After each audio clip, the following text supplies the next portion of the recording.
Family, I almost got taken out in one hit by that black lad pervert. My life-saving golden finger cheat was treated like garbage and thrown away by him. This all started a few days ago when my little brother Mona and I were checking out the corner of Charles Wall. Later, I learned he was quite a big deal, and my fate as a traveler began to take a sharp turn downhill. Family, who understands this? I've never felt so speechless in my life.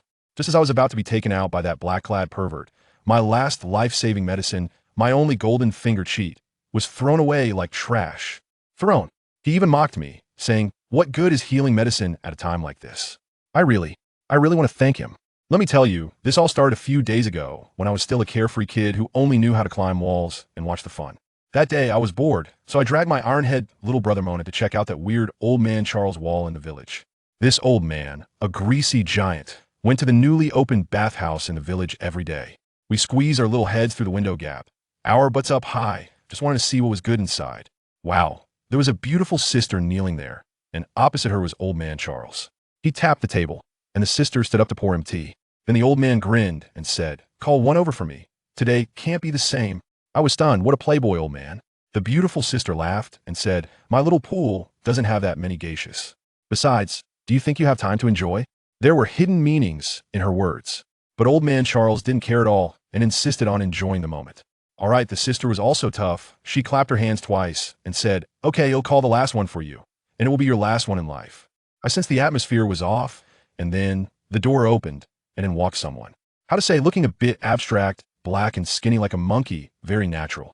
Old man Charles' lecherous face instantly fell, and he was probably thinking about how to escape without hurting his pride. I couldn't hold back and burst out laughing. "Old man, you really know how to enjoy, haha." That was it. I poke a hornet's nest. Old man Charles' face instantly turned as dark as a pot bottom, and he roared as he charged out, "You two little bastards, I'm going to catch you." I quickly grabbed Mona and ran. My little brother even foolishly asked why we were running. Of course, if we didn't run, we'd be waiting to get beaten. We ran all the way to the seaside before we finally shook him off. Mona, being the foodie, was already complaining about being hungry. Great, now I had to find food for him as the big brother. Lying on the beach, I looked up at the sky and pulled out a golden pendant key that looked like Mickey Mouse's head from around my neck, feeling quite emotional. Let me tell you, I, Ors Tyson, am actually a time traveler. In my last life, I was called Lin's son, a corporate slave tormented daily by my boss, and ended up getting crushed by a pillar while watching a live event. When I closed my eyes and opened them again, I found myself in this strange place as a 4-year-old little kid, covered in blood and being carried by someone. The one who saved me was that old man Charles. Time flew by, and it's been 6 years now. I've long accepted the fact that I've crossed over into the world of One Piece. The troublesome part is that it's now the year 1455 of the sea calendar, and by the time Luffy sets sail, he'll be old enough to enter a nursing home. What a lonely crossover. My cheap little brother Mona was picked up by Charles later. He was like a little giant at 3 years old, always eating. But despite being foolish, he really has no complaints about me. "Boss, the net is back, but there's not much good stuff." Mona's voice pulled me out of my memories. I looked at the few small fish. Not enough to fill his teeth. I said, "It's okay. There must be something in the traps on the mountain." Sure enough, we found a black bear over 4 meters long in the mountain traps. "Hey, today we're having a feast." We quickly steamed the bear paws and seafood and made the rest in a barbecue, feasting on top of the mountain. While eating, Mona kept putting food in my bowl, saying, "Boss, eat more, you look so thin." I punched him lightly. "Idiot, I'm growing my brain." After eating and drinking, we had to go back to face old man Charles' daily training. Little did we know, he was acting very strange today. As soon as we entered the training room, we saw him sitting cross-legged with a bamboo sword on his lap, looking frighteningly serious. He said, "Today we'll change things up, he'll be your opponent." Mona's chubby face instantly fell. He went first despite being over 2 meters tall and weighing over 400 pounds. He was like a punching bag against Charles. The old man used just one hand, dodged, and with one punch sent Mona flying. I just noticed that this old man actually only had one arm. He said he lost it to a pirate before, but who would believe that? After 10 rounds, Mona was foaming at the mouth, rolling his eyes, and passed out. "Tyson, it's your turn. I hope you can give me a surprise." I had sensed something was off for a while. I gripped the bamboo sword tightly and made a thrust with all my strength. Charles said, "Not bad speed," but the next second he disappeared from my sight. This is shave? Maybe 6 styles? With a smack, I felt a sharp pain in my head. The bamboo sword had hit me. I quickly backflipped to create distance, my heart racing. This old man, usually as lazy as a retired grandpa, what's going on today? Using 6 styles and lecturing, saying things like there are many people in the sea who could destroy a country with one blow. I closed my eyes and fully activated my observation Haki. Yes, I was born with this ability. Although I'm not very skilled yet, it's better than nothing. I could sense his high-speed movements. Smack! I suddenly changed my move and blocked his attack from the side. We exchanged blows for dozens of rounds. I was exhausted, kneeling on one knee with sweat soaking the ground. Charles leaned against the wall, panting heavily. "What technique did you just use?" I asked cautiously. He actually laughed. "This? I can't teach you yet, you're too small. It will affect your growth." "Ha! Bullshit. This old man is definitely hiding something." I silently activated my golden fingernail adult's inheritance system. That's right, I inherited the abilities of the second-generation Tsuchikage. Dust release, super lightweight rock technique. Sound impressive, right? But it's useless. It's either not available or one proficiency, and I have to form seals. Where can I learn seals in the One Piece world? While I was pondering this, Charles suddenly asked me, "Tyson, what is your dream?" This old man is really acting weird today. I casually replied, "Maybe to see the sea and become a pirate." Wow, he exploded. "What did you say? Become a pirate?" His expression was so ferocious, it looked like he wanted to eat me, and a fist as big as a stew pot slammed into my face. I didn't have time to dodge and was sent flying through the wall, my mouth full of blood. "You little brat, how dare you say something so shameless as wanting to be a pirate?" Then came a brutal beating, screams echoing throughout the entire village. The next day, Charles was indeed gone, saying he would be out for a week. I felt something was off. The things he said before he left, that reaction, were too strange. By the 5th day, Mona and I were eating barbecue on the mountaintop, both feeling anxious. Suddenly, I sensed something with my observation Haki, strong malice locked onto us. I jumped up, picked up a stone, and shouted, "Who is it? Come out!" The distance, crashing into a rock wall. Mona had also lost the barbecue and had taken a stance. I signaled with my eyes, and the stone in my hand shot like lightning towards a rock behind. A shadow darted out with a whoosh. Mona had been waiting for this and threw a heavy punch with a whoosh of wind. But it was useless. The shadow vanished in an instant. "Watch your left!" I shouted. Bang! A muffled sound echoed as Mona took a heavy punch to the stomach, and his body was sent flying like a cannonball, blood spewing as he crashed against the stone mountain, instantly knocked unconscious. A man wearing a black and white hat and dressed in black slowly walked out, his voice cold. "You really surprised me. How did you find me?" I looked at him, my heart sinking. This guy, another Six Styles user. "Who are you?" He raised his head arrogantly. "Chaz, you should know him, right? The one who took you in.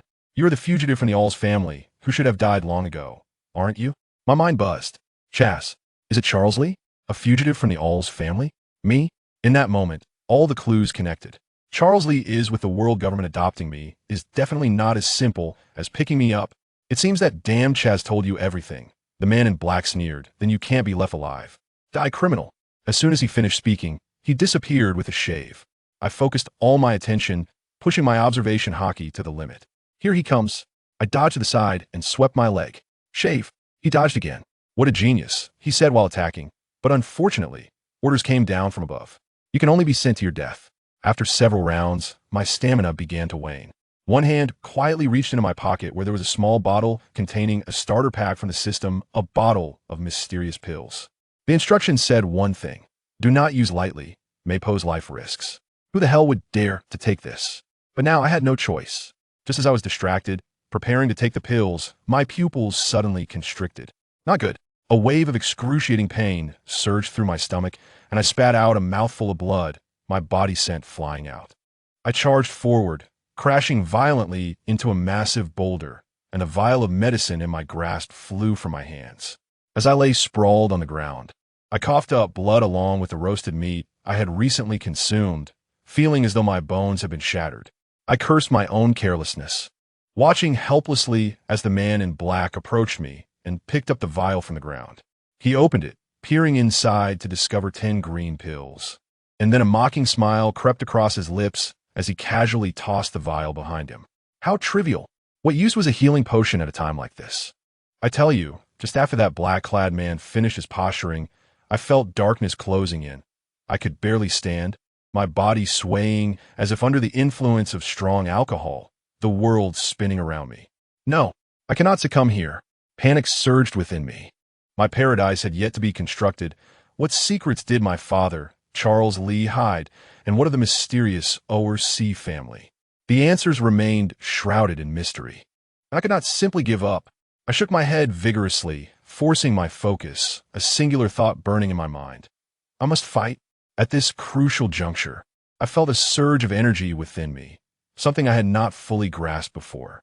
Now, facing life and death, my mind felt remarkably clear, with a flicker of intent. That energy converged swiftly into my hand, forming a small sphere of black and white, resembling a QQ candy, rather unremarkable in appearance. But do not underestimate this little thing. I had previously tested it, and when attached to my fist, it could bore a hole through stone. Yet, my opponent was a CP agent, a master of the six styles, whose speed had left me unable to even glimpse his shadow.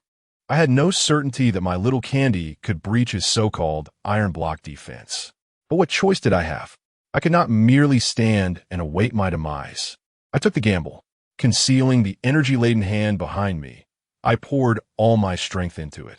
In an instant, I felt as though I had been drained of vitality, my body heavy as if filled with lead, nearly collapsing to the ground. The man in black, noticing my precarious state, had a grin stretching from ear to ear as he approached with an indifferent gait. Just at that moment of impending doom, a sudden shout rang out, "Boss, run!" My comrades understood my plight. I looked up to see my towering, foolish subordinate, Emona, bloodied and charging toward us like a mad bull, seizing the black-clad man in a tight embrace. Tears nearly streamed down my face. This was my opportunity. I launched myself like a cannonball, drawing forth my trusty dagger, typically used for carving beast bones, and the energy sphere hummed as it fused onto the blade. The black-clad man struggled against Emona's grasp, shouting, "Kid, let go!" But Emona held on with a ferocious grip. As my dagger neared his chest, the man's eyes widened in horror, his teeth gritted as he bellowed, "Iron block!" With a sickening thud, the blade plunged into flesh. The black-clad man was left dumbfounded, gazing at the dagger protruding from his chest, bewildered. What? I clearly activated iron block. Huh, iron block? I wielded dust evasion, a technique that primarily executed dimensional strikes. Your physical defense is but a jest before me. I withdrew the dagger, and he crumpled to the ground. Upon inspecting the wound, I was astounded. The flesh surrounding the dagger had been vaporized, the wound itself significantly larger than the dagger. Such power was astonishing. "Boss, are you all right?" Emona quickly released his hold and steadied me. I was utterly drained, my ribs broken, relying on him for support as I gasped for breath. "I'm fine, you foolish idiot," I grumbled, though warmth flooded my heart. To be alive, how wonderful it felt. Just as I relaxed, a sudden clarity struck me, awakening my senses. I closed my eyes, and lo and behold, the classic golden finger moment arrived. A silver screen materialized before me, displaying the legacy system of the Elder. It contained a plethora of my personal information, indicating my ties to the Oversea family, my aspirations of constructing villas and embarking on oceanic adventures. Following that was an extensive list of skills: dust evasion, realm separation technique, splitting technique, and the ultra-light heavy rock technique, all sounding incredibly impressive. Yet, upon closer inspection, I noticed that nearly all skills bore the ominous label, "not usable." Either they were at a progress of 1 or required hand seals. Where was I to learn such seals? The solitary unlocked skill, Perception, claimed the ability to sense the flow of an enemy's chakra. Wasn't that akin to my observation Haki? I felt utterly frustrated. This system was merely a mirage of grandeur. As I lamented, I suddenly activated my newly unlocked perception to scan the village below, and a wave of intense dread washed over me. I witnessed the villagers fleeing in panic, while my home, my father Charles Lee, was besieged by 3 figures. Things were dire. To make matters worse, when I glanced toward the coast, my heart sank. A colossal warship loomed on the surface of the sea, flanked by countless other vessels. "Emona, hurry! Carry me down the mountain. The old man is in grave danger," I shouted desperately from Emona's back. Yet, he remained frozen, trembling as if shaken by a sieve. "Boss, look ahead." My heart dropped as I followed his gaze toward the sea. The sight nearly stole my breath. The chaos unfolding upon the waves was unfathomable.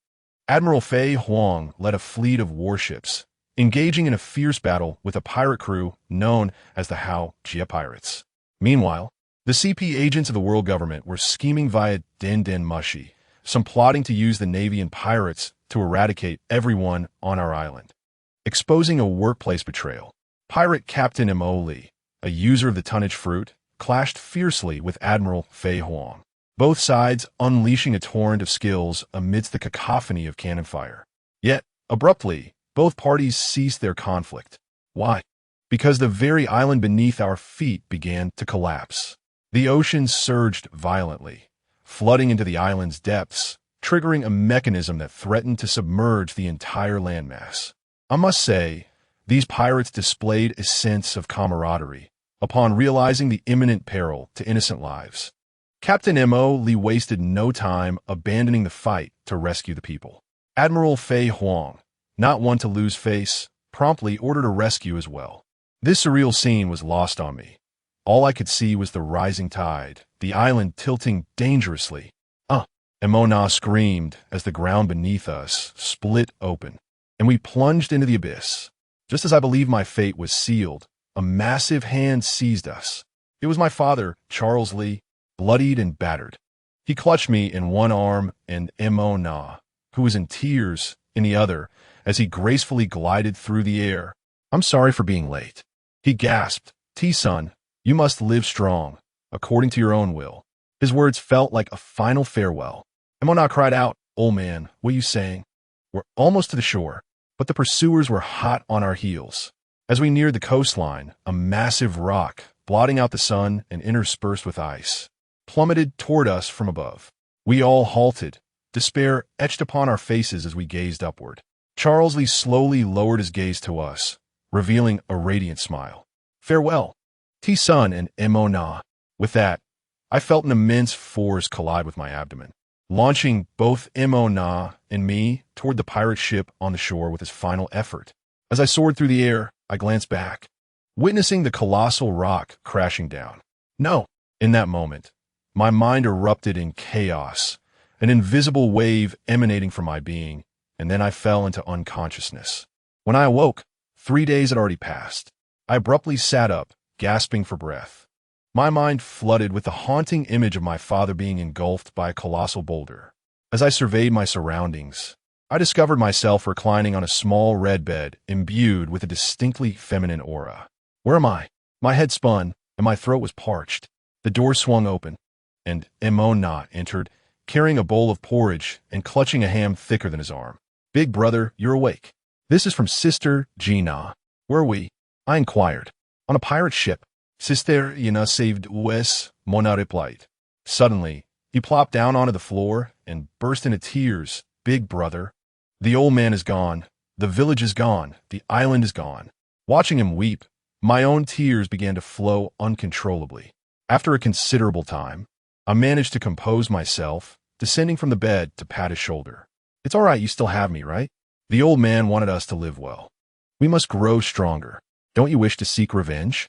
"I do." M.O. Na lifted his tear-streaked face. "Then let us strive. Only by growing stronger can we dictate our own destinies." I paused and asked him, "M.O. Na, do you have a dream?" He pondered for a moment, stuffing the tear-stained ham into his mouth. "I want to taste every delicacy in this world." "Very well, that counts as a dream." Just then, the door opened again, and a beautiful woman clad in a blue skirt entered, smiling brightly. "Oh my, you look quite spirited, little sister." "Big brother, this is Sister Gina," M.O. Na introduced happily. I was taken aback, pointing to myself, "Little sister?" Sister Gina laughed exuberantly. "Look at what you're wearing. You're clearly a lovely young lady."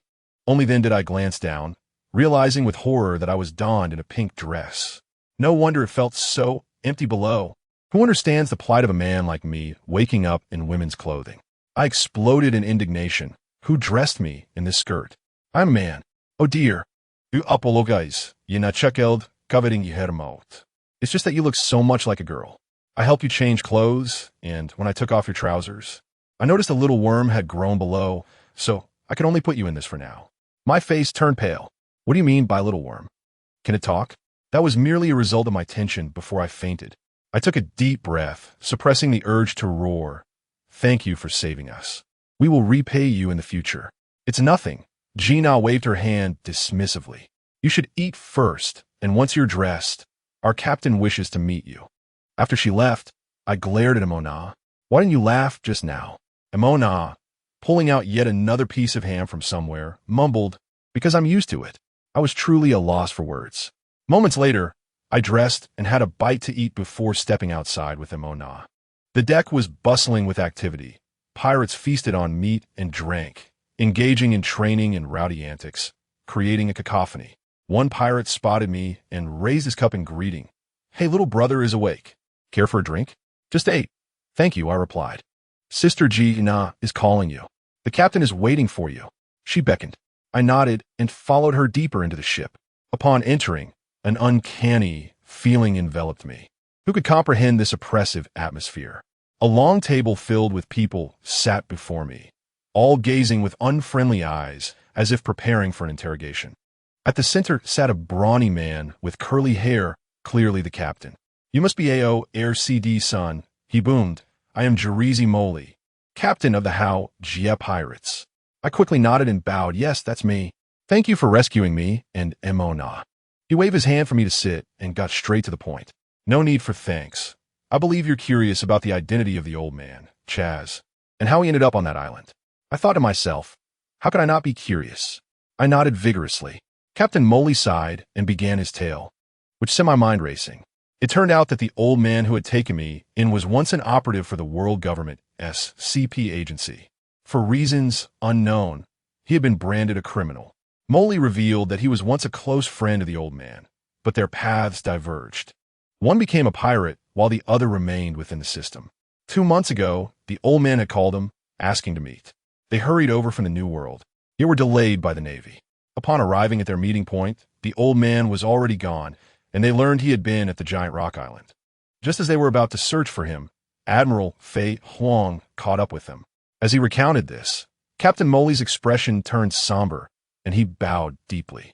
I am truly sorry for what I am about to say, but you must know, we engaged Admiral Fei Huang, and somehow we triggered the undercurrents beneath Giant Rock Island, causing the entire island to collapse. We bear an undeniable responsibility. I apologize. We meant to save him, but the collapse occurred too swiftly. We could only rescue you too. At that moment, I exploded in fury. Who could comprehend my anguish? My home was gone. I glared at him, my fists clenched tightly. Mona, Bizijimi, was already crying and trying to rush forward, but I held him back firmly. Moli continued. Chaz mentioned in the call that he had adopted 2 children, meaning you too. What are your plans now? You can stay on the ship, or we can take you to another island and provide some money. My mind raced. What should I do? Cry? Complain? What good would it do? The old man would not return. The most crucial matter was to grow stronger. My knowledge of the plot from my past life was utterly irrelevant now. Emona and I were merely 10 years old. 2 children adrift at sea. Wasn't that tantamount to being delivered as easy prey? This ship, where the captain could contend with admirals, possessed top-tier strength. By staying, I could not only survive, but perhaps also learn Haki and swordsmanship. Wasn't this akin to receiving a premium coaching resource from the heavens? Why would I refuse? As for the truth behind the island's collapse, that dark undercurrent, I doubted it was merely an accident. Surely there were ulterior motives. But this vendetta must wait until I possess the strength to exact revenge. For now, I must endure and develop. Resolutely, I cast a determined glance at Emona and nodded at him. Soon, Emona and I were assigned to a room. My foolish brother's first action upon settling in was to run off to boast about the food. I needed to strategize. Since I had decided to stay, I must plan carefully. My current skills included basic swordsmanship and a self-taught observation Haki, with my strongest asset being my unique ability. I subtly inquired about the ship's configuration from Gina, and upon reflection, I realized that several key figures on board. The Captain Moli possessed the Ton fruit. The first mate wielded the Stone fruit, and Gina had the Bubble fruit. According to my recollection, it wouldn't be long before these individuals met their demise. Their powers would be seized by those under Doflamingo. This ship was nothing short of a moving treasure trove for villains. I needed to act swiftly. My primary goal was to enhance my swordsmanship and acquire the methods for Haki cultivation. The fruit abilities could wait. I had yet to fully develop my unique power. In this 10-year-old body, I must first maximize my physical capabilities. As for the truth, I had two queries. First, the true cause of the island's collapse, which I suspected was linked to the first mate's stone fruit ability, as he had fought against an admiral on the island. Second, who exactly was I? The old man claimed I was an orphan, but I found that hard to believe. This golden Mickey Mouse pendant around my neck was not something an ordinary family would possess. However, all this would have to be set aside for now. The only truth that mattered was that I must grow stronger. I sat cross-legged, closed my eyes, and began to channel the energy within me. Ever since my encounter with that man in black, I felt an increase in the chakra within me. I opened my hand, and a small black sphere, the size of a fingernail, began to coalesce in my palm. This must be the core of dust release. Although small, I could sense the terrifying energy contained within. As I attempted to harness it, the orb instantly dispersed, transforming into a thin veil of black energy that enveloped my fist. I longed to test its potency, yet now was not the time. This secret must remain concealed. At that moment, the door creaked open, and Mana peeked in. "Boss, the captain is looking for us." A jolt ran through me, yet I had no choice but to follow him. This time, we entered the captain's private quarters, where he sat alone. "You're here. Take a seat." He gestured toward the spot by the window. After I sat down, he smiled and inquired, "T-Sen, I noticed you seemed to have something to say earlier. Now is your chance."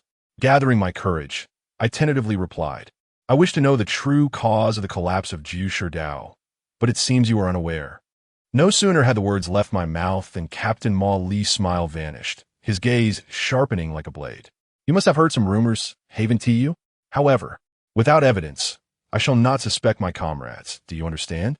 In that instant, a suffocating aura bore down upon us, rendering us breathless. My head buzzing as cold sweat trickled down. We were like school children being reprimanded by a teacher, shouting in unison, "Understood." Yet, he abruptly shifted his demeanor, a smile returning to his face. "Oh dear, I apologize, it was unintentional." The speed of his transformation was astonishing. He continued, "What has Chasi taught you?" "Swordsmanship. Fist techniques," we hastily replied. He nodded thoughtfully and suddenly remarked, "T-Sun, you truly astonish me. Jina mentioned you have awakened the Hao Shurba Chi." I was taken aback. "How sure? Me? Indeed, it is the rarest of kingly qualities. You are still young. You will understand in time." His expression turned serious as he added, "From now on, your training shall be entrusted to me, and I hope to somewhat compensate you." Though my mind was flooded with questions, I could not let this opportunity slip away. Mana and I immediately stood and bowed deeply. "We shall rely on you." "Captain Molly." Once we exited the room, the captain's previously gentle visage darkened ominously, sending chills down my spine. He furrowed his brow, muttering, "Sidwana, my comrade." As soon as Mana and I returned to our quarters, we collapsed onto the floor, gasping for breath. "Boss, the captain was terrifying just now," Mana remarked, still shaken. "Indeed," I replied solemnly. "Mana, be cautious aboard the ship from now on. I suspect that the user of the sure fruit is the one responsible for the demise of our village. However, we currently lack both evidence and the strength to seek revenge. Therefore, we must strive to grow stronger." Mana looked at me earnestly and nodded. "I understand, boss. I will double my training." In the blink of an eye, 5 months passed, and we arrived at the water city aboard the pirate ship. Mana and I found a large tavern, and as soon as he sat down, he began to devour roasted meat voraciously. Over the course of those 5 months, he had grown from 2 meters to an impressive 2.6, resembling a small giant. Meanwhile, I had only gained a few centimeters, and my morale was slightly shaken. The tavern was bustling, filled predominantly with our crewmates. Just as we were enjoying our meal, an unexpected event occurred. Jina burst in, panic-stricken. "The Navy is here. Everyone flee." An officer immediately inquired, "Who is leading? Where are they?" Jina gulped down a large mouthful of water. Panting, "Admiral Fei Huang is already fighting the captain. Vice Admiral Shan Tuan has arrived with reinforcements. 4 vice admirals have been dispatched." My heart sank at the news. It was happening. The tavern erupted into chaos as we followed the officers toward the coast. However, We had not run far when we were intercepted by a bearded naval officer. The sound of approaching footsteps growing ever closer behind us. We were trapped. The officer named Irna shouted, "I will hold off Vice Admiral Shantuan. Lar Li, Gina, you lead the others through another route." Gina immediately called to us, "Tisen, Mana, come with me." As we dashed out with Gina, we were suddenly halted by a naval rear admiral, as if by teleportation. Gina immediately engaged him, turning back to us. "You two go ahead, I will hold him off. Hurry." To be honest, I felt deeply moved during these 5 months. Gina had cared for us like an older sister. Yet now, remaining would only be a burden. Just as Mon Na and I prepared to circumvent the conflict, I suddenly sensed a chill run down my spine, a wave of lethal danger washing over me. Instinctively, I shoved Mon Na aside and performed a backflip to evade the impending threat. With a resounding bang, a bullet hole appeared where we had just stood. A man in a major's uniform emerged, his face contorted with rage as he glared at me. "Despicable man-beast, you have thwarted my plans." It became clear that Vice Admiral Shantuan had issued a lethal order to capture me at any cost while eliminating Mon Na in the process. The man aimed to claim the credit, but I had foiled his ambush. Gina was entangled with the rear admiral, unable to assist, and could only shout to us, "Be careful, you two." I assessed the situation and said to Mon Na, deal with that rear admiral. I will handle this major. Understood, boss. Mon Na shouted excitedly as he charged toward the other naval officer, thinking of the roasted meat he would enjoy afterward. I unsheathed my sword, focusing intently on the disgruntled major before me. The training of the past 5 months had prepared me for this moment. I deliberately asked, "Hey, Major, you were using the 6 styles earlier, right? How many can you perform?" He fell for the bait, puffing out his chest with pride. "Humph, you little brat. Iflu, a master of 3 styles. I was momentarily taken aback. Was he so eager for me to know his skills? I lunged with my sword, and as expected, he employed iron block, boasting smugly. Yet, my patience had worn thin, for he had insulted me by calling me a man-beast. Those 3 words struck a nerve. "I will make you silent." Angered, I infused the black and white energy into my sword, and in an instant, a whirlwind of ferocious energy spiraled around the blade. Major Fa Lu gasped in shock. "You are a devil fruit user?" However, seeing my youth, he dismissed me. Without uttering a word, I thrust my sword once more. He continued to boast about his iron block, muttering, "I told you, you cannot break my defense." Unfortunately for him, with a swift thrust, my sword pierced through his heart. Even in death, he stared wide-eyed, unable to comprehend why his iron block had been as fragile as paper. I withdrew my sword, glancing at the horrific wound, exhaling a breath of frustration. Turning around, I saw Mon Na had already finished his battle, though he bore some bruises. He was leaning against the wall, munching on a ham he had somehow procured. The scene was almost comical. "Boss, you're quite impressive," he remarked, scratching his head sheepishly upon seeing I was unscathed. "Enough of that. Stop eating and go help Gina." When we reached Gina, she and the rear admiral were nearing their limits, but it was evident that Gina was far more injured.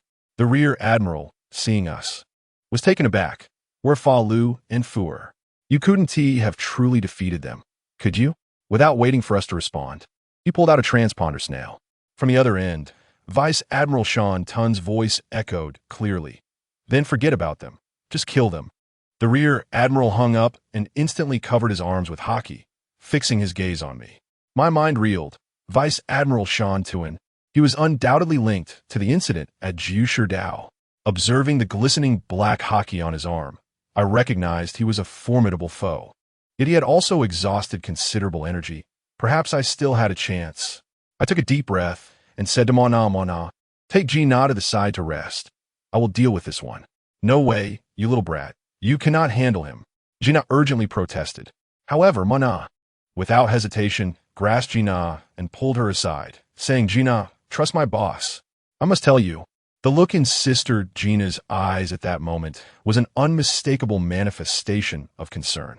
She gazed at my diminutive 10-year-old frame, then cast her eyes toward the naval rear admiral opposite me, her expression akin to that of a mother witnessing her child prepare to challenge a fearsome Tyrannosaurus Rex. But what could I do? I could only offer her a reassuring glance, then drew my sword. The black and white energy, which I had previously described as Chuntan chakra, swiftly enveloped the blade, creating a tempestuous aura that made the sword hum with intensity. Upon seeing this, the admiral, named Dai, sure seemed to recognize its worth. A devil fruit user?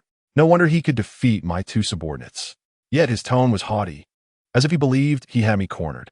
Though eliminating me outright would pose some complications, he quipped, "You are finished." Wait a moment. A light bulb went off in my mind as I seized upon the keyword. Complications? In an instant, I realized these individuals were not here to kill me. They sought to capture me alive. No wonder that previous colonel had ignored me, opting instead to pummel Mona. He feared damaging me and complicating matters. Reflecting on his conversation with General Shanton, I sensed the depth of the intrigue here. However, pondering all this left no time for scientific exploration. The admiral, seeing me stand motionless, grew impatient and vanished in a flash. An application of the Six Styles technique known as shave. But I assure you, my kin Haki had already foreseen his intentions. Without even turning my head, I swung my sword to the left. With a resounding clang, his armed Haki-imbued fist struck my blade with tremendous force. The impact nearly split my palm, and I felt as though my teeth might shatter. Daisher was taken aback, likely astonished that a mere 10-year-old child could withstand his punch. As he prepared to intensify his assault, his expression shifted from shock to horror. And what happened next? That black and white energy of mine melted his Haki-covered fist. Yes, you heard correctly, it melted. A gash appeared on his hand, flesh and Haki disintegrating before my eyes. I, too, was left dazed. Who among my family would understand? I had merely been experimenting, never expecting Chuntan to be so formidable that it could decompose Haki. This was nothing short of a bug-level ability.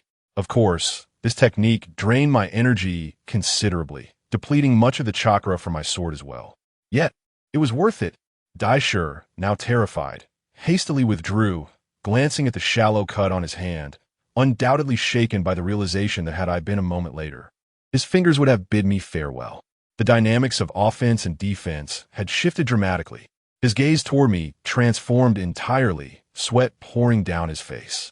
He recognized that a sneak attack would be futile, and that engaging me in a direct confrontation would lead to his demise. Thus, he resorted to a desperate gambit, attempting to unleash a single, powerful blow. He repeated his previous maneuver, executing another shave, this time to the left. I thought to myself, does this fool not learn? As my sword met his attack, I sensed an even greater force than before. He was feigning. His true strength lay hidden behind this diversion. I was propelled backward by the force of his blow. However, learning from experience, I had anticipated this tactic. Seeing its effectiveness, he launched another attack, this time with even more ferocity and aimed at my right. Did he wish to play mind games with me? I gripped my sword with both hands, unleashing the ultimate technique I had perfected over 5 months with a captain, the half-moon slash. A crescent arc of light flashed as our forms intertwined. Slowly, I sheathed my sword, while my opponent, staring down at the deep, bone-revealing wound in his chest, collapsed lifelessly to the ground. After this encounter, I felt utterly drained. My chakra, no, my energy had been entirely expended, and my legs felt weak. Sister Gina rushed over, mouth agape, as if to fit an egg within, bombarding me with questions. Little brat, when did you become so powerful? Aren't you a devil fruit user? What fruit do you possess? Tell me, what could I say? I could hardly explain the intricacies of chakra or bloodline limits. Instead, I fabricated a tale, claiming to be a user of the melt fruit. Clever Mona chimed in, assisting me in maintaining this ruse. Just as we prepared to board the ship, I suddenly sensed someone watching us. That familiar presence belonged to our ship's first mate, Sijuona, the stone fruit user. He was hiding behind a large rock, and I was certain of his treachery. Upon our return to the ship, Sijuona followed closely behind, concocting an excuse about being detained by the world government. My mind was clear as day, but without evidence, I could not confront him. Our captain, Muley, was commendable in many respects, but he placed too much faith in his comrades. Without solid proof, I could not sway him. This matter would have to remain buried within me for now. Before long, our captain returned, pursued by an enraged naval admiral. With a deft maneuver, he unleashed a 50-ton gravity punch, sending the admiral hurtling through the air, looking quite dashing in the process. It dawned on me that the ton-ton fruit could be wielded in conjunction with high-level Haki techniques. Remarkable. After our escape from the Seven-Water City, we hosted a banquet aboard the ship. Bounties rained down like snowflakes. Sister Gina approached, worry etched across her face, brandishing 2 sheets of paper. When I took a look, I was taken aback. My own handsome visage, sword enveloped in swirling energy, was displayed with a bounty of 40 million. Next to me, Mona's picture was even more amusing. His face contorted like a demon, labeled as the Little Giant, with a bounty of 15 million. Mona complained it was too little, only to receive a swift punch from Gina on the head. Just as I began to deliver a few grandiose words about our chosen path, Sister Gina's face flushed crimson, and she stammered away. Who among my kin could comprehend? I had merely aimed for sincerity, yet I inadvertently caused her embarrassment. 2 years swiftly passed, and I was now 12 years old, embroiled in a conflict with another pirate crew in the New World. With a single moonlit slash, I cleave an opponent and his sword in half. Suddenly, a bullet whizzed past me. I instinctively swung my sword and deflected it. The red-haired sniper, named Lotzi Lu, introduced himself as a member of the Rocks Pirates. Upon glancing at him, I realized he was the young powerhouse who had exchanged blows with our captain, a future world ruler. Rob Dijibek. How astonishingly early was this? This individual was already so formidable. I sought to glean information from him, engaging in conversation with Lotzi Lu while maintaining our standoff. I provocatively remarked, "Isn't your captain's fruit rather lackluster, to the point of embarrassment?"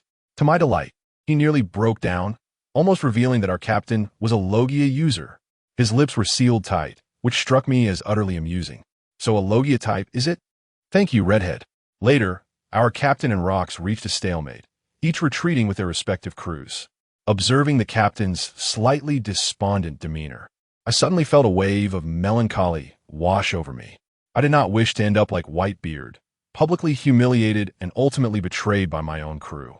I had to devise a way to grow stronger, to find a means of enduring strength. Another 2 years elapsed, and we arrived at Little Garden. Mona and I were engaged in training.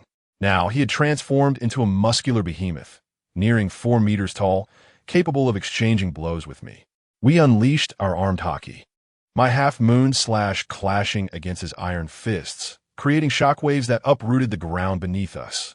After our bout, we instinctively ceased hostilities. To be honest, Mona's progress had been remarkable. Had I not kept Chuntin as my trump card, I might not have emerged victorious. Moreover, I discovered that chakra was a double-edged sword. Exhausting, it could leave one vulnerable, and I had nearly faced dire consequences once. Henceforth, I resolved to conserve my strength during battles, avoiding reckless abandon. As I gazed at the black and white energy I could now condense into a fist-sized orb, the sense of frustration dissipated. Strengthening myself was of utmost importance. Now, it was time to embrace that journey. All right, let's call it a day. Mona wiped the sweat from her brow. We should go find Sister Gina. It seems the captain has something to discuss. Sure, we chimed as we hurriedly made our way to the captain. Upon our arrival, we discovered that everyone was already gathered. The captain was bidding farewell to the 2 giants. I must say, during our 3-month stay in this little garden, I had the pleasure of witnessing the captain engaging in amiable exchanges with these giants daily. Although the captain ultimately emerged victorious, they forged a friendship that transcended their races, which was truly remarkable. Once the giants departed, the captain turned around, and an electrifying aura enveloped him, silencing the crowd instantly. "Brothers," he bellowed, "you all know what we are set to do today." The crowd erupted with cries of rescue, the first mate. "Indeed, let us vanquish those Navy scoundrels." With a gesture, the captain restored silence and continued, "A month ago, we received word that the Navy fleet escorting the first mate would soon pass through these waters. This is our sole opportunity. I implore you all." I observed the fervent expressions of my comrades, rolling my eyes inwardly. Rescue the first mate? Stoner? Does anyone truly comprehend? For years ago, I sensed something amiss with him. He exuded an unmistakable aura of being an undercover agent. Yet he has done nothing in these 4 years, blending in like a quail, even deceiving the captain. I would wager my last coin that the collapse of Shirtu Island is undoubtedly linked to him. However, it is futile to voice my concerns now. Apart from Gina and me, no one else harbors doubts. I can only ponder how to make a swift escape with Mona if things go awry. Gather round, everyone. We set sail. With the captain's command, the crew marched towards the ship. Unexpectedly, he approached me instead. Captain? My heart sank.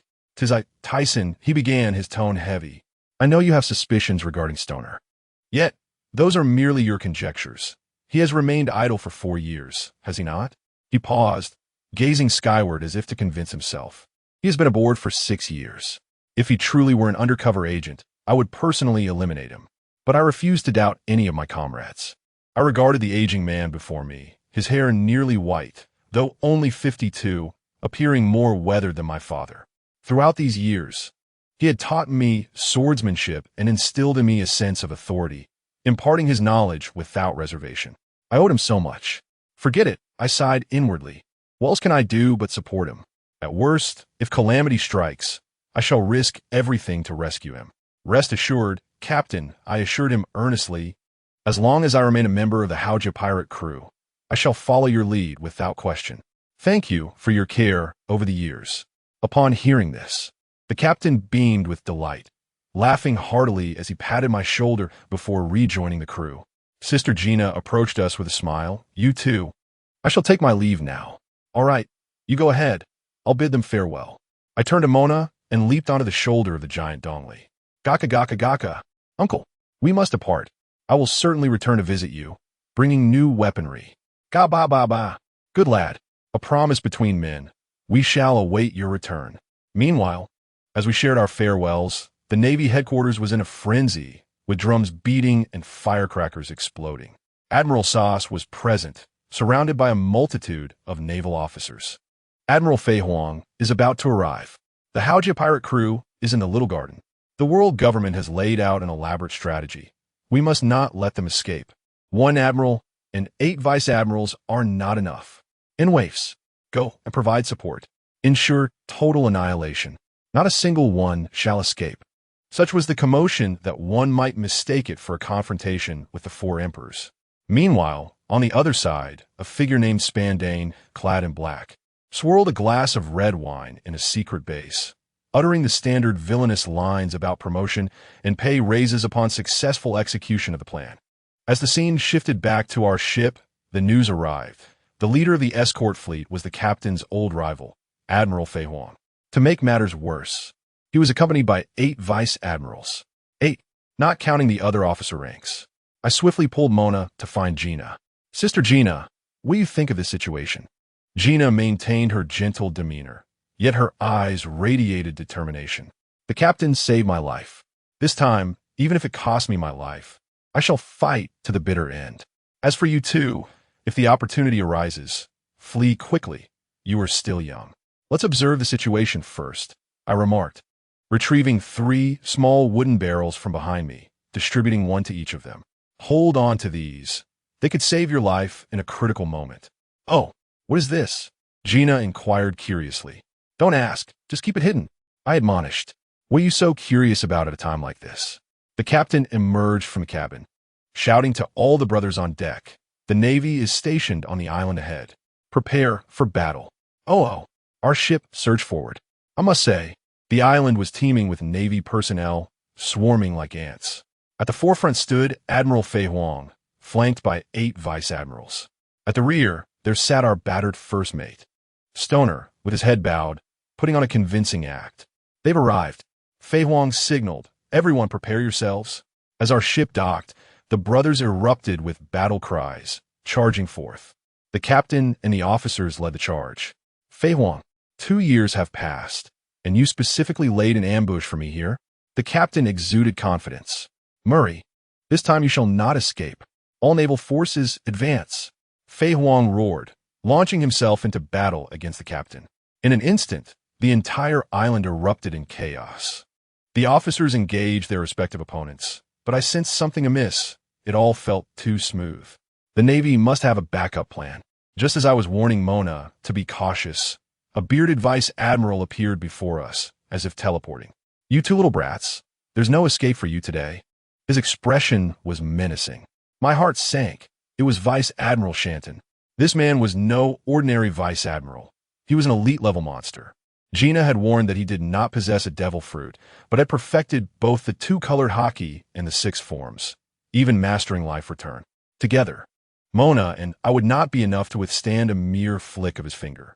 "Seems you are eager to capture me?" I decided to stall for time. "I don't recall crossing paths with you." "Ridiculous.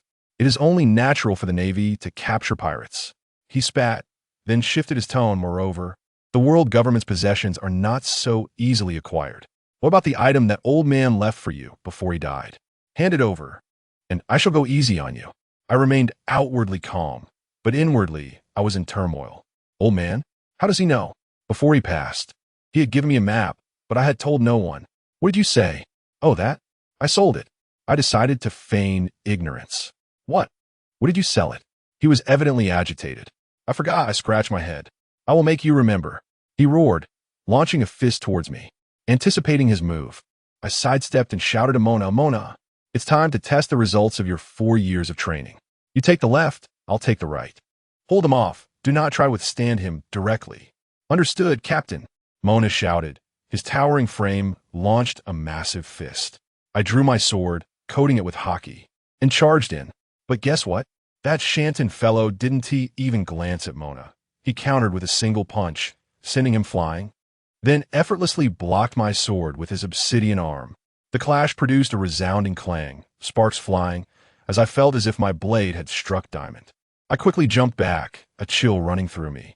This guy's Haki was ridiculously hard. "Oomph. So what if you awaken your Haki? Your level is no different from paper." Shanton let out a cold laugh and turned towards the just-recovered Mona, intent on eliminating this little giant first. I immediately realized this was unacceptable. In an instant, I maximized my Rong ability, channeling all my chakra into my sword, causing the air around the blade to distort. Just as Shanton sent Mona flying with another punch, I struck with all my might from behind him. Clang! This time was different. Shanton recoiled as if struck by lightning, forcefully deflecting my sword and staggering back several steps, carving a trench in the ground. He raised his arm to inspect it, only to discover I had actually scraped his skin. He finally realized that my ability could corrode his Haki. "Shave, finger pistol." The fellow instantly became serious, executing the 6 styles in rapid succession. Moving so quickly, he left only an afterimage. I clumsily dodged his finger pistol and retaliated with a sword chi. That pesky little brat. Shanton unleashed a gale kick that dispersed my sword chi, closing in on me with incredible speed. Iron block. Finger pistol. I watched him descend from the sky, too terrified to engage. Just as I jumped aside, Mona, having regained his composure, charged forward again. An opportunity. Just as I prepared to follow, I was stunned to realize Shantun's target wasn't Mona at all. He took Mona's punch head-on and swiftly countered with a powerful blow, landing squarely on my chest. Gasp! My vision went dark, and I felt as if my insides had shattered, my body flying backward like a kite severed from its string, crashing to the ground and remaining motionless for a long while. At that moment, a single thought consumed me. It's over. I was meant to be a mere companion. "Boss!" Mona's furious roar and Sister Gina's exclamation rang out simultaneously. I was lifted up, and upon opening my eyes, I saw it was Sister Gina, bloodied, yet visibly anxious. "You need a rest. Let me handle him." I grasped her tightly. "Be careful." Watching Sister Gina and Mona rush to surround Shanton, I felt utterly frustrated. Just then, I saw Shanton perform a shave and appear behind Mona, striking a terrifying pose. "Get out of the way, Mona!" I shouted with all my strength. "Trash of the sea, die!" Shanton bellowed menacingly. 6-king pistol. Bam! A horrific shockwave struck Mona, causing him to spew a mouthful of blood and hurtle toward me like a cannonball. Mona! I desperately rushed to catch him, but the immense force sent us both flying far away. Just as I regained my footing, I coughed up more blood. I looked down at Mona, who had completely lost consciousness, his eyes rolling back. Panic surged through me, my mind in disarray. Suddenly, I felt the small vial in my pocket. Damn it. I could only gamble. I had no idea what this medicine was, but I couldn't afford to hesitate. I pulled out a pill and shoved it into Emona's mouth. A few minutes later, his fingers twitched. I sighed in relief, but in the next moment, he suddenly opened his eyes wide, rolling on the ground and howling in agony. It hurts, boss. It hurts so much. I watched helplessly as his muscles swelled, veins bulging, and his entire frame expanded. I felt a pang of despair. What kind of drug was this? Emona, don't scare me, brother. Just then, Shantan attacked again. Emona, still in pain, cried out, boss. I feel so powerful. I'm about to explode. A flash of inspiration struck me, and I yelled, Emona, stand up. Go fight Shantan. Release all that power. I had no choice but to gamble on a dying horse. Sister Gina, we'll support you. Upon hearing my words, Ona suddenly stood up, and in the next moment, with a thunderous sound, he vanished from sight, leaving only a deep crack in the ground. His speed had increased tenfold. Sister Gina and I were left in astonishment. Sister Gina, let us go. Are you okay? She looked worried. I don't know what possessed me, but I reached out to wipe the blood from the corner of her mouth. I'm fine. I've got your back. Sister Gina's face flushed crimson, stammering, You what kind of person are you? Just as I was about to tease her again, Emona yelled from afar, boss. Hurry over. We quickly rushed forward. Meanwhile, the battlefield situation was becoming clearer. Most of our officers were down, yet the Navy's rear admirals were also strewn across the ground. Only in the sky, the captain and General Fei Huang were engaged in a frenzied battle, both covered in injuries, on the verge of determining the victor. Suddenly, the captain seemed to notice something, his gaze sharpening as he fixated on something behind General Fei Huang. Then, he unleashed his final surge of strength, letting out a thunderous roar as he charged at Fei Huang.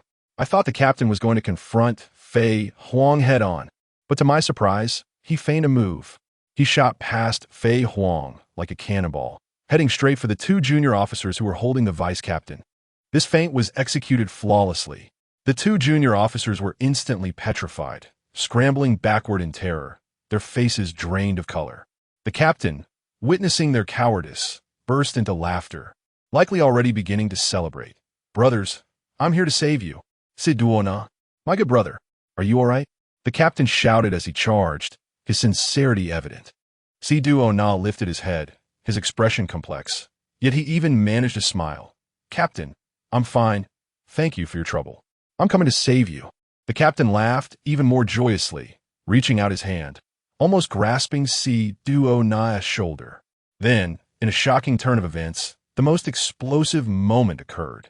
Just as the captain's hand was about to make contact, Siduona, whom we believed to be captured, suddenly produced a pair of handcuffs from nowhere and snapped them around the captain's wrist. At that moment, my brain nearly short-circuited. Before I could react, Siduona's other hand transformed into a fist, a dark, hard punch, cutting through the air, and struck the captain squarely in the abdomen. With a thud, the captain flew backward like a kite severed from its string, spewing a fountain of blood, his head hitting the ground first, carving a deep trench into the ice.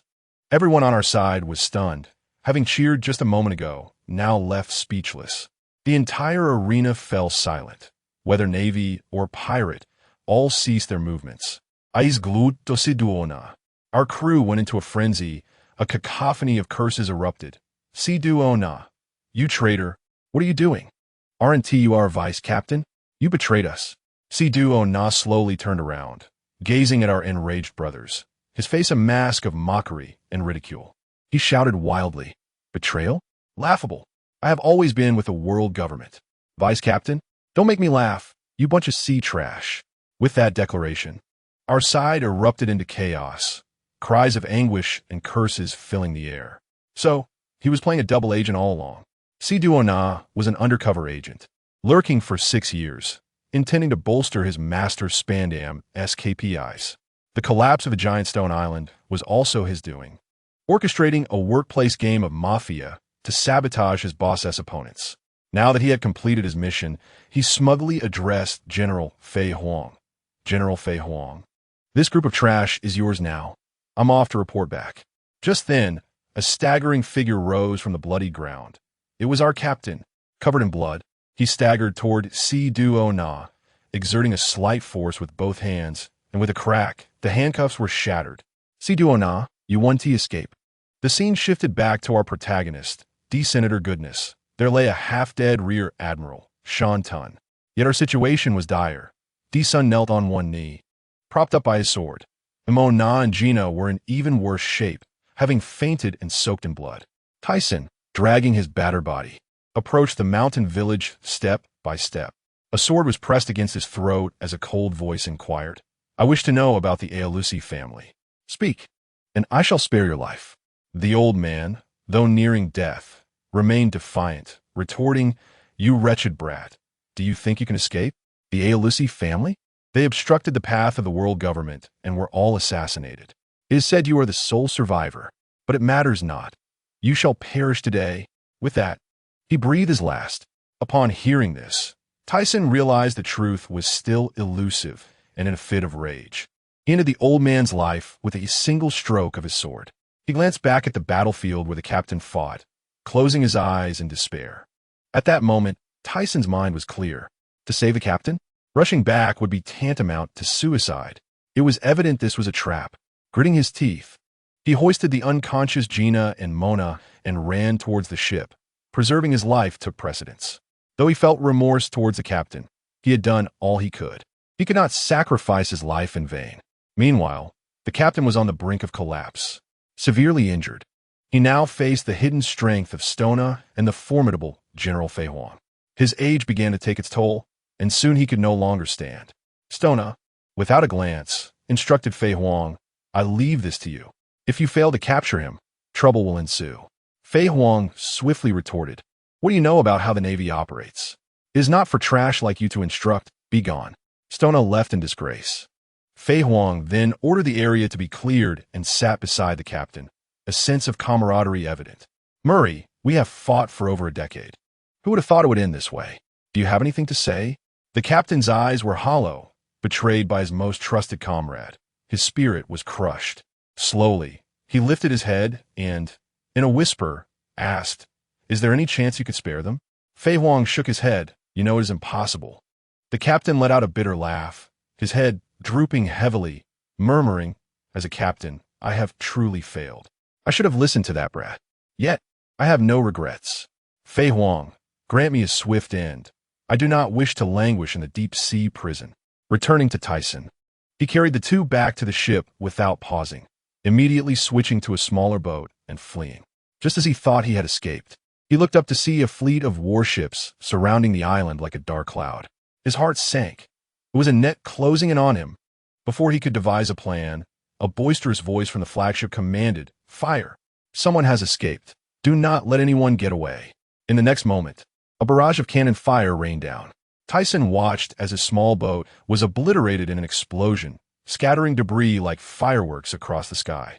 3 days later, newspapers were filled with headlines proclaiming the complete annihilation of the hero pirates, with none surviving. However, our protagonist was shielded by fate. Tyson had not perished. Clinging to a piece of driftwood, he floated on the vast ocean. Upon regaining consciousness, he discovered himself in an endless sea, cold and hungry. From his pocket, he retrieved a small wooden barrel containing water and jerky. Evidently, he had been well prepared. After a sip of water and a bite of jerky, he felt revitalized. Yet, upon looking up, he was struck by the mirror-like calm of the sea, devoid of wind. He had drifted into the doldrums, the lair of sea kings. Just as he feared the worst, the surface of the water erupted, revealing an enormous creature with eyes larger than his house, staring directly at him. Tyson was paralyzed with fear and fervently prayed, Do not see me. Do not see me.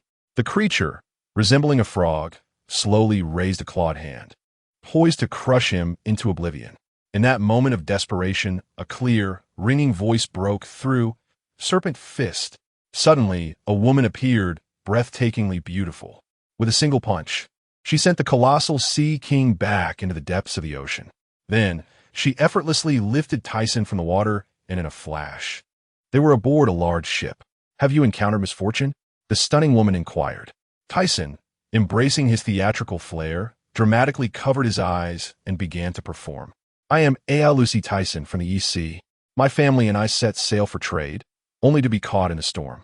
While my family perished. Peeking through his fingers, he was taken aback to find the ship filled entirely with women, all dressed in revealing attire. A chill ran down his spine. Could this be the legendary 9 snake pirates? A land of women? He was in deep trouble. After all, he was a man, as expected. The beautiful woman who had rescued him spoke. We are the ship of the Amazon Lily 9 snake. We do not harbor outsiders, especially men. However, we might make an exception for women. Now, speak. Tyson was flabbergasted. What was this? Did she mistake him for a woman? Though he had a delicate appearance. Surely it was not that extreme. Feeling deeply humiliated, yet driven by the will to survive, he quickly bowed and said, I wish to stay aboard. Thank you. Take him to change clothes and provide him with food, the woman commanded. A towering woman, nearly 4 meters tall, led him into the ship's cabin, bringing forth a set of garments. As Tyson unveiled the fabric, his face paled. It was women's lingerie, a bikini style. Summoning his courage, he stammered. Could I have something less revealing? I'm not accustomed to such attire. To his surprise, the giantess was quite accommodating and fetched him another outfit. However, what she returned with was merely a piece of patterned red cloth. How was he to wear this? Despair washed over Tyson as he sat on the bed, face filled with resignation. Well, when in Rome, do as the Romans do. He took the cloth, draping it over his lower body, then wrapping it around his torso, finally securing it with a black belt. Looking in the mirror, he realized it resembled a samurai outfit. Thus, disguised as a woman, he joined the 9 snake pirates in battle. Due to his exceptional skills, he earned the respect of these fierce warrior women, who began to regard him with admiration. After more than 20 days, the ship finally reached its destination, Amazon Lily, the fabled land of women. Upon disembarking, the giantess Aurelia approached him, stating, Tyson, you will temporarily join the Guardian Warriors. I will take you to meet the captain. Tyson, bewildered and without direction, could only comply. Soon, he encountered the captain of the Guardian Warriors. Upon her entrance, Tyson was rendered speechless. With flowing golden hair and an alluring figure, her face was a perfect blend of sweetness and beauty. She seemed to have stepped right out of a video game. However, when the beautiful captain spoke, she revealed herself to be adorably naive. After the introduction, she blinked her large eyes at Tyson. I apologize, although Aurelia just introduced your name. I did not catch it. Could you repeat it? Tyson's mouth twitched. Who could withstand such a charming contrast? Reluctantly, he repeated, I am Lucy Tyson. Upon hearing his name, the captain, Fisnai Luo, blushed slightly, eager to divert the awkwardness. Would you like to meet Guluo Li Osa? She is a dear friend of mine, and soon to be the next empress. At that moment, Tyson thought, what empress? I am utterly exhausted. After drifting at sea for so long, his only desire was for a bed, a place to sleep peacefully until dusk fell. He quickly waved his hands, sister. I appreciate the offer, but may I rest first? I truly cannot go on. The beautiful captain, being refreshingly genuine, immediately understood his plight and warmly grasped his hand, exclaiming, Oh yes, yes. Behold my mind. You must be utterly exhausted from your hunting escapades. Come, let me lead you to a place of rest. Goodness. She chattered incessantly along the way, inquisitively asking questions like a curious child. Yet, I must admit, despite her loquaciousness, her character is remarkably innocent, the kind that is purely natural and harmless. I found it difficult to bring myself to deceive her. The room she arranged for me, can you guess? It is directly opposite hers.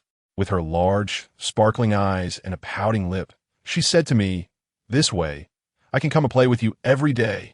You must tell me stories from the outside world. What could I say but nod in agreement? As she escorted me to the door, she lingered, expressing a desire to chat a little longer. I quickly replied, Tomorrow, I promise. Today, I simply cannot endure any longer, my apologies. My mind was racing. I needed to organize my subsequent plans and find an opportunity to inquire about the location of the island where Luffy would train in the future. The only thing I remembered was the tree resembling a gigantic white radish. The precise location had long slipped my mind. After bidding farewell to this enthusiastic and naive beauty, I collapsed onto the bed. Thoughts began to race through my mind. First, training. My Busashoka Haki is still too feeble. I must find a place to practice relentlessly. That island filled with ferocious beasts, the future training ground for Luffy, is tailor-made for my level-up endeavors. My current strength struggles even against an ordinary rear admiral, and my physical stamina is a glaring weakness. However, there is no cause for concern. I possess the little pills provided by the system, which will bolster my strength. Secondly, the way of the sword. I have already brushed the threshold of becoming a sword master. It will be perfect to seek out those formidable beings on that island to hone my skills. Thirdly, the Conqueror's Haki. My Conqueror's Haki is like a wild dog that has broken free, completely uncontrollable. I must seek guidance from Snake Princess. Lastly, my trump card, Chakra. I need to develop a life-saving ultimate move using this technique. Otherwise, in the face of insurmountable foes, I will have no chance to escape. Once I become stronger, I will set sail to find Mona and Gina. Lost in these thoughts, I drifted into a deep slumber. Upon awakening the next day, I felt rejuvenated. Donning a striking red lace outfit characteristic of the Nine Snake and fastening my cape, I felt somewhat dignified. As I stepped outside, I found Nariku already waiting for me. I must say, in the daylight, this sister appeared even more stunning. She guided me through the environment, introducing me to this land of daughters. The entire nation is a colossal fortress built upon high mountains, where every woman is a born warrior, capable not only of combat, but also possessing an air of nobility. Along the way, I observed women engaged in training, some cultivating the land, all partaking in physically demanding tasks, exuding vigor. Nariku informed me that my daily task would be to patrol alongside her. I could go anywhere except for the King's residence. As we walked, I suddenly interjected, "Nariku, is the Snake Princess a wielder of Conqueror's Haki?" She proudly smiled, "Of course. The Snake Princess is incredibly powerful, and I possess it too." My eyes nearly bulged in astonishment. "You too?" "Absolutely." Her expression was filled with pride. Otherwise, how could she have been a candidate for the next emperor? Had I not willingly withdrawn, seeking adventure at sea, the next emperor's identity might have been uncertain. Speaking of the sea, her eyes sparkled, her cheeks flushed, radiating cuteness beyond measure. An opportunity presented itself. I immediately inquired, "Then, could you teach me how to control Conqueror's Haki?" "Huh." Her alluring lips parted wide. "You possess it too?" I affirmed with a nod. After pondering briefly, she readily agreed, "All right, I will teach you, but the condition is, you must share everything about the outside world with me." A trivial request. My heart brimmed with joy. I had found a mentor for Conqueror's Haki. Now, I merely needed to venture to that beastly island. I could not remain in this land of daughters for too long. If my identity were to be exposed, the consequences will be dire. I cautiously asked her, "Nariku, are there any particularly dangerous islands nearby, teeming with ferocious beasts?" "Indeed," she promptly replied. "To the northwest lies an island called Ruskana. It is said that there was once a nation there, but they could not withstand the ferocious beasts, and ultimately, humanity was extinguished, leaving only the wild beasts behind. The weather on that island changes weekly. It is truly a perilous place." "Why do you ask?" she queried. I laid my intentions bare. Indeed, I wished to go there to train. Upon hearing this, she grew anxious. "I cannot make that decision. I must consult with the Snake Princess. But do you truly wish to go? It is exceedingly dangerous." I patted my chest and let out a peculiar laugh. "No worries. Yam kuitasung, la la la." Upon meeting the Snake Princess, I voiced my thoughts. Seated upon her throne, her long legs swayed, causing a dizzying effect. After assessing me for a while, she remarked, "You possess considerable potential. I grant you special permission. Let Nariku escort you there and accompany you for a time, teaching you how to control your Haki." Indeed, the Snake Princess seemed to be rather unconcerned. Later, I learned from Nariku that the entire nation was preoccupied with preparations for the coronation of the next emperor, and the current emperor had practically entered a semi-retirement state. Several hours later, we arrived at the legendary Beast Island. Once the guards departed, Nariku dashed into the forest like a wild horse, exuberantly frolicking and completely letting loose. I followed her deeper into the woods, and before long, I spotted the iconic tree resembling a gigantic white radish. Nariku informed me that the area beneath this tree was a safe zone, as the beast dared not approach. She quickly set up 2 tents underneath the tree, cheerfully declaring, "All set. When you tire from training, you can come here to rest." She then continued, "Conqueror's Haki cannot be trained. It can only be strengthened through your own power and physique. However, I will teach you how to control it starting tomorrow. Today, let us familiarize ourselves with the environment."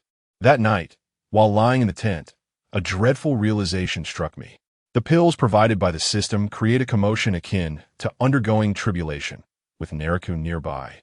How could I consume them? If she discovered I was male, it would spell disaster. I decided to take it one step at a time. In the days that followed, I commenced grueling training alongside Nariku on this island. The beasts here were no joke. On multiple occasions, I nearly met my end. Meanwhile, Nariku acted like a carefree girl on an outing, exploring everything with curiosity. Time flew by, and months passed. Nariku returned to the mainland a few times due to matters on the island. Seizing the opportunity during her absence, I finally found my chance. I dashed to the other side of the island, seeking a secluded spot, and swallowed a pill. Let me tell you, the sensation was something else. My blood felt like it was boiling, my bones cracking, my skin covered in blood and grime, and an inferno raged within me.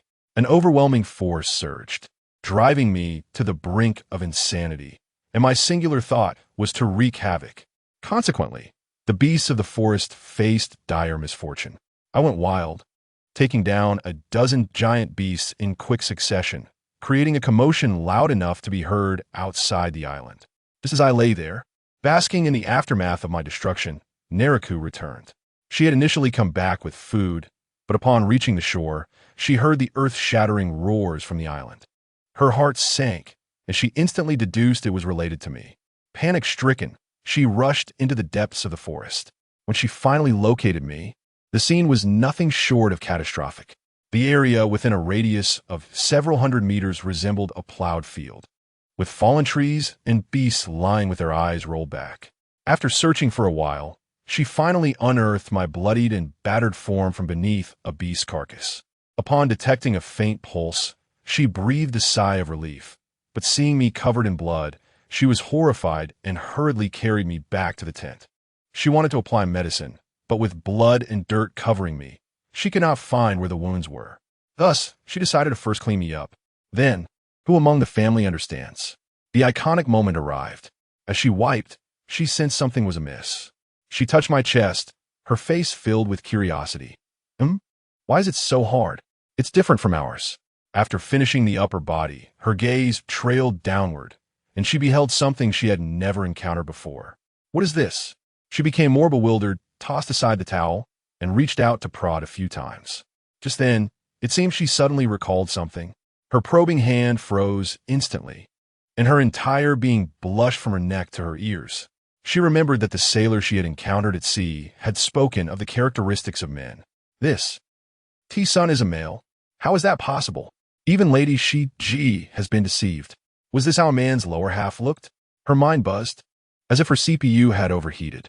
Should she inform Lady Shi-Ji about this? Yet, after spending so much time together, she didn't perceive men as particularly wicked. People had claimed that men carried a deadly poison, and that contact would spell disaster. But after being with him for so long, and even touching that part, wasn't she perfectly fine? As she wrestled internally, torn between shame and indignation, I awoke. Upon opening my eyes, I felt a chilling breeze. As I propped myself up, I saw Nai Luo kneeling a few steps away, bow in hand, the arrow aimed directly at my forehead. My heart sank. This is bad. How did you get here? I was in deep trouble. I quickly grasped the situation and could only manage a wry smile. So you've discovered me, huh? I apologize for deceiving you. Since I've been exposed, I could only admit my truth. No sooner had I finished speaking than a whoosh resounded, and an arrow zipped past my scalp. I swiftly dodged and turned to glance at the spot where I had been lying, my heart racing. Are you really shooting at me? Every man deserves death, she declared gravely, knocking another arrow. I was at a loss for words. Why? Have I harmed you? Have I harmed anyone in this country? After hearing my words, She fell silent for a moment but still maintained her cold demeanor. But they all say men carry viruses, and their nature is inherently evil. I was nearly driven to laughter by this logic. Reasoning with her was futile. I could only say, "All right, Nai Luo, please lower your bow. Let's talk calmly." Before I could finish, another arrow flew towards me. I scrambled to evade. This woman was genuinely serious, and she was a master of the three-color domineering technique. If I didn't take this seriously, I might not make out alive today. I summoned all my strength and engaged her in combat. But the lack of clothing made close-quarters combat exceedingly awkward. I felt utterly uncomfortable. Before long, I found myself at a disadvantage. With no other choice, I resorted to chakra and employed the technique she had taught me, wrapping her up like a serpent, binding her tightly. "Let go of me, you ungrateful scoundrel." She struggled in my embrace. I, too, was incensed and shouted, "Be quiet." I held her firmly, my lips nearly brushing against her ear, pouring out my grievances. How I had been saved by Lady Shiji, and how I merely wished to grow stronger to find my companions. Gradually, her struggles ceased, and she fell silent. I released her, only then realizing I was still unclothed, hastily wrapping myself in clothes, my face burning like a ripe fruit. Nai Luo stood up, her head lowered, her hands nervously wringing together, sneaking a glance at me before quickly turning away, her head nearly steaming. "I won't tell Lady Shiji," she suddenly blurted out, her fingers poking at each other. "This twist is too sudden." Her CPU had seemingly overheated, instantly switching from kill mode to baby mode. I quickly inquired, "Are you all right? Did I hurt you?" Upon hearing this, she stammered, I'm Fine. Are you concerned about me?" "Of course. We're already good friends." "Is that so?" Before she could finish her sentence, her eyes rolled back, and she collapsed backward. I was startled and rushed to catch her. "Nai Luo, what happened?" Only then did I realize that my earlier strike had indeed injured her. She lay in my arms, her body limp, yet her eyes sparkled as she gazed at me. Her cheeks flushed as if on fire. "T-Sun-kun, are you concerned about me? I'm so happy. Are you all right? Where did it hurt?" "I'm fine, really.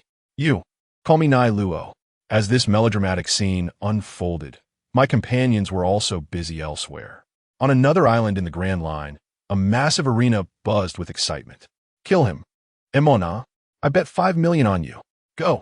In the arena, a colossal figure nearly 5 meters tall delivered a punch with the weight of 10 tons, sending a 3-meter-tall fishman flying, blood spewing as he collapsed, unable to rise again. The crowd roared in frenzy. "Kill that fishman. Kill him." Yet the towering figure, Mona, upon seeing that his opponent could not rise, simply turned and left. The fishman struggled to lift his head. "Aren't you going to kill me?" And Mona turned back, scratching his head, and replied earnestly, "Why would I kill you? I've already won. I just want to make some money." Meanwhile, in the backstage office, a man in a suit was mercilessly beating the fishman named Myo Si. "Useless? You've cost me so much money." He grimaced at his underlings.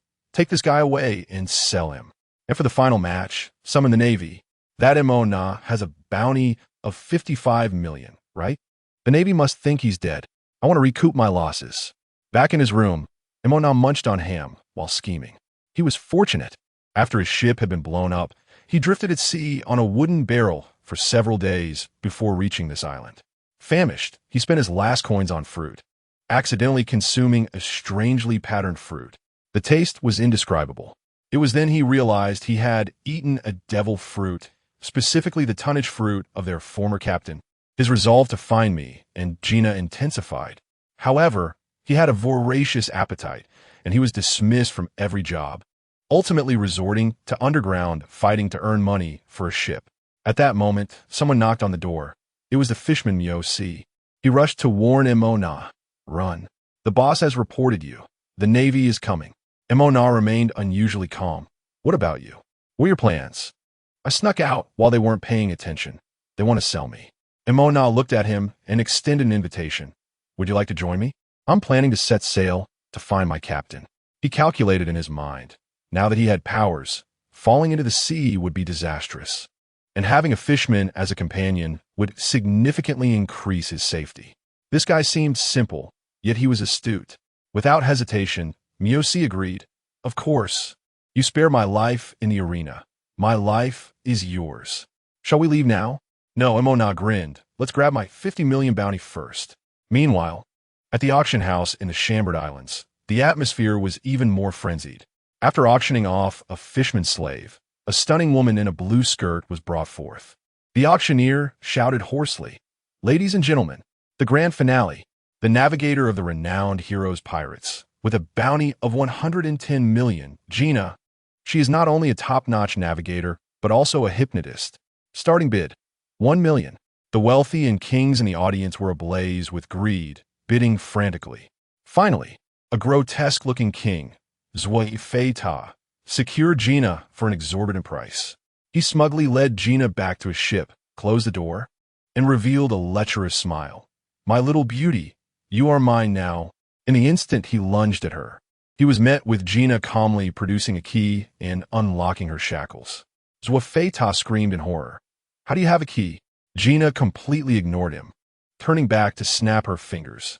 Zwafeta's expression suddenly became vacant, leaving her frozen in place. This young woman specializes in high-stakes fishing, presenting herself as bait to lure in great catches, akin to kings. She retrieved my life card, scrutinizing the needle's direction, her brows furrowing. "What is happening? Has it gone to the South Sea?" It turned out that for the past year, she had employed this method, being auctioned off to wealthy nobles with ships, leveraging their vessels to search for us across the globe. She lifted her gaze to me. Gina commanded Zwafeta to send her ship to the South Sea. Moreover, she declared that she had requisitioned Zwafeta's room, instructing that the outside world be told I had become her wife. "Did you hear that?" "Yes, master." Meanwhile, at the naval headquarters, the newly appointed Marshal Soth was fuming over a table piled with documents. What on earth is going on? How are remnants of the Haoyue pirate group everywhere? What does that woman named Gina intend to accomplish? He was in a frenzy, oblivious to the fact that the true mastermind behind it all was me, Tyson, who remained indifferent to the bloodshed outside. Let me tell you, 2 swift years have passed. My family. During this time, I have sequestered myself on Luscana Island, adjacent to Daughter Island, engrossed in my training, oblivious to the affairs of the outside world, singularly focused on perfecting my skills. The results? Astonishing. My height surged from around 1.8 meters to an impressive 2.4 meters. My previously androgynous visage transformed into that of a remarkably handsome and stoic man, so striking that I found myself captivated by my own reflection. Even more astonishingly, as I practiced the Navy's 6 styles, I found myself intuitively grasping them. Can you believe it? I emerged as a prodigious talent, my strength leagues ahead of others. With my training reaching a conclusion, I prepared to re-emerge into the world. The first order of business was to seek out Nai Luo. Upon my arrival at the Tree of Safety, I was taken aback to see her still clad in that pink, alluring battle garb, grilling meat after 2 years. I approached her from behind, enveloping her in a bear hug, startling her. "I must leave, Nai Luo. I need to find my companions." I informed her of my departure. To my surprise, she remained composed, revealing that she had anticipated this moment. Several months prior, the previous empress, Gu Luo Liosa, had set sail for adventure, leaving Nai Luo as the acting empress of the 9 snakes, unable to leave for the time being. However, she promised that once she trained a successor, she would come and find me. Hearing this warmed my heart. I turned her around to gaze into her beautiful face, assuring her, "Rest assured, it will not be long before I return to you. Wait for me patiently." As the atmosphere thickened, we drew closer, her face reddening like an apple as she lowered her head and murmured in agreement. We embraced tightly, lost in a tender moment for a while. On this journey, Nai Luo personally escorted me to the Shambadi archipelago. I must tell you, after 3 years apart, the Navy and the world government have likely presumed me dead. Once a crew member of the Haoyue pirate group, I now aspire to become a captain myself and establish my own pirate crew. The thought exhilarated me. Upon reaching Shambadi, my first dilemma was the absence of a ship. My second was the lack of funds. What to do? I calculated that Nai Luo had provided me with just enough for sustenance. Purchasing a ship was out of the question. Thus, I turned my attention to the auction house in the lawless zone. Well, since I had no money, why not borrow some? Let's aim for a zero-cost acquisition. Upon entering the auction house, I was rendered speechless. How could human trafficking still occur in this day and age? I had initially planned to wait until the auction concluded and simply seize what I desired. However, at that moment, a particularly special item was presented. Ladies and gentlemen, a member of the former Phantom Pirate Group, a swordsman with a bounty of 70 million. Upon hearing this, I looked at the despondent fellow on stage, his eyes hollow, as if his soul had departed. Instantly, memories of our fallen Haki pirate group surged forth, igniting a blaze within me. I raised my hand, shouting 5 million. It didn't require my own funds. I was merely calling out for fun. A portly man, resembling a noble, immediately sprang up, cursing, "Who dares to compete with me?" Upon following the voice, he laid eyes on me. Clad in black and clutching a sword, I shot him a cold glare. With that one look, I swear. The rotund fellow recoiled as though he had seen a ghost, his legs turning to jelly, and he promptly sat back down, not daring to utter a sound. The auction concluded swiftly, and I strutted backstage with confidence. The manager, still grinning, rubbed his hands together in anticipation of my payment. "Sir, that will be 5 million berries. Once paid, you may take your prize." I chuckled. "No money. You all can leave." The smiles on their faces froze instantly, replaced by intimidating glares. The auctioneer, named Henry, approached with a scowl, saying, "Sir, you've come to the wrong place." I had no intention of engaging in idle chatter. My gaze sharpened, unleashing my conqueror's Haki. In a few moments, aside from the auctioneer Henry, whom I intentionally spared, everyone else backstage fell to the ground, frothing at the mouth. I swiftly approached, placing my blade against Henry's throat. "Do you wish to live or die?" The man promptly wet himself, pleading for mercy. "Please spare me. I beg you. Release all the slaves and prepare 200 million berries. You have 2 minutes." I stated coldly. Henry dared not defy me, scrambling to comply. At this moment, I stepped in front of the swordsman, observing his desolate state. "Your comrades are gone, and you have succumbed to this despair? I once belonged to the Haki pirate group, and now I stand alone. Your companions may have perished, but you remain alive. Why not carry forth their dreams?" "Companions?" A flicker of light finally emerged in his hollow eyes. Seizing the opportunity, I pressed on. "Yes. Companions. Will you truly allow it to end this way?" He suddenly clasped his head with both hands, crying out in anguish. Yet he appeared to awaken anew. "Yes, I will carry my comrades' dreams and complete the journey they could not." See, my moment had come. I extended an invitation. "I am Aoshi Tyson, in the process of forming my own pirate crew. Would you be interested in joining?" He raised his head to meet my gaze, then glanced at the unconscious body strewn across the floor, his eyes filled with shock and gratitude. "You have pulled me back from the brink of death." He knelt on one knee. "I am Jerry, a swordsman of the former Phantom Pirate Group.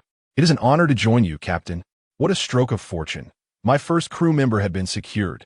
Jerry proved to be formidable. While we conversed, he noticed Henry attempting to make a covert phone call for help. Without hesitation, Jerry dashed over and swiftly dispatched him with a single strike. Afterward, he retrieved his own sword and a treasure chest from the room. I took this so-called treasure to exchange for funds, but guess what? A chest full of gold and jewels fetched only 150 million berries.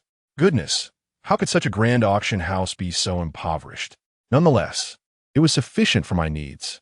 I promptly spent 50 million to purchase an 80-meter-long, 2-masted sailboat. Jerry had also found a fisherman skilled in navigation among the freed slaves, along with several experienced crew members, all eager to join my ship in gratitude. I instructed them to procure supplies, especially food and water, buying as much as possible. Jerry and I waited at the dock, chatting idly. "Captain, what is your reason for setting sail?" "Reason?" I chuckled. "I wish to create my own paradise in the new world, a realm where all rules and orders are dictated by me." Upon hearing this, Jerry's eyes lit up with certainty. "I believe you, Captain. You will undoubtedly succeed." Seeing his enthusiasm, I casually inquired if he knew of a certain location. Pulling out the tattered map my father had given me, he examined it and responded, "This place is quite close to Alabasta, right next to an island called Giant Stone Island." However, that island collapsed 7 years ago. Upon hearing this, I fell silent, informing him Giant Stone Island is my hometown, destroyed by the world government. In an instant, Jerry's pupils trembled, his face a canvas of rage and regret. I patted him reassuringly. It's all right. It's all in the past. There will be ample opportunities to settle the score with him later. As the supplies returned, I gazed at our brand new pirate ship and our crew, which was beginning to take shape. With a grand gesture, I commanded, set sail. The ship, freshly coated, gently submerged into the deep sea, preparing to reach Fishman Island for a transfer before venturing into the new world. We stood at the bow, staring into the boundless depths, when Jerry, brimming with excitement, approached me. Captain, since we are a pirate crew, what shall we call ourselves? A name? Without a moment's hesitation, I declared, we shall be known as the Tizsin Pirates. I explained, this name is straightforward and exudes dominance. As for the pirate flag, I thought it best to postpone that decision. My two most crucial comrades were yet to be found, and displaying a flag now would simply make us targets for the Navy. I had no desire to waste time entangled with trifling adversaries. Jerry, keep an eye on the ship. I'm going to rest for a bit. I waved him off and slipped into the cabin. Truth be told, I had not been idle during these 3 years. I had mastered the Haki of conquerors, while my observation Haki had reached extraordinary heights, nearly enabling me to perceive the thoughts of others. My armament Haki had also grown significantly, though I was still a breath away from the high-level mastery that allowed one to strike from a distance. Thus, we drifted across the ocean for nearly half a month. Our provisions had run nearly dry, and my family could scarcely comprehend my appetite. I had single-handedly consumed most of the supplies meant to last 2 months. Finally, upon reaching Water 7, I did not even disembark the ship, instructing them to replenish our supplies before setting off once more. My heart raced with concern for Mona and Gina. The parting had left scars, and I wondered how they fared now. Jerry, noticing my daydreaming at the bow, handed me a bottle of wine, saying, Captain, do not worry. Anyone worthy of being your companion is surely no ordinary person. They are resilient. I took a swig of the wine, allowing myself to embrace that thought, especially regarding Gina, a devil fruit user. Falling into the sea would spell disaster for her. Thankfully, her life card remained steadfastly lit. Otherwise, I would have lost my mind. As the ship sailed past Alabasta, it suddenly began to sway wildly, akin to a chaotic dance upon the waves. The crew was taken aback, and I initially feared we had encountered a sea king. However, upon closer inspection, dozens of creatures resembling both turtles and seals leapt onto the deck. I burst into laughter. These were the Kung Fu manatees. Jerry, astonished, asked if I recognized them. I chuckled, indeed. These little rascals love to brawl. If they lose, they seek to become apprentices. Quite amusing. The lead manatee squawked at us for an extended period, leaving the crew bewildered. Yet, to my astonishment, I understood it. It proclaimed, if you wish to pass, you must first defeat me. I was momentarily stunned. When had I acquired the skill of simultaneous translation? Could it be that my observation Haki had evolved to the point of reading minds? This revelation thrilled me. I quickly halted Jerry, who was about to strike. Wait, you are a swordsman. It would be beneath you to bully it with a blade. Allow me. Jerry shot me a skeptical glance, remarking, Captain, it's clearly your own impatience. Ignoring his teasing, I charged forward. Within moments, I had the lead manatee pinned to the deck. At that moment, I was certain I could genuinely comprehend their thoughts. This was incredible. The subdued manatee stood up, bowing respectfully to me. I sensed its desire to become my disciple and accompany me on adventures. A thought crossed my mind. This Kung Fu manatee could be a potential powerhouse for developing armament Haki. It would be a worthy addition. Thus, I declare very well, from this day forth, you shall be a member of the Tizsin Pirates. Your name shall be Greenbull. Jerry stood by utterly speechless, likely pondering how casually I recruited crew members, as if ordering takeout. Upon hearing Jerry's unflattering thoughts about it, the newly minted Green Bull defiantly waved its tiny fists, vowing to challenge him once it grew stronger. With our new crew member Green Bull aboard, we pressed onward toward our destination, the uninhabited island near Alabasta. This was indicated on the map left to me by my adoptive father, that old man. He claimed there were items he had left behind for me. Jerry and I disembarked while the others remained on the ship. After the ordeal with the heroic pirate crew, I had become quite wary. Following the map, we quickly located a cave. At a marked spot within, I began to dig with my hands, and before long, unearthed a wooden chest. Jerry, understanding the gravity of the moment, turned away. I smiled. Jerry, there is no need for that. Since you agreed to join my ship, you are my comrade. And there is nothing to hide. As I opened the chest, our eyes widened in disbelief. Inside lay a devil fruit. The spiral patterns confirmed it was undoubtedly a Logia type. Alongside the fruit was a tightly sealed letter. This letter was the real centerpiece. As I unfolded it and began to read, my expression darkened with each word, until veins bulged on my forehead, and the cave fell into an eerie silence. Let me tell you, the information contained within that letter nearly overwhelmed my mind. The man who raised me, that old man Chaz, was no ordinary person. He was a CP agent. Years ago, the world government sought to compel my homeland, the Ars Kingdom, to join them. My father, the Crown Prince, vehemently opposed this, fearing it would burden the common folk. As a result, my treacherous uncle colluded with the world government, bringing in CP agents to orchestrate a coup, slaughtering my father's faction and our entire family. And Chaz was one of those agents executing the mission.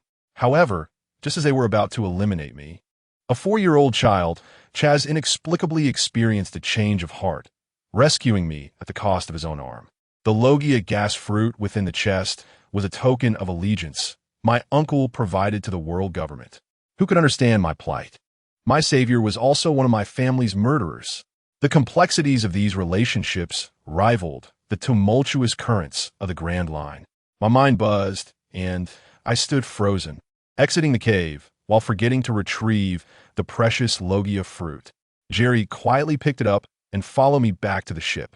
Upon boarding, I managed to force out 3 words through clenched teeth. To the little garden. The crew was petrified, too frightened to move. Jerry immediately barked, "Did you not hear?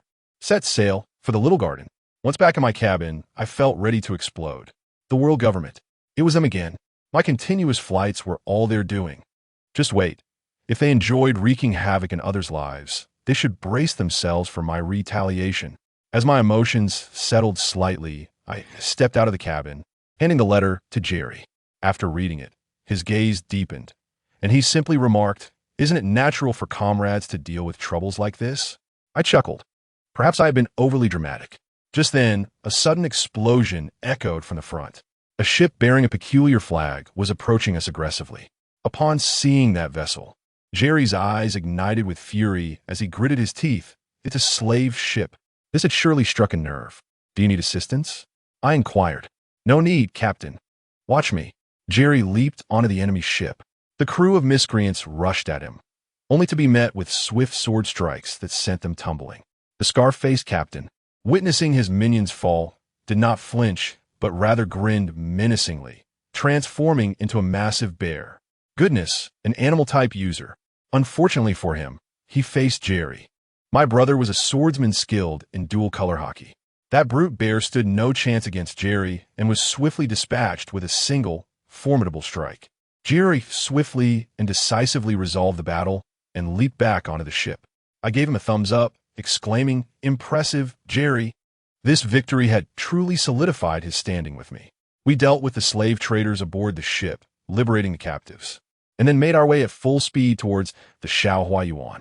As the outline of the island became increasingly distinct, my senses suddenly detected a familiar and powerful aura. In an instant, I was jolted from my earlier gloom, overwhelmed with excitement. It was him. Undoubtedly, it was Mana. As the ship docked, I spotted a giant nearly 6 meters tall, standing on the shore, clad in clothing reminiscent of my memories, though several sizes larger. "Captain, Mana," without exchanging a word. As soon as the ship came to a halt, I jumped down, and the two of us embraced tightly, tears flowing uncontrollably. "After 3 long years, brother, I finally found you." That evening, we held a banquet with the island's giants, Dongli and Buluaji, feasting on meat and drinking heartily. Once everyone had indulged to the point of collapse, I recounted the contents of the letter to Mana in full detail. Upon hearing it, his eyes reddened, and after a prolonged silence, he slammed his fist on the ground, looking at me and declaring, "Captain, I do not comprehend those grand principles. I only know that I shall follow your orders. Whoever disturbs your peace shall never know tranquility." The next day, we prepared to set off in search of Gina. Before departing, I called out to Mana, my spirit invigorated. "Mana, hold on a moment. Let me see how much you've grown after 3 years." To be honest, I merely wished to engage in a spirited duel with him, but I had no inkling of the surprise he was about to unleash, which nearly left my jaw agape. I was just about to exchange a few moves with Mana when he unleashed a tremendous attack that almost knocked my jaw off. Here's how it went. We were situated in the center of Shaohuayuan, surrounded by a circle of giants eager to witness the spectacle. The blue-skinned giant, Dong Li, commented, "Wow, these two little ones are impressive. Mana has made astonishing progress. I wonder how Tison is faring." Jerry and Mu Si stood nearby, watching like spectators at a circus. Suddenly, Mu Si chimed in, "Who do you think will win?" Jerry rolled his eyes. "Is that even a question?" "Of course. It's the captain. Are you foolish?" At that moment, I paid little attention, eager to stretch my limbs. However, as soon as Mana and I clashed, I realized he had become quite formidable. He could anticipate my movements, which left me feeling particularly vexed. Just as I was about to inquire about this, he shouted, "Captain, I'm about to go all out." I thought, "Bring it on. I'm not afraid." Mana charged at me, his muscles seemingly inflated, and unleashed a 10-ton gravity fist. My heart sank at the sound of that. Without time to ponder further, I activated my ultimate technique, Ba Chuan. Our fists collided with a thunderous boom, shaking the surrounding trees and causing the ground to tremble.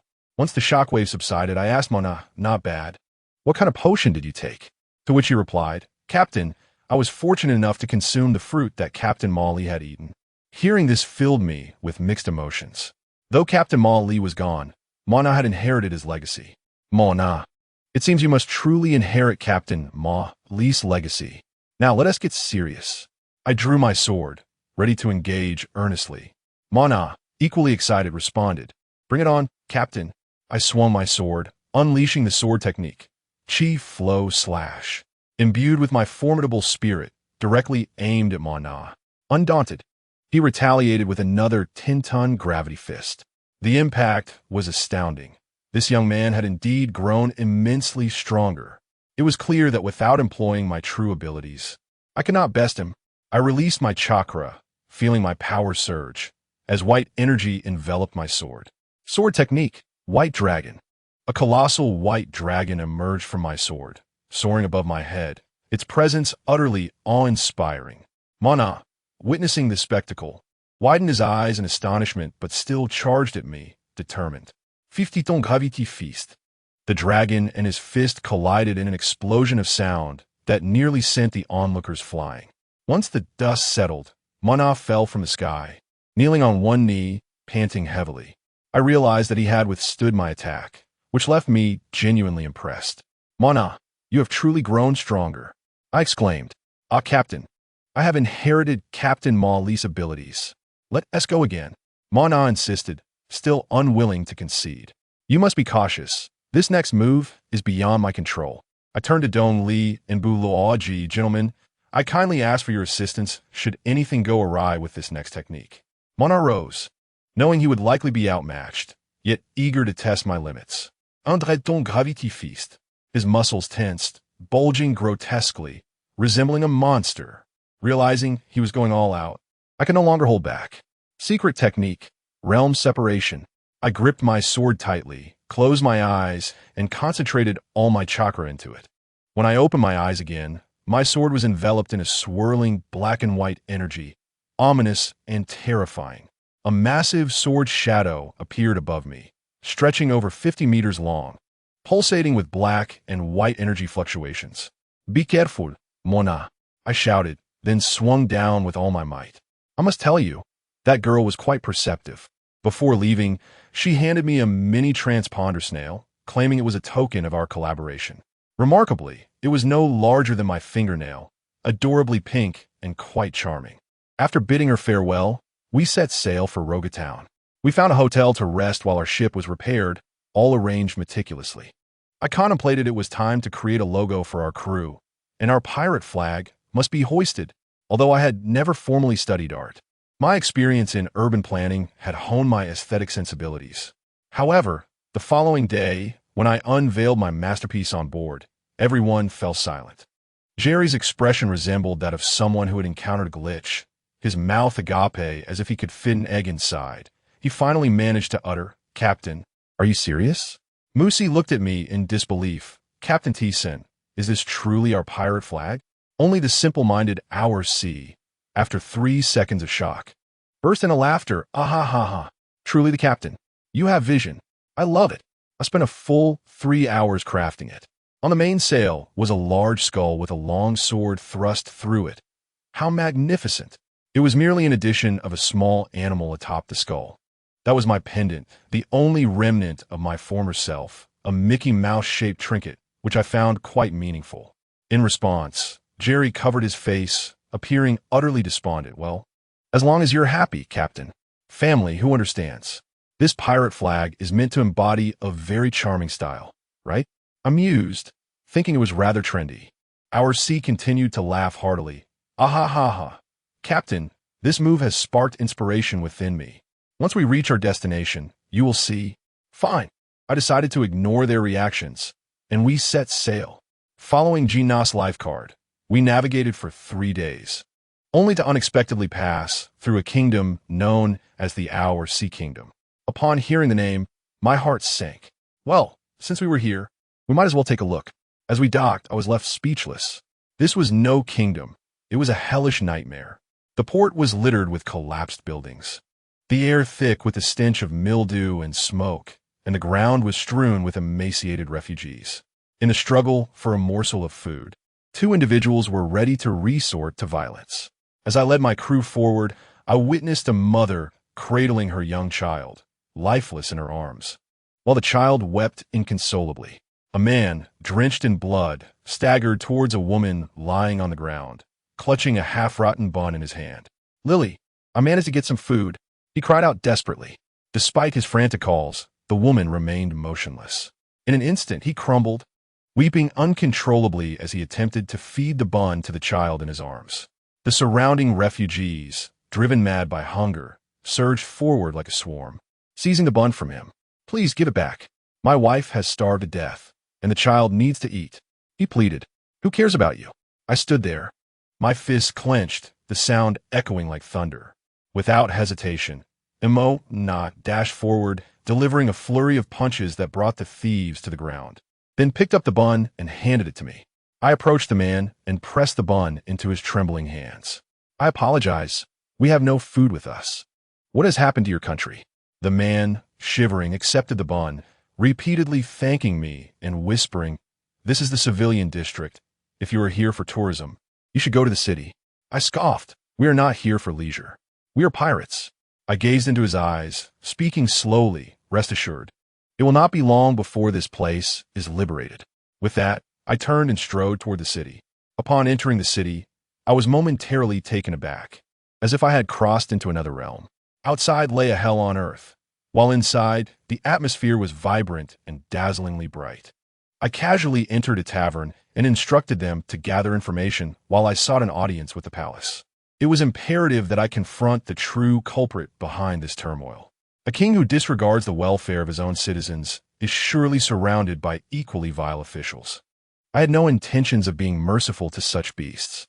I activated an incognito mode, employing a stealth technique to boldly infiltrate the palace. The guards, blind as bats, utterly failed to notice me.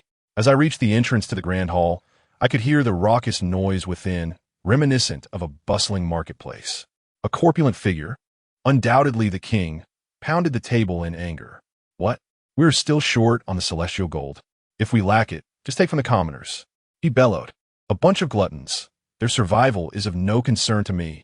A minister beside him, wearing a miserable expression, replied, "Your Majesty, it should have been sufficient. However, your extravagant expenditures during your journey on the Grand Line 3 years ago squandered half of it. Moreover, the woman you brought back also made off with a considerable amount." Upon hearing this, the king erupted in fury. Are you blaming me? Do you have any idea what I sacrificed to join the world government? I don't care. Just take from the commoners. Squeeze them dry. I quickly grasped that this king was nothing but a simpleton. Then, a heavily armored general stepped forward, his voice booming with authority. I refused to agree. The commoners outside are on the brink of starvation. If we cannot produce the celestial gold, we should withdraw from the alliance. This kingdom shall be defended by me. A wiry minister next to the king leapt up, exclaiming, "Enlado, you princely fool! Do not forget who the king is." The general, Enlado, with eyes blazing, pointed at the king and spat. "Humph, just a usurper. Had I not been deceived by you, I would not have led troops to slay the crown prince. You see. I later discovered that the crown prince's bloodline still exists, and I intended to bring him back, but it was you who conspired with the traitor Flynn A.O. to kill the crown prince's only son, Obersteisen." I was taken aback, my pupils shaking in disbelief. Obersteisen? That was me. I was living a tale of royal revenge. The king, Zwafeta, turned purple with rage, pointing at Enlado and shouting, "Someone, take this traitor outside and sell him into slavery." He shouted for what felt like an eternity, yet no one responded. "Someone." Before he could finish, I pushed the door open. With a sword in hand, its tip still dripping with the blood of the guards, I stepped into the hall. "Who are you?" The fat nobles within the hall shrieked in terror, scrambling backward. Only General Enlado looked at me with wide, incredulous eyes, while Zwafeta, still oblivious, shouted, "Capture him! Seize him!" As soldiers rushed in from outside, Enlado leapt in front of me, arms outstretched, roaring, "Stop! This is the son of the crown prince, Obersteisen. He is the prince of our kingdom." A heavy silence enveloped the room. I had no time to waste on these minor players, unleashing my conqueror's Haki. A wave of crimson energy swept through the palace, rendering all but Enlado unconscious, including the king, who fell to the ground, frothing at the mouth.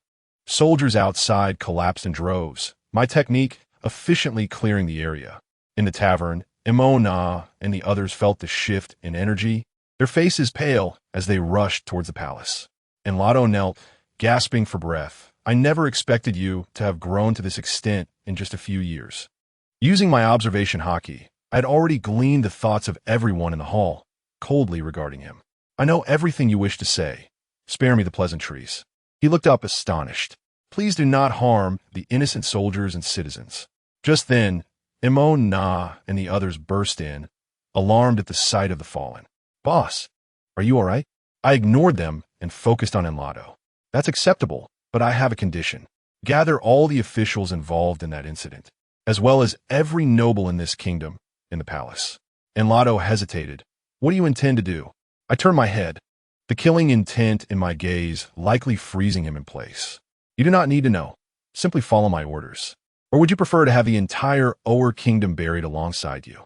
An hour later, the palace was filled with the wails and cries of nobles and officials. True to his military prowess, Enlado efficiently organized the gathering. "Let's out. Do you commoners dare to rebel? I am the king. You will heed my command." Alone, I entered sword in hand. "Commoners, release me. Help. You are a demon. I will pay you. Let me go." I paid no mind to their desperate cries, unleashing waves of sword energy. In moments, the grand hall was a scene of carnage, the air filled with screams, a true hell on earth. Enlado, outside the hall, turned pale at the sounds within, while the soldiers trembled in fear. Yet, he clenched his jaw and told them, no need for sympathy. This kingdom does not require such vermin. Meanwhile, news reached the Marine headquarters. Marshal Soares slammed his fist on the table, splintering it in anger. "Damn it, that fool Enwa Phase. Did he not resolve this 3 years ago? Why is he still alive?" On the other end of the phone, Enwa Phase chuckled.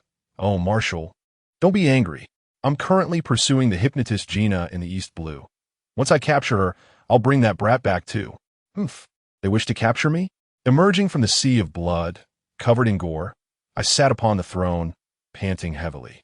It was time to settle matters with the former owner of this body. Emo Na and the others rushed to meet me as I stepped out. Enlado attempted to stop me, but was blocked by Jerry's sword. "Your Highness, please wait. I have information regarding your father." I paused, instructing Emo Na and the others to return to the ship. and Lotto led me to a suit of armor that belonged to my father. Then he produced a key, stating it was the key to the palace treasury, the other half long missing with my father. Upon examining the key, I was stunned. Its shape was identical to the Mickey Mouse pendant hanging around my neck. What a surprise! Are we playing a riddle game here? I have no desire to assume the role of the king. Instead, I directly instructed him, take me to the treasury. Within the treasury, I discovered 2 devil fruits, one ancient variety and one ordinary zoan type. I took the ancient one and pilfered some treasure, leaving the rest for him. The kingdom is now entrusted to you, and there lies another fruit within.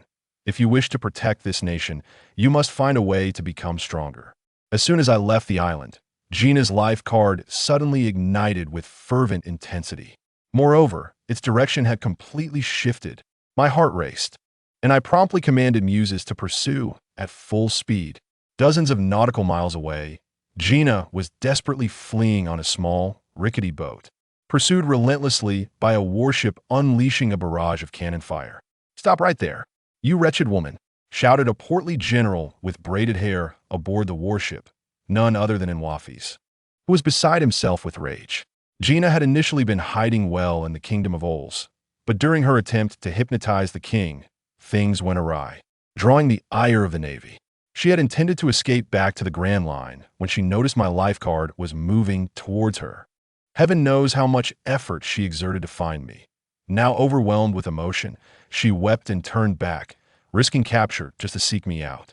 Yet, her small boat could not outrun the warship and was soon struck by cannon fire at the stern. There was no escape. With resolve, Gina leapt aboard the warship to confront them head-on. However, she was no match for the vice admiral of the Navy headquarters, quickly left bloodied and battered against the wall. "Surrender. But first, I must break your hands to prevent you from using your powers." Nwafis sneered as he approached menacingly. "In your dreams." Gina gritted her teeth, but she was already out of options. Just as the general's hand was about to grasp her, a shadow shot forth with incredible speed. It was so swift that it was nearly imperceptible. The next moment, the portly general was kicked away like a cannonball, crashing through the ship's hull with a thunderous roar. "Who is it?" I gradually revealed myself, positioning myself protectively in front of Gina. "Tyson, is that you?" Gina trembled as she gazed at my silhouette. I turned to face the woman who had grown even more beautiful than 3 years prior, stepping forward to embrace her tightly, whispering softly in her ear, "It is I. I have come to take you home." Mona and the others also jumped aboard, and Muses, upon seeing Gina, joyfully exclaimed, "Sister Gina," overcome with joy in my embrace. Gina's cheeks flushed crimson, and she quickly extricated herself. I lifted her up and gently leaped back onto our ship, gazing at her tenderly. "You should rest. I shall take care of what comes next.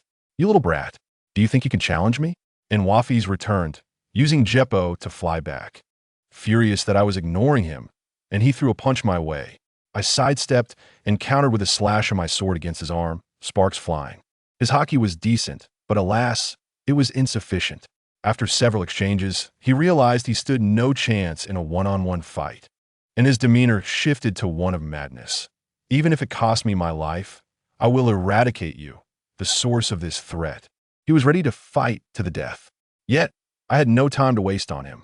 I unleashed my full power, and in no time, I had thoroughly dealt with him. This man had bombarded me 3 years ago and had now injured Gina. I had every reason to take his life. A grand feast was held aboard our ship to celebrate Gina's return. Gina recounted all that had transpired over the past 3 years, filling me with both emotion and concern. I grasped her hand earnestly, saying, "I will not allow my comrades to endure such hardships again. Thus, I require stronger allies." Gina's face flushed, and, suddenly realizing, she glared at me. "What do you mean? Are you saying I am too weak?" Caught off guard, I quickly waved my hands. No, that is not what I meant." Laughter erupted from the entire ship. Gina's eyes landed on Green Bull, whom she promptly scooped into her arms, affectionately ruffling his hair. "Oh my, aren't you just adorable?"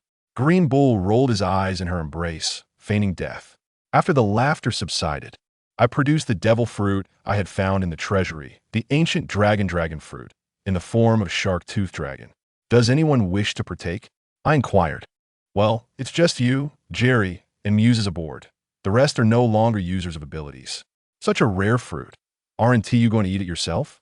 Gina remarked. I shook my head. I did not intend to consume it for now. Jerry also declined. If I eat it, I would no longer be a pure swordsman. Muses waved her hand. I am a fishman. I still wish to swim in the sea.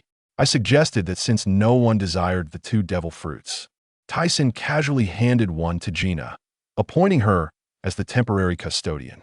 Gina, ever cheerful, accepted it with a grin. All right, if I run out of money one day, I'll just sell on Shinyu for some cash. Upon hearing this, Tyson immediately panicked, his face draining of color, fearing that Gina might indeed sell his precious treasure. Seeing his anxious expression, Gina burst into laughter. Just then, Tyson's din-din mushy began to ring.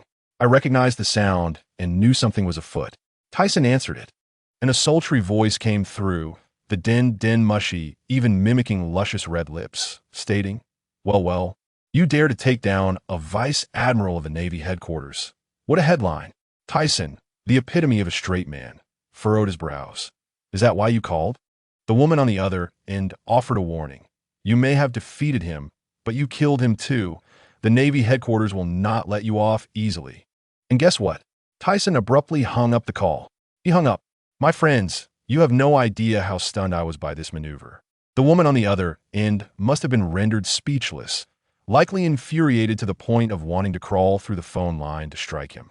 After hanging up, Tyson stated he wished to go to a place called Bear Paw Island, reputed for its superb culinary offerings, in search of a chef. Fine, let us seek out a chef. However, upon our arrival on the island, we were met by a horde of wild tribesmen emerging from all directions, brandishing wooden sticks bound with knives, eyeing us hungrily. I was taken aback, whispering to Tyson, are we certain we want to recruit such individuals as companions? Gina shared a similarly disdainful expression. The tribe leader, resembling a bear, spotted us and his eyes gleamed with excitement as he shouted, Brothers, we have new ingredients. Today, we feast on human flesh. Charge! At that moment, I wore the expression of an elderly subway rider engrossed in his phone, seeking a chef only to encounter cannibals. What kind of situation is this? As the wild tribesmen rushed towards us, Muses stepped forward with remarkable calmness. I will handle this. Tyson, resigned, nodded, likely regretting his decision. With a flick of her wrist, Muses sent droplets of water flying through the air, and aside from the tribe leader, the others collapsed instantly. The leader was left dumbfounded, cold sweat trickling down his brow. Muses informed him that we were in search of a chef, yet instead of showing gratitude, he shouted, Who are you calling useless? And charged at Muses with a fist. What was the outcome? With a single blow, Muses sent him flying like a ball, leaving him motionless for quite some time. Tyson, witnessing this, was thoroughly disappointed and waved his hand. Let us go. I thought they would be formidable, but they are all useless. What a letdown. Just as we turned to board the ship, the tribe leader, swaying unsteadily, managed to rise again and, mustering his breath, shouted, Stop right there. We of the Bear Paw tribe are culinary philosophers. You must retract your previous statement. Oh, there is more to it? Tyson chuckled, turning to him. And how do you intend for me to retract that? The leader, panting heavily, waved his hand. Bring forth the ingredients. Before our eyes, he began clanging pots and pans, and in no time at all, he had prepared a large pot of tantalizing dishes. The aroma wafted through the air, and I must say, our dear Mona's mouth was watering profusely. After we finished eating, the flavor was absolutely divine. Mona clung to Tyson's leg, refusing to let go, insisting that we keep this chef. The tribe leader exhibited a rather proud demeanor, stating, I only cook to prove we are not useless. But I never said I would join you. Upon hearing this, Tyson realized there was an opportunity and immediately adopted a sincere expression, reintroducing himself before embarking on a grandiose pitch. What prospect await you on this shabby little island? Come with us to see, and you can choose from the world's finest ingredients. Moreover, there's the legendary All Blue. Remarkably, this resonated with the tribe leader. Upon hearing All Blue, his eyes widened in astonishment. After much hesitation, he ultimately acquiesced. His name is Tian Shan, and he will henceforth serve as our chef. Once aboard, Gina discreetly asked Tian Shan, "Do you really eat people?" Tian Shan scratched his head, embarrassed, and replied, "Well, we did consider it, but it's rather odd. Each time we captured someone and prepared to cook, either the pot broke or the person was rescued. We have never succeeded." Hilariously, I found myself chuckling at the absurdity of it all. It seemed they were merely the comedic relief, embracing a rather unconventional approach to cannibalism, plagued by constant mishaps. Hearing this, Gina sighed in relief, patting her chest, relieved she wouldn't be sharing a ship with a bunch of deviants. Thus, we secured a chef and continued our journey toward the Grand Line. However, just a few days later, Tyson suddenly frowned, stating, "That Marine Vice Admiral has stuck to us like a stubborn adhesive." I immediately recognized it was that fellow named Erdy. For a month, he had relentlessly pursued us, becoming a source of great annoyance. Tyson had previously instructed Mona and the others to simply sink their ship, not wanting to go too far and attract the attention of a Marine Admiral. Yet, with this relentless pursuit, Tyson had reached his limit and declared, "Fine, let us fight. By the way, ahead lies Osaka Island. I need to retrieve a sword." "Retrieve a sword?" Both Gina and Mona looked utterly bewildered. Before long, Vice Admiral Erdy's warship caught up with us, and the man shouted in frustration from his vessel, "Tyson, you scoundrel, this time I will capture you." Tyson, however, paid him no mind. Our newly arrived swordsman, Jerry, stepped forward, saying, "Boss, this guy possesses the powers of the steel fruit, right? Leave this to me. I wish to test my new technique." This promised to be entertaining. Vice Admiral Erdy, seeing Tyson remain inactive, dispatched what he deemed a nameless underling, infuriating him further. As he closely examined Jerry, he suddenly recognized him, exclaiming, "Aren't you the notorious criminal from the Ghost Pirate crew with a bounty of 70 million? Jerry smirked. "Enough with the chatter. One sword style, earth slash." A sword aura, extending over 10 meters, sliced through the air. The two immediately engaged in fierce combat, their strikes producing sparks as steel met swordplay. Tyson glanced at the unfolding battle, deemed it manageable, and took Gina with him in a small boat to the island to retrieve the sword. He informed me that there was a cursed 7-star sword on the island, which, although eerie, he felt confident he could control. Upon reaching the island, they found a stone coffin within an ancient castle. Tyson instructed Gina to wait outside, cautioning her about the dangers within.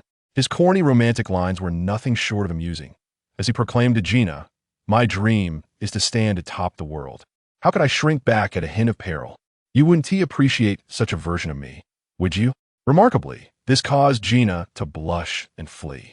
Alone, Tyson opened the stone coffin, and the black sword within instantly transformed into a vibrant green. An insidious thought surged into his mind, attempting to compel him to grasp the sword. Yet, Tyson was no ordinary man. With his mental fortitude, he resisted.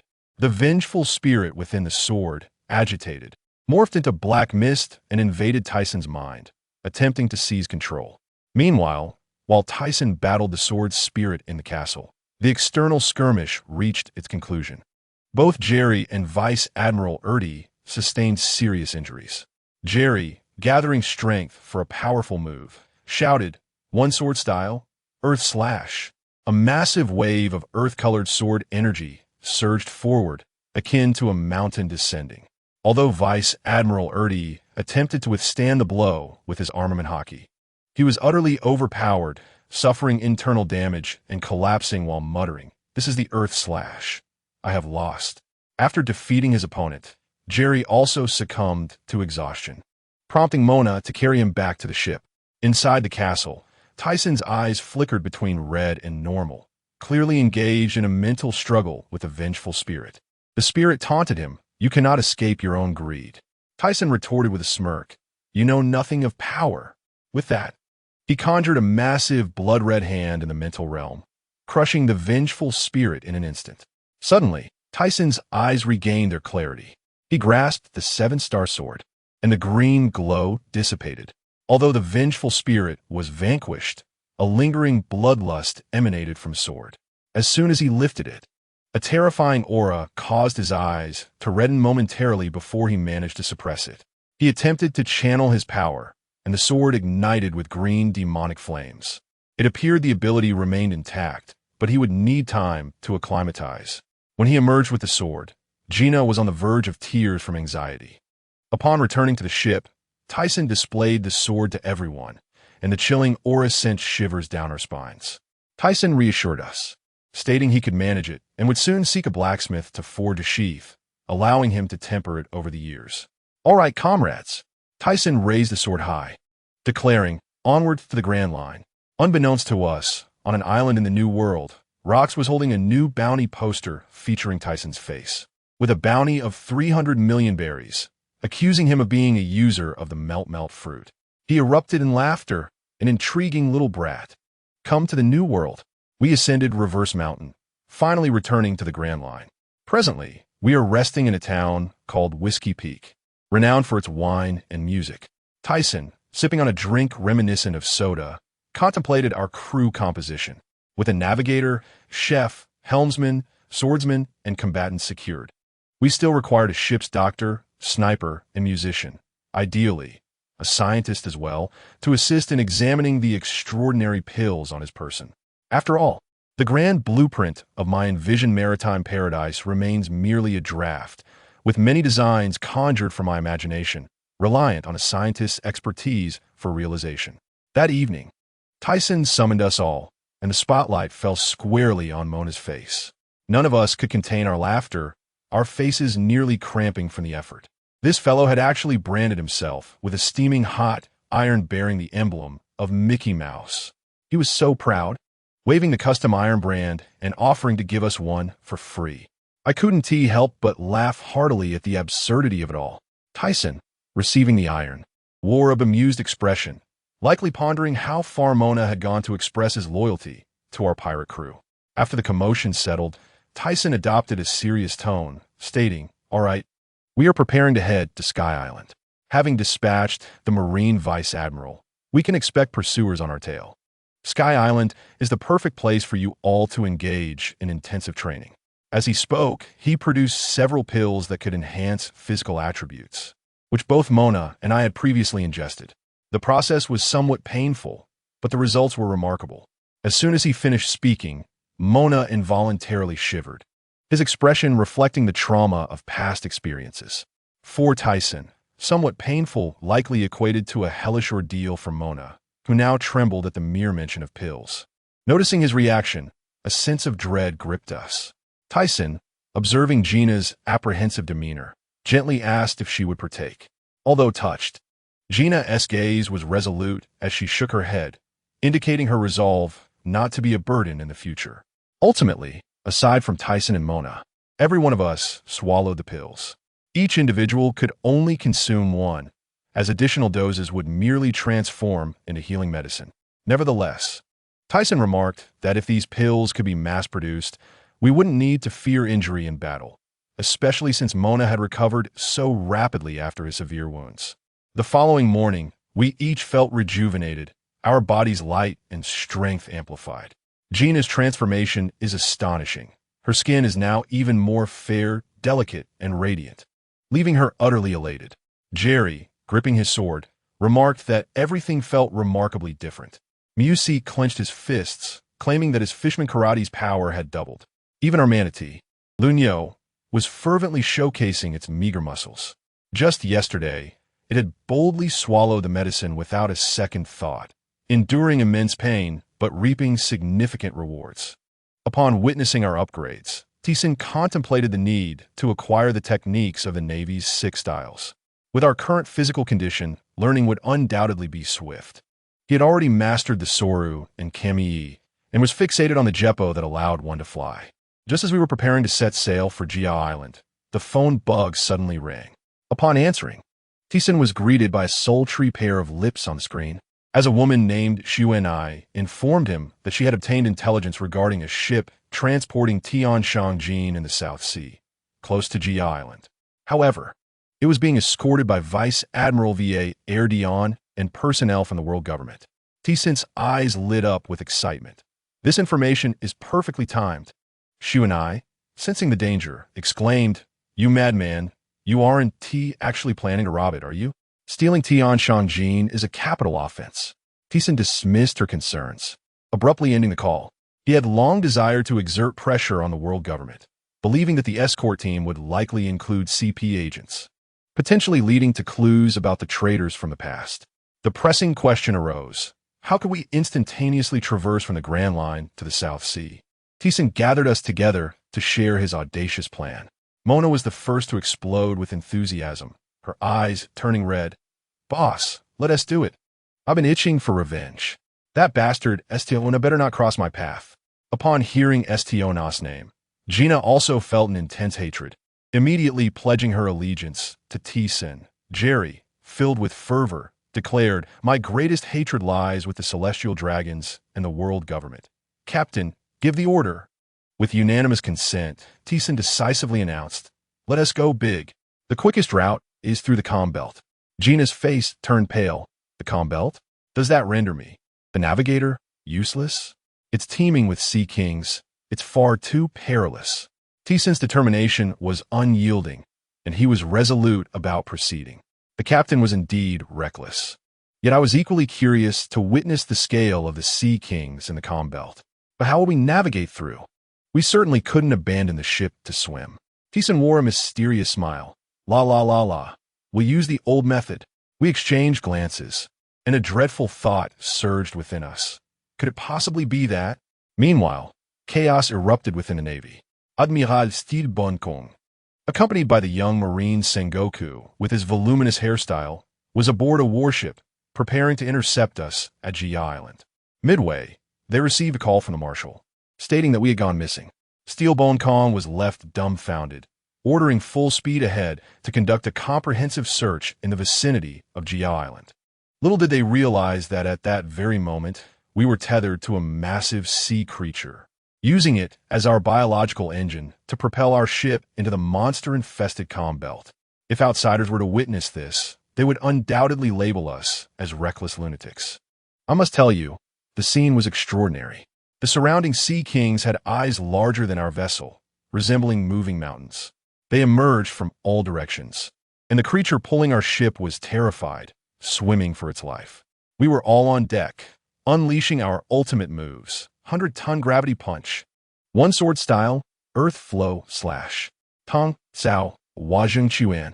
Yet the monsters continued to surge in waves, just as three colossal sea kings were about to envelop us. Thiessen finally struck. He inhaled deeply and shouted, "Secret technique, limit break." A colossal wave of sword energy sliced through the air, freezing the three sea kings in place. Seizing the moment, we charged out of the comm belt in one breath. As soon as we emerged, we collapsed onto the deck, our legs trembling. Even Lunyo was utterly terrified. This experience was likely unforgettable for a lifetime. The ship was on the verge of disintegration. The keel cracked. Thiessen leaned against the ship's railing, catching his breath. "Nah, the ship carrying Tian Shangjin is arriving shortly. Approach it upon sighting. Everyone else, rest up. Another battle awaits." Half an hour later, Thiessen's eyes snapped open. "They're here. Nah, southeast." In the distance, 5 warships were approaching with great force, and on the central vessel stood Vice Admiral V.A. Erdion. The ship's sentries spotted us and stammered in fear. Vice Admiral V.A. Erdion. It's Thiessen's pirate ship, the one with the bounty of 300 million. V.A. Erdion was taken aback. Weren't we in the Grand Line? How could we suddenly appear in the South Sea? He ordered the cannons to be aimed at us while hastily contacting the Marshal. A CP officer clad in a black suit approached, inquiring, "What is going on? Was this area supposed to be secure?" Fao Den was internally frustrated, yet maintained a facade of politeness. As the two sides drew closer, Mona could no longer contain herself and unleashed her fruit ability towards V.A. Erdion. "Ahaha, Marine Headquarters Vice Admiral. I'm here to have a word with you." The battle erupted instantaneously. Thiessen paid little attention to the Marines. Like a phantom, he navigated through the enemy ship, specifically targeting the CP agents in black suits. For each one he dispatched, he utilized his observation Haki to sense their final thoughts. However, after an exhaustive search, he found no answers. Just then, he spotted a CP leader named Jita, who was secretly making a phone call in a corner. Thiessen silently materialized behind him. The call connected, and Jita panicked, exclaiming, "Hello, is this Lord Gorsi?" We're under attack by T-Sin's pirate crew. The situation is dire. A commanding voice resonated from the other end. Incompetent fools. Where's the Navy? T-Sin interjected nonchalantly, la la la la. How fortunate to hear a high-ranking official of the world government so soon. Jito was paralyzed with fear, while the Gorsi on the other end was taken aback. Who is this? I am T-Sin. Hand the phone to him. T-Sin took the phone bug, adopting a casual tone. Hello, who asked this? Is there something you need? I am one of the highest leaders of the world government, one of the Gorsi. Attacking Tianshang is a capital offense. You are declaring war against the entire world. T-Sin scoffed. You speak too much. Have you forgotten the foolish acts you committed against the kingdom? You scoundrel. Do you know who you're speaking to? Snapping the phone shut, T-Sin could not tolerate those who merely issued threats. He turned to delivering a punch to his abdomen, silencing him instantly. Tell me, who was sent to Jiushi Island 7 years ago on a mission?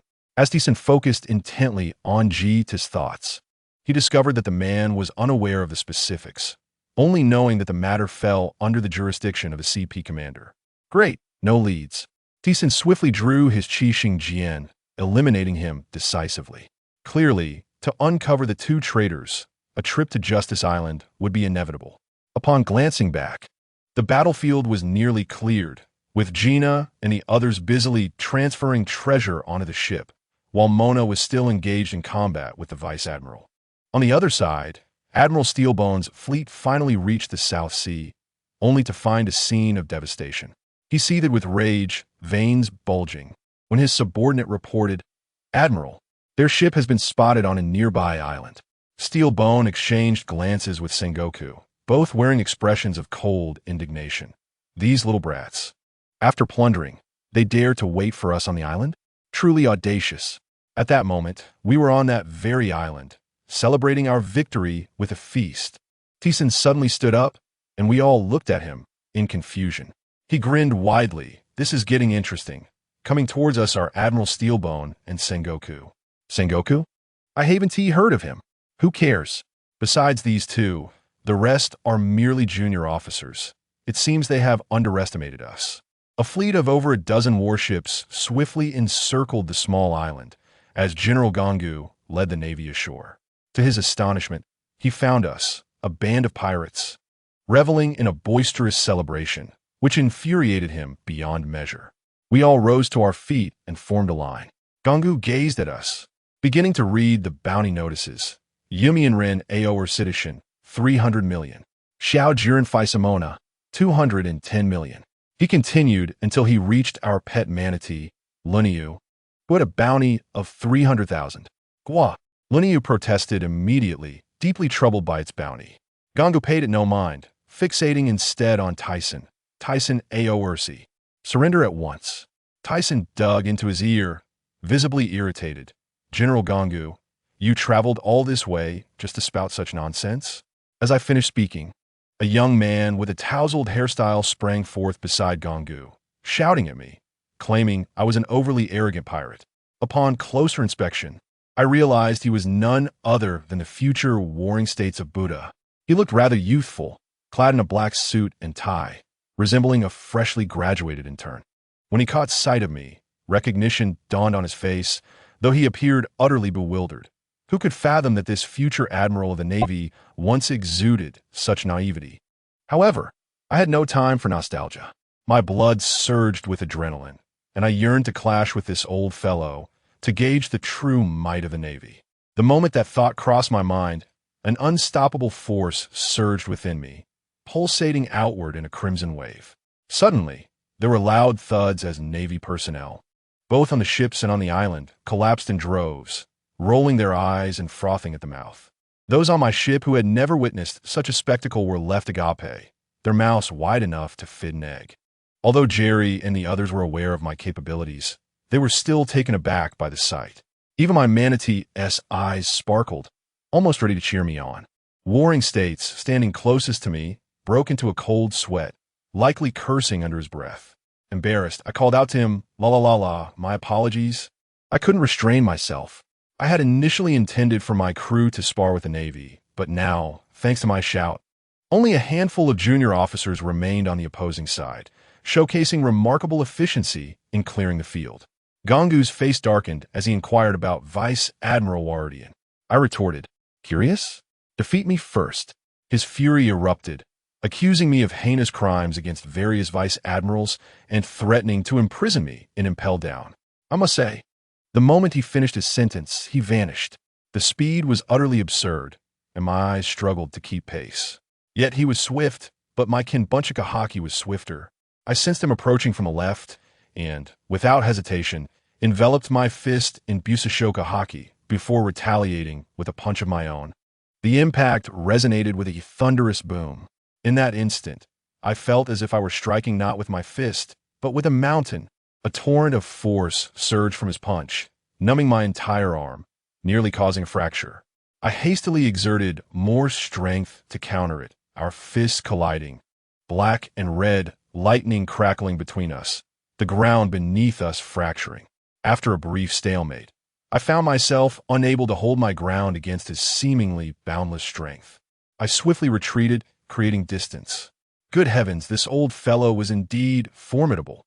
I realized I could not rely on sheer strength alone. I needed to employ strategy. I lunged forward again, my right fist not only enveloped in Busashoka Haki, but also infused with my black and white chakra energy. Upon seeing the glow around my fist, Gangu recognized that I was about to unleash a technique, and he became serious, launching a powerful punch in response. However, guess what? Before my fist even made contact, it felt as if I had collided with an invisible wall of air. A tremendous force propelled me backward, carving a trench several meters long in the ground. I rose, glancing at his retracted fist, my heart sinking. Who could comprehend this? Was this the might of a top-tier Busashoka user? To be struck from a distance by an electric cannon? How was I to fight against this? The powers of the devil fruit were rendered laughable in his presence. It seemed that brute strength would not suffice. I would need to rely on finesse. With a swift motion, I drew my Qixing Jian from my waist, opting not to engage in a direct confrontation. Leveraging my superior Kinbunchika Haki, I predicted his movements, darting around him like a wraith, my sword flashing wildly. In an instant, we were engulfed in a whirlwind of combat, the surroundings darkening as onlookers fled to a safe distance, fearing they might be caught in our fray. Meanwhile, our dear Mona had also engaged warring states in battle. If that young man dared to glance over at my fight, Mona would swiftly send him reeling with a punch, taunting, "Hey, how can you fight me while looking elsewhere? Who do you think you're underestimating?" Warring states, undeterred, proclaimed the Navy's unwavering justice. Mona, uninterested in further dialogue, shifted her momentum. Realizing the shift in energy, warring states dropped his facade, and in a flash of golden light, transformed into a colossal golden Buddha towering over 10 meters tall. Mona was momentarily stunned, being sent flying by a single slap, rising to ask, "What fruit is this? A giant Buddha?" After transforming into the golden Buddha, warring states grew increasingly arrogant, declaring his intent to imprison us all in Impel Down. Mona laughed, unleashing a 50-ton gravity punch in retaliation. The clash of our ultimate techniques threatened to tear the very fabric of space. As for Gangu and I, we had lost track of time, both panting from exhaustion.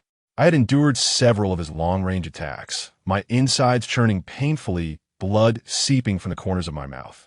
True to his name, Gangu's fists were unyieldingly hard. Yet he too was not unscathed. My Kinbunchika Haki allowed me to read his mind, compelling him to remain on high alert.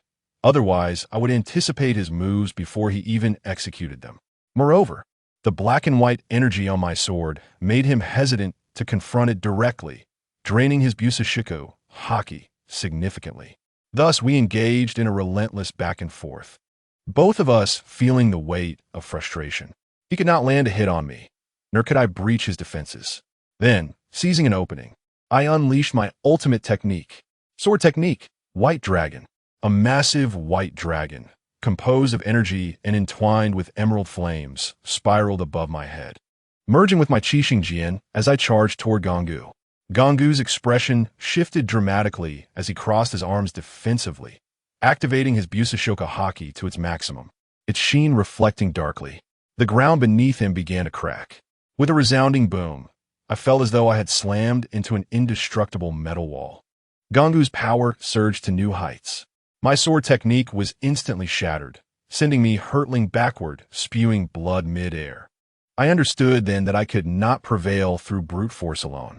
This old fellow was unmatched in speed and strength. I resolved that I could no longer fight in this manner. I must leverage my advantages, utilizing Kinbunchaku and my demon fire to exhaust his stamina and spirit. I would wait for him to reveal a fatal flaw before employing my final move. If I could not win, I would retreat. At 18 years old, I had all the time in the world, and there was no need to rush. After sending me flying, Gangu examined his arm, noting a faint scar. He realized the peculiar nature of my black and white energy and emerald flames, capable of depleting Busashoka Haki and disturbing one's mind. Engaging in a prolonged battle, the outcome remained uncertain. Thus, we fought on for a full 3 days and nights. By the third day, Mona and Warring States had reached a conclusion, both utterly exhausted and collapsing from fatigue. As for me, I leaned on my sword, my body battered and soaked in sweat, resembling someone pulled from the depths of a river, my lungs ablaze with pain. Gangu, while appearing slightly better off, bore several sword wounds, some of which had singed his flesh, presenting a rather grim sight. I sensed that I could no longer afford to linger. Who knew whether the Navy would dispatch reinforcements? Through the fierce battles of the past 3 days, I have achieved my purpose and have come to a clear understanding of my limits. The time has come. A grin spread across my face as I gazed at Gangu. Gangu, prepare yourself. No sooner had the words left my lips than an overwhelming aura surged within me, more fearsome than at any moment prior. I closed my eyes, grasped the Qixing sword, and channeled every ounce of chakra into it.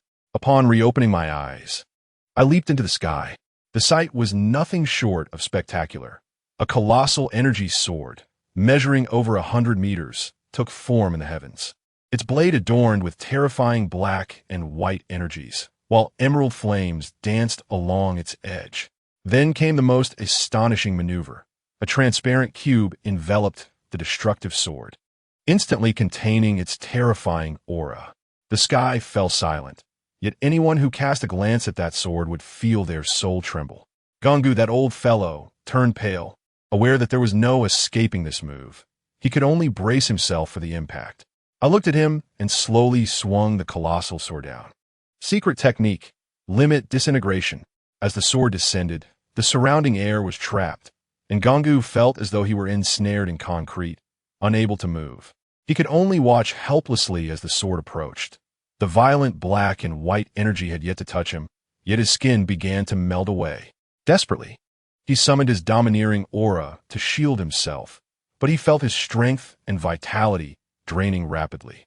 In a moment of desperation, he roared, muscles bulging, breaking free from the confines of space, and with all his might, he struck the giant sword. Boom! In that instant, the entire island shattered like a crushed cookie. Splitting apart, the clouds above erupted into a massive hole reminiscent of the apocalypse. Once everything settled, I had expended all my energy and fainted. My reliable crew had already retrieved me and whisked me back onto the ship. Upon returning, Sengoku rushed over to inspect, his expression one of shock. Gangu remained standing, but the flesh on both arms was entirely gone, leaving only stark white bones with a few strands of blood. Large patches of flesh on his chest and back had melted away, resembling a ghoul emerging from hell. Sengoku, terrified, stammered, "Admiral Gangu, are you all right?" But then came an even more horrifying scene. On Gangu's skeletal arms, flesh buds began to writhe uncontrollably, and within mere seconds, 2 brand new arms sprouted forth. He merely sighed, stating that he had sustained some injuries and that the mission had failed. Later, I learned that this incident had reached the world government. The 5 elders were infuriated, nearly overturning the table, declaring that having an admiral personally attempt to capture me was a tremendous disgrace. They immediately decided to increase the bounty on my head, claiming my threat level was now second only to the legendary man, Rox. When I awoke, I was already aboard the ship. After assessing the spoils from this heist, I found a poisonous, scorpion-shaped devil fruit, a renowned blade called Ingshio, and several boxes of the finest wine that could not be purchased anywhere. Although the monetary gain was modest, totaling only 500 million berries. The greatest treasure was my own evolution. I discovered that after my clash with Gangu, my dust escape limit disintegration technique could now be unleashed like a laser cannon. Its power was immense, striking precisely where aimed, disintegrating anything it touched into atoms. We sailed onward until we arrived at a place called Mogu Town. Everyone was on the verge of insanity and rushed ashore to indulge in a feast at a tavern. However, I must say, there are always those who lack awareness. Just as we were enjoying our meal, a fellow wielding a large cleaver approached us, placing the blade against my neck. Without lifting my head, I continued to savor my roasted meat, taking a sip of wine, and calmly remarked, "Since you have drawn your weapon, be prepared to face the consequences." I assure you, the scene was swift and decisive. With a swift motion, a blade of light, nearly imperceptible, flashed through the air. We hardly blinked, and the loudest braggart, wielding that shabby cleaver, had his head rolled to the ground like a soccer ball. Blood spurted forth. The tavern erupted into chaos. Screams and the sound of overturned tables filled the air as everyone scrambled for the exit, as if encountering a ghost. My captain, Tyson, leisurely stood up, wiped his mouth, and, looking at Jerry, who was sheathing his sword, said, "I was only halfway through my meal. Now, thanks to your antics, I have lost all appetite." Jerry appeared somewhat sheepish, scratching his head as he responded, "Apologies, Captain. It was just that this trash was too tempting to resist." Tyson said no more. His gaze swept over to see that the companions of the fallen were scrambling to flee. He suddenly laughed, and a small square began to materialize in the palm of his right hand, housing a swirling black and white orb. I felt an ominous dread. The energy emanating from that object was terrifying. The next moment, a blinding white beam shot forth from his hand. That beam pierced through the bodies of all the fleeing soldiers in a straight line, leaving each one with a fist-sized hole, chilling them to the core. The power of this move was akin to a physical obliteration at the 20th level, utterly ruthless. We stood behind, dumbfounded as Jerry remarked, "Captain, this new move of yours is a bit over the top. Indeed, with the captain's immense strength, if we did not step up our game, we would soon find ourselves unable to seize even the small fry." However, at that moment, our ship's cook, Tian Shan, was lost in his thoughts. Who could understand his plight?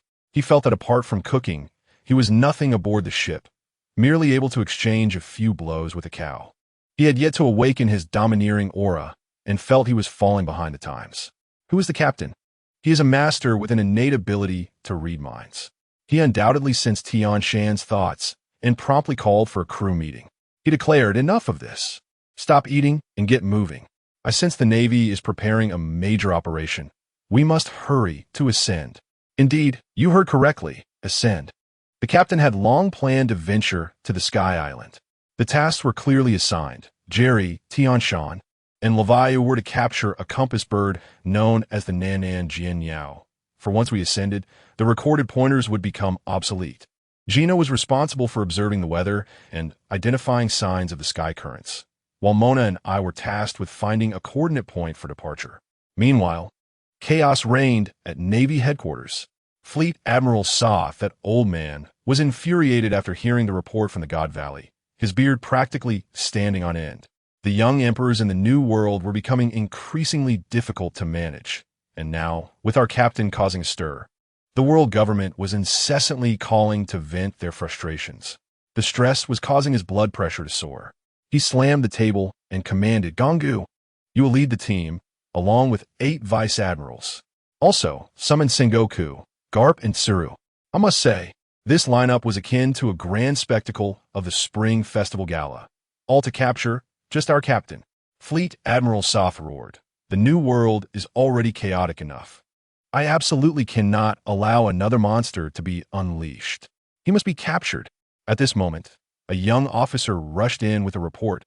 "Admiral, a newcomer called the Roger Pirates has emerged in the East Sea, and they are quite formidable. Our branch cannot withstand them." Sengoku nodded in agreement. "Yes, there are only 3 on board, but each one is a monster." And then, guess what happened? The mischievous Garp, digging in his nose, chuckled, "I'll leave Roger to me. I just fought him a few days ago. I will definitely capture him next time."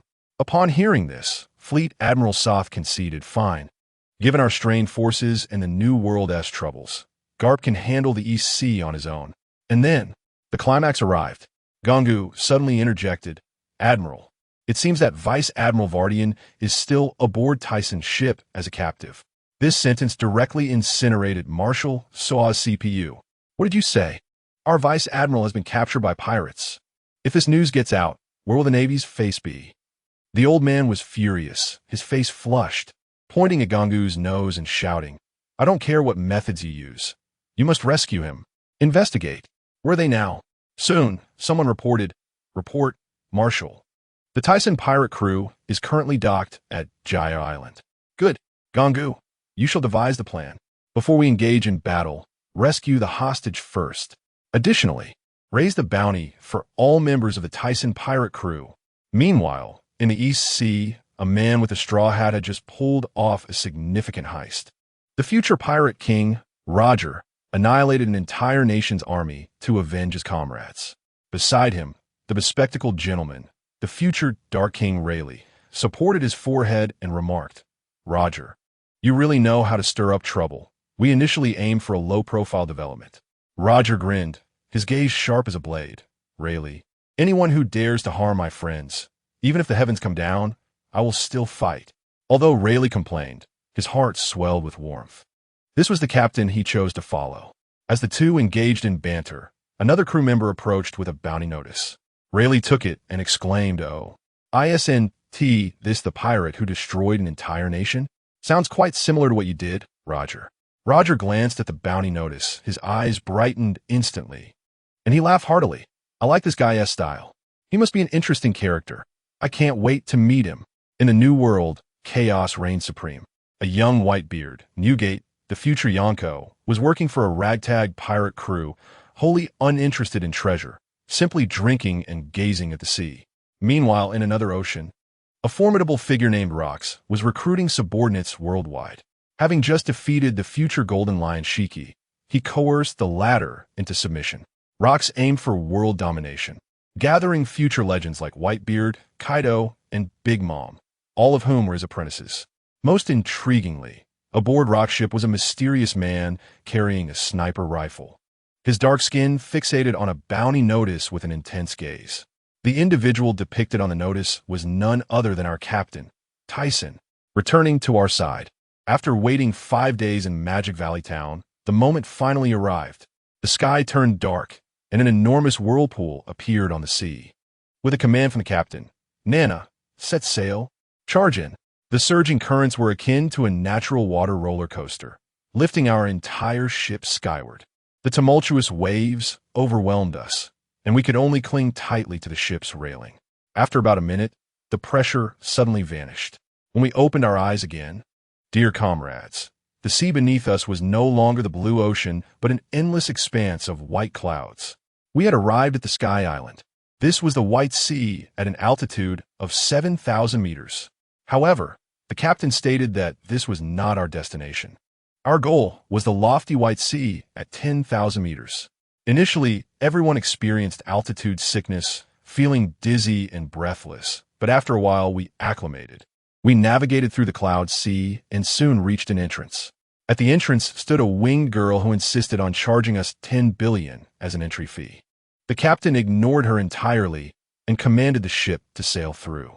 We were pulled upwards by a gigantic express shrimp, finally reaching the true Sky Island at an altitude of 10,000 meters. Just as we steadied ourselves, a venerable elder riding a Pegasus descended from the sky, claiming to be the god of this land, named Gonfur, and came to collect our unpaid toll. My brother, Mona, could not be bothered to waste words and directly charged up with a moonwalk, knocking this so-called god down with a few punches and kicks. Mona's current strength was undoubtedly at the elite vice admiral level, capable of easily overpowering such a minor deity from a remote region. The captain, stepping on Gonfur, made it clear we came to the Sky Island for 3 reasons. Firstly, to acquire some gold. Secondly, to borrow your territory for a while. And thirdly, to build a new ship. If you cooperate, We can coexist peacefully. If you continue to make a fuss, I won't hesitate to flatten your divine kingdom." Upon hearing our intention to visit the Golden City Chandora, Ganfuer turned pale with fear but dared not resist. Pretending to comply while plotting to lead us into his palace and have the divine army capture us. Of course, the captain saw through his little scheme and was unconcerned. Sure enough, as we approached the palace, the old man seized the opportunity to leap onto his bird and flee, shouting, "Criminals, prepare to face divine punishment." No sooner had he finished speaking than a multitude of soldiers poured out of the palace, surrounding us completely. Then came the captain's moment to shine. He barely lifted a finger. With a mere glare, a wave of blood-red conquerors' Haki swept across the battlefield. The soldiers didn't even let out a sound before collapsing like dominoes, frothing at the mouth and losing consciousness. Genfuer, witnessing this, was so shocked that he fell off his bird. When he regained consciousness, he found himself beneath his divine throne, while our captain sat comfortably upon it, crossing his legs and observing him. "Now, can we have a moment of peace?" Next, the captain transformed into a golden mediator, summoning Ganfuer and the chief of the longtime adversaries, the Shandians, to resolve the mystery of their 400-year feud in just a few words. He even revealed the whereabouts of the legendary Golden Bell. Upon hearing this, both parties wept and reconciled, expressing immense gratitude towards our captain. In gratitude, they pledged to use the finest techniques and materials from the Sky Island to craft us a brand new pirate ship. After settling everything, the captain began to provide everyone with special training to enhance their abilities. He directly gifted the highly coveted ancient dragon fruit, the shark-tooth dragon form, to our chef, Tianshan. Tianshan was so moved he nearly knelt down. With this fruit, he finally had the confidence to keep up with the rest of us. Next, the captain pulled out a small booklet, stating, "This is the Navy's 6 powers training method, acquired from that unfortunate Vice Admiral Valdian. You all should practice it." Let me tell you, to obtain this, the captain and Gina played good cop and bad cop, starving the Vice Admiral and using hypnosis and mind reading to extract the secrets from his mind. After ensuring everything was set, the captain himself didn't remain idle. He ventured to a small sky island called Baika, hoping to find the legendary natural-type fruit, the Rumble fruit. Although he ultimately didn't find the fruit, he conveniently gathered all the advanced technology research materials left by Dr. Moonview. Fast forward to the year 1472 of the Ocean Garden era. We lived on the Sky Island, reveling and training simultaneously. One day, the captain was practicing with Tianshan. Let me tell you, after consuming the fruit, Tianshan had transformed into a monster. Upon transformation, he became a giant shark-tooth dragon over 10 meters long, with a massive mouth and teeth as sharp as a great white shark, capable of swallowing a small household. His combat prowess was truly unmatched. However, today, the captain insisted on facing him head-on using pure armament Haki, claiming he sought some kind of opportunity. The two engaged in a fierce battle, exchanging punches and claws, shaking the very heavens and the earth, with Tianshan collapsing from exhaustion after each round. I can assure you, the captain's stamina was inhuman. After consuming medicine and undergoing a transformation, he could outlast even all of us combined for 4 to 5 days without using his ultimate moves. On this day, Tianshan's transformed shark-tooth dragon swept its tail, and as the captain attempted to dodge, a massive claw descended from the heavens, sealing off all escape routes. Dear comrades, it was a dire moment. We were on the brink of becoming a pancake.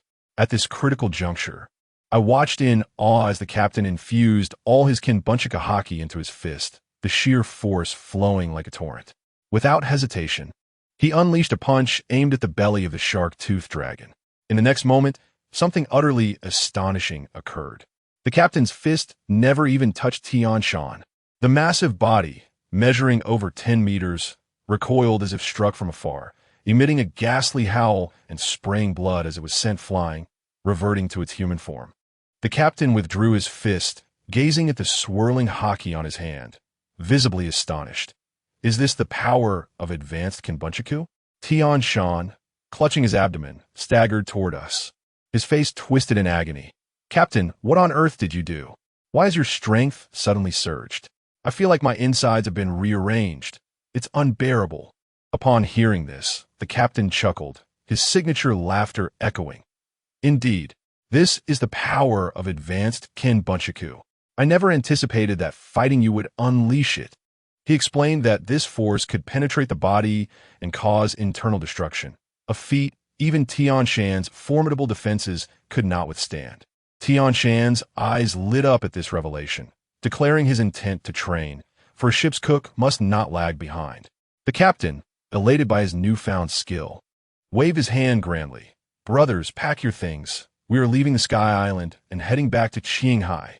Let me tell you about our new ship. It is nothing short of magnificent. The Mickey Mouse. The vessel spans over 80 meters, with a gigantic Mickey Mouse figure at the bow, housing a colossal treasure capable of storing the captain's dust release, capable of firing 8 consecutive shots. It is essentially our mobile cannon. The ship's power system boasts dual backups, featuring 8 enormous wind shells, leading the pack. The cabin is replete with amenities, including a training room, aquarium, library, and bathhouse, resembling a seaside resort. Descending from the Sky Island was remarkably smooth. After drifting at sea for several days, a newsbird swooped down and delivered a newspaper right to my face. Upon examining it, I was taken aback to discover that the Navy had undergone a significant reshuffling.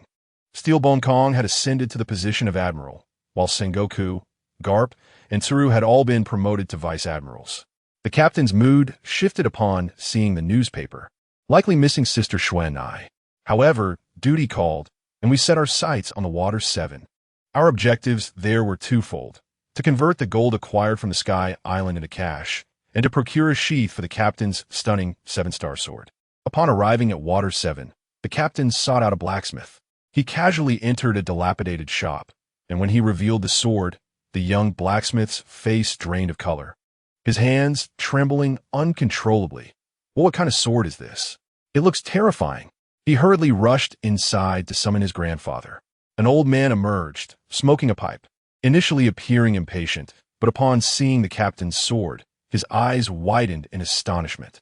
His hand instinctively reached out, only to retract in fear of the overwhelming bloodlust emanating from the blade. The elder, visibly excited, exclaimed about the fortune of working on such a weapon, claiming he had a piece of top-grade cold iron that had been waiting for decades. The captain nodded, expressing a desire for a unique sword guard, and handed over a design. Who could have imagined that the captain, wielding an extraordinary demon sword, would want a Mickey Mouse engraving on the guard? The contrast was simply delightful. The old man, albeit bewildered, agreed, promising to have it ready by the afternoon of the day after tomorrow. After placing the sword down, the captain turned and left with a flourish. However, out of the corner of my eye, I noticed a suspicious figure in the corner hastily pulling out a din mushy to make a call. The call was directed to the Navy headquarters at Marineford. Upon hearing that the Tisan pirates had appeared in Water 7, the newly appointed Admiral Steelbone Kong slammed his hand on the table in frustration. Damn it! Of all times! He immediately summoned Vice Admiral Tsuru to devise a plan. The strategy was swiftly established. Summon Sengoku and Garp, who were occupied in the New World, and gather the formidable Black Arm Zephyr, forming a luxurious all-star lineup to eliminate us before we could escape the first half of the Grand Line. Poor Garp, who was enthusiastically pursuing the Roger Pirates, was forcibly recalled by a din mushy, nearly infuriated enough to consume the device. The headquarters had no choice but to threaten him with the denial of leave. 2 days later, the captain returned to collect his sword. Upon grasping the sheath, it felt icy to the touch, with an exquisitely crafted Mickey Mouse design on the guard, softening the captain's gaze. This man, who prided himself on not owing favors, casually tossed a bag of gold coins to the old man and departed with flair. Back on the ship, the crew was eagerly awaiting his return. The captain stood at the bow of the Mickey Mouse, gazing at our Jolly Roger, and waved his hand. Brothers, set sail for the Sabaody Archipelago. The Sabaody Archipelago, known for its chaos, was where we sent the ship for coating while we sought a restaurant to dine. However, as we settled in, a group of ruffians at the next table began to mock us. "Oh, isn't this the Tisan pirates?" who vanished for 3 years. Afraid of the new world and hiding away? No sooner had they spoken than a clueless bounty hunter charged out from the corner, shouting, "The 500 million bounty is mine." The captain didn't even blink, merely replying, "You all are quite noisy." In the next instant, Mona sprang into action. With a resounding crash, the man was sent crashing through the restaurant wall, flying outside in a state of unconsciousness. The restaurant fell into an immediate hush, leaving the remaining pirates scrambling to flee. Only then did the captain leisurely address the bewildered owner. "Bring me your finest dishes. I am famished." Meanwhile, outside the 24th Island area, the Navy had completely surrounded us. Vice Admiral Zephyr commanded, "We have just received orders from the Admiral. We are authorized to capture.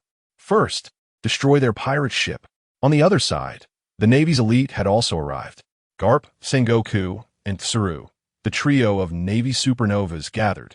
Garp, ever the joker, couldn't resist bickering with Sengoku even in such dire circumstances, nearly leading to a physical altercation until Tsuru intervened.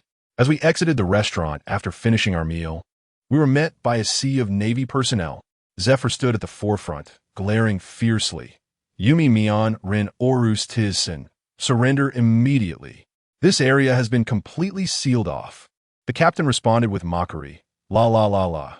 Do you Navy folks enjoy spouting such nonsense? You must be Zephyr, right? And over there, the Navy supernova trio, oh. Is that you?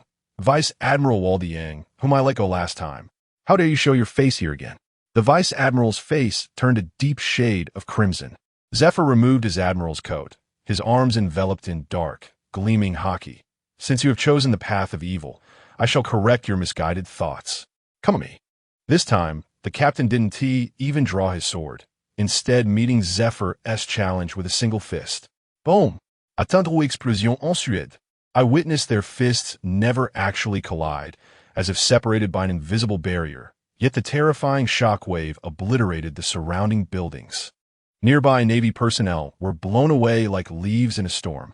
Seeing the unfolding chaos, Tsuru quickly commanded, "All Navy personnel, retreat. Others, apprehend the remaining members of the Tizsen pirates." Thus, the battle erupted instantaneously. Garp, unable to contain himself, burst into laughter as he charged toward our giant, Mona. Meanwhile, Sengoku engaged with Tian Shan, who had transformed into the shark-toothed dragon. What a sight to behold!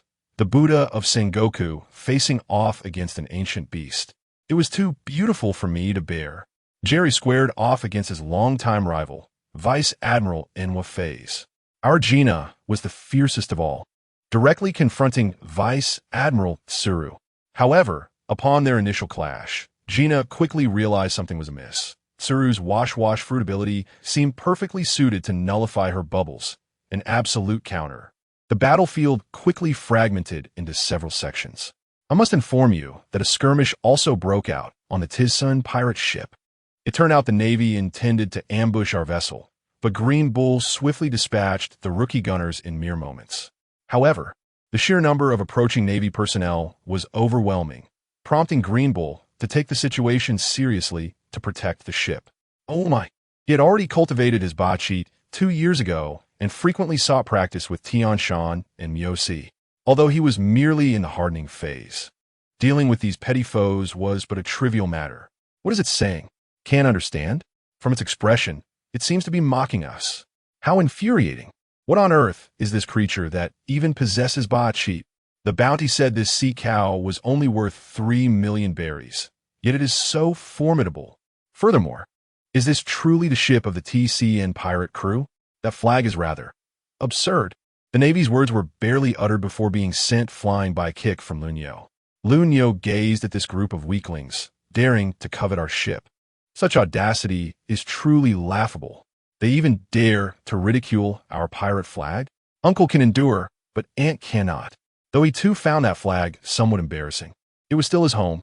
Let me tell you, over at Navy headquarters, Admiral Gangu received an unexpected call from the 5 elders.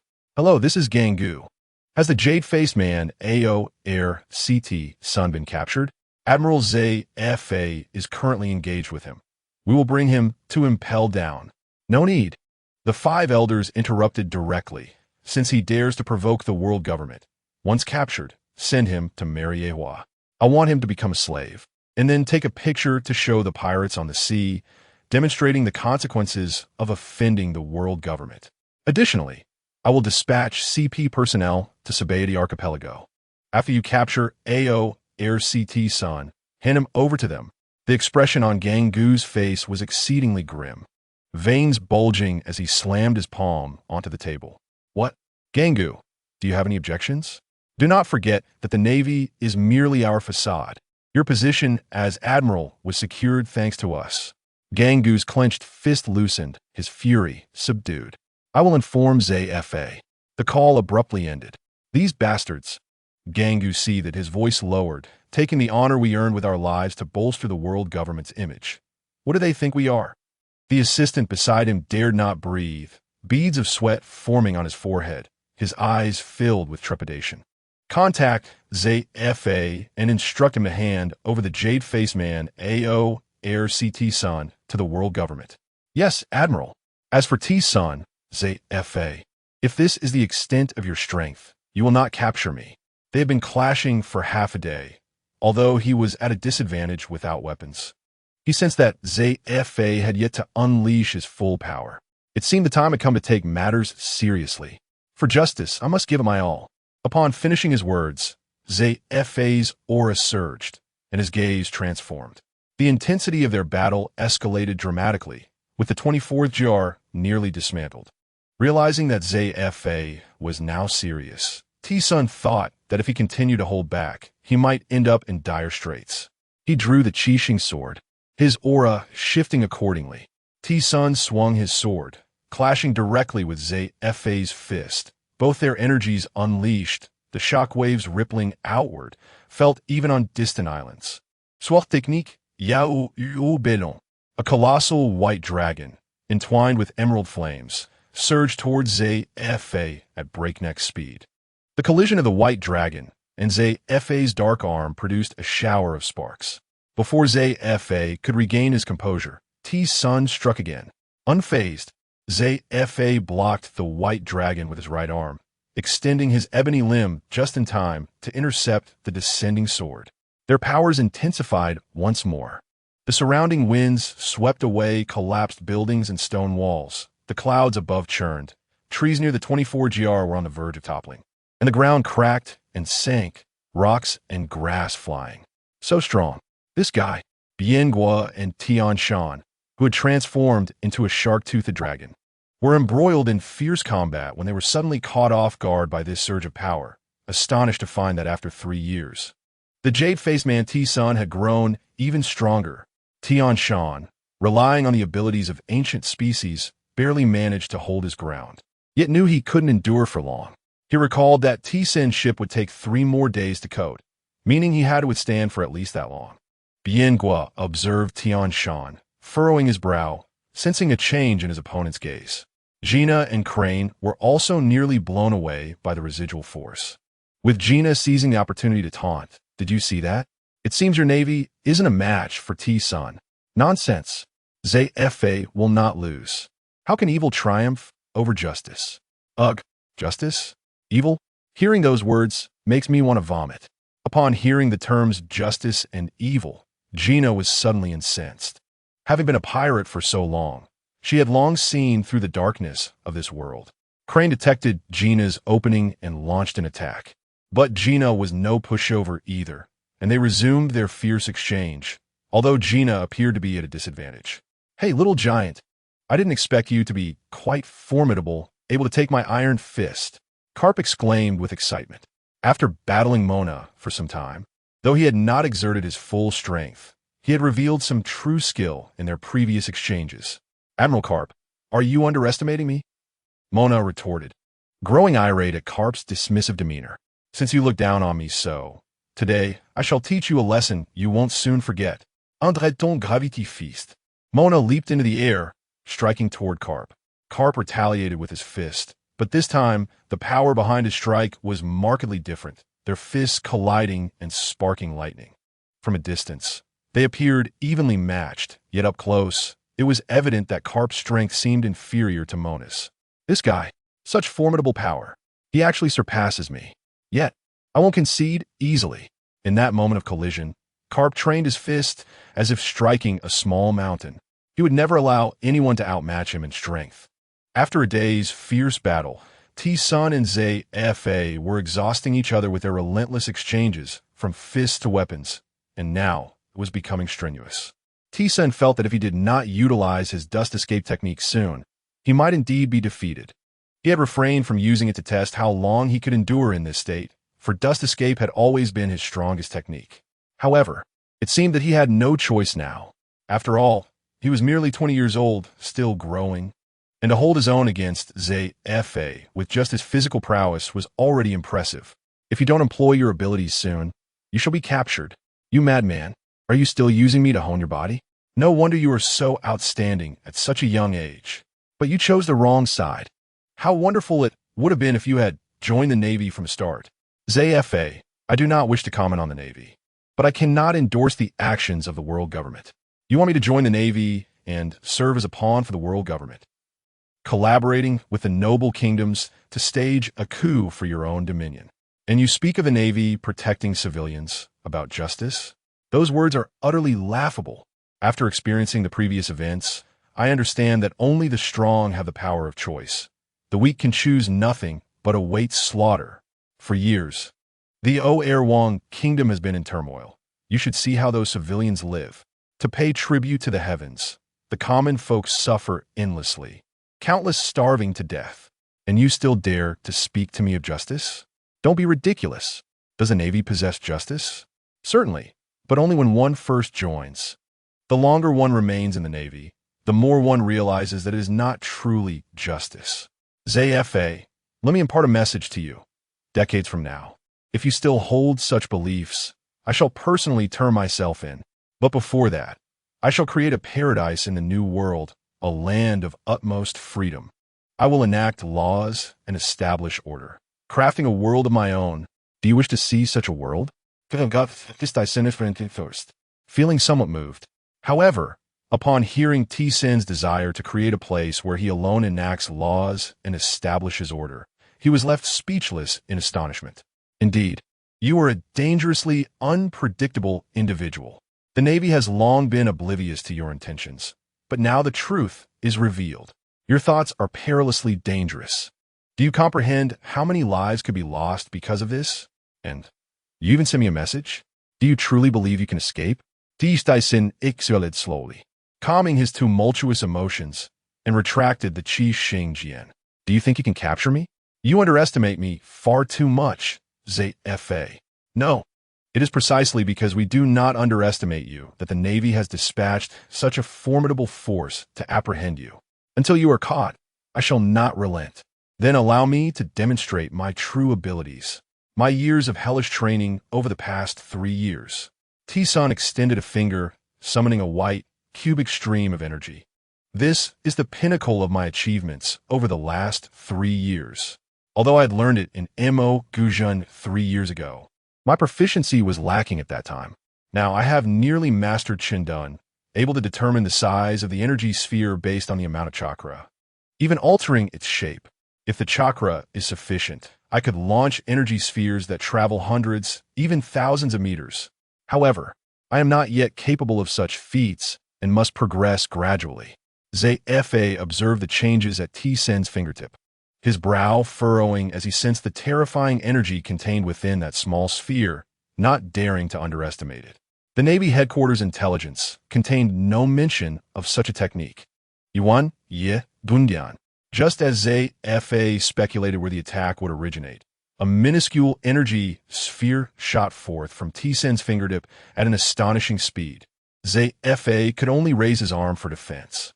With a whoosh and a splat, ZFA, like a startled rabbit, instantly withdrew his arm and dodged to the side. The black and white energy sphere, unimpeded, struck the nearby island's resin, piercing through it, leaving an entrance that appeared to be melting. T-Sin retracted Vishminger. This was the technique he had developed over the past 3 years. Depending on the size of the energy sphere, it might require an entire hand, or even both hands to wield. With a larger volume, the fingers could not bear the strain. yet with a smaller volume. One could easily launch such an attack with a finger, not only delivering great power, but also conserving energy. ZFA gazed at the gaping hole in the resin, lifting his arm to reveal a small circular mark, the flesh appearing as if corroded by sulfuric acid. Though it was not severely damaging, if this continued, his arm could be pierced through entirely. Even though his armed color Haki was not particularly strong earlier, its power was far from weak. He had still sustained an injury. ZFA lowered his arm and fixed his gaze on Senator. Your technique is exceedingly dangerous. It is a lethal assault. La la la la. Such a trivial attack. Spare me the pretense. I was merely careless. Tsun was not being modest. It was indeed the truth. ZFA had been struck due to his ignorance. If he had fully enveloped himself in armed color Haki, such an attack would only serve to deplete his defenses. ZFA could easily evade, forcing Tsun to change tactics once more. The strength of a vice admiral candidate is not limited to this level. The formidable dual-color Haki is not to be trifled with. Although his Haki level was also high, even surpassing ZFA's observation Haki, his stamina could not match that of his opponent, a matter of physical development that was beyond his control. I shall commence now. This is merely the beginning. There is much more to unfold. Do not perish on me, Tsun said with a smile. ZFA seemed to detest his grin, yet could not suppress the upward curve of his lips. Humph. Arrogant fool. I will capture you. Yuan, Ye, Dundian. Bang Guanzui.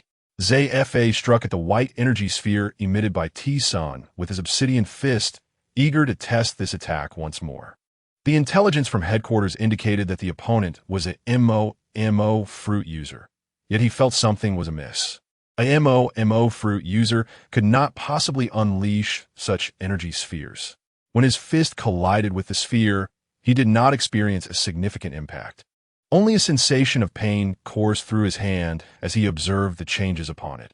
Instantly comprehending the principle, without Haki protection, the struck area would be dissolved, just as it had pierced the resin earlier. With Haki protection, while it could provide some defense, it could not endure for long. This energy could even erode Haki, and over time, if the Haki level was insufficient, it too would succumb to dissolution. What a terrifying attack!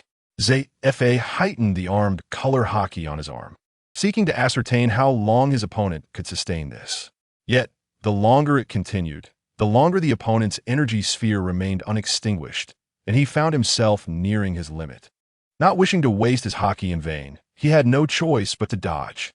Upon witnessing ZFA's movements, Tsun understood his thoughts.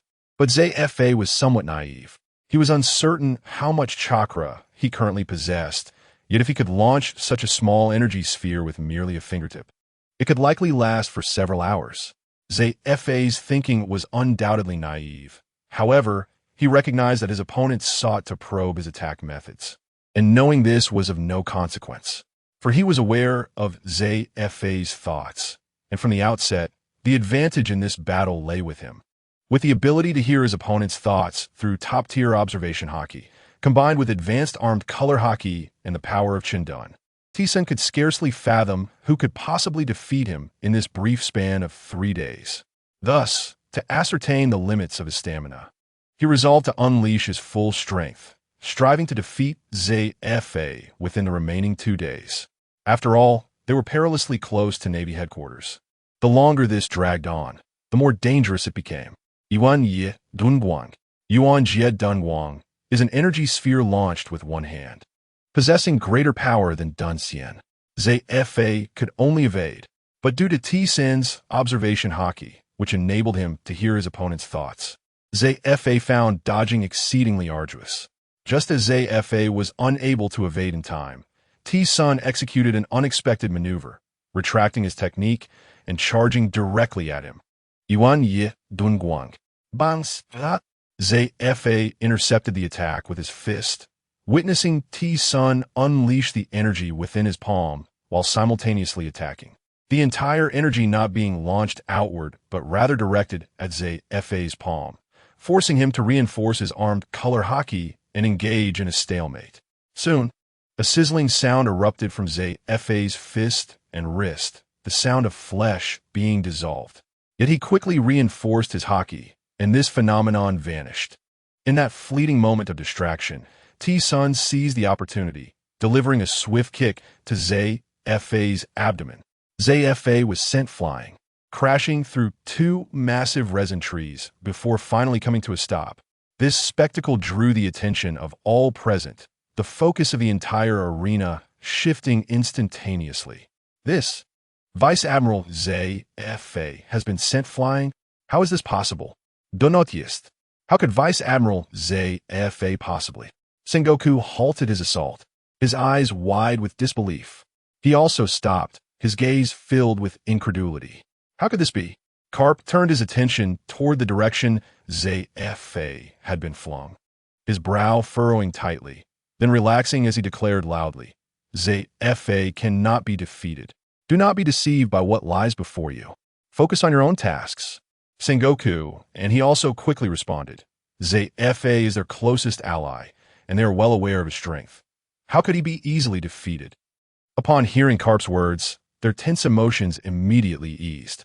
All Navy personnel, capture the T-San pirate crew. Vice Admiral ZFA will not be easily vanquished. Stay alert. Indeed, how could Vice Admiral ZFA possibly fail? It was merely a ruse. Yes, Vice Admiral ZFA possesses the strength of a candidate for Admiral. That is the highest combat power in the Navy aside from the Admirals. How could he possibly fail so easily?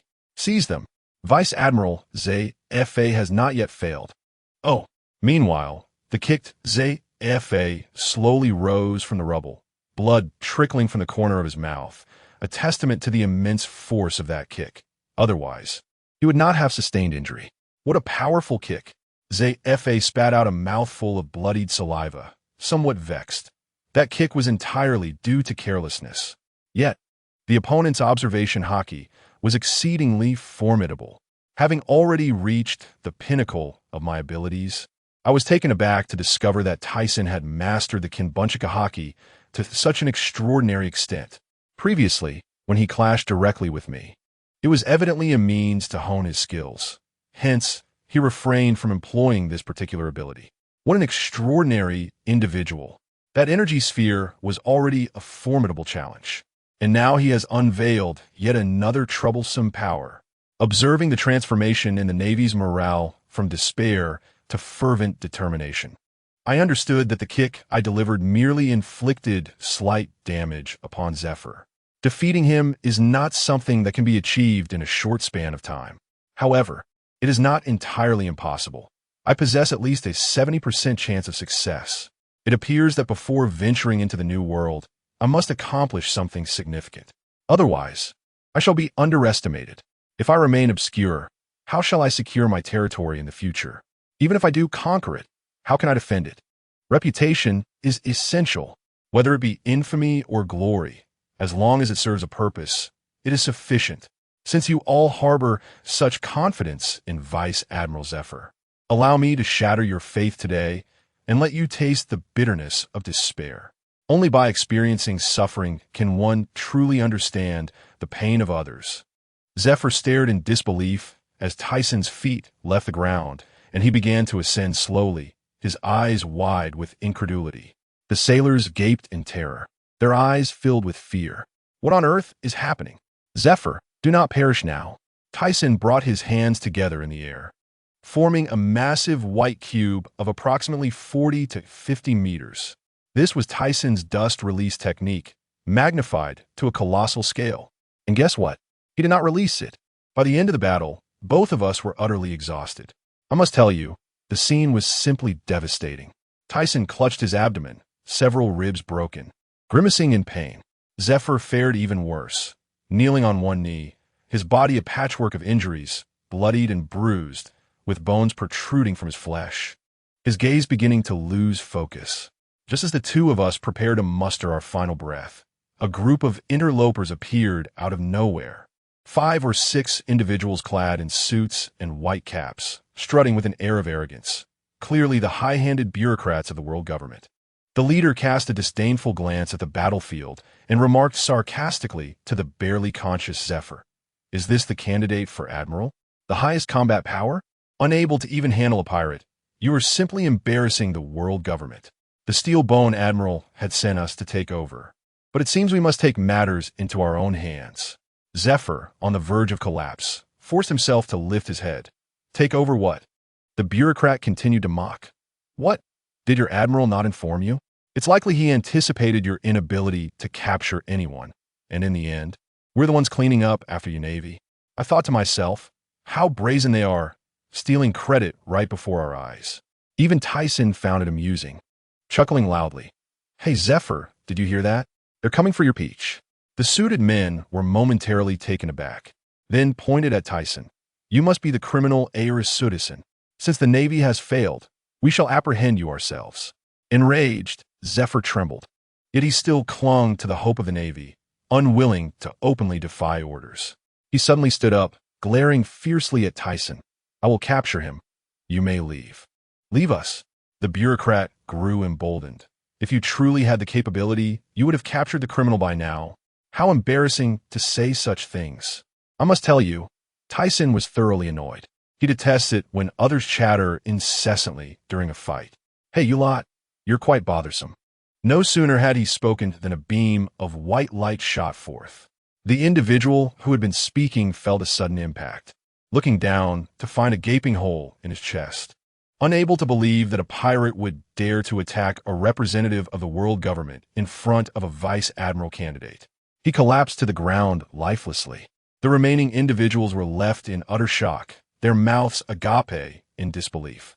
Why you dare to attack us? You are opposing the world government. Enough of this noise. Tyson unleashed several beams of light, swiftly eliminating the remaining bureaucrats. Those who understand me know that I value tranquility above all else. He simply wished to conclude this encounter and venture to the new world, having no time to squander with these fools. After dispatching these interruptions, Tyson turned his gaze back to Zephyr, grinning. Shall we continue? This is our final battle, so do try not to perish. I don't find you entirely disagreeable.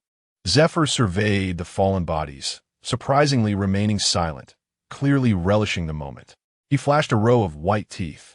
You, my friend, are quite audacious. However, it is still too early for you to claim victory over me. Just as they were about to engage once more, Muse suddenly rushed over. Captain Tyson, the ship is ready. The coating is complete, and we can set sail. Upon hearing this, Tyson realized the urgency of the matter. He addressed Zephyr. It seems our time is up for today, Zephyr. Until we meet again in the new world. Wait, you scoundrel! Zephyr exclaimed in a panic, believing Tyson intended to flee. Our battle is not yet over. It is indeed not over. Tyson floated in the air, looking down at him. But for the sake of my aspirations, I have no time to waste on you. Is that so? Then let me shatter your dreams. Zephyr roared as he charged forward. Tyson brought his hands together in midair, unleashing his ultimate technique, Limit Break. However, this time, it was different from before. He did not conjure a massive energy sphere. Instead, he materialized a small white cube and swiftly hurled it towards Zephyr. Initially, Zephyr intended to withstand it as he had done previously, to shatter it with a punch. Yet, as the small cube approached, it suddenly expanded with a tremendous hum, enveloping his entire being. In the next moment, Zephyr was left bewildered. He felt the space around him, the ground, the air, everything, dissolving as if a scene from a game had been deleted. A vast energy consumed him, rendering him immobile. As soon as the Busashoku Haki enveloped him, he felt it faltering within mere seconds. Engage. At that critical moment, Sengoku and Tsuru could no longer stand idly by and charged towards Tyson for a surprise attack. Carp was left to endure the onslaught from Tyson's monstrous crew alone. Good heavens, 2 against 1 and a surprise attack. This maneuver truly left me in awe. Sengoku transformed into the Golden Buddha, delivering a powerful strike. Tsuru, the elderly lady, cunningly circled to the other side, intending to use her Washu Washu no Mi to touch Tyson. I must tell you, if she managed to touch him, it would truly be over. Seeing no other option, Tyson was compelled to retract the power controlling Zephyr. He extended his right index finger, and with a swift motion, a beam shot forth, catching Tsuru off guard, piercing her shoulder, causing her to scream as she collapsed to the ground. Tsuru, Sengoku's eyes turned crimson. However, Tyson did not pause. After striking Tsuru, he quickly conjured a sphere of light and hurled it towards Sengoku's Buddha palm. With a tremendous explosion, a significant portion of the island crumbled, uprooting even the roots of the trees below. Carp fared even worse. Attempting to single-handedly hold back Jerry and his crew was nothing short of a fool's errand. He was battered and bloodied, several bones fractured, a deep gash inflicted on his chest by Jerry, yet he fought on valiantly.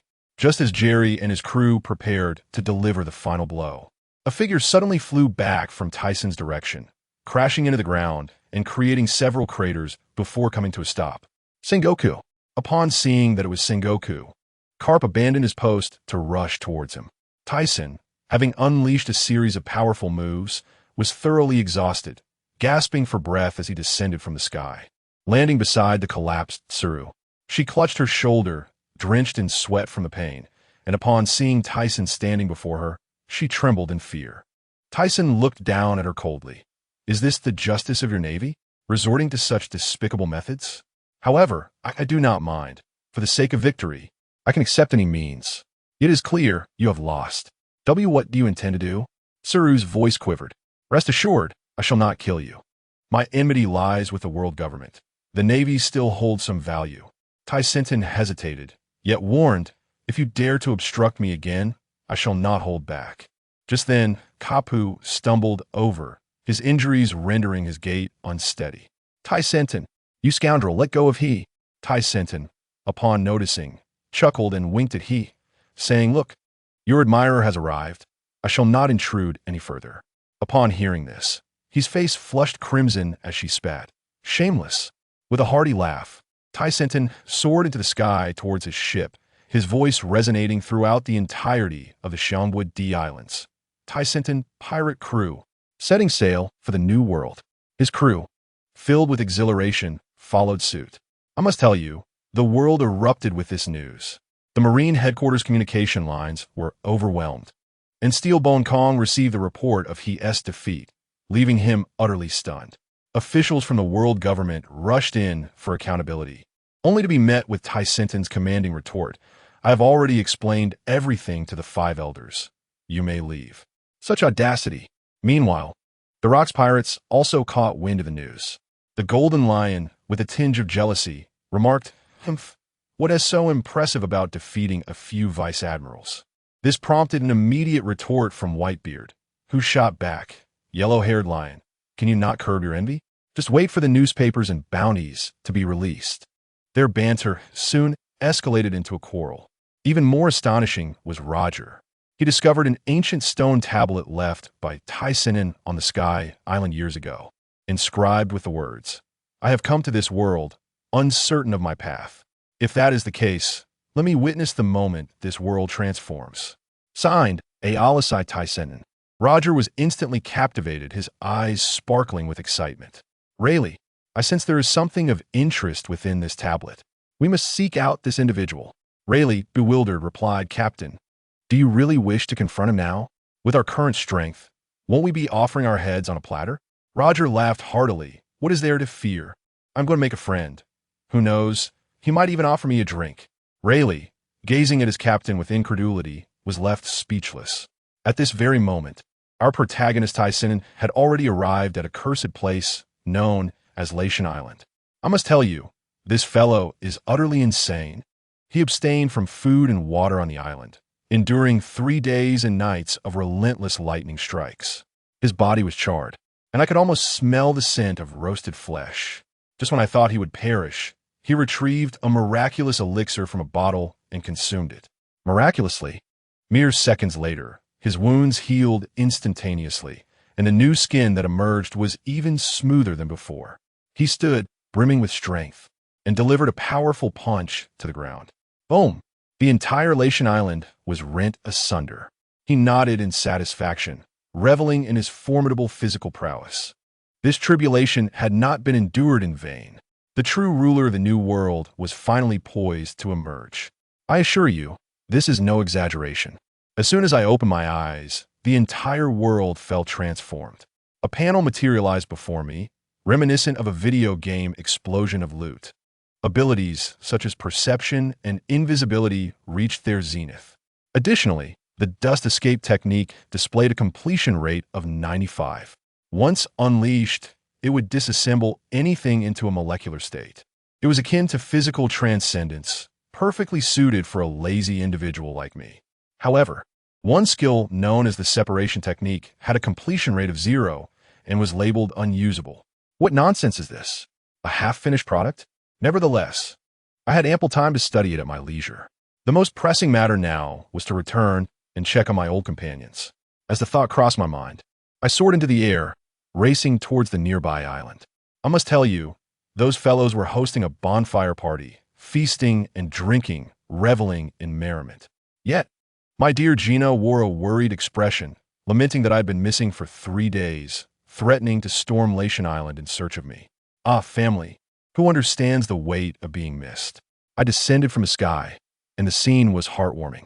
Tears streamed down Gina's face as she rushed into my embrace, sobbing like a blooming pear tree in the rain. Mona, the rascal, teased, "Boss, if you don't return soon, Sister Gina will challenge Latian Island all on her own." Tian Shan hurriedly brought forth a specially prepared nutritious meal, meant to replenish the energy I had expended over the past 3 days. While I devoured the food, I regaled them with tales of my earth-shattering exploits on Latian Island, inquiring about their training progress. They had all been quite diligent. This was the family I had long dreamed of. Once we had eaten our fill, Mona inquired about our next destination. With a sweeping gesture, I declared, "Our target is Water Xinxing Island. We must carve out a territory in the New World and construct my paradise. I have meticulously drafted the plans for this paradise over the years, waiting for an opportunity. Once we establish ourselves as the dominators of the New World, we will commence construction immediately. At that time, my brothers shall no longer drift upon the seas. We shall create our own utopia, living as we please." 3 days later, we set sail. However, as we navigated, what a sight awaited us. An island ahead appeared ablaze, with flames reaching the heavens, the sounds of battle echoing from afar. Gina remarked that it resembled a small nation. I was immediately intrigued. Let's approach. How could we not join in such excitement?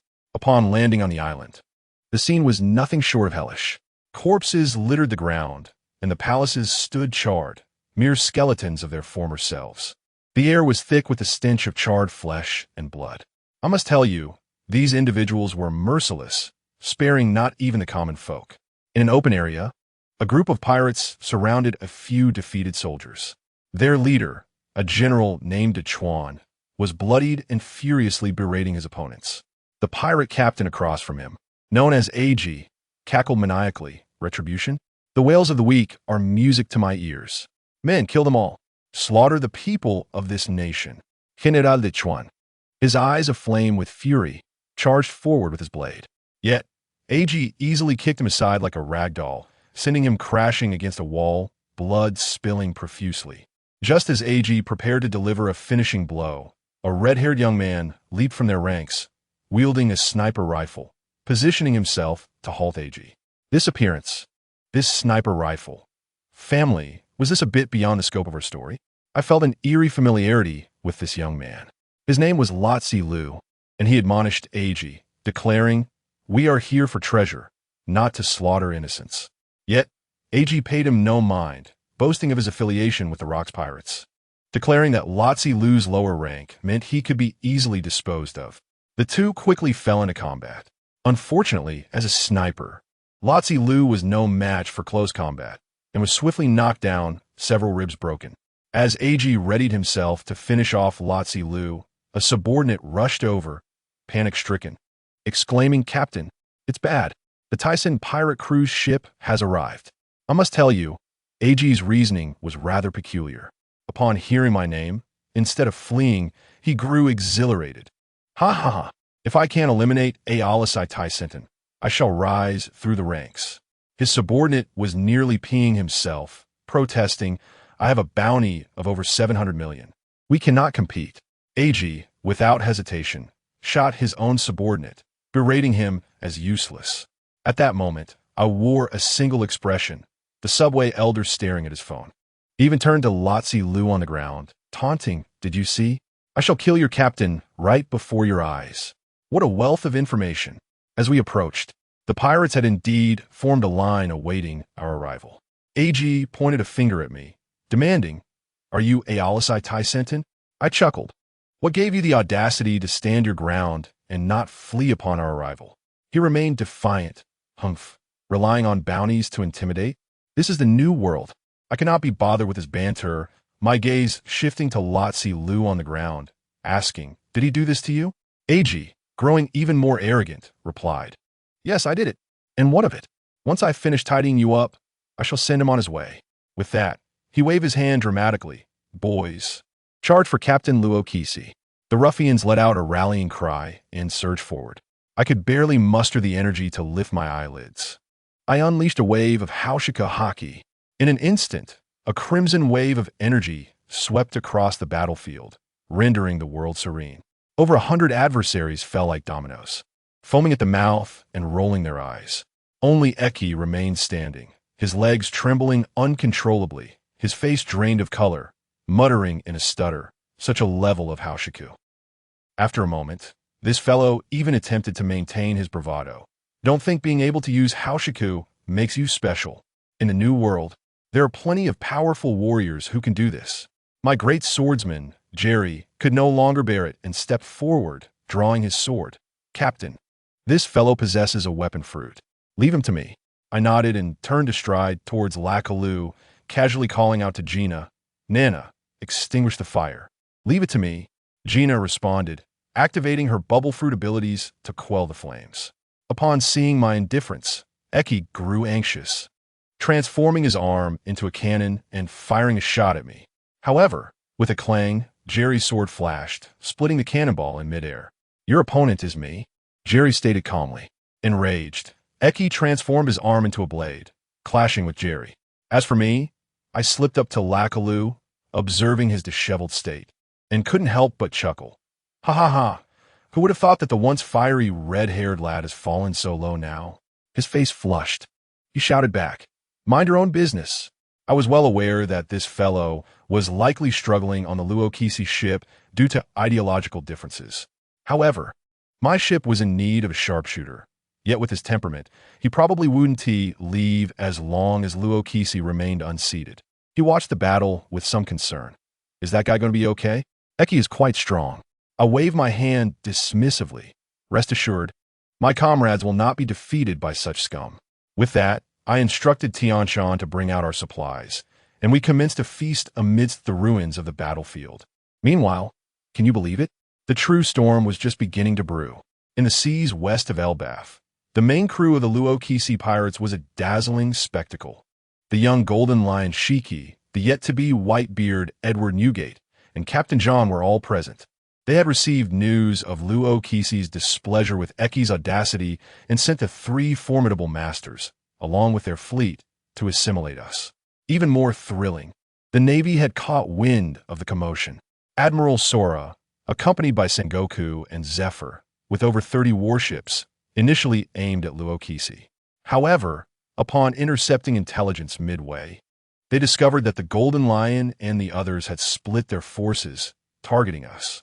Zephyr immediately decided to take 10 warships to capture us, intending to act like a mantis stalking a cicada while a yellow oriole lay in wait. Things were heating up, with 3 factions converging upon our little island. The scene shifted back to our banquet, which was nearing its conclusion, as Jerry's duel reached its climax. Eki collapsed, a deep wound visible through his chest, his face filled with resentment. Jerry returned, panting and feigned anger while complaining. "While I was fighting for my life over there, you all were enjoying a feast here." As we jested, a general named Dachuan, having bandaged his wounds, approached me with endless gratitude. Suddenly, an idea sparked in my mind. I spoke directly, "If possible, let this island be my territory. I will lend you my flag to ensure your safety. What do you say?" Upon hearing this, Dachuan was so overwhelmed with emotion that he fell to his knees. "Thank you. From now on, we shall be your subordinates." I helped him up and shared my grand vision. My goal is to build a paradise free from any oppressive forces. In the future, I will need your assistance in its management. Dechuan and Lakalu stood dumbstruck, wide-eyed. Lakalu, observing my earnest expression, could not help but smile faintly. Having resolved everything, Lakalu rose and informed me, "Tyson, I must take my leave." I was somewhat surprised. "Aren't you injured? Shouldn't you rest a few days before departing?" Lakalu shook his head. "Eki is dead. While Captain Legacy likely doesn't take care, I must return to report. Otherwise, I might face consequences." The next day, the Tyson pirates prepared to set sail once more after resting on the island. Lakalu had left with the remaining pirates the previous night. Before embarking, the island civilians came to express their gratitude, while Dechuan accompanied his 5 remaining subordinates to see them off. As everyone boarded the ship, and just as we were about to set sail, Tyson suddenly descended, handing a box to Dechuan. "This is for you. Train well." With that, he leapt aboard the ship, and we set sail. "Oh!" Dechuan stood in a daze for a moment, and after watching Tyson's ship vanish from sight, he opened a small box only to find a devil fruit inside. Indeed, Tyson had given him the animal-type devil fruit in the form of a poison scorpion, as he intended to cultivate him as an ally and had no reason to be stingy. 3 days later, aboard the Tyson pirate ship, Tyson was in his cabin, sketching the blueprints for the paradise he had envisioned for years. However, he still had much to accomplish. The first issue was the materials required for construction. They must be robust enough to withstand tremendous assaults without being destroyed, preferably metal, and in large quantities. He had already devised his considerations regarding this. The second issue was the selection of the site. The area needed for the paradise was vast. Since arriving in the New World, he had observed the islands he had visited, none of which met his standards. Either they were too small or too exposed. Thus, he needed to find a location that suited his vision. Constructing the entire paradise would require significant funds. While there was plenty of gold on the Sky Island, he could not take it all. He had to leave some behind. Otherwise, would the Sky Island still be the Sky Island? Suddenly, a thought struck him. A place rich in treasures, the 8 Treasures Water Army. He recalled the leader, Qingjiao, who was training hard to extract the treasures from below. Thinking of this, a white glow emanated from his palm. Surely, dust release would effortlessly break through the ice layers. Now that he knew the location, there was no rush. There would be plenty of time ahead. As Tyson pondered these matters, he suddenly sensed something and dashed out of his room, drawing his Qixing sword, unleashing a wave of sword energy into the skies. "What's going on, Captain?" the members of the Tyson pirates exclaimed, looking up at the figure floating in the air, wielding 2 swords. Recognizing the voice, Tyson understood who it was. He had been too engrossed in contemplating his paradise to notice this intruder approaching so closely. "Who are you?" Tyson called out to the golden lion in the sky, feigning ignorance. You don't know who I am?" The golden lion's veins bulged as he lowered his head, speaking in a low, simmering voice. "Captain, you certainly know how to provoke." "Indeed," Tyson remarked, digging into his ear with a look of disdain. "Why must I concern myself with you?" Nevertheless, he sensed numerous pirate ships approaching from behind, albeit none possessed formidable strength. While 2 individuals exuded a noteworthy aura, it was not to the extent that he felt the need to flee. "Cool." He heard Shiki's peculiar laughter emanating from a ship as he glanced back. There stood a man wielding a naginata, accompanied by a dual-wielding swordsman with pale purple hair, clutching a bottle of liquor. Upon hearing Newgate's taunts, the Golden Lion ceased his attention on him, eager instead to engage in combat with old Tyson and gauge his capabilities. "If you seek a fight, I shall oblige. Nana, navigate the ship towards the island ahead. Since you have come seeking trouble, I shall not cower, especially since rocks did not come personally. It is time to teach these individuals a lesson." "Very well," he continued. "Hey, yellow hair, if you wish to fight, let us do so on the island ahead. I shall entertain you. You are infuriating, but you cannot escape now. Let me relish this moment," the Golden Lion declared, retreating back. Soon, both parties came to a standstill on the island, facing each other. Tyson's group, including Green Bull, comprised only 7 individuals, while the opposing fleet boasted several hundred pirates. Yet, Tyson deemed only 3 worthy of his attention: the Golden Lion, Newgate, and the dual-wielding swordsman with pale, purple hair. I understand your intentions, but I shall not yield easily. Besides, I doubt your capability to make me submit, Tyson stated bluntly. Oh, a spirited one. Do you truly believe you can oppose us with just a handful of men? The Golden Lion, cigar in mouth and arms crossed, regarded him with contempt. I'm only interested in treasure.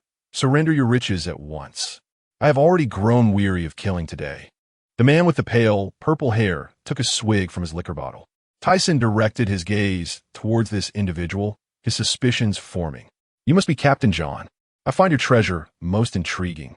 It appears you have no intention of surrendering, John remarked, shattering his bottle on the ground, his brow furrowed. A sharp gaze emanating from him.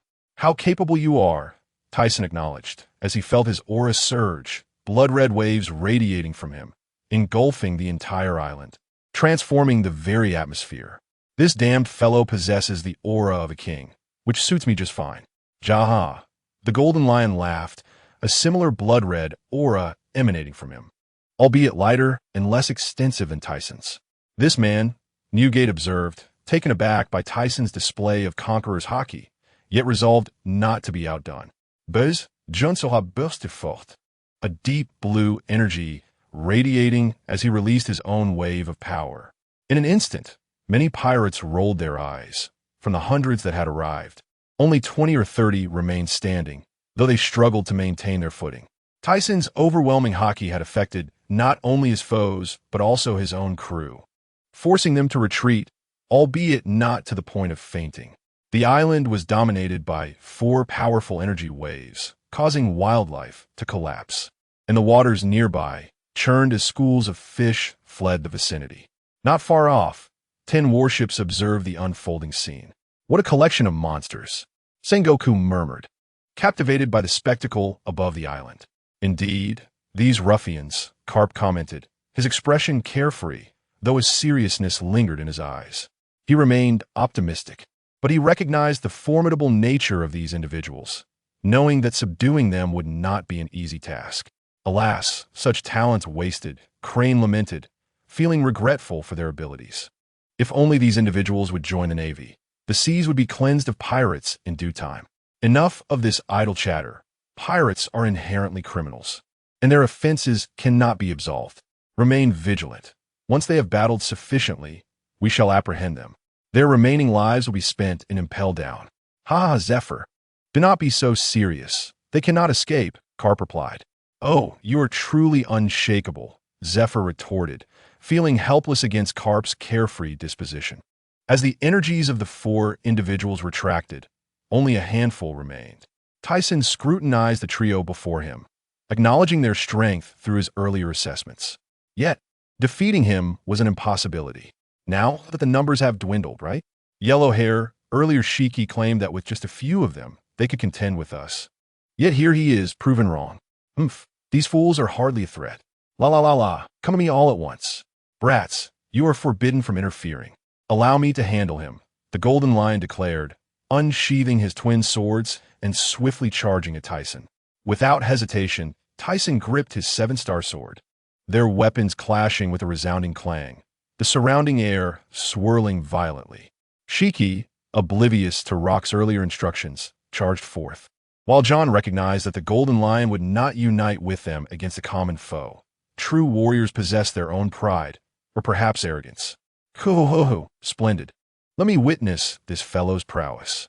Tyson's 7-star sword met the Golden Lion's Sakura Tenmu, clashing fiercely until the latter was overwhelmed and sent crashing into the ground, carving a trench in his wake. The Golden Lion, feeling the pressure, realized he had fallen behind in their exchange. Wave slash. Whoosh. 2 powerful sword energies surged forth, forming a cross-shaped attack directed at Tyson. The latter, with a smirk, felt his blood boiling with excitement as he exerted force, countering the Golden Lion's strike with a similar wave of energy, neutralizing the attack. Yellow Hair, do not perish. Sword technique, White Dragon. A colossal white dragon manifested in the sky, its roar echoing across the heavens, resonating in the ears of all present. With determination, Tyson wielded his sword, unleashing the dragon towards the Golden Lion.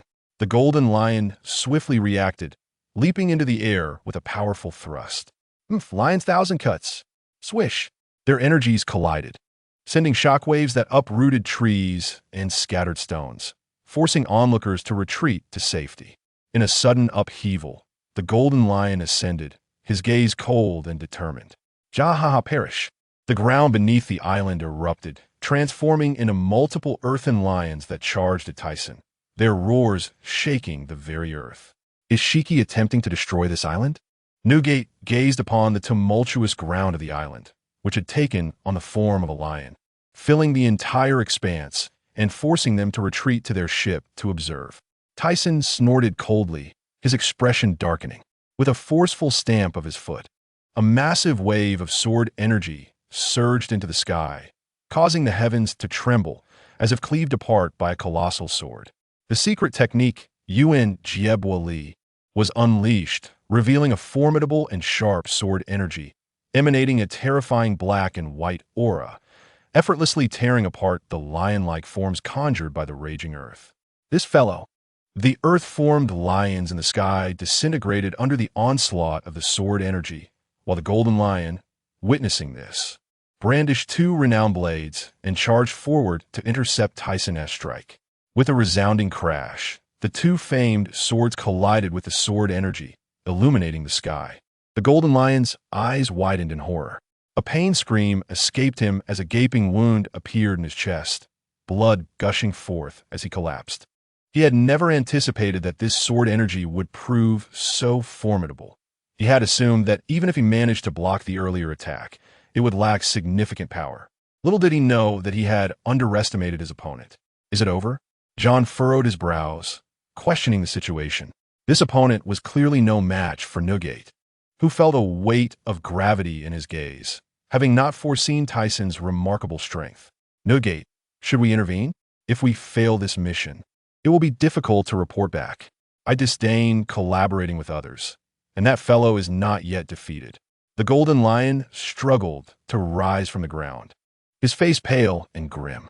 He glanced at his chest, where the deep gash had caused significant damage, with flesh around it eroded. I cannot possibly lose, no.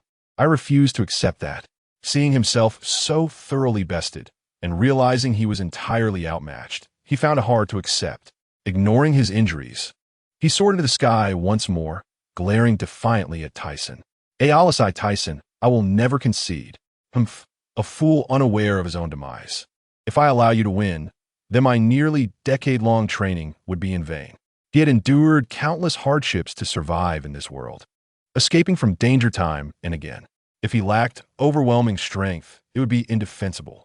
During his time in the Shambadi archipelago, he had focused solely on honing his martial skills and testing his techniques without giving his all, and given Zifa's formidable power, it had delayed him considerably.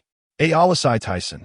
The golden lion unleashed his fury upon the island, causing it to disintegrate into chaos, dust and debris swirling as seawater flooded in. A violent sandstorm of earth and sand barreling toward Tyson. Tyson's expression shifted slightly. This man had transformed the island into a tempest of dust, a truly catastrophic ability, though ultimately of little consequence to him. Utilizing the super lightweight rock of Wu Darren, he lightened his body and soared into the air, bringing his hands together to unleash his ultimate technique, Yun Jiebwa Li. With a swift motion, Tyson conjured a massive white square in the air. A tremendous beam of terrifying white light erupted forth, aimed directly at the golden lion. Sensing the impending threat, the golden lion looked up in alarm, witnessing the colossal orb of light rushing toward him. With no time to react, he hastily gathered the swirling sandstorm before him as a shield. Yet, such a defense was futile. The attack from the dust technique could deconstruct anything in its path down to atomic form, and soon enough, the earth was pierced through.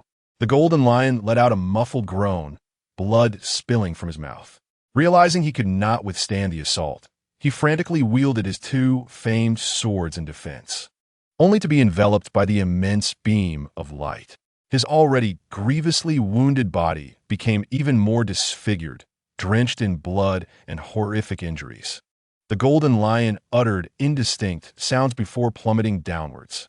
The destruction of the island allowed a deluge of seawater to inundate it, obscuring any trace of land. Just as the golden lion was about to plunge into the ocean, a figure swooped in to catch him and return to the ship. John, cradling the injured golden lion, gasped in horror at the extent of his wounds. How could he be so severely injured?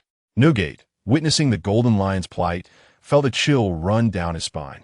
His expression grave, he remarked, "This fellow possesses lethal techniques, both in his sword energy and that light beam. Truly a dangerous adversary." Observing John's successful rescue of the golden lion, Newgate did not intervene. Had he intended to kill, he would not have ceased his assault earlier. Given the golden lion's current state, it would not take long for him to be utterly annihilated. The golden lion has been defeated. What of you? Do you wish to continue? I'm still brimming with energy. Tyson hovered above, alighting near Newgate and John aboard their pirate vessel. John replied to Tyson, "Let us call it a day. There are Navy forces lurking nearby, and it is getting late." After nearly half a day spent defeating the golden lion, darkness had already descended upon the sky. Tyson had sensed the Navy waiting not far away, but felt little concern. Should further confrontation ensue, despite their diminished strength, escape would not be a problem. Kulalala, I will not let you off so easily next time. Observing the golden lion's condition, Newgate felt a sense of relief. He had no desire to oppose this man. Had circumstances been different, a battle might have ensued. However, he had come with a purpose, not to make friends. Ayalisai Tyson, I advise you to surrender. While you are formidable, you can never hope to match up to rocks, John asserted with conviction. If you don't believe it, then come and fight. Your words are mere drivel. I find you less impressive than Haki, Newgate retorted. If you doubt it, so be it. We shall meet again. With a deep gaze at Tyson, Newgate then departed with his crew, having lost nearly half of their members due to the island's destruction. Upon witnessing the pirates' departure, the Navy reacted swiftly. They had not anticipated such a rapid conclusion to the battle. The Golden Lion had utterly succumbed to Ayalisai Tyson. Zifa found it hard to comprehend. During their previous clash at the Shambadi archipelago, although he had lost, the battle had stretched over 3 days before a victor emerged. Yet, despite the Golden Lion's comparable strength, he had been defeated so swiftly this time, which left Zifa perplexed. However, he had thoroughly studied Tyson's techniques. Should they clash again, he felt confident in capturing him. Yet, with the island in ruins and Tyson's pirate crew not engaging in a full-scale battle with the Rocks pirates, a rash advance would lead to significant losses. Should the two pirate factions unite, it would be an unwise gamble. Thus, they chose to retreat. Days later, astonishment erupted across the seas as various factions stirred in the shadows. The Tyson pirate crew clashed with 3 officers from the Rocks pirates, where Ayalisai Tyson triumphed over the notorious pirate, the Golden Lion Haki, leading to the eventual retreat of the Rocks pirates. Many could scarcely believe their ears. Unable to fathom that the Rocks pirates had been vanquished, particularly 3 of their officers. Yet, some dissenters argue that the outcome was due to Rocks not participating. Had he intervened, the Tyson pirate crew would have surely faced defeat. In the first half of the Grand Line, aboard a pirate ship, a man towering nearly 5 meters, his head tapering to a point, gazed intently at a wanted poster in his hand. This fellow has a bounty of 930 million. The Navy truly is inept. Allow me to claim this scoundrel's head. Then I, the 2A Ji Qing Jiao of the 8 Treasure Water Army, shall become renowned across the seas. Boss, is this not a bit reckless? We have just entered the Grand Line. One subordinate, alarmed by the leader's dangerous ambition, stammered nervously. What is there to fear? This bounty is merely a ruse to deceive those weaklings. I, the 2A Ji Qing Jiao, am unafraid. I shall slay him with my proud, indomitable spear. In the waters near Long Ring Island, Rayleigh handed a wanted poster to a man before him. Roger, this fellow's bounty has increased, he remarked. 930 million. Truly formidable. I yearn to reach the New World and meet this individual, Roger replied, his spirit slightly invigorated as he sought to confirm a particular matter that necessitated their meeting. Sigh, the Navy will undoubtedly not allow us passage to the New World so easily. Moreover, Even if we arrive, I advise against seeking out this individual. We know nothing of his character, so do not expect him to answer your inquiries kindly. Never mind. I perceive this person is not malevolent. Roger chuckled heartily. Rayleigh observed his companion's demeanor, recognizing his naivety, and sighed in resignation. At the Navy headquarters, Admiral Steelbone furrowed his brow as he contemplated the chaos wrought by the Rock's pirates, who had seized nearly half of the nations in the New World. Those that did not surrender had been annihilated, leaving him perplexed about the intentions of this rogue. Has the world government provided any answers? He inquired. None, merely stating they're still investigating and have not indicated any course of action, came the reply. Ha ha ha, what a bunch of inept fools. Carp, seated and munching on donuts, erupted into laughter upon hearing Steelbone's words. Carp, you scoundrel, mind your tongue. If the world government were to learn of this, I could not protect you, Steelbone retorted, rising abruptly to seize Carp by the collar and roar. Then do not speak of it. What is the big deal? Carp murmured, unaffected despite being grasped by Steelbone. What shall we do now? We cannot simply ignore them. Furthermore, the Tyson pirates cannot be underestimated. Carelessness could lead to disaster, Sengoku remarked, his voluminous dark hair framing his face as he spread his hands. After a moment of contemplation, Vice Admiral Crane lowered her head, then gradually raised it, concluding that they could only wait for an opportunity. The world government shared this sentiment, intending to seize the chance to capture both the Tyson pirates and the Rocks pirates once they were embroiled in conflict. Additionally, the world government had recommended an individual for promotion to Admiral, as the loss of Admiral Flying Phoenix had left the Navy's strength lacking. To apprehend those wretched scoundrels, they had no choice but to accept the world government's proposal. Very well, let the intelligence department closely monitor the movements in the New World. The moment we receive news, we shall act immediately. During this period, we must secure the entrance to the New World and sink any pirate attempting to venture there. Understood. The room fell silent, save for the sound of Carp, who had raised his head and was snoring thunderously, a bubble forming at his nose as he slept soundly. Carp! Steelbone's anger surged, veins bulging as he struck Carp squarely in the cheek. With a resounding crash, Carp's massive form burst through the conference room door and tumbled outside.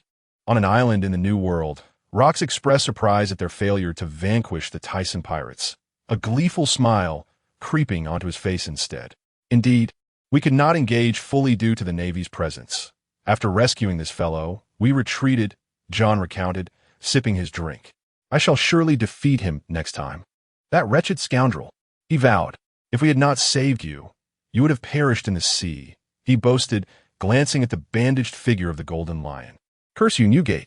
I am not so easily defeated, the Golden Lion retorted. Had I not been careless, I would not have been bested. Enough of this bickering. Since we have failed, we shall try again next time, and I will personally take action.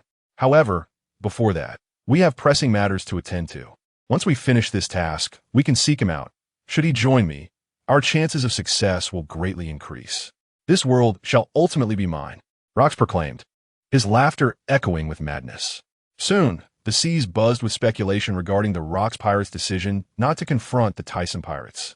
Many wondered if it was due to an inability to defeat them or some other reason. Meanwhile, the Tyson pirates approached Dressrosa, a vibrant island that had captivated Tyson's imagination as a potential paradise for construction.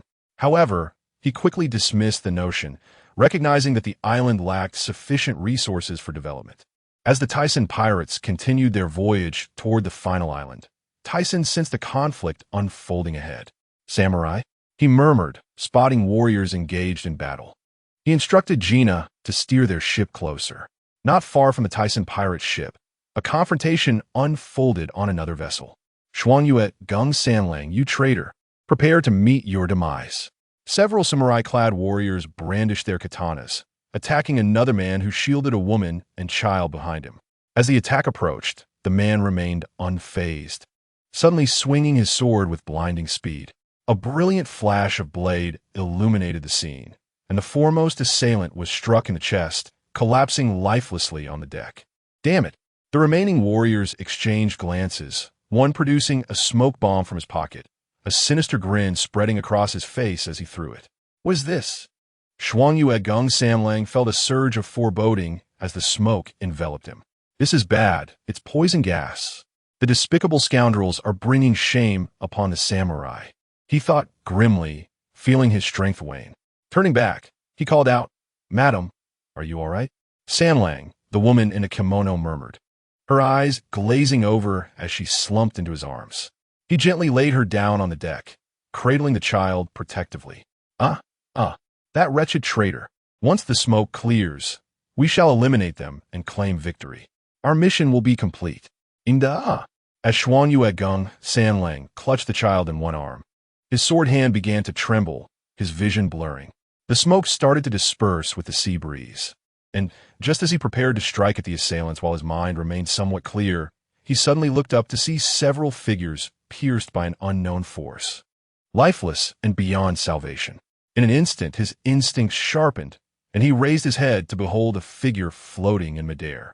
Decent gently descended onto the deck, observing the warrior before him.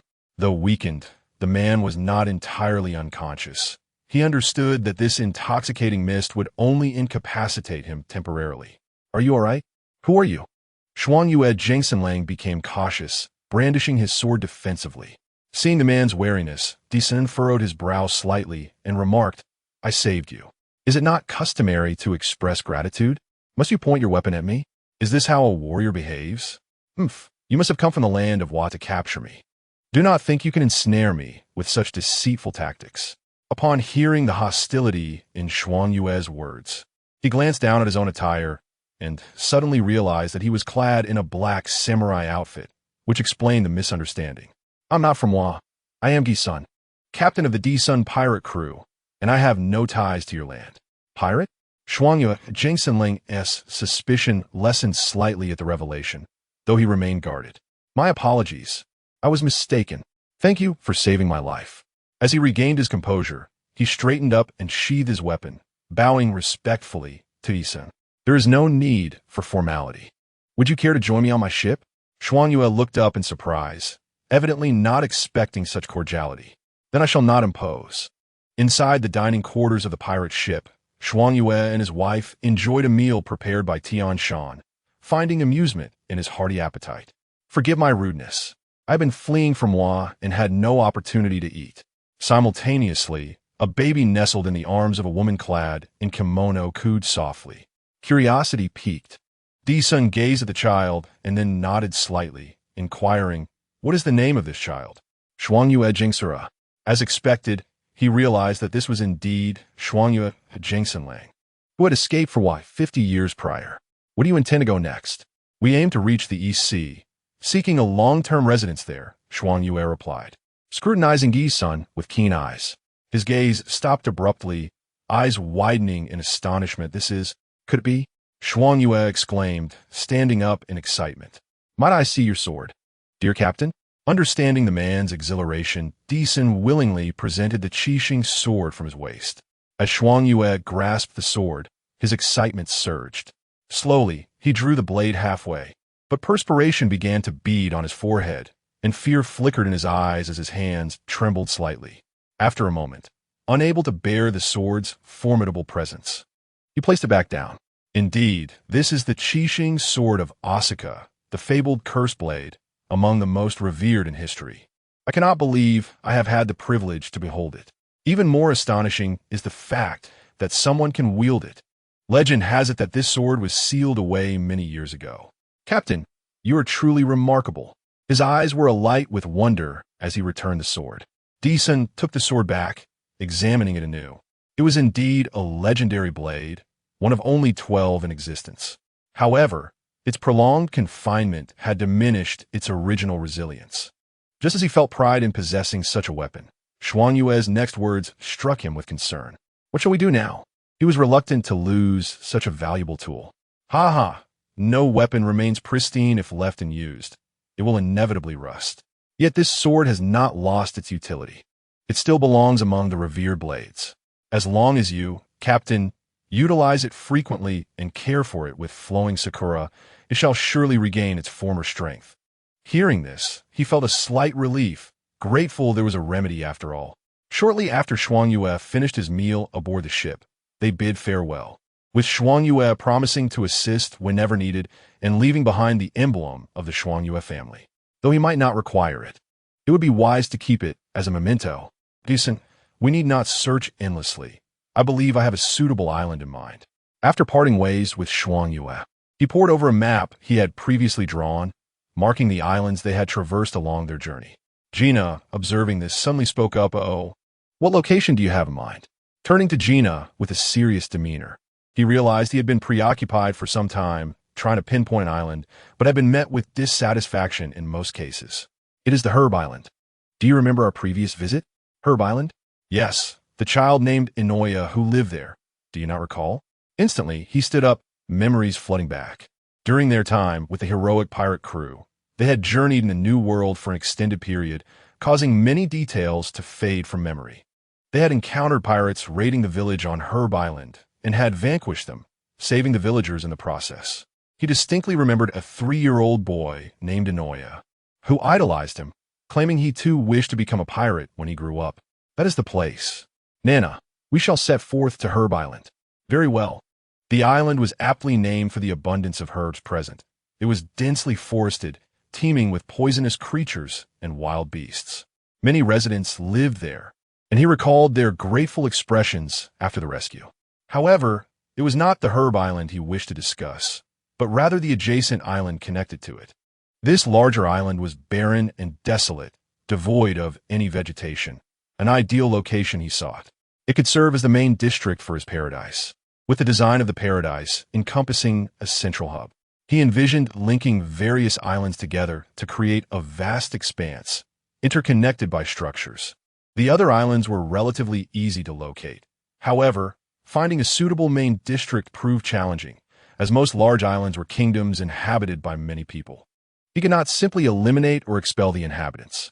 Thus, the island adjacent to Herb Island was indeed perfect. Herb Island lay to the east, near the doldrums, making it rather remote. Time swiftly passed, and after 7 days, they finally arrived at Herb Island. The moment they set foot on the island, the scent of herbs wafted through the air. "The pirates have arrived. Everyone come out!" A villager shouted, breathless as he ran. "Outside, the pirates are here." "Oomph. Those scoundrels are truly despicable. They had only just quieted down, and now they return. Gather the people. We shall confront them." Alsai's face was filled with fury. Not long ago, the Rock's pirates had invaded their territory, and they had been no match for them, suffering significant losses before ultimately surrendering. Now this place belonged to them, and he harbored no fondness for those pirates. "Uncle Alsai, I want to fight too." A small child wielding a wooden stick approached Alsai. "Inoya, what are you doing here? Go back at once. Those are ruthless killers. You are still too young," Alsai scolded, his expression darkening as he admonished the child before him. "I cannot refrain from fighting. I yearn to vanquish those pirates. I desire to battle, just like my brother Tyson." The child named Jingye seems quite obstinate and unwilling to heed advice. Observing Jingye's eyes, which brimmed with determination and defiance, Aruz found himself with no alternative but to keep Jingye by his side. "Once we depart, you must heed my words and refrain from speaking recklessly." "Understood, Uncle Aruz," Jingye replied, nodding earnestly and displaying a joyful smile. At the entrance of the small village on Herb Island, Aruz commanded a contingent of over 300 individuals, stationed there as a precaution against pirate attacks. They had formed a protective squad, of which he was the captain. After a considerable journey, Tyson and his companions finally arrived at the village. Observing the layout of the place, Tyson could not help but reflect that it had changed. The houses appeared to have diminished in number, no longer resembling their state 8 years prior. Shortly thereafter, Tyson noticed a throng of people at the village entrance. Spotting the individual at the forefront alongside a child, a smile crept upon his lips. "It seems that lad has grown." Aruz gazed at the crowd, which appeared scant, yet one towering figure, nearly 7 meters tall, made his throat constrict and cold sweat bead upon his brow. His mind raced, contemplating potential strategies. The child beside him wore a puzzled expression, recognizing a few faces but unable to recall them at the moment. "Halt, you pirates! This island is the territory of the Rock's pirates. Are you aware of that? If you wish to live, I suggest you leave promptly." Despite his fear, Aruz mustered the courage to utter these words, hoping to intimidate them. The opposing figures remained motionless, while Tyson, observing the fearful expressions of the villagers, quipped, "Oh, I am not afraid of the rock's pirates. Summon them. I shall await their arrival." Aruz was taken aback. They had no means of contacting the rock's pirates. His intention had merely been to frighten them, yet he was met with indifference. This was dire. There was no choice but to confront them head-on. The boss is truly mischievous. All right, Tyson, do not frighten them any longer, Gina reproached from the side. Just as Aruz contemplated his next move, he froze upon hearing Gina and Mona's words, his expression rife with confusion.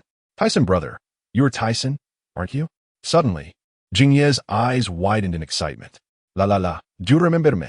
"I cannot believe you have grown so much, Jingye," Tyson remarked, as Jingye tossed aside the stick he had been holding, rushing towards Tyson with tears glistening in his eyes, yet appearing genuinely joyful. "Jingye, do not approach." Aruz attempted to intervene, but he was a moment too late. "Aruz, have you forgotten us?" "Is I Gina?" she exclaimed, hastening towards them. Upon hearing that familiar name, Aruz scrutinized Gina before shifting his gaze to Tyson.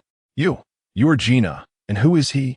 "Indeed, he is the formidable Tyson, and the tall one is Mona," Gina introduced to Aruz. Listening to Gina's introduction, Aruz involuntarily relaxed, his eyes wide with astonishment as he wiped them. "Everyone, these are members of the hero pirates, the very individuals who saved us long ago. Lay down your weapons." "Truly? Did not the Navy proclaim that the hero pirates have been annihilated? What is happening?" "Do not concern yourself with that. Look at the three of them. Although many years have passed, it is undoubtedly them. They're alive. How wonderful." The villagers, now teeming with joy, gazed upon Tian Shan with profound respect. Of course, the captain and his crew are seen as saviors by these villagers, so it is no surprise, Jerry remarked as he took a swig from a bottle of liquor. Standing before Tyson, Jingye was visibly excited. "Still the same crybaby," Tyson observed, lowering his head to gently pat Jingye's head. With Tyson's towering stature nearing 3 meters, looking down at Jingye felt akin to gazing upon a diminutive being. "What? I am not a crybaby. I have matured, and my strength is formidable now," Jingye retorted, tears of joy streaming down his face. As night enveloped the small village on Herb Island, the villagers, now aware that these individuals were the ones who had rescued them long ago, were filled with elation and insisted on holding a feast in their honor.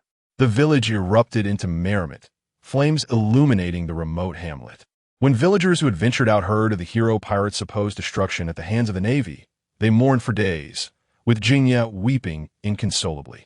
Most villagers on Herb Island were skilled in herbal medicine, and Tyson, harboring a notion from years past, sought to validate it today.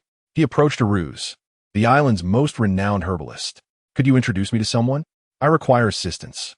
Without hesitation, Aruz replied, "The most esteemed herbalist on Herb Island is Jingye's grandfather, Inoue Kawakawa. He is the most talented individual on our island. I will take you to see him immediately." Moments later, Aruz guided Tyson to a somewhat more refined dwelling, constructed from smooth stones, far superior to the crude structures of other villagers.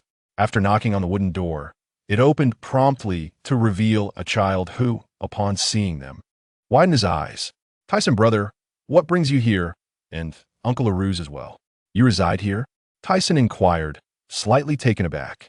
"Jingye, Tyson, sir, seeks your grandfather," Aruz informed. Jingye smiled. "Oh, I see. Please come in, Tyson, brother. My grandfather's inside. I will fetch him." With that, he dashed into the house. Soon, an elderly man with graying hair emerged, scrutinizing Tyson before bowing slightly. "Greetings, I am Inoue Kawakawa. Since you are the benefactor who saved us, please feel free to ask for any assistance you require." The elder's tone held a hint of reverence, having already heard from his grandson about the situation. Seeing the elder's politeness, Tyson wasted no time and produced a vial from his pocket. "Old sir, I possess a pill. Could you determine if it can be synthesized?" Inoue Kawakawa expressed surprise before taking the vial from Tyson's hand. He poured out the contents, revealing a slightly luminescent green pill that rolled into his palm. Witnessing the extraordinary pill, astonishment filled Inoue Kawakawa's eyes. He then brought it close to his nose for a gentle sniff, his eyes widening in excitement. "Follow me," he exclaimed, his demeanor infused with enthusiasm. Seeing Inoue Kawakawa's reaction, the others understood the pill's significance, while Jingye looked on in amazement, having never seen his grandfather so animated. Tyson, sensing the gravity of the moment, followed closely behind Inoue Kawakawa. They traversed through the house and into a large courtyard, where Inoue Kawakawa led them toward a staircase descending to the basement. Observing this, Tyson became convinced that this individual was indeed remarkable. He was curious about the secrets that lay within such a concealed space. "How astonishing! The equipment is so comprehensive," Tyson exclaimed as they entered the basement, arriving in a stone chamber filled with various instruments. "In my former days, I was a chief scientist for a kingdom dedicated to researching medicines for the king. After the kingdom's demise many years ago, I relocated here to continue my research. Please wait a moment while I analyze this pill. It will be ready shortly." I saw Jing Shang and Chuan gently scraping a bit of powder from the pill with a blade, then placing it into an unknown device. The subsequent steps were quite complex, and after watching for a while, I lost my patience and began chatting with Jingyi. "Is that so? You also know how to make medicine?" Tyson smiled at Jing Ye's proud expression. "Of course. I've been making medicine with my grandfather since I was 5. It's been 6 years now." Jingyi seemed quite proud. "Oh, that's impressive. I actually need a doctor on my ship. If you become powerful, I wouldn't mind having you aboard." Upon hearing Tyson's sudden proposal, Jing Ye's mouth gaped open, and his face lit up with excitement. "Are you serious? You're not joking, are you?" Ever since he saw Tyson defeat those pirates at the age of 3, he had idolized him and always dreamed of becoming a pirate like Tyson. The thought of potentially joining someone he admired as a pirate filled him with overwhelming excitement. Just as long as you can become strong. However, considering that he was only 11, he was still quite young and weak. It was still too early, but this was meant to encourage him. "All right, I've completed the analysis."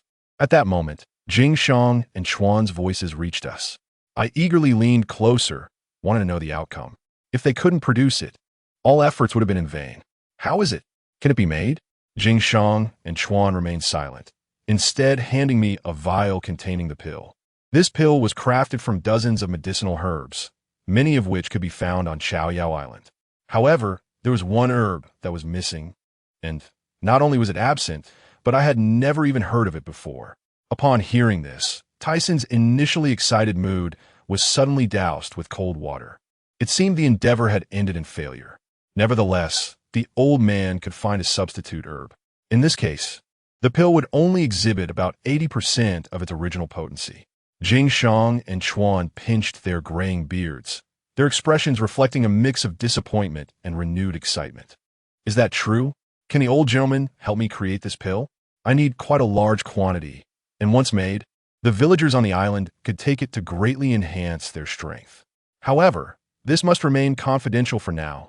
It cannot be leaked." Tyson planned to produce this pill in batches, envisioning a future where every villager in his paradise would possess formidable strength, making it impossible for anyone to cause trouble. Just the thought of it thrilled him. "Of course, you are our benefactor. Leave this matter to me. I will enlist the villagers who know how to make medicine, and we will have it ready soon. To ensure their discretion, I will explain the gravity of the situation to them." "Lord Tyson, can this pill truly make one stronger?" RC's eyes widened with astonishment, seemingly taken aback by the miraculous nature of the pill Tyson had presented. Indeed, consuming this pill can alter one's physique. With a bit of training, it would be more than sufficient to deal with pirates boasting bounties in the tens of millions. Jing Ye's face flushed. "So, I can also take it? I can become strong too?" "No, Jingyi, you are too young. Your body cannot withstand such potent medicine. You must wait until you grow up before you can take it." Upon hearing his grandson's desire to consume the pill, Jing Shang's expression darkened immediately. "Is that so?" Jing Ye's previously excited demeanor fell. "Don't worry. If you want to become stronger, you must seek out Mona and the others. We will be staying on the island for quite some time. So seize this opportunity," Tyson encouraged Jingyi, who looked dejected. It was not yet time for them to venture out. He was not prepared to confront the Rocks pirates just yet. He intended to train on a nearby large island, honing his skills of increasing and decreasing weight. This way, he would have a much better chance when facing the rocks pirates. Additionally, he had many preparations to make for his paradise. "RC, please keep this matter confidential for now." RC replied with a serious expression, "I understand. I will not speak of it." In the year 1478 of the Sea Garden calendar, on the large island adjacent to Chow Yao Island, Tyson practiced his skills. Increase weight. With a resounding crash, the ground cracked like a spider's web, creating a depression several hundred meters wide. The figure across from him swiftly dodged, not daring to take the blow head-on. "Boss, that was incredible. How did you do it?" "Your strength has increased so much." Mona looked at the cracked ground, still trembling. "Just be careful. That was merely an increase in strength. Now let me show you my speed. If you can't dodge, you might get hurt." "All right, bring it on." Mona adjusted his stance, looking serious. Decrease weight. In an instant, Tyson's figure vanished from Mona's sight. He realized that it wasn't that Tyson had disappeared, but rather that he was frightfully fast, nearly akin to teleportation. Oh no! Just as he was about to react, a fist, the size of a sandbag, struck his abdomen. With a loud thud, he was sent flying, crashing against a boulder before finally coming to a stop. Coughing, Mona rubbed his stomach as he stood. His eyes filled with fear. "Boss, that speed is simply monstrous. Thank goodness you didn't use that weight-increasing ability. Otherwise, I would have at least broken a bone." Tyson smiled slightly, noting that all this time had not been wasted. Ever since awakening the skill in Sky Island, he had diligently practiced it. There were two effects he had mentioned before. The increasing weight could make his body incredibly heavy, and he could also apply this effect to others or objects. When he had just sparred with Mona, he had tested this effect. After increasing Mona's weight, his speed had become sluggish. Even though Mona was a Tansha fruit user, capable of easily altering his weight, it had still affected him. For others, the effect might be even greater. The other effect was to decrease weight, allowing him to become weightless, floating in the air. However, if the object or person was too heavy, he could not lift them into the air. He could only try to lessen their weight as much as possible. These were the applications of both effects. "All right, Mona, let us set sail." Tyson's expression turned somber. After the battle with the Golden Lion, they had remained in hiding to evade the rocks pirates for far too long. It was time to depart. In truth, after battling the Golden Lion, he had wished to return to the first half of the Grand Line for further training. However, upon finding Chow Yao Island, he changed his mind and chose to remain there for his training. Now he felt confident enough to face rocks. The rocks pirates were fragmented. As long as he could defeat rocks, the others would scatter, and he wouldn't have to worry about being outnumbered. His long-held ambition was to construct a paradise in the New World. However, the rocks pirates sought to dominate the world, which conflicted with his plans, leaving him in a state of uncertainty. Moreover, the realization of his paradise required the assistance of the Golden Lion, or perhaps even seizing his abilities, which necessitated a resolution with that individual. If he did not defeat rocks, then joining forces would be the only option. However, to do so without a fight would be utterly disappointing. In the waters near Xin Shiji Shuigui Dao, Rayleigh pondered the whereabouts of that mysterious individual. It had been over a year since they arrived in the New World, and still, no news had reached them. Roger felt a profound sense of frustration. Ever since he had encountered that stone tablet on Sky Island, he had believed it to be a cultural relic. Later, upon discovering two more tablets at Fishman Island, one red and the other resembling the one from Sky Island, his curiosity intensified. The enigmatic energy he sensed from the tablet compelled him to seek the meanings inscribed upon it. After arriving in the New World, the individual had clashed with the rocks pirates, perhaps hiding away somewhere. Were they not yet at the final island? Why the haste? As the vice-captain of the Roger Pirates, Rayleigh had been vigilant ever since Roger began to take an interest in Ulstison. Yet the trail had gone cold years ago. Although there were speculations, the passage of time weighed heavily on them. At that moment, Jabba interjected, asserting that the individual was likely evading the rocks pirates and would eventually resurface. "Indeed, Captain." The other crew members echoed in agreement. "Ha ha ha. It seems I've been overly fixated on this matter. Let us proceed naturally, brothers. We shall set sail towards the final island. Since the individual has vanished unexpectedly, he will undoubtedly reappear. All he needs to do is continue his adventures upon the sea. And one day, we shall reunite. Meanwhile, Aboard the Tyson pirates, after departing from Herb Island, they steered towards water, Xinqing Island. Having established a pirate crew, one must circle the globe. Tyson yearned to witness the final island.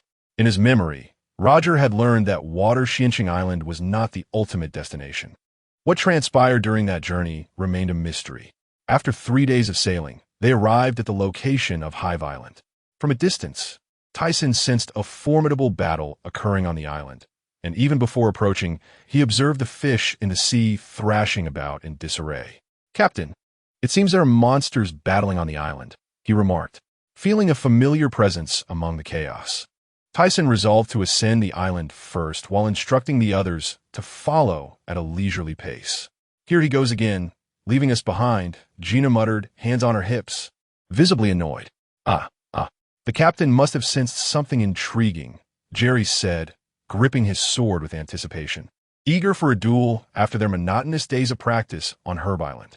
On Hive Island, Newgate wielded his massive naginata, its blades swirling with energy as it clashed against his opponent's weapon.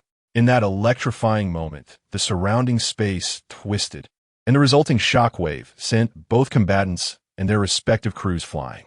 "It appears you have no intention of surrendering, GOLD, Roger," Newgate remarked, his face taut from exertion. "I shall not concede so easily," Roger replied, his piercing gaze radiating a formidable aura as he spoke with a smirk. After a brief standoff in midair, they retreated and resumed their fierce battle. Newgate, freeing one hand, concentrated his energy into a white sphere around his fist. Since he refused to yield, "Allow me to conclude this." He launched a powerful punch towards Roger. Unfazed, Roger enveloped his sword in Haki, meeting the white energy ball head-on. The moment of impact saw both fighters gritting their teeth, exerting their utmost strength, yet neither could gain the upper hand. Consequently, they paused, stepping back to reassess their positions. "It seems we shall not finish this today," Newgate mused, sensing an incoming presence. He lifted his gaze to the sky above the island. "Who goes there?" Roger frowned, scrutinizing the figure hovering in the distance. The others followed suit, eyes drawn to the enigmatic individual suspended in the air. "Is that Rayleigh?" He squinted, suddenly recognizing the visitor. "Olstison?" Rayleigh tightened his grip on his sword, a bead of sweat forming on his brow. "This individual, with a bounty of 900 million, surpasses even that of the captain," exclaimed the Roger pirates and Newgate's crew, their voices rife with alarm. "Remain vigilant. This person is perilous." The unexpected reunion after so long was startling, especially for Newgate, who had been searching for him on behalf of Captain Rox. With a hint of amusement, he planted his naginata firmly in the ground. Tyson, observing the halted skirmish below, was taken aback to witness the future pirate king and the strongest in the world. "Had I known, I would have kept my distance." What a rare spectacle of battle. Tyson descended slowly, captivated by the sight of the exuberant young man with the dazzling smile and the amused Newgate. "Olstison, I have longed to meet you," Roger exclaimed, his youthful visage breaking into a broad grin, eager to voice his thoughts. Tyson, with a puzzled expression, inquired, "And who might you be?" Roger's smile faltered, his expression turning sheepish. "You, of all people, should know I carry a bounty of 850 million. I possess some renown in this world." Newgate laughed heartily, unable to contain himself. "What? When did this happen?" "I was unaware of any significant events occurring during the time you were ashore that would elevate a mere 200 million bounty to over 800 million. It seems you've been hiding in some obscure corner." "Indeed, I have some questions for you," Roger stated earnestly. Tyson, perplexed, wondered what inquiries Roger could have for him. "Well, I'm open to discussion, but let us engage in battle first." "I knew it would come to this," Rayleigh remarked, a knowing expression gracing his face as he sighed. "It is only fitting that pirates should clash upon meeting." "Hey, you too. Have you forgotten about me?" Newgate interjected, irritation evident as he felt overlooked in their conversation. "Ha. Are you joining in?"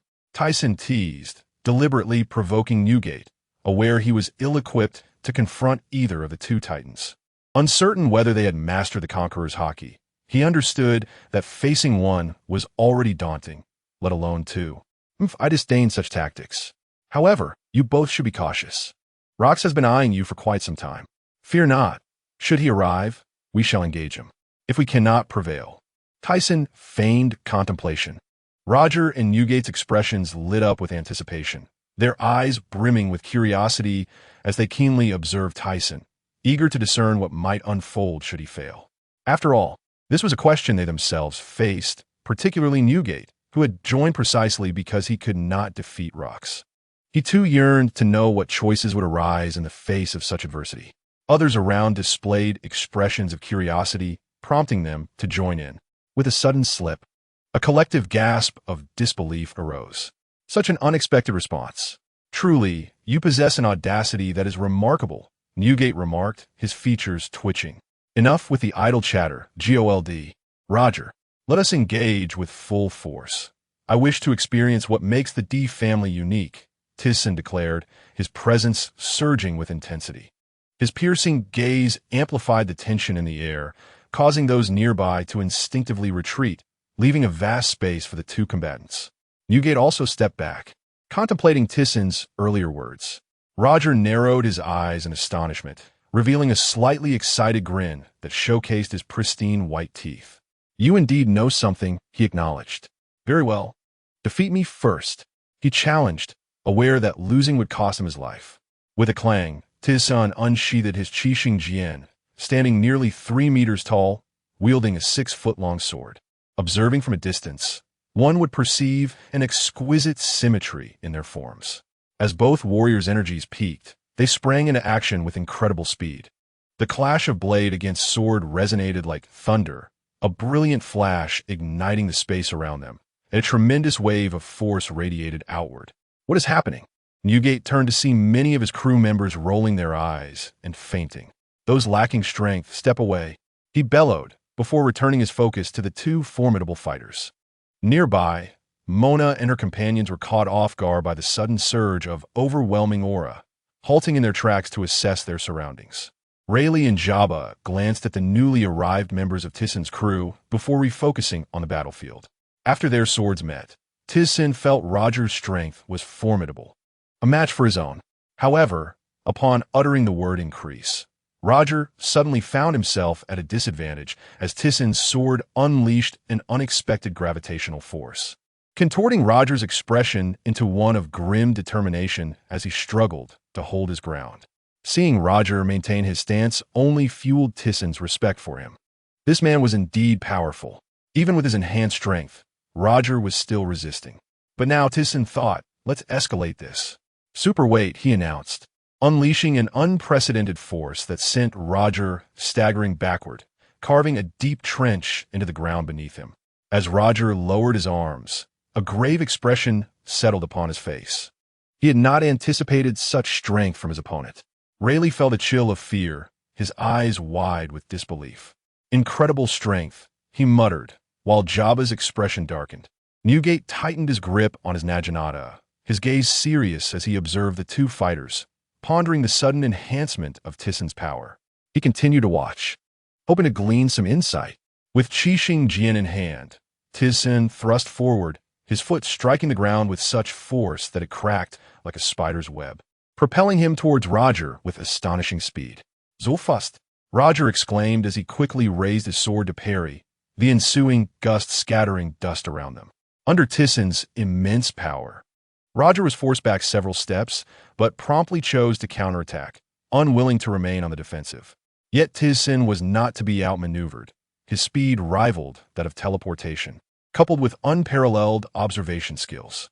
Roger's senses were fully engaged as he defended against Tyson's relentless strikes, leaving him little opportunity to counterattack. Sword technique, White Dragon. A massive white dragon materialized, encircling Tyson as he advanced. With a roar, the dragon lunged at Roger, the air tearing apart in its wake.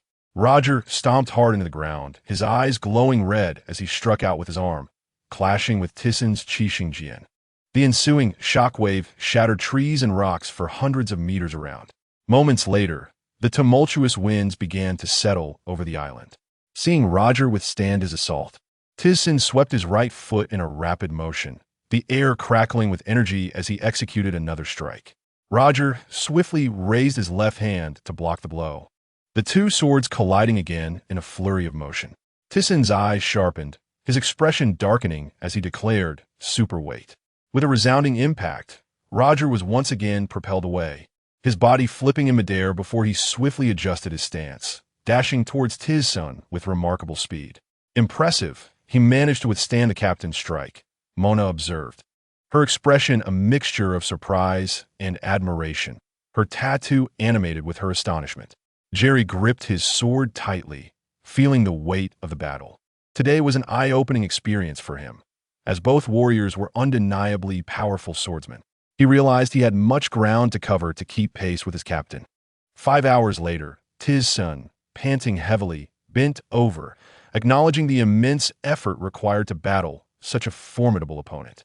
However, he felt confident that he could sustain this fight for several more days if necessary, though he remained vigilant against the Rocks pirates. Hence, today's confrontation might not last much longer. Across from him, Roger, propped on his sword, suddenly raised his head, his intense gaze causing Tyson to frown. It seemed that Roger was undergoing a transformation. Secret technique, limit break. The enormous sword sliced through the sky, radiating a powerful aura that created a terrifying disturbance in the atmosphere. With a swift motion, the colossal blade descended upon Roger. Roger's expression grew serious, but then he smiled and leaped into the air, brandishing his black-red sword to meet the impending blow. The clash of their energies scattered the clouds above, sending weaker spectators tumbling away. Nearby ships rocked perilously, as if on the verge of capsizing. Green Bull, practicing on deck, was startled and fell flat, but upon regaining stability, he looked up, his eyes gleaming with excitement. After absorbing Tyson's strike, blood trickled down Roger's forehead, his grip on the sword staining the blade as droplets fell to the ground. He shakily raised his left hand, noting several wounds on his arm. Tyson, taking a deep breath in the air, slowly exhaled, his gaze sharpening. "Gold, Roger, if you wish for me to answer your questions. It appears that you are not yet worthy. If I cannot defeat you, I shall not answer your questions." Roger gasped for breath, revealing a grin that showcased his white teeth as he listened to Tyson's words, his eyes sparkling with determination. "I will not concede." "Roger, enough." Rayleigh seemed concerned for the opponent and attempted to persuade Roger to relent. "What an arrogant fellow!" Newgate furrowed his brow, feeling an involuntary urge to strike Tyson after hearing his brazen remarks. "In that case, I shall not hold back. Prepare to face me," Tyson declared, his voice low, as his form gradually ascended, and then he brought his hands together. Upon witnessing this gesture, Newgate sensed impending danger and shouted to those behind him, "Step back. This fellow is about to unleash his ultimate move." "What?" The individuals behind him displayed looks of confusion. Rayleigh furrowed his brow, an ominous premonition welling up within him, and instinctively his hand reached for the hilt of his sword, only to withdraw it, as if recalling something. "Rayleigh, shall we not intervene?" Jabba tightened his grip on his axe, his expression heavy as he questioned Rayleigh. "No, I trust Roger will not fall so easily. Besides, I cannot interfere. This is a battle between captains," Rayleigh stated, observing the man adjusting his stance on the battlefield, ultimately choosing to place his faith in Roger. "The captain is about to unleash his ultimate move," Mona remarked, gazing at the figure in the sky. Tyson released a massive energy sphere, measuring over 100 meters, which then launched forth with incredible speed. A violent wave of energy swept through everything in its vicinity, reducing all it touched to ashes. Roger's eyelids twitched at the sight, yet the unwavering determination in his gaze lent him an air of defiance as he enveloped himself in Haki, preparing to confront the descending energy sphere. His eyes narrowed, his mouth opened in a roar, and a tempest of red-black lightning enveloped him, an overwhelming display of Shunbai.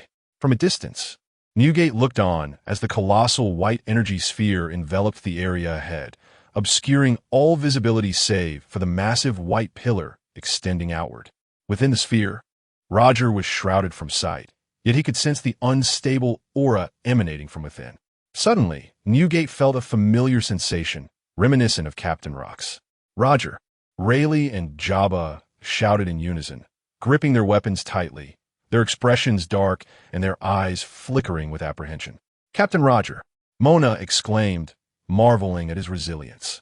"Tyson," Gina muttered. Her hands clenched tightly. Moments later, the vast white pillar dissipated, revealing the silhouette within. The crew of the Roger pirates rushed forward, finding Roger standing motionless, maintaining his grip on his sword. Aside from a few skin abrasions, he bore no significant injuries. Soon, however, Roger, worn from the immense onslaught, sank to one knee, gasping for air, his body trembling as if on the verge of collapse. Upon sensing Roger's condition, Rayleigh let out a sigh of relief. Tyson, still airborne, was taken aback to discover that his attack had been withstood by Roger, who seemed to have employed Haki at the critical moment, albeit clumsily. Alas, Tyson lamented, acknowledging his own lack of mastery over Haki. He understood that to harness such an attack, one must concentrate the full force of Haki into one point and release it instantaneously to achieve the desired effect. While Haki could absorb his dust energy, it would also drain the user's strength. Fortunately, Roger's unrefined application of Haki had prevented him from suffering a dire defeat today. Tyson descended slowly, standing before Roger, his towering figure looking down upon him. Rayleigh immediately drew his weapon, placing himself protectively in front of Roger. "Tyson, I shall face you next." Roger abruptly raised his head. "Rayleigh, step aside." "Roger." Rayleigh's expression darkened, reluctant to disregard Roger's command, yet his duty as the first mate compelled him to comply. Newgate and the members of Tyson's crew approached. Mona swiftly positioned herself beside Tyson, declaring, "If you're looking for a fight, you'll have to contend with me." Newgate approached, spinning his naginata before planting it into the ground, his piercing gaze fixed on Tyson. "Tyson, if you're not done causing trouble, I will gladly take you on." Tyson turned to behold Newgate's imposing figure, then shifted his gaze back to Rayleigh's intimidating eyes, his serious demeanor softening into a slight smirk. "Hey, you lot, why do you treat me like an irredeemable villain? If you don't want to fight, then let us not." Tyson suddenly wore a comically defeated expression, crossing his arms in resignation. Rayleigh, taken aback by Tyson's unexpected demeanor, sheathed his sword. "My apologies," he said, bowing slightly and stepping aside to reveal Roger's form. Newgate, once stern, now smiled broadly, exposing his white teeth. "Ha ha ha, you were already a notorious pirate. Don't pretend to be a good person." Hearing Newgate's mockery, Tyson turned to him, huffed, "I'm a good person, quite different from you scoundrels of the sea." The previously tense atmosphere lightened as both sides found some common ground, allowing for a collective sigh of relief. Roger stood upright. Having caught his breath, he reflected, "Alas, it seems this time I have faltered, but I will not yield, Tyson." Raising his gaze, he regained his previous resolve. Observing this, the surrounding individuals tensed once more. Tyson glanced down, moved by the determination in Roger's eyes. "Well then, let us set aside our grievances until after we've filled our bellies. I'm starving after all this fighting. Tian Shan, I want to eat. I'm famished." Tyson clutched his stomach. The towering, muscular Tian Shan stood nearby, responding to Tyson's familiar words. "Leave it to me, Captain." "Hey, you lot, what good ingredients do you have on board?" "I'm from the Bear Paw clan. Let me handle the cooking." "Oh, that sounds splendid. In that case, I'll take care of the barbecuing. Desserts are my responsibility." The previously combative group transformed into familiar companions, bustling about with lively chatter and excitement. Roger, Tyson, and Newgate exchanged glances, each breaking into peculiar laughter. On the island of Hive, the three pirate crews celebrated with exuberance, reveling in a grand feast. "Hey, you two. This is my prize collection of fine wine. Today you'll have the chance to taste it," Tyson said, receiving a box of wine-marked liqueurs from Lucci. "Is this liqueurs? Where did you get it?" Newgate asked, slightly taken aback. "What?" Roger inquired, puzzled as Tyson cautiously extracted a bottle from the box. Nyoguite spoke aptly, recalling the treasures seized from the heavens years ago. "This wine is indeed a remnant of that bounty." T-Sun handed the wine to the two men. Since they had acquired 10 boxes that fateful day, they had indulged in it aboard the ship, leaving only 4 boxes remaining, primarily out of reluctance to consume it, as they typically drank purchased wine. As expected, I had also procured some from Captain Luo Kusi, though I finished it long ago. Ah, what a fine wine. Ah. After taking a sip, Luo Jia felt a refreshing sensation envelop him. Yet his expression abruptly turned serious. T-Sun, I have a question for you. What question? Please ask. T-Sun was perplexed. He had never met Luo Jia before. So why would he have a question for him? I am curious about what compelled you to shout from the very beginning. What kind of question could make you disregard your own life? Niogute was intrigued, eagerly anticipating the revelation from this man. The remaining crew members drew closer, eager to listen. The previously boisterous banquet fell into an eerie silence. I wish to understand the meaning of the words you left on the Sky Island. Luo Jia's demeanor was grave as he fixed his gaze upon T-Sun's composed visage. After taking a sip, T-Sun, caught off guard by Luo Jia's sudden inquiry, inadvertently spat out his drink. He had never imagined that this would be the question posed to him. It was no wonder he had forgotten. When he ventured to the Sky Island, it was a spontaneous whim that led him to inscribe those words. An act of mere amusement. Over a decade had elapsed since then, and he scarcely recalled the details. Had Luo Jian not mentioned it, he would have remained oblivious. After all, it had merely been a whimsical act. So, this was what you wished to ask. T-Sun could not contain his laughter. Those nearby, unaware of the context, felt a bead of sweat form on their brows. Members of the T-Sun pirate crew suddenly recalled this event and were filled with curiosity. At that time, they had not inquired further, merely assuming that T-Sun must have intended some significance. Luo Jia and Nyogu Te exchanged puzzled glances, the atmosphere thick with anticipation for T-Sun's response. After a moment, T-Sun replied, "What? You inscribed it merely for amusement?" Luo Jia knelt, leaning forward, his eyes wide and mouth agape. Nyogu Te, initially showing signs of frustration, clenched his teeth in disbelief before bursting into laughter. Ha! You've completely played us. Ray Li and Jia Ba stood frozen, their food suspended in midair, their faces displaying shock and their bodies trembling with agitation. How could it be so? You truly are a scoundrel.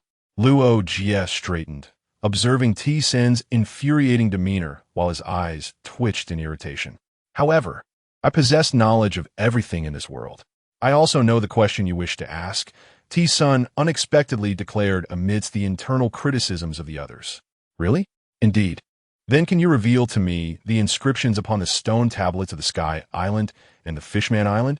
I can, but are you certain you wish to hear it now? He set down the wine bottle, his expression shifting to one of seriousness. What is your purpose in setting sail? Do you not wish to seek these answers for yourself? Furthermore, you have yet to reach the final island. Luo Jia's previously eager countenance fell into contemplative silence, battling an internal struggle.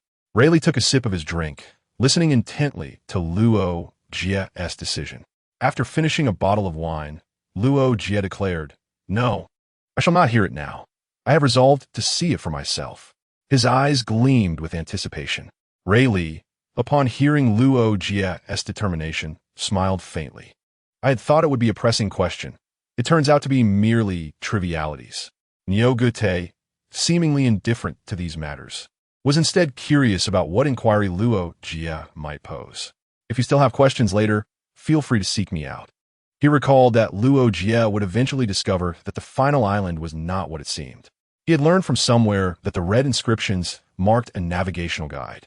However, it would be many years before he comprehended the implications of this realization. Thank you for that. By the way, you two have already caught the attention of Luo Kusi. What are your plans moving forward? That man aims to dominate the world. For years, he has been assaulting nations in the New World, bringing them under his command. It appears they are preparing for a decisive confrontation with the world government and the Marines. Luo Jia's brow furrowed. This man truly posed a threat. We shall cross that bridge when we come to it. We will confront whatever challenges arise. From this moment forward, I shall not retreat. T-Sun had made his resolution clear.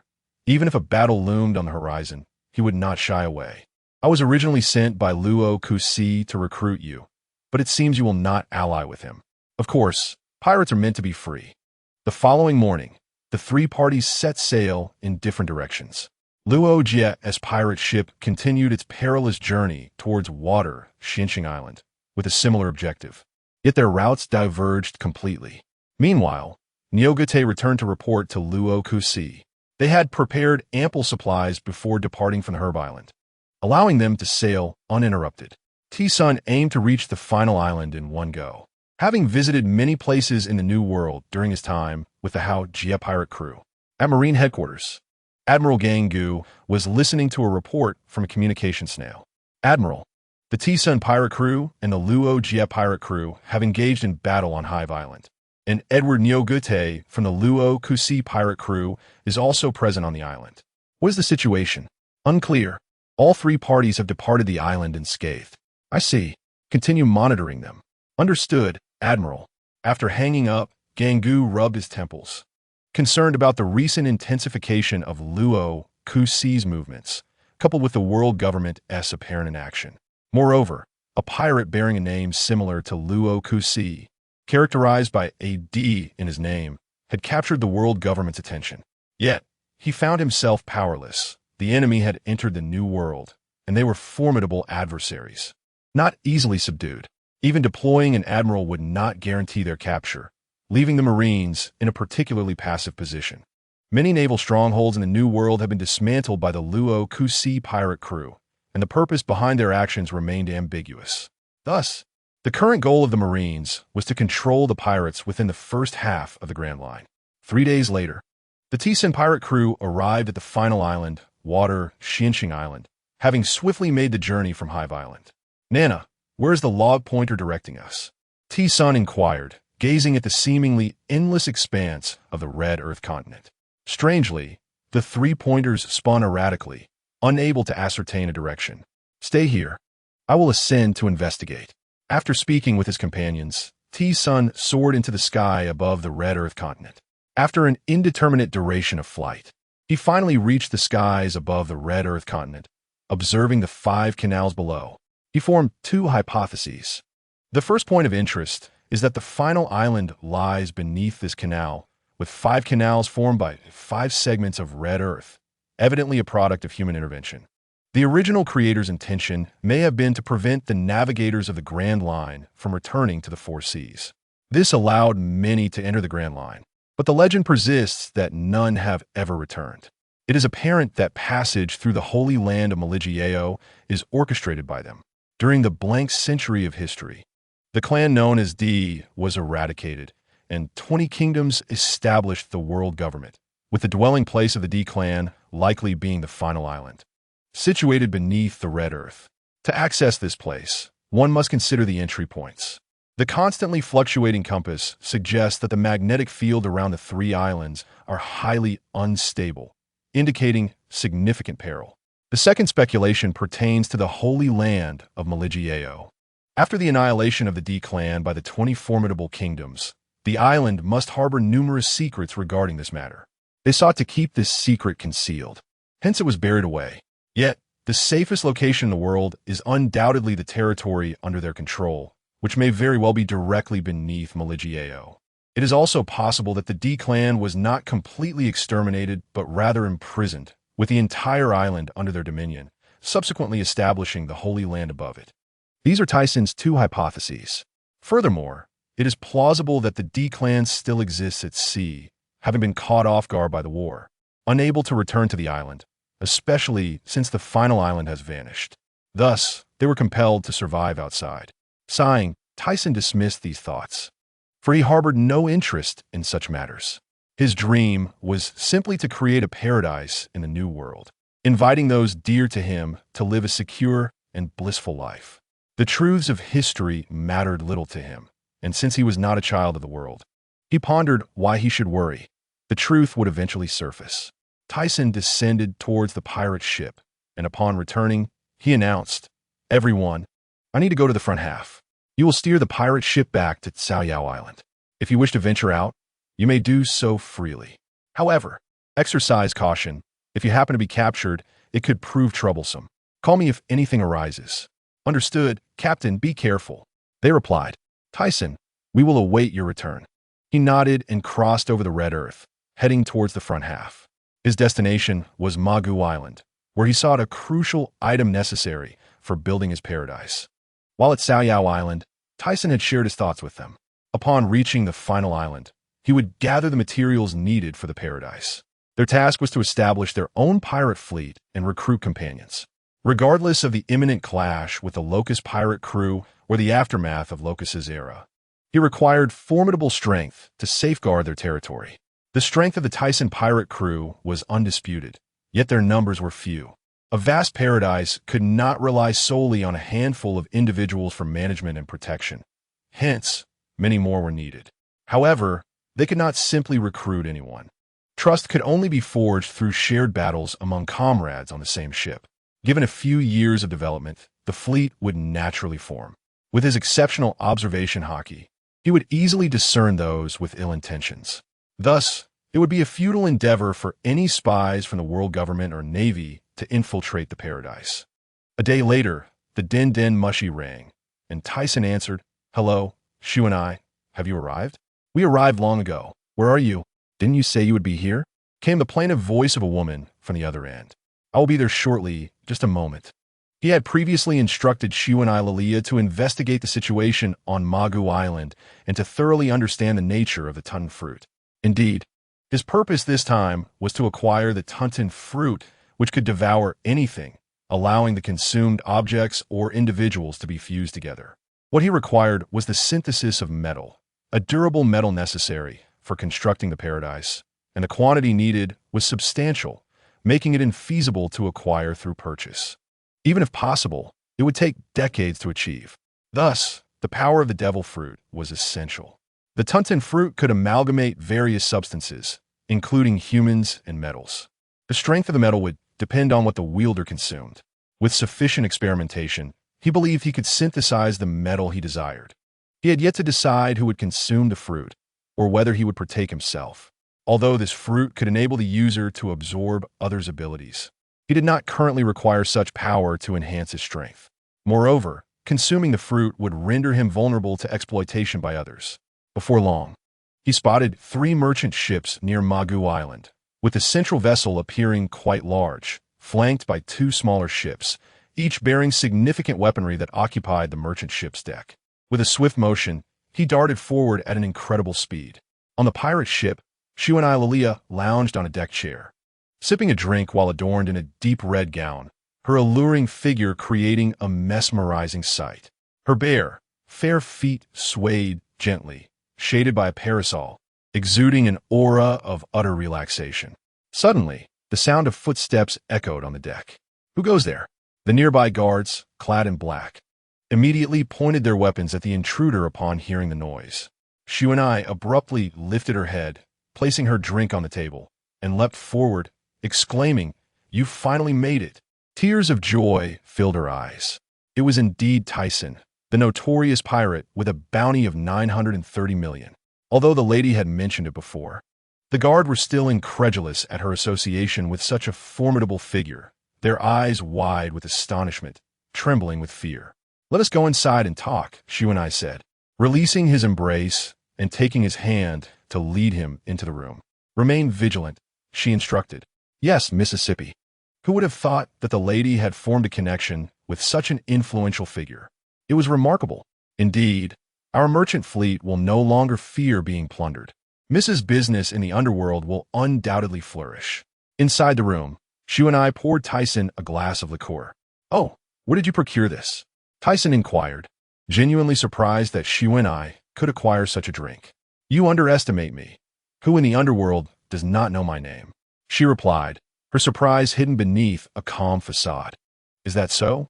Quite impressive," he remarked, though internally he was taken aback by her accomplishments. Shu and I noticed his expression and frowned. What does that look supposed to mean? Despite being a woman, her ability to thrive in the grand line was indeed commendable, and he found himself somewhat admiring her. Upon descending to the deck earlier, he had sensed that several individuals around them were not ordinary. Shadows of the world government's secret agencies were present, likely trained by Shu and I. While he viewed them as insignificant, they were relatively powerful within the front half of the sea, and he sensed that alongside the 2 ships were several formidable individuals. perhaps even stronger than those on his ship. Deason disregarded the other's mournful gaze and inquired, "So, what is the situation? Any news?" His intention in having Xiuanai gather intelligence was to proceed discreetly, without causing a commotion. Moreover, if he could obtain information through channels, why would he need to take action himself? This was simply his way of conducting affairs. The amount demanded by the king was exorbitant, 3 billion berries. Xiuanai indicated with her delicate fingers. What? He scoffed, for such audacity was remarkable. To demand 3 billion for a single superhuman-type fruit was indeed bold for the king of Tsigu Dao. If necessary, he would resort to more forceful measures. "So, what are you planning to do? I can mobilize people to assist you." Xiuanai gazed at him with fervent eyes. "No need, I can manage on my own. Just tell me the location. As long as I know where it is, it should be a trivial task. I simply do not wish to engage in such activities. If they raise their price, they have only themselves to blame. Be careful, then. I'll await your return." Xiuanai covered her cheeks with her hands, her ears flushed, and her ample figure seemed to threaten to burst from her clothing, her eyes sparkling at Deason. Oh, witnessing this scene sent shivers down his spine. He could hardly endure such temptation. Thus, he hurriedly darted away, soaring directly towards the castle above Tsigu Dao. Moments later, he gazed down at the tallest peak of Tsigu and, acting on the location Xiuanai had provided, activated his Wu Chinmi Sa ability to become invisible, eluding the soldiers until he reached his destination. However, the number of soldiers in the entire nation exceeded his expectations. He had initially presumed their numbers to be few, as he remembered Tsigu Dao to be a small nation. But considering the future of Wa'erbwa, everything suddenly became clear. Observing a peculiar chest placed on an odd rack, he noticed it was locked. Placing his hand upon the lock and applying slight pressure, it effortlessly yielded, revealing a fruit adorned with strange patterns within. At the coast, 3 merchant vessels awaited, and Xiuanai stood on the deck, gazing towards the peak of Tsigu Dao, soon spotting a figure descending from the sky. So swift, did you go undetected? She hurriedly approached him after Deason landed on the deck. "No, but even if I had been discovered, it wouldn't matter. They could not stop me." Deason handed the fruit to Xiuanai, instructing her to find a place to store it, as he needed to attend to some matters beforehand, making it inconvenient to keep it on him. "Still, it's better to remain undetected. You have things to do. If the Navy were to discover us, they would seize the opportunity. Indeed, if the Navy were to find out, it would complicate matters. Are you not planning to return with me to Xiangbo Di Chuandao?" Xiuanai gazed at Deason with longing. "No, I must leave now. I'll take the large weapon you prepared for me. After completing this task, I may have to return to the New World. The world government may turn against me with fervor. Before you go, I have one favor to ask of you." After bidding farewell to Xiuanai, Deason floated swiftly towards the small garden, carrying 2 large weapons. The small garden, also known as Tai Guji Dao, was currently the battleground of 2 giants. Their original swords and axes had transformed into the vertebrae of dinosaurs, and beneath their feet lay a multitude of shattered bones, piled nearly into a small mountain. The blue demon Dongli swung a massive vertebra at his opponent, while the red demon Buluo Ji retaliated fiercely. The bones sliced through the air with a resounding crash that echoed across the island. Both men gritted their teeth, locked in a stalemate, until a sharp crack signaled the breaking of their weapons, causing their shoulders to collide. The ground trembled under the immense force, and the 2 giants found themselves seated face to face on the ground. Kappa BBB Dienijili. It seems I'll have to search for large dinosaur vertebrae again. Ga, this is quite troublesome. There are no more large dinosaurs left on this island. The blue demon Dongli burst into laughter, soon adopting a troubled expression. Speaking of which, I recall the time we battled for nearly a century. Our weapons may be destroyed, but thankfully our reputation in Erba Fu remains intact. Buluo Ji appeared nostalgic for the days gone by. Ga indeed. Moreover, those 2 little brats have now become renowned figures across the world. I wonder when we shall see them again. After Dongli spoke, a sudden silence enveloped the air. Not hearing a reply from Buluo Ji, he lifted his gaze to his companion, only to find him staring up in surprise and confusion. "What is wrong, Buluo Ji?" Dongli furrowed his brow, questioning with concern. Dong Li, look. Something appears to be approaching in the sky. Buluaji pointed towards the direction behind Dong Li. Meanwhile, Tisan soared swiftly from Tsi Gu Dao, carrying two large weapons. Utilizing his abilities on the weapons rendered them nearly weightless, allowing him to reach the edge of Tai Guji Dao with ease.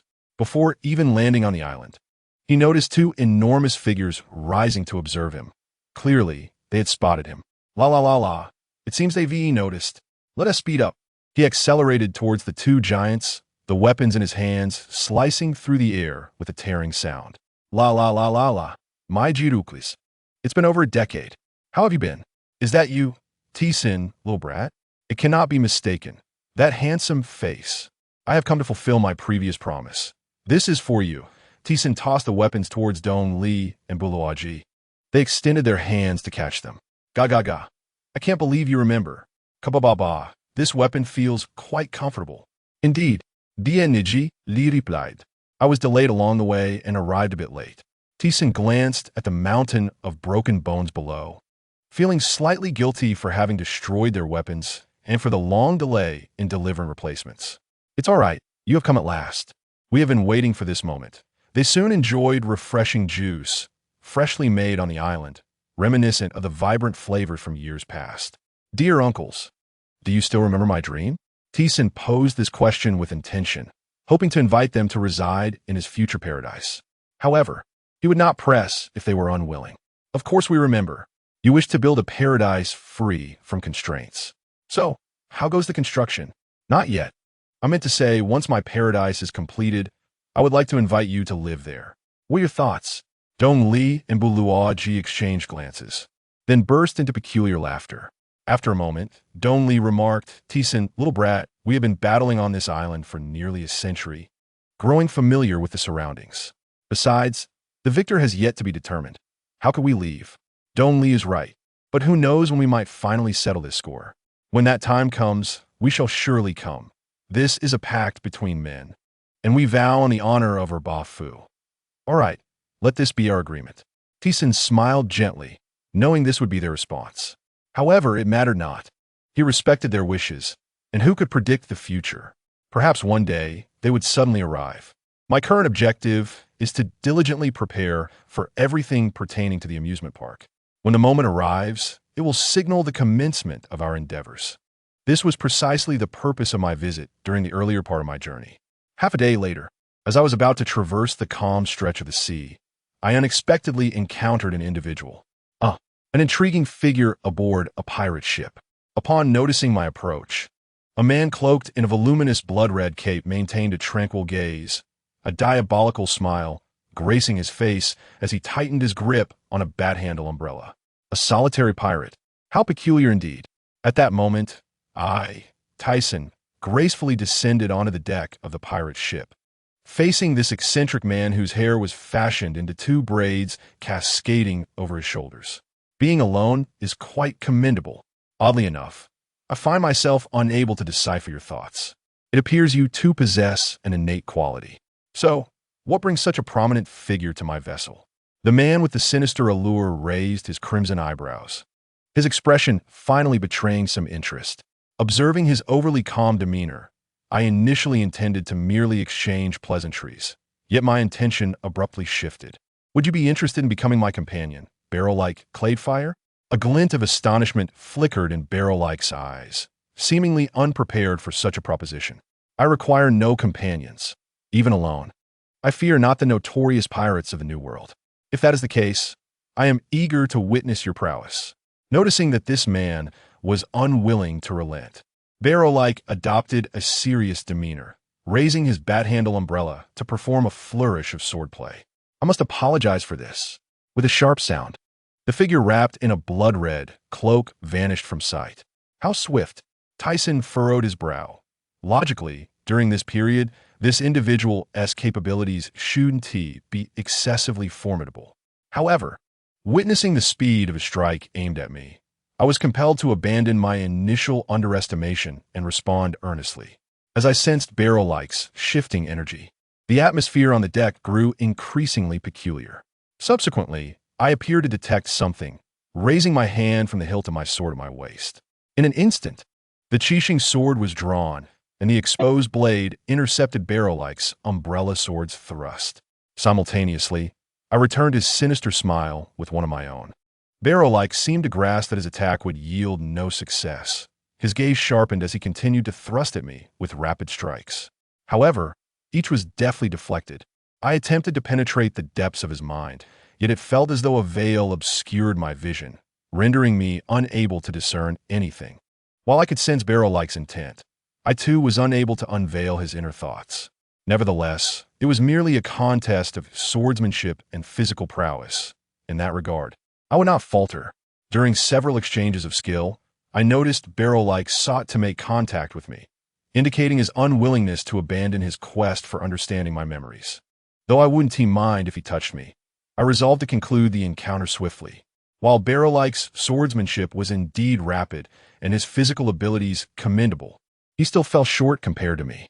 With a flourish, I unleashed my technique, sword technique, White Dragon, directing the advancing blade enveloped in advanced Haki towards Barrow-like. From our earlier exchanges, I had discerned that he too possessed advanced Haki, and to a high degree. Thus, whether in Haki or Kinbunchaku, he would find no advantage. Yet, let us not forget, I possessed the capabilities of a master. No matter how swift Barrow-like may be, he could not surpass my speed, nor could he match my strength. Therefore, after a prolonged contest of sword skills, I suddenly shifted to a fist strike, executing overbearing fist, which sent Barrow-like hurtling backward. After swiftly regaining his composure in midair, he landed gracefully on the ground. Breathing slightly heavier, I observed Barrow-like, who was wiping the blood from the corner of his mouth. My recent blow had indeed inflicted damage, and internal injuries at that. The pirates of the New World are indeed formidable. However, should you wish to triumph over me, it shall not be an easy feat. Barrow-like continued to display his wicked smile. The recent injuries were trivial to him. Regaining my composure, I understood that defeating this fellow would not be a simple endeavor.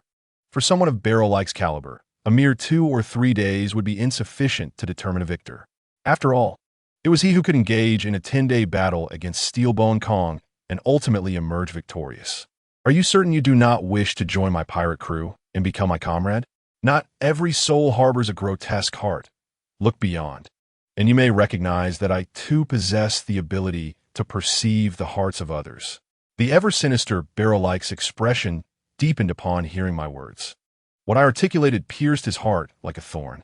It was precisely due to his innate Kinbunchaku that he was acutely aware of the sordid interiors of those around him. Thus, he developed a disdain for the term companion, cultivating a reclusive nature. My remarks had evidently stirred something within him, for, as I suggested, he was not the sole one capable of discerning the hearts of others. So, why do others still cling to the notion of companionship? Noticing a flicker of change in his demeanor, I seized the moment to continue. The sight of your umbrella weapon reminds me of someone. Barrow-like lifted his gaze towards me, a look of curiosity igniting in his eyes. The Rumbar pirates, Brook. What? Barrow-like's expression transformed into one of excitement, his eyes sparkling as he instinctively took a step closer, inquiring, "Do you know him?"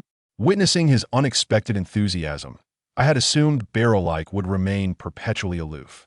Since the moment we met, he had maintained that wicked smile, seemingly immutable. All are gone. Only Brook remains.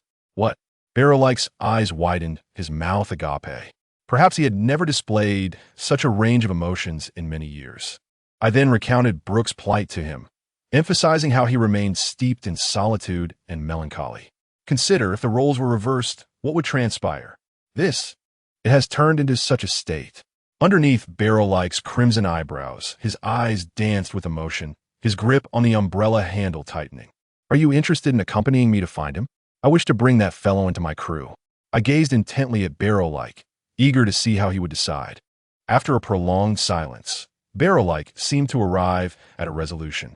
Though I am uncertain if he remains the musician I once idolized, I still place my trust in him. I have decided to go. Continuing, he added, "While I am grateful for your offer to take me to meet him, I shall not join you." "Oh well, very well. However, prior to that, I must attend to a matter. Wait for me in the water 7. Once I have him hooked, I shall not fear his escape." The thought of this individual possibly becoming my comrade stirred a subtle thrill within me. A moment later, Tyson and Barrel-like parted ways, continuing across the calm belt towards their destination.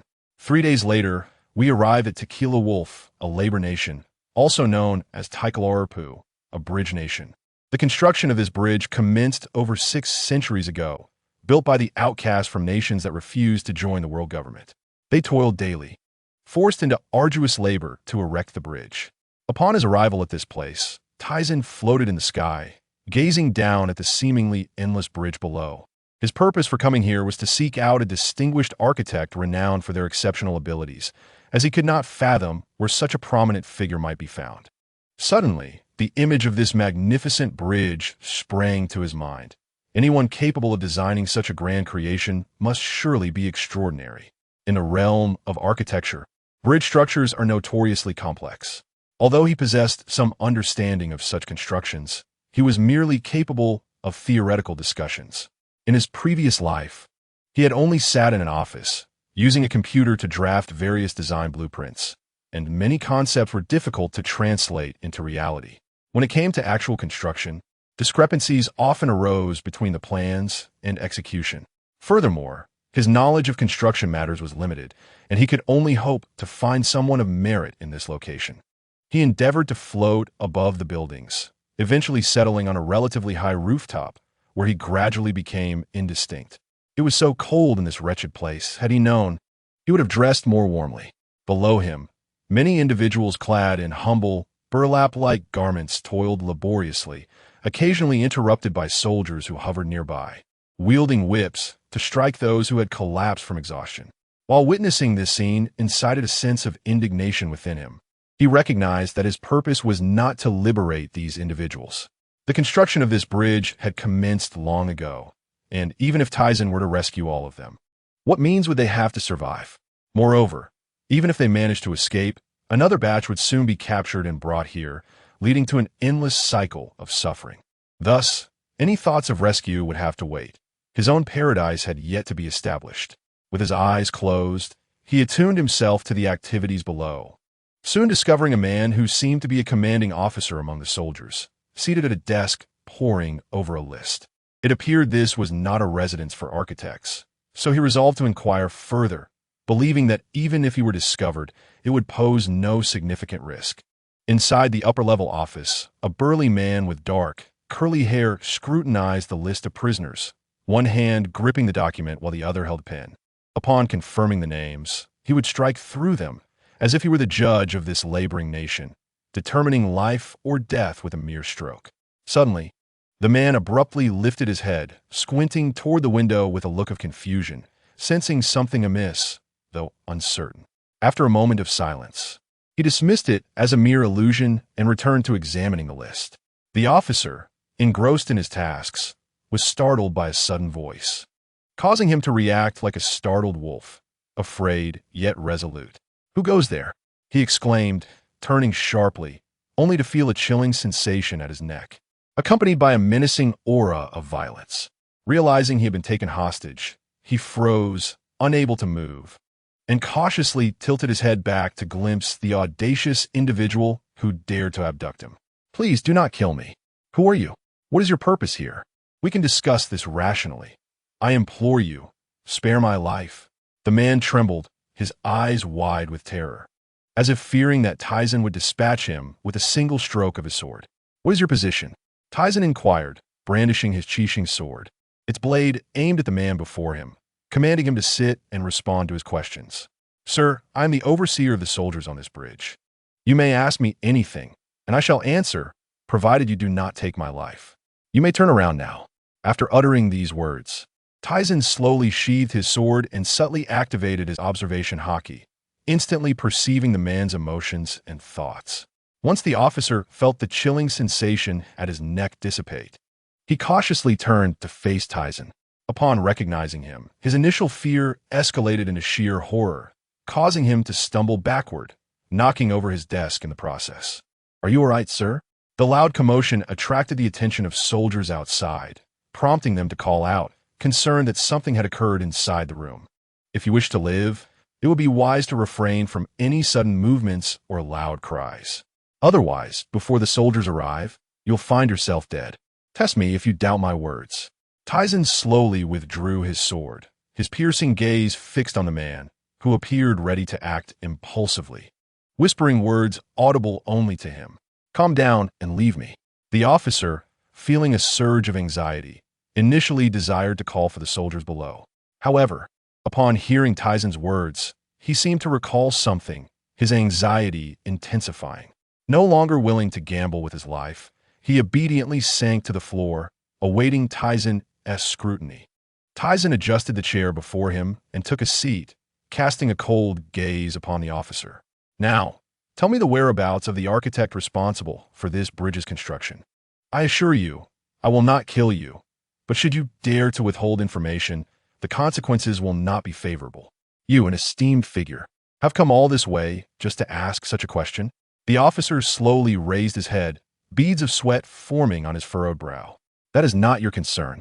Simply provide me with the information." As Tyson sensed a shift in the officer's mindset, he quickly realized the location of the scientists had been revealed. However, noticing the internal conflict within the officer, he became intrigued, eager to hear his response. The officer bowed his head and, after a moment, stood up. "There within the kingdom's scientific base, where military personnel are stationed to guard them. I can escort you there." He furrowed his brow, seemingly surprised by his own promptness in divulging this information. Additionally, sensing the officer's emotions transition from uncertainty to resolution, Tyson inquired, "Why did you reveal this so quickly?" The officer abruptly raised his head, stating, "This bridge has been under construction for nearly 700 years, and criminals from all over the nation are sent here." Furthermore, he continued, his emotions once again becoming unstable, "There are also civilians from various nations unwilling to pay the heavenly gold. My name is Jean Tian. I was once the captain of a National Guard." Tyson pondered this revelation, learning that the officer had once held a position of authority. The kingdom had exploited its citizens, relentlessly demanding the heavenly gold, and those unable to comply were branded as criminals and sent here.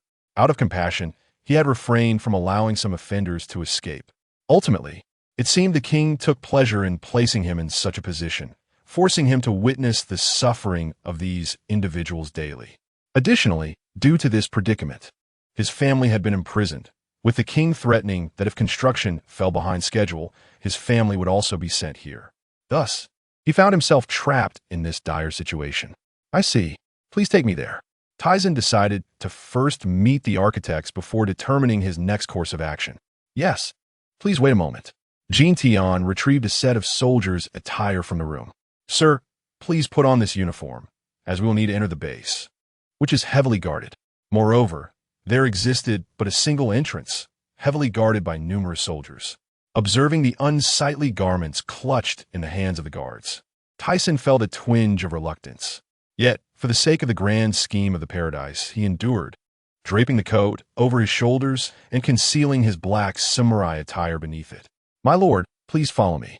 They traversed numerous sectors, witnessing laborers enduring suffering as they diligently toiled at their tasks, the sounds of chiseling resonating from the construction site. In that moment, Tyson was struck by a sense of déjà vu, reminiscent of his past experiences at construction sites, albeit the context differed. These individuals were compelled to work here, just as those laborers in his previous life were driven by the necessity of survival. The only distinction lay in the nature of their coercion and the conditions they faced. After several hours of following the guards, they finally arrived at the kingdom's scientific base. Upon presenting themselves at the singular entrance for inspection, Jean Tian feigned that a construction issue necessitated their entry to consult the architects, and the guards, finding no cause for suspicion, permitted their passage. However, the presence of an additional subordinate with Jean Tian raised some eyebrows among the guards. Yet, considering that no problems had arisen in this location for an extended period, they dismissed their doubts. The base was replete with research facilities, and after passing through numerous rooms, they entered a vast study adorned with blueprints. "Director Jean Tian, have there been any issues on site?" inquired a middle-aged man with short black hair, presumably in his 40s, upon seeing Jean Tian, mistaking him for his usual self. "Seeking guidance on a pressing issue." Tyson cast his gaze around the blueprint-laden office, where metal walls were plastered with bridge designs and stacks of blueprints accumulated on the floor, revealing that such a spacious office housed only two individuals. Apart from a middle-aged man, there was another man with short golden hair, roughly the same age. Mr. Longzhuang, we have come because someone wishes to meet you. This is Lord Aelstizen. Jean Tian gestured with an arm toward the middle-aged man. Aelstizen? Who might that be? Longzhuang Jai furrowed his brow, casting a puzzled look at Tyson, seemingly perplexed that someone would seek him out, especially as he had never heard of this individual before. Tyson then introduced himself. What? Longzhuang Jai's expression morphed into one of horror and disbelief. You claim to be a pirate? How can that be? How could the soldiers outside allow you entry? Another man, upon hearing Tyson's revelation, leapt from his seat, his eyes filled with trepidation. Who I am is of little consequence.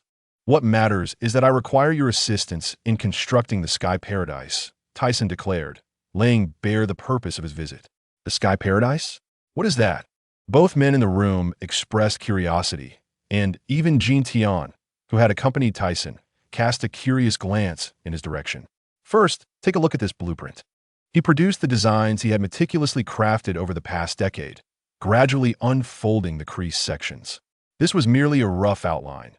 The actual blueprints numbered in the hundreds, representing the fruits of his labor over the years. Longzhuang Jai and his companion, driven by curiosity, spread the blueprints across the floor. The designs depicted 7 islands interconnected, with the largest island at the center and 6 smaller islands surrounding it. Most notably, these 7 islands floated in the air, supported by 7 colossal pillars. The islands were interconnected by 12 suspension bridges, also known as island bridges, allowing vessels to navigate between them. Beneath each island lay a navigational entrance, designed in the manner of the 7-water city, permitting boats to ascend via water transport. Lacking additional blueprints during their departure, they could only imagine the architectural marvels that would grace the islands. Upon reviewing the designs, Longzhuang Jai and his partner's eyes widened in disbelief. Suddenly, Longzhuang Jai could not contain his laughter. Tyson maintained a stoic expression, observing him. Ha ha, this is utterly unattainable. What kind of dream are you having? Longzhuang Jai mocked Tyson. I have no time to indulge a pirate who knows nothing of architecture. Moreover, my family remains in the hands of the kingdom's soldiers. I cannot accompany you. Longzhuang Jai hesitated, as if recalling some troubling matter when discussing architectural knowledge. You claim it is impossible? That merely reveals your narrow perspective. I once thought you were a distinguished architect. It appears you are no more than a superficial pretender, Tyson retorted, folding the blueprints and rising, his eyes brimming with scorn. If you truly were an architect, you would embrace the challenge of overcoming various difficulties. Those who dismiss the possibility of achievement upon merely glancing at a blueprint can never aspire to be renowned architects of the world. Just a pirate, yet you dare utter such words. Indeed, and even if we wished to leave, we would find no means of escape. Neither the kingdom's officers nor the world government would allow it, especially with our families in their grasp. Longzhuang Jai's companion displayed a resigned expression. You need only tell me whether you are willing or not. I will resolve your concerns, Tyson asserted. You? How will you manage that alone? Donotist. Longzhuang Jai's eyes and demeanor radiated skepticism. Mr. Longzhuang, this individual has a bounty of 930 million. The issues you speak of are non-existent, Jean Tian interjected. What? You cannot be serious. Both men exhibited expressions of shock, their eyes wide. Yes, and what significance would there be in participating in the construction of such a venture here? For the laborers who build this bridge? Even if you have not seen it, you must have heard of their daily toil, laboring under excruciating conditions. My paradise will welcome all who seek freedom. In other words, the Sky Paradise you help me construct will symbolize a realm of liberty, destined to gain renown in the world, and your names and family shall be celebrated by all. Tyson spread his arms, an exhilarated expression gracing his face as he spoke, simultaneously activating his observation Haki to sense the shifting attitudes of the two men. Longzhuang Jai and his companion, captivated by Tyson's astounding words, found themselves staring into his eyes. gradually feeling an internal shift as if their thoughts and will were being transformed by his words. If that is the case, we shall trust you regarding this land of freedom. Furthermore, I am intrigued by the architectural blueprint you presented. Perhaps a miracle may indeed occur. Longzhuang Jai exclaimed with enthusiasm. I shall join you. Yindongs, what say you? I intend to invite Qigin and Chuanjin as well. Longzhuang Jai appeared to cast aside all reservations and turned to his companion. Jin Tian then introduced the two individuals, Qigin and Chuanjin, revealing that both were scientists specializing in architecture. Without their expertise, constructing such a monumental edifice would prove exceedingly challenging. The man named Yindongs, with golden hair, initially wore a look of astonishment, then closed his eyes with a smile. After a moment, he suddenly opened his eyes and declared, "There is no choice. If that is the case, then I shall join you in this madness. Without me, a sculptor, how could you possibly construct a building destined for global acclaim?" Laughter erupted among the group as they exchanged joyful glances. Subsequently, Tyson made a call to Xu and I, requesting her assistance in rescuing the families of these individuals. Whether through financial means or by dispatching personnel, he had unwavering faith in Xu and I's capabilities, especially considering that Donghai was the weakest of the four seas. Xu and I had already made a name for herself in the four seas and had expanded her business across the Grand Line. Consequently, he believed that rescuing a few individuals would pose no challenge, a testament to the trust built over many years. To await Xu and I's successful handling of the matter, Tyson decided to temporarily remain in the area. Days later, at the Holy Land of Mary Geos, a man who had vanished for many years had recently engaged in a battle with the Roger pirates in the New World and was now making moves in Donghai. What could be his intent? An elderly bald man, lazily leaning against the back of a sofa, held the demon's sword Shodai Kitetsu. What course of action should we take? Who should we send? Given that he had abducted individuals, he must still be in Donghai. Currently, we cannot ascertain whether this man possesses the ability to levitate others or objects. Although uncertain, we must prepare a response. Even if we cannot capture him, we must at least discern his objectives. The man in the black suit with a golden beard furrowed his brow. The Rock's pirates have already kept us occupied enough. We truly wish to avoid encountering another man with dubious intentions. Moreover, it appears that the esteemed individual is planning a strategy against the Rock's pirates, remarked an elderly man wearing a flat cap with a scar on his left cheek, narrowing his eyes. I concur with Nizl's suggestion. Furthermore, notify the Navy immediately and request their assistance. We must achieve tangible results this time. We cannot afford to squander time on this matter, nor can we allow it to go unchecked. Due to the perpetual snowfall on the bridge, the waters beneath had frozen, making it challenging for ships to reach the area. Thus, Tyson had to rely on manual labor, using his abilities to drag the ship under the bridge to rescue the individuals. Jin Tian, are you truly not coming with us? Tyson was taken aback that Jin Tian chose to remain on the bridge. I shall not leave. I am sincerely grateful for your assistance in rescuing my family. With them safe, I will have no worries. Besides, did you not mention that this place would eventually be liberated? I wish to stay and await your instructions. However, there are numerous officers on the bridge who have seen me. What about your safety? Although he had only spent a short time with Jin Tian, he deeply admired his resolve, believing that it would be a great loss if such a person were to perish here. Do not worry. I have already hypnotized those who have seen us. Do not be misled by my timid demeanor in your presence. It is simply because of your fame. Relative to Donghai, my strength is not to be underestimated. Jin Tian smiled confidently. Ah, you possess such a rare ability, Tyson remarked, surprised by Jin Tian's hypnotic skills, which were quite uncommon at sea. Aside from Gina, he could only recall the future Lafitte and a minor character he could not remember. Lord Tyson, I shall await your orders here on the bridge. Once the paradise is completed, may I reside within it as well? Jin Tian's face lit up with anticipation. Of course, not just you. I shall also make arrangements for your family. Await this day. It shall arrive soon.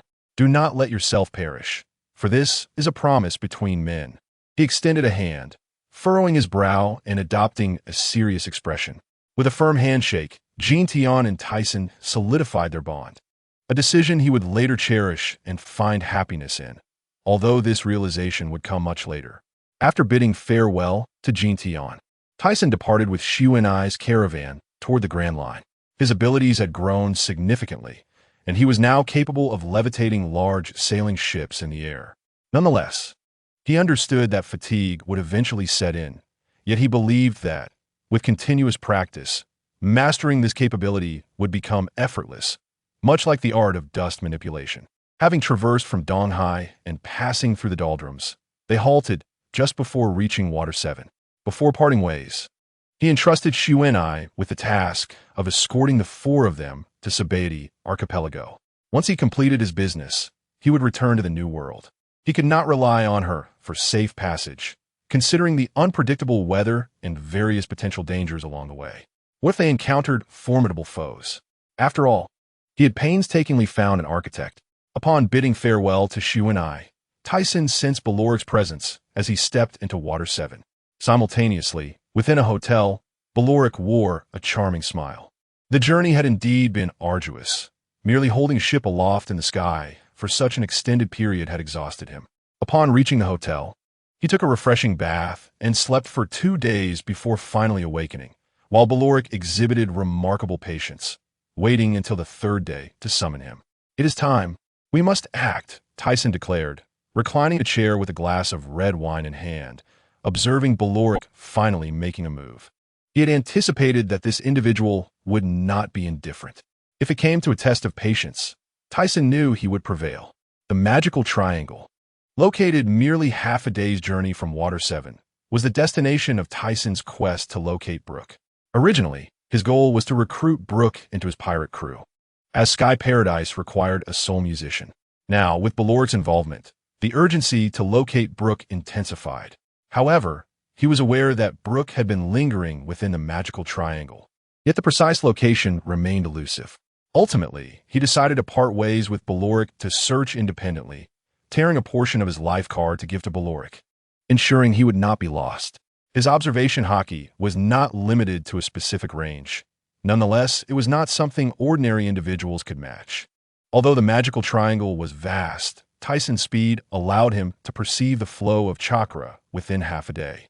Despite the number of chakra signatures indicating they were not his target, Tyson felt hunger pangs after searching for some time and decided to descend for a meal. Meanwhile, below in the waters, a pirate ship was navigating. "Captain, are we really going to challenge them in the New World?" asked a man with a long black beard, adorned with the tattoo of 12 near his left temple, as he stuffed food into his mouth and turned to his subordinate. "Of course. How could I fall behind? But Captain, we are still uncertain if we can reach Sabeti Archipelago. That marine named Carp has left our ship in ruins," his subordinate replied, concern evident on his face. Upon hearing this, the captain's appetite diminished, and he glared angrily at the dilapidated pirate ship. "Damn Carp, when we meet again, I shall use my prize spear to pin that bastard down," he seethed through clenched teeth. "Apologies for the interruption." Who? Just as they were lost in their previous discussions, a sudden voice cut through the air. At that moment, a figure with a cold, striking demeanor descended onto the deck, his long sword and black samurai attire evoking an involuntary chill. Qing Jiao furrowed his brow, a look of confusion on his face. "Who is this fellow? Is he here to challenge me?" "Lao Lauda. You should take a closer look. Doesn't he resemble the person you were searching for?" Listening to the stammering words of his subordinate, he squinted and scrutinized the figure before him. He then extended his plump hand to retrieve a bounty notice from behind him. After a prolonged comparison, his eyes widened as he looked at Tyson. You're A.O. Ursi Tyson? The one with a bounty of 930 million? That's me," Tyson replied, raising a hand to his forehead. Earlier, while using Wuchen mice to approach from the air, he had been observing who was below. He had not anticipated encountering this individual, the leader of the Babao, Shuejuan, Qingjiao. "Yaho-ho, I haven't even come looking for you, and you present yourself at my door." As he spoke, he prepared to strike, only to see Tyson had somehow already seated himself before him, devouring food with great gusto. "Shinduan, I'll finish eating first," Tyson mumbled, chewing his food. Qingjiao, initially poised to attack, found himself momentarily dazed. As he processed the situation, his hands fell to his sides, and he straightened up, his expression softening. With one hand stroking his head, he declared, "Since you are hungry, there's no helping it. Please eat your fill. Otherwise, even if I defeat you, it would be unfair." With that, he instructed his subordinates to bring forth food and drink. Tyson felt a bit embarrassed by Qing Jiao's treatment, akin to that of a friend, and was surprised by his amiable demeanor. After a brief moment, satisfied and full, Tyson picked at his teeth and remarked, "I didn't expect you to be so generous and treat me to a meal." No, it's nothing." Qing Jiao waved his hand, a bashful expression on his face. His subordinate looked on in disbelief. "Since this is the case, I have made a decision." Upon seeing Qing Jiao's sudden, serious expression, both he and his subordinates exhibited confusion. "Qing Jiao, join my pirate crew. Become my companion." As this proclamation echoed across the ship, a chilling silence enveloped the crew, the sound of the ocean breeze becoming starkly audible. Gradually, Qing Jiao let his arms drop, squinting his eyes. Could it be that this is not feasible? Despite his outwardly amiable appearance, he sensed this was the calm before the storm. "You scoundrel! What did you just say?" As expected, Qing Jiao's previously gentle demeanor vanished. His fists clenched tightly, his black beard billowed, his face contorted into a fearsome visage, and his eyes burned with fury as he glared at Tyson. Without waiting for a response, he leaned forward, his feet propelled against the ground, launching himself forward with such force that the deck splintered beneath him. What a drastic transformation! Tyson found himself momentarily speechless at the speed of this change. As Qing Jiao's sharp point approached him, he dared not underestimate him, instantly enveloping his arms in huzhuang and increasing their weight. Bang! Zet! Upon collision, a dull thud resonated, followed by a sharp sound that echoed through the air. Crimson-black lightning crackling as others on the deck fell unconscious. Qing Jiao's expression twisted in rage, his teeth clenched, veins bulging on his forehead. Tyson, following the trajectory of Qing Jiao's sharp point, furrowed his brow in astonishment, realizing just how incredibly solid this individual's head truly was. Initially, they had struck at a distance, but now they were in close contact, and he could even feel a slight sting in his fist. Yet, unperturbed, Tyson smirked, sensing that the sea was becoming quite interesting. While Qing Jiao was formidable, Tyson knew that such an attack could not possibly defeat him. To avoid wasting time, he declared Chaozhong. The moment the words left his lips, an even more terrifying force erupted, tearing through the ship's walls. Below, Qing Jiao's face contorted, blood oozing from the corner of his mouth as he let out a pained cry, his body crashing through the deck and sinking into the depths. The entire pirate ship split in two, and, as the others fell into the sea, Tyson swiftly rescued Qing Jiao and his subordinates, placing them on a floating plank. Though they had been unwilling to join him, he bore them no deep grudge. Moreover, he found Qing Jiao to be quite intriguing, convinced their paths would cross again. During their last skirmish, he had controlled his strength. Had he not, Qing Jiao would have likely suffered a severe blow to his pride and could have returned to the West Blue, abandoning the pirate life altogether, which would have been quite dull. In a yard behind a shop on the island of Xiangbedi, two women and a fishman sat in chairs, seemingly waiting for something. "Why hasn't T. Tyson arrived yet?" One woman, with pursed lips, voiced her impatience. "Shu and I, please don't rush. I believe we should prepare ourselves. That fellow surely won T returns so soon. However, we cannot simply leave him to return to the New World without us. I think Jingna is right. Captain Tyson must have other matters to attend to, so we can only continue to wait." Jingna's expression revealed her helplessness. Originally, they had received news to fetch Tyson, yet he had not yet returned. However, considering he might be busy, they could only remain patient. Baluolik utilized his formidable Kinbunchika Haki to search the seas for an entire day. Apart from encountering a band of pirates, he had seen no dilapidated pirate ships, nor any living skeletons. Additionally, the prolonged absence of Tyson caused him to suspect that perhaps he was being played. Just as he was about to glimpse the bright expanse of ocean ahead, he decided to turn back. Perhaps he had miscalculated his direction, and Tyson had already found Bulik. With this thought, Baluolik turned around. Meanwhile, in the direction of his retreat, not far away, Tyson, feeling rather bored, was searching the skies. Perhaps, just as Baluolik suspected, he had indeed found trace. As if sensing something, Tyson descended swiftly, flying towards the sea below.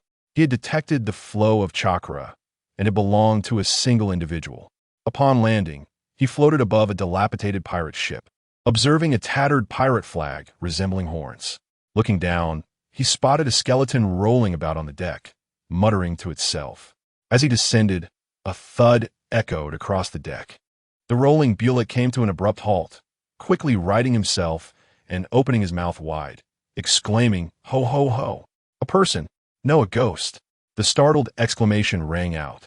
But after realizing he was not mistaken, he exclaimed, "Ah, no, it's a person! It's a person!" Tyson watched Bulik's reaction, the loneliness, solitude, and fear reflected in his eyes.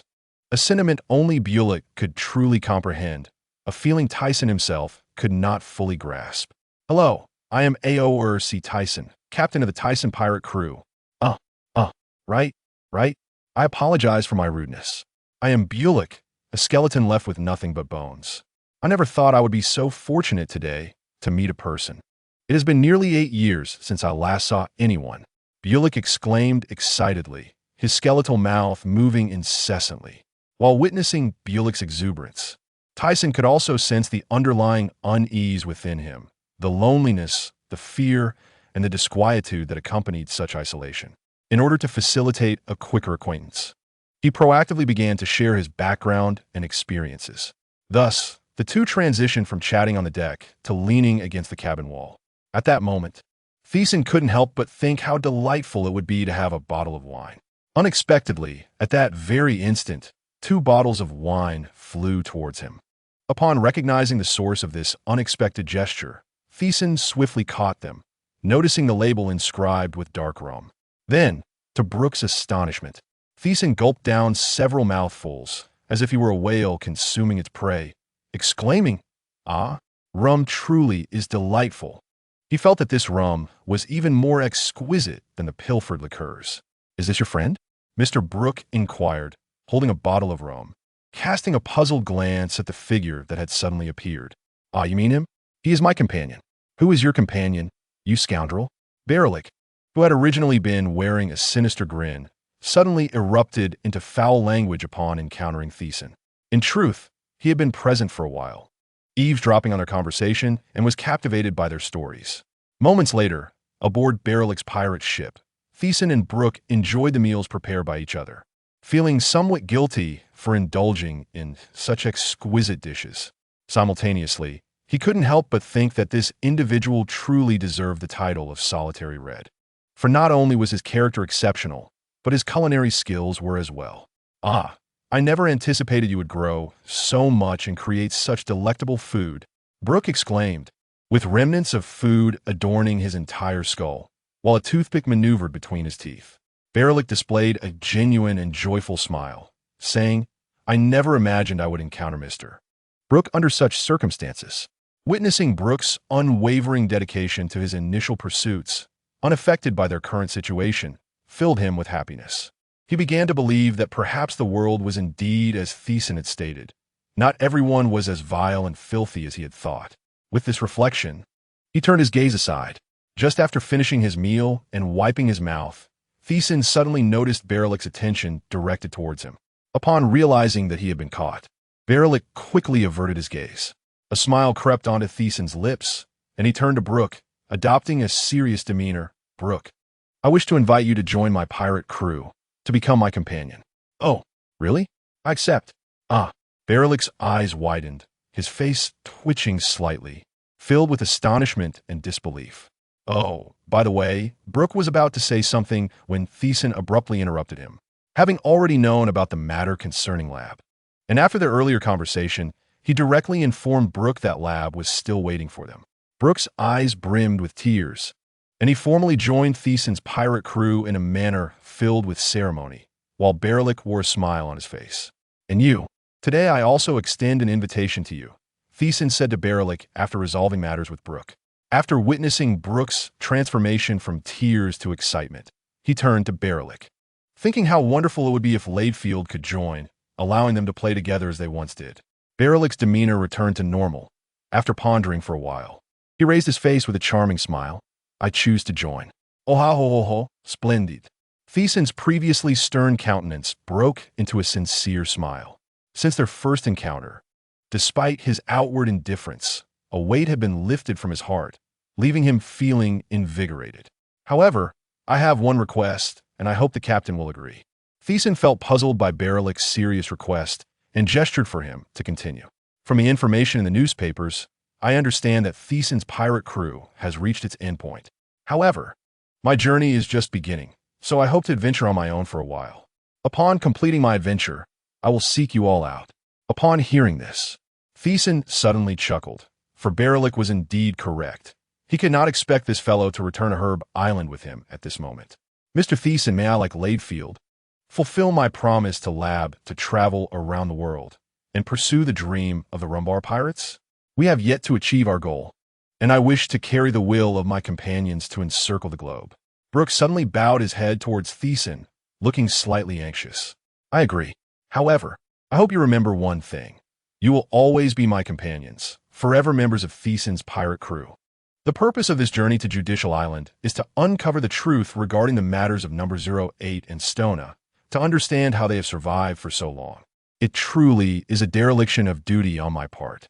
Previously, my strength was insufficient to forcefully breach Judicial Island. I am not the protagonist capable of escaping such a place. Furthermore, fearing the Navy's reaction and hastily moving to the New World, I found myself unable to return, which has caused this delay. This matter has lingered in the depths of my mind, unforgotten, and now I finally have the opportunity to seek clarity. 2 days later, after parting ways with Berilic, Theson arrived at Judicial Island. He was wary of being discovered and did not intend to employ the dustless skill. He was there to vent his frustrations, as well as to pursue a purpose, to uncover the whereabouts of Stona and Number 08. Thus, he had no intention of quietly accomplishing this task. After making up his mind, Theson slowly descended, preparing to make contact with the towering structure. What is that? Something is descending from the sky. A soldier, peering through his binoculars, exclaimed in astonishment as he recognized the figure. The soldier's expression shifted from confusion to dread, then to sheer terror, as his mouth fell agape. What is happening? Linfo, dressed in a white suit and seated in his office, jumped at the sudden alarm. Just as he was about to dial for clarification, the phone bug began to ring on its own. Hello, what on earth is happening? Why is there an alarm outside? Linfo shouted anxiously. Commander, the pirate Ors Theson has stormed Judicial Island. The voice from the phone bug stammered. What? Why is he here? Linfo murmured, instinctively retreating 2 steps. His eyes filled with panic. Suddenly recalling something, he commanded, contact the world government immediately and request reinforcements, quickly. At that moment, the office door swung open, revealing 4 individuals in black suits, 3 men and 1 woman, all appearing to be well-trained agents. You arrived just in time. Ors Theson is here. Hurry. You must hold him off until the reinforcements arrive, Linfo urged. Understood, Commander. Leave it to us. He is merely a pirate. We will eliminate him without needing reinforcements. You can rest easy here. After issuing his orders, Linfo seemed to lose all strength, collapsing into his chair, pondering that Theson was undoubtedly there for revenge. No matter how formidable you are, you cannot escape from here. If I can capture you, Linfo, might just become part of the aristocracy of the world government. When the time comes, what difference does it make if the position of the governor of Judicial Island is bestowed upon Spandane? Above the tallest building, Theson glanced at the world government flag fluttering in the sky. Just as he intended to inquire directly with the Supreme Commander, for figures suddenly appeared, encircling him and blocking all possible escape routes. In the holy land of Mariehua, a man with golden hair and a beard slammed his palm onto the glass table. Fury etched across his face. What on earth does this bastard intend to do? Just moments ago, chaos erupted in the East Blue, and our dispatch personnel did not even catch a glimpse of the enemy. Now, they appear on Judicial Island. I suggest we immediately deploy the Demon Slayer order to annihilate the opposition. Stay calm. That man possesses the ability to fly. Even deploying the Demon Slayer order may not guarantee his capture. In the end, the one who suffers the most will be us. Nizhol crossed his arms, maintaining a composed demeanor. Then what do you propose we do? At that moment, a bald elder with a distinctive mustache spoke sharply. We cannot deploy the Demon Slayer order. Instead, let Steelbone dispatch a vice admiral, coordinate with Stona, and allow the Navy to mobilize the forces of the Demon Slayer order. We must either eliminate or capture the enemy. I concur. Additionally, we must ascertain their intentions. I find it hard to believe Zifa's previous claims about constructing a paradise. Is it truly revenge for past events? Or is there another motive? Agreed. Meanwhile, at Navy headquarters, Sengoku, where are you? Steelbone sat in his office, a frown creasing his forehead, anxiety evident within. On the other end of the line, Sengoku's voice resonated. Marshal, we have yet to reach our destination, and the enemy's abilities are quite troublesome. We are uncertain whether they remain in that nation on the bridge. The situation has changed. That individual has arrived at Judicial Island and has launched an attack there. The world government just called, instructing me to send a vice admiral to the scene. Turn around immediately and head straight for Judicial Island. We must capture Ulstison. The world government has already dispatched CP agents. Understood, Marshal. After hanging up the phone, Sengoku's eyes blazed with fury. Is this individual a ghost? Do they intend to turn this world upside down? This time, I am determined not to let him escape. His gaze filled with unwavering resolve. Steelbone, having given his orders, crossed his arms and contemplated. It seemed that the Rocks pirates were intent on targeting the members of the Tizsen pirates, fervently seeking their whereabouts. Perhaps he could seize this opportunity to incite conflict between the two parties and then execute a capture. He promptly picked up the phone and dialed Zifa. Keep a close watch on the Rocks pirates and report any movements immediately. Back at Judicial Island, surrounded by 4 figures clad in black, Tizsen, donned in black samurai attire with a long sword at his waist, scrutinized their faces. Are you from CP? Among them, a seductive woman with pink hair toyed with her fingers. Since you know who we are, why not surrender? I might consider marking you with my personal slave insignia and taking you as my consort. Stop wasting time with him and attack. One muscular man, seemingly impatient, stomped his right foot, causing a shattering sound against the battlement. His left foot sliced through the air, launching a slash towards Tizsen. The air erupted with a whistling sound as Tizsen, seeing this, ceased all further conversation. He raised his right hand and effortlessly dispersed the incoming strike with a gentle wave, leaving a mist in its wake. What? The 4 exclaimed in unison, their hearts trembling, clearly taken aback at how easily their signature move was dismantled without any visible effort from Tizsen, who used merely his palm. At that moment, the pink-haired woman shouted towards her companion, "Beware of what's behind you." The man, sensing a breeze, turned his head with a stiff body, only to find Tizsen's cold and striking face looming over him, an imposing height of nearly 3 meters radiating a terrifying aura. This overwhelming pressure rendered him motionless. Tizsen slowly extended a finger towards the man's heart, producing a sound akin to a projectile being fired. A white beam pierced through the man's chest, and even as he perished, the look of terror and dread in his eyes remained. The remaining 3, witnessing this, stood frozen, their faces pale with horror, drenched in sweat, resembling statues in shock. The pink-haired woman's figure was now undeniably alluring, though neither she nor Tizsen paid heed to such matters. Now, do you understand what despair truly means in the face of absolute power? He recalled the scene he once faced on Garrido's Island, an experience of despair that no one could comprehend unless they had lived through it, much like the individuals before him, who had no inkling of the fate awaiting them. You, even if you are formidable, cannot escape. The terrifying grip of the world government is beyond your resistance. A black-haired man gasped, his voice trembling. Indeed, even if you kill us today, you will not leave this place. With a swift whoosh, 2 white beams sliced through the air, splattering blood as 2 CP agents fell lifelessly to the ground. The remaining pink-haired woman, witnessing her comrades fall before her, lost the superiority she once held, issuing a terrified cry as her voluptuous figure involuntarily recoiled. She looked up in dread at Tizsen, who appeared like a phantom, his form flickering before vanishing and reappearing right before her. Seeing this, the woman's pupils dilated, Her body trembled and then stiffened.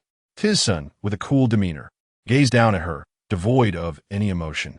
He leaned closer to her terrified face, raising a hand to tilt her chin, revealing her smooth, pale neck. "Do you wish to live?" Upon hearing his devilish voice, the woman trembled, her seductive lips parting as she stammered, "Yes, will you spare me?" A glimmer of hope flickered within her heart, yearning for mercy. Of course. He wrapped an arm around her exposed waist, and in a flash, they plunged through a window into a room below, followed by the sounds of tearing fabric and the woman's screams. Outside, soldiers aimed their guns at the towering building, initially relieved to see Tizson surrounded by 4 assailants, believing the distance made it impossible to hit him. However, after witnessing the swift demise of 3 of the CP agents, chaos erupted as they surged towards the building. Moments later, Tizson emerged, adjusting his attire and hair, retrieving the Mickey Mouse tattoo iron and a shell from his pocket, murmuring about his fondness for marking others with slave insignias. Sensing the throng of soldiers rushing towards the building, he vanished in an instant, disappearing from sight. In the high-rise office, Lin Fueo sat leisurely in his chair, his feet propped up on the table before him. He harbored a profound belief that his 4 subordinates would surely be able to detain AO Citizen, allowing time for reinforcements from the world government to arrive. Holding a glass of red wine, he appeared quite content.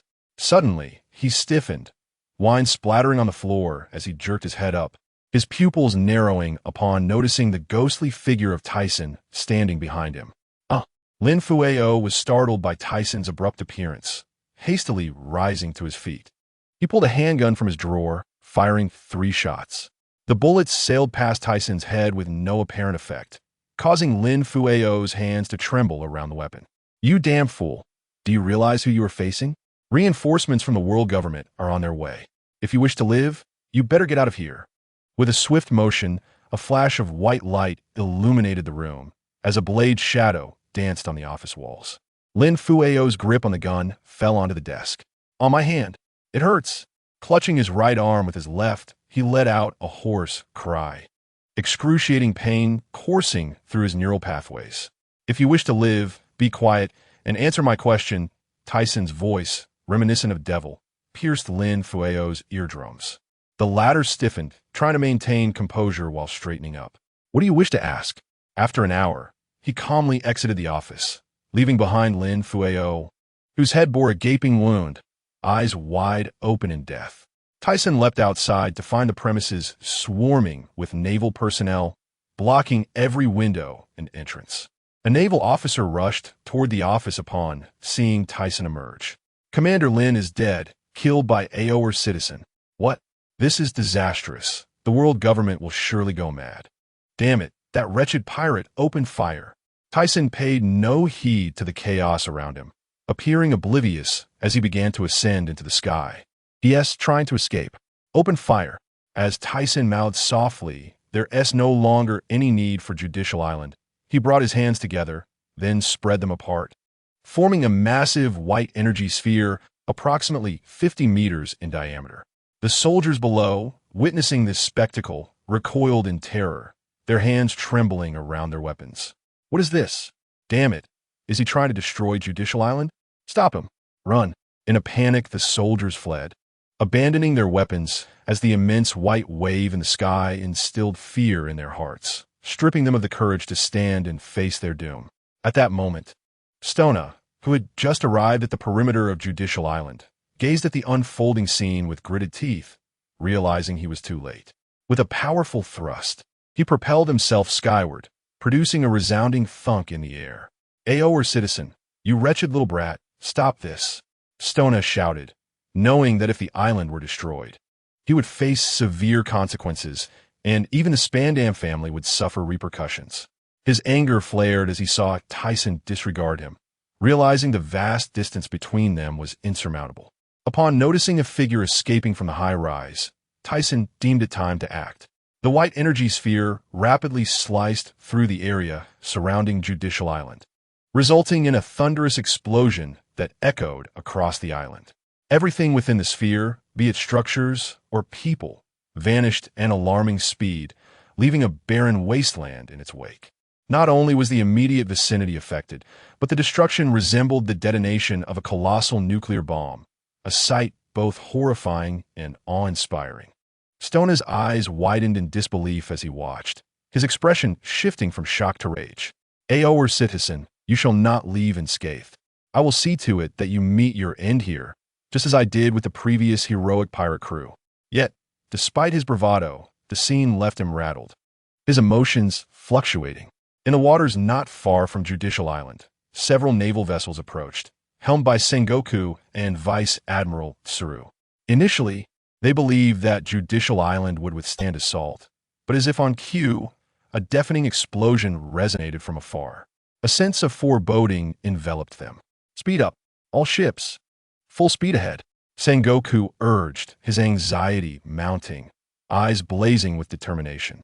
Tsuru furrowed her brow, eyes locked on the towering white beam in the sky, understanding that it was Aor citizens' attack. The fate of Judicial Island was now in jeopardy, and they had yet to arrive. If he took flight, they would be powerless to stop him, utterly incapable of capturing someone of his caliber. Their only hope lay in the man from CP, who might be able to delay him, thus potentially salvaging the situation. Having just unleashed his attack, Tyson turned to see Stona approaching with Moonwalk.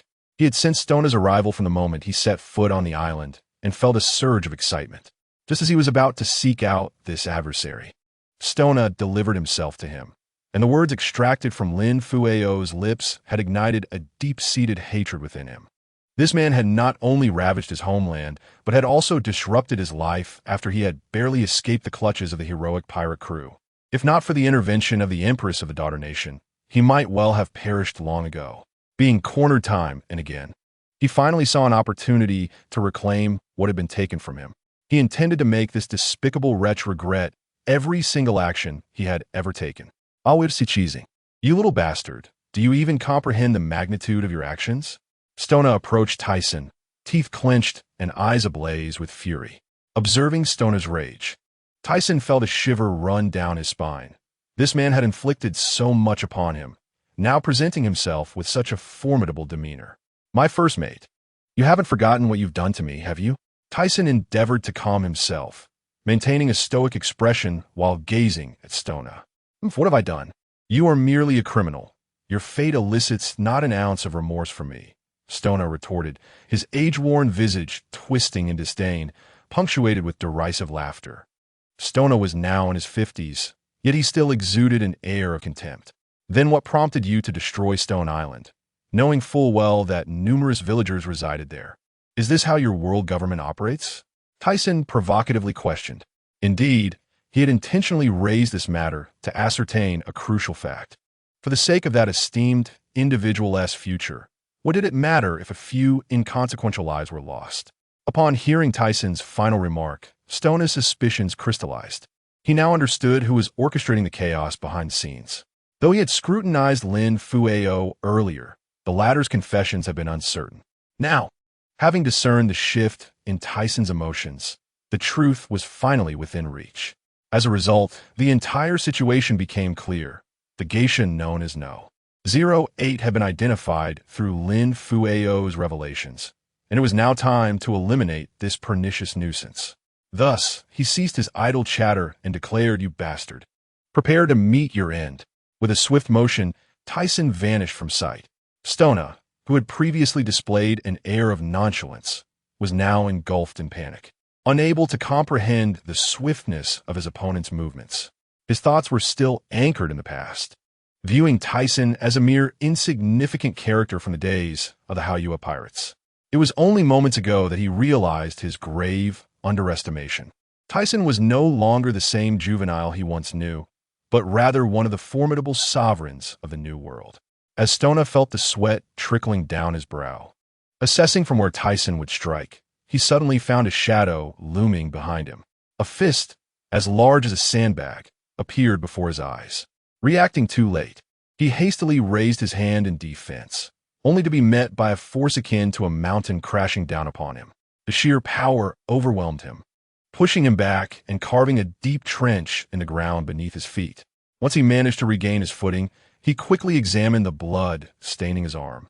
The earlier confrontation had not involved any Haki from either side, relying purely on brute strength. However, it was evident that he was no match for Tyson in terms of power. Stona lowered his hand and gazed at Tyson, acknowledging, "I underestimated you. It seems you have made significant progress over the years." Yet, Tyson scoffed, his expression dripping with disdain. "You really think I would lower myself to your level? Your current state hardly warrants my serious attention. Do you truly consider yourself a noteworthy opponent?" Stona's initial anger dissipated, replaced by a calm demeanor as he recalled something. Hearing Tyson's taunts sparked a realization. There must be some trap awaiting him, a danger lurking on the horizon. Despite sensing the murky thoughts within Tyson's mind, he remained unfazed. Before absolute power, everything else was inconsequential. Even if an admiral from the Navy were to arrive, he would not fear. At worst, he would eliminate Stona and flee. Resolving to focus solely on Stona, Tyson's aura transformed, shifting to a level far beyond their earlier exchange, which had been playful. Now, he intended to demonstrate the vast chasm that lay between them. Enveloped in a crimson-black Haki, he lightened his body and vanished. When he reappeared, he stood before Stona, who, alerted by his Kinbunchika Haki, swiftly enveloped his right arm in a gleaming layer of protection. The two fists collided, and Tyson's deep voice resonated, "Increase." Stona felt a force tenfold greater than before crashing into him, searing pain radiating from his hand to his arm. Under the weight and hardness of Tyson's fist, Stona's hand recoiled, his muscles cramping painfully. Just as he attempted to lift his left leg to sweep at Tyson, a white fist sliced through the air, striking him squarely in the face. With a thunderous impact, his body was propelled like a cannonball, crashing to the ground and carving yet another deep furrow. As he attempted to rise, he noticed the ghostly shadow of Tyson reappearing. "Petrify!" Stona shouted, and instantly his body transformed, encased in stone. However, it proved futile. The tremendous force shattered the stone encasement. From the rubble, a figure shot forth, tumbling through the air before crashing into the ground, pain coursing through his body. Gasping for breath and wiping the blood from his lips, he slowly pushed himself up, casting a calm gaze at Tyson. "Indeed, I'm growing old," Stona murmured, as if speaking to himself. Yet, with a flicker of determination igniting within his eyes, he vowed, "What does age matter? Absurd. I cannot be defeated by a mere child. Today, I shall show you my true power." He roared, his voice tearing through the air. As he prepared to launch another attack, Tyson observed Stona placing one hand flat against the ground.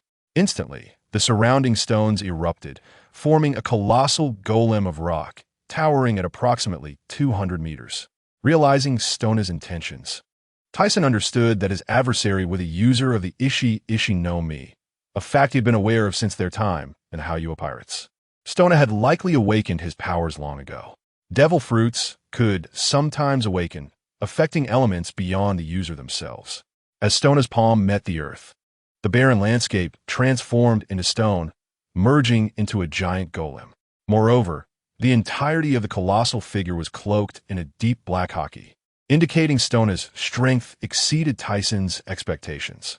Yet, Tyson was privy to the ability's weakness. Stona must be hiding within the golem, rendering him undetectable by Kinbunchika Haki alone. Therefore, Tyson would have to dismantle the golem while searching for Stona's whereabouts. Stona, however, likely underestimated Tyson's capacity to sense his chakra hidden within the stone. With a focused gaze, Tyson concentrated, pondering what is happening. "Why can I not sense this man?" asked chakra flow. Furrowing his brow, he deduced, "I see." Stona must have melded himself within the stone, rendering the entire structure infused with chakra, allowing it to move. This posed a significant challenge. A prolonged battle could ensue, and the Navy could arrive at any moment. He needed to act swiftly. "Ha, Olstison, do you see? This is my power. Do you feel despair?" Stona's voice echoed through the sky, and Tyson found it grating, sending chills down his spine. The surviving Navy soldiers, witnessing the battle from a distance, beheld the massive golem blotting out the sky, obscuring the blue above. "What is this? My heavens! Is it the end of the world?" The soldiers gasped. "Look at this. How will Olstison fend off such a threat?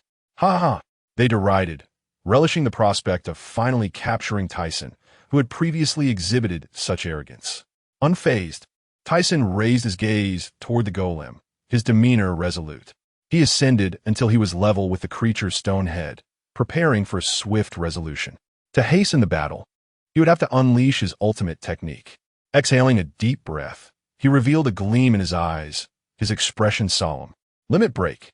With his palms facing each other, Tyson conjured a blinding, watermelon-sized, white cube of energy. Stona, concealed within the stone, caught sight of the unfolding spectacle, unleashing a derisive laugh. Ha ha! I have long anticipated your capabilities. Although I am unaware of the devil fruit from which this attack is derived, such a feeble strike could never overcome me. Deason paid no heed to the derisive laughter, instead focusing on the immense energy coursing through his body. Despite this, the white cube in his hand did not enlarge. It merely radiated a more dazzling brilliance. Suddenly, he gently nudged the white cube forward. The minuscule attack, which appeared insignificant when compared to the colossal stone giant, slowly descended towards the stone creature. Stona, witnessing the small orb of white light approaching him, emitted a derisive sound, dismissing the beam that posed no threat, and swung his massive fist in an assault towards the sun. The air crackled with explosive force, as the punch generated a tremendous gust that dispersed the clouds overhead. Yet, D-Sun remained unmoved, silently observing the scene before him. Stona's gaze fixated on D-Sun's face, noticing not a hint of panic, nor any attempt to defend himself. The calmness in his eyes was unmistakable, and a sinister premonition surged within Stona's mind. However, with matters as they were, he could only attack, convinced that no assault could harm him as long as he was ensconced within the stone giant. Suddenly, a blinding white light erupted, bathing the sky and ground in a resplendent glow. Stona, caught off guard by the sudden brilliance, was momentarily blinded, his fist halted mid-swing. What was happening? The day was still bright. He could barely comprehend the overwhelming radiance before him and let out a guttural roar. The soldiers outside were similarly blinded by the searing light. But as their eyes adjusted, some noticed the giant in the sky enveloped by a massive cube. What was this? An attack from B-Sun? Huh, how could such an assault possibly be effective? Stona felt a sense of foreboding. What was the intention behind this? Hey, D-Sun, what are you trying to accomplish? He bellowed, his voice echoing through the air, a cry of anguish that resonated deeply. A faint smile curled on D-Sun's lips as he pointed towards Stona's limbs. Enjoy your moment. Don't die too easily. After all, I won't allow you to escape so effortlessly after what you've done to me. Stona glanced in the direction of D-Sun's finger, and as he shifted within the stone, he looked down at his feet. In an instant, his pupils dilated. The white beam was rapidly disintegrating his stone body and everything around him. Stona's scream echoed with despair. The soldiers, witnessing the once mighty giant being enveloped by what seemed a pitifully small orb of light, which quickly formed into a massive cube, obliterating everything in its wake. Moments later, the white glow subsided, revealing a desolate landscape, a sight so grim it was almost unbearable. The ground had caved in. The previously flat terrain, now a gaping chasm spanning several hundred meters. Had the attack not been limited in range, aimed at the center of the island, the consequences could have been catastrophic. How could this be? What was this force? Was this truly an attack that a mere human could wield? Only a deity could achieve such feats. Facing such a monstrous entity was utterly chaotic. What had Judicial Island done to provoke such a creature? The soldiers, hands clasped over their heads, wept and pointed fingers in accusation, their expressions frozen in shock, eyes filled with terror, their bodies rigid and immobile. As D-Sun descended, he landed beside Stona, who no longer wore the arrogant smirk from before. His form was a gruesome sight, bloodied and unrecognizable, limbs reduced to atomic particles, the injuries severe. To survive would likely mean a lifetime of disability. No one could muster the courage to carry on after such devastation. Sensing Stona's feeble essence, as if life could slip away at any moment, D-Sun crouched beside the mangled figure and murmured, It seems our enmity has reached its conclusion. Rising to his feet, he was struck by the impact of the scene around him, everything reduced to atomic states. He pondered internally, was this truly right? Contemplating the events that had unfolded, a surge of heat coursed through his mind. No, this was indeed correct. His gaze sharpened, determination igniting within him. He had made no mistakes. The fault lay solely with this world, and thus he would create a sanctuary of absolute safety and freedom, a paradise in the skies. He would spread freedom across the globe, destined to become the most liberated individual in existence. With clarity returning, a smile graced his lips, his heart lightened.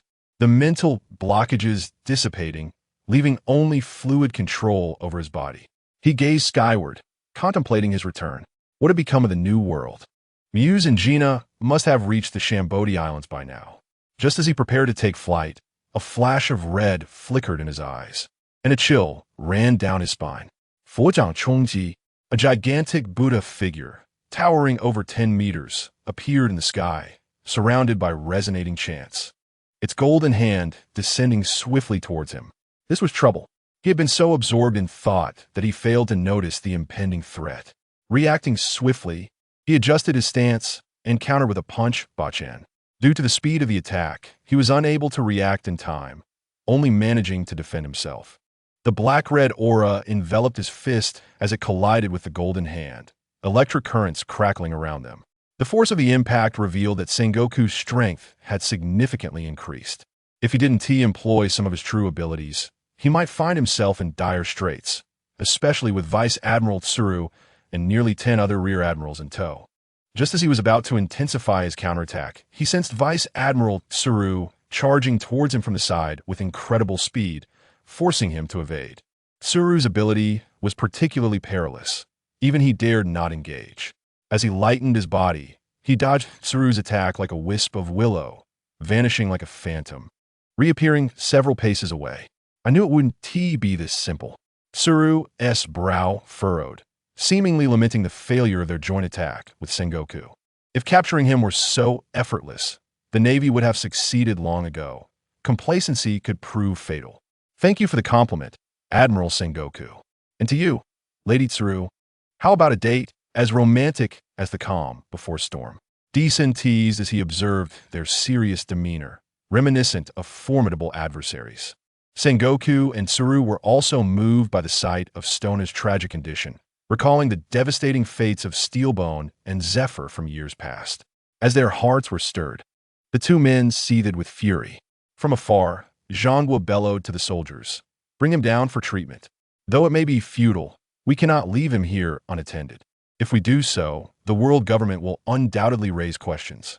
If you return to the Navy with me and surrender, I might just consider it," said Hikanmu, revealing a charming smile. Yet, those who understood him would recognize this as merely the prelude to an impending storm. "Apologies, but I'm pressed for time and must return swiftly. However, I can spare a moment to play with you," Tyson replied with a grin. He paused briefly before adding, "But be cautious, that person may reappear. Especially concerning General He." He mused, "But fret not, I shan't employ such tactics against a lady." "Ols Tyson, have you finished your chatter? Look at what you've done. Since the establishment of Judicial Island, such a situation has never occurred. You are indeed a rarity." Zhangguo retorted angrily. "But today, you will not escape. I will capture you even at the cost of my life." His fury was palpable, saliva spraying as he spoke. Grandiose words are common.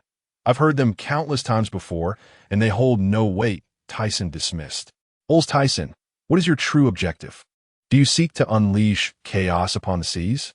he inquired, furrowing his brow. He had been instructed by Admiral Gongu to ascertain the intentions of the opposing party. Although ZFA had previously inquired, they remained skeptical, believing it to be a ruse by Tyson to obscure his true motives. Did I not already mention? If you do not believe, then wait and see. Soon, the truth will reveal itself. He had spoken plainly, but the other party remained unconvinced, leaving him powerless. "Very well then, let us engage," Zhangguo commanded. He, with a resolute expression, signaled he to distract their opponent. He then activated his devil fruit ability, transforming into a colossal golden Buddha, exuding a sacred aura. Buddha impact. On the opposite side, Tyson observed the massive Buddha form leaping into the air, preparing to strike with a colossal, golden hand that descended upon him with tremendous force, a thunderous sound echoing as a shockwave sought to tear through the air. I am eager to test the extent of his enhancement. Can I contend with him without resorting to my dust release abilities? He pondered, gathering his Haki around his arm, forming a colorless protective layer around his fist under the immense pressure of his Haki. Heavy Haki punch, as he simultaneously unleashed his weight-enhancing ability. The air was filled with a shrill whistle. Bang! The golden hand collided with Tyson's fist. However, due to the shock waves and the outward force of their Haki, they did not make direct contact. Nevertheless, the force of the attack was maximized. The ground beneath him exploded under the impact, causing Zhangguo's golden hand to retreat slightly. Zhangguo's expression darkened. How could he possibly lose to such an attack? Fueled by rage, he intensified his assault, creating a piercing sound that resonated in the air, as dark red starlight coiled around them, warping the very fabric of space. Seeing this, he quickly moved forward, sensing Zhangguo's intentions. Meanwhile, Tyson, engaged in combat with Zhangguo, remained acutely aware of He's presence, refusing to let his guard down. Just as he was about to strike, Tyson tightened his brow and deepened his resolve, unleashing his super Haki punch with full force. Bang! In an instant, Zhangguo was sent staggering backward by a swift blow. The enormous Buddha form faltered and began to topple over. In that fleeting moment, Tyson's back seemed to possess a sixth sense, evading He's grasp as if it had eyes. With a swift motion, he struck a location, producing a crisp sound before teleporting a short distance away. The scene mirroring their initial encounter. He noticed that He's outstretched hand had frozen mid-air, his body stiffening before gradually regaining composure. Tyson, you scoundrel! His face flushed with embarrassment and anger, his body trembling as he felt a tingling sensation from Tyson's earlier slap. Are you all right? Zhangguo shouted, his rage boiling as he glared at Tyson. I will not let you off the hook for this. Hey, there's no need for such hostility. It was merely a playful slap. Tyson feigned innocence, his hands raised in surrender. Before he could finish, he vanished from sight. Wait, don't let him provoke you. Zhangguo called, following closely behind, fearing for He's safety. As he approached Tyson with an attack using ladder, he felt no trepidation, knowing he could lighten his body and gain considerable speed. Just as he was about to strike from behind Tyson sensed the danger, quickly enveloping his fist with Haki and retaliating with heavy Haki punch. Bang!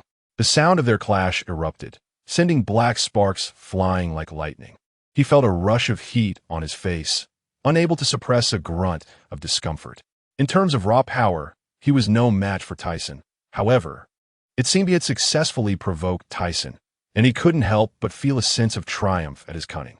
I am indeed clever for inciting his wrath, allowing me to strike back, he thought, though he quickly regained his composure, reflecting on how he had allowed himself to be angered so easily, an uncharacteristic lapse.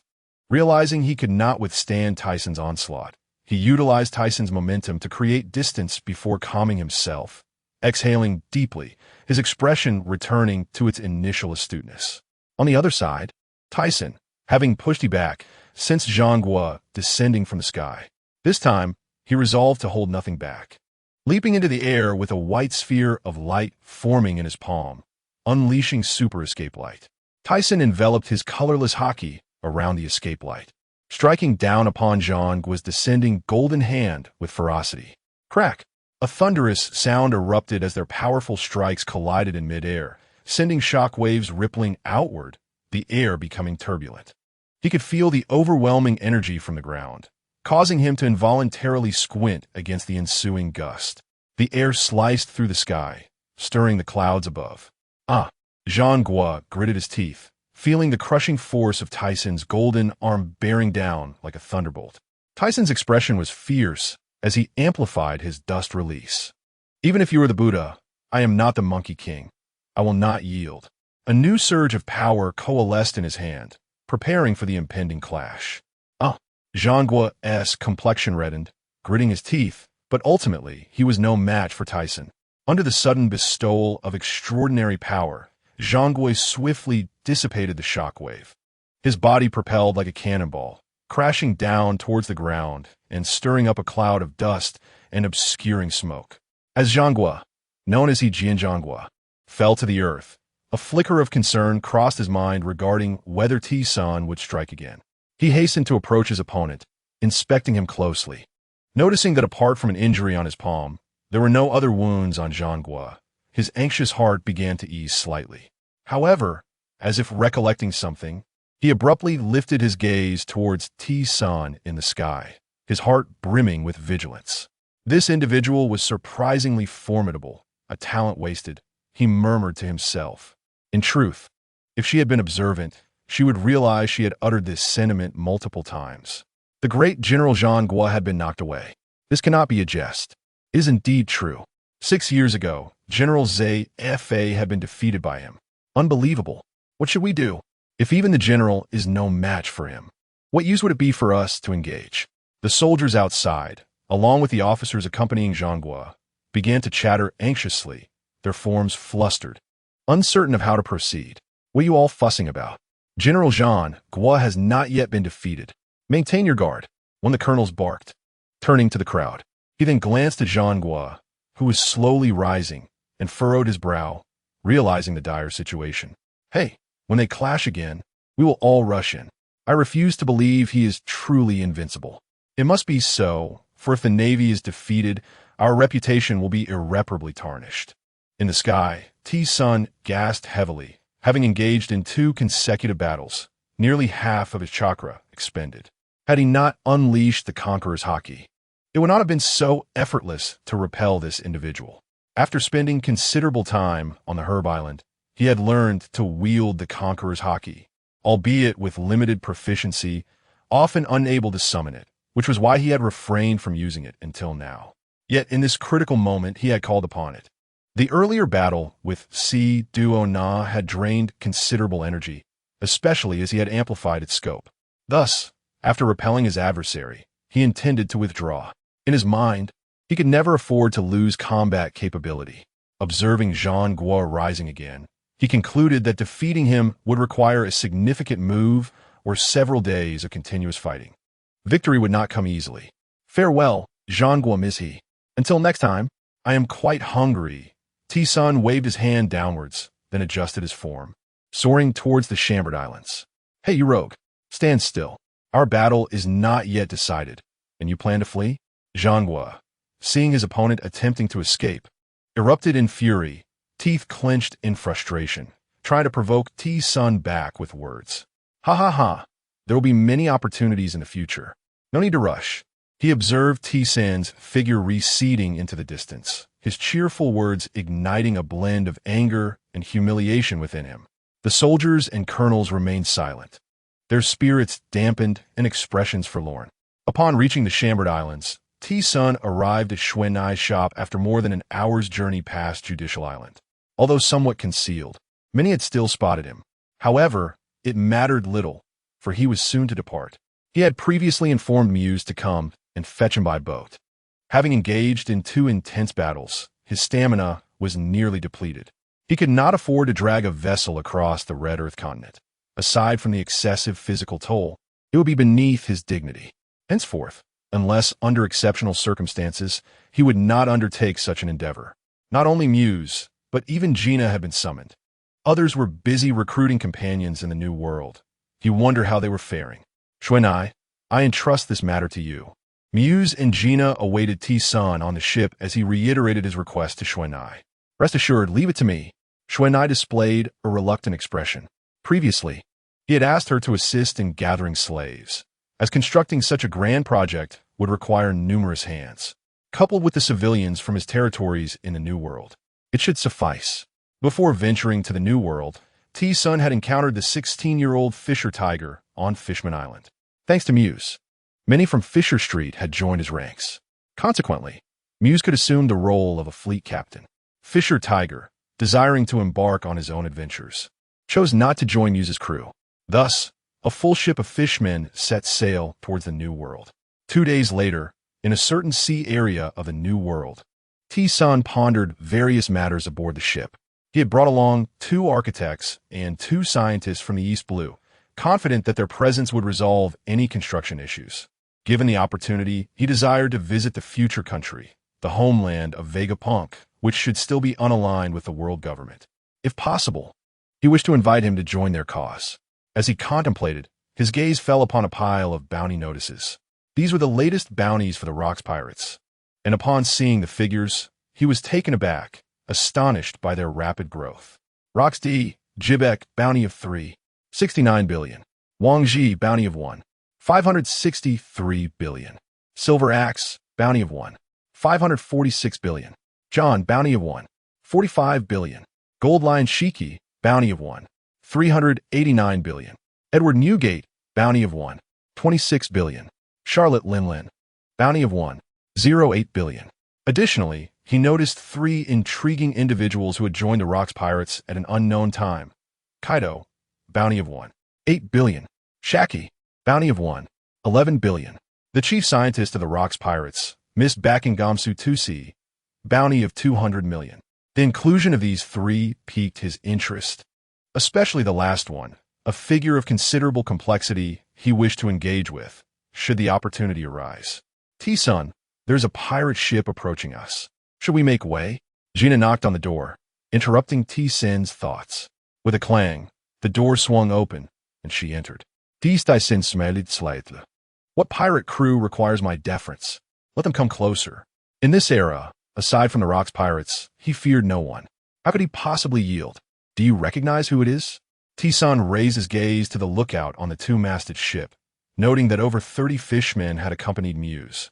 Many now on the deck, not entirely convinced of his authority as captain. Nevertheless, this was of little concern. Time was ample, and there would be opportunities to foster good relations. T-Sun, it appears to be the Cone Pepper of the 8 Treasure Navy, a notorious pirate with a bounty of 200 million. What should we do? The fisherman lookout's voice trembled slightly as he discerned the identity of the approaching vessel. Fool, why are you panicking? Captain T-Sun is a man with a bounty of 1.93 billion. Muse turned to his ineffectual subordinate. Indeed, Captain T-Sun is a formidable pirate. How could we fear such scum? After the incident on the Judicial Island, whispers of AO Air CT Sun spread across the vast ocean. Some even dubbed T-Sun the Light Emperor of the Sea, though many scoffed at such a title. Alas, how could I have overlooked this? My apologies, Myo-C. The lookout for Captain T-Sun stood rigid, cold sweat trickling down his brow, unwilling to meet T-Sun's gaze. The latter had risen to prominence during our absence, showcasing formidable strength, yet he was of little concern when matched against us. Gina crossed her arms, exuding confidence in T-Senator. Oh, has this fellow already arrived in the New World? It seems he is eager to meet me. He waved dismissively at the fishman perched atop the mast, and, after a moment's contemplation, decided to allow this individual to join his pirate crew. Myo-C draw closer. A faint smile gracing his lips, he instructed Myo-C to approach the newcomer. He was curious to see how long this 12 generations of Ba Bao water army would withstand the test. Understood, Myo-C replied, gripping the ship's wheel with renewed determination. In his recollection, Karp had once leveled several mountains to confront his conical adversary. If necessary, he would first flatten this individual S-cone before proceeding. Meanwhile, Captain, there's a pirate ship approaching us from ahead. It likely harbors ill intentions, exclaimed a member of the Ba Bao water army, peering through a telescope. What kind of pirate ship is it? The flag bears the insignia of a fishman, which I have not encountered before. Wait, this. The previous speaker gazed at the smaller flag on the twin-masted ship, confirming it bore the fishman's insignia. However, as his eyes shifted to the larger flag, his lips trembled, and his body quaked, stammering in disbelief. A newcomer, utterly oblivious, dares to venture into the New World? Allow me to teach you a lesson. Fire. The green-robed figure, draped in a cloak inscribed with Ba Bao water army, cast a cold smile towards the oncoming pirate crew. Bang, bang, bang. Wait, Captain. It seems they are not mere newcomers. The lookout wiped the cold sweat from his brow, staring blankly as their adversaries initiated an assault. We're doomed. What do we do? He failed to notice the telescope slipping from his grasp, his eyes wide with terror, rendering him speechless.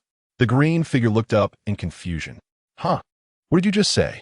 T-Sun stood at the bow, watching as the opposing ship unleashed cannon fire. He extended a finger toward the incoming cannonballs, and with a flicker of white beams emitted from his fingertip, he effortlessly pierced the projectiles, causing them to plunge into the sea. The green figure frowned, straining to see the enemy's ship, and upon recognition, a sense of familiarity washed over him, as if he had encountered this individual before, though he could not quite recall where. As he absently touched the cone atop his head, he suddenly exclaimed, "Captain, that person, could it be? It's A.O. Air C.T. Sun."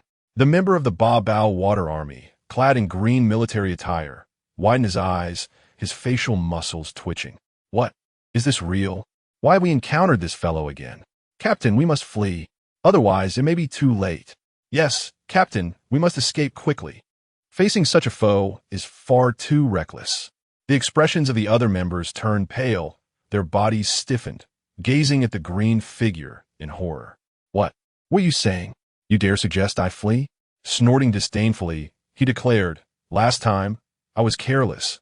I shall not be defeated again." He stubbornly ordered the pirate ship to advance. The lookout on the twin masts stared down at the green figure, his thoughts racing. The captain has certainly fallen into his old habits again. What should we do now? He raised a hand to wipe the cold sweat from his forehead once more. "Little Qing Jiao, we meet again." A sudden figure appeared in the air, interrupting their conversation, hovering like a specter, looking down upon them. The crew on the ship, including Qing Jiao, suddenly looked up, horrified to see their adversary flying through the air, he coming directly at us. "Damn it, I will not be careless this time. Bring it on," he shouted defiantly, unafraid of the bounty that intimidated others. "You've done something exceedingly reckless recently. The world government will not let you off easily. I pity your crew," he remarked, as Qing Jiao's black beard billowed, his face contorted with fury, generating a terrifying aura that cracked the deck beneath him. The eight-punch fist's ultimate technique, Conical Dragon, enveloped his conical head in a dark, armed color, appearing sharp and menacing. With a powerful thrust of his feet against the deck, he soared skyward, the immense force collapsing the deck beneath him. It seemed he had intended to unleash a formidable attack all along, rather than feigning ease. Observing the direct approach of his opponent, he was momentarily torn between labeling him foolish or commendably brave. Initially, he had planned to find a nearby isle to engage in a playful skirmish. Yet seeing the urgency in his opponent's approach, he decided to forego politeness. Heavy Overlord Fist. T-Sun concentrated his armed color into his right arm, channeling the energy through his fist, which erupted forth. Bang! The sharp cone collided with his fist, sending forth black-red sparks. Yet, upon closer inspection, his fist had not even grazed Qing Jiao's conical head. This was the pinnacle of T-Sun's mastery over armed color. By altering its form, he allowed the armed color to flow, creating a dynamic colorless shield around his fist, achieving an effect of external mobility. Both attack and defense became immensely formidable. At that moment, Qing Jiao possessed both Overlord and armed colors, yet through their previous battle, he had gauged T-Sun's capabilities. Furthermore, being airborne granted him an advantage.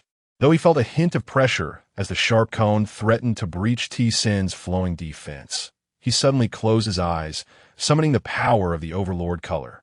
After his encounter with Zhanghua, he had sensed he could find that trigger point, simply requiring focused concentration. After an extended clash with Qing Jiao, he suddenly opened his eyes upon reaching a certain threshold, channeling the gathered energy into his hand. Qing Jiao let out a cry of agony.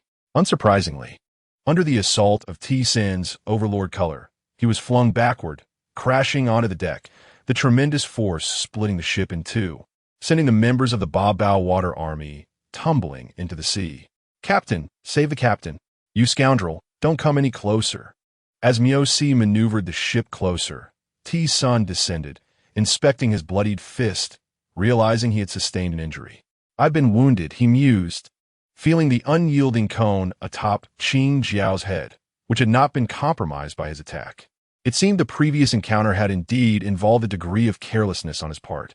"T-Sun, you're hurt."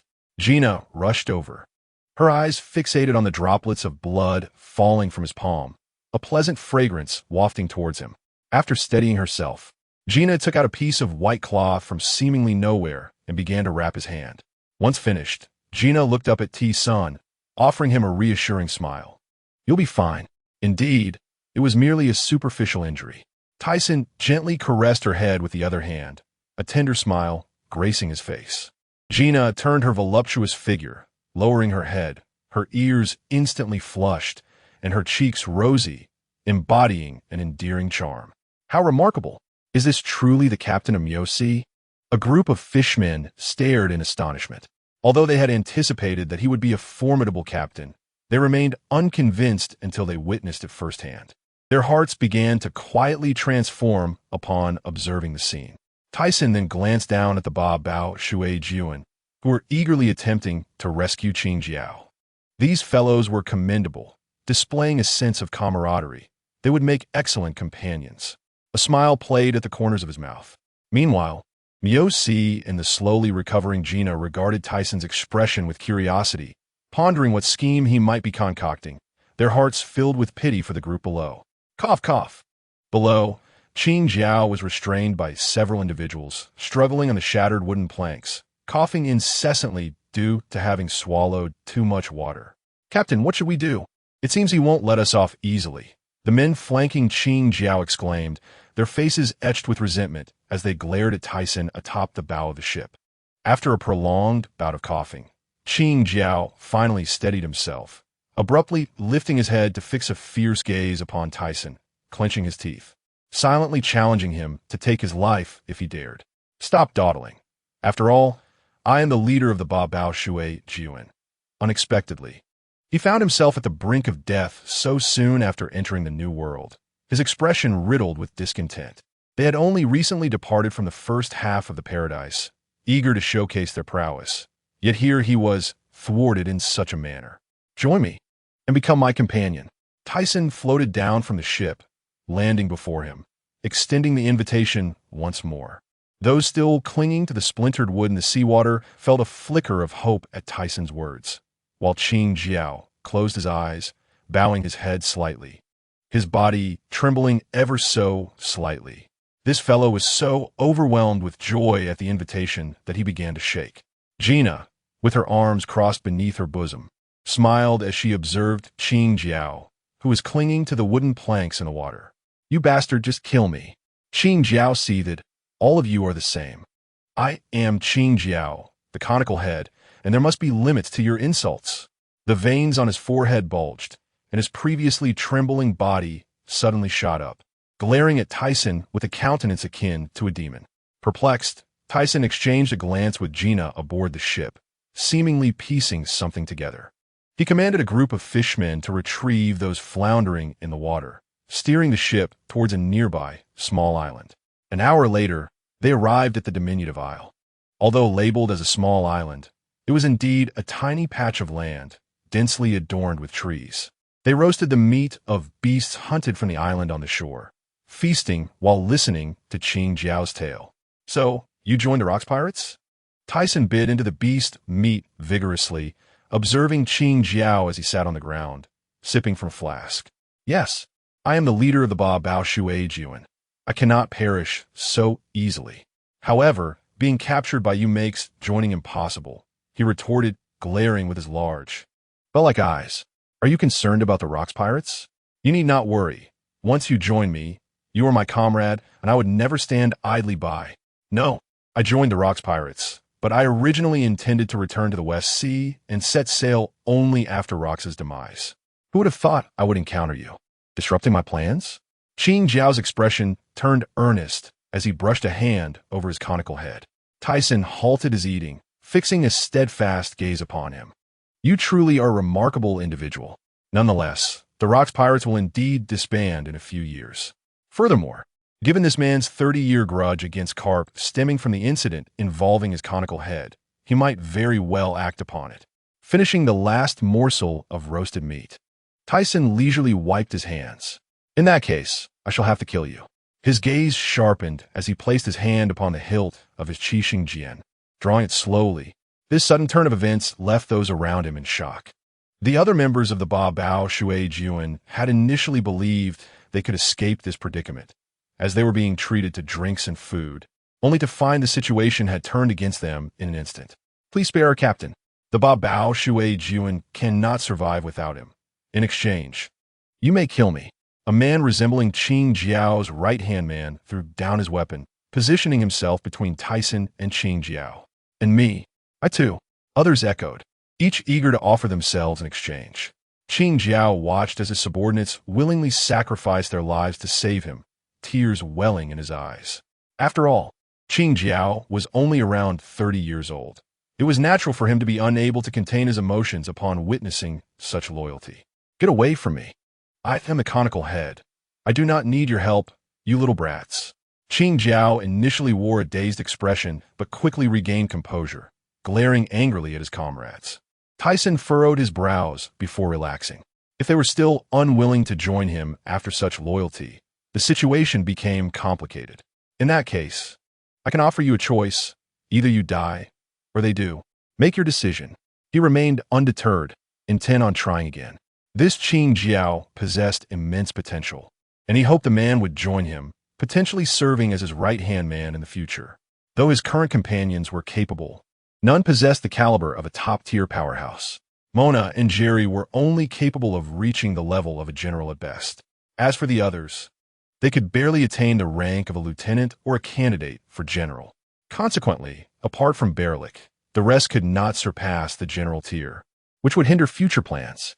Without a supreme power wrapped in the presence of the conqueror's Haki, it was exceedingly difficult to stand among the elite. Qing Jiao, however, was different. With his formidable physique and conqueror's Haki, he merely focused too much on training his head. Should he join Tyson, he would undoubtedly become a top-tier powerhouse. Moreover, Tyson vaguely recalled that years later, Qing Jiao would engage in battle with Carp. Although he lost, their dialogue indicated that Carp had previously been unable to handle Qing Jiao. To defeat him, Carp had to level 8 mountains. One could imagine how formidable Qing Jiao had been, especially since he had once injured Tyson, who had never been wounded even in battles against Sengoku. In their recent skirmish, although Qing Jiao was defeated, it was primarily due to the circumstances not favoring him. Tyson's height and physique suggested overwhelming strength. Had they fought on land, victory would not have come so easily. You bastard! How dare you toy with me? Qing Jiao glared fiercely at Tyson, unable to endure such an affront. He swung a fist the size of a grinding wheel toward him. The air crackled as his punch sliced through it. Tyson, unfazed, raised the Qixing Jian to block the blow. Since you refused to submit, how about a wager? If you lose, you shall become my companion. What do you say? He proposed, a smile lingering on his lips as he held his sword against Qing Jiao's fist. Qing Jiao's initially ghastly expression momentarily froze, and then, gritting his teeth, he let out a cold laugh. Ha ha, if you can manage that. Subsequently, one could see his armed color swiftly enveloping the tip of his spear as he charged towards T-Senator, holding his sword to block the opponent's fist. T-Sen suddenly exerted more force with his arm, deflecting the opponent's blow with a single swing, and then, like willow catkins dancing in a breeze, he gracefully evaded, reappearing several paces away. I have no time to waste with you. I shall now become serious, T-Sun declared, his gaze sharp. He retracted the Qixing sword, contemplating another attempt at the opponent's spear tip. His previous experience with the armed color felt somewhat unsatisfactory, so he seized this opportunity to try again. You dare say that you weren't serious before? Do you look down upon me? Qing Jiao retorted, his anger boiling over. If I look down on you, how could I possibly invite you to become my partner? Besides, only the exceptional are worthy of my invitation. T-Sun responded with a slight smile, noting the opponent's growing ire. What did you say? You dare call me exceptional? You underestimate me. Qing Jiao's eyes widened in fury, teeth clenched. I am merely a victim of that scoundrel Rox and your repeated insults. Now, I wish only to vent my pent-up frustration. You cannot fathom this sense of indignation and rage. T-Sun appeared momentarily bewildered, his facial muscles twitching slightly. Was this fellow's mental state somewhat unstable?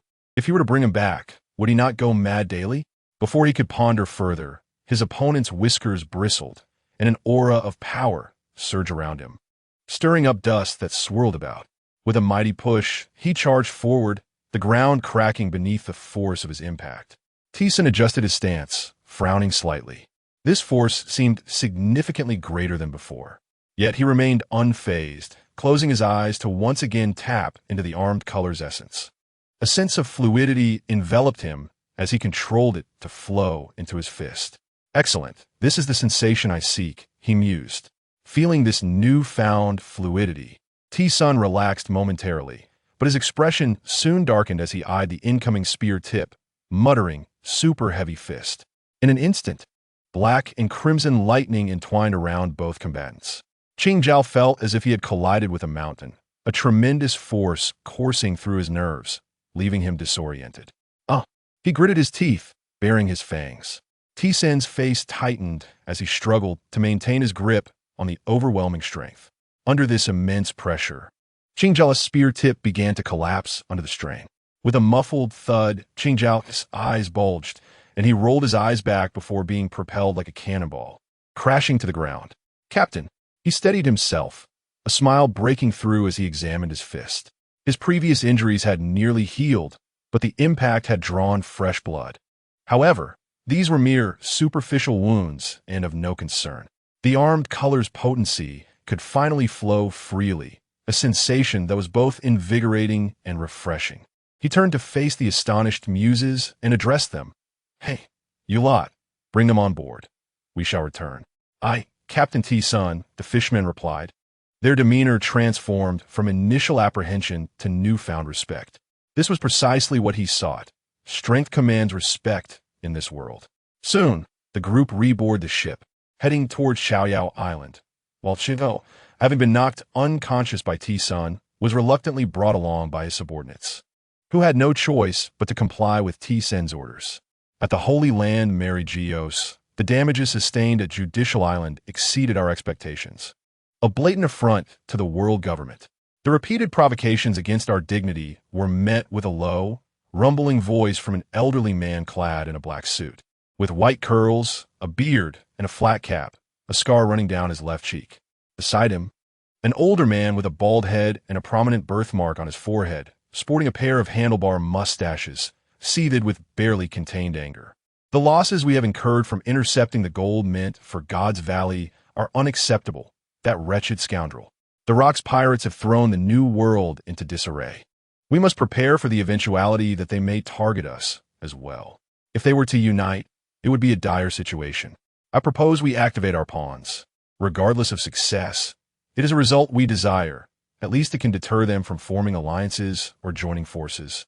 Suggested a golden-haired man with a scar across his chest, his brows furrowed. If that fails, I shall take matters into my own hands, declared a man in a white robe, wearing glasses and wooden clogs, brandishing a long knife as he cast a sidelong glance at the others. No, you must not intervene until the last moment. I concur with the proposal to activate the pawns. I agree. I second that. On an unnamed island in the New World, the landscape was dominated by coconut trees, their dense foliage shimmering under the sun's silver rays, creating a dazzling sight. If one were to set up a barbecue here, it could easily become a tourist haven. Yet at this moment, the atmosphere felt ominously cold. Captain Rox, we have just received word that we have located one of T-Sun's pirate crew members, a subordinate reported. At this, the various cadre members turned their heads in unison. Rox raised his head, a smile that could only be described as unsettling spreading across his face. Let's proceed, since they refuse to join us. They must be obstacles in my path to becoming the ruler of the world. There can only be one king of the New World. You speak the truth.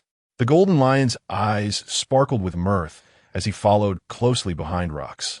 Mama, mama, mama, I wonder if there will be any delectable desserts there. Charlotte lingeringly mused, her pink curls framing her face as she hoisted a long knife over her shoulder, her eyes sparkling with mischief as she glanced at Kaido, her lips curling into a captivating smile. Trailing behind her was a tall man with long, dragon-like horns, his disheveled black hair cascading down his back. Dressed in leather pants and carrying a spiked club over his shoulder, mimicking the woman before him. Let us go, Whitebeard. What are you doing? John called out. Noticing Whitebeard lingering behind with his lavender hair, cascading over his face. Whitebeard responded with a slight nod, his gaze falling somberly as if lost in thought.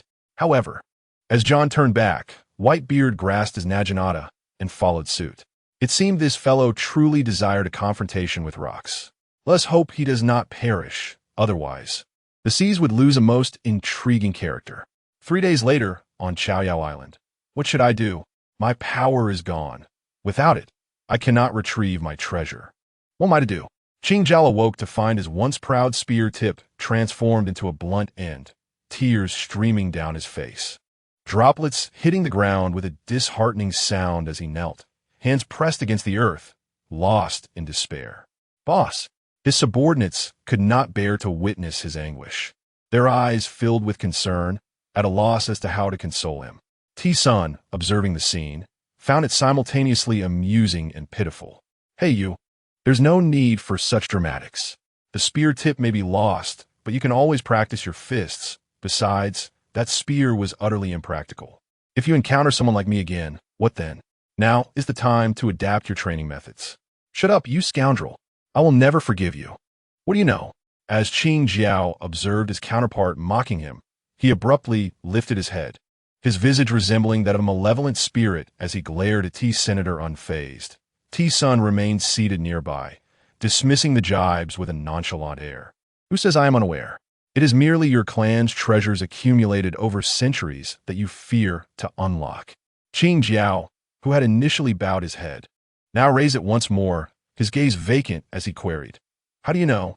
As if struck by a revelation, he sprang up from the ground, his entire demeanor surging with vigor, and fixed T-Sun with a fierce glare. You scoundrel! You do not intend to covet my family's treasures, do you? I assure you, I will not allow you to succeed. T-Sun retorted, what are you thinking? I have no interest in your trivial treasures. I merely wish for you to join me as an ally. Besides, you have already lost to me. Do you not intend to honor your promise? Treasures can be discussed later. First, let us secure your cooperation. There will be ample opportunities ahead. Moreover, if no one else can unlock them, it seems I must do it myself. Upon reflection, this notion seems quite advantageous. I am truly a genius. Qing Jiao scoffed, what a promises.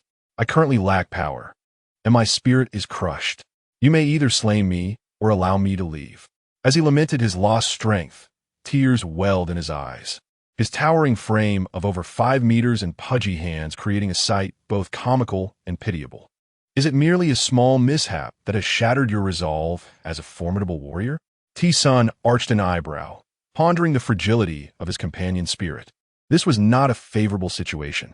Observing Qing Jiao sitting silently on the ground, his head lowered in a manner that suggested disinterest, T-Sun decided against further persuasion.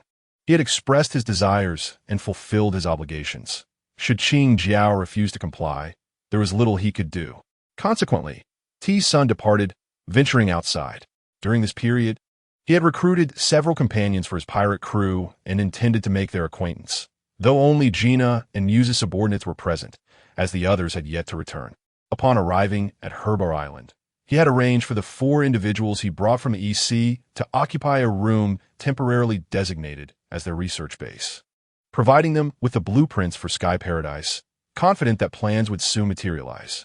In a segment of the New World near Fishman Island, aboard a small single-masted pirate ship, Brooke exclaimed, "Ah, who would have thought that your strength raid field is so formidable? You have truly astonished me. Though I lack eyeballs." He chuckled, gazing at the resting Berlik beside him. Berlik appeared somewhat disheveled, yet maintained a devilishly charming smile. Receiving Brooke's praise, he said nothing, though his expression betrayed a hint of genuine delight. Meanwhile, he extended his Kenbunchiko Haki backward, sensing that not far from them, a warship had sunk beneath the waves, remnants of wood floating on the surface, with numerous naval officers clinging to them. They had encountered a relentless pursuit by the Navy upon entering the New World, led by a significant figure. After 5 grueling days and nights of battle, they finally emerged victorious. Following Brooke had begun to alter Berlik's mindset, as he chose not to annihilate the defeated Navy personnel. Meanwhile, on a relatively intact plank among the debris, sat a man with purple hair, a cigar perched between his lips. He appeared quite battered, his forehead stained with congealed blood, his gaze imbued with a depth of contemplation and confusion.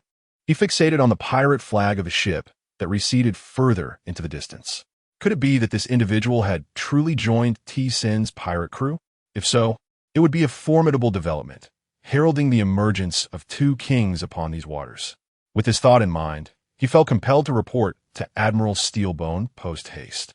In the first half of the Grand Line, at the coast of Aig City in Alabasta, a group of Kung Fu sea cows practiced their martial arts, with one particularly spirited sea cow demonstrating various moves at the forefront, while the others emulated his actions. Nearby, a pirate ship lay anchored, its single mast displaying a flag bearing an unusual emblem, resembling neither a rat nor anything else, beneath which a skull was skewered by a straight sword. A dozen sizable sea creatures, including sea lions, seals, and hellebang, lounged listlessly on the ship's railing, gazing down at the throng of Kung Fu sea cows, some even exaggeratedly yawning while extending their claws. As half a month slipped by unnoticed, a group of individuals on Fruit Island fled desperately towards the coast. "Boss, you go ahead. I will hold them off," exclaimed a tall, sturdy man with an older appearance, sporting a black short beard and a diagonal scar on his right cheek, addressing a robust figure ahead of him, whose eyes were marked with 3 dots resembling bear paws. "Yes, boss, you should go first. We will slow them down," shouted dozens of others as they halted suddenly behind the imposing figure, their eyes reflecting resolute determination. The figure ahead abruptly stopped, kneeling on one knee, clutching his injured abdomen and gasping for breath. "Gobi-san, what nonsense are you spouting? You all, the T-Sin pirate crew, will never abandon its comrades. Get moving." "Boss, should we not inform Captain T-Sun?" questioned a man in a gray shirt with short black hair, seemingly implying something significant.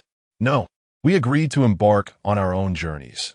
If we encounter danger, do we seek the captain? How can I, Tian Shan, face my comrades again?" Tian Shan's voice rose in agitation upon hearing the remark. The man who had spoken appeared anxious, but furrowed his brow in response. Just as he was about to speak further, Gobi-san suddenly turned and admonished, "Bonnie, this is the boss's will. We cannot defy his intentions. When we boarded, we swore an oath. If you are afraid, you should depart alone." Gobi-san seemed particularly critical of the man named Bonnie. But, just as Bonnie attempted to interject, Tian Shan and Gobi-san abruptly looked towards the sky. "Ha do run," bellowed the golden lion, his hair billowing in the wind. "You, the immortal dinosaur. I've slashed you several times, yet you refuse to fall. I shall see how long you can endure." Tian Shan knelt on one knee, trembling as he raised his head, his eyes filled with defiance. After parting from the other crew members, he had ventured out alone and soon encountered the hot air balloon pirates, whose captain was Gobi-san. As a chef, he admired Tian Shan after losing to him in a cooking competition, and thus he willingly pledged allegiance to him, along with his subordinates. Later, he met Bonnie, a former gang leader from a small town, who sought to join the pirate crew after Tian Shan had disciplined him for bullying civilians. Recognizing Bonnie's skills, Tian Shan accepted him into the fold. Thus, he gained 2 companions and a multitude of their followers. However, events took a turn when, just days ago, they encountered a sudden ambush from the Golden Lion while attempting to procure fruits for their culinary endeavors on Fruit Island. And members of the Rocks Pirates had assembled as well. As Tian Shan realized he could not escape, he engaged in a fierce battle with the Golden Lion. Throughout this ordeal, the others merely stood by, observing the clash. Yet, despite their inaction, Tian Shan found himself outmatched by the Golden Lion, sustaining severe injuries after a protracted struggle. Just when hope seemed lost, Gobi-san managed to buy them some time, creating an opportunity for their escape. However, Tian Shan understood that this was a calculated move by their adversaries, yet he could not forsake the chance to survive, with the enemy fully intent on capturing him. It became clear that Captain Tyson was their true target.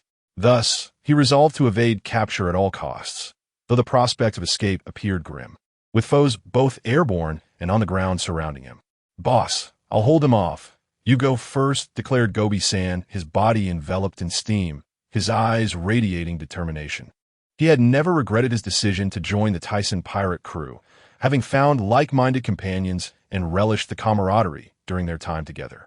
Initially uninterested in violence, he had set sail in search of diverse culinary ingredients, but had become a fugitive due to unforeseen circumstances involving the Navy.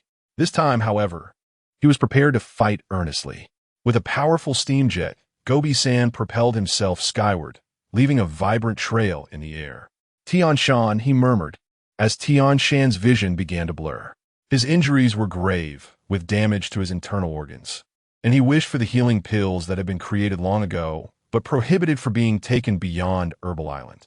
During their years of training on that island, they had relied on those pills after sustaining injuries. However, Tyson had deemed the pills too potent for outside use, insisting that the time was not yet right. Steam compression fist. With a burst of steam, Gobi-san unleashed a fist glowing red from excessive heat, enveloped in a dark haki that signified the might of his strike. Yet, the Golden Lion, witnessing Gobi-san's unwavering advance, scoffed derisively, then unleashed two swift sword strikes through the air. Faced with the intersecting sword energy, Gobi-san could only raise his fist to meet it.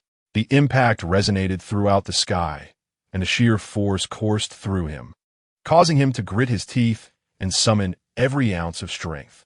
The sword energy dissipated, but blood trickled down his arm. Although it was merely a surface wound, he had already been injured prior and had expended considerable energy, creating an escape opportunity for his comrades. "Boss, we should contact Captain Tyson. Look at Gobi-san. If we wait any longer, he might die here," Bonnie urged, her face etched with concern. Tian Shan, however, paid her no heed, contemplating the formidable prowess of a mere cadre from the Rocks Pirates. If they all converged on Captain Tyson, it would spell disaster. The enemy's reluctance to eliminate him suggested they aim to lure out the captain. He resolutely declared, "You must flee. They seek me." With determination etched across his features, Tian Shan shakily retrieved a din mushy from his pocket and hurled it into the dense foliage of the lingua trees without sparing a glance. "What are you saying, boss? We won't run. If it comes to it, we'll die together." Surrounding Tian Shan were several individuals, half of whom bore varying sizes of pots on their backs, all former subordinates of Gobi-san who had come to admire Tian Shan's culinary skills. After Gobi-san acknowledged Tian Shan as their leader, they naturally followed suit. Bonnie's expression darkened upon witnessing Tian Shan's actions, but before she could intervene, the cadres of the Rocks Pirates approached, and she noticed the coastline was seemingly encircled by numerous pirate ships, resembling a pot of dumplings enveloping the entire fruit island. Suddenly, Bonnie halted, her earlier urgency dissipating, a faint smile gracing her lips. Hearing their words, Tian Shan felt a surge of emotion, tears welling in his eyes as he affectionately remarked, "You fools," before breaking into a grateful smile. Turning to gaze at the Rocks pirate fleet, his previously anxious demeanor transformed into calm resolve. "Even if more of you come, I shall not fear. Your plans will not come to fruition." Ha ha! At that moment, a figure plunged from the sky, crashing forcefully to the ground, shattering several lingua trees and sending clouds of dust into the air. Tian Shan struggled to rise, only to find Gobi-san lying unconscious, the Golden Lion's assault having been brutal. With the help of others, he approached Gobi-san, who was rolling his eyes in a state of unconsciousness. Assessing his vital signs, Tian Shan found them stable, albeit unsteady, indicating that his life was not in immediate danger. Upon inspecting the wound, he noted it was merely a shallow cut, sparing his internal organs, providing him with a measure of relief. "Huh! To think such a weakling would attempt to stop me. This is truly a death wish. And you, dinosaur, contact that damn Tyson." The Golden Lion descended gracefully, standing before them with a hearty laugh, his countenance darkening as he mentioned Tyson, pushing past several individuals who stood in his way. Tian Shan regarded the Golden Lion with disdain. "Ha! Merely a defeated subordinate of the captain, and yet you carry yourself with such arrogance. What did you say?" The Golden Lion's eyes narrowed as he closed them, his expression darkening. "Is it not true? 6 years ago, you fell to Captain Tyson, and your current demeanor reeks of embarrassment." Veins bulged on the Golden Lion's forehead as he gritted his teeth, his eyes ablaze with fury. "You wretched fool! If you seek death, I shall grant it. He prepared to strike Tian Shan down with his twin blades. At that moment, the cadres of the Rocks pirates approached, and Myo-Gute furrowed his brow at the Golden Lion before addressing Rocks. Our objective is to draw out Olstison and enlist him. Will this approach not backfire? Rocks, with his wild black hair, suddenly grasped the implications of the situation. Stand down, Golden Lion. What? Captain Rocks, I wish to slay this arrogant fool. Do not hinder me. The Golden Lion seemed blinded by rage, ignoring Rock's command. I said stand down. If you disrupt my plans, you know the consequences. Rock's voice brimmed with authority as he fixed a piercing gaze on the Golden Lion.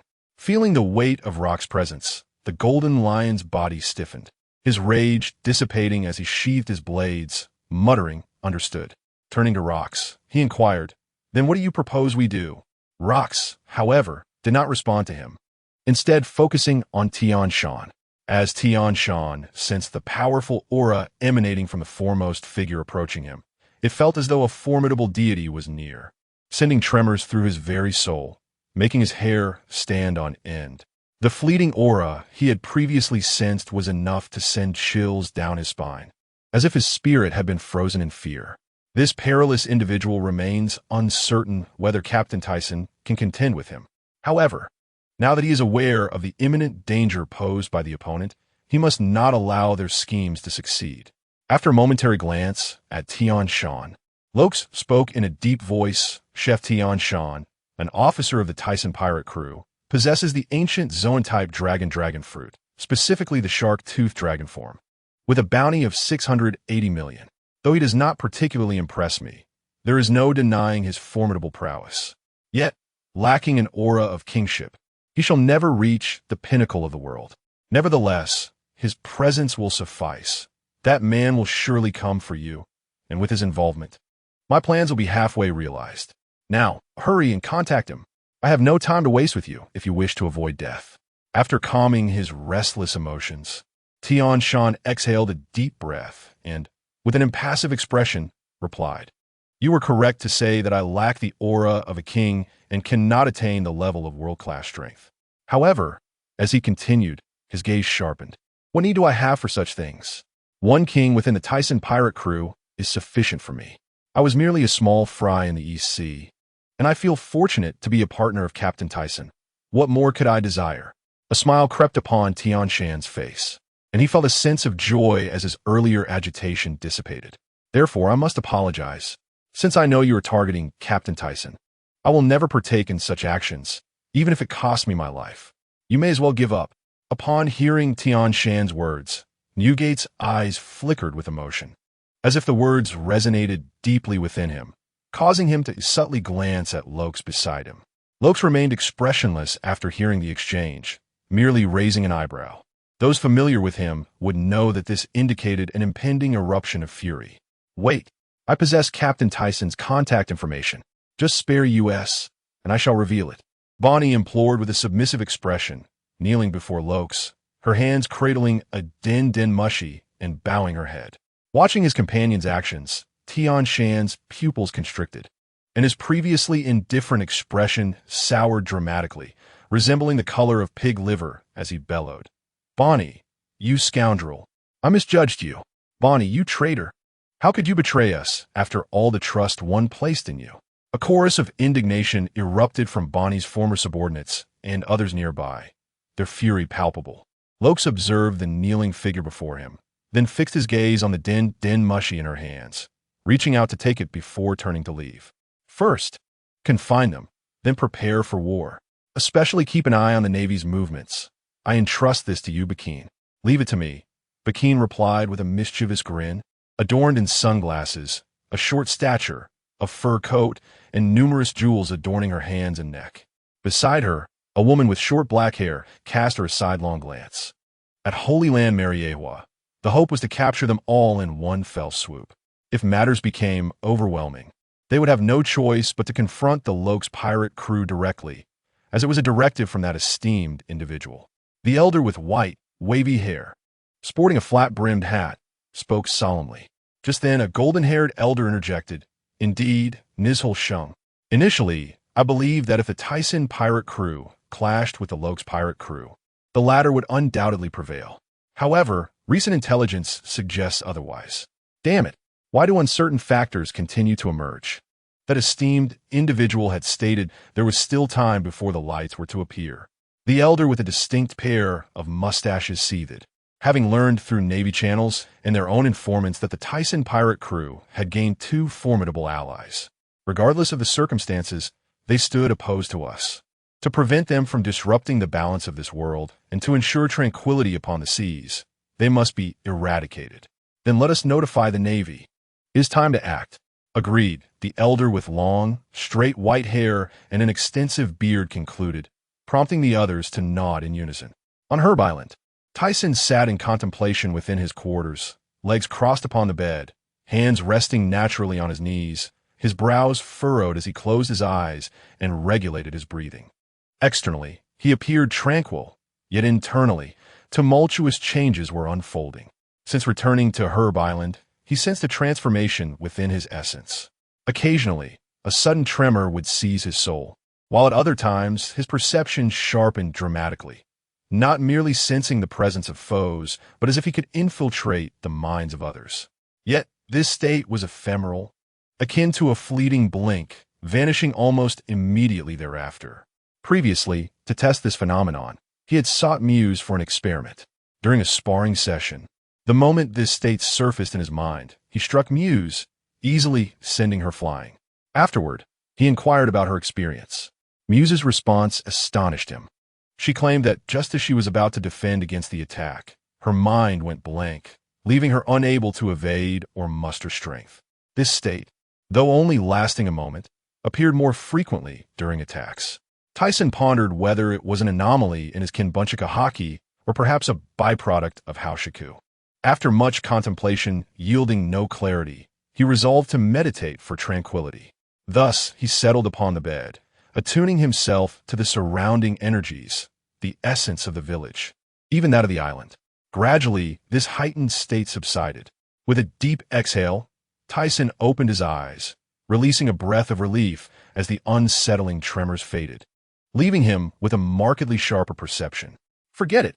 I trust that with time, all mysteries will reveal themselves. The changes in perception must signify some subtle transformation.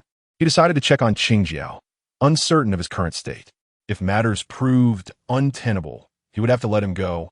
For leaving him here posed a risk of exposing certain secrets that would necessitate lethal measures. Just as he intended to seek out Qingjiao, the din-din mushy nestled in his grasp began to ring. Why was Tian Shan calling? Had something transpired? Tian Shan? Upon connection, a low, confident voice emerged from the device. It is I. Who are you? Why is Tian Shan's din-din mushy with you?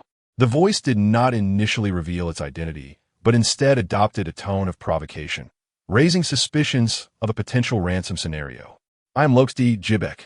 As for the reason, I believe you have already surmised it. The voice continued in its deep timbre.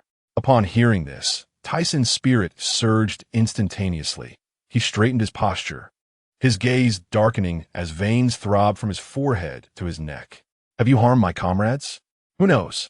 Anyone who obstructs my path to becoming the king of the world shall be ruthlessly eliminated. I now present you with two choices.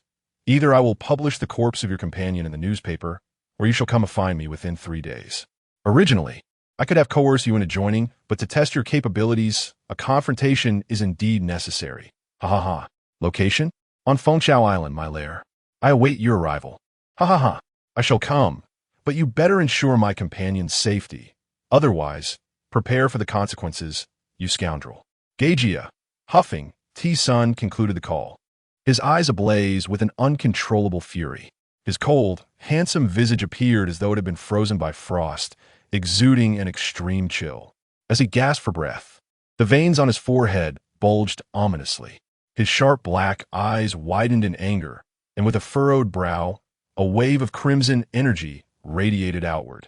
Cracks materialized on the walls of the dwelling, and an even more potent aura enveloped the entire island, causing many villagers to collapse one after another, their eyes rolling back. Hey, what is happening? What's going on?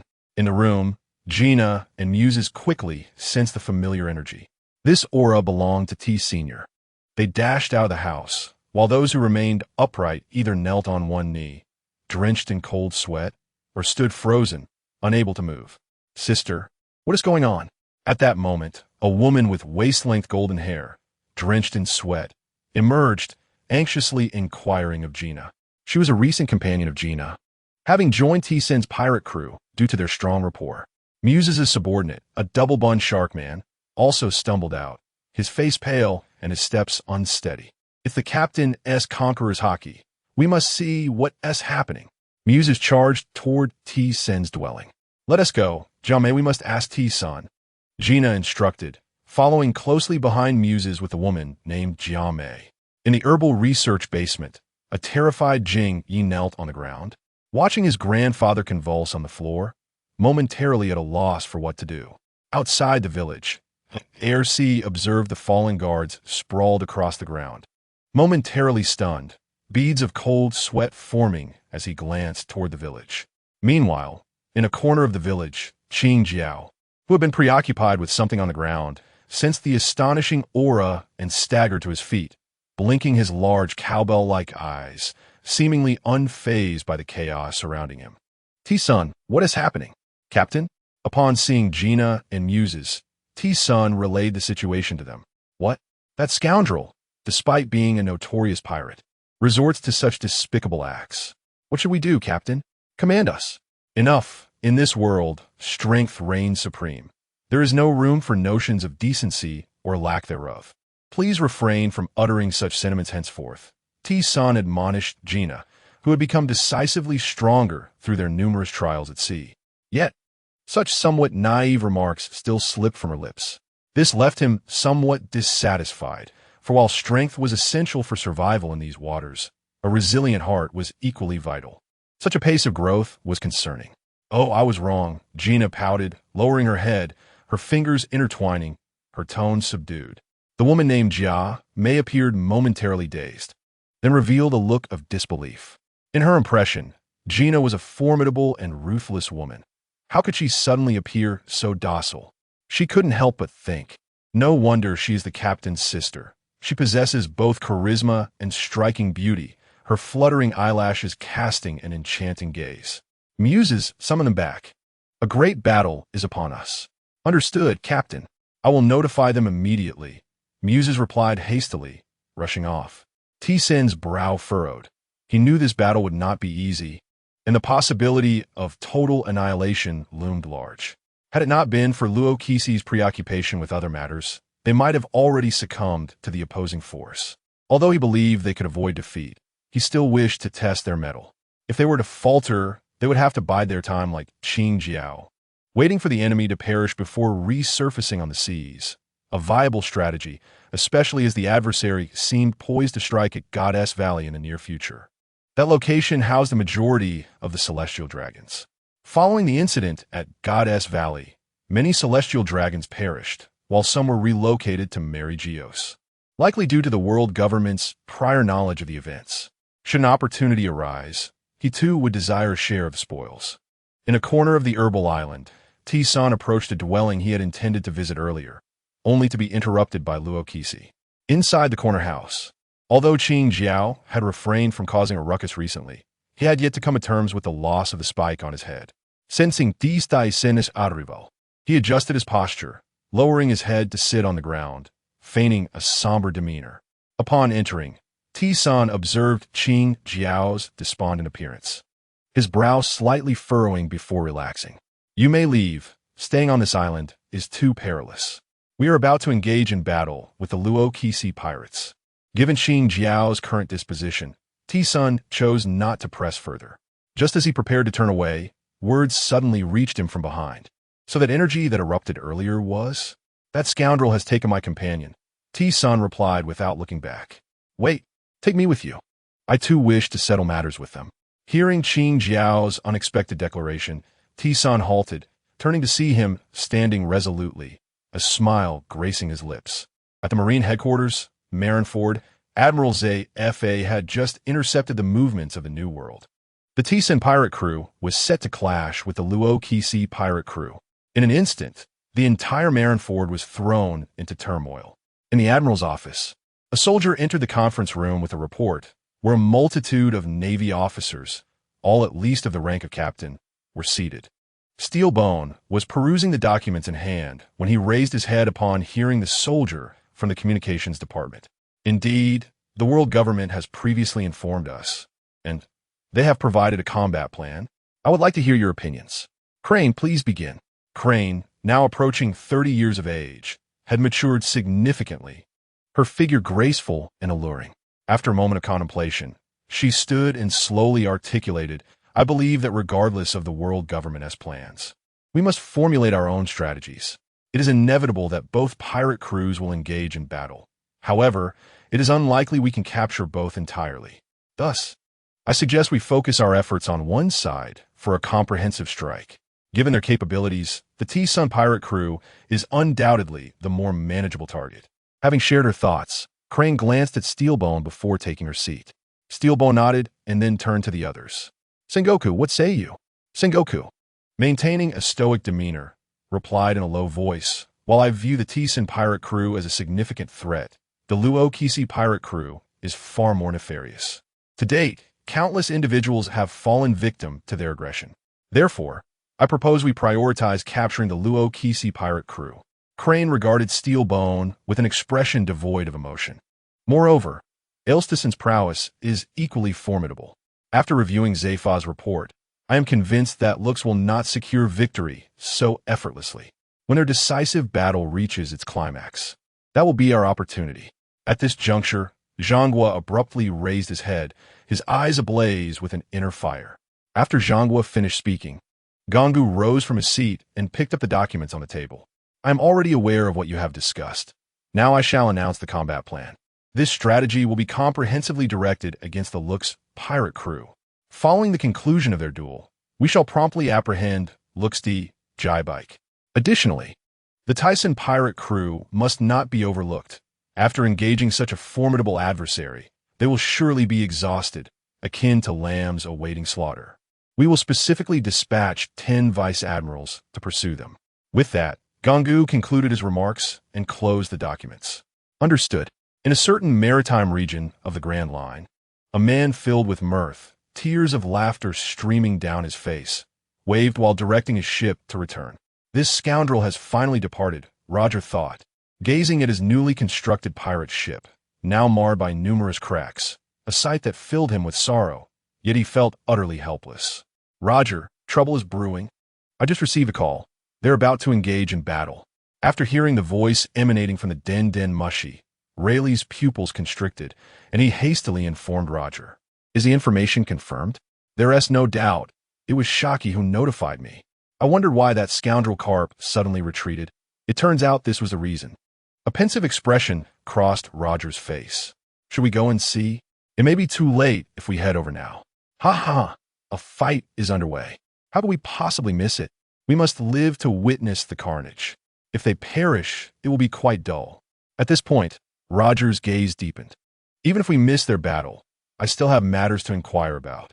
A smile suddenly graced his lips. Hey, the opposing side is battling the Luke's pirate crew. Are you not being overly optimistic, Roger? Rayleigh spoke with a serious demeanor. Ha! I have faith that he will not fall so easily. Upon mentioning that man, Roger's expression transformed from contemplative to resolute, radiating an air of unassailable confidence. In the underworld, have you heard? What? News from the New World indicates that the Tyson pirate crew has declared war on the Luke's pirate crew. What? How can this be? Ha! Which side will the tides of this world lean towards? Is this a battle between two kings of the sea? Let commence. I long to discern who the true sovereign of these waters is. Ha! In a villa behind a weapons specialty store on the Shambadi archipelago, Xuanai was engrossed in a wanted poster. However, the flicker of anxiety in her alluring eyes revealed her inner turmoil. After receiving the news, she promptly contacted Tyson to verify the information. To her astonishment, it proved to be true. Although she had faith in Tyson's capabilities, she was acutely aware of the Luke's pirate crew's strength, which hinted at a desire to dominate these seas. Yet, there was little she could do to assist. All she could do was silently pray. Initially, her connection with this man was for the sake of her family's business. However, as time passed, She realized their relationship transcended mere collaboration, blossoming into profound emotions that she found difficult to relinquish. Please, let nothing happen to him.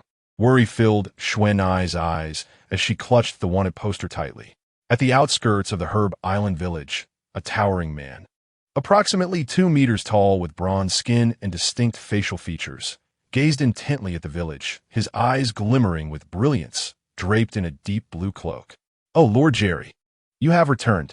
I thought it was other pirates invading." Arsu, whose duty was to guard the village perimeter, hurried to investigate upon seeing a group of pirates approaching, only to discover it was the Tyson pirate crew. "Is the captain inside?" Jerry inquired, smiling at the familiar face. "Lord Tyson is with Mr. Chuan." "Good. Let's proceed inside, then." Upon hearing that the captain was with Mr. Chuan, Jerry momentarily pondered who that might be, before recalling the name and beckoning an accompanying subordinate to follow him in. "In the underground herbal research laboratory, Mr. Chuan, how many pills have been prepared? With the impending battle, we must have a supply of pills at hand, just in case. However, I do not wish to reveal our full resources just yet, so I shall request only a limited quantity for now. Lord Tyson, including those previously made, we now have over 400 pills. The main challenge lies in the scarcity of the substitute herbs on this island. Given the limited equipment here, the quantity we can cultivate at once is also restricted, Mr. Chuan lamented. Although unsatisfied with the response, Tyson understood that this was unavoidable, and they would have to address it later. The world has many wondrous things. Surely, a solution will present itself in due time. He planned to bring only 50 pills, as even if he took all, they would not be needed. Beyond the initial users who would benefit from healing, others might become disarrayed before the battle even commenced. Tyson, everyone else has arrived, but Green Bull is still missing. What should we do? Gina suddenly entered. Is he all right? Green Bull returned to the first half recently, and Tyson worried he might have attracted the attention of bounty hunters or slave ships. He's fine. I called him previously and informed him of the situation. Although I could not comprehend his words, his tone suggested he was on his way. In that case, let us set forth. That fellow will surely catch up with us. Tyson resolved to embark, as time was of the essence. If they delayed any longer, looks might become impatient and undertake some unforeseen actions. On the shores, the Tyson pirate crew gathered, with a total of 6 pirate ships docked along the coast. To be honest, it was a meager number, and their primary officers were vastly outmatched by the Look's pirate crew. The Mickey Mouse was filled with their main personnel, while the others occupied 5 pirate ships, totaling over 600 individuals. During this time, Mona had invited numerous individuals to join, among whom were the formidable Bearman Rubit, a user of the bear fruit, with a bounty of 140 million, the Waskars, a user of the bug fruit in wasp form, with a bounty of 104 million, and the shipwright heavy hammer Chilex, who had a bounty of 78 million, standing over 5 meters tall with a carrot-shaped head and a massive iron hammer on his back, unmistakably a shipbuilder. Mona appeared particularly fixated on the abilities of the former hero pirate crew members, persistently seeking out these 2 power users. Apart from Stona's stone fruit, they had managed to gather nearly all others. However, with Stona deceased, it remained uncertain where that fruit might reappear. Next were Jerry's subordinates, the explosive man Shipduglo, a master of physical combat with a bounty of 215 million, a pure martial arts powerhouse. Here is the sister that Gina has come to know, Bushijia Mei, a delayed fruit user with a bounty of 136 million. She carries a small handgun on her arm, though its power remains a mystery. Next is Qingjiao, a companion sought personally by Tyson. Although he has not explicitly stated his intentions, it is nearly certain that he will join. Aside from these individuals aboard the Mickey Mouse ship, there is also Jing Ye, a young lad who has adventured on the seas with Gina for a while. With a bounty of 20 million, his true strength far exceeds this figure. Over the past 6 years, Jing Ye has grown significantly, standing nearly 2 meters tall at just 17. He has mastered Kinbunchika Haki and 3 techniques from the Rokushiki. Initially, Tyson had intended for Jing Ye to infiltrate the world government's secret agency, but after a recent trip, he found a more suitable candidate. Moreover, since Jing Ye has already attracted the Navy's attention, that plan was abandoned. Tyson stood at the bow of the Mickey Mouse ship, one hand resting on the seven-star sword, his glossy black hair slanting gracefully, an austere countenance adorned with sharp brows and piercing black eyes. Addressing the gathered crowd, he welcomed them aboard his pirate ship, introducing himself as LegacySystem. Many may have heard of their mission. For those meeting him for the first time, he offered a brief introduction. Indeed, they were preparing to engage the tyrannical Rocks pirates. Before they set sail, he declared that anyone wishing to withdraw could disembark now. Who would leave? This is an extraordinary opportunity for fame. I shall not forfeit it. One among them remarked, "Is this truly Captain Jerry's ship? Just feeling this aura sends shivers down my spine. He is indeed a monster, worthy of the title of my captain." The explosive and eccentric ship Dogo gazed intently at Tyson, letting out a peculiar chuckle. Following that, he thought to himself, accompanying such a figure, I am bound to gain notoriety. Bushigia may had a dreamy expression, cradling her flushed cheeks, igniting a spark in Gina's eyes nearby. I was fully prepared upon joining. I will not easily withdraw. Hu Fengcan, with sun-kissed skin and a proud nose, stated confidently. I, too, declare the robust and towering Rubite, standing at 4 meters tall. Though not the tallest among the Tyson pirates, he appeared as a giant compared to others. We all stand with you, Captain Tyson. Command us. They chorused. Indeed, no one shall retreat. Joining such a formidable pirate crew, I could never withdraw so easily. Even if it is rocks we face, with Captain Tyson at our helm, we fear nothing. Tyson regarded the exuberant group, aware that their motivations varied, whether for fame or other reasons. However, since they had chosen to align with him, he would unhesitatingly accept them. Though a rogue or two may be among them, it would not sway the larger scheme. Very well. Since you are willing to follow me into peril, you shall henceforth be my comrades. Anyone who dares to harm my companions shall feel my wrath, for I, LegacySystem, will not spare them. Yet, he continued, equally, if anyone dares to betray me, I will hunt them to the ends of the earth. Tyson's voice was low and ominous, his sharp gaze revealing an intimidating aura, causing beads of sweat to appear on many foreheads, their throats emitting nervous gulps as fear flickered in their eyes. Captain Tyson is magnificent, someone murmured from the crowd, prompting a wave of agreement to ripple through the assembly. Suddenly, a low voice interrupted. Am I late? A figure clad in a crimson cloak, wielding a bat-handled umbrella, emerged, barrel a lick, the Red Count. The sudden appearance startled those around him, as few had noticed his approach. Qingjiao, Mona, Jerry, and others widened their eyes in disbelief, realizing how close a stranger had come. This is Barrel a Lick, with a staggering bounty of 960 million.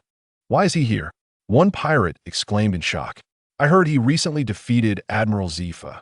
Is he here to challenge Captain Tyson? Others instinctively recoiled. Damn it. Of all times. Mona and Jerry braced themselves, many leveling their weapons at Barrel a Lick. Observing Tyson's calm demeanor, Gina wore a puzzled expression. At that moment, Tyson finally turned to Barrel a Lick, smiling. You are right on time. I was beginning to think you wouldn't come. As Tyson spoke, a strange laughter echoed from behind. Ah, Barrel a Lick, you are too swift. I can barely keep up. Following this, Tyson and the others turned their attention to him. My apologies, Tyson, sir. We haven't arrived late, have we? Not at all. You've arrived just in time, Tyson replied, gesturing to introduce Barrel a Lick and Brooke to the others. Upon hearing that they were to engage the Rocks pirates, those who had previously shown hesitation now expressed enthusiasm. Qingjiao's expression turned to one of astonishment, knowing the caliber of the newcomer. Hive Island is the stronghold of the Rocks pirates. Tyson and his crew had previously fought here against the Roger pirates. On that occasion, Rocks had mysteriously not been present on the island. Otherwise, Tyson's crew might have been forced to submit. Captain Rocks, we have received word that the Tyson pirates have set sail. Miss Bakine hastily informed Rocks after getting the news. Rocks opened his eyes, revealing a profound gaze. Ah, they have finally come. Do we need to deploy the clones? Though not yet complete, Bakine seemed to recall something, prompting him to suggest. Without a moment's thought, Rocks retorted, now is not the time to reveal ourselves. This fool is painfully slow and wasting our time, the Golden Lion remarked, a grimace on his face. Oomph. Those lacking patience can achieve nothing, Newgate said, gripping his naginata, sitting upright on a stone, squinting sideways at the Golden Lion. Hey, Newgate, do you want to fight? The Golden Lion, incensed by the taunt, glared with fiery eyes. Bring it on. I am ready, Newgate replied defiantly. You too, Rox interjected, lowering his head before abruptly lifting it. Now is not the time for your childish antics, understand? His rugged face bore a fierce expression. In a corner, a man with long, dragon-like horns and disheveled black hair, wielding a spiked club, addressed a woman beside him. Lingling, how shall we proceed? The beautiful woman with long, pink curls, casually enjoying a dessert, replied without turning, when the fighting begins, we'll just need to restrain one or two of their officers. The main concern is whether Rox can win. However, Aorsi Tyson stands no chance. Is Rox truly that formidable? Upon hearing those words, Charlotte Lingling, who had been indulging in sweet treats, abruptly halted and turned her gaze, her eyes reflecting a cold and piercing intensity. Kaido, that is precisely why you have yet to witness his strike. Do not provoke him. Furthermore, do not trust that individual. Our sole priority now is to preserve our lives. Everything else can be addressed later. With that, she resumed her enjoyment of the confections in her hand. Kaido bowed his head, lost in contemplation, his thoughts shrouded in mystery. Yet his eyes flickered with determination. Not far away, a woman with short black hair, dressed provocatively and with a cigarette dangling from her mouth, held a bounty notice in her hand, bearing an uncanny resemblance to a woman from over a decade ago. Since their last encounter, she had not seen her again, prompting her to wonder if this was indeed the same person. During her time on Daughter Island, she had inquired about this individual with FacesCP9, but the latter's reticence had quelled her curiosity. Upon encountering the bounty notice after setting sail, she had stood in dazed silence for quite some time. After much contemplation without reaching a conclusion, she resolved to wait until she could meet the individual again. If it truly was her, the implications would be dire, and a multitude of thoughts raced through her mind. In the vicinity of the Kingdom of Prudence, on the western side of the Herb Island, lay Hive Island to the east. An impressive fleet of warships, numbering over 50, was stationed on the water, shrouded in dense fog that obscured visibility until one drew near. On the largest vessel, naval officers of the rank of admiral were assembled. At the forefront, steel-bone Admiral peered through his spyglass towards the distant sea. Admiral, shall we proceed forward? He was asked. Steel-bone, frowning slightly as he observed through the lens, replied, No rush, let us wait. He then handed the spyglass to a nearby officer and turned his gaze to the side, where a flicker of confusion crossed his expression. Sengoku, why do I not see Garp and several of our key officers aboard the same ship? It struck him as odd that while others were present, Garp was missing. He wondered if he had once again pursued the Roger pirates. Admiral, Garp is currently resting in the inner cabin. He was engaged in the pursuit of the Roger pirates, but received a return order and came directly here. He may have been too exhausted. And since there was still time, I did not wake him, Sengoku replied, his gaze evasive, as if somewhat embarrassed.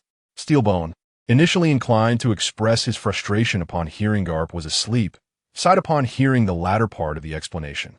Ah, you have my gratitude for your hard work. Let him rest a while longer. You will be responsible for waking him later. This mission cannot afford any errors. Understood, Admiral, Sengoku replied with a serious demeanor. Just then, a commotion erupted from the rear of the ship, interrupting their conversation. What is happening? Steelbone inquired, frowning as he turned. Admiral, a pirate has breached our territory. Major Natsu is currently engaged in battle with them. Sengoku and the others exchanged glances. On the pirate ship, a burly man with a rocket launcher slung over his shoulder and a steel helmet atop his head glared at Major Natsu.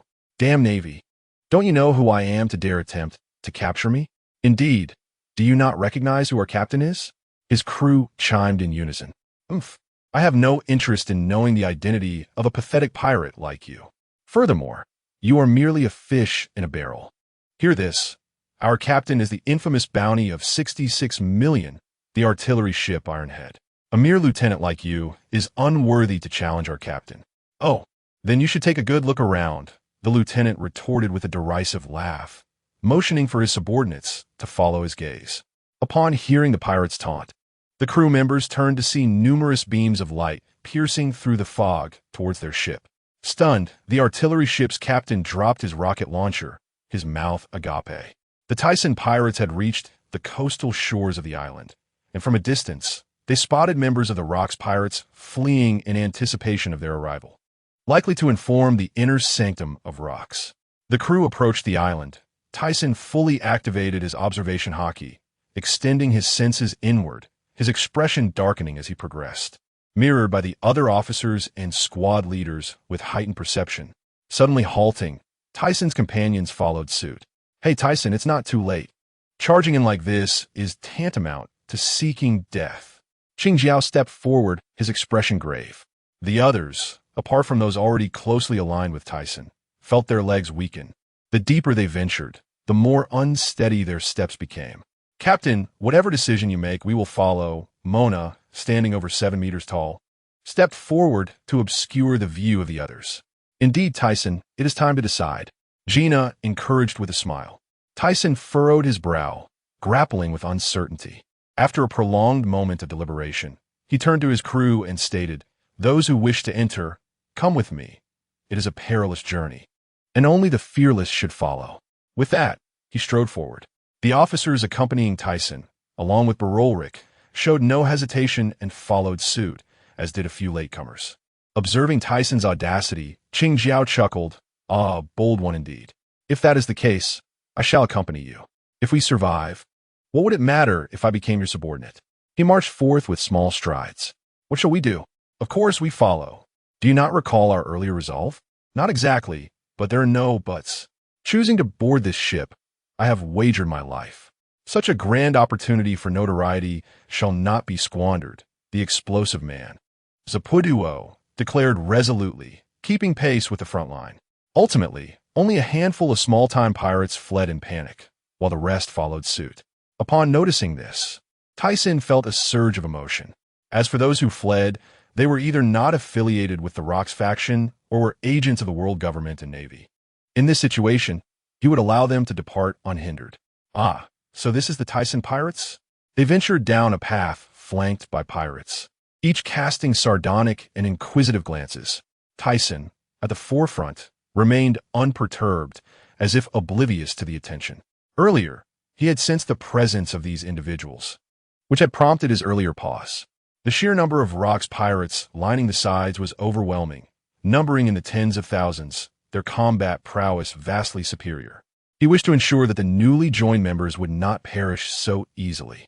Though angered by the insolence of the pirates lining the path, he suppressed the urge to unleash his conqueror's Haki, knowing that Tianshan remained in their grasp. This was not the time for reckless impulses. "Hey, Tyson pirates, have you come to seek death?" To audaciously reject the goodwill of Captain Luokisi is indeed a despicable act. Aelustison, how could a wretch like you ever hope to rival Captain Luokisi? You are right. Such arrogance is unbecoming. Eliminate them. The crowd on both sides erupted into chaos. Yet not a single soul dared to take action. Those armed merely aimed their guns at them, too fearful to pull the trigger. They pressed onward, scanning the vast throng. The outer ring was teeming with pirates numbering in the thousands, with even more within. Tyson remained unfazed, continuing his stride as if strolling through a garden. Those who followed displayed varying degrees of indifference, such as Baroluric, whose lips curled into a charming grin, and Qingjiao, who squinted, hands hanging limply at his sides. Conversely, some wore frowns, anxiously resting their hands on their weapons, while many of the over 600 members trembled, with some even shrinking back, covering their ears with trembling hands. "They're coming." At the innermost part, Luokisi opened his eyes, a smile gracing his lips. However, he remained seated, not shifting from his position, while his other officers stood up and flanked him on either side. "Luokisi, your crew is utterly lacking in quality, and you, residing in such a desolate place, surrounded by a band of simpletons and brutes devoid of intellect." Upon entering, Tyson could no longer suppress his ire, the frustrations of the journey spilling forth. Witnessing these individuals dwelling in such wilderness, he found their lack of appreciation for life bewildering. They were a group bereft of ideals, knowing only violence, utterly uncouth. After Tyson's crew had all entered, Luokisi's gaze swept over them. Aside from 3 individuals, no, 2 individuals and 1 skeleton, whom he found somewhat unfamiliar, he recognized the rest. Yet, his attention lingered on the beguiling figure draped in a crimson cloak. Additionally, there was the man with a flat head and long black beard. Since when did Tyson's crew align themselves with such formidable beings? Hey, you scoundrel, what did you just say? Golden Lion's face contorted with rage upon hearing Tyson's insults. The others shared his displeasure. Newgate first shot a glance at Baraluric, then grimaced as he realized he too was being insulted, his expression twitching in disbelief at such audacity. However, the 2 individuals across from him appeared to be no ordinary foes. It seemed this scoundrel was not entirely unprepared, a thought that caused Newgate to smirk slightly. Shachi had been intently observing Tyson, attempting to confirm whether she was indeed that woman, when she suddenly found herself caught off guard. A surge of fury welled within her, threatening to erupt from her eyes. Village woman, she stuttered, her lips curling as she uttered those words. I was once a queen, and regardless of her identity, I must teach her a lesson. Clenching her fists tightly, she seethed. He, such an ignorant creature. I am no village woman. Miss Bakeen, arms crossed, shook her head in disbelief, glancing at her leopard print coat and then extending her adorned hands. Luokisi, with his long black hair, withdrew his gaze from Baraluric, seemingly unfazed by Tyson's earlier remarks. With a rugged visage and a smile playing on his lips, he rose to his feet. Let us dispense with the trivialities. Tell me your decision. Will it be war, or will you join us? Upon witnessing Luokisi rise, his crew brandished their weapons. Most prominent among them were Infu, clad in silver armor, wielding a massive silver axe, and Wang Ji, donned in golden armor, equipped with a straight sword and adorned with a long black beard. Following them was Edward Newgate, brandishing a naginata with a wispy white beard. Charlotte Lingling, voluptuous and beautiful, held a Napoleon sword forged from homies. Flanked by Kaido wielding a spiked club, Golden Lion Shiki flaunted his golden hair, while Captain John, with his purple locks and pirate garb, bore 2 western swords at his waist. Lastly, Kurazumi Mitsuki and Miss Bakeen, both emitting strange laughter, linger behind. Before we proceed, you must allow me to see my companions, Tyson stated, his voice deep and unwavering despite the overwhelming aura emanating from the members of the Lokisi pirates. If they truly harmed Tian Shan, he would pursue them to the ends of the earth. Tyson's crew gathered closely beside him, unanimously exuding their own formidable presence, their sharp gazes fixed upon the members of the Luokisi pirates. Oh, I nearly forgot. Bring them forth, Luokisi exclaimed, slapping his forehead before commanding his subordinates. Moments latte. Approximately 40 individuals were brought forth, many bearing injuries, with 2 appearing gravely wounded, though they seemed to have undergone some rudimentary treatment. From afar, Tian Shan was seen being assisted toward Tyson, tears brimming in his eyes. Captain, I've brought you shame, he lamented, bowing his head in embarrassment. What nonsense! As long as you are unharmed, that is what matters, Tyson replied, lifting him up, while those behind hurried to support them. Subsequently, others placed the injured members aside, with I and several skilled healers stepping forward to tend to their wounds. Now that the captives are released, and I have dealt with the government spy among them. Tell me your answer. My patience is limited. Luokisi's smile vanished, his expression darkening. Humph. If you wish for me to join, you must prove your capability, Tyson replied coldly, his face as frigid as ice. Now that his companions were safe, he no longer needed to tread lightly. He was ready to unleash his full strength. Humph, Aelustison. Do you truly believe that merely acquiring 2 competent allies enables you to challenge me? I am Luokisi. You damned fool. Let me take charge. Last time, I inadvertently lost to you, allowing you to prance around for this long.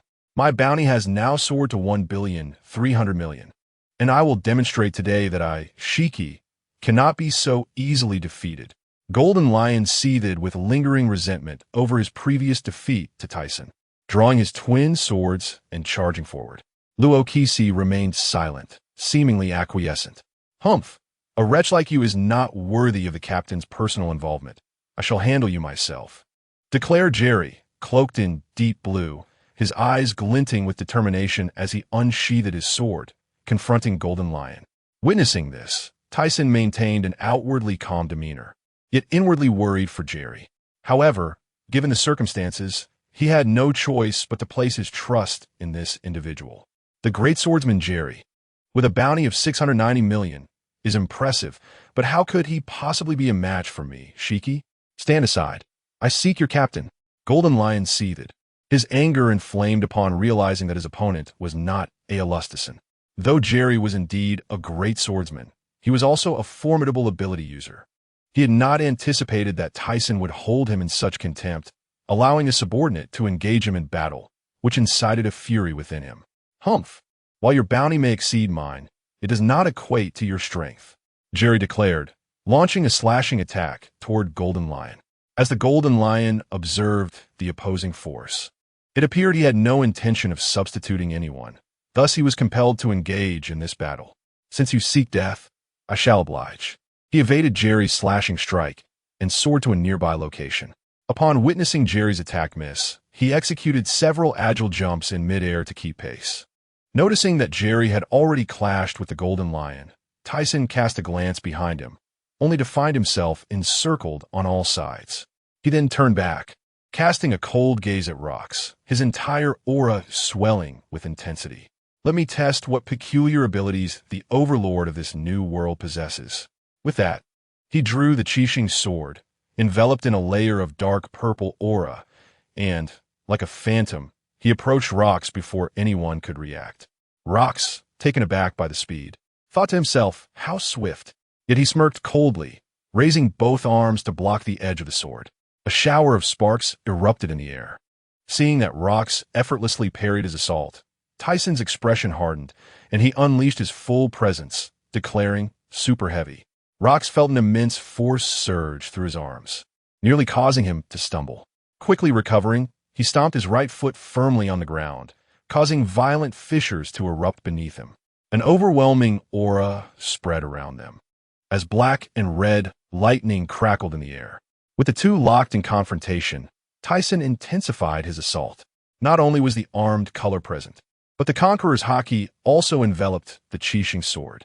At that moment, as this immense and astonishing power coursed through the blade, he sensed an exhilarating rush from the Qixing sword.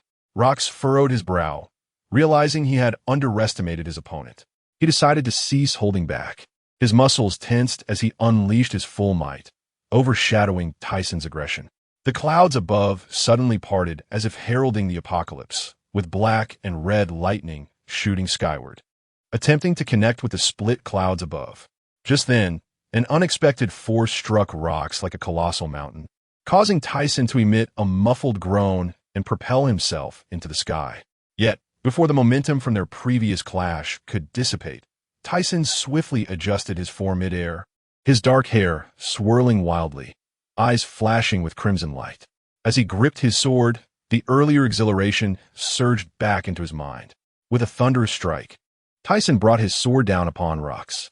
Rox's expression darkened as he once again stomped his right foot into the ground, raising his right fist, cloaked in dark purple aura, to meet Tyson's Qixing sword. The collision resonated with a thunderous sound, unleashing a storm of red and black lightning around them. The resulting shockwave sent a fierce gust of wind spiraling outward, causing the dark clouds above to churn ominously, displacing earth and stone for hundreds of meters. The crowd was swept away by the tempest. The ground beneath Rox fractured like a spider's web, upheaving chunks of earth that were subsequently tossed aside. Nearby, the Navy was drawing closer to Hive Island, and upon witnessing this breathtaking spectacle, they gasped in disbelief. The sky roiled with ominous clouds, reminiscent of divine retribution. Soldiers felt a chill of dread wash over them. Are we to confront such a being? This is utter chaos. Fear not.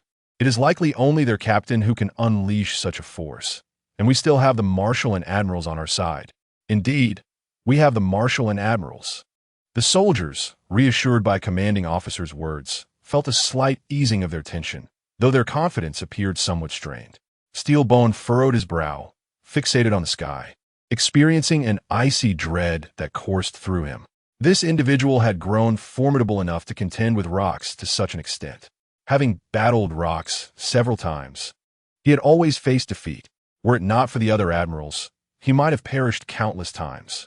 Thus, he could fathom the true might of Tyson. The other three admirals and the vice-admirals exhibited a variety of expressions, most of which reflected disbelief at the terrifying phenomena produced by these two pirate crews. Truly a monstrosity. Indeed, alas, some vice-admirals were compelled to lower their heads. Everyone, raise your heads. Do you still consider yourselves Navy? Despite their terror, justice shall ultimately prevail. Steelbone turned to face the despondent Navy, his voice booming with authority. All of you muster your spirits. Yes, back at Hive Island. The ferocity of their earlier clash had dissipated, leaving an eerie silence across the island. Tyson stood opposite rocks, gripping the Qixing sword, his posture upright, eyes ablaze with the spirit of battle, his heart pulsating with a fervent energy that only heightened his presence. In stark contrast, Rocks bore a grave expression, taken aback by the opponent's unexpected strength. Although their prior exchanges had not inflicted significant harm, he felt an overwhelming sense of pressure, initially believing he could easily handle the situation.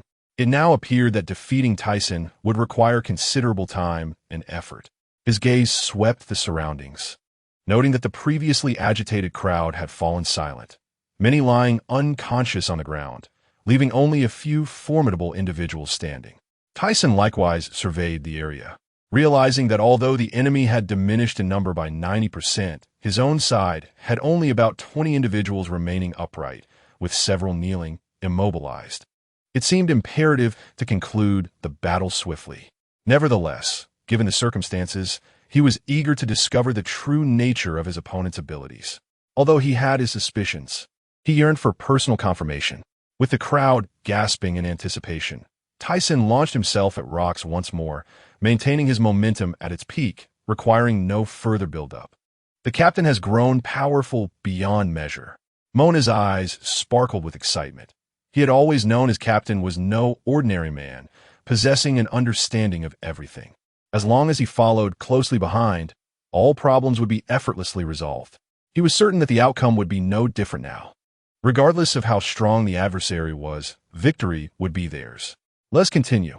The silver-armored scoundrel, Mona, had been engaged in battle with a cadre of Rock's pirate crew when the clash between Tyson and Rocks drew his attention, compelling him to pause and watch.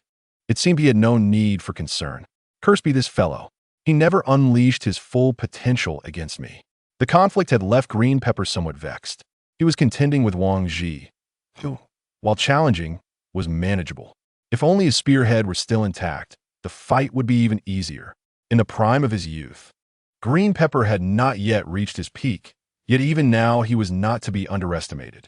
His previous defeat at Tyson's hands had occurred when Tyson had mastered the Conqueror's Haki. It was known that decades later, when Luffy's bounty reached 15 billion, he was incapacitated by Kaido due to his inability to wield the Conqueror's Haki. The difference between possessing and lacking this ability was colossal, and while Rock's subordinates boasted impressive bounties, they would falter against Tyson in mere moments. Of course, these remarks excluded Newgate, who had never fought with full effort, as he held little interest in trivial matters and would only engage with truly formidable opponents on rare occasions. As time has progressed, he has come to perceive that Nyogai Te and Jinshi Shurji are indeed the most formidable members of the Rocks Pirates, with both being closely matched in strength. Their true prowess, however, remains hidden. Nyogai Te shows little interest in revealing his capabilities, while Jinshi harbors immense ambition, choosing to keep his strength concealed until after the demise of Rocks. Captain Tyson is surprisingly powerful. We are truly fortunate to have joined under his command. Indeed, upon reflection, it is quite remarkable. The other officers, witnessing Tyson engaging with Rocks, are wary of any interference in his battle, and thus focus their attention on the remaining officers of the Rocks Pirates. "Sister, leave that woman to us," Gina remarked, directing her gaze towards the alluring Charlotte lingering beside her. "Do not worry, sister. Although she may be a tough opponent, if we join forces, we should be able to defeat her swiftly," she added, glancing at the towering female giant ahead. Despite their previous encounters with numerous high-bounty foes, the two sisters felt the weight of the challenge before them. Meanwhile, Nyogai-T's expression was grave, his eyes narrowing into slits. He had sensed during the last confrontation between the opponent and Roger that Tyson was not to be underestimated. Presently, the outcome of the battle remains uncertain. With the Marines lurking nearby, it is prudent to prepare accordingly. Nyogai-T turned his gaze towards the distant Marines and then back to his former comrades, contemplating that these individuals were not worth his time to rescue. "Hey, you seem rather idle. Care for a duel?" A sudden voice jolted him from his thoughts. He looked up to see the enigmatic Beryluric, clad in a crimson cloak, his face adorned with a charming smile. Nyogai-T schmirked, surprised that a man like him would submit to another. Just a glance had revealed Beryluric's formidable nature. Now, in close proximity, Nyogai-T recognized he lacked the confidence to secure victory against him. "I initially regarded my comrades with disdain, yet this man has somehow inspired me," Beryluric remarked. A genuine smile, surfacing as memories of Tyson and Brooke sharing tales on the pirate ship deck, flashed through his mind. "Is that so? It appears you have discovered a purpose in life. So, shall we engage in battle?" "Certainly. Such a fight holds true significance," he replied with a laugh. "Humph. One day I shall surpass you," Kaido declared, his gaze fixed on the clash between Tyson and Rox. Excitement coursing through him as his body trembled with anticipation to grow stronger. At just 15 years of age, his abilities were limited. However, due to his unique constitution, many pirates with bounties of 2 to 300 million were no match for him. Moreover, with Charlotte Lingling, who was eager to confront Tyson's crew, by his side, his ascent to strength was expedited. Thus, he did not believe himself inferior to the two combatants engaged in battle. All-Citizen Lotzi Lu, in a state of shock, pondered how the boy had evolved from a mere 12-year-old to his current impressive stature. "This fellow is astonishingly powerful," Xiaoqi exclaimed, her mouth agape, her eyes shimmering with mischievous thoughts. "Surely he must be that woman's accomplice, infiltrating our daughter's nation disguised as a man. What a rogue. Yet, I cannot overpower him. What should I do?" 3 days later, on Honeycomb Island, beneath the grasp of Jinshi Z, the earth trembled as lion-shaped mounds of soil surged forth, lunging towards Jerry at the center. Jerry's expression was grave, blood trickling down his forehead and cheeks. He had sustained severe injuries from a prior blade strike to his abdomen, yet continued to fight valiantly. He had previously boasted that even if he could not win this battle, he would at least wait for the captain to determine the victor. As he watched the roaring mounds of soil and lions charge towards him, Jerry closed his eyes, steadied his breathing, and concentrated, channeling a latent power within him towards his blade, which began to emanate a cerulean aura. Just as the surrounding lions pounced, Jerry, ensnared in the soil, unleashed a thunderous shout, secret technique, water flow slash. Jinshi Z, believing his attack had succeeded, prepared to retract his blade when suddenly, from the depths of the earth, azure blades of light erupted, piercing through the soil, radiating in all directions. The sound of cracking earth resonated, followed by an explosive blast as the mounds enveloping Jerry detonated, revealing his fierce visage, still poised with his weapon, panting heavily as if the technique had drained him of considerable energy. Jerry was the heir of the Luoyuan sect, possessing 3 secret techniques that emphasized different aspects of combat. The water flow slash concentrated all his strength into the blade, transforming it into a flowing, cutting energy, his most powerful move to date. Damn this fellow, I didn't expect him to be so troublesome, Jinshi Z panted after 3 days of battle. While he retained some stamina, he had initially hoped to swiftly finish off his opponent and seek out Tyson. Little did he know that this seemingly weak adversary would prove so formidable, forcing him to re-evaluate his opponent. Few on this sea could endure such a prolonged struggle against him. Returning to the battlefield of the other officers, there remained ongoing combat between Mona and Wang Ji, both locked in a stalemate after 3 days of evenly matched exchanges. Despite their considerable exhaustion, they still possessed ample reserves. Qingjiao and Yinfu, as the fight progressed. Found Qingjiao gradually losing ground, yet he faced no immediate danger. His strength allowed him to continue resisting. Tianshan, meanwhile, was engaged with a high-bounty member of the Rocks Pirates. After returning, he consumed a pill that had fully healed his injuries, transforming into a shark-toothed dragon, and had battled John ever since. His endurance and defense, thanks to the ancient demon fruit, allowed him to withstand the onslaught for this duration, though he bore numerous wounds. Despite their lack of rank, his opponents were formidable and outnumbered him. Fortunately, all members of Tyson's crew carried similar pills, rendering their external injuries trivial, as long as their internal organs remained unharmed. Such wounds would heal swiftly, though fatigue posed a challenge. Conversely, the newly recruited members of Tyson's crew faced a less optimistic situation, though they were not in immediate danger. In truth, if John were to fight earnestly, their circumstances would be far more precarious. Inexplicably, he seemed to be toying with them, resulting in an apparent balance in their confrontation. The likes of Manxiong Lubite, the Exploder, and Hiptigaluo continued their battles, with John appearing to play as he stood idly, his opponents hesitant to attack.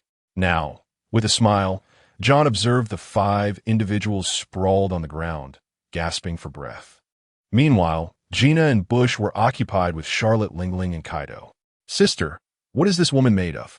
Why does she not bear a single injury? After being struck by my delaying light and enduring so many punches, there seems to be no effect." Kaime's face was grim, on the verge of collapse. Not only is she special, but the little imp beside her also appears to possess a unique constitution. Even after sustaining injuries, he recovers in no time. Much to Gina's inner frustration, that woman can be dismissed, as her bounty exceeds 1 billion. But what about this little brat? Every time he is hurt, it is as if he consumes a pill, instantly healing his wounds. Mama, quite capable, aren't you two? However, no matter how hard you try, you won't be able to harm us, will you? Kaido Lingling mocked Gina and the others. With a loud thud, Kaido thrust the spike club into the ground, sending up a cloud of dust. Listening to the taunts, Jaime was seething with anger and was about to charge forward when Gina stopped her, saying, "Jaime, our task is simply to hold them off. There is no need to waste our energy on an offensive. We just need to wait for Tyson to determine the victor, and we will have secured our victory." Gina's reasoning also stemmed from the need to preserve energy, regardless of the subsequent encounters with the Marines or the forces of Rocks. There would undoubtedly be another fierce battle that would not conclude easily. Tyson stepped forward, confronting Rocks. He unleashed a powerful punch, creating a rippling sound through the air. Rocks retaliated with a punch of his own, but before he could react further, Tyson's form flickered like a specter, leaping into the air and twisting his body. With a fierce roar, he struck fear into those nearby. In an instant, he extended one hand, and a colossal white pillar formed in the sky, crashing down like a thunderbolt. With a deafening boom, the ground was pierced, obscured by blinding light and swirling dust, making it difficult to discern the situation within. This fellow was actually holding his own against Captain Rocks. After a moment, the light dissipated, revealing the figure within. Apart from his tattered clothing, Rocks bore no visible injuries. However, Tyson seemed to have anticipated this. He drew his sword once more, and the sword technique. White Dragon unleashed a massive white dragon that descended upon Rocks. Moreover, with a swift movement, he gripped the Qixing sword tightly and brought it down upon his opponent. Just as it seemed he would strike Rocks, Tyson spun, delivering a fierce blow to Rocks' arm. Clang! Yet, Rocks appeared unfazed, preparing to seize Tyson with his other hand. To Tyson's surprise, he evaded narrowly, moving like a leaf in the wind. With a flick of his wrist, a stream of white light appeared, and a cold smile crept across Tyson's face. His gaze sharpened as he activated his ability to sever his opponent's thoughts. Rock's pupils constricted in realization. Before he could react, Tyson struck his thigh, and Rocks let out a muffled grunt. Tyson vanished once more. Looking at the blood trickling down his leg, staining his trousers crimson, Rocks seethed. "I underestimated you." Tyson's expression reflected confusion. Did the other party truly comprehend this ability? He had awakened it by chance, having practiced with Muse on Herbal Island. It could sever an opponent's thought process or disrupt their observation, creating a fleeting opening. Damn you! Rock's forehead pulsed with rage as he raised his arms skyward. Soon, an all-encompassing darkness enveloped the world, casting the island into night. What is this? Is it the end of the world? What is happening? Many were bewildered, witnessing the ominous spectacle above them, their minds fracturing as they trembled, some collapsing to the ground in tears. Has it finally appeared? This is Captain Rock's ability, Endless Darkness. I never expected him to be forced to use it. This man has earned his demise. The other cadres halted, observing the unfolding scene. Members of the Tyson pirate crew also paused, watching the impending events. Though uncertain, they had no choice but to trust Tyson at this point. Even the distant Golden Lion turned his gaze towards them, while Jerry knelt, his fierce countenance betraying his unwillingness to accept defeat to such an opponent. As time passed, Jerry realized he had little strength left to resist. Meanwhile, Rox seemed to exert little effort. Clutching something close to his chest, he muttered, "Is this all I can rely on? Damn it, I cannot accept this." He had no desire to utilize such an item. It was merely a lifeline provided by Tyson. However, consuming it would signify his defeat. Yet, he had reached his limit. If he did not take it, he might perish here. Was this the most malevolent fruit? The natural type of dark fruit? At the moment darkness descended, Tyson's pupils constricted, and he suddenly raised his head, gazing skyward. The island was shrouded in darkness. Obscuring all visibility, the vast earth enveloped in shadow. Ha ha! I never thought you were not a devil fruit user. My greatest reliance may not work against you, but it is known as the most malevolent fruit for good reason.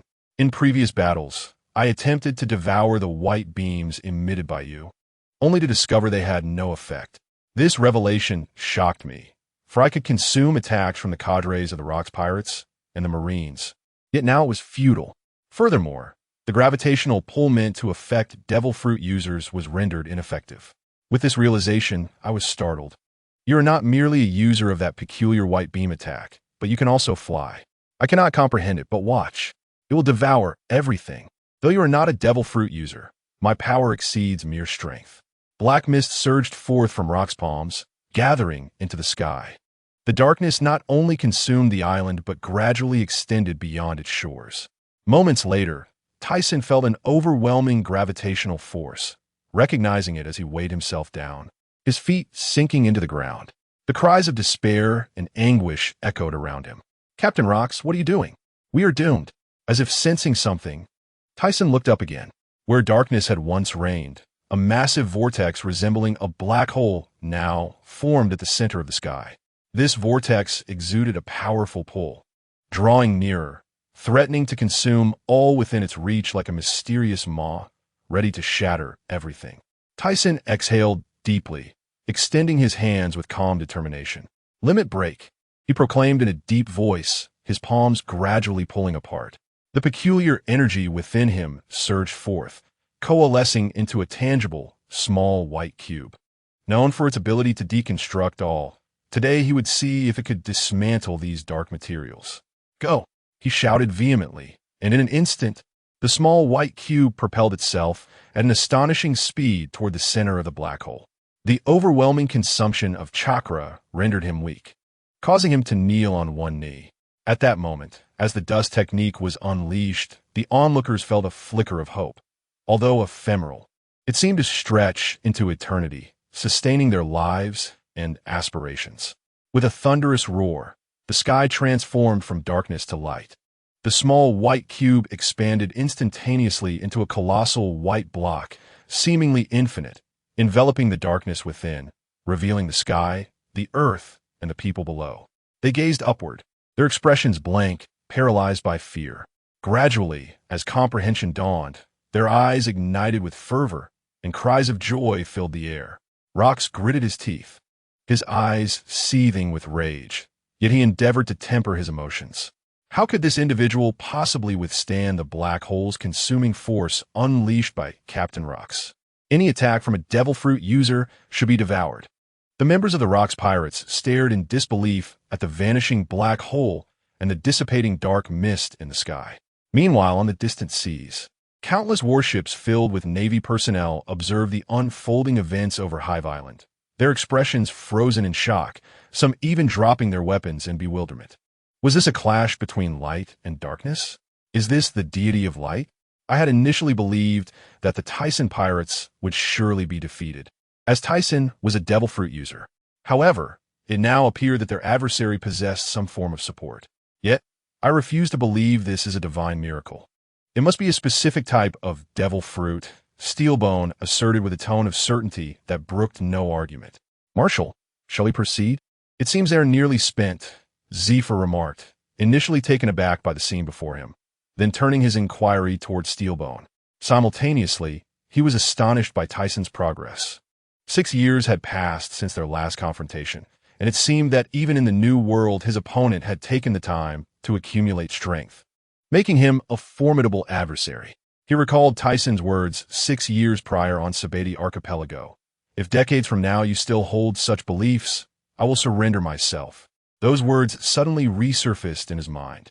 Yet soon after, Zephyr scoffed inwardly, finding it absurd that he would take a pirate's words to heart.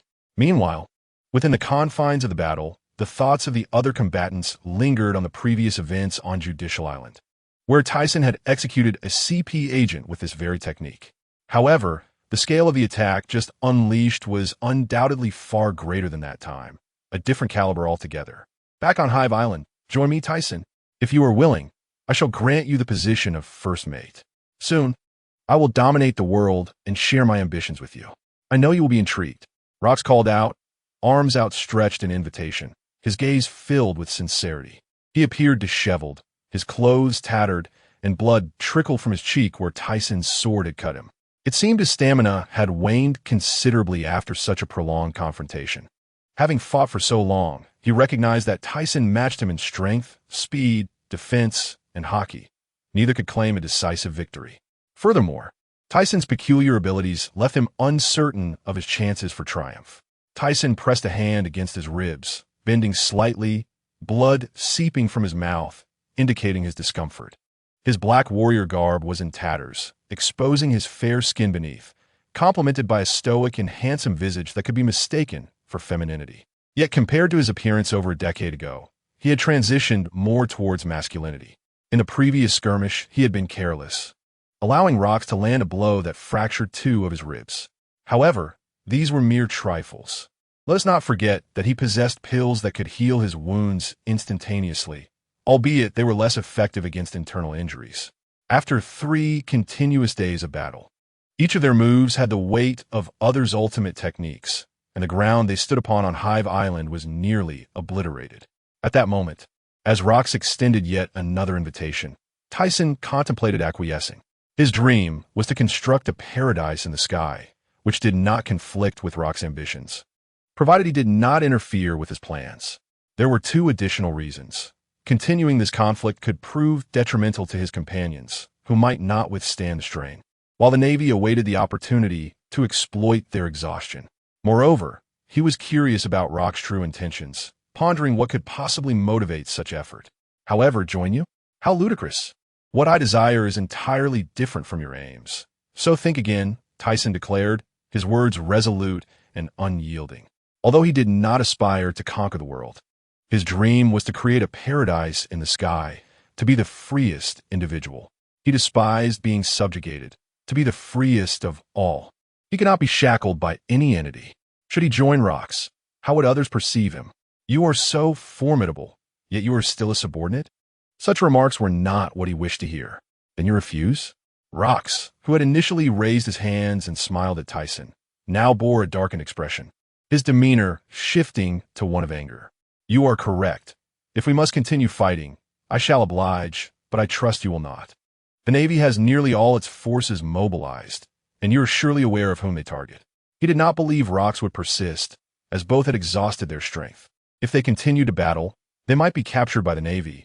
He could not forsake his dreams, yet Rox equally sought to evade captivity. Thus, he had discerned the other's thoughts with clarity during their struggle. Fire! Capture them all!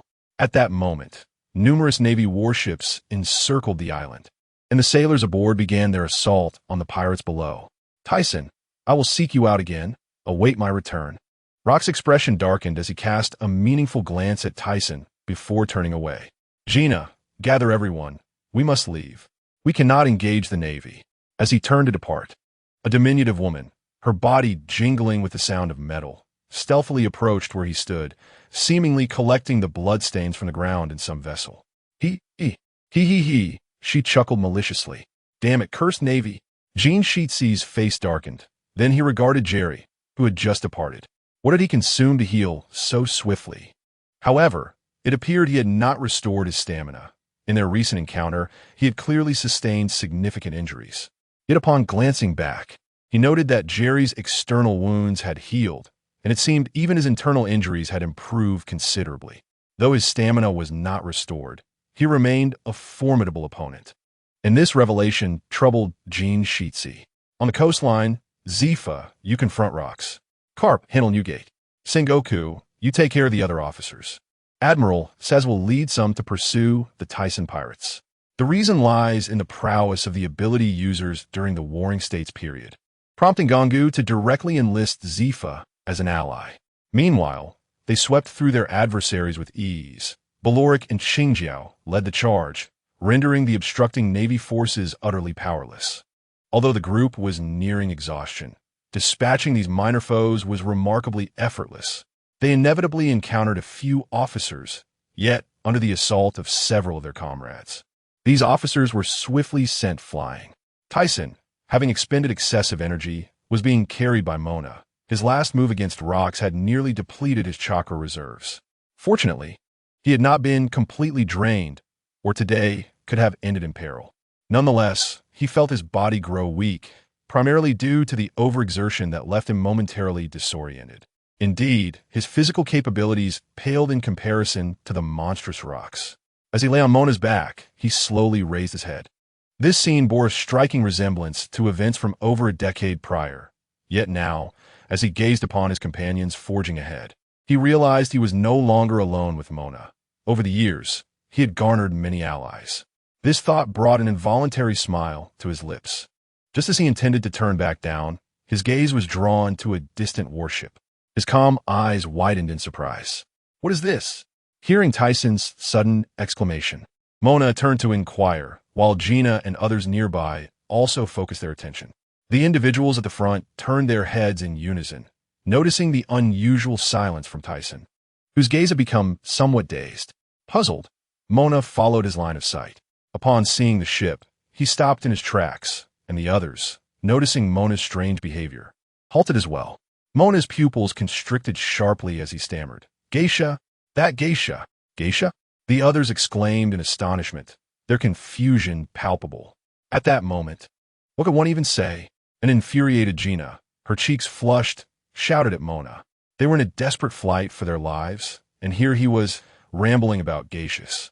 No, it's not that, Sister Gina, Mona replied, his complexion resembling that of pig liver, tinged with a hint of grievance. Enough. Tyson, who had gradually regained his composure on Mona's back, turned to Baloric and Reed. I need to trouble you with something. What is it? Though Baloric's expression was one of confusion, he recognized that Tyson would not make such a request unless it was of utmost importance. Tyson gestured toward a nearby warship, where a woman stood at the prow. That woman. We need to capture her, Tyson enunciated through clenched teeth. Upon witnessing this unusual expression from Tyson, Baloric immediately extended his observation Haki and responded, Rest assured, leave it to me. In an instant, he vanished from sight. Let us continue onward. We shall regroup at the coastline. The others hastily followed suit, continuing their escape. The reason Tyson entrusted this task to Baloric was due to his unwavering faith in Baloric's abilities. Furthermore, he had sensed another formidable presence nearby. Thus, he had no choice but to send Baloric to undertake this mission. During the events at Judicial Island, although he had uncovered the whereabouts of Subject 08, he ultimately refrained from pursuing it. The reason was that this woman had infiltrated the Rocks Pirates and had seemingly risen in rank, becoming a significant figure within CP. Since arriving on the island a few days prior, he had been vigilant regarding her whereabouts, but ultimately found nothing. To his surprise, as they were about to leave, he inadvertently discovered her presence. This was thanks to the keen perception of Lord Wu, which allowed him to vividly recall the woman's chakra signature. Otherwise, he would have been unable to recognize the now aged geisha. It was somewhat embarrassing that she had survived for so many years. Moments later, the group finally arrived at the coastline, only to find themselves dumbfounded. Every pirate ship had vanished. Do not panic. Tyson maintained an air of composure, seemingly aware of the situation. Just as the others began to speculate, 6 pirate ships suddenly approached, adorned with the flag of the Tyson pirates. Upon seeing the familiar vessels and their crew, astonished gasps filled the air. Standing atop the pirate ship was none other than Muses. For this operation, and to preempt any unforeseen circumstances, Tyson had instructed Muses to relocate the ships prior to their arrival on the island, thus preventing the Navy from blocking their escape route. Moreover, in a critical moment, Muses would be able to rescue them, though that was no longer necessary. Just as they boarded the ship, the group sensed something amiss. Tyson was the first to react. Noticing Beloric racing towards them at remarkable speed, carrying an individual in his grasp, with another trailing behind. Who is this? Tyson queried, puzzled, as he had not recognized this figure among the Navy, especially as Beloric struggled to subdue him swiftly.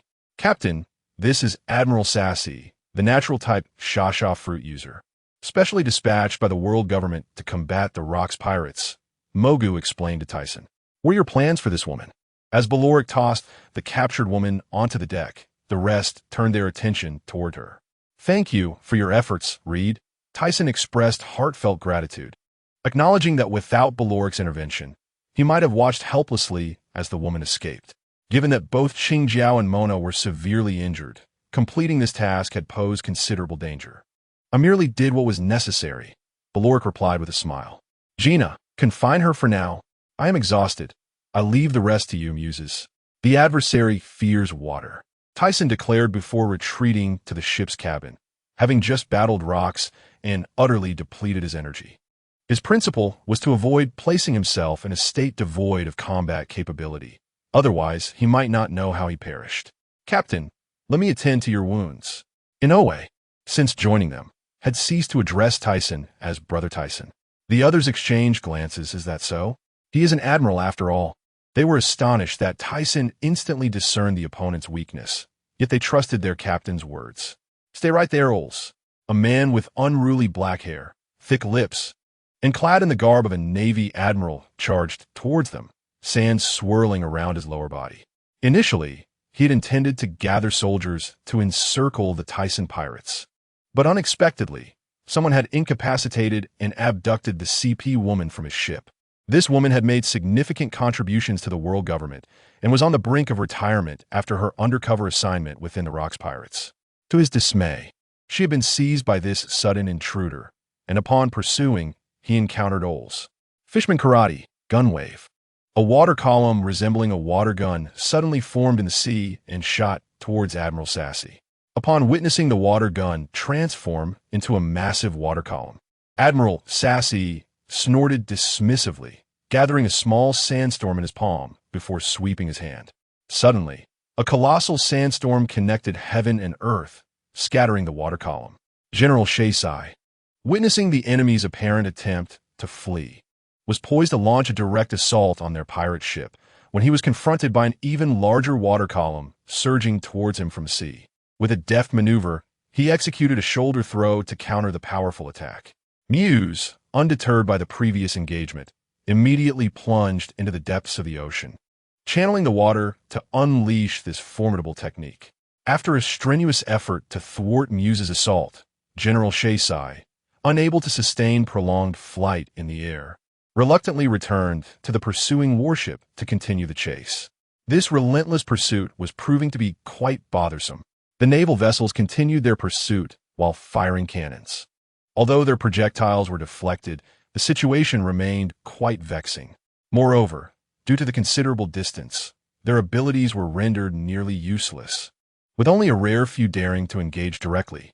It was crucial to note that their adversary's ship housed not only the general, but also numerous vice admirals. Just as they were at their wits' end, they suddenly realized that the pursuing navy seemed to have halted, as if attending to something lurking in the water. What is that? Mona peered through the distance towards the naval fleet, seemingly recognizing a familiar scene. Indeed, The naval forces were presently engaged in combat with something submerged in the sea, their gazes fixated below the surface. What could it be?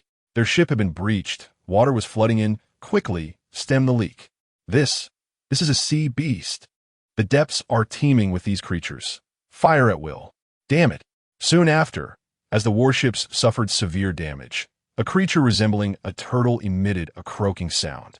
In unison, the sea beasts formed ranks and advanced towards the Tyson pirate ship, leaving behind a group of naval officers standing on splintered planks, alongside a visibly distressed General Shasai.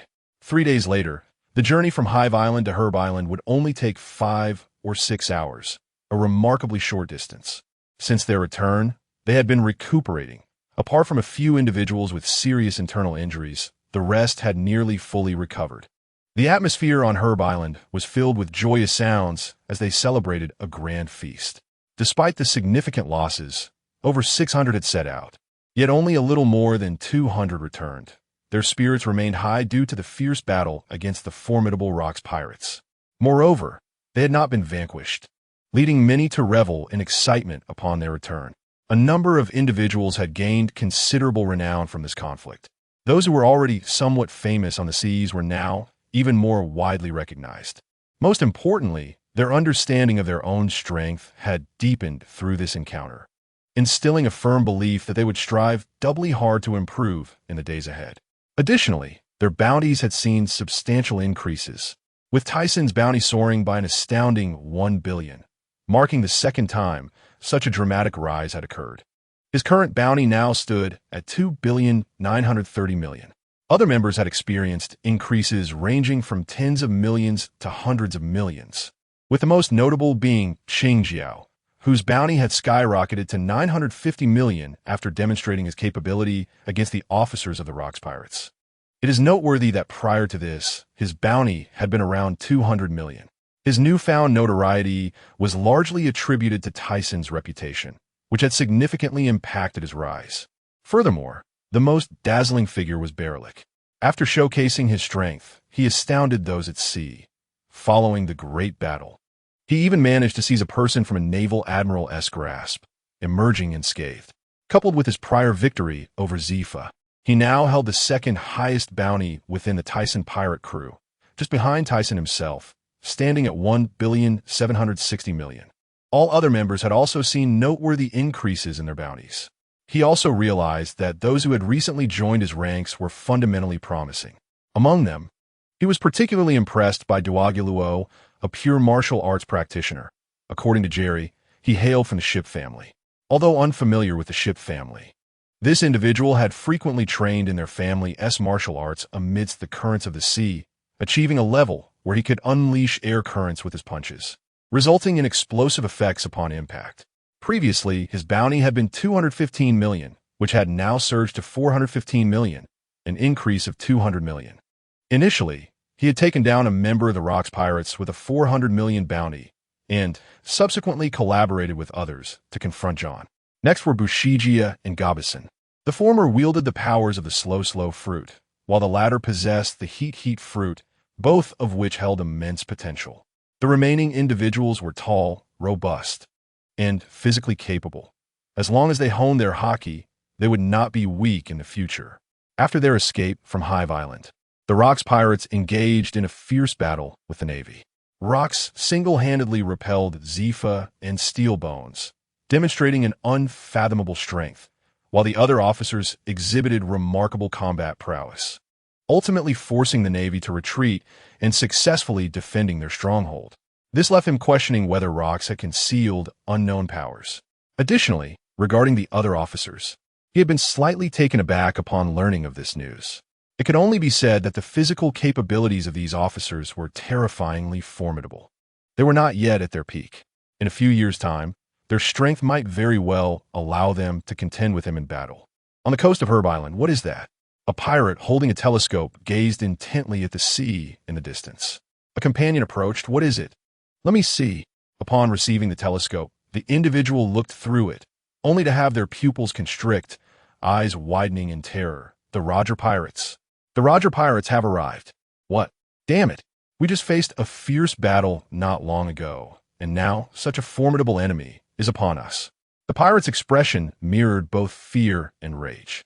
They had only recently endured a grueling battle, their injuries just beginning to mend, and now another powerful adversary was upon them.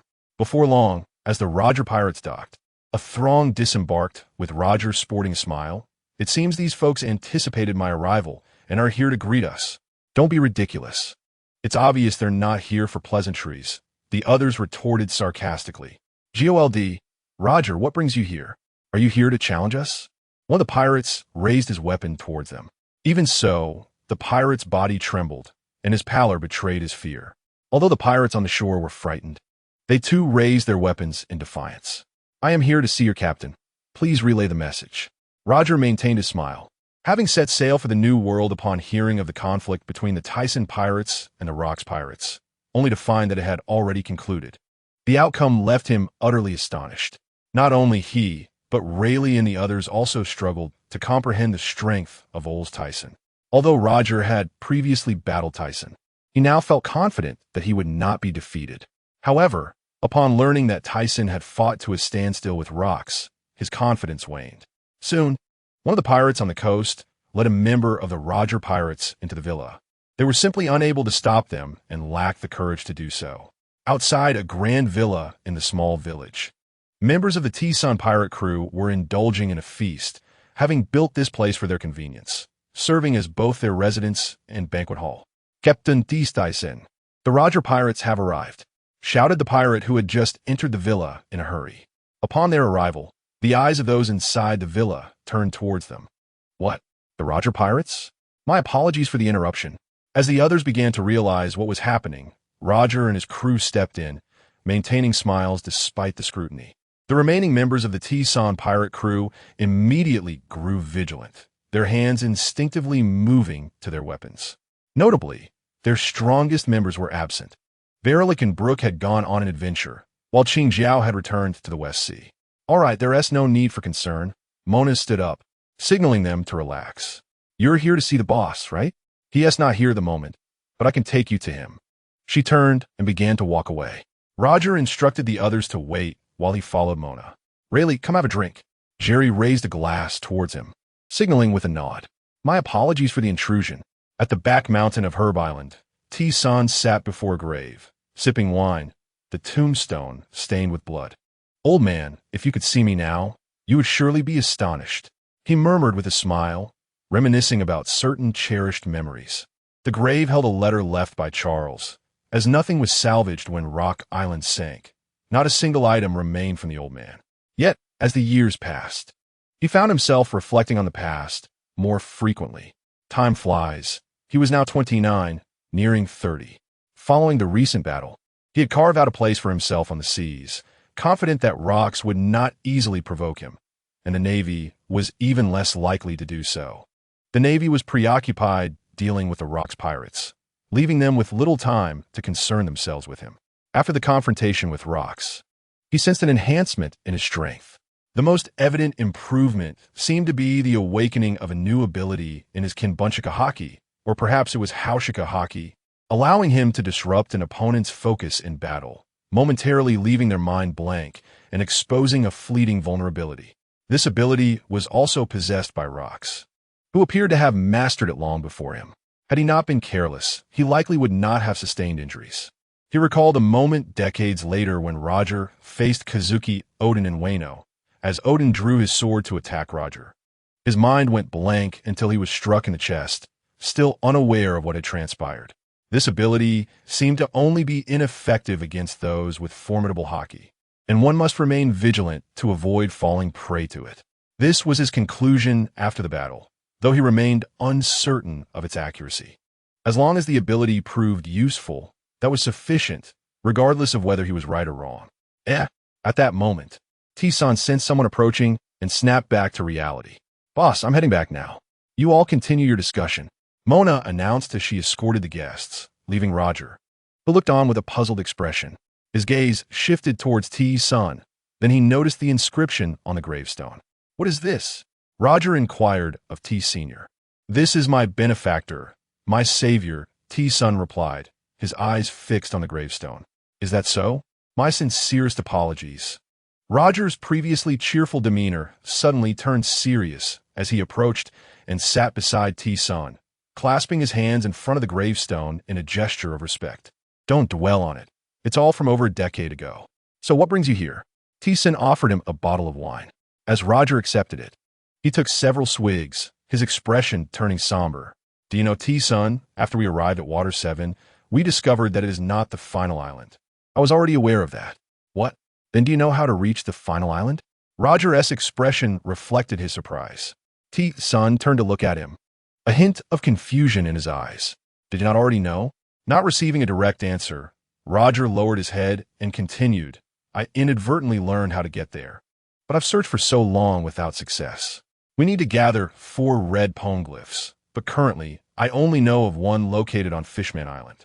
As for the others, we have scoured both the 4 seas and the Grand Line without any leads, which is why I came here, Roger said, his eyes filled with urgency.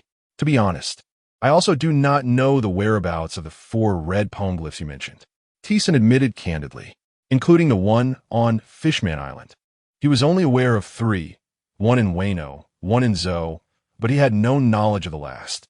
He suspected that the poneglyph in question might eventually fall into Big Mom's hands, though it certainly had not yet done so. Is that so?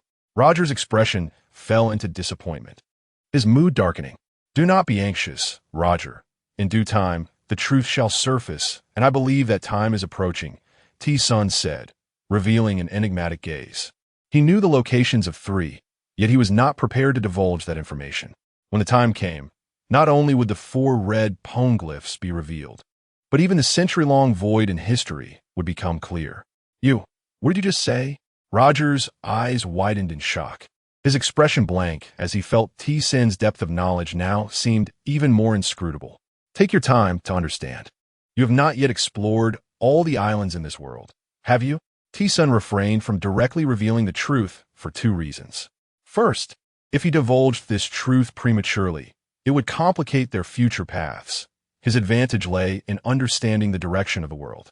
Changing history arbitrarily could lead to unforeseen consequences, which would not be beneficial for him.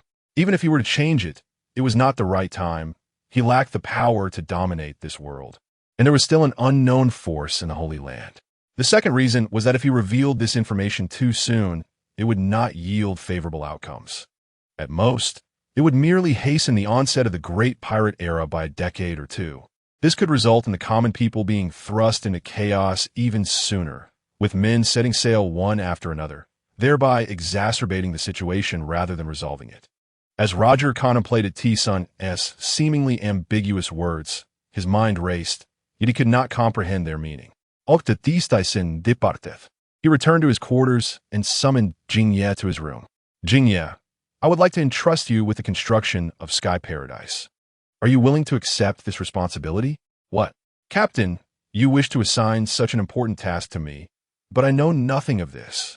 Before Jingye could finish, T-Sun interrupted. It's all right. I will have Longzuka and Guy assist you. I believe you can accomplish this, T-Sun said, looking at him with a confident gaze. Captain, I never anticipated your unwavering trust in me. In light of this, I shall strive diligently. Inu, seemingly overwhelmed with excitement, had tears welling in his eyes, and then a resolute expression emerged. Observing his reaction, T-Sun nodded slightly. This young man had long since shed his boyhood and matured into a capable man. He then presented a box before Inu, stating, "This is for you." Inu, with a look of bewilderment, accepted the box, and upon opening it, his pupils constricted, leaving him momentarily speechless. This is, the Goma Goma no Mi. Since I entrusted you with this task, how could I allow your potential to go unrecognized? This fruit not only enhances your strength, but is also indispensable for the construction of our Sky Paradise. I have detailed its abilities on a note within the box. I trust that upon reviewing it, you will comprehend the necessary actions. Inu was profoundly touched, realizing the captain's regard for him. Rest assured, Captain, I shall fulfill this mission. No matter the challenges that arise, he vowed to successfully complete the construction of the Sky Paradise and enhance his abilities to better assist the captain in the future. After organizing these plans, the next step was to wait, as the building materials had already been entrusted to Anu. At that time, he would enlist Yukina's assistance to transport resources from a new world. Moreover, there was another task at hand, a visit to the future nation to recruit several scientists.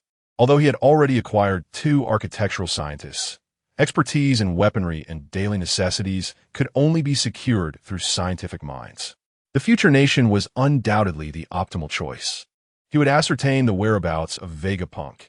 Even if he were absent, it mattered little, for this island was abundant with brilliant scientists, a veritable cradle of genius. However, before embarking on that journey, he needed to cultivate the skill Haki disruption.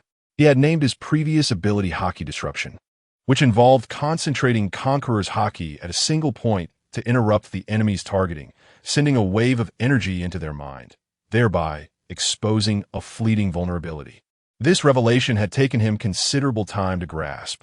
Otherwise, he could not fathom the reason behind it. To master this skill, he would need to practice it frequently, ensuring he could seize any opportunity for a decisive strike. He was uncertain if Roger had employed this technique, but he was confident that his adversary had utilized similar methods or the unknown capabilities of observation Haki. Ultimately, he believed that consistent application of this ability would yield results. It would also serve to strengthen his crew's officers. Yet, he would not show favoritism. Everyone would share in this training, as it was also a means of enhancing their abilities. In the year 1480 of the Sea Garden era, 2 years swiftly passed. At this moment, he found himself above the future nation of Bakamoya, a realm renowned as the birthplace of geniuses, nestled within a frigid expanse of the New World, perpetually shrouded in ice and snow, with surrounding waters frozen. Consequently, vessels from outside seldom ventured here. Similarly, residents wishing to depart could only do so via icebreakers. At this juncture, a figure hovered over the snowy island, surveying the pristine landscape below. This was the homeland of Vegapunk. He descended slowly, meticulously choosing his landing spot. Moments later, he alighted near a research facility marked with the name Vegapunk. He realized this was the site where Vegapunk had conducted his youthful research to improve the lives of the islanders by establishing a research team and constructing large heating furnaces. However, due to a lack of funding and technology, the project had been halted. Subsequently, for reasons unknown, he had collaborated with several scientists on perilous research, such as the blueprint of life. Once discovered by the world government, they deemed these studies exceedingly dangerous, leading to his capture and the dissolution of his research team. These events likely transpired after the disbandment of the Rocks Pirates. He gazed up at the research facility, intending to push open the door when suddenly mechanical beasts emerged from the sides and rear, including dogs, lions, and wild boars. However, upon closer inspection, he discerned that these were all mechanized creatures. Gradually, they closed in on him, preparing to launch projectiles from their mouths. Tyson raised his hands, and white beams shot forth from his fingertips, obliterating the modified creatures in an instant, turning them into atomic dust. At that moment, the door to the research facility creaked open, revealing a young man with an oversized head. His tongue dangled from his mouth, giving him the appearance of a dog resting in the summer shade. He scrutinized Tyson before cautiously inquiring, "Who are you?" Upon noticing the pile of machine debris on the ground, his eyes widened in astonishment. "Did you destroy all of these?" Tyson introduced himself and explained his purpose. However, he sensed that the young man was not particularly interested. Instead, he knelt to examine the wreckage, marveling at how it had been reduced to dust. "How powerful must you be to achieve such a feat?" he exclaimed, suddenly lifting his gaze to Tyson, a glimmer of excitement in his eyes. "Did you accomplish this using the power of a devil fruit? How remarkable!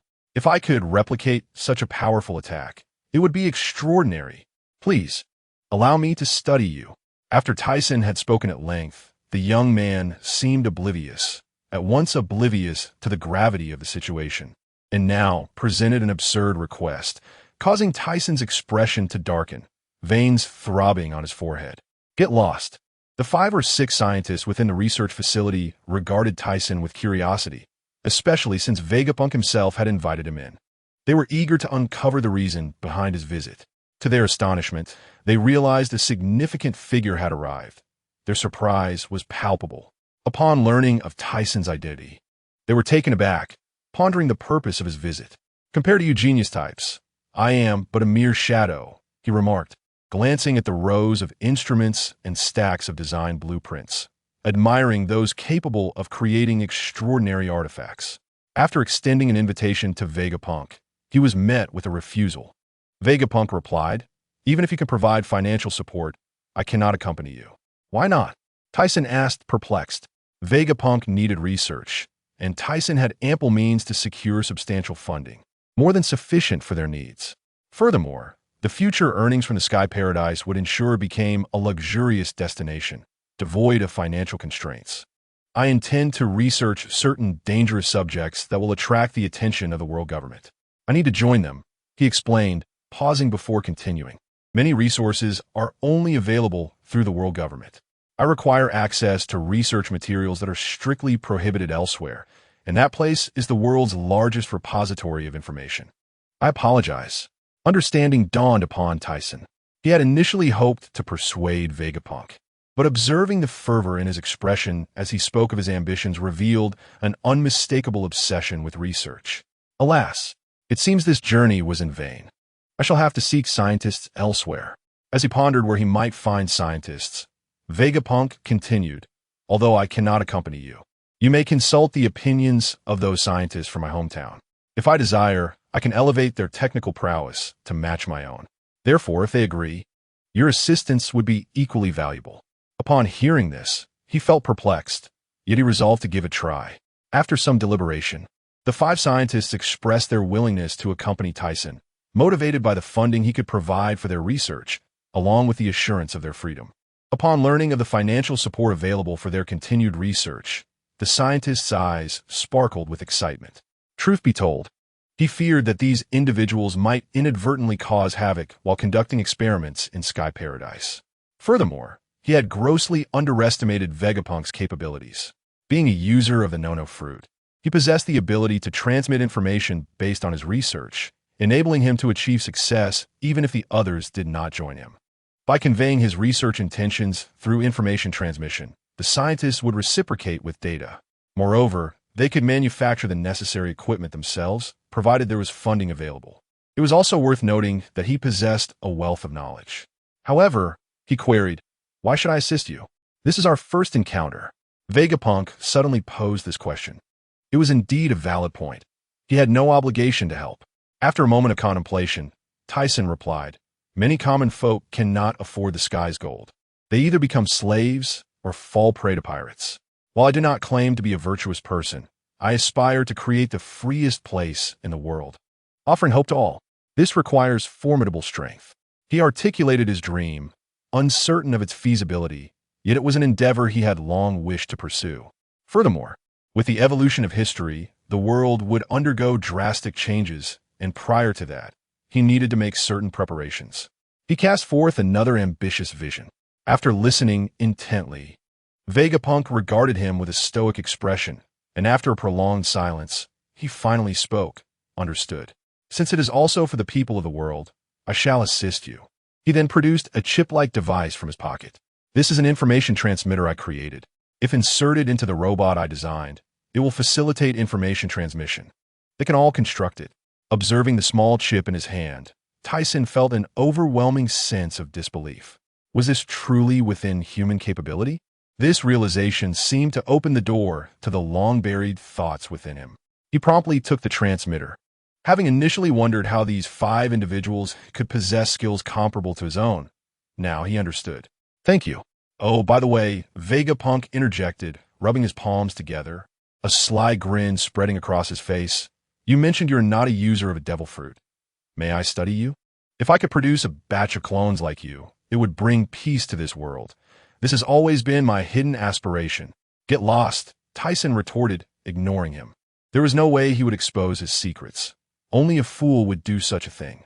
Although he doubted Vegapunk would achieve anything significant, he could not risk revealing his trump card, even if there was a mere 1 in 1,000 chance of success.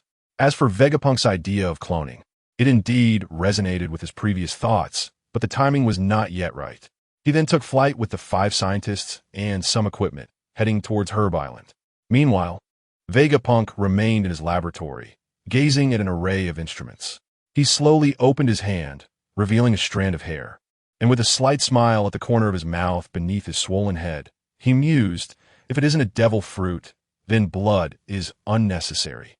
I eagerly anticipate what this hair will yield in research. On the other hand, as Tyson soared through the skies, he suddenly sneezed, feeling perplexed. How'd I sneeze? A day later, Tyson and his companions returned to Herb Island, where he designated an area for the construction of a scientific laboratory, aided by Longzuka and others. With the assistance of Inoue, they quickly erected a sturdy metal-walled research facility. He retrieved the pill from his possession, eager to see if these scientists could uncover something of value. Although he had previously given it to Inoue and Chuan for examination, they had only managed to produce a pill with about 70 to 80% efficacy.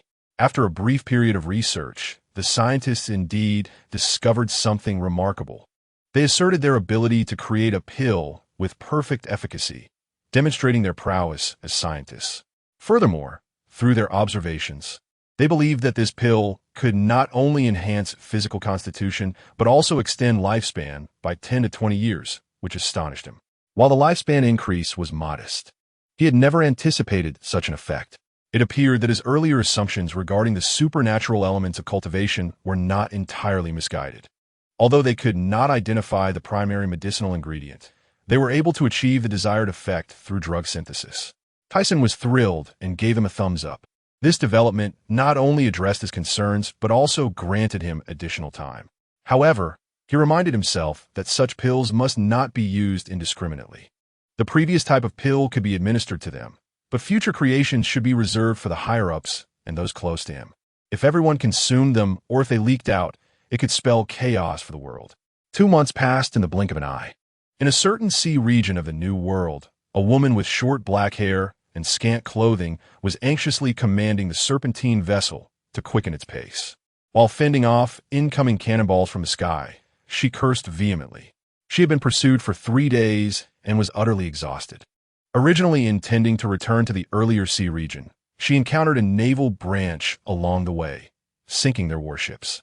To her dismay, she had no opportunity to catch her breath before being pursued by Carp.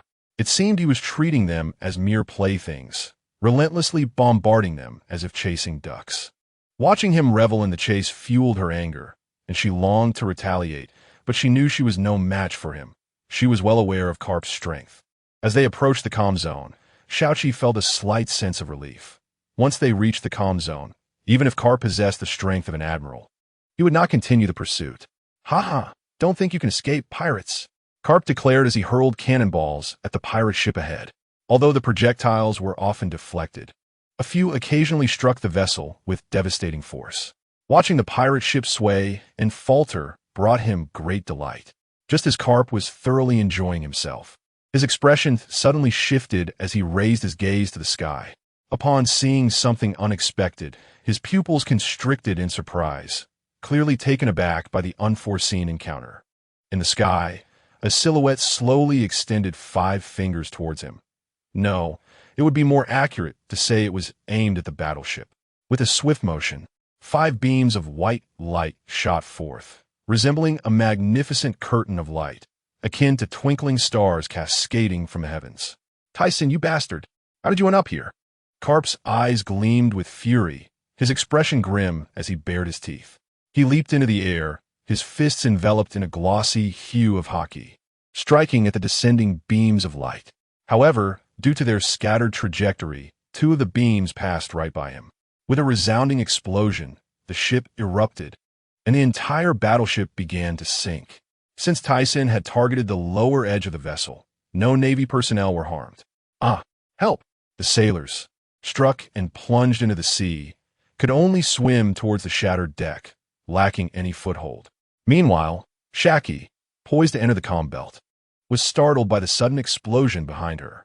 She turned to gaze at the figure in the sky, her eyes widening as recognition dawned upon her. She could ascertain who it was, yet she could not fathom their purpose for being there.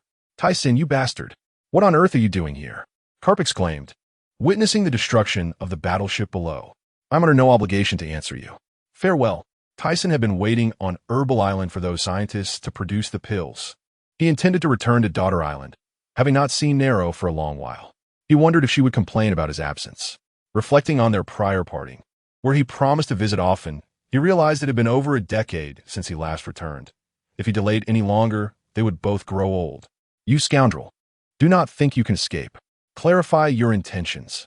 Carp, seeing Tiesin's silence, leaped up to attack him with impressive momentum. His fist cut through the air, creating a whistling sound. Tyson, intent on evading, observed Carp's fist tearing through the atmosphere, and he was not inclined to dodge. A smile crept across his face. Although Carp's strength had grown rapidly, Tyson had not been idle in the past 2 years either. Conqueror's Punch. The Haki and Conqueror's Haki intertwined on his fist, striking downwards. From a distance, a massive fist shadow formed, crackling with purplish-red lightning as it collided with Carp's dark fist. A thunderous boom echoed across the sky. The white clouds above were disturbed, and the sea below surged with enormous waves, sending the sailors scrambling back into the water. What powerful individuals! Truly two monsters! Shaki's eyes reflected fear, her expression frozen in shock. La la la la. Carp, I never expected your strength to grow so swiftly. Though she had always known of his increasing prowess, the force behind his recent punch still took her by surprise. Moreover, he had even mastered the Conqueror's Haki. Hey, to capture you pirates, I have trained with utmost fervor. Carp replied with a cold chuckle. La la la. You must understand that sometimes sheer effort does not guarantee success. Only strength can dictate everything. Super heavy. Enough with the trivialities. Boom. Carp felt an immense force far greater than before surge from Tiesin's fist. Despite exerting all his might, he could not withstand it. Lacking a point of leverage, he was propelled downward by the force of the punch and ultimately fell into the sea. La la la la. Capturing me is still a long way off. Tyson laughed heartily, watching Carp resurface after being sent into the water, then disregarded him entirely, soaring toward Shaki, who was entering the calm belt. You scoundrel. I will catch you one day. Carp's face darkened as he watched Tyson fly further away. At that moment, he pondered whether Tyson was concocting some nefarious scheme. It appeared he was heading to find Shaki. What could he want with that pirate? It seemed he needed to inform Steelbone about this. Inside the cabin of the Shaki pirate ship, it's me. At that time, due to certain circumstances, I was rescued by your Emperor Sharira. With nowhere to go, I remained on the island, Tyson explained, sitting on a chair, savoring the food prepared for him. Is that so? Nonetheless, it is the first time a man has left our daughter island alive. She wore an incredulous expression, surprised by the turn of events. Tyson, who had been enjoying his meal, turned slightly at her words. Is that so? I truly consider myself fortunate. So where do you plan to go now? He still intended to return to Daughter Island. If she did not return, he would have to journey alone. I plan to resign from my position as Emperor of the Nine Snakes, and I do not intend to become a pirate any longer. Perhaps establishing a business in information trading would be a good alternative. Is that so? By the way, how are Emperor Sharira and Nero? Tyson suddenly shifted the topic, casually inquiring. Shaki's expression grew slightly somber. Emperor Sharira passed away a few years ago. As for Sister Nero, upon hearing this, Tiesin's face fell. He had not expected such news. It seemed he had arrived too late. Not only had he missed the chance to bid farewell to his savior, but his absence had also caused Nero to suffer. He could not believe she had been so foolish. At the Marine headquarters in Marineford. Is that so? I understand. Steelbone remarked after receiving a call from Carp, who briefed him on Tiesin's situation. Someone, keep a close watch on Tiesin's movements. Report back to headquarters at the first sign of any news. Yes. Currently, there were no other options. This fellow moved like a ghost, elusive and unpredictable in his motives. They simply did not have the time to deal with Tyson. Daughter Island, also known as Amazon Lily, was very close to their location, situated within the calm belt. They would arrive there shortly. Tyson was eager to reunite with Nero. Tiesin-kun, is it really you? I must be dreaming. Nero lay in bed, her pale complexion revealing a faint smile, with a few wrinkles forming at the corners of her eyes. Due to her frail condition, she struggled even to prop herself up. Remembering her beauty from over a decade ago, Tyson felt a pang of sorrow in his heart. Fool, I have come to see you. Observing her current state filled him with guilt. He had long known that the women of Daughter Island, having never been exposed to man, would fall ill from prolonged yearning once they developed feelings for someone. He never imagined this would happen to him. Furthermore, the previous emperor, Girolio, likely abandoned this nation for the same reason and never returned after setting sail. How wonderful it is to see you. That is enough for me, Nero said, extending her frail hand to touch his face. Tyson quickly grasped her hand. Do not worry. In a while, you will recover. I am waiting to bring you to Sky Paradise to live. Without you, I would surely be unhappy. Perhaps due to exhaustion. Her smile had not faded as she lay in his embrace, drifting off to sleep. It appeared he needed to take good care of her health. And with the passage of time, he increasingly felt the weight of the years. Nero was already 34, 3 years his senior. As time went on, they would grow older. Just like Captain Murray, who, due to his age and weakened strength, was captured by the Navy after betrayal. He could not allow that to happen. Not to him, nor to those around him. In this world, it appears that there are only 3 methods to extend one's lifespan. The first is pure gold, which unfortunately halts further growth. If one reaches around the age of 40, it may be somewhat acceptable, as by then their strength would likely have stabilized. The second option is the surgical fruit. However, he knows that this fruit will not appear for several decades, making it an impractical choice. Although this method is reliable, it presents certain challenges. Even if one manages to find it, they must wait for the fruit to awaken, and each devil fruit possesses its own will, awakening only occasionally. The third method involves the 1,000-year dragon. This is the simplest approach, yet simultaneously the least credible. The legend claims that the bones of a 1,000-year dragon can grant immortality, but no one has ever proven this. Nevertheless, he decided to attempt the third method first. If that fails, he would resort to the first option. He instructed Xuanai to closely monitor the movements of the lanternfish and requested Xiaoqi's assistance, as he was well-versed in intelligence. On the island of Grassherb, ever since Tyson departed, he entrusted the island's affairs to Beloric. Since his return with Brooke, he has developed a keen interest in the matters concerning Sky Paradise. Therefore, the current construction efforts are under the supervision of him and Inoya. Coupled with his formidable strength, many regard him as the vice-captain. And even Mona and Qing Jiao have expressed no objections. As for Brooke, he has transformed the once quiet village of Grassherb into a vibrant concert venue, much to the delight of the villagers who have joined in the festivities. Observing the lively crowd below, Beloric leaned against a building, savoring a glass of red wine. His eyes closed as if relishing the moment.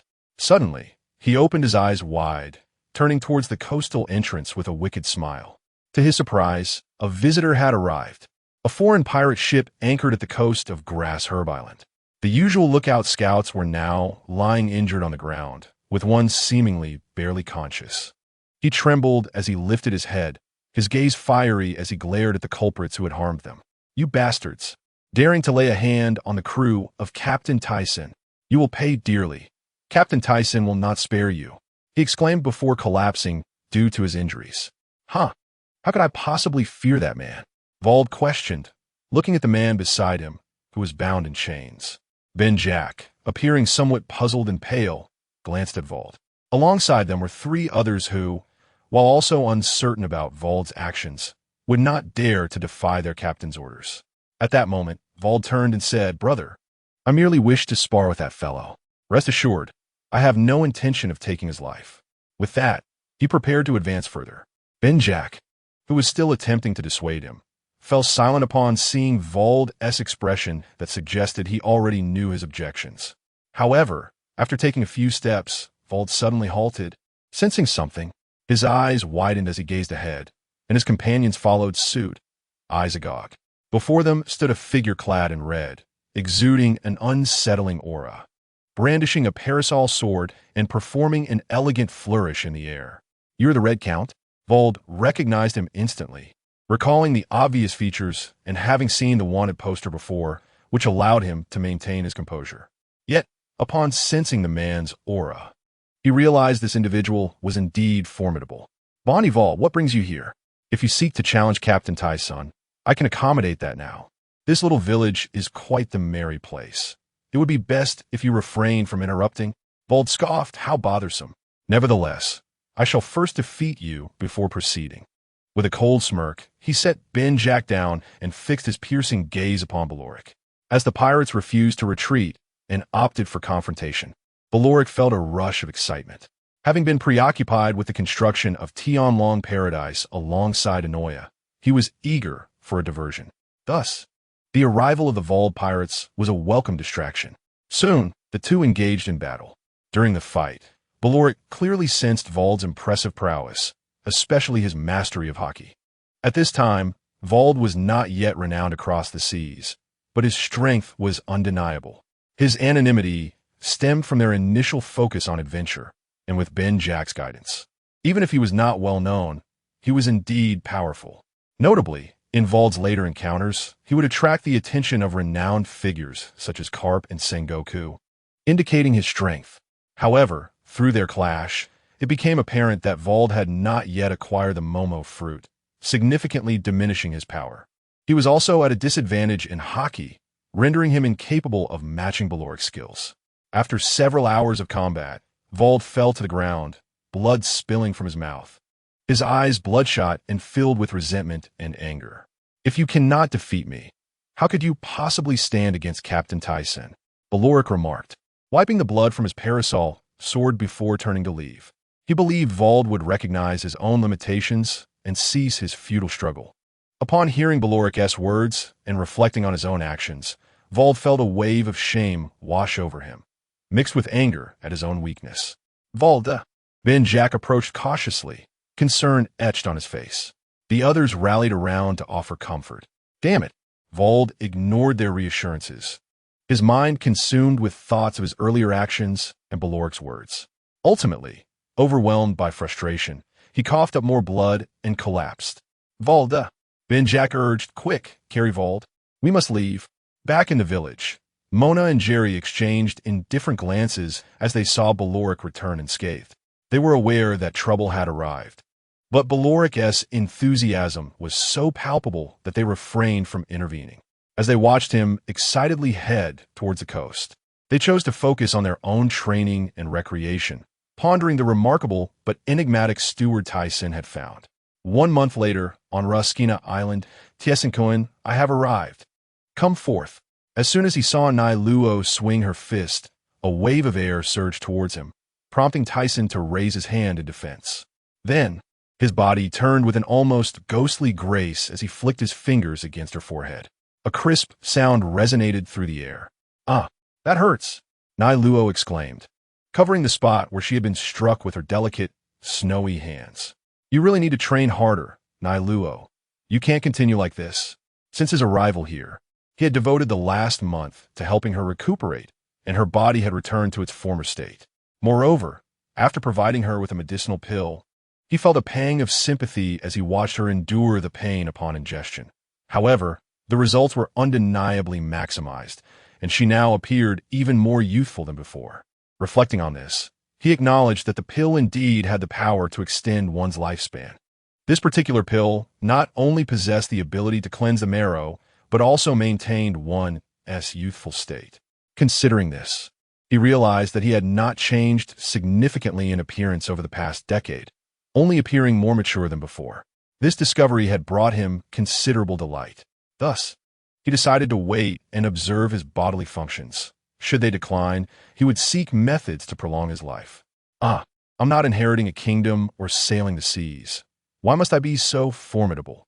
Nai Luo pouted, her cheeks flushed as she lowered her head and continued, besides, I have you to protect me. Witnessing the rosy hue on Nai Luo's cheeks sent a jolt through his heart, causing his expression to shift repeatedly. However, he could not agree with her sentiment. Lacking strength was not an option. Giggling, Nai Luo let out a tinkling laugh at the sight of Tyson's flustered expression, only pausing after witnessing his changing countenance. All right, don't you have things to attend to? Go on. I'll be waiting for your sky paradise. I will definitely come. Of course. Just wait, Tyson replied, ruffling her hair affectionately before ascending into the sky. His visit was primarily twofold, to see Nai Luo and to seek out Spandam, as he had delayed visiting him previously due to other matters. Allowing that man to live for so long was a testament to his kindness. He also pondered whether Spandam had been born yet. If not, he could hardly be blamed. Just then, his phone buzzed in his pocket. Shuenai, what is the matter? He wondered why she had suddenly called him. Had she encountered difficulties? Almost immediately, he heard Shuenai's delicate voice on the line. Initially inclined to hang up, Tyson's demeanor shifted to seriousness upon hearing her next words. Moments later, he was heading towards the Shambadi archipelago. Shuenai had mentioned there were issues regarding supplies he needed to discuss, although he was uncertain about the severity of the situation. It pertained to the resources for Sky Paradise, necessitating his visit. After a considerable time, he arrived at the Shambadi archipelago. Due to the multitude of people, he chose to obscure his face with a veil, rendering him somewhat indistinct, akin to a figure shrouded in mist, preventing recognition. If word of his presence here reached the Navy or the world government, who knew what chaos might ensue? However, he could not remain hidden indefinitely. Prolonged use of this skill had begun to make him feel like a nobody, and he was not the type to labor silently in the shadows like no man. As he walked further inside, Tyson suddenly noticed something, furrowing his brow momentarily before continuing on his way. At that moment, the people on the road began to line up on either side. Once they spotted a figure approaching, they all knelt in unison. The road appeared deserted, with the kneeling individuals whispering among themselves. Who is that person? Oh, what is going on with him? Isn't he afraid? Hey, young man, hurry up and come here. Ignoring the pleas from the crowd, Tyson focused on the figure ahead, a rotund, celestial dragon wearing a hood, feeling a strange anticipation for what might transpire next. Damn it, how dare he not kneel before us? The celestial dragon's grotesque visage twisted with rage, as if witnessing a heinous act. His guards, clad in black, surged forward. Hey, you insolent fool! Do you even know what you're doing? One raised his gun, ready to act. This is it for that young man. Alas, what a pity. Just as Tyson contemplated intervening, he heard a commanding voice. Wait, it's merely a matter of not kneeling. There's no need for violence. Stand down. Tyson turned to view the speaker behind the celestial dragon, his pupils dilating in shock. What is happening? Why is he here? What has altered in the timeline? I am certain I haven't made any significant moves. While maintaining a calm exterior, his inner turmoil surged. Could this be a temporal anomaly? The individual who had spoken stepped out from behind the celestial dragon, his physique well-proportioned and his appearance striking, with hair slicked back and gleaming. He admonished the guard with the gun, his gaze remarkably tranquil. No, the timeline should not have changed. This person cannot be, Tyson thought, observing the man's demeanor and attire, which bore a resemblance yet lacked the essence of the individual he remembered. Figaland, you have long since vacated your divine status and possess no noble standing. As a mere commoner, you lack the authority to command my subordinates, the celestial dragon snarled, glaring at the obstructive Figaland.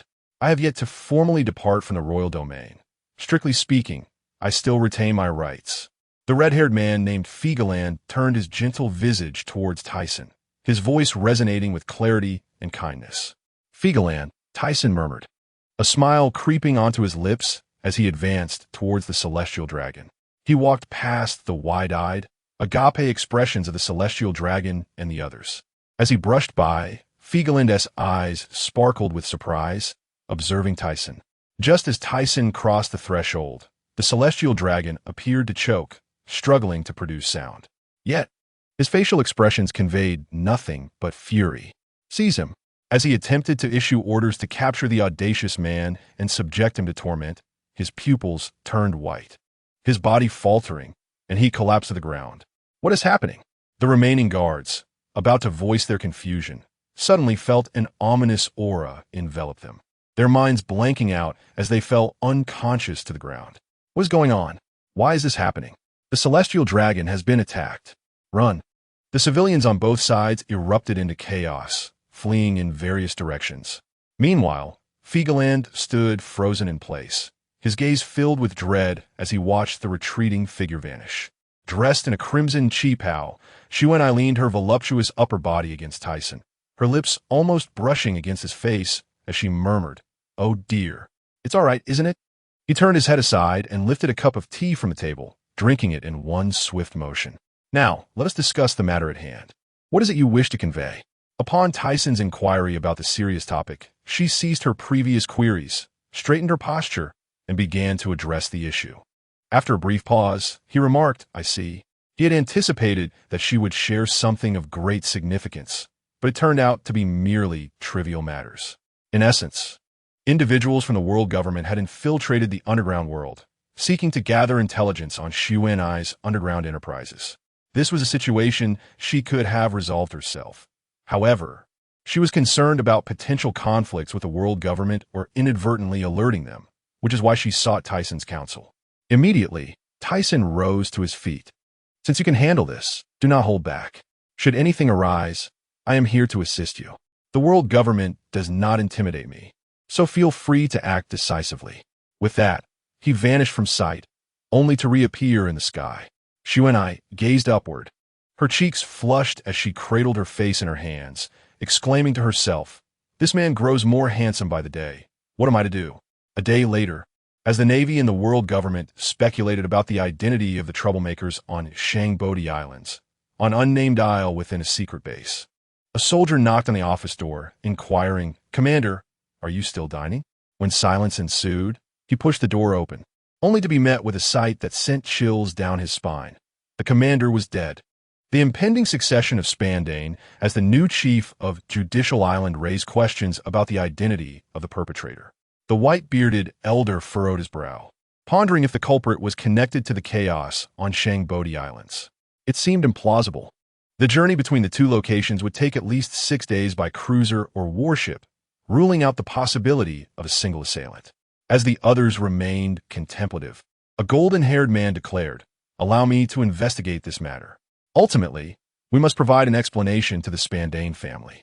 This sentiment was agreed upon, for the family had shown unwavering loyalty. Time flowed like water, and in the year 1484 of the Hyuan calendar, as preparations for Sky Paradise continued, Tyson faced a new task, relocating the island adjacent to the large isle beside the Herb Island. The blueprints for Sky Paradise had been studied by Longzhong Jia and their companions for years, and they were nearing completion. They had become intimately familiar with the entire structure, and Jingye had utilized the Tuntan fruit to create a remarkably durable metal. Tyson had tested it himself. When fashioned into walls, a full-force punch would only leave a dent, and it could only be breached using dust manipulation. This had achieved his goal, for with his strength, he could only damage it to that extent, leading him to believe there was no stronger metal. Thus, Tyson named this metal Gujin, signifying its formidable nature. Sky Paradise consisted of 6 medium to small islands and 1 large island, the latter being situated next to the Herb Island, which had already been established. Hence, 5 more islands needed to be relocated from other areas.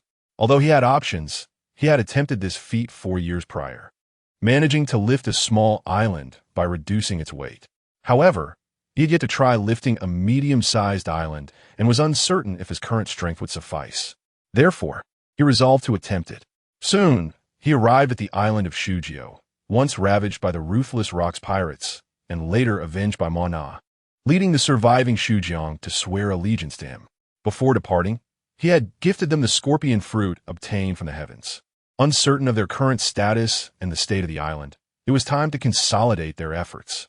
Lord Tyson, the island's guard, now consists of 500 men, reported Shujiang, who no longer donned armor but resembled an ordinary civilian.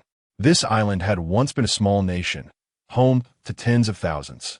But following a massacre by the Rocks pirates, the population had dwindled to a mere few thousand. Since that incident, the inhabitants had realized that to ensure their safety, they must grow stronger, leading many to join the guard. Excellent. I have come to fulfill my earlier promise. Prepare them well, do not panic at what is to come, and maintain order. Tyson instructed, his demeanor serious, as he was uncertain of the outcome. Nonetheless, as long as he could lift the island, there would be no issue. Shujiang sensed the gravity of the situation in Tyson's expression. "Yes, Lord Tyson, I will ensure everything is in order. You can trust me." Then, he gradually submerged himself into the water, reaching the island's depths. With a flash of silver light, he executed the technique of super air slash. cleaving the island horizontally beneath the surface. Instantly, the ground trembled and the waters churned violently. Is it an earthquake? Xu Jiang wondered, furrowing his brow, uncertain of Tyson's intentions. However, he had faith that Tyson would not harm them. Otherwise, he would not have saved them in the first place. A whirlpool formed beneath the island, drawing water downward, as waves surged higher from the distance. Super light rock. Tyson placed one palm against the underside of the island, maximizing its weight reduction. Then, with all his might, he lifted both hands, and the entire island slowly emerged from the water, rising toward the sky amidst the tumultuous waves. Finally, as the island broke the surface, the waters surged back into the void below. Although the effort was strenuous, he had successfully lifted the island. Now, he merely needed to maintain its position until it reached its destination. He could have opted to push the island through the water, but that would have been hindered by the currents, making it considerably slower. Above the island, the crowd stood frozen in shock, their expressions a mixture of awe and terror. Xu Jiang collapsed to the ground, trembling, murmuring, "Is this a miracle? Can a person truly accomplish such a feat?" As he passed over other islands, onlookers gazed up in horror. "What is happening? Is that an island flying?" They exclaimed. "Look, is that a person?" It truly is a person. From that day forward, the inhabitants of the sea would refer to this phenomenon as the floating island incident. As the tale spread, it transformed into a legend about a demon that delighted in play, often treating islands as toys, joyfully carrying them through the sky, only to consume them when weary. This narrative also became a cautionary tale used by parents to discipline unruly children, capturing the imaginations of many. At the Navy headquarters, astonishment echoed. "What? An island is flying in the sky?" As the steel-boned pupil constricted, a sense of foreboding engulfed him. Could it be that wretched scoundrel again? That despicable Gene Sheetsy was once more up to no good. Just recently, he had sunk a naval base in the New World, and now he was plotting something else. While he was contemplating how to prompt ZFA to swiftly prepare for defense in the New World, the fierce visage of another Navy officer, who seemed to be under Gene Sheetsy's influence, brought a momentary chill of fear. Who else possesses such capabilities?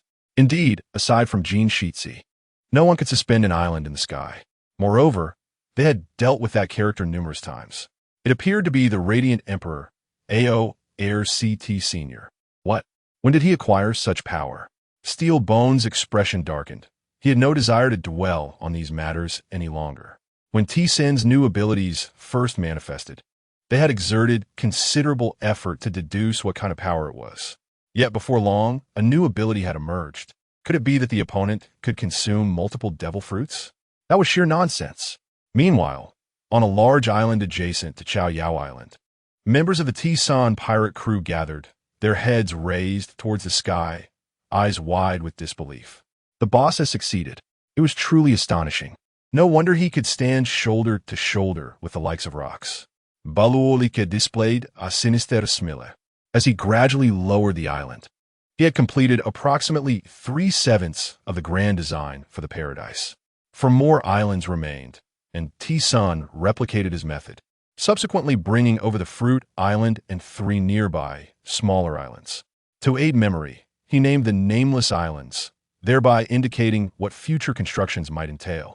First was Chao Yao Island, designated as a research site for pharmaceutical development. Fruit Island would serve as a base for those with abilities, perhaps yielding the occasional devil fruit. Of course, that was merely his fanciful speculation. Tech Island would be developed into a center for technological research. Beast Island would be home to ferocious beasts, providing a training ground for members of the T-Sen pirate crew. New Fishman Island would become the territory of the Fishmen, where he would emulate the methods of Water 7 to elevate seawater into the structures, forging pathways between the islands. Lastly, Commercial Island would serve as a haven for outsiders wishing to enter.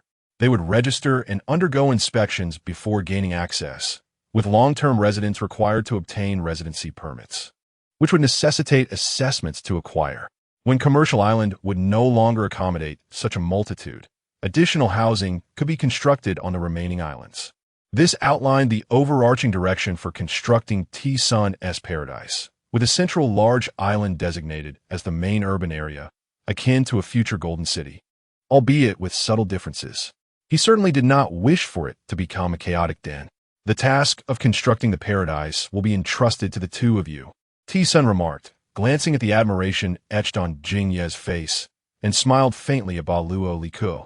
Rest assured, Captain, I will fulfill the assignment. Jing Ye replied, his face flushed with excitement. This is my current amusement, Ba Luo Li Ku added with a grin, concerned that the two might be overwhelmed. T-Sun called upon Dechuan and Ao Air C for assistance, ensuring a foolproof plan. Meanwhile, for architects and scientists stood in a daze. They had previously doubted the feasibility of the project, particularly the challenges of moving and suspending islands. Yet, it seemed they had overestimated the difficulties. Indeed, while T-Sun had relocated several smaller islands, they could also be suspended once constructions were completed, supported by metallic pillars beneath. This had all been meticulously planned. However, the issue lay with the central large island, which, due to its immense size, was beyond his current capabilities to lift. Even if the island were made as light as possible, it would still possess considerable weight. To accomplish this feat, he would need Jin Shizi's assistance. But given their antagonistic relationship since he had defeated him, this task required careful consideration. As he pondered, Gina approached unexpectedly and handed him a newspaper, which he accepted with curiosity. Oh, this is intriguing. What is going on? The others inquired with interest. T-Sun passed the newspaper to them, revealing that the Ward pirates had allied with the Rocks pirates. It seemed that Ba Luo Li Ku's previous intervention had altered the course of history. Now, the Rocks pirates had gained another formidable ally. Jing Yi frowned, recalling that when he had encountered that man, he had not seemed easily swayed. It was surprising that, in the face of absolute power, he had ultimately capitulated. They should not have let him go. Now he had turned against them, Ba Luo Li Ku said, his eyes filled with indignation as he crumpled the newspaper in his grip. Do not be so disheartened. This is merely a trivial matter. You acted according to your convictions, and as long as you believe in your choices, there is no need for regret. Understanding Ba Luo Li Ku's frustration, T-Sun recognized that confronting the Rocks pirates was already a daunting task. Losing a former adversary to their ranks was certainly disconcerting. However, even with the addition of a begrudgingly powerful ally, the ultimate outcome between the two pirate crews would hinge on whether he could defeat Rocks. Upon hearing this, Ba Luo Li Ku's expression brightened once more. If we join forces, we can surely defeat him. However, he turned to T-Sun, his gaze solidifying with determination. I believe you do not need to. Ah, thank you. Though, I wonder if there will be another opportunity. T-Sun said with a hearty laugh before his eyes deepened in contemplation, leaving the others puzzled. Recently, he had been receiving constant updates from the Rocks pirates, and it seemed the Navy was also paying attention. Thus, T-Sun surmised that it would not be long before a war that could determine the balance of the world erupted. At that time, the great pirates would carve up territories across the seas, battling fiercely, with only the most exceptional among them surviving. Prepare yourselves well. A grand conflict may arise at any moment, and we must not miss it. As T-Sun turned away, the others exchanged glances filled with uncertainty. On Hive Island, all members of the Rocks pirates gathered along the shoreline, dozens of pirate ships brimming with crew members, seemingly poised for a significant maneuver. Yet, most of the officers harbored their own agendas, each contemplating their own interests. Many had joined Rocks out of fear of his formidable might, and given his penchant for indiscriminate violence, few were genuinely loyal to him. Their ties were purely transactional. Notions of camaraderie held no value for Rocks, who aspired only to be the king of the world. Captain, are we about to take action? Jin Shizi, with his golden hair cascading behind him, wore a smile that betrayed his excitement. The expressions of those behind him varied widely. The rugged, crimson-skinned Rocks slowly rose, his sharp gaze commanding attention. Let's not rush. Before we act, I wish to meet that fellow. Although the likelihood of that individual agreeing was slim, he still wanted to try. If that failed, Rock's eyes turned fierce. Should that man refuse to comply, he would wait until after this matter to utterly sink him. By eliminating the celestial dragons in the Valley of the Gods, he could plunge the entire world into chaos, toppling those exalted from their pedestals and achieving victory in the ensuing conflict. With the trump card firmly in his grasp, he was exceedingly confident about the war. At that moment, he would rightfully claim the title of king of the world. As the Rocks pirates initiated their movements, the seas were immediately engulfed in turmoil and unrest. Many nations quaked in fear, pondering whether their adversaries were dissatisfied with mere submission and intended to annihilate them instead. In the Marine headquarters at Marineford, the esteemed admiral learned of the Rocks pirates' actions, targeting the Tyson pirates. Is it beginning again? Steelbone rose, anxiety evident in his eyes. Though it appeared that the two pirate crews would clash as they had in the past, he sensed that this time would not be so simple. An ominous premonition gnawing at him. Prepare the entire fleet for departure. I want the Navy in the New World to closely monitor their movements. Yes, Admiral. Despite his inner reservations, they had been waiting for an opportunity like this, and it would be foolish to abandon it based solely on intuition. In the underworld, laughter echoed as someone remarked, "Ah, there's movement again among the monsters of the New World. What explosive news. Last time, the King of the Seas did not appear. How will it unfold this time? I can't wait. Hey, set up the news platform for me. I want the latest updates from the New World. When will this troublesome man allow me a moment's peace?" On the shores of Herb Island, the lookout appeared to have spotted something, rising from the ground where he had been seated, peering intently through his telescope. However, due to the dense fog, after a prolonged gaze, he exclaimed, "What is that?" He observed a multitude of pirate ships approaching the horizon. "Hey, what's wrong?" asked a nearby pirate, noticing the tremor in his legs. "Pirates, countless pirate ships." "What?" The pirate's eyes widened in terror as he hastily passed his telescope to the lookout. Moments later, the Rocks pirates' fleet anchored off a large island adjacent to Herb Island. Strangely, only Rocks and a few officers disembarked, while the others remained aboard their vessels. Meanwhile, Tyson, already informed of the situation, prepared his crew for battle, luring the enemy away to avoid conflict on Herb Island. However, seeing only the officers disembark piqued his curiosity. As Rocks and his officers approached, tension filled the air, thick with anticipation and the scent of gunpowder. Gazing at Tyson, clad in a black samurai outfit, Rocks grinned widely. "Ha ha ha. The little brat from back in the day has transformed into quite the man."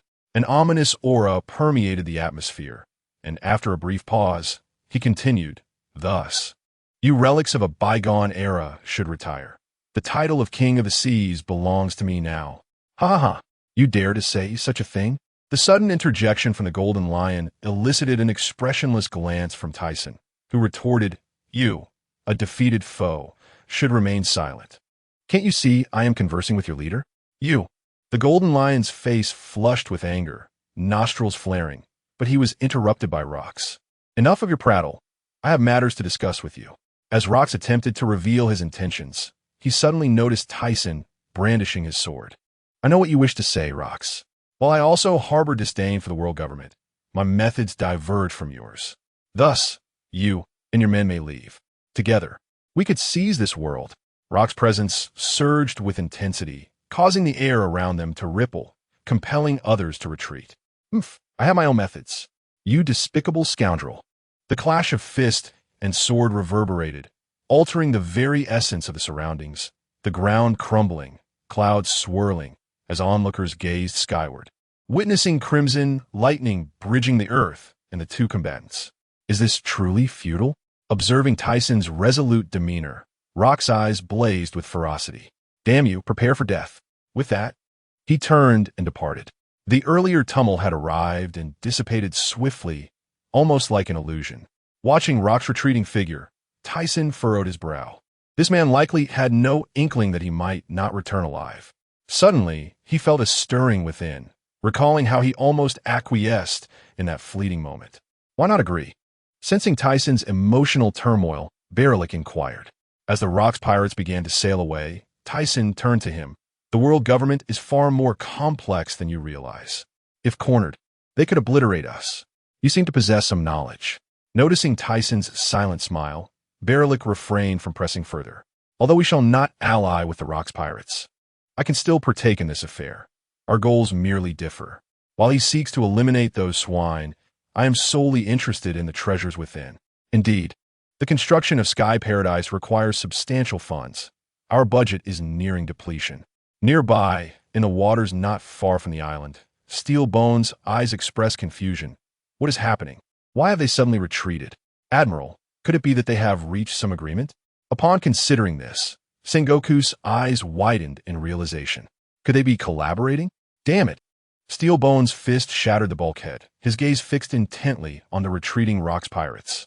Have Zephyr and the others keep a close watch on the Tyson pirates. Then, focus all eyes in the new world on the Rocks pirates. I want to remain informed of their every move. Yes, Admiral. As the fleet of the Rocks pirates sailed across the ocean, both the world government and the Navy sprang into action, deploying their pieces to gather intelligence.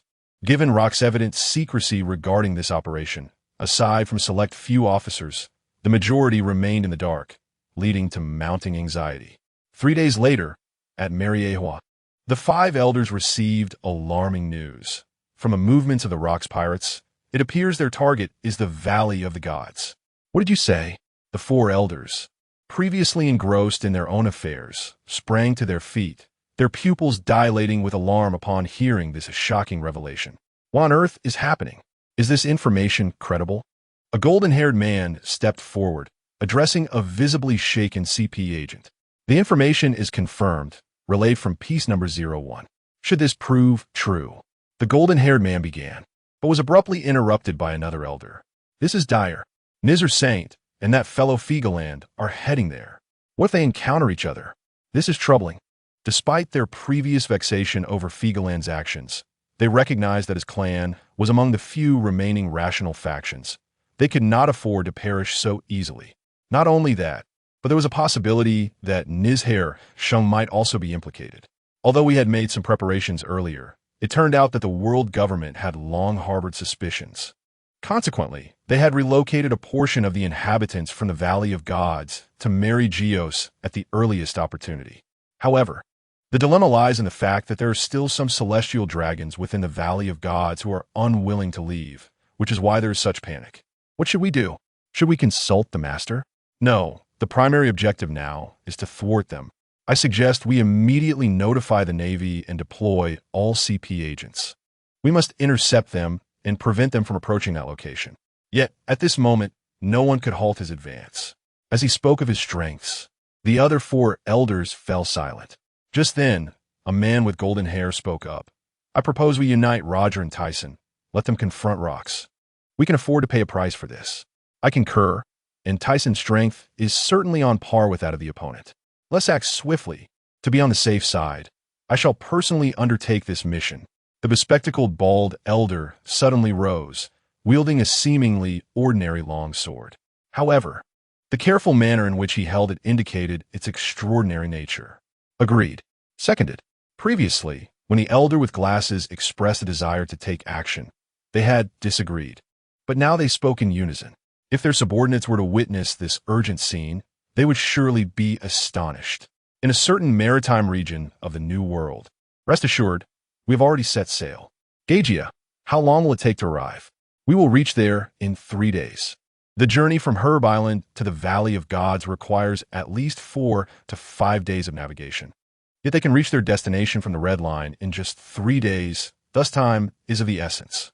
As the world government received this information, they also became aware of the significant movements of the Rocks pirates, which were bound to attract attention and be discovered.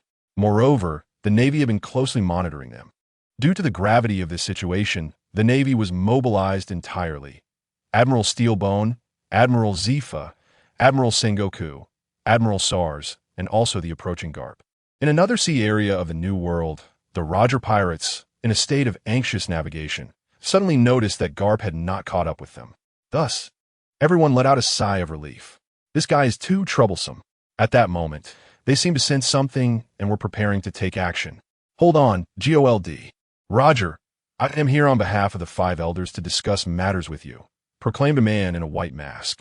Clad in a long white garment resembling morning attire, his tone haughty as he raised his head. The members of the Roger pirates exchanged glances, and Roger's expression darkened as he asked, "The 5 elders? Who are they? Moreover, it is quite absurd for the world government to seek dialogue with a pirate like me." It was evident that the other party had no noble intentions, and thus, he felt no need to be courteous. The masked man, perceiving their identity as world government representatives, revealed a sneer instead of showing any respect, sternly warning, "Please mind your tone." The five elders represent the highest authority of the world government and are the decision-makers of the world. Roger seemed uninterested in further conversation and retorted, "What do you want from me?" The Rocks pirates intend to attack the Valley of Gods to incite turmoil in the world. Therefore, the five elders have dispatched me to request your assistance in conjunction with the Navy to thwart him. Upon hearing this, Roger's pupils contracted, and he revealed a look of horror. "What did you say? Attack the Valley of Gods? Is that madman out of his mind?"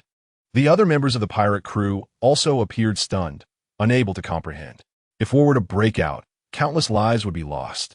The Rocks pirates are no ordinary crew. They have raided nations in the New World, plundering treasures and acquiring weapons to arm themselves.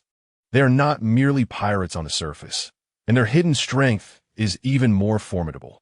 Wait, let us put aside your earlier statements. You must understand that we are pirates. How could we possibly assist you for no reason? Rayleigh stepped forward, his expression grim. The masked man seemed to have anticipated this and continued.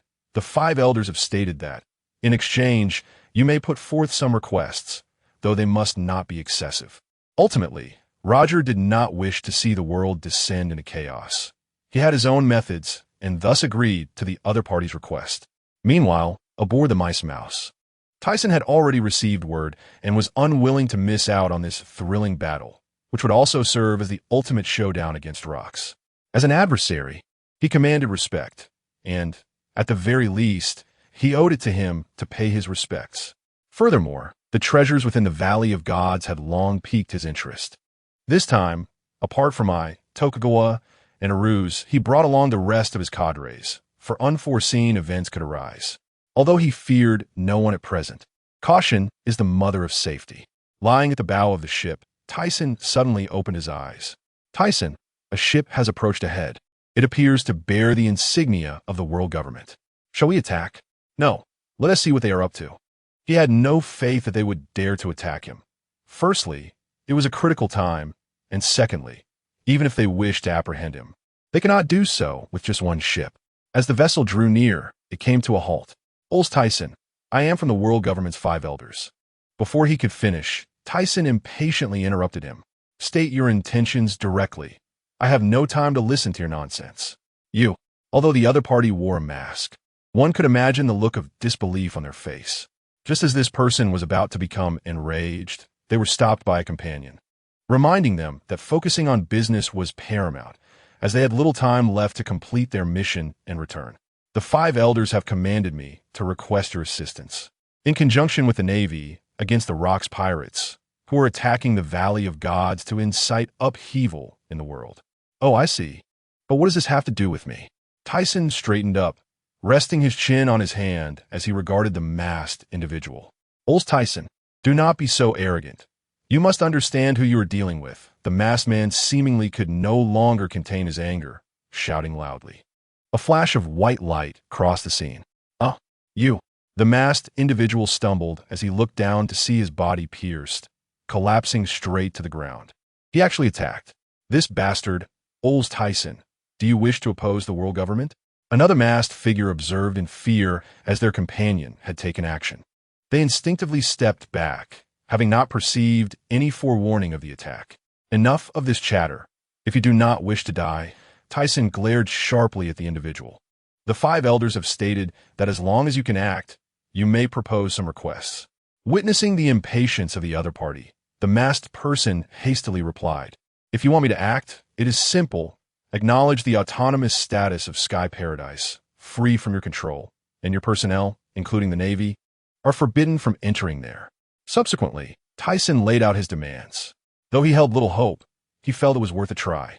After all, there would be ample opportunities in the future, and success would eventually come. However, to his surprise, the other party agreed, and it was conveyed through the words of the five elders. "Your conditions have been accepted, but you must immediately halt the reckless actions of LegacySystem," as the other party eloquently stated over the phone. "Very well. I shall take charge of this matter. I hope you will not renege on your agreement. For if you do, I will ensure you understand the consequences. After the call ended on the other side, the sword-wielding bald elder hurrying towards Shunji Gu looked grim and remarked, "You must first have the life to enjoy it." This individual truly believed that he would be foolish enough to fall for such a ruse. Anyone can speak empty platitudes. Nevertheless, this journey will not be in vain, and he does not intend to confront Luokisi. It is said that Shinji-gu is not only filled with treasures, but also possesses exquisite items, such as the devil fruit. For the construction of Tianlong Paradise, let this be considered your investment. Brothers, once we reach Shinji-gu, seize as much treasure as you can. Anyone who fails to bring back some spoils shall have me personally accompany them in their training. What? Captain, are you serious? Ah, ha. Our leader certainly has ideas. Oof. There are so many treasures hidden beneath the ice continent. I am hardly interested. Brothers, this time it is Shinji-gu. Next time it shall be the ice continent. What? You scoundrel, Tyson. Ha.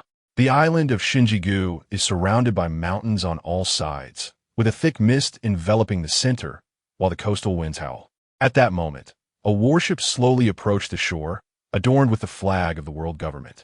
Upon docking, an elderly man in a black suit with white curly hair and a flat cap descended, followed by a middle-aged man with slick-back red hair and a young, beautiful woman cradling a baby. Just as they were about to disembark, a sudden sound of cannon fire echoed from somewhere, startling them. Nizar at the forefront frowned, inquiring, "What is happening?" On the ship, several men in black suits sensed trouble and hurried to protect the celestial dragons. Nizar. It seems that a man in black from Luokisi's pirate crew appeared before the elder, trembling slightly as he mentioned Luokisi. What? How is this possible? Nizar, who had been calm, now revealed a look of fear, for he had come from the Holy Land with the intention of reinstating the Feigelin family among the celestial dragons. For years prior, Feigelin had become disillusioned with the celestial dragons' actions, feeling ashamed to be associated with them, and sought to lead his family away from their ranks. However, due to the resentment from those who had previously suffered at the hands of the celestial dragons, his family faced persecution, nearly resulting in his wife's demise. Moreover, with the birth of Feigelin's son 6 months ago, he wished to return to the celestial dragons to protect his child from suffering. Feigelin is one of the few talents among the celestial dragons, which is why the higher-ups had consented to his return. The primary reason for their agreement was that he had not submitted his power chip previously, leaving them with no grounds to refuse. As many sought to harm his family, word spread, prompting the world government to provide him with special protection. Furthermore, Nizar, one of the 5 elders, had accompanied him. However, upon hearing of Luokisi's impending attack, unease washed over him. Could it be that Luokisi had caught wind of this news? At the sound of the explosion, the woman holding the baby gasped, and as the child began to cry, she hurried towards the cabin. Feigelin, please retreat to the cabin. We shall handle this. Suddenly, a dozen government personnel clad in black suits surrounded the celestial dragons, their resolute gazes akin to the loyal guardians of a family, steadfastly watching the pirate ship that drew closer.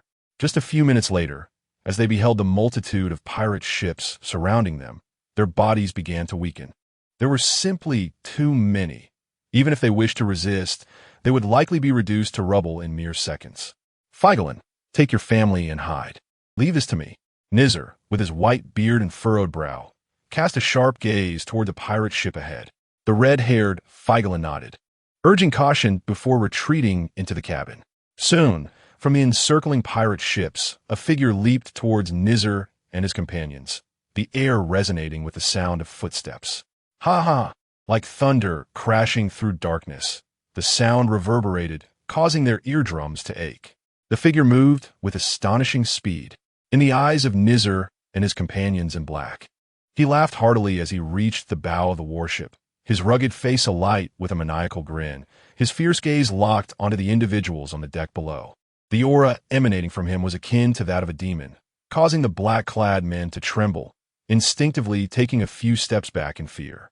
One older government official, though visibly intimidated, mustered the courage to address Luokisi. Luokisi, do you understand what you are doing? Attacking the celestial dragons is a grave sin. Ha! Attacking the celestial dragons is a grave sin? This is not my first time committing such an act, Lads, would you not agree? Luokisi laughed heartily.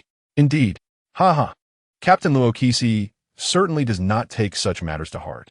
As time passed, the pirate ships behind gradually closed in. Luokisi's eyes were fixed intently on the protected celestial dragons. And then he widened his gaze. This is... Ha. Luokisi seemed to have discovered something extraordinary, erupting into uncontrollable laughter. To his astonishment, he had encountered members of the Feigelin family. If he could eliminate them, his objective would be achieved effortlessly. Luokisi had not anticipated that his plan would unfold so smoothly. He had not even launched an assault on Shinji-gu before stumbling upon a great prize. His original intent was to directly attack Shinji-gu, but upon sensing the approach of world government ships, he had decided to encircle the area. However, he never expected to encounter the highly publicized incident of the Celestial Dragon's withdrawal. Luokisi, you have great audacity. If you proceed in this manner, the world government will not spare you. A bunch of trash. Today, I shall eliminate you all and demonstrate to the world government who truly reigns over these seas. With that, Luokisi charged at the group, easily dispatching them one by one without hesitation. After dealing with them, his menacing gaze turned towards the cabin, just as he was about to speak. A man and woman emerged, their eyes filled with terror as they beheld Luokisi, their bodies collapsing onto the deck in an instant. Luokisi gazed at them with cruelty. In his eyes, celestial dragons were meant to be grotesque and corpulent. Yet these two did not exhibit the arrogance and disdain typical of their kind. Instead, they were strikingly beautiful and handsome. Before my overwhelming power, what does it matter if they're celestial dragons? Ha! Luokisi laughed maniacally. Kill him!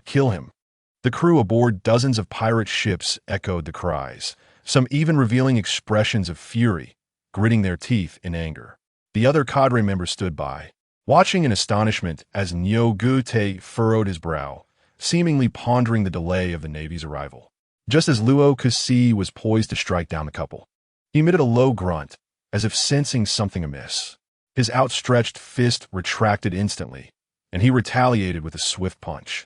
In an instant, an indistinct creature was sent flying. After tumbling through the air several times, the strange being managed to stabilize itself. Due to the earlier obscurity, Luokisi had not discerned its true form upon boarding the ship. Yet, ever since his arrival, he felt as though he were being watched. This awareness had prompted his quick reaction to the sudden attack. As the creature became fully visible, he finally recognized its appearance, a humanoid with a serpentine body and wings on its back. This is LegacySystem. His astonishment mirrored by the other cadre members. It was a Zoan-type mythical beast, a rare ability indeed. In fact, this power was something they had only glimpsed in incomplete records. While they were engrossed in their discussion of the colossal creature above, an elderly figure called down. Luokisi, what exactly do you intend to do? This is no place for pirates like you. Ha. After today, there will be no corner of this sea that I, Luokisi, cannot traverse. Just wait and see. His laughter echoed as he transformed into a menacing visage. I care not what fruit you have consumed. Any ability user shall have no power to resist in my grasp. With that, he turned his gaze to the paralyzed Fei Jialan couple, who were too terrified to utter a word. Before I deal with you, I must first eliminate them. Stop it, you monster! Nija Air, observing Luokisi's disregard for his presence, was filled with rage. The unique call of the serpentine creature resonated through the sky as its massive form lunged at Luokisi. However, even with its speed, it could not match Luokisi's movements, who seized the couple by their throats, producing a crisp, fatal sound. Nija Air's enormous body halted mid-air, trembling, as he fixated on the lifeless couple sprawled on the deck. Luokisi, Nija Air's eyes widened, filled with bloodshot fury. Fei Jialan was their future heir. The enlightened faction among the celestial dragons was already scarce, and now, right before him, they had been slain, failing in his duty as a guardian. His colossal form loomed over Luokisi, yet the latter remained unfazed, a cold smirk adorning his lips. Do you still not comprehend your predicament? With a swift motion, he raised his palm towards Nija Air. The elder sensed impending doom, as his massive serpentine body became uncontrollable, hurtling towards Luo Kusi, who awaited him with a punch that cleaved through the air, accompanied by a howling wind. Upon impact, a torrent of blood erupted from Nija air, his anguished cries piercing the heavens as he was sent crashing into the sea, sending waves splashing in his wake. Just when others believed the elder would sink to the depths, the sea began to churn violently. Nija air's form paused midair, his wings flapping desperately against the surface of the water. Luo Kusi, observing the chaos, frowned. Suddenly, the once turbulent sea surged with waves, crashing towards him in layers. A manic grin spread across his face as he exclaimed, "How delightful! Ha ha ha ha ha!" The ancient serpent, capable of controlling water, had unexpectedly shown the ability to manipulate the very sea itself, much to the delight of Jin Shurzi, who was filled with madness. Nija Air had hoped to watch as Luo Kusi was engulfed by the waves, believing that any ability user would be trapped beneath the water surface. However, at that moment of calm, he noticed the rapidly approaching tidal waves, which seemed to dissipate just as quickly. Luo Kusi's fist shattered the tumultuous waters, causing many waves to evaporate instantly. The commotion left the surrounding pirates in awe, their gazes filled with reverence, as if their captain could resolve any problem with a single punch. Meanwhile, Nija Air, sensing the dire situation, glanced around and realized he was alone. With Fei Jialan dead, he resolved to retreat, knowing he stood no chance against the madman. Remaining would only lead to his demise. However, as he attempted to take flight, he found himself unable to control his body. Damn it! The stubborn serpent found himself before Luo Kusi, whose icy words sent chills down his spine. Bang, bang, bang. 3 consecutive punches struck Nija Air's serpentine form, sending him crashing to the shores of the Valley of Gods, unconscious. Luo Kusi, intent on not letting the world government figure escape, followed closely behind. Just as he was about to deliver the final blow to the elder, he was interrupted. "Stop, you bastard Luo Kusi!" As Luo Kusi prepared to strike, General Gangu and General Sha Si launched themselves towards him using the moonwalk technique.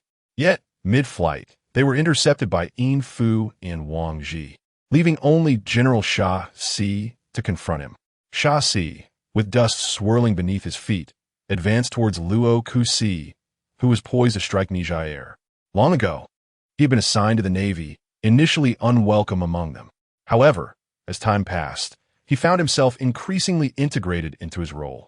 Moreover, the 5 elders served as his direct superiors. For the sake of the Navy and those esteemed figures, he was determined to halt Luo Kusi's rampage. Yet, to everyone's astonishment, in the blink of an eye, General Sha Si was struck in the abdomen, sent hurtling towards the island like a cannonball. Kill, advance upon the Valley of Gods, and eliminate every marine in sight. Luo Kusi's expression twisted into a savage grin as he commanded the multitude of pirate ships. If things continued as they were, he would face endless troubles. His purpose for being there was clear. With the demise of the Fei Jialan couple, he had already achieved half of his goal. Ba Jin, unleash those beasts and annihilate the encroaching marines. Luo Kusi ordered, his tone fierce as he addressed Ba Jin, who wore a frown. He turned his gaze towards the Valley of Gods. With an assault on the self-proclaimed deities and the ultimate victory, he would claim the title of king of the world. Ha ha ha! Killing all celestial dragons, the golden lion soared first towards their dwelling. Kill! Just as Luo Kusi lifted Nija Air, prepared to end his life, General Sha Si, who had been sent flying, returned to obstruct him once more. Zhang Guo witnessed the dire situation ahead and shouted. Simultaneously, Zhang Guo sprinted out from among the many pirate heads, his face etched with urgency, employing his moonwalk technique to hasten towards the island. Yet, Jiahaha, Zhang Guo, I am here to deal with you. The Golden Lion, initially intent on charging towards Shan Jigu, laughed heartily at the sight of Zhang Guo's anxious expression, raising his dual blades to strike down upon him. Damn it! Zhang Guo's expression darkened as he glared at the Golden Lion, who had unexpectedly resorted to such underhanded tactics. He could only halt and defend himself. Meanwhile, Vice Admiral He, seeing that Zhang Guo was also impeded, intended to assist Admiral Sasi, but was immediately confronted by John, who drew his dual blades to block her. In this way, there was no chance of breaching the fray in the short term. She could only redouble her attacks, engaging in a fierce struggle with John. However, from John's relaxed demeanor and his focus on the situation on the island, it was evident he was not taking the matter seriously. All Navy, exterminate the pirates. Shefa, his face anxious, had originally planned to take advantage of the chaos to assist Admiral Sasi, but found himself obstructed by Newgate. If you wish to pass, you must first defeat me. Although Zefa was reluctant to aid Locks, as a member of his crew, he could not stand idly by during such a critical moment. As long as he could stall one opponent, everything else would be of no concern to him. After so much time at sea, he had come to recognize the greed, betrayal, and slaughter among pirates, none of which he desired. All he wanted was family. However, before this pirate crew reached its end, he would not betray them. For even in the pirate world, there exists a code of honor. On the other side, the scene atop Shunjigu Island was nothing short of horrifying. Admiral Si lay on the ground, blood spewing from his mouth, multiple injuries ravaging his body, bones shattered all over. He was now barely alive. How could he possibly stand against Locks alone? In just half an hour from attempting to thwart Locks to now, he had been reduced to this state. In fact, he had sustained severe injuries from the very first punch. Although he was an admiral, he lacked the physical prowess of Zhonghua and Zefa, relying solely on the abilities granted by the Logia-type Shasha fruit and the arrangements of the world government to attain his rank. After a brief moment of rest, just as he attempted to rise again, his body stiffened. Trembling, he lifted his head to see Locks descending from the sky, raising 1 foot high as if a dark colossus, and then he slammed down. The sound of bones snapping echoed, and Admiral Si coughed up another mouthful of blood. His vision blurring, his focus began to dissipate, his face revealing a mix of reluctance and fury, and as his body struggled, it fell motionless, darkness enveloping him as he breathed his last. The lapdogs of the world government deserve to die. Locks exuded an aura akin to that of a demon, terrifying in its intensity.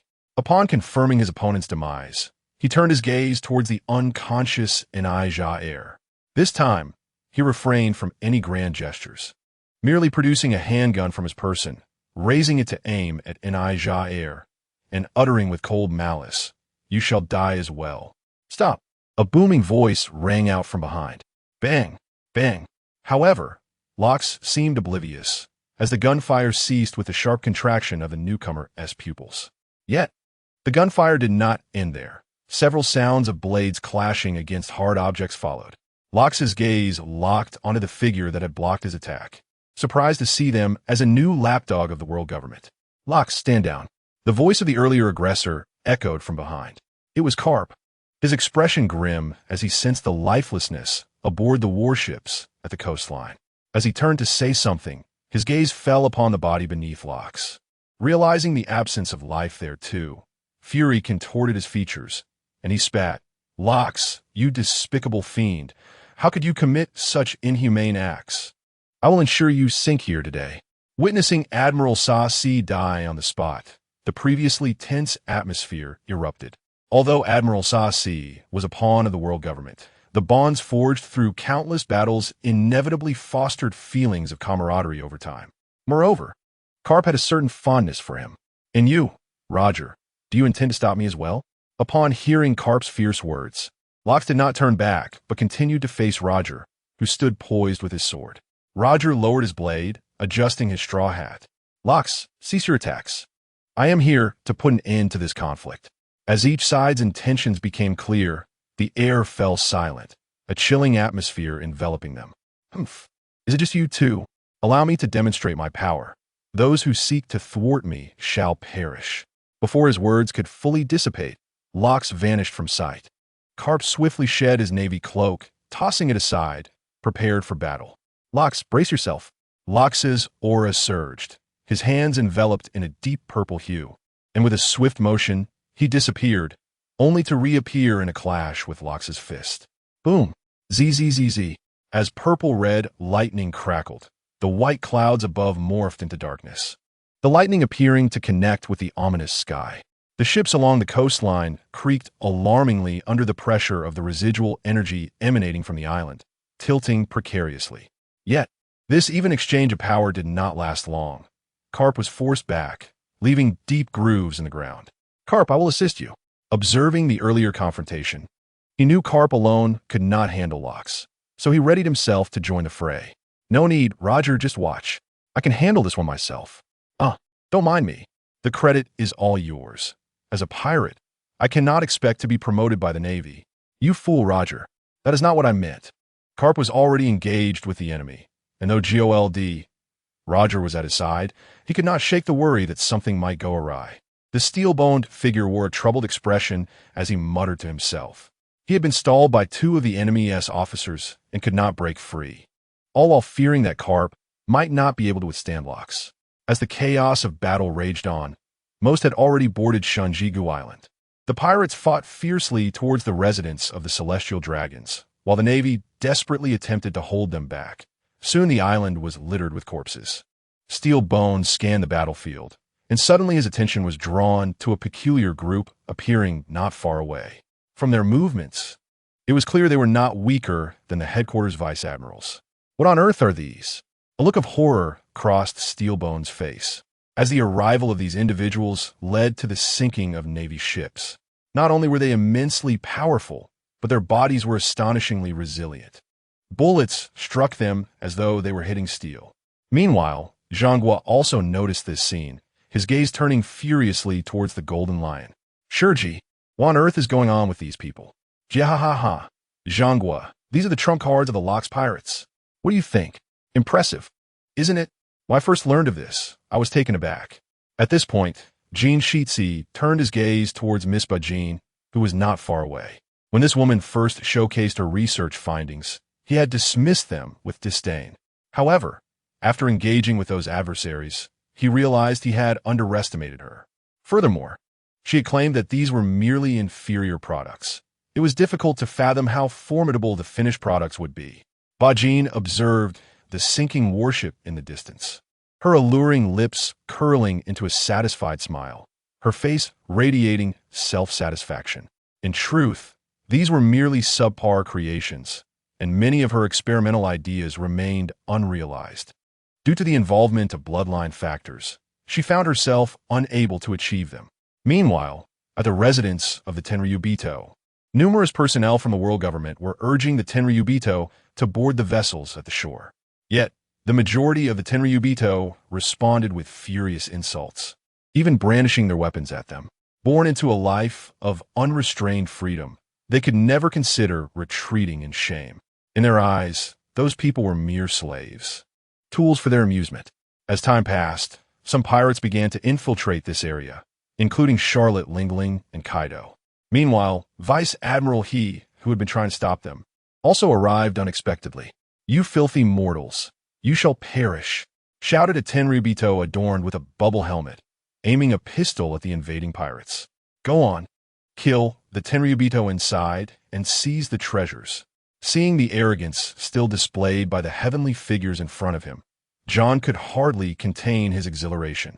He sensed a wealth of treasures awaiting him within the building, prompting a smirk to form on his lips. In fact, when the Rox pirates had set off towards this location, Rox's treasure had also been concealed, waiting for him to escape with the spoils. If he lingered any longer, he might not only be pursued by the Navy, but also face retaliation from the officers of the Rox pirates. Had it not been for Rox's reckless assault on the Tenryubito, he would not have dared to act so boldly. Although the Rox pirates possessed trump cards, he did not believe that such limited strength could topple those who had ruled the world for centuries. "John, cease your actions." At that moment, a voice interrupted John's fervor. He paused, turning to the source of the voice, his expression one of confusion. "Rayleigh, are you also here to seize the treasures?" Holding a long sword, Rayleigh's glasses glimmered as he revealed a sharp gaze. "We are here to put an end to this war. On another front, the Navy is actually collaborating with pirates against me. GOLD. Roger, do you truly wish to make me your enemy?" After exchanging blows for a while, Rox suddenly threw his head back and laughed heartily, only to pause, lowering his head slowly, his brows furrowing in anger as he glared at Roger. "I have come to stop you. Stand down." Roger continued to repeat his earlier words. Alone, Karp was indeed no match for Rox. However, with Roger's involvement, Rox realized they were evenly matched, and his pressure significantly increased. What were these fools doing? Though Rox maintained a composed exterior, his sharp gaze scrutinized the two men, his mind racing with thoughts of where his subordinates had gone. And if GOLD, Roger was allied with the Navy, then what of that other fellow? As this thought crossed his mind, panic began to swell within him. Although he was loath to collaborate with this man, Karp acknowledged that he was indeed overmatched, panting heavily as he struggled against the odds. I feel the same. I can now comprehend the strength of that citizen fellow, who can hold his own against such monsters. Though they had only exchanged blows for a brief moment, Karp found it far more exhausting than battling others for days on end. The residents of the Tenryubito was soon overwhelmed by an influx of pirates storming the opulent estate, creating a chaotic scene filled with smoke and flames. Amidst their excited shouts, a figure suddenly appeared. "You cursed pirates, D!"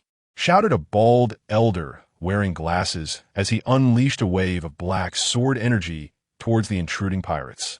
Instantly, a large portion of the building collapsed, trapping the unsuspecting pirates within. The elder's eyes burned with fury as he witnessed the devastation wrought by the pirates, his inner anger demanding an outlet. Just as he prepared to pursue the fleeing pirates, a figure emerged from the debris he had just struck. Grasping a spike club, the figure groaned, "Which bastard hit me? That hurt." One hand pressed against his abdomen. Blood streamed forth, though the wound was not deep. With his recovery ability, he quickly stemmed the bleeding. "Oh, a little spawn of the Oni clan, an interesting physique. I could take you back for research." The elder's eyes sparkled with interest. Swoosh! The glint of a blade flashed as he prepared to severely injure this promising specimen, when, unexpectedly, a knife parried his strike. Charlotte Lingling stood with blades in hand, lowering her head as she spoke. "Kaido, let's go. The goods are secured." "All right. I'm thinking you can leave." "Stay here." The elder's expression contorted with rage, his aura escalating to an entirely different level, resembling a fearsome demon. With a swift motion, he unleashed a colossal black blade of energy that tore through the air, aimed directly at the two. The earth appeared to be stained with color, and the sky darkened ominously. Yet the assault did not end there. The elder, moving like a specter, closed in on Kaido with astonishing speed. Kaido, witnessing the rapid onslaught, could only raise his spike club in defense. However, the ferocity of the attack was beyond his capability to withstand. As the spike club barely met the strike, he was sent flying, sustaining another wound. Kaido, Lingling, who had just dispersed the elder's previous attack, turned to witness Kaido's perilous state. Kaido, her eyes widened in alarm, and she swiftly raised her blade, intercepting the elder's advance. The bald elder's eyes flared with fury, having been thwarted twice. The physical prowess of these two exceeded his expectations. Nevertheless, he resolved to capture these two accursed pirates today. 3 days later, above God Valley, the battle raged fiercely. Yet, it appeared that the pirates were retreating, while the onlookers remained spectators, leaving only the officers still engaged in combat with the Navy. The once formidable clones seemed ensnared by some devil fruit user. Just as the Navy sought to dismantle them, they were intercepted by CP agents. Following orders from above, they were tasked with retrieving these assets for further study. While Rox contended with Karp and Roger, he gradually found himself at a disadvantage, his stamina waning. The more perceptive officers began to make their own plans, unwilling to remain and be captured. Meanwhile, John continued to battle Rayleigh, but the situation for both was far from favorable. However, John's injuries were undoubtedly more severe. Blood trickled from his cheek, and he bore multiple knife wounds. He began to contemplate retreat, realizing that even if he could not secure the treasures buried beneath the rubble, it was better than losing his life. Moreover, he had already acquired numerous valuable items from Rox. In the realm of Waigua, a colossal pink sword aura shattered the dark sword energy, revealing the figures within. There stood Kaido, his face contorted with anger and disarray, blood staining his head, and Lingling, gasping for breath beside him. Although Kaido had reached the age of 21, he found himself no match for Lingling, relegated to merely assisting her. Were it not for his formidable physique, he would have perished countless times by now. In stark contrast, Lingling bore only minor injuries. Yet, the two had battled this elder for 3 days, gaining little ground, and despite his apparent old age, the adversary exhibited astonishing stamina. Furthermore, the peculiar katana he wielded emanated a chilling aura with each parry, instilling a palpable dread. Kaido, Lingling, with her tall and voluptuous form, leaped gracefully to Kaido's side. I understand, he replied, his gaze sharpening. The duo stood shoulder to shoulder, raising their weapons in unison, readying their stances. The bald elder opposite them furrowed his brow, his expression slightly tense. Yet, he was unperturbed by their impending assault. As he observed their escalating momentum, the very heavens seemed to shift colors. A formidable presence suffusing the air. Bahai, a savage expression crossed his face, as a resonant, powerful sound echoed through the sky as if in unison. The two unleashed a torrent of attacks, merging into a colossal beam of varying colors, resembling a monstrous laser wave, accompanied by a deafening roar. The elder regarded this spectacle with a cold smile, his demeanor laced with mockery as he perceived the oncoming onslaught. However, his actions did not falter. His gaze turned fierce, and the blade in his grasp transformed in hue, a surging black mist coiling around him. The Yochi Ashu Luo Gue Zhan revealed a shadow reminiscent of an Azura above him, surrounding him with menacing figures wielding black katanas. With a swift motion, the elder swung his blade, and the shadows mimicked his movements, brandishing their weapons in tandem. Bang! The world dimmed as their attacks collided, resulting in a cataclysmic explosion. The sky seemed to tear apart, and the ground quaked violently, causing nearby structures to collapse, while a mountain close by was reduced to dust. After a prolonged moment, silence enveloped the scene, yet only the bespectacled elder remained standing, the two adversaries having seized the opportunity to flee. The elder's expression darkened, teeth clenched in frustration. That damn T-Sun, daring to toy with me.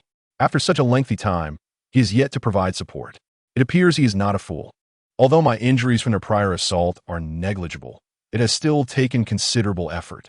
Oh, what did I ever deceive you? Am I not here now? What? The elder's pupils constricted as he abruptly lifted his gaze. He beheld a figure in the sky, a strikingly handsome face and a long sword at his waist. None other than T-Senator, though he maintained a calm exterior, panic began to stir within him. The realization that he had failed to detect T-Sen's arrival was alarming. It indicated that his Haki and vigilance were ineffective against this foe. If he could not sense T-Sun's presence, it was evident that the latter was immensely powerful. It seemed that T-Sun was indeed capable of contending with rocks. And this revelation did not come without merit. He mused, "You have violated our agreement. It appears you never intended to collaborate with us from the beginning." Huh? T-Sun scoffed. Do you think I would believe your words? T-Sun had discovered that Lord Wu's skill, Wu Chunmi Sai, could be synergized with Kinbunchika Haki, allowing for mutual concealment of their auras, rendering them undetectable. Evidently, none of Lord Wu's skills were futile. Rather, it was his own inadequacy that had prevented him from realizing this for so long.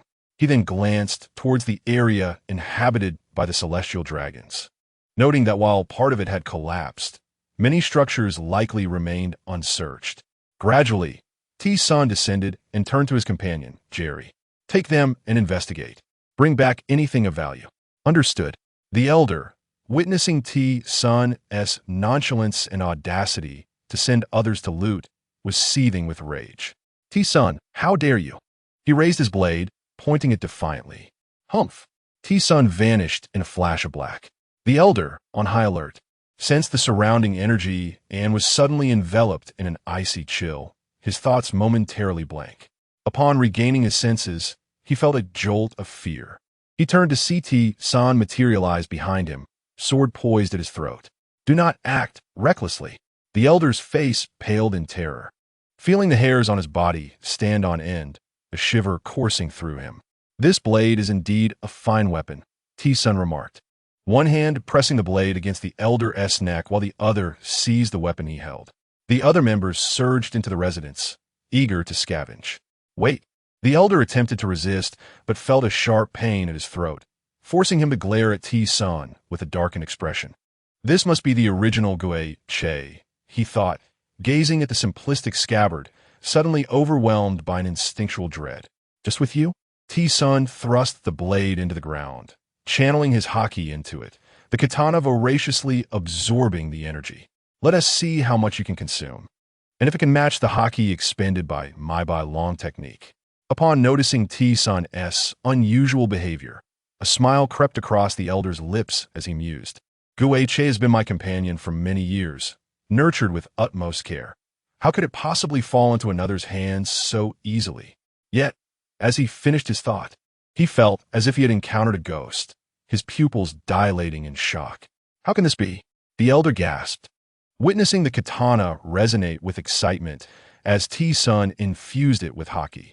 He had been intimately acquainted with this blade, fully aware of its every reaction. Recognizing this as an expression of elation, T-Sun lifted the katana, admiring its intricate patterns. Although it may not serve as his weapon of choice, it possessed significant collectible value. However, one aspect puzzled him. Given that the elder had possessed this blade for so long, it should have transformed into a black blade by now, akin to his Qi Xingjian, which he had forged into a black sword years ago. Even without Haki, he could wield it to injure even those with natural abilities. Consider this blade as compensation for the world government's deception, T-Sun declared, his gaze intensifying. Do not provoke me lightly. I am privy to certain unsavory truths about the world government. If you wish to keep them concealed from the public, his words aimed to instill a sense of caution in his adversaries, for sometimes unexpected threats could arise. Although he did not anticipate a significant impact, merely causing them to tread carefully would be a triumph. The elder's expression shifted dramatically, about to voice an objection when suddenly he felt a crushing blow to his abdomen.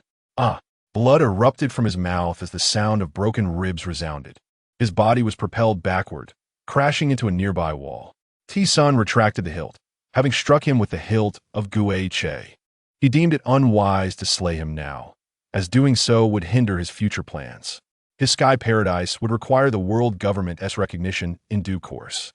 Otherwise, whether in business or in life, one would be perpetually disturbed by the Navy and government officials. This situation would starkly contrast with his aspirations. Subsequently, Tyson soared into the air, gliding towards the other side, observing that the island below had been nearly obliterated. The closer he approached the battlefield, the more brutal the scene became. To his astonishment, he discovered that this island bore a resemblance to the Chambord Archipelago, featuring a Yaki manhong tree, with the residence of the celestial dragons situated above it. He only noticed this as he drew nearer, spotting many roots protruding from the ground, likely the result of the fierce battle between Rox and Roger. Meanwhile, John seemed to sense something amiss, gazing into the distance, realizing that the insufferable foe had arrived. Furthermore, it appeared that Rox was faltering as well. As John observed Tyson heading towards Rox's battlefield, seemingly oblivious to their presence, an ominous premonition surged within him. Simultaneously, his opponent, Rayleigh, seemed to share this intuition, abruptly lifting his head and widening his eyes, darting towards that direction, disregarding John entirely. In reality, John had contemplated retreating after witnessing Rox's downfall. He had no desire to remain and face the Navy's onslaught. Moreover, among the other officers, only Newgate and Silver Axe had stayed behind, while the rest had already fled. Returning to Rox, he exerted every ounce of strength to repel their attacks, retreating a distance before adjusting his stance and glaring fiercely at the two adversaries.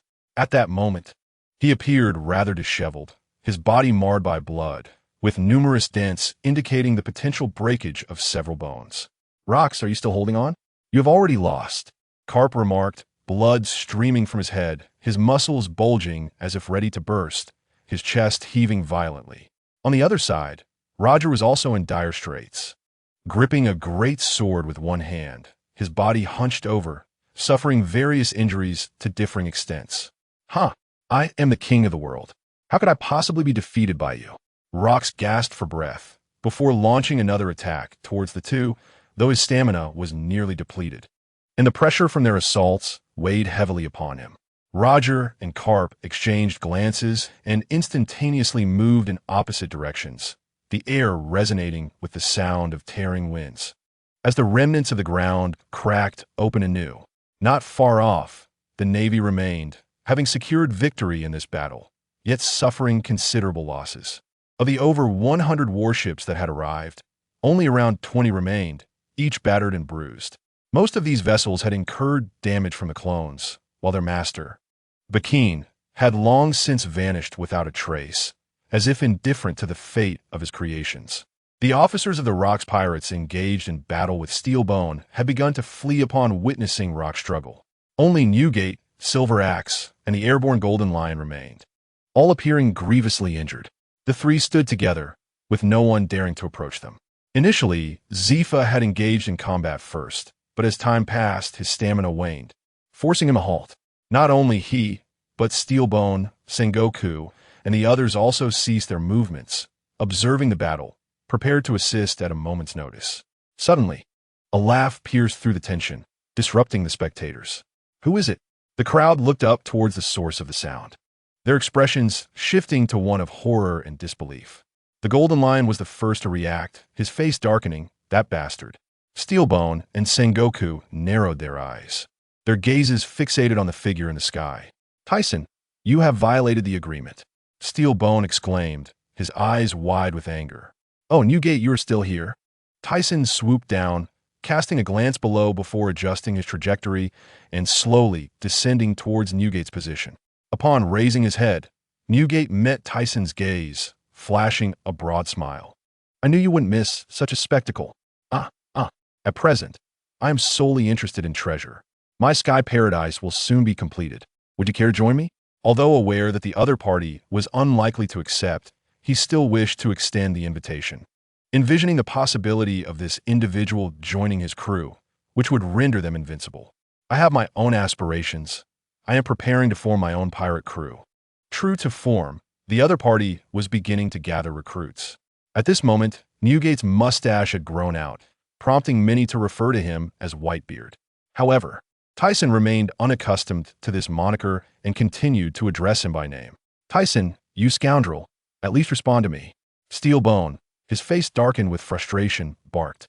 "Steelbone, it is the world government that has no intention of fulfilling the agreement. Do not blame me." Tyson turned, displaying a resigned expression. Steelbone, brimming with rage, was about to retort when he suddenly appeared to see a ghost, his eyes widening in terror. "Where did you get that sword?" Tyson paused, glancing at the long sword on his left hip. I acquired it from a bald, old man. Do you know what that bastard did to me? He dared to toy with me. So, I thought his sword looked rather nice and took it."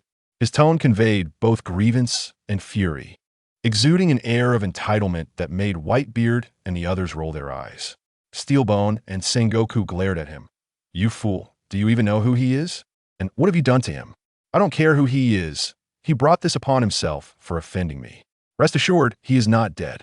I still prefer to respect the elderly and cherish the young. Sengoku, let us capture this fellow.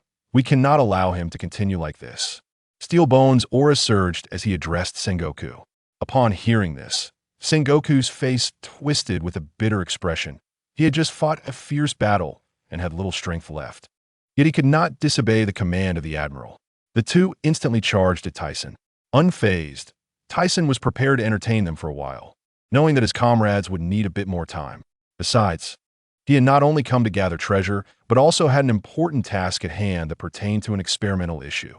Though he felt slightly guilty towards Rox, it was a necessary undertaking for the future of armed forces. The members of Roger's ship watched their captain battle, while Rayleigh, initially concerned about Tyson's arrival, causing unforeseen complications, relaxed upon witnessing Tyson directly engaging the Navy. As he turned his gaze around, he spotted the world government ships docked at the shore, a thought suddenly surfacing in his mind. The proposal they had presented upon their arrival was concerning treasure. Their pirate ship needed to be replaced, all thanks to that scoundrel Carp. However, having witnessed the collapsed buildings at the Celestial Dragon's residence, he realized he was too late. As he gazed upon the vessel of the world government, though it was surrounded by numerous naval guards, they were all preoccupied elsewhere. Perhaps treasures lay within, or perhaps not. With his skills, slipping inside would be quite a simple matter. Moments later, under the watchful eyes of the surrounding navy, Laley successfully boarded the warship. However, as soon as he stepped onto the ship, he sensed the presence of someone inside. Thus, he maintained a facade of calmness and continued with his endeavors. He surveyed his surroundings, seeking the area where treasures were stored, and indeed, he discovered several chests. Observing that these chests were adorned with silver trimmings and gold inlays, he immediately surmised that they held valuable items. Just as he was about to lift these chests, a figure suddenly darted out with incredible speed. "Who is it?" He turned around, somewhat surprised, for the aura of this person felt remarkably familiar. "Laley, you rascal, don't you know the order of arrival?" A man, towering nearly 7 meters tall, emerged. Little giant Mona. Laley was taken aback. How could this fellow be here? To explain Mona's presence, he had originally followed Tissin's orders to investigate the residence of the celestial dragons. However, he unexpectedly spotted the ship docked at the shore, heavily guarded by numerous Navy personnel. Intrigued by the same thoughts as Laley, he stealthily approached.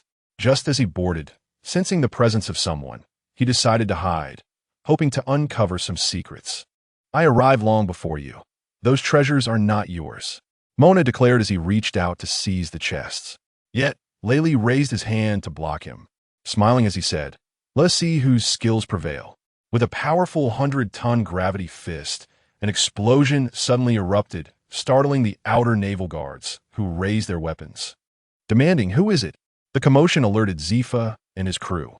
Upon their arrival, they beheld Laley and Mona engaged in a fierce battle aboard the ship, the surrounding navy falling victim to the chaos. "Damn it, these two are causing a ruckus at the worst possible time." Zifa seethed, his face bloodied, as he leaped onto the ship. Meanwhile, after delivering a punch, Mona and Laley each attempted to snatch the treasure chests and escape. With his larger hands, Mona was able to seize 4 chests, while Laley took the remaining 3. However, as they bolted out, one of the chests, which had not been locked, suddenly sprang open. Just as Mona attempted to close it, he was momentarily blinded by the sight within, causing his pupils to constrict. At that instant, Zifa launched an attack. With no time to react, Mona hastily closed the chest and tossed it away, which Laley, preparing to flee, caught. He believed Mona was forced to relinquish it to deal with Zifa. Thus, a smile crept across Laley's face as he tucked 2 chests under his arms and sprinted towards his pirate crew. After fending off Zifa's assault, Mona swiftly leapt into the air, his body lightening as he drifted away into the distance. "Damn pirates!" Zifa gritted his teeth, feeling an inner resignation. The Navy was already battered, leaving him with no strength to engage them further. Steelbone and Sengoku simultaneously charged at Tissin, both representing the pinnacle of naval strength. Especially Steelbone. He recalled their first encounter when he had succumbed to exhaustion. Although Steelbone was injured, it was merely superficial. Now, the circumstances were different. Alone, they were no match for him, even if he was an admiral. Light escape. A beam of white light collided with Steelbone's fist, the powerful attack forcing him to retreat. The white beam was imbued not only with dust release, but also with Tissin's armament Haki and Conqueror's Haki intertwined. The combination was formidable. Even Steelbone dared not confront it head-on. After repelling Steelbone, Tissin swiftly retaliated with a punch, striking the golden Buddha aside. The clash produced a thunderous sound, and the shockwave surged outward. The already ravaged island was further compromised as seawater began to seep in, devastating the roots of the Yalki mangrove, rendering the ground untenable. As the assault subsided, Tissin vanished like a specter. The other two instantly heightened their vigilance due to the peril of his attacks, struggling to keep pace with his speed. Just as Sengoku turned, a chilling aura approached from his right, momentarily blanking his mind. What? He realized too late that his opponent's fist was already upon him. He gathered his Haki to his right cheek. Bang! The colossal golden Buddha was sent flying. Yet this was not the end. Before Sengoku could regain his footing within the Buddha, a massive foot descended upon him. Thud! The colossal foot struck the Buddha's abdomen, forcing Sengoku to spit out a mouthful of blood. Subsequently, the Buddha dissipated, and his figure plunged into the encroaching seawater below.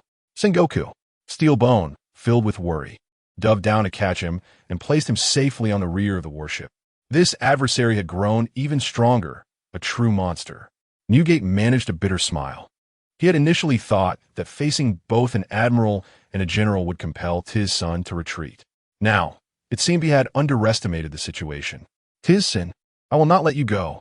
Steel Bone's aura surged, amplifying significantly as he propelled himself through the air, causing the sea to churn. Observing Tiz-san charging at him with unprecedented speed and power, he braced himself. An overwhelming force emanated from Tiz-san as he gathered his Haki into his arms, his dark hair and cloak billowing wildly. With sharp obsidian eyes, he vanished, reappearing in an instant. Bang! Their fists collided, resonating like thunder, followed by a sharp crackling sound as violet-red lightning danced around them. The very fabric of space seemed to warp under the intensity. Simultaneously, both exerted their utmost strength into their strikes. Yet, from Steel Bone's expression, it was evident he was struggling. While Tiz-san grappled with his opponent, he suddenly sensed a danger from behind. Although it was slow relative to his speed, he turned slightly, noticing Sengoku had somehow regained his position and was preparing to join the fray. With a leap, Sengoku transformed into the Golden Buddha, his voice echoing like a lamentation in Tiz-san's ears. Tiz-san's gaze sharpened. Super heavy. Haki interruption.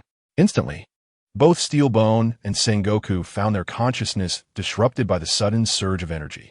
When they regained awareness, Tiz-san's fist struck Steel Bone's face, the tremendous force indenting his features. The dizzying impact caused him to plummet. Admiral, what? Steel Bone was sent flying? This is the Light Emperor?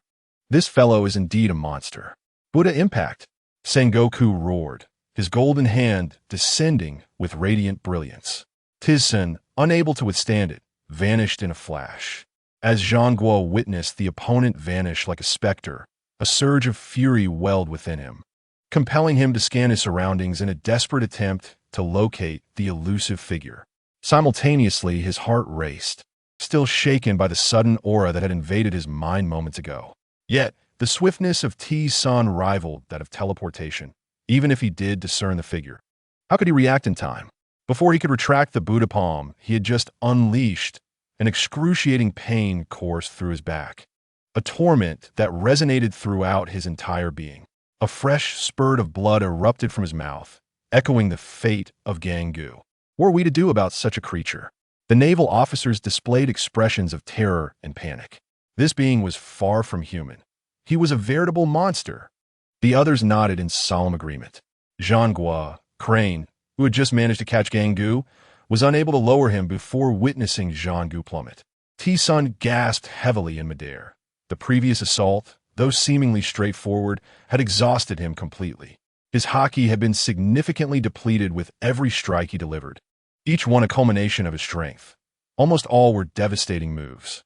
The convergence of Busashoku and Haushika Haki had been employed, except for dust release, all methods had been utilized, including Haki interruption. Despite the opponents being in a state of vigilance, it was impossible for them to maintain it indefinitely.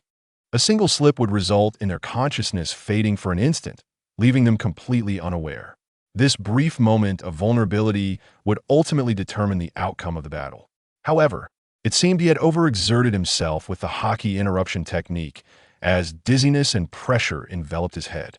The potency of Haushika Haki was intrinsically linked to one's spirit and prowess.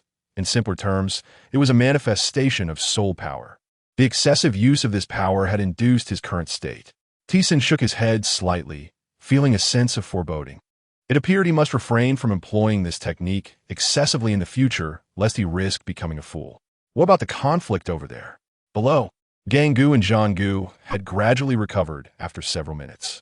Given their monstrous physiology, they could hardly be incapacitated without suffering fatal injuries. Though they had been knocked down, it would take considerable time to ascertain a victor. However, such prolonged exertion would likely deplete Tiz-san's stamina. For someone like him, who needed to retain a measure of combat capability at all times, he would not engage in such a fruitless endeavor. As the commotion subsided, he rushed over, only to discover that the battle among the three had concluded. Rocks had sunk beneath the ocean, and much of the God Valley lay in ruins, with only a corner still holding out. Everyone had returned to their pirate ship. Thanks to Roger's peculiar techniques and Carp's indomitable will, Rocks had ultimately been defeated. The once resplendent legend had drawn to a close, leaving T-Sun with a profound sense of melancholy and a silent vow never to meet the same fate as Rocks or the forthcoming Yogaite. Following Roger's intervention, the Navy temporarily abandoned their pursuit. They ceased chasing Whitebeard and the others, recognizing the immense losses they had incurred and the need for recuperation. Meanwhile, Roger's crew set sail with the treasure they had seized. T-Sun, amidst the furious glares of Gang Gu and Zhang Gu, boarded the Mickey Mouse ship. As the God Valley sank beneath the waves and the crowd dispersed, a white luminescence illuminated the waters where Rocks had descended, revealing a school of fish that scattered in fright at the sight of a colossal creature. "Oh, how exhilarating! This is my first ride in a submarine," exclaimed Brooke. "Bang! Brooke, you're too loud. Quiet down." Gina's vexed voice cut through the air. "Oh, so fierce, Miss Gina." As Brooke noted her raised fist, he complied and fell silent. "Lad, how is it looking?" Gina inquired, lowering her hand and turning to the foremost figure, Barorik. "Not yet. We must wait a while longer." Barorik activated his Kinbunshiko Haki, attuning himself to the surrounding auras. Since Rocks had been sunk, they had been poised for action, utilizing the submarine to venture into the depths. After searching for a while, he found nothing, which struck him as odd. It seemed the foe was truly lifeless. For how could there be no trace of their presence? "What is that?" Brooke exclaimed, peering through the submarine's window. "Brooke!" Gina assumed he was jesting. "It's real. Miss Gina, there's indeed a figure, and it's sinking into the deep." "What?" Both Barorik and Gina gasped, turning to behold the truth. A silhouette was slowly descending, though Barorik sensed the aura of a deceased entity. Nevertheless, recalling T-Sen's words, he adjusted their course toward it. In the waters bordering Wano Kuni, two pirate ships were anchored. "Kaido, will you not join me?" Upon hearing Lin Lin's words, Kaido raised his head and replied, "No. I intend to form my own pirate crew." Lin Lin, her eyebrows raised in surprise, was not taken aback. Having known Kaido for many years, she was well aware of his grand ambitions. "Very well. However, considering earlier events, you owe me a significant favor." With that, Kaido, expressionless, hoisted his kanabo and turned aboard another ship. Lin Lin narrowed her eyes, watching his retreating figure for a while before looking away. They had secured a considerable haul from God Valley, and she had just given him a fruit, astonished to discover it was a mythical Zoan type. Most importantly, she had acquired a red stone from Rocks, having instructed Changmian Bao to procure it before their venture to God Valley. Originally, she intended to seize Rock's treasure alongside it, but that scoundrel John had beaten her to it. Nonetheless, she felt satisfied to have brought back the stone, rumored to be linked to the title of Pirate King, and she intended to keep it safe. With Rocks now dead, she felt liberated, heralding the dawn of their era. In a certain maritime domain, a pirate ship was sailing toward the nation of the future, where Bakine was bursting with excitement, gazing at an array of instruments alongside several blood samples collected in vials. "Hee, as long as I can decipher the bloodline factor, these monsters' physiques and abilities will become my subordinates. I am truly looking forward to it." On the other side, having emerged from God Valley, the Roger pirates could hardly contain their excitement as they pried open the treasure chest seized by Rayleigh. "Oh, it's opened. There's gold and silver galore. What could be inside this chest?" "Ha ha ha ha ha. Rayleigh, you are truly remarkable to have acquired such wealth." The crew's eyes were fixed with curiosity on the final chest, but upon opening it, they were met with astonishment. "A baby?" They gasped. Their eyes widened in disbelief at the sight of an infant within the chest. Where did this baby come from? Roger, initially puzzled, soon broke into a beaming smile as he cradled the child, who, instead of crying, laughed joyfully and babbled. Rayleigh, bewildered, stared at the giggling infant, his mind racing to recollect the events that had transpired. Under Roger's persistent inquiries, he reluctantly recounted how the child had come to be.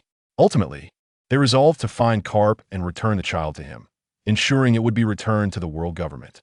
3 days later, a piece of news reverberated throughout the world. The Dark Emperor, Luo Ku Beiji Ku, had been vanquished by the heroic naval officer, Karp, and the Luo Ku pirate crew was utterly defeated by the Navy.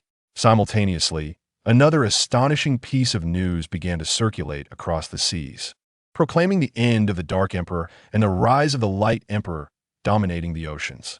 It remains unclear which newspaper first released this headline, but upon its revelation, it captivated the public's attention even more than the Navy's triumph over the Luo Ku pirate crew. While the name Light Emperor had previously been attributed to T-Sun by a select few, it has now become widely recognized across the seas. Many began to question how it was possible for the Light Emperor, whose strength was deemed comparable to that of the Dark Emperor, could still be unable to defeat Karp after his victory over Luo Ku. Nevertheless, others argued that the Light Emperor must have surpassed Luo Ku's strength, given his capacity to simultaneously defeat the Navy's admiral and generals. Ultimately, a myriad of rumors spread across the oceans, causing considerable distress for both the Navy and the world government. At the naval headquarters, the furious Steelbone demanded, "What nonsense is this Light Emperor? Find out who is behind this." His face twisted in rage, resembling an enraged lion, his teeth grinding audibly. Karp, blissfully enjoying his donut, suddenly erupted in laughter, much to the chagrin of Sengoku and others nearby. The Navy was gravely weakened and was now seeking to recruit new soldiers from around the world. Meanwhile, the New World was in disarray, with former cadres of the Luo Ku pirate crew fighting fiercely for territory, prompting them to decide on a period of recuperation. Concurrently, the Navy's branches in the New World were besieged by pirates, suffering significant losses, leading Steelbone to dispatch Zifa to guard the New World while Karp and Sengoku pursued the Roger pirate crew. The primary reason for this urgency was the world government's sensitivity regarding the letter D on a large island adjacent to Chaoyao Island. T-Sun had named this place Light Island. He had already seen the external references and posters circulating about him. He found the title Light Emperor rather appealing and recognized it as the work of that woman, Xuanai. However, he paid little attention to these matters as he was primarily occupied with the construction of Sky Paradise.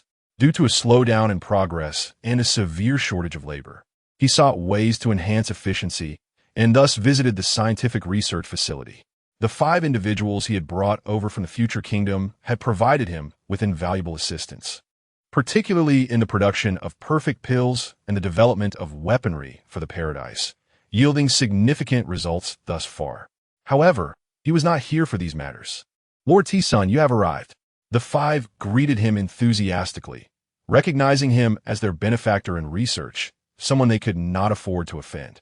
T-Sun nodded in acknowledgement and articulated his current requirement. "You wish to create humanoid soldiers?" They exchanged glances, perplexed. Is it not feasible? Given the slow pace of construction at the paradise, he sought their assistance in producing some laborers with no need for combat capabilities, merely manpower. Upon T-Sun clarifying his requests, they affirmed their ability to comply, but even for laborers, they would require sturdy metals. T-Sun assured them that this would not pose a problem, as Jing Yi could easily provide the necessary materials. However, they cautioned that they had not previously engaged in such research, implying a potentially lengthy process. "Here, I believe this will aid you," he said, handing them a document. Upon examining it, the 5 gasped in astonishment. This is the research of Dr. Yu Jian's artificial machines. They had believed it to be mere legend. Yet now they beheld it with their own eyes, their expressions filled with excitement and disbelief. "With this, we can produce them swiftly. You can trust us." T-Sun observed their enthusiastic reaction, but after uttering this assurance, he turned to leave, feeling somewhat bemused. Just then, the phone rang. Upon answering, he heard Baloric's voice. "T-Sun, we have returned and found that person, but he is already dead." The news of locating the corpse stirred excitement within him. "Quick, bring him to the research facility." After hanging up, a wild grin spread across his face. Ever since his encounter with Luo Ku, T-Sun had been fixated on acquiring this individual's body. No. He corrected himself, the flesh. He had previously surmised that LegacySystem had not perished, which was why he had sent them to investigate, ensuring Baloric accompanied them for safety. Now, upon learning of LegacySystem's demise, he felt exhilarated. This development meant he could utilize the formidable body to create modified or cloned beings, thus establishing a powerful army. Moreover, he thought of Nyogai and resolved to consult him, believing that such a robust physique should contribute to his grand ambitions. Contemplating this, he felt a surge of excitement. Once he successfully produced these entities, the world's landscape could very well transform. After some time, he planned to expedite the cultivation of the ability to split, as the recent events would surely provoke a response from the world government, necessitating caution on his part. However, if pushed to the brink, he would not hold back. He contemplated launching an attack on the Holy Land, but to ensure his safety, he needed to master the splitting ability first, providing him with some measure of peace of mind. In the Holy Land of Mariehua, the bespectacled bald elder's face flushed red with rage. Before departing, he had feigned confidence, yet now he had not only failed but had also lost his treasured sword. The other elders exchanged glances, and after a moment, the elder with a scar on his left cheek spoke. If even you cannot contend with him, then this matter is beyond our decision-making capacity. Nevertheless, it is a good thing to have dealt with LegacySystem. As he mentioned LegacySystem, the elder touched the scar on his body, still faintly aching, and gritted his teeth in frustration. We can only seek the counsel of that esteemed individual. It appears we have no choice. The elder with a birthmark on his forehead proposed, and the others nodded in agreement. Soon they arrived at the flower chamber within Pangu City, where a woman clad in black respectfully announced, "My lord, the esteemed individuals have arrived." The 5 elders knelt at the foot of the red staircase, not daring to raise their heads. "Lord M, Or's T-Sun has now eluded our control, and we seek your guidance on how to proceed." The shadow on the high platform suddenly opened its eagle-like eyes, revealing that it was not a mere flicker, thus requiring no concern. Understood. After the 5 elders departed, the shadow furrowed its brow slightly, holding a wanted poster. Who is this individual, and what uncertainty does he bring? After pondering this for a while, it gradually closed its eyes. Upon the return of the 5 elders, one elder remarked, "Since he is not a mere flicker, let the Navy handle it." "I second that," another elder added, though the bald elder's eyes burned with indignation. He did not wish to dwell on such a great humiliation, but his sword had been a long-time companion. Let's examine the conditions set forth by that man. If they are reasonable, we may engage in negotiations. It could only be this way. A month later, near the Sphinx Sea, an unexpected visitor arrived aboard the ship of Whitebeard. "Shiki, I have no interest in what you are saying. Begone," Whitebeard declared to the Golden Lion before resuming his drink. The Golden Lion, his face flushed with anger, retorted, "Newgate, the Rock Pirates have finally disbanded. Now it should be our reign. Are you truly content to let that man stand above us?" After the defeat of Rocks, the Golden Lion could not accept the emergence of a new ruler in these waters. He began recruiting newcomers, attracting pirates of some renown to his cause. Previously, he had been compelled to join the Rocks Pirates due to the overwhelming power of Rocks, and with his demise, it should have been his opportunity to dominate the world. However, the appearance of Tyson disrupted his plans. Thus, he sought out Silver Axe and Wang Ji to forge an alliance against Tyson's pirate crew. Although he believed 3 allies would suffice, he sought Whitebeard's collaboration for added assurance. To his dismay, Whitebeard had no interest in his proposal. "That fellow's ambition does not conflict with mine, so I will not ally with you, Shiki," Newgate replied, his gaze sharpening as if indicating that should Shiki linger, he would resort to violence. The Golden Lion's expression darkened. Newgate, just you wait. Once I defeat that man, I will rule the world, and you shall not regret it." With that, he soared into the sky and drifted away. Newgate furrowed his brow as he watched the retreating figure. "Old man, is everything all right?" Just then, a girl peeked out from behind Whitebeard, her long hair flowing elegantly, her beautiful face etched with concern, adorned with a lace scarf around her neck. "Kula la la la, do no gueri, baidive." I am Whitebeard, and that man cannot defeat him. Hearing withOb's words, he let out a hearty laugh. Even if the opponent was the Golden Lion, what of it? He knew the latter's character all too well from their time aboard the same ship. He was not afraid of that man. Moreover, the Golden Lion's audacity to pursue such a course of action led him to believe that success was beyond reach. For he had first-hand experience of that man's formidable strength. He pondered why the Golden Lion, aware of his inferiority, appeared so confident. After all, that man had once matched rocks in strength, and he was no trivial adversary. The Golden Lion was merely courting disaster. At the Marine headquarters, Admiral, the Flying Sky Pirates are making moves. Damn, Shiki, keep a close watch on their movements. Steel Bone clenched his fists. The current Navy was ill-suited for a large-scale conflict. The last battle had left scars that would take years to heal, and thus, they could only stand by as these powerful pirates wreaked havoc. Above Bright Island, Jingye was conducting inspections. Of the 6 small to medium-sized islands, only one had been completed. This meant that the construction pace of the remaining 5 could accelerate, given the prior experience. However, the designs for the islands varied. Only the exterior walls bore similarity. Boom! At that moment, an explosion echoed from an outer island. Not good. Jingye's pupils constricted as he gazed in that direction. What is happening? He leaped into the air, generating a continuous stream of air currents. Above Science Island, one of the 6 islands, the terrain was composed of rocks and wasteland, prompting Tyson to designate it as a research island, prioritizing it over others. To prevent detection, the laboratories were constructed underground, concealed by other structures above. The island that had been completed was this Science Island, featuring a villa district with 3 directions connecting to 2 smaller islands, while a suspension bridge linked it to Bright Island. The connecting materials were simply constructed from metals forged by Jingye for ease of movement and material transport. However, these villas were suddenly bombarded by incoming shells, though their walls were crafted from special metals. Although doors and windows were destroyed, these issues were minor.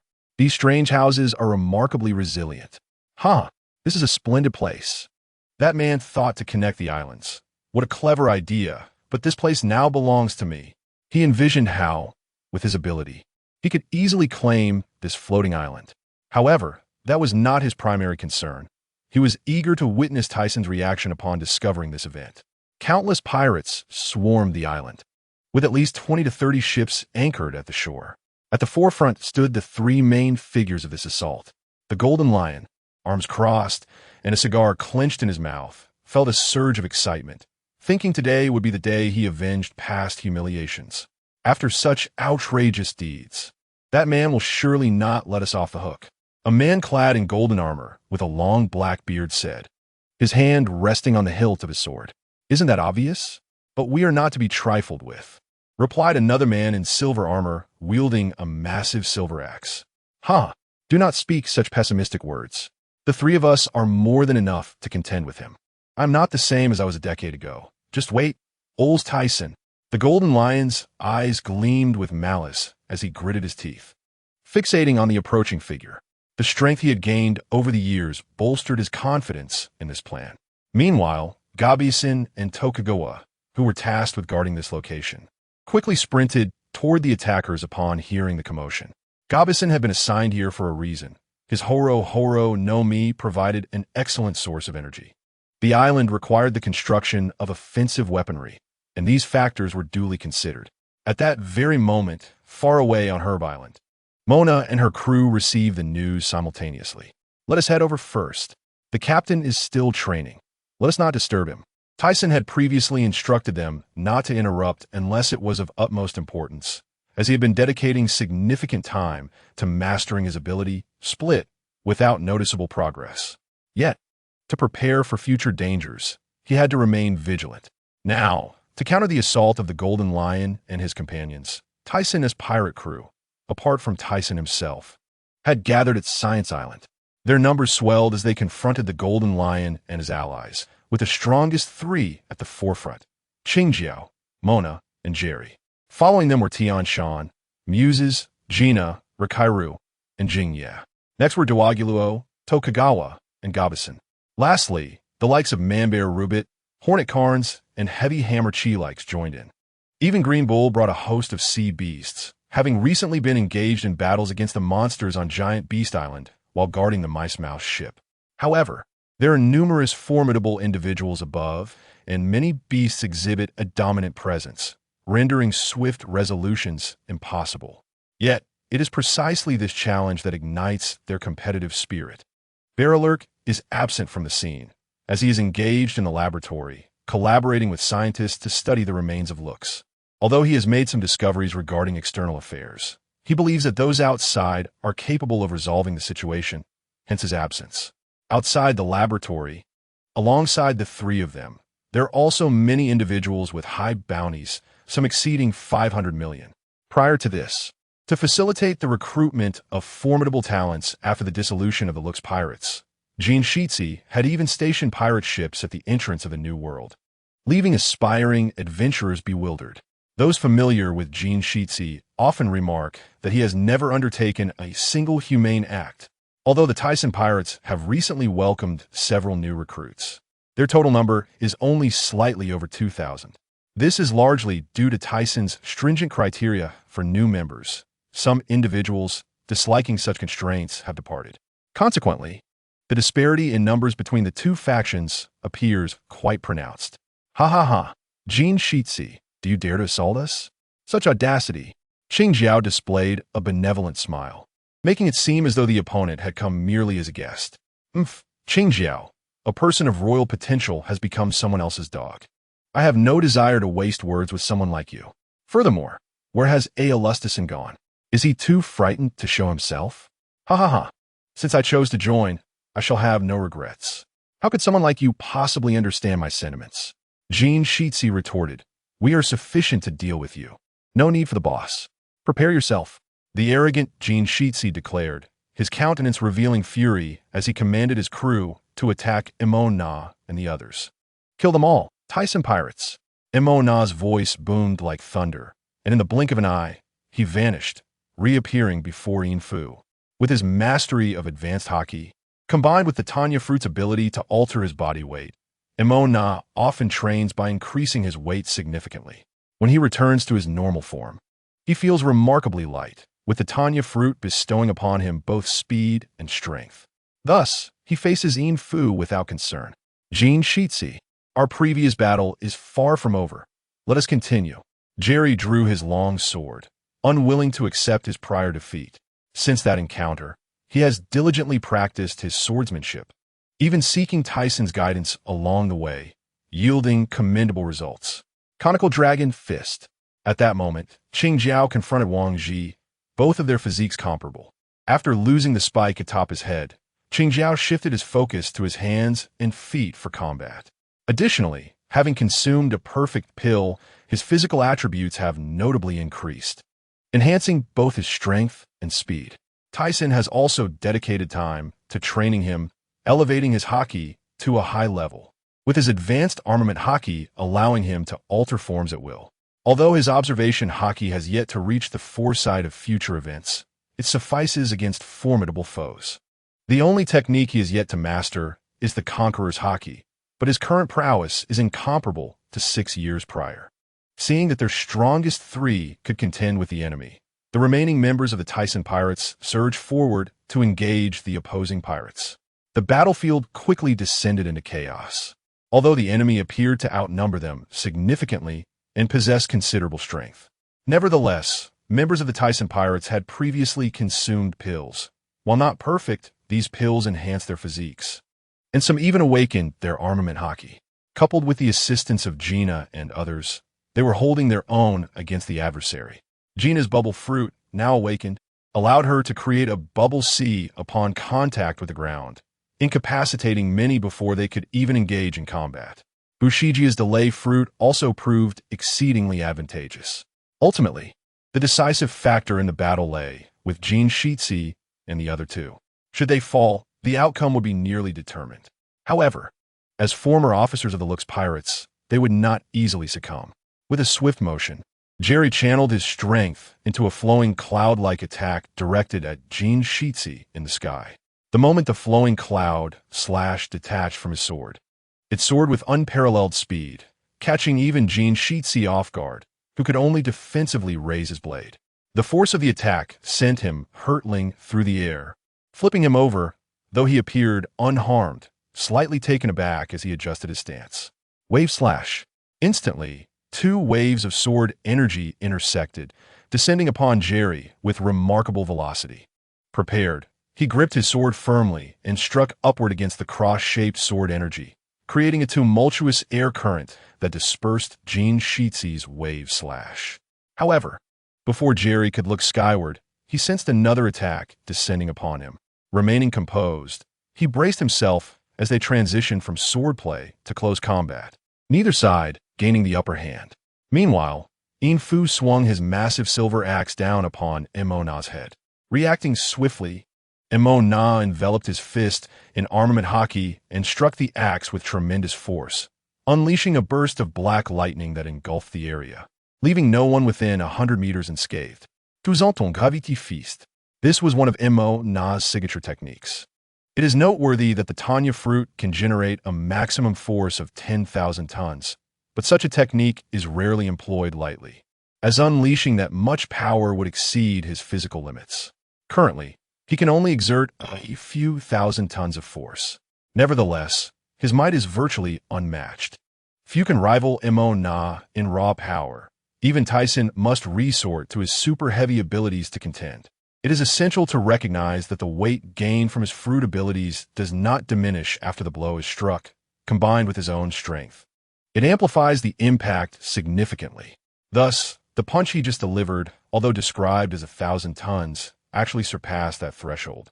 As he unleashed this overwhelming force, the air was filled with a tearing sound, causing the surrounding space to distort, with the airflow swirling around his fist like a colossal rocket. In Fu, witnessing the approaching onslaught, tightened his grip on the silver axe, unleashing a frantic roar. Boom! Zzz. Upon collision, a thunderous explosion reverberated, followed by a shower of red sparks. In Fu, upon meeting this immense strength, felt as though he were clashing with a mountain, his massive axe, along with his body, gradually tilting backward until he was propelled a considerable distance before coming to a halt. The nearby villa was affected, but even the residual force of their attacks failed to damage the structures. After all, they were constructed from special metals by Jing Yi, and even Tyson's most forceful strikes could merely dent the surface. The green pepper's facial hair danced wildly, his visage resembling that of a malevolent spirit. After a clash between his fists and Wang Ji's long sword, both combatants retreated a step, swiftly extending their limbs, shrouded in a deep purple-black hue of Haki, to deliver a fierce kick towards one another, only to be thwarted by the other's blade. As the green pepper retreated, he leaped into the air repeatedly, raising a foot that transformed instantaneously into a purple-black appendage, aiming a heavy kick towards Wang Ji's head, invoking the Zhu Long Jiaozue. The adversary, equally unwilling to yield, gripped his sword tightly and slashed upward, causing an explosive sound akin to the strumming of a lute, with air currents swirling and debris flying as both sides grit their teeth, resolutely enduring. 2 days later, only the 3 combatants remained in the fray, as others had largely ceased their efforts. Many pirates from the Golden Lion's crew lay exhausted on the ground, while some had fled. Similarly, members of the Tyson pirates were also drained. Having battled for so long against numerous foes without suffering defeat was already a remarkable feat. The battleground was now a desolate scene, riddled with craters and fissures, with several villas damaged. Fortunately, the underground laboratory, situated further away, had thus far remained unaffected. During these 2 days, Jerry, though initially holding his own against the opponent, eventually found himself at a disadvantage as time wore on. Despite his fierce determination and relentless attacks, he sustained injuries that were quite severe. This outcome was not surprising, even if Jerry had honed his Haki to a high degree and mastered swordsmanship. Overcoming a wielder of Conqueror's Haki who had mastered its application was a formidable challenge. Moreover, the Golden Lion was himself a master swordsman, and coupled with his devil fruit abilities, Jerry found himself at a significant disadvantage, especially as the Golden Lion reveled in his excitement. Suddenly, Wang Ji, sensing a shift in momentum during his battle with the green pepper, halted his movements and turned to observe his subordinates, all of whom lay powerless on ground. He then faced the green pepper, declaring, "This time, I shall spare you.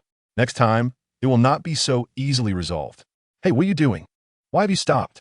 The golden lion's face contorted with anger as he glared at Wang Ji, who disregarded him entirely, turning to lead his subordinates back towards their ship.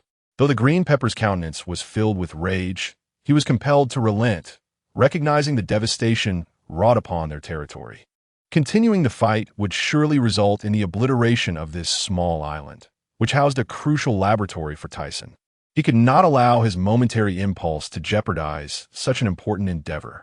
Silver Axe, engaged in battle with Mona, also ceased his attacks, muttering, "We will meet again." Both warriors thought to themselves, what a farce it would be if their leader had yet to make an appearance, and they found themselves obstructed here. If that individual were to arrive suddenly, they would undoubtedly be ensnared. Just wait. The furious Mona clenched his teeth, the veins at his temples pulsating, revealing his inner fury. Yet, considering the island's significance, he had no choice but to halt and allow the others to depart. Damn those two. Remember this. The golden lion's face twisted in rage, resembling a furious lion, as the veins on his forehead bulged with heavy breaths. Suddenly, he glanced down at Jerry, who was bent over, gasping for breath. His expression hardened, and before departing, he resolved to at least eliminate this adversary, lest he become a hindrance to his ambition of world domination. Die, you nuisance! This assault was unlike any previous attempt. The golden lion's face contorted in ferocity as he channeled all his strength into his twin blades. As he swung them, the earth beneath him began to shift, resembling a swirling mire.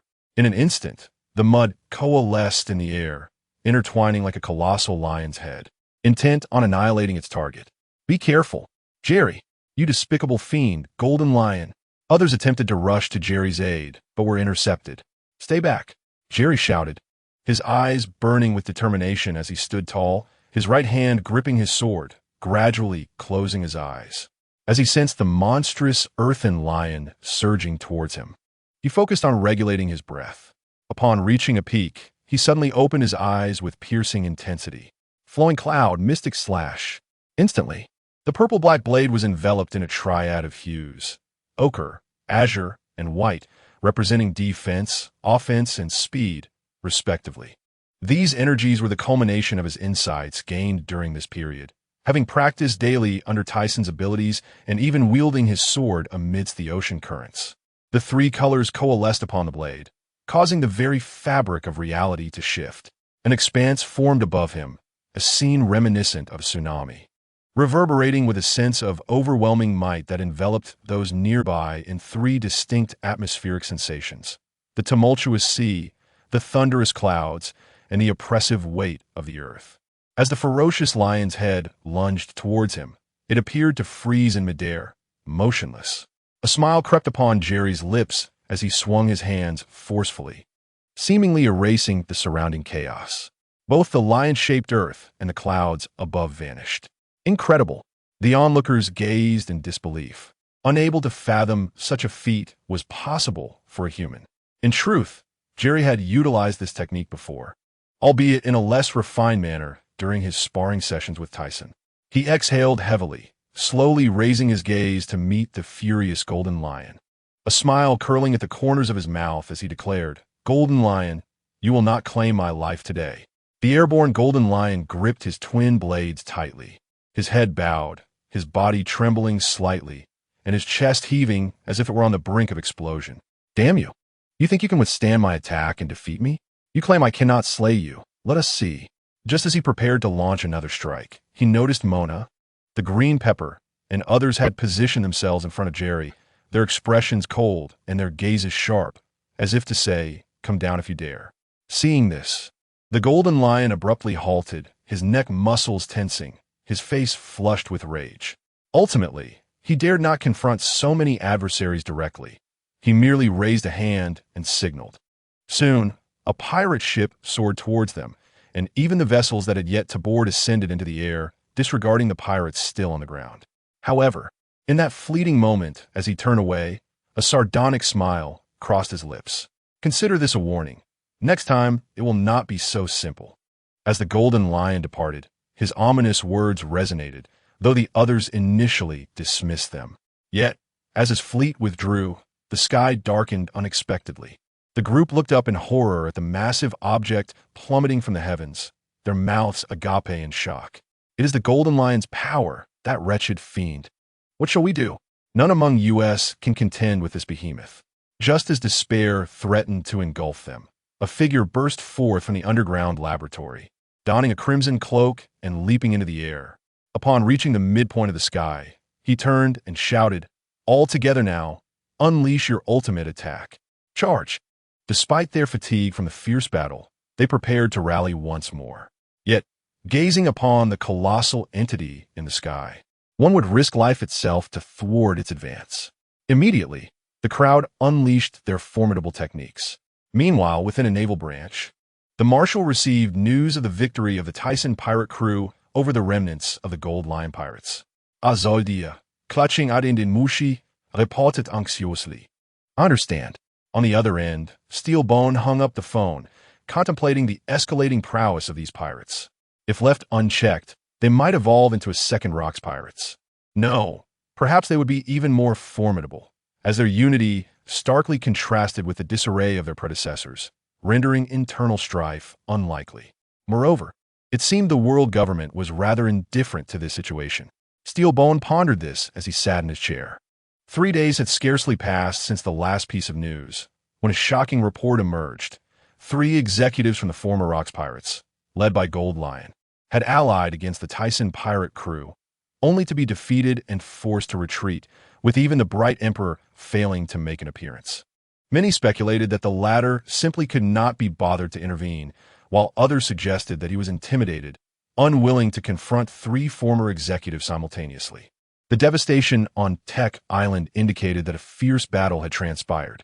Inside a dwelling on Herb Island, a sigh escaped, alas. Another failure. In this trial, the skill-splitting eluded mastery.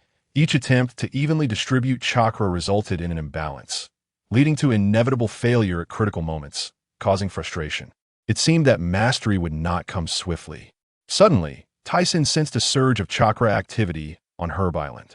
What could be happening? He swiftly ventured outside to the living quarters and encountered Mona and the others. Observing their injuries, he inquired, "What transpired?" Jerry, bandaged and weary, divulged the events. Upon learning the details, an uncontrollable fury ignited within Tyson. How dare they plot against him? He could not allow this affront to go unpunished. With a determined resolve, he vanished from sight, reappearing in the skies, heading towards Hive Island. Though unaware of Gold Lion and Silver Axe's whereabouts, he was acutely aware of Wang Ji's position. Apologies, Wang Ji, but you may not survive long enough to see Blackbeard seize your territory. Hive Island, once the lair of the Rocks pirates, had fallen under Wang Ji's dominion. 3 days earlier, after a confrontation with the Tyson pirate crew, Wang Ji returned here, feeling utterly defeated. He had initially believed that an alliance with Gold Lion would lead to victory and the acquisition of wealth, but after facing those formidable foes, he understood the wisdom behind Whitebeard's abstention from the conflict. The strength of their executives was evident, and it was clear that their captain, Tyson, would be equally powerful. Thus, as the battle neared its climax, he contemplated retreat. Upon returning, he feared retaliation, but reassured himself that his recent acquisition of this territory was still a secret. However, just as this thought crossed his mind, his pupils dilated in shock as he looked up to find Tyson hovering above him.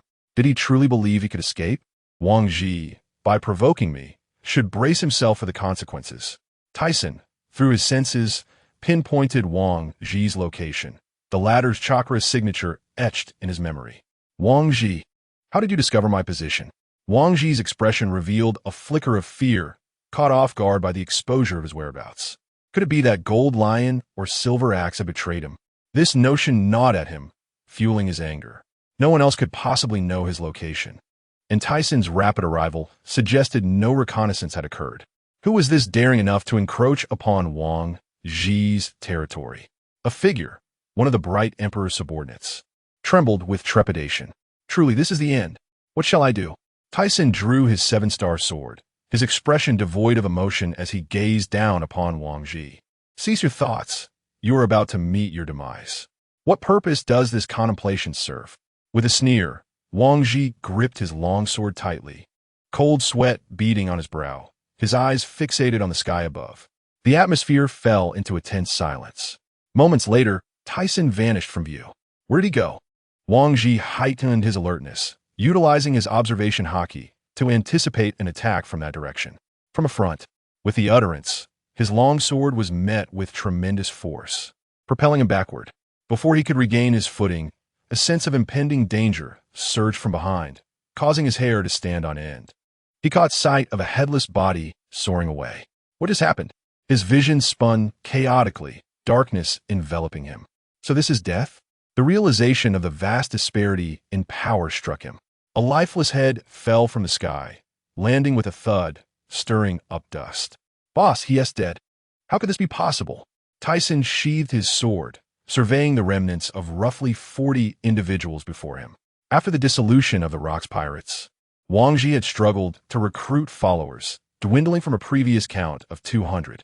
The battle 3 days prior had decimated his ranks, leaving only the elite. You, bring me Wang Ji's treasures.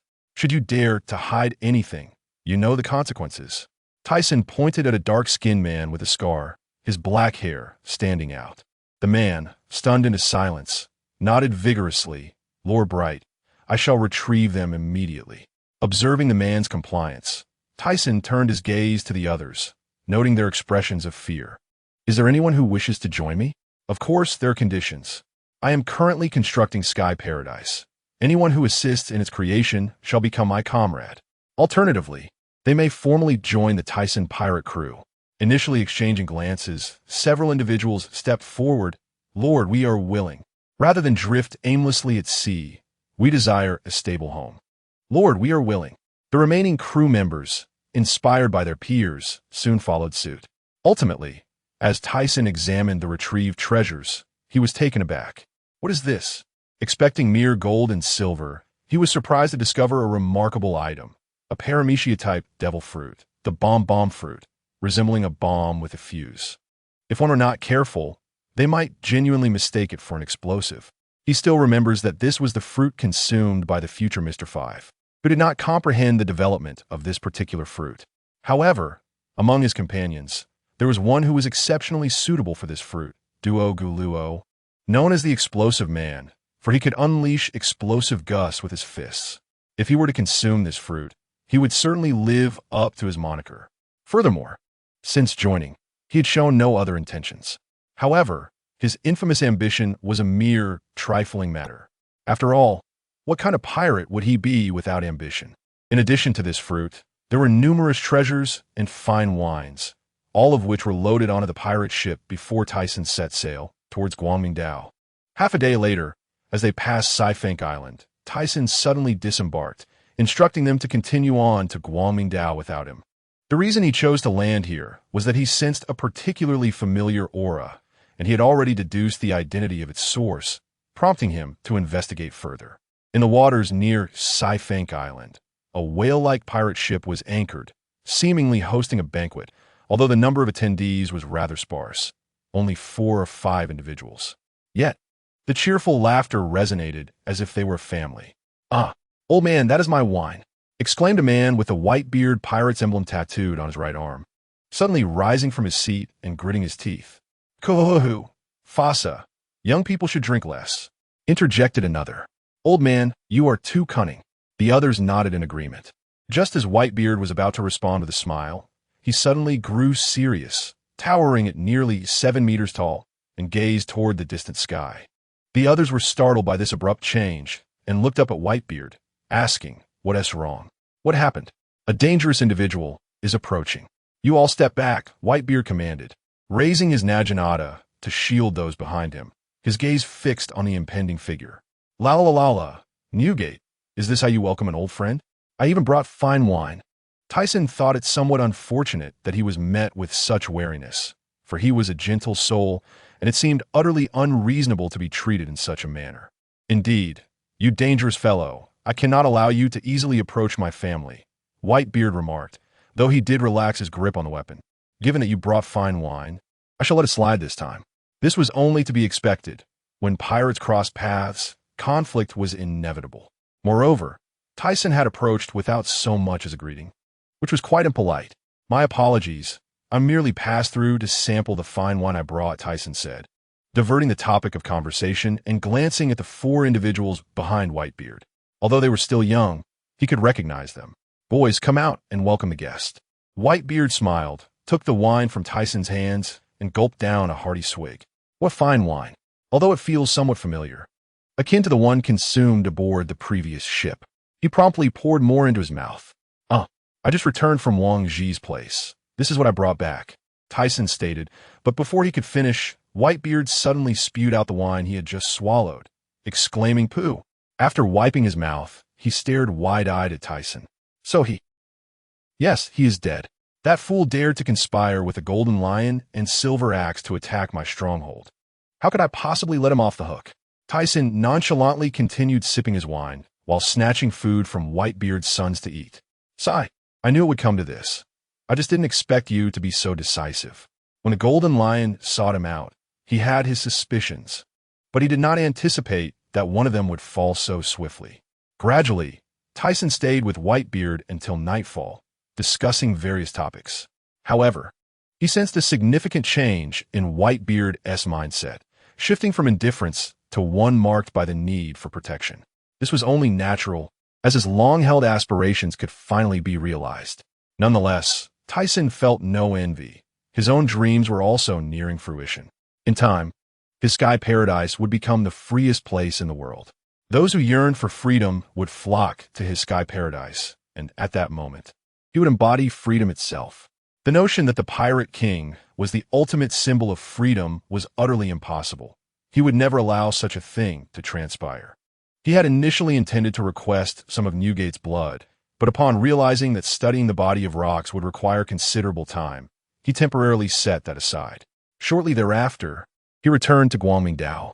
During this time, he received a call from home, indicating that the world government wished to discuss matters with him. He thought to himself, what more could they want, other than to demand the sword? Although he had no intention of relinquishing it, he was curious to hear what those individuals had to say. State your terms. The expression of the telephone snail conveyed a sense of pity. Very well. I require your acknowledgement of the position of Sky Paradise in the world. And furthermore, neither you nor the Navy shall infringe upon it henceforth. This had been his intention all along. While he did not believe they would concede for the sake of a sword, it was worth attempting. Impossible. Do not even think about it. That is non-negotiable. Tyson's tone suggested he was about to hang up, but the voice of the bald elder came through again. I can offer a devil fruit or a precious item in exchange. That is acceptable. I require a mythical Zoan type. Nothing else will do. I have a Logia type. Since acquiring it, he had preserved it, as no one had shown interest in consuming it. To offer it to an ordinary person would be a gross waste. If others were to hear of it, they would surely drool. By the way, I could see if Beloric might be interested in it, he mused. Impossible. I can only offer an ancient type at most. The rest are unavailable. The elder on the other end gritted his teeth. That damned fellow, such audacity. After a moment of silence, he contemplated, listen to me.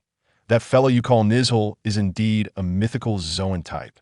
How about this? You kill him, and I will search the seas myself. What do you think? Tyson spoke in a tone of utmost seriousness, as if he were not joking. The bespectacled elder was momentarily taken aback by Tyson's words. He then turned to a bearded elder with a scar on his left cheek, who seemed to sense something and shot him a glare. The bespectacled elder wore a frustrated expression. Even if he wanted to do so, he was unarmed. Ultimately, after confirming that the other party would not acquiesce to his demands, Tyson had to lower his conditions to exchange one ancient type for one Paramecia type, specifying the Dordor fruit, while the ancient type would be a Tyrannosaurus Rex form.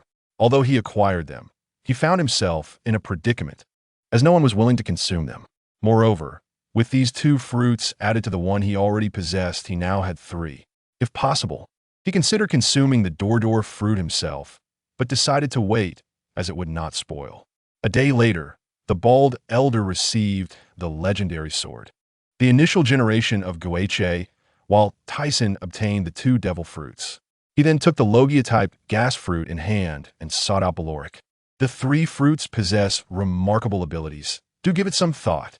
Barrow-like furrowed his brow as he gazed at the treasures before him, the enigmatic patterns dazzling his eyes. It was indeed his first encounter with the visage of the devil fruits. Tyson, I shall refrain from consuming one. I have no desire to become a landlubber, nor do I require external artifacts to augment my prowess. As he spoke, he lifted his gaze towards Tyson, observing the confidence radiating from barrel-like size. Tyson could only withdraw his suggestion. In truth, as time progressed, barrel-like strength had nearly reached its zenith. With his capabilities, he had already become a paragon in this world, rendering further enhancement unnecessary. It was likely that before long, even he would find it challenging to contend with barrel-like. The thought struck him. Could it be that such extraordinary devil fruits remain untouched? Time swiftly elapsed. In the year 1490 of the Haiwan calendar, on Daughter Island, Tyson reclined upon a bed imbued with feminine allure, cradling a woman whose face radiated happiness. Having arrived at Daughter Island 2 years prior, after settling matters on Bright Island, he had ventured to the earlier segment, assisting Xiuenai in cleansing the underworld of the Grand Line. Xiuenai had since established herself in the underworld, earning the title of the Sea Transport King, primarily aiding his sky paradise in the transportation of goods, and subsequently supplying weaponry and ammunition to the nations of the New World. Once her position solidified, he had come to Daughter Country to accompany Nairoa. Now, with a new king ascendant, Tyson had initially intended to lead her out, but upon recalling that Sky Paradise remained incomplete, he relinquished the idea. Moreover, infrequent returns were pleasant, allowing him to reconnect with old acquaintances, such as the 2 uncles in the small garden. The matter could wait until the paradise was established. Although Nairoa had reached the age of 44, thanks to the elixirs Tyson had gifted her, she appeared remarkably youthful and even more alluring.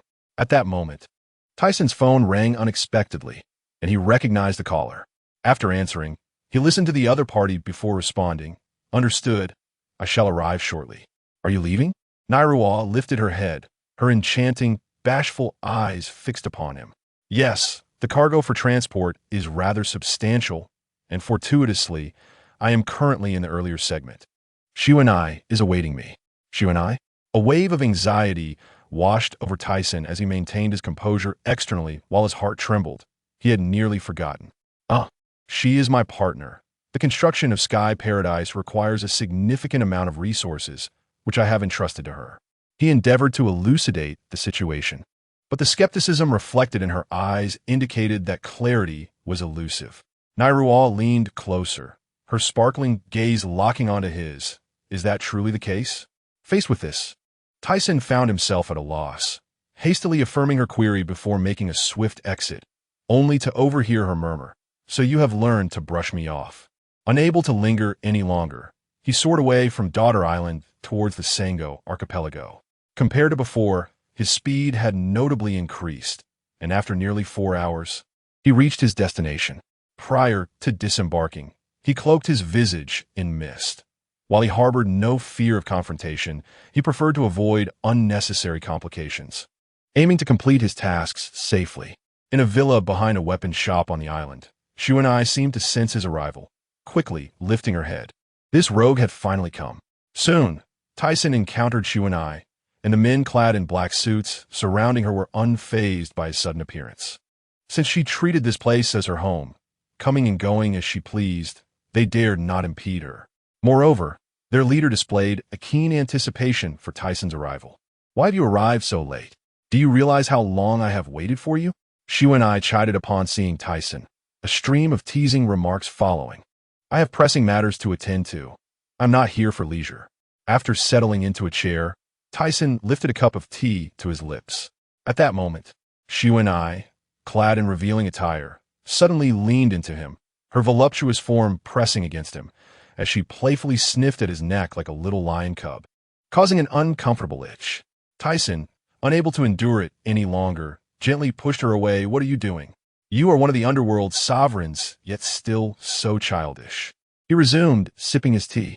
Xiuenai turned away, her cheeks tinged with a rosy hue as she cast him a sidelong glance. Humph. And yet you claim to have matters to attend to. You reek of a woman's fragrance, clearly just emerged from a warm bed. Cough, cough. Tea erupted from Tyson's nose as he hastily wiped it away. How could she possess such a keen sense of smell? He had been airborne for hours. This was truly exasperating. Well then, how is the preparation for the cargo proceeding? The quantity this time is unprecedented. Typically, the shipments he handled amounted to mere tens of billions. However, this consignment comprised rare materials, including millennia-old timber, valued at over 150 billion berry. Should any mishap occur, it would cause him considerable distress, necessitating another journey to the empty island. Seeing Tyson's expression grow serious, Shu and I ceased her playful banter, mirroring his gravity. The materials are all accounted for, but it seems we are being targeted. As she spoke, a hint of anger seeped into her voice.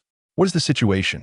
Tyson inquired, prompting Shu and I to explain that their connection had been uncovered and the world government had begun to take action against her. Moreover, even the recent leader of Joy Street had inexplicably obstructed their transport.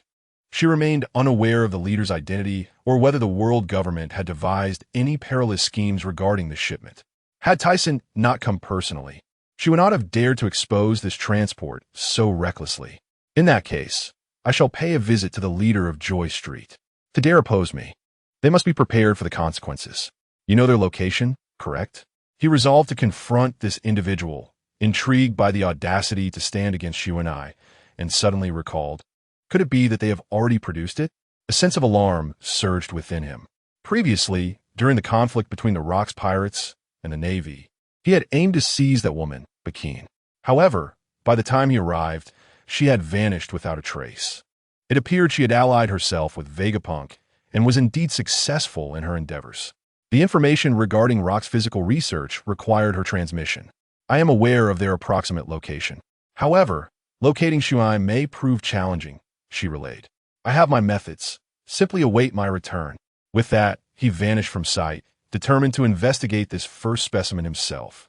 For she was far more than merely a clone. Her success stemmed from possessing her own consciousness and emotions, truly embodying a living human being. Shu and I had informed him of a location within the Spring Queen city, a place he was not particularly familiar with. Despite his extensive time in this world, he had only heard whispers of it. However, according to Shu and I, Joy Street was shrouded in mystery, rarely revealing its denizens. She had attracted their attention precisely through this extensive shipment, and their lair resided within the New World. Soon, he arrived above Chuntianuan, and although he was unfamiliar with the other party's chakra, aura, he made it a habit to sense the distribution of individuals upon entering a new place. Under his perception, the chakra distribution of each person in this small town became vividly clear to him. During his sensing, Tishuan unexpectedly discovered the aura of an acquaintance. After pondering for a while, he finally recalled who it was, which piqued his interest. Moreover, there was another person beside her, and considering the identities involved, it was evident that the person he was searching for was indeed her. In the city of Chuantianuang, on a bustling street, this locale served as a haven for many men seeking pleasure, a place to both relax and entertain. This was the red light district of the city, a common feature found on many islands, whether in the Four Seas or the Grand Line. The leader unifying such establishments was the very person Tishuan had come to find. Although Shu and I held the title of King of Maritime Trade in the first half of the Grand Line, she remained relatively unknown in the New World. She occasionally supplied arms to certain nations in the New World, but had never set foot there herself. Consequently, she had little knowledge regarding the leaders of such places. In truth, the businesses they operated did not conflict with one another, providing no reason to target her. Any abnormal actions were undoubtedly aimed at Tishuan. The world government and the Navy both feared him, and they would thoroughly investigate anything concerning him. Inside a certain room, a graceful woman savored the red wine in her hand, her beautiful visage framed by short golden hair adorned with a lace white hat. Clad in a red dress and a white coat, she sat across from another individual whose figure and appearance were no less impressive. At that moment, the woman placed her wine on the table and inquired, "How is the investigation, Ziji?" The pink-haired woman standing opposite her responded with respect, "Lord Satuxi, The investigation is complete. The large shipment transported by the King of Maritime Trade contains nothing prohibited by the world government. However, all items are quite precious, estimated to be worth around 15 billion. Oh, nothing prohibited by the world government. Even so, such a considerable value is quite tempting, Satuxi remarked, her alluring red lips slightly parted, though her expression held a hint of surprise. Should we take action? No need. As long as there is nothing threatening to the world government, we need not concern ourselves. Our role this time is merely to investigate. As she spoke, the woman suddenly adjusted her blue high-heeled shoes, stood up, and reached for the unfinished red wine, continuing, moreover, if we engage, that man would be quite troublesome. After all, the higher-ups do not wish to confront him. Upon mentioning that man, the pink-haired woman visibly trembled, biting her red lips, her hand instinctively resting on her chest and thigh. Noticing this reaction, Satuxi set down her wine and approached her side, placing a hand on her shoulder, saying, "Ziji, do not worry. That man will eventually fall. No one can escape the grasp of the world government, no matter how formidable." Her azure eyes narrowed slightly as she spoke. In the aftermath of the Judicial Island incident, only this woman remained alive from the CP. Originally, the world government intended to eliminate her, but she had intervened to save her. Now, she believed ZG's fear stemmed from that man's overwhelming power. Oh, really? At that moment, a melodious voice echoed within the room, lingering in the ears of both women, startling them. Upon hearing this voice, ZG's ample figure trembled, her pupils dilating in shock, rendering her motionless. Who is it? Satuxi, upon discerning the source of the sound, executed a swift backflip followed by a leap, stabilizing herself before gazing toward the chair she had just occupied. There stood a man with sleek black hair, a strikingly handsome countenance, dressed in a white shirt and black trousers, who lowered his head while swirling the wine she had previously consumed. Tishuan had been listening outside for quite some time. There was no need to inquire further or delve into their minds to grasp the situation. Who exactly are you? Satuxi asked, apprehensively observing the man who did not raise his head. Given his ability to appear so stealthily, she could not afford to be careless and asked once more. The figure in the chair ignored her, bringing the wine to his nose for a sniff. "A fine wine," he murmured, taking a gentle sip. Upon finishing, he noticed a red lipstick mark on the rim of the glass, feeling somewhat discomfited. As Satuxi beheld him lift his head to drink, her expression shifted from surprise to horror. How did you get here? Why, aren't you in the New World? Oh, you've recognized me? Tishuan replied, a smile gracing his cold features as he observed her shock and disbelief. Satuxi hesitated momentarily, then her lovely face broke into a smile as she stepped closer, stating, "So the overlord of the New World has come to visit me. You wouldn't be seeking the King of Maritime Trade, would you?" She paused briefly before continuing. "I have no intention of targeting her, nor would I dare." She spread her hands in a gesture of sincerity. However, Tishuan had no time for her theatrics, directly stating, "There's no need for your performance. I know you are affiliated with the world government." Satuxi's complexion shifted dramatically, her confident demeanor faltering, the smile on her beautiful face freezing. Immediately afterward, Tishuan continued, "I also know you were cloned by them, although you appear human. I wish to take you to that man." A wicked smile played upon his lips as he scrutinized her from head to toe. Satuxi's stunning blue eyes flickered. How could that be? Realizing the gravity of the situation, she abruptly fled outside.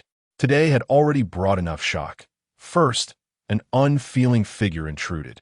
Then she discovered he was a figure of dominance in the New World, followed by the revelation of a bombshell being dropped upon her without any preparation.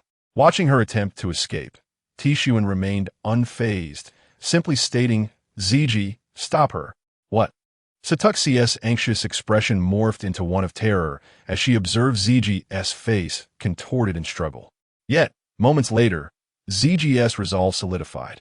"I'm sorry, Lord Satuxi." Raging foot. Damn it. A white slash erupted from Ziji's raised foot, compelling Satuxi to grit her teeth and halt, forced to defend herself. "Ziji, how ungrateful of you after I saved you." Satuxi effortlessly deflected Ziji's attack, shifting to the left and gritting her teeth. "I apologize, Lord Satuxi, But I am left with no choice, ZG said, pressing her lips together, her expression conveying a sense of gloom.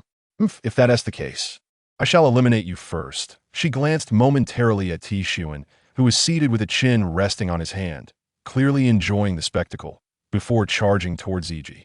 This woman is no match for me. If I eliminate her, I will have a chance to escape. Tishuan observed the ensuing battle, clearly noting that ZG was not even close to being her opponent. Even he was taken aback, and this was under the condition that the opponent had not yet unleashed her abilities.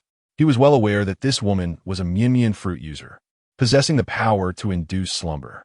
Although ZG had mastered all 6 forms and consumed the pill he had previously provided, how could she possibly stand against her? As time passed and ZG was on the verge of defeat, the situation took a slight turn. The attack originally aimed at ZG abruptly redirected towards him.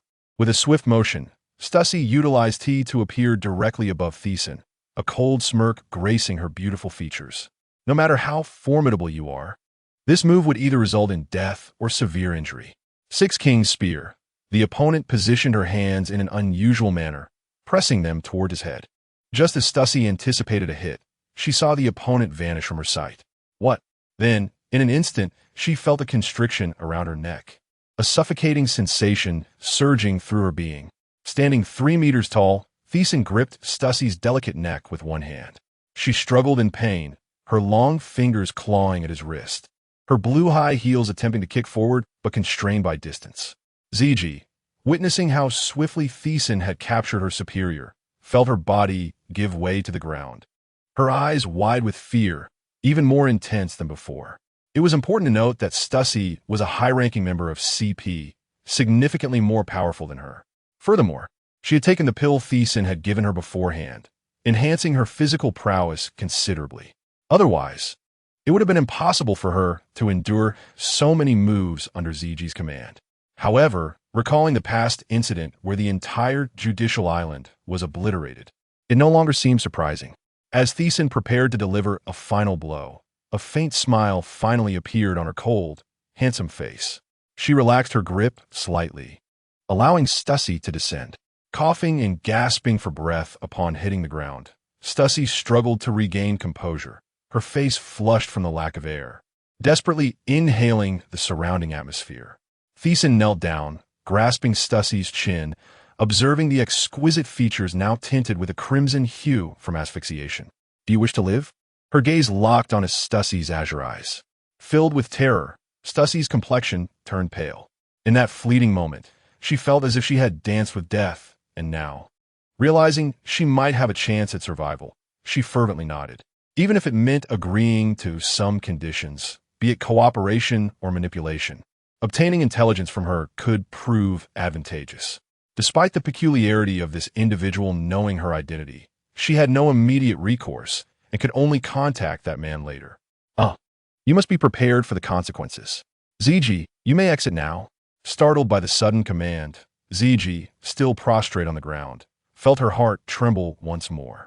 Then, as if recalling something, the blush on her cheeks extended to the roots of her ears, her expression betraying a mix of embarrassment and fear. Stussy, having risen from the ground, observed ZG's reaction. Although a sense of foreboding washed over her, she maintained her composure, her beautiful pupils fixed intently on Thiessen. Once ZG exited, Thiessen turned his gaze back to the woman before him, a malicious smile curling at the corners of his mouth. What do you intend to do? Upon seeing his expression, her demeanor shifted, displaying an anxiety that seemed almost deliberate. Noticing her reaction, Thiessen leaned closer, extending a hand toward her. Just as he was about to make contact with Stussy's body, a sudden so echoed, and a pair of black wings, resembling those of a bat, sprouted from Stussy's back. In an instant, she lunged at Thiessen with astonishing speed, her lovely face opening wide to reveal sharp teeth, aiming to sink them into his neck. Although aware of her abilities, Thiessen was still startled by her velocity, breaking into a cold sweat. He swiftly grasped her neck with even greater speed, turning to face the menacing teeth dripping with venom. Struggling against his grip, Stussy exclaimed, "I am a member of the world government. You cannot harm me, or you will be opposing them. Let go of me." Seeing no fear in his expression, but rather a hint of excitement. She thought him a lunatic. Her blue eyes filled with trepidation, her face ashen. Ultimately, she had to concede that Thiessen was a clone. She would begrudgingly accept this. Afterwards, she would need to discuss this matter with Vegapunk. This woman possessed tremendous strength, capable of swiftly defeating an awakened fruit user like Kaku. Moreover, from her conversation with Vegapunk, it was clear she had been tasked with obstructing Rob Lucci and Kaku, to which Stussy had readily acquiesced, showcasing her remarkable prowess. You scoundrel, release me." Meanwhile outside, Ziji, who had been leaning against the wall, suddenly heard agonized cries and the sound of tearing fabric.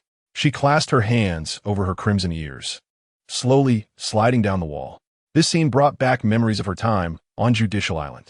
Moments later, Thiessen emerged, a smile gracing his lips as he adjusted his slightly wrinkled shirt. He turned to Ziji, who had instantly risen from her crouch position, announcing, "From now on, you two will be our ally. Rest assured, once the time is ripe, you shall be free, no longer under the world government's control." "Yes, Lord Thiessen." As the man vanished from sight, Ziji stepped through the door, finding Stussy in a disheveled state, curled in a corner like a frightened animal. Her dress was tattered, revealing her fair skin, and she hugged her legs tightly, her lowered head casting a shadow of melancholy. Ziji approached and sat on the ground before her, lifting her gaze to meet Stussy's. "I endured similar treatment years ago, marked by them, and those marks are indelible." She pulled down her clothing, revealing her delicate, fair chest. Lifting her leg, she showcased a tattoo of Mickey Mouse on her inner thigh, its outstretched arms seemingly welcoming. Seeing no escape from their control, I had no choice. And becoming a formidable subordinate to him does not seem entirely unfavorable, even if he claims to regard me as a partner. Ziji smiled faintly before lowering her head. At that moment, Stussy's voice, somewhat hoarse, interjected, "Humph, I will never submit. Such tattoos can be removed at any hospital, albeit with scarring. But I will not let him go, nor you, the traitor to the world government. You are quite naive." Ziji raised her head, locking eyes with her. "What did you say? You scoundrel, do not think I will comply with you." Stussy's face flushed with anger, her gaze ablaze as though ready to ignite. Before undertaking such actions, that man had already recorded everything with a den mushy. There was no escaping his grasp, so you would do well to comply. In the future, perhaps I could truly become his companion. I have grown weary of the constraints imposed by the world government. If freedom is indeed attainable, I would prefer to assist him. Moreover, from your recent conversation, it appears you are also an undercover agent, are you not? Upon uttering these words, Ziji displayed a resolute and disdainful gaze, rising from her seat and departing. On the other hand, Stussy, initially consumed by anger, now wore a vacant expression, her azure eyes darting with distress. Particularly, when she heard Ziji mention that everything that had transpired was recorded, her heart sank, leaving her pale as death. What should I do? If they were to disclose this information, she thought, her pupils dilating in horror, trembling at the thought of exposure. She had painstakingly infiltrated the world government, and revealing her identity without the man's directive would place him in jeopardy. Suddenly, a realization struck her. She recalled Tyson's words echoing in her mind, suggesting that he was quite familiar with that man. Determined to inquire further, she resolved that, if she could gain his consent, assisting this rogue might not be so egregious. With renewed clarity, she stood up, her expression returning to normal as Ziji turned in surprise. Meanwhile, Tyson had reunited with Shuanai, and together they set sail towards Fishman Island aboard 8 merchant vessels. Despite the myriad dangers encountered en route, his presence ensured their safe passage. Upon reaching Fishman Island, he met Fisher Tiger, who inquired about the status of Dean Muses. Previously, Muses had spoken of the outside world to him. Although he felt a sense of peril, curiosity about the outside world compelled him to seek adventure beyond. In addition to Fisher Tiger, he also encountered Prince Neptune and the youthful Jinbei, whose small tusks added a touch of charm. Given that the primary objective was to transport supplies, he did not linger long, briefly resting before embarking towards the New World. However, upon entering the New World, misfortune struck as they encountered a fierce storm. Everyone, Take your positions and remain calm. Navigator, set a course away from here, commanded Shuanai. Despite her trepidation, she maintained her composure, issuing commands with precision. Once a navigator herself, she was unfamiliar with the New World's environment, having previously relied on Gina and others for transport. This time, she accompanied Tyson to develop their ventures in the New World, hence her current predicament. As Tyson emerged from the cabin, he was startled to see a tornado approaching them. The raw power of nature was indeed terrifying. Shuanai, we must leave this place at once, he urged. I understand. I am preparing to deploy the outer sails, but it may take a moment. I cannot guarantee we will escape in time, she replied, her expression betraying a hint of panic as the storm loomed closer. Hurry, I will buy us some time, he declared, soaring into the air. No, don't be reckless. This is the force of nature, beyond human control, Shuanai exclaimed, her alluring visage shifting dramatically as she called out in alarm. Just then, as Tyson floated in the air, he felt his body become uncontrollable. Realizing it was due to the fierce winds, he hastily descended towards the bow, and as he heard the howling winds approaching, he looked up to see a brilliant flash of lightning illuminating the dark clouds, filling him with dread. This was it. They were doomed. The New World was not a realm meant for them. I do not wish to perish. What shall I do? Many aboard the merchant vessel stood frozen, eyes glazed over as they beheld the encroaching darkness of the storm, weapons slipping from their grasp without their awareness. Shuanai clenched her fists tightly, collapsing onto the deck, gazing at Tyson's silhouette with an expression of concern and reluctance. However, upon witnessing his unwavering spirit, memories of their past together flooded her mind. Although their relationship had always been one of collaboration, prolonged contact had led her to consider herself a member of Tyson's pirate crew, akin to family. With newfound determination, she stood upright and proclaimed, Everyone, gather your spirits. Do not forget, the ruler of the New World, Lord Tyson, is with us. A storm of this magnitude cannot possibly be his adversary. Yes, indeed, the crew echoed, invigorated by the presence of the illustrious Lord Tyson, believing in his prowess to navigate such peril. Tyson turned to glance at Shuanai, who smiled back at him, giving him a thumbs up. He then faced the storm ahead. In all his years of sailing, he had never encountered such a formidable tempest. While he could not contend with it directly, he could buy them some time. Limit break, he declared, summoning a white square beam of light from his palm, channeling his chakra into it, causing the radiance to intensify. Go! The square beam surged forth into the tumultuous darkness, illuminating the surroundings with a brilliant flash, enveloping them in a colossal white square. Though still dwarfed by nature's might, the swirling black mist surrounding their vessel dissipated within a radius of several hundred meters, while the dark clouds beyond continued their relentless pursuit. They had gained sufficient time to deploy the outer sails and escape. Increase speed, Tyson shouted, urging them to seize this opportunity to flee, for remaining in this peril would yield no end. Is this truly the power of Lord Tyson? A miracle that even nature cannot withstand. Shuanai, though astonished, maintained her composure, directing the captains aboard the vessels. Understood. After what felt like an eternity, the sounds of rain, thunder, and wind gradually subsided, and the merchant ships returned to their normal sailing pace. Many, whose taut nerves had been frayed, now relaxed, collapsing onto the deck in exhaustion. We made it. What a close call. I owe you my gratitude, Shuanai said, approaching him with a radiant smile, her eyes brimming with appreciation as she offered him a cup of wine. He accepted it, a smile gracing his handsome features. No need for such formalities among comrades, especially since you were assisting me in transporting these supplies. Their long-standing collaboration had fostered a bond of trust, particularly since she had been responsible for the resources from Sky Paradise without significant issues arising.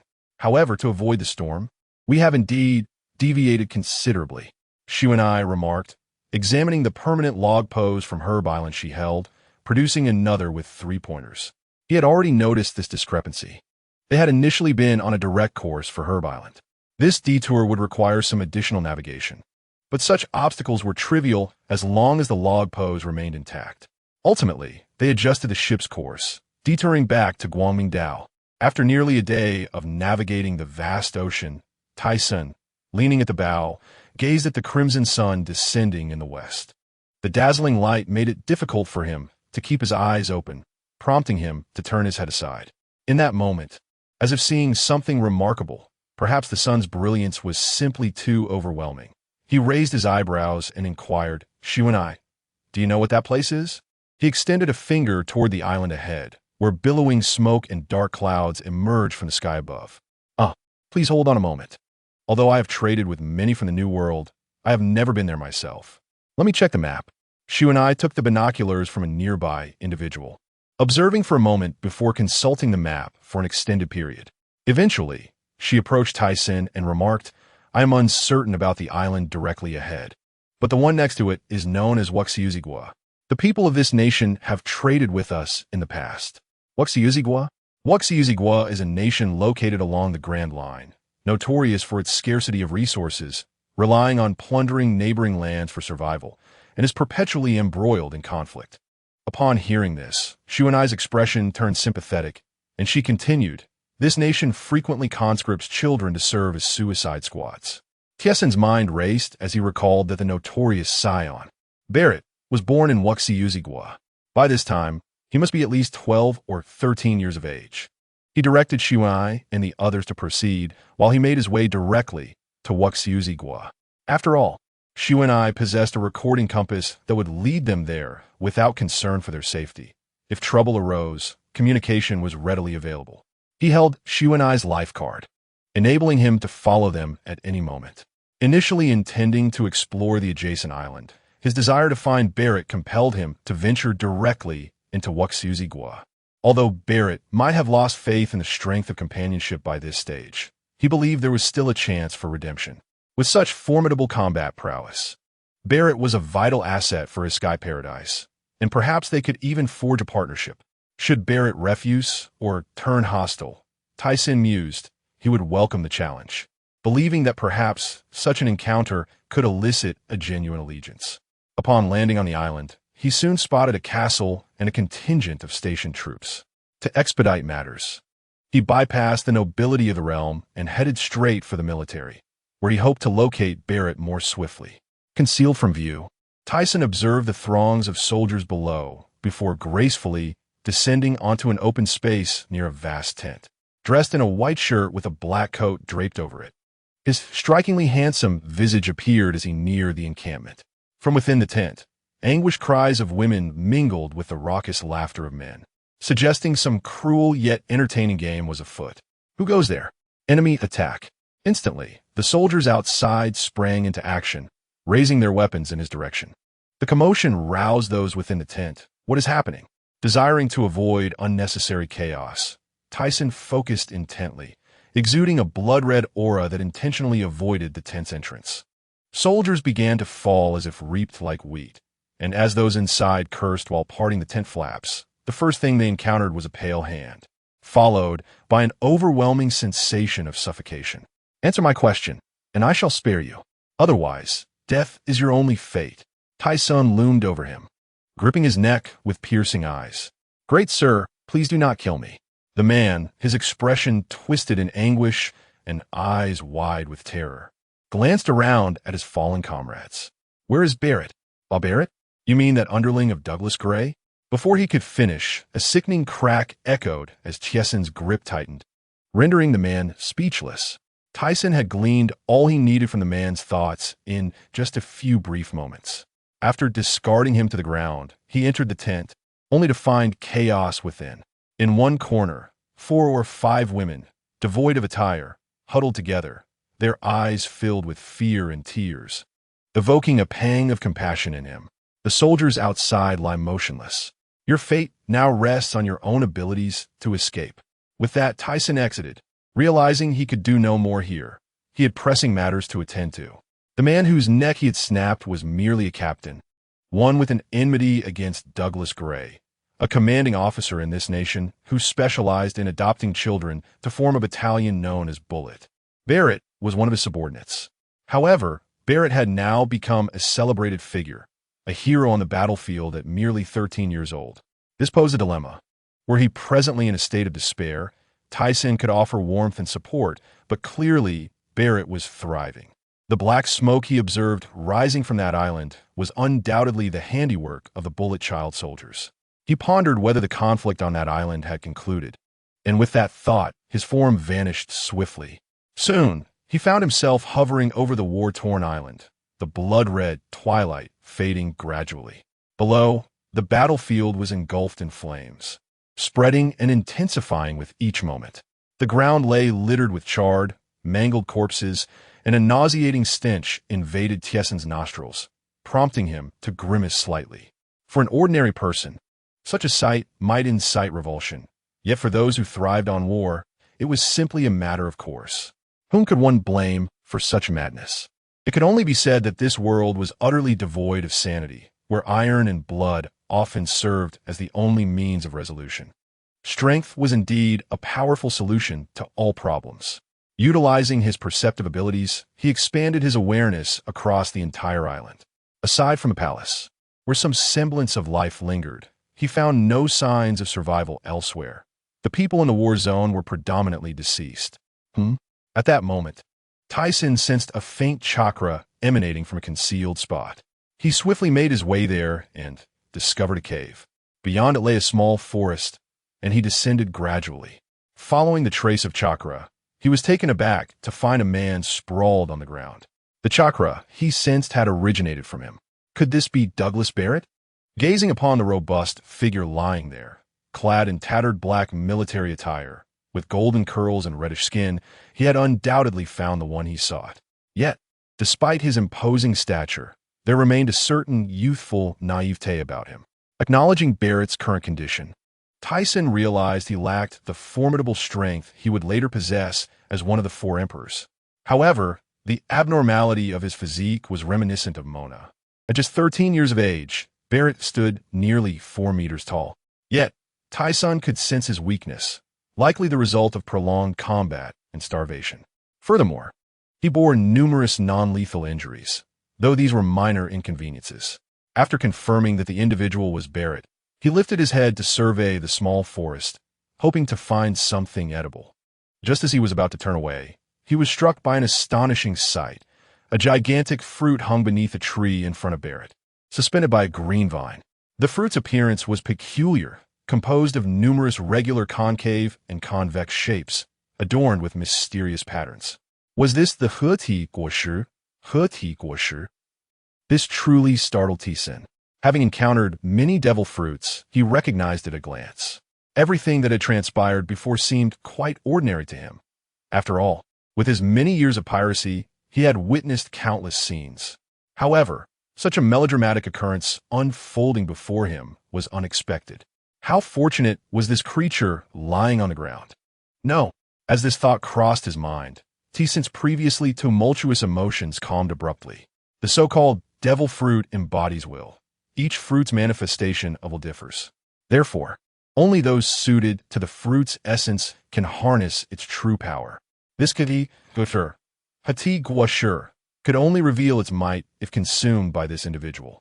Tyson approached, plucked the fruit, and made his way toward the coast, intending to catch a sea creature to roast and eat. This thought reminded him of the days spent barbecuing with Mona on Giant Rock Island. It had been years since he last indulged in such pleasures. Truly a cherished memory. Half an hour later, Barrett, lying beneath a large tree, seemed to be roused by something and suddenly awoke.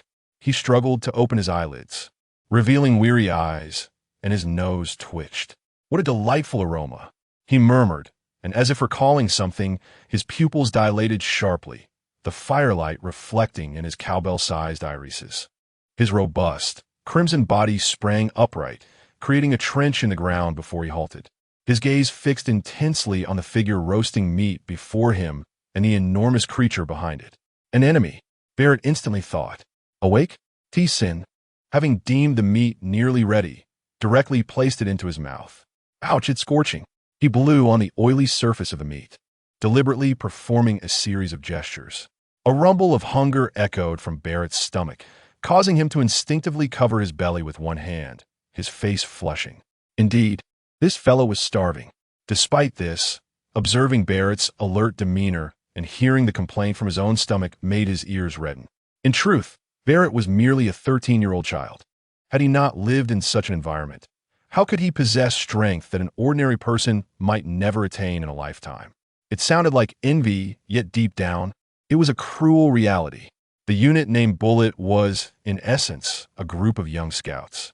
These children routinely betrayed and killed each other to survive, leading to an utter loss of trust in anyone. It was only natural that they relied solely on their own strength to endure, resulting in the development of such a disposition. He was unsure if it was due to aging or the weight of living 2 lifetimes, but he suddenly felt melancholic. "If you wish to eat, come over." At the man's words, Barrett displayed a fleeting glimmer of desire in his eyes. Although he yearned for food, this was a battlefield. One could trust no one, regardless of what the enemy said. This was a lesson learned over many years, a rule he had adhered to, for otherwise, he couldn't fathom how many times he would have perished. Yet, upon reflection, if he did not eat soon, he might truly starve. His strength had dwindled to nothing. At that moment, a fierce glint appeared in his eyes. He swiftly drew a pistol from his waist. Bang! He fired, a rule he had established for himself since the age of 8. Trust no one on the battlefield. Although this man appeared formidable, that gun had aided him in eliminating many foes. Moreover, it was imbued with Haki. His opponent could not withstand it. However, just as the bullet neared T-Sin's temple, it inexplicably halted as if blocked by an invisible barrier, leaving him astonished. Haki? He hadn't expected this man to have awakened his Busashoka Haki even earlier than he had. He recalled awakening at the age of 14, and this individual's proficiency seemed vastly superior. He wondered how strong Barrett's physical constitution must be to awaken at such a young age. Contemplating this, he recognized that another contributor had emerged for the cloning experiment. How could this individual exist? Watching his Haki-infused bullet being effortlessly deflected by this man, his pupils contracted in disbelief. How could there be someone stronger than him? No, he could not accept that this person belonged to this country. Such individuals could not exist here. Do not act recklessly, boy, or you may lose your life. T-Sin turned, revealing a cold and handsome visage, his brows furrowing as his gaze pierced Barrett. In that instant, Barrett felt an inexplicable paralysis. His body stiffened, unresponsive. It was as if a frigid demon had fixed its gaze upon him, his eyes wide with terror, beads of cold sweat forming on his cheeks. It was the man's aura. "Come over and eat something. If I had intended to kill you, I would have struck while you were unconscious, not now." After hearing the terrifying figure's words, Barrett found them reasonable. If he truly harbored malice, he would have already been dead. Hesitating slightly, he ultimately succumbed to the hunger gnawing at him and stepped forward. Upon seeing Barrett approach, T-Sin extended another piece of roasted meat toward him.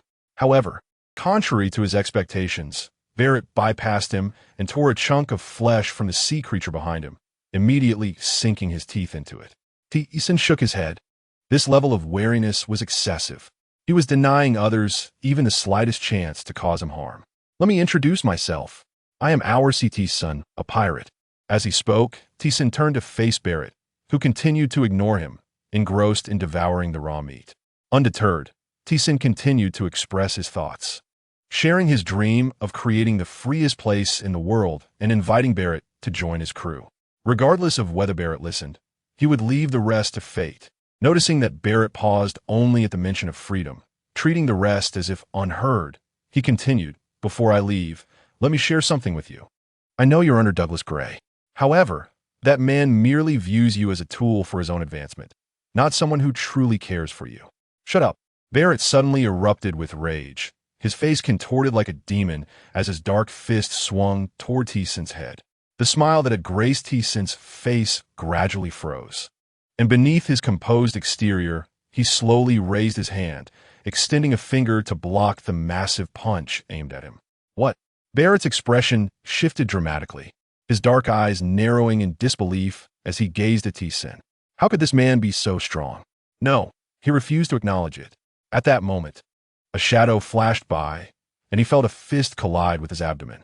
A piercing pain surged throughout his body, directly penetrating the nerves in his brain, and his body shot out like a cannonball, only to come to a halt upon crashing against the rocks of the cave. Though the impact appeared fierce, T-Sun had deliberately controlled the force to prevent him from being seriously injured. Nevertheless, he had forgotten the mindset he had upon arrival, how he would respond if Balete were to attack him.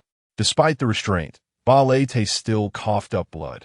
Just as he was about to rise, a shadow reappeared before him like a specter.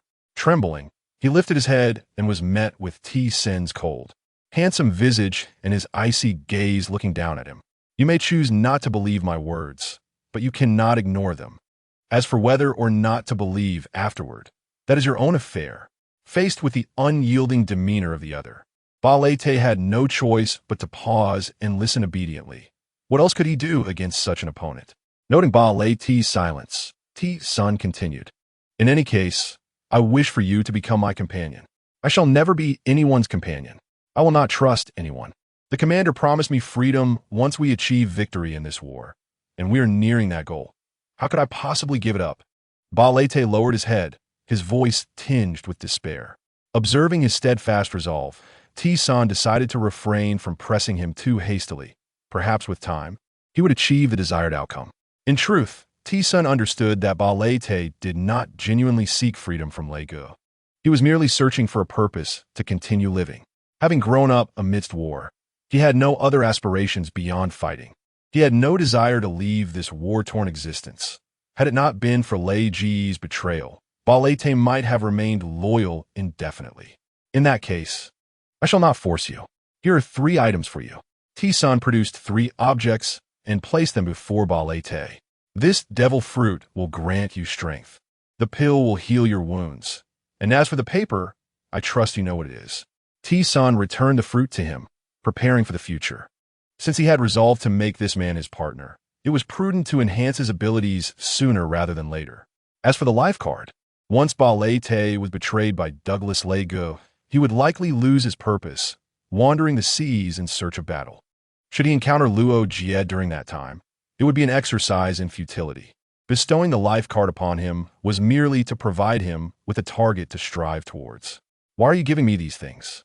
Balete suddenly raised his head. Disbelief etched on his face as his gaze fixed intently on T-Senator. I have already decided to have you as my companion. What further justification do I need to assist a partner? A companion? Balete questioned. Those who inhabit Sky Paradise shall henceforth be free. I believe you will join us. And do you not wish to become stronger? My companions are all formidable. As he spoke, T-Sin's body began to float into the sky, vanishing in the blink of an eye. Left behind, Balete's gaze remained locked on the 3 items before him, his mind lingering on the word companion. To him, those words seemed a luxury. He had once entertained such thoughts. Yet, just as he was about to seize the coveted medal, he had been betrayed by his comrades. Ultimately, he not only lost the medal, but also suffered grievous injuries, leaving him questioning whether he could ever believe in such words again. Feeling the pain coursing through his body, he extended his hand to grasp the pill. Just as he was about to touch it, he hesitated momentarily before ultimately taking it and swallowing it down. Meanwhile, T-Sun, hastening towards Xuan Nai and the others, suddenly received a call from her. T-Sen, we are under attack from the Ward Pirates. The Ward Pirates? Yes, the world destroyer, Bondi Wald, with a bounty of 960 million. Realization dawned upon T-Sun. This man had joined the Rocks Pirates after being defeated by Ba Luo Li Ku for reasons unknown. Moreover, after acquiring the Momo fruit, Wald's strength had surged, allowing him to contend with the likes of Whitebeard and Luo Jie. While he could not best them, he was no weakling either. T-Sun recalled that Wald would soon face betrayal from his comrades, ultimately falling into the hands of the Navy. In truth, it was a spy planted by the world government who incited his subordinates to defect, leading to his capture. Later, due to the absence of Sea Stone, they hesitated to execute him directly, for if they did, the capabilities of the Momo fruit would be left vulnerable, and the Navy feared it might fall into the hands of nefarious individuals. Thus, they encased him in ice and imprisoned him in Impel Down. To be honest, Wald was somewhat pitiable in T-Sen's view. In his memory, Bondi Wald had sought freedom upon the seas, yearning to witness the vastness of the ocean and embark on a global adventure. Though he had committed wrongdoing his heart was not inherently malicious. Previously, his strength had been commendable, earning a bounty of 200 million on his first offense. However, during the navigation across the sea, they had unwittingly attacked a ship belonging to the world government, resulting in a bounty increase to 500 million, after which he was labeled as the World Destroyer. He subsequently acquired the Momo fruit by chance, further augmenting his might, rendering him a significant challenge for both the Navy and the world government. Originally, the historical timeline was meant to unfold in such a manner, but his emergence had caused minor deviations. Thiessen refrained from passing judgment on who was good or evil in this world. Nonetheless, since this man dared to provoke him, he would not hold back. After all, Ba Luo Liku had previously circumvented him, and Thiessen wondered how he would react upon learning of this. That wretched man. He urged Xuanai and the others to hold their ground as he raced towards them at full speed, hoping he would arrive in time. Not far from Thiessen, at an island where he had intended for Xuanai and the others to navigate towards Light Island, they chose to halt midway and wait. However, as soon as they docked, they were ambushed by the ward pirates. With only the 6 styles and a modicum of Haki, Xuanai and her companions stood no chance against them. They could only buy time with their sheer numbers. Bondewald, we are from the Thiessen pirate crew. Do you truly wish to oppose us? Xuanai confronted Wald, flanked by dozens of bodyguards clad in black, attempting to delay for Thiessen's arrival. So what? Iam Bondivite, the adversary retorted, extending a hand to reveal several small cannonballs nestled between his fingers, which he then hurled towards them. It seemed that upon acquiring the fruit, he had regained his former confidence. Momo 50 times cannon. In an instant, the cannonballs soaring through the air expanded 50-fold. Xuanai and her subordinates' pupils constricted in alarm, panic spreading among them. The massive cannonball, measuring 4 to 5 meters in diameter, struck the ground, creating a deep crater. Among the dozens present, only Xuanai and a few others managed to evade the blast, while the rest were left injured on the ground. In a secluded corner of the island, a figure was making a phone call, and soon a voice echoed from the other end. Sir, the ward pirates have attacked the Thiessen pirate crew's supply ship. Combat has commenced. I understand. Keep a close watch on their movements and report any news promptly. Yes. As they were unable to think further, Xuanai and her companions noticed their adversary charging towards them. The power of the fruit enabled Wald to move with astonishing speed, rendering the use of Haki unnecessary against them. Moments later, all of them lay defeated on the ground.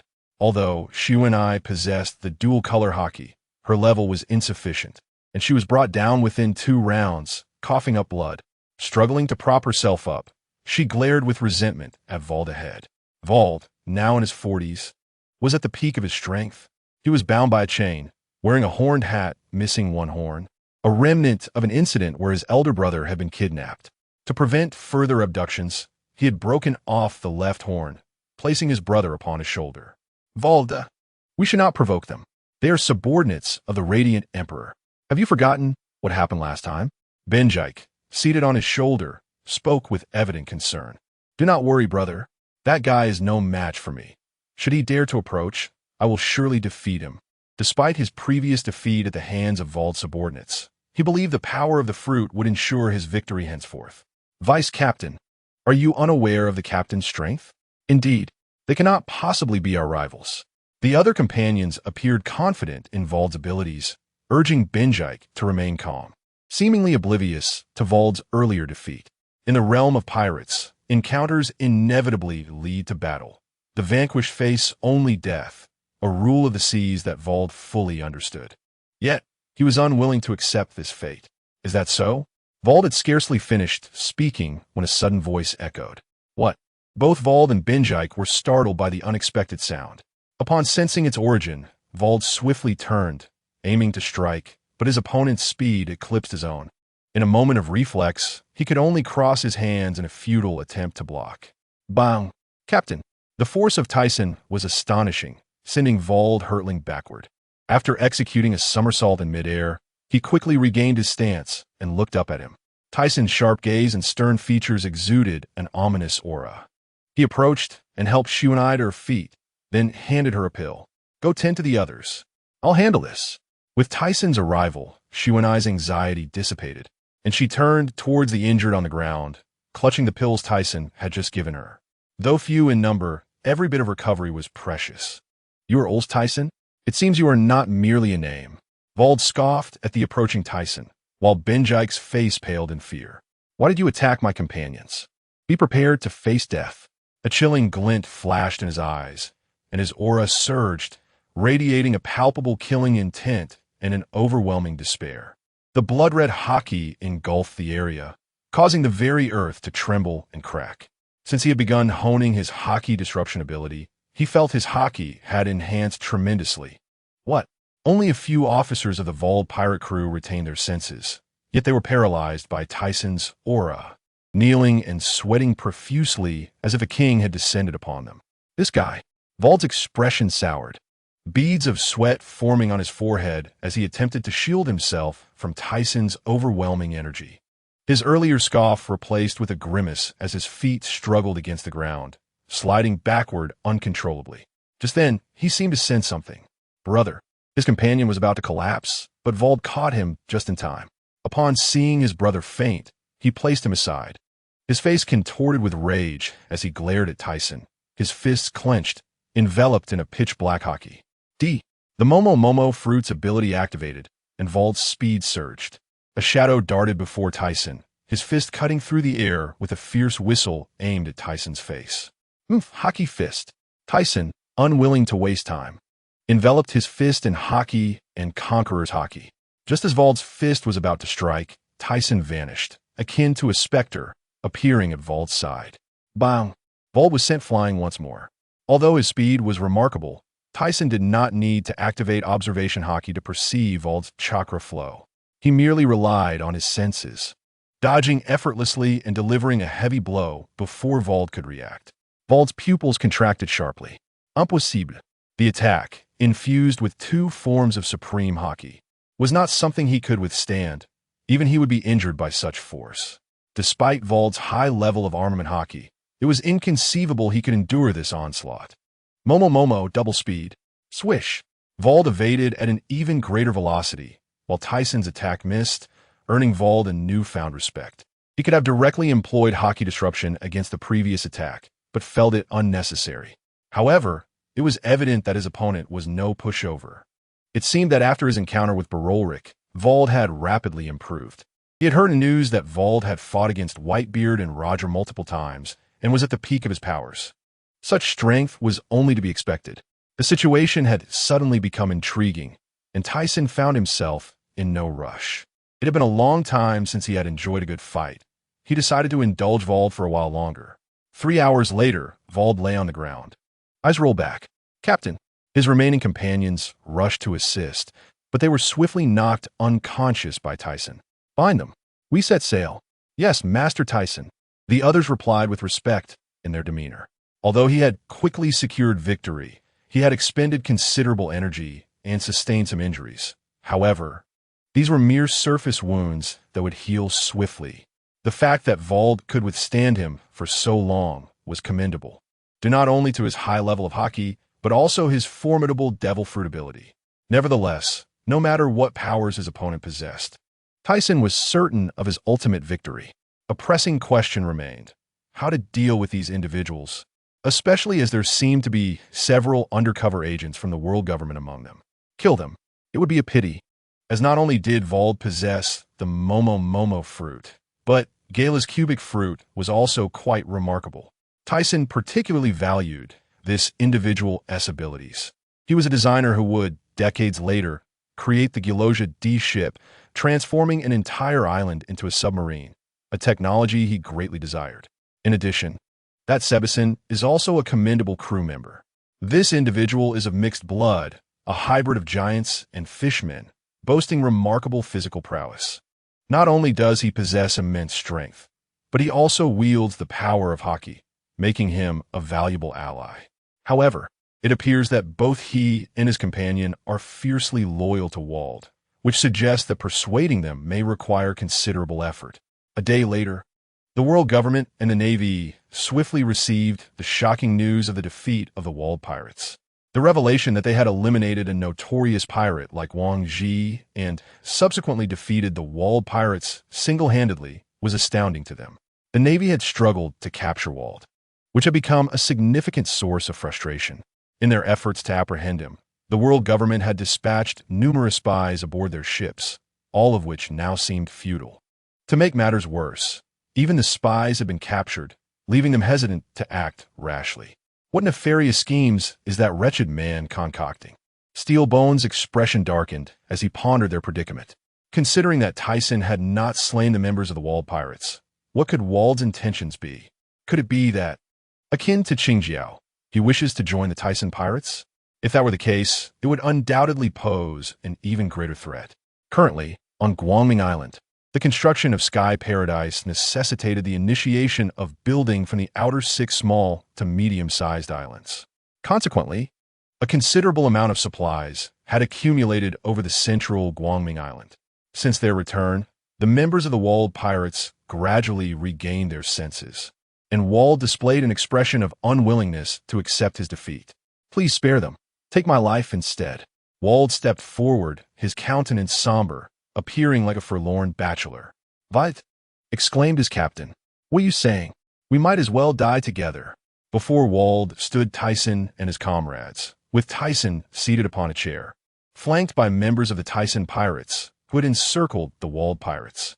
Listening to their poignant declarations, Tyson began to feel as though he were the villain in this tale. These individuals, seemingly loyal now, would surely flee when faced with true peril. Despite several officers from the Walled pirates, including Binjik, reuniting with Wald, they had indeed abandoned him to the Navy's clutches when cornered by the world government and Navy. However, how many individuals possess the fortitude to remain steadfast like the protagonists?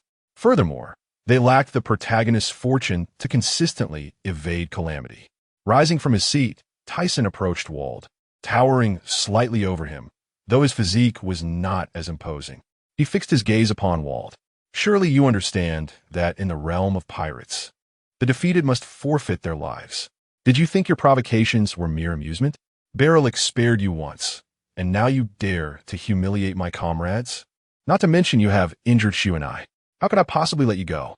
At this juncture, Tyson's formidable aura subtly emanated, causing Binjik, who was perched upon Wald's shoulder, to cough. Wald's expression hardened, his eyes narrowing as he gritted his teeth. "What do you intend to do? Will you kill us all? I wish to invite you to join us." The others gasped in disbelief, their eyes wide with incredulity.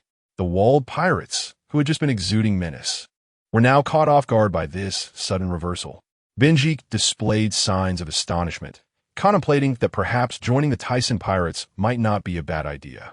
He then turned to Wald with hopeful anticipation. The remaining officers of the Walled pirates also looked to Wald, their hearts secretly wishing for the captain's consent, though they would ultimately respect his decision.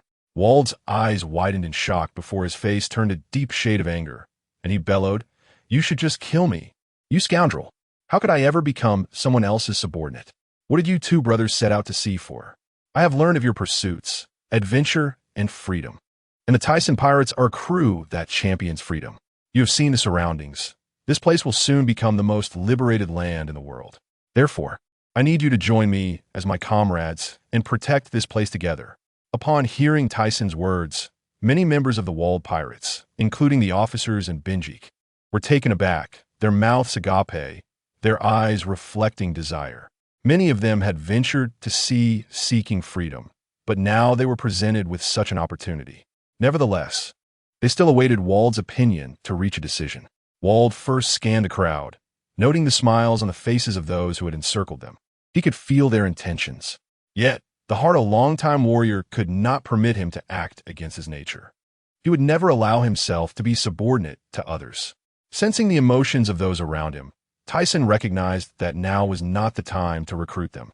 "You may leave. If we meet again, I shall show no mercy." Tyson turned away.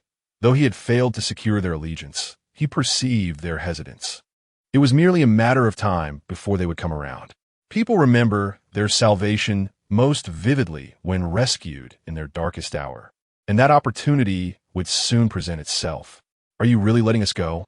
Wald's face bore an expression of disbelief, while the others were equally astonished, expecting either to join Tyson or meet their demise, but never anticipating this outcome.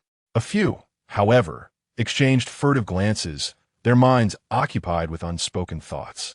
Ultimately, Tyson ignored them, ascending into the air and flying towards Herbal Island. With a plan set in motion, he could now wait with patience. "Wald, let us depart," urged his brother. "If they reconsider, we won't be able to escape." After hearing his brother and comrades, Wald fixed his gaze on the receding figure of Tyson, then expressionlessly turned away. Moments later, having emerged from the territory of the Tyson pirates, the crew lay on the ship, gasping for breath. "We finally escaped. That was terrifying. I thought we were doomed today, but we managed to survive in the hands of the Guangming Emperor. Captain, please don't engage in such reckless endeavors again. To escape from that demon's grasp twice is likely a feat only we could accomplish." Indeed, Benjik noted that Wald seemed preoccupied, as if burdened by some concern. "What? Where shall we go now?" Upon hearing his brother's question, Wald turned to the crew. "Let us continue our adventures. What, pirates, set sail." Meanwhile, on the other side, the Navy and world government were left aghast upon learning that the Guangming Emperor had released the Wald pirates. They were incensed, eager to discern Tyson's motives behind such actions. "Continue to monitor them. Once the opportunity arises, we shall capture them." Yes, the personnel of the world government had initially believed the Wald pirates to be finished, only to find them unscathed, having been spared by the Guangming Emperor. They thus resolved to proceed with their original plan, sending agents to incite discord among the crew. When the time was right, they would act, as was their customary approach. In a certain sea area of the New World, Whitebeard held newspaper, his expression inscrutable as he muttered, "What is that fellow up to? How tiresome." The Whitebeard pirates set sail once more. "Yes, father." Whitebeard continues to face challenges from various pirates across the islands, triumphing over them and showcasing heartfelt moments of claiming sons. In East Blue's Lowtown, the New World buzzes with excitement. Roger, glancing at the newspaper in his hand, grinned widely. They have searched extensively along the Grand Line for the historical stone tablet. However, due to their inability to decipher the inscriptions, they have had to return for a period of rest. Now, they are preparing to set sail again in a year, seeking individuals capable of understanding the historical texts. During this period, the scholars of O'Hara have had no exposure to such historical writings, or perhaps they have never even heard of them. Their formal engagement with these texts occurred only after Roger had been executed. Thus, despite Roger's urgent desire to comprehend the contents of the tablet, he is unable to find anyone knowledgeable in such script. They have wasted much time at sea, taking 13 years to reach the final island, and until now, they have been in pursuit of someone who can read the historical documents. On a floating island in a certain sea of the New World, the Golden Lion, cigar in mouth, calmly observed today's news, though the flicker in his eyes suggested otherwise. Since his last assault on the territory of the Tyson pirates, he has refrained from sailing the seas as before. For many are probing into the whereabouts of the Flying Sky Pirates. This edition of the newspaper, while contemptible to the Golden Lion, has caught the attention of many pirates in the New World regarding the Tyson and Ward pirates. Some expressed disdain, others jealousy, and some admiration. Although Kaido and Big Mom have heard of these events, they seem unconcerned, one busy with the birth of his 42nd son, the other preoccupied with recruiting new crew members and seeking new domains. 3 months later, Tyson, in his chamber, gazed at a figure identical to himself, which dissipated moments later. Almost there. With a bit more experimentation, this ability shall be fully realized. From having no clues to now being able to utilize it somewhat is taking far too long. He internally lamented. Fortunately, the split-off body is merely unstable. With further trials, success should be achievable. Reflecting on the Ward pirates, Tyson felt the time was ripe. I wonder if Nai has received the news. Nai, do you have any updates on that fellow? Tyson's figure materialized in Nai's abode, his tall frame becoming visible. Inside, Nai, busy compiling data, had grown accustomed to this unexpected intrusion, no longer startled as she once was. The Dark Star has relayed information. The world government is preparing to act. Standing gracefully, her alluring lips spoke. "Oh, then we too shall proceed. Our objective this time is to rescue." not to engage in deep combat. Following this, Xuanai conveyed the message through a transponder snail, instructing everyone to assemble on the Mickey Mouse ship. "Ryder, I leave the home front to you." By the coast, Baloric smiled, assuring, "Leave it to me. You all be careful." He then turned towards the laboratory after watching the Mickey Mouse ship sail away. In a certain sea of the New World, over 20 warships encircled a solitary pirate vessel. Furthermore, several pirate ships mingled among these warships. On board the Ward pirate ship, Vard roared at the nearby warships. "Carp, Sengoku, I truly misjudged you. That guy is utterly infuriating." Clenching his fists, Carp felt a surge of indignation. "He is not wrong," Sengoku added, frowning. "The Navy has allied with pirates to corner Vard here. Although the world government orchestrates this from behind the scenes, their expressions are far from pleasant. Despite the numerous Navy vessels, significant losses have occurred. Just as Carp intended to confront Vard, Cypherpole agents unexpectedly intervened. There is no need. The situation is about to change dramatically." Moments later, aboard the Ward pirate ship, Vard suddenly noticed the cannon fire had ceased. What is happening? Why has the bombardment stopped? A series of sharp, resounding cracks echoed. Vard's body stiffened, instinctively turning towards the source of the noise. His pupils dilated in disbelief. Vard, Benjak, and the other officers were taken aback by this sudden turn of events. Wounded, Vard glared angrily at his former companions aiming their weapons at him. Feeling a pang of betrayal, unable to contain himself any longer, he roared and leapt forward. Subsequently, the Navy unleashed a barrage upon their ship, halting only when deemed sufficient. On the deck of the pirate ship, Vard sat despondently, eyes fixated on the former ally he had once bested, his gaze vacant, breathing heavily from his injuries.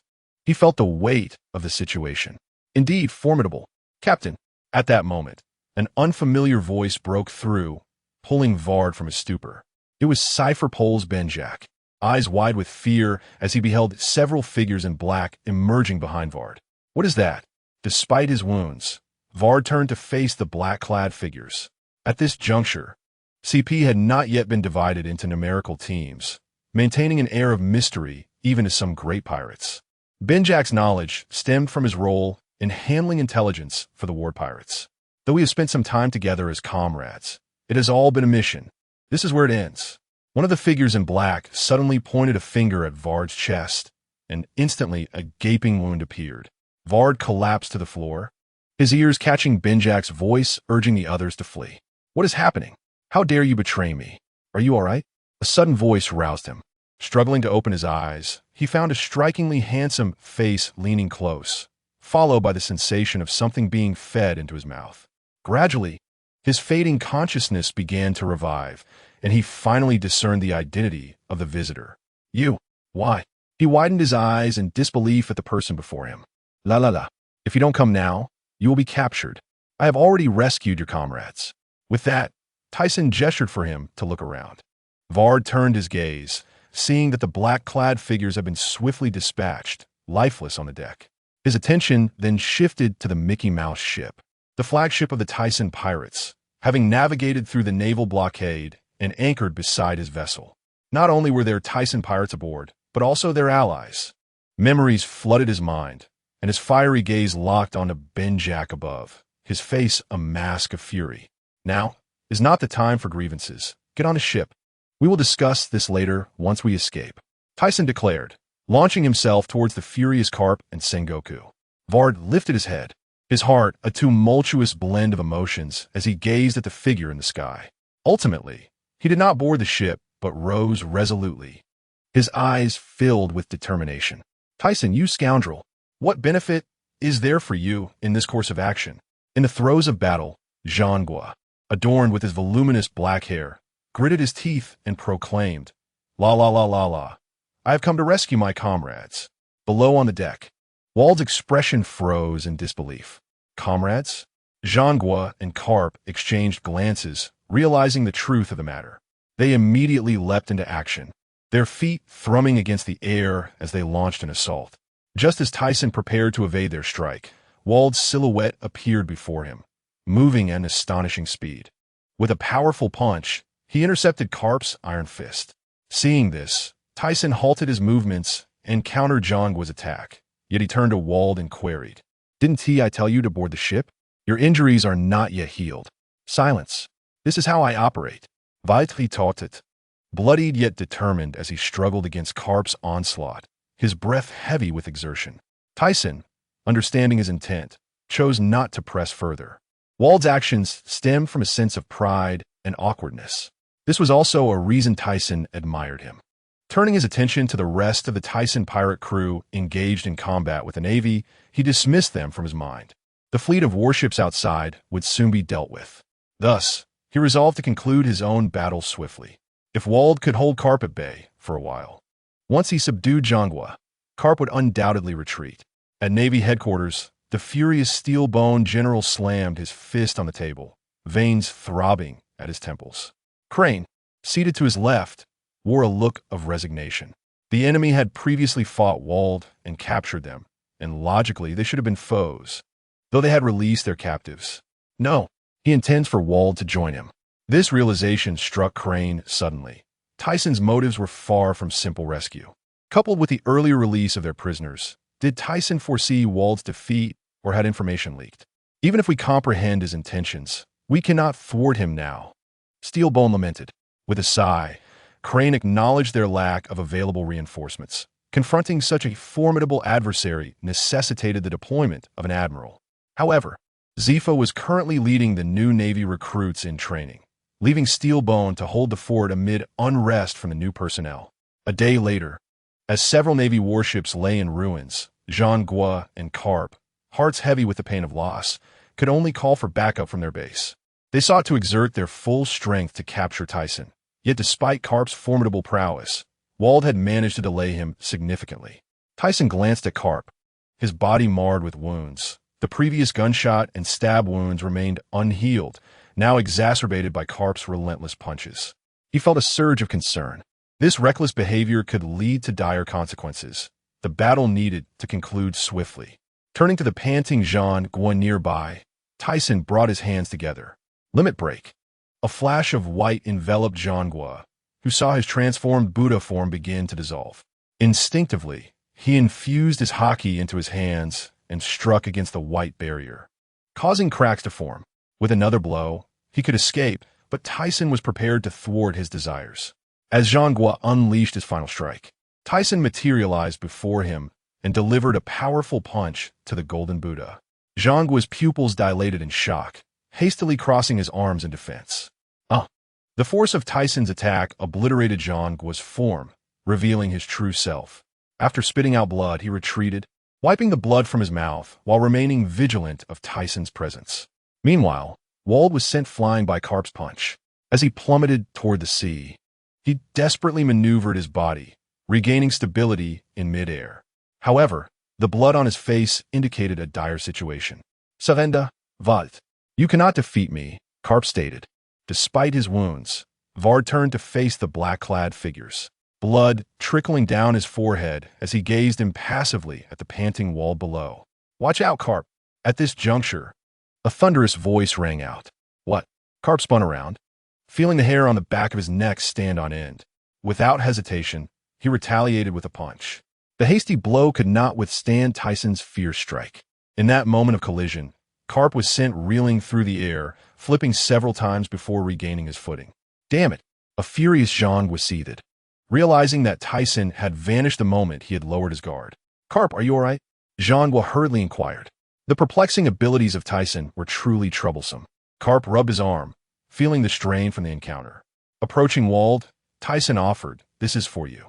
Although taking it twice a day diminishes its efficacy, it is better than nothing." Wald, breathless and bloodied, looked at Tyson with complex emotions. If he survived this encounter, he would join.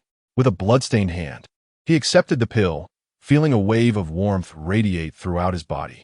Though not as potent as the initial dose, it provided a significant relief. "Do not speak so pessimistically. Rest assured, as long as I am here, no one can kill us." With Tyson's newfound optimism, he turned to Zhanggua and Karp. "Do you truly wish to continue fighting? Just take a good look at your subordinates." Zhanggua and Karp glared intensely, fists clenched. They had already perceived the situation unfolding. Their singular focus was on capturing Tyson. They were willing to risk everything for that goal, not anticipating Wald's resilience. Furthermore, it appeared Tyson's crew had developed some sort of miraculous drug. While they had noted this earlier, they had initially dismissed it. The Navy possessed similar special medications. Yet Wald's condition indicated they had underestimated the drug's effectiveness. With this realization, they exchanged glances, and Jean-Guy declared, "Tyson, we shall let you go this time. But do not become complacent. The Navy will eventually capture you." With a meaningful parting statement, they turned to depart. Prior instructions from Steelbone had advised retreat if the situation turned unfavorable to mitigate losses. However, their fervent desire to capture Tyson had led them to continue fighting, resulting in Wald's escape and significant losses for the Navy. The following day, the Tyson pirate crew engaged in battle with the Navy. Numerous naval vessels were destroyed, and Admiral Sengoku, who faced Tyson, suffered defeat, forcing Carp to retreat. In no time, this news spread across the seas, amplifying the resounding title of the Bright Emperor. The previous debates regarding the strength of Tyson and Carp promptly ceased. Newcomers venturing out to sea were filled with excitement, setting their sights on defeating the Bright Emperor as their ultimate goal. On Bright Island, Tyson raised a glass of wine, addressing his comrades lounging casually on blankets below. "Cheers to our new companions. Oh, Wald, welcome. From this day forth, you shall be our allies." Mona gestured with her cup towards Wald, who sat beside her.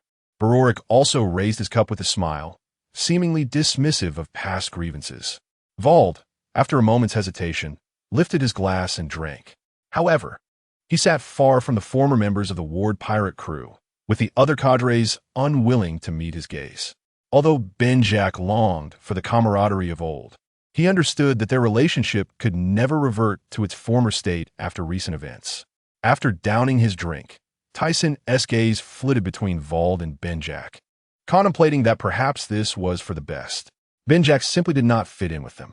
His fears had led him to flee with the other cadres at a crucial moment, an act that would not be easily forgiven by anyone, including Wald. Furthermore, the actions of the remaining cadres during the CP government personnel's boarding were utterly incomprehensible. In such circumstances, a cadre should protect their captain, yet they had merely watched as a CP agent harmed their leader. These transgressions were enough to sour Tyson's opinion. He had previously regretted the loss of the individual with the cubic fruit ability, but now he realized that while he could utilize such individuals, they were not to be trusted. After the banquet concluded, Benjak approached Wald.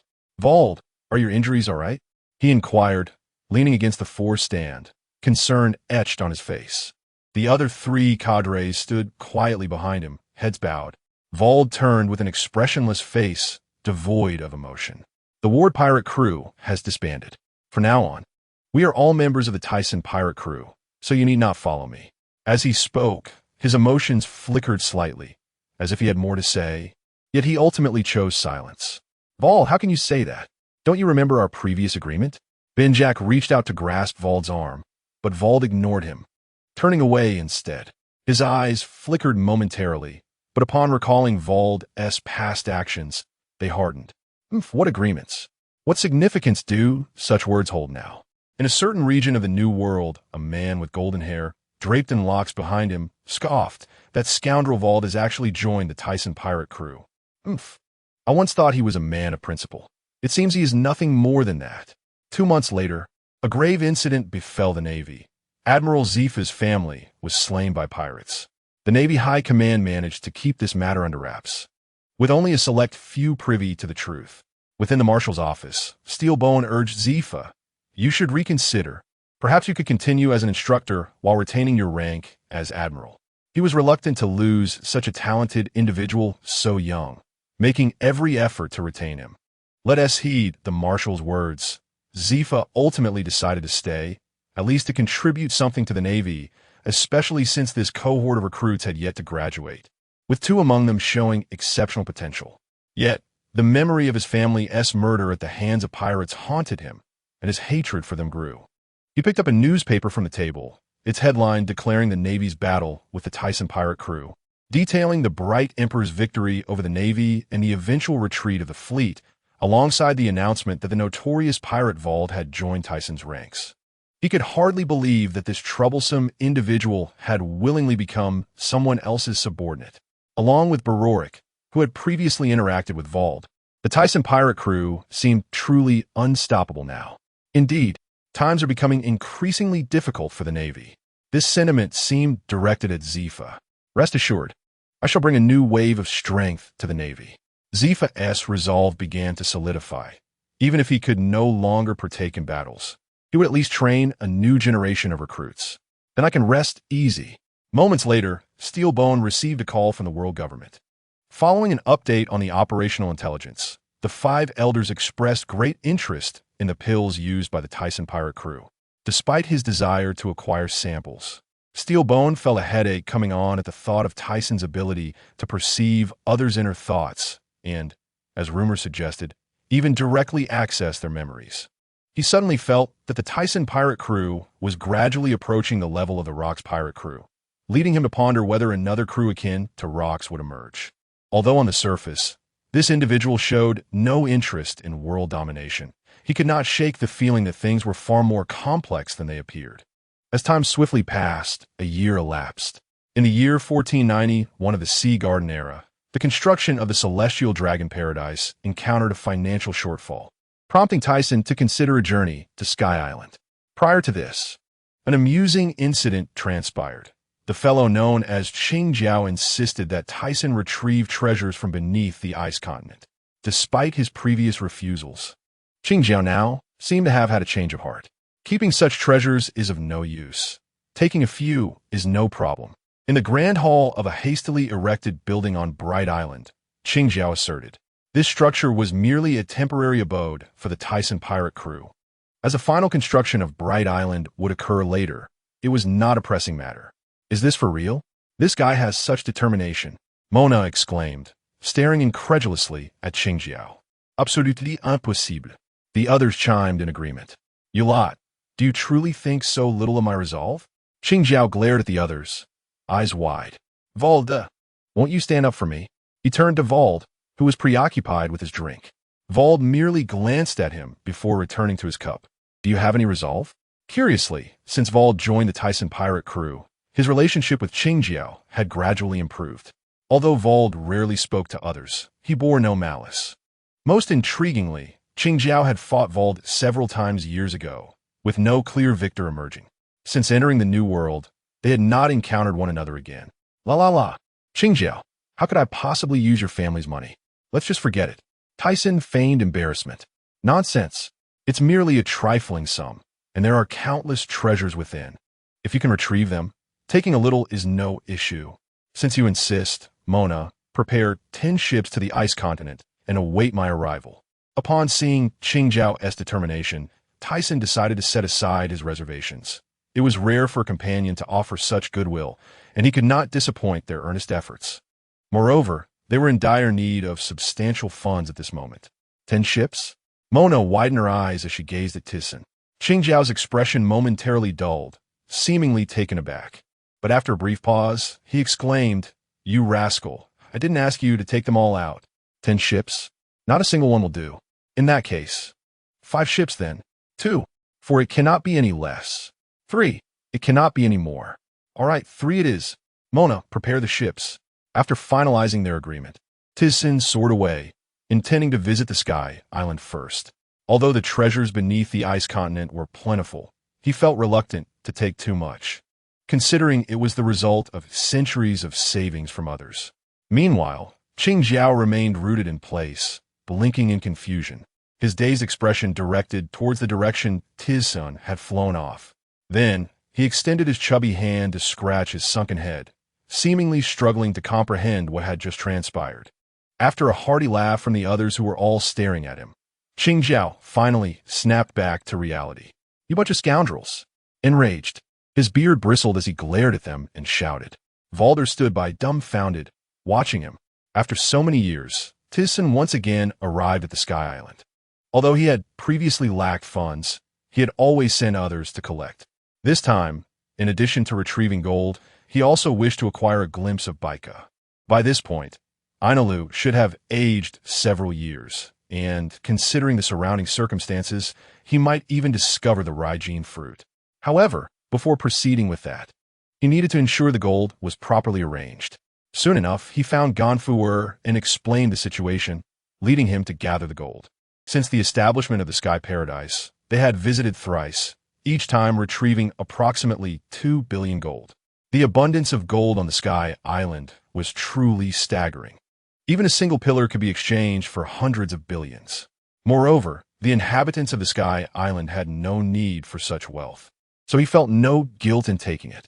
Ultimately, he bound 5 golden pillars together with iron chains and lifted them effortlessly, using his abilities to make the weight feel virtually non-existent as he soared towards Baika. Was this something a mere mortal could accomplish?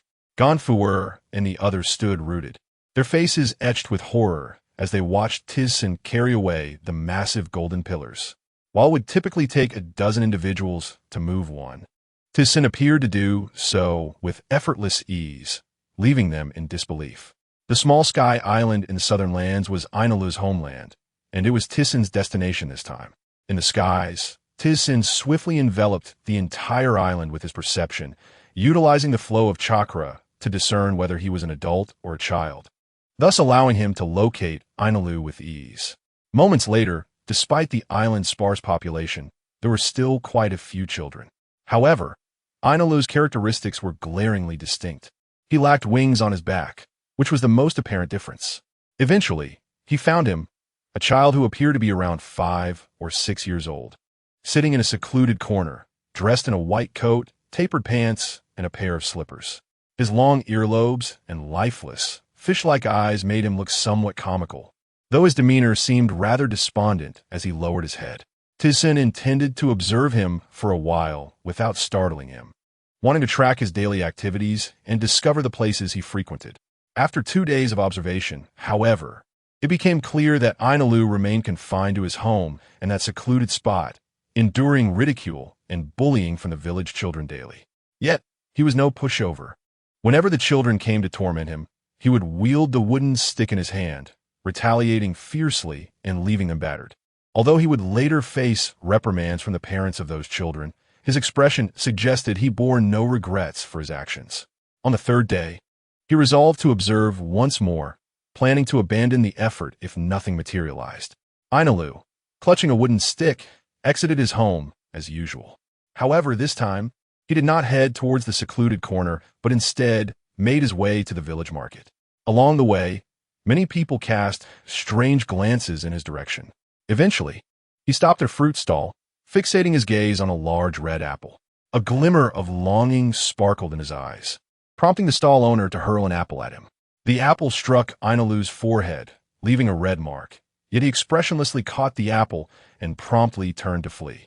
Behind him, the owner's furious voice echoed, "Get lost, you monster! You're disrupting my business. How can others come here with you around?" Clutching the freshly acquired apple, Ainalu walked homeward, only to be unexpectedly encircled by a group of mocking children, their jeers labeling him a monster. "Get away, you scoundrels! I swear I'll beat you up." Ainalu tucked the apple into his embrace, brandishing the stick with the intent to defend himself, though he hesitated, unsure if he feared their numbers or the potential retaliation from their parents. "Ha ha! Do you think we fear you with so many of us? Everyone go for it! Snatch that apple from him." 5 or 6 children lunged at him, attempting to seize the apple. Seeing this, Ainalu gritted his teeth and swung the stick with all his might. With agile movements, he struck several children on the head, causing blood to flow as they collapsed to the ground. He killed someone. The remaining children immediately fled in panic. Ainalu, who had never acted so violently before, was suddenly alarmed at the sight of the bleeding children. His eyes widened in terror as they darted about, leaving him momentarily paralyzed. The stick slipped from his grasp, and after regaining his composure, he picked it up again. Just as he prepared to flee, he felt something amiss and instinctively checked his body. His heart sank as he noticed the squashed apple lying on the ground, tears welling in his eyes as he hurriedly picked it up and fled. He ran to the usual secluded corner and sat down, placing the stick on the ground and holding the ruined apple in both hands, devouring it while occasionally wiping his eyes. Suddenly, a voice called out, "There!" Ainalu's head shot up in alarm, sensing something was wrong. Before him, the earlier group of children had caught up, accompanied by several adults. One burly man glared at Ainalu, barking, "You little bastard, your mother is a sinner. It seems you've inherited her unruliness, daring to strike so ruthlessly. Beat him to death." The others shouted. Ainalu picked up the stick at his feet, preparing to resist. Yet, how could a mere 5- or 6-year-old stand against these adults? He was soon knocked to the ground. "Enough. Stop. If you keep this up, he'll die." The burly man's expression changed upon seeing the blood pooling beneath Ainalu, hastily calling for the others to cease. "Let him go this time. If you dare do this again, I will make sure you pay dearly." "Monster! Why doesn't such a person die sooner?" they muttered as they walked away. Although the others spoke in such a manner, they all ceased their actions, fearful that continuing would lead to dire consequences. Subsequently, a group of individuals returned, cursing as they went. Ainalu lay on the ground, his body battered and bruised, blood trickling from his mouth, and crimson stains streaming from his forehead. His cheeks were swollen, and a vacant expression clouded his gaze. A chill breeze swept by, and the figure of Tyson appeared in the distance, having witnessed everything that had transpired. The reason he refrained from intervening was that he believed individuals must inevitably grow, albeit in a manner that may seem cruel. After all, many had endured such experiences to mature. Considering Barrett's living conditions, at least he was not in imminent danger. Furthermore, observing Ainalu's temperament, it was evident that he had yet to develop any murderous intent towards the inhabitants of this island. However, given the current circumstances, it was possible that his character could soon become distorted. Moments later, Ainalu, enduring the pain, propped himself up, his eyes filled with malice, vowing, "I will eventually kill all of you." Clenching his bloodied teeth, he reached for a nearby stick, but as his fingers grazed the surface, something caught his attention, causing him to halt. Not only that, his entire body stiffened, and as his pupils constricted, he trembled as he lifted his head. Before him stood a tall man with black hair and dark eyes, his handsome visage adorned with a white shirt, black suit pants, and polished white shoes. Draped in a black cloak, the long sword at his waist emanated a chilling aura that instilled fear within Ainalu. He displayed a look of terror, abandoning the stick, and his frail legs pushed against the ground as he instinctively recoiled. "Who are you?" Ainalu stammered. Tyson's handsome face broke into a smile. "Fear not. I mean you no harm. Let me assist you to a place where you can rest. Your injuries appear quite severe." With that, he extended his arms and lifted Ainalu, who made no resistance, paralyzed by Tyson's amiable demeanor and towering figure. Soon, Tyson found a secluded spot suitable for rest, setting Ainalu down gently. He produced a pill, stating, "Take this. It will heal your wounds."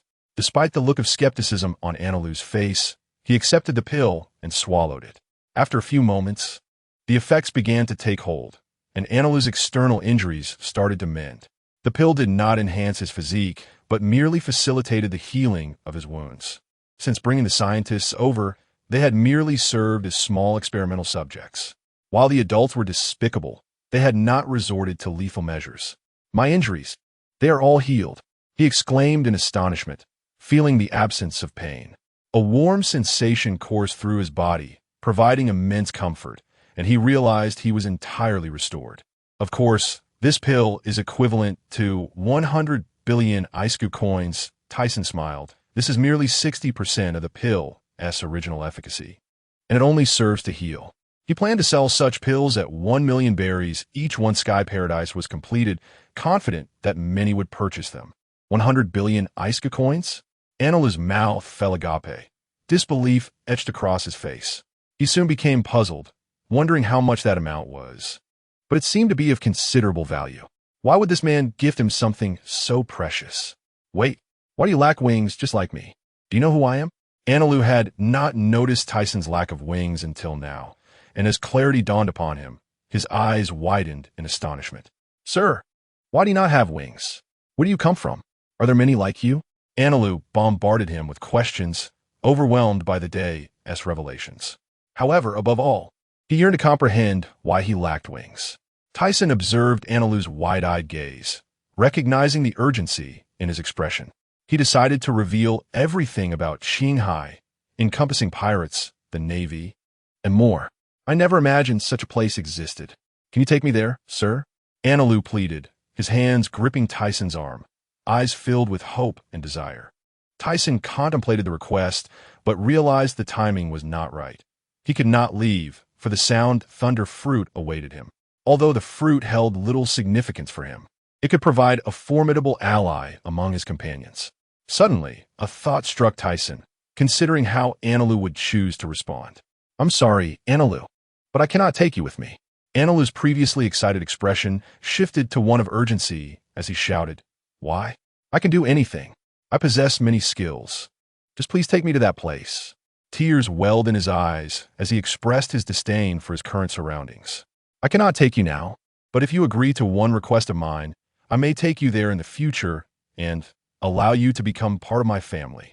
Anilu erupted in excitement. Gripping Tyson's hands tightly, what is the request? I will certainly fulfill it. For him, only two matters could evoke such exhilaration: the truth behind his lack of wings and his deep longing for friends and family.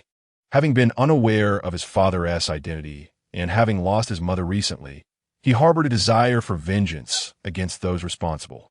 Yet, bereft of strength, he could only endure. This man not only promised to take him to a place where others like him resided, but also offered the prospect of family. He resolved to comply with whatever request Tyson might have. 2 days later, Tyson appeared in the West Sea at the ice continent. He had previously arranged with Mona to collect some treasures from this locale, though he could not guarantee that he could break through the thick ice layer. Nevertheless, with the ability of dust escape to decompose all matter, he believed that even the ice would yield. On Sky Island, Tyson made a request of Anilu to grow stronger. He spent a day teaching him methods of cultivation and provided him with a perfect pill to enhance his physique. He hoped this would improve Anilu's physical condition. Additionally, he presented the blueprints for the Ark Maxim ship, instructing him to construct it in the future. Though Anilu was still young, he had experienced many things and easily grasped Tyson's intentions. The relevant materials concerning Dr. Moonlight had already been taken, and without them, Anilu would be unable to pursue his dreams of visiting the moon. Tyson searched the surrounding environment where Anilu lived, but found no trace of the sound thunder fruit. He had resolved that Anilu would consume it in the future, and with Tyson's prior guidance, he believed it would greatly assist him and make him a valuable companion. Upon returning to the present, Mona led his band of pirates to the icy expanse known as Bingjida Lu, where they encountered Tyson, who had been waiting for them with anticipation. Before them stood 5 colossal golden pillars, radiating an almost blinding brilliance, leaving many pirates momentarily dazzled. Tyson gazed at the countless treasures beneath the ice, clenched his fist, and struck downwards with all his might. To his surprise, the ice merely trembled under the impact. Step back, he commanded, clearing the area before drawing the Qi Xingjian. Although he had devoted recent years to honing other abilities, his swordsmanship had never waned. To enhance his sword techniques, he frequently sparred with Jie Rue. Grasping the sword, he closed his eyes, attuning himself to the surrounding energies, the air, the ice, the burgeoning aura within him. Upon reaching a certain pinnacle, Tyson leaped into the air, his black blade enveloped in a formidable presence. With both hands gripping the sword, he struck downwards with great force.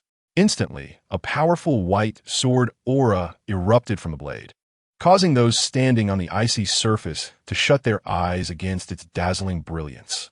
As the white sword aura made contact with the ice, it sliced through as effortlessly as cutting paper, shattering the thick layer and revealing a vast chasm beneath.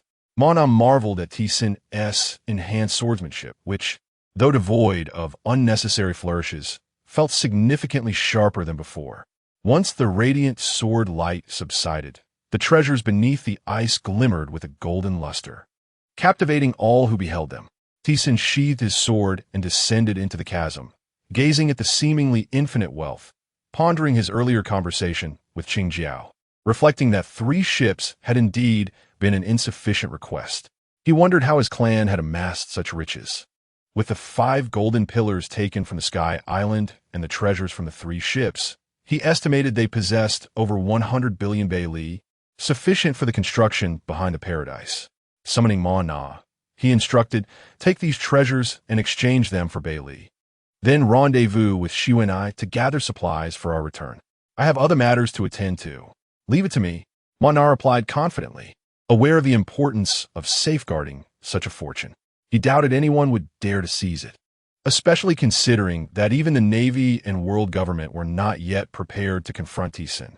As Tisin soared towards the East Sea, he felt assured in entrusting this task to Manar, confident that unless they encountered certain formidable foes in the New World, no one would dare challenge the Tisin pirate crew. Even if the Navy were to discover them, it seemed they were plotting something, and Tisin sensed that it would not be long before they acted. All it would take was an opportunity for them to mobilize their full fleet of over 100 warships against Tisin. Such an undertaking was beyond Tisin's current capabilities. While the Navy's lackeys were insignificant, they could not withstand the indiscriminate bombardment of cannon fire. The present Tisin pirate crew still paled in comparison to the Legacy pirate crew. They were no longer merely a pirate crew, but had evolved into an organization. Had it not been for Kapu and Roji uniting to vanquish Legacy and the remaining officers' lack of effort, the Navy would never have stood a chance against them, for the most formidable pirates of the sea were largely gathered within that crew. Given the current situation, it was likely the Navy would first deal with other pirate crews before turning their attention to Tisin and what remained of the Legacy crew. This suggested they still had time to develop. After concluding matters in the EC, Tisin intended to return to the Paradise to train his crew further while expediting his research on clones. Though many had set sail alone, without engaging in battles against powerful adversaries, they could not hope to surpass their limits, risking a decline in strength due to prolonged leisure. If the Navy were to launch another large-scale operation, their chances of failure would only increase. The purpose of Tisin's journey to the East Sea was to locate the Qian Yinlong, aware that these creatures returned only once every 1,000 years, and that their homeland was the missing part of the Juan Jiandao, which had sunk beneath the waves. He still felt compelled to investigate. Who knew what useful artifacts he might uncover? Even if he found no valuable information, he had a hypothesis he wished to test. His motivation for seeking the Qian Yinlong stemmed from the age of several officers, such as War Day and Qingjiao, who were approaching 47 years. Without extending their lifespans and enhancing their cellular vitality, their physical prowess would inevitably wane. The longer they delayed, the more troublesome it would become if their strengths not only failed to grow, but regressed. Despite being away for an extended period, Tisin felt no anxiety. Previously, he had to remain vigilant regarding the movements in the New World. However, with his territory now overseen by Vice Captain Balual Lika alongside Warday, Qingjiao, and Mana, he had no concerns even if the Navy were to launch an attack. Approaching the Juan Jiandao, situated near the Grand Line in the East Sea, Tisin flew directly from the West Sea, traversing the doldrums. Although numerous islands dotted the area, the unique shape of this island led him to it swiftly. Once near Juan Jiandao, Tisin floated above the water, sensing the conditions below. Moments later, he indeed detected the island that had been lost to the sea. While he could not sense any life above, schools of fish swam past him. Without further hesitation, he plunged into the water, swimming toward the depths. Due to the great depth, Tisin exerted himself to reach the bottom, exclaiming, "What is this?" He soon encountered an array of oddly shaped stones. No, they were the Qian Yinlong, transformed into fossils after their demise. Encrusted with corals, even if he retrieved them, they had long since lost their medicinal properties and could not be studied. In light of this, he decided to attempt a different approach. Tisin swam towards the base of the island and pressed his hands against its lowest point. Utilizing his ability to lighten the ultralight rock, he felt the entire underwater island tremble.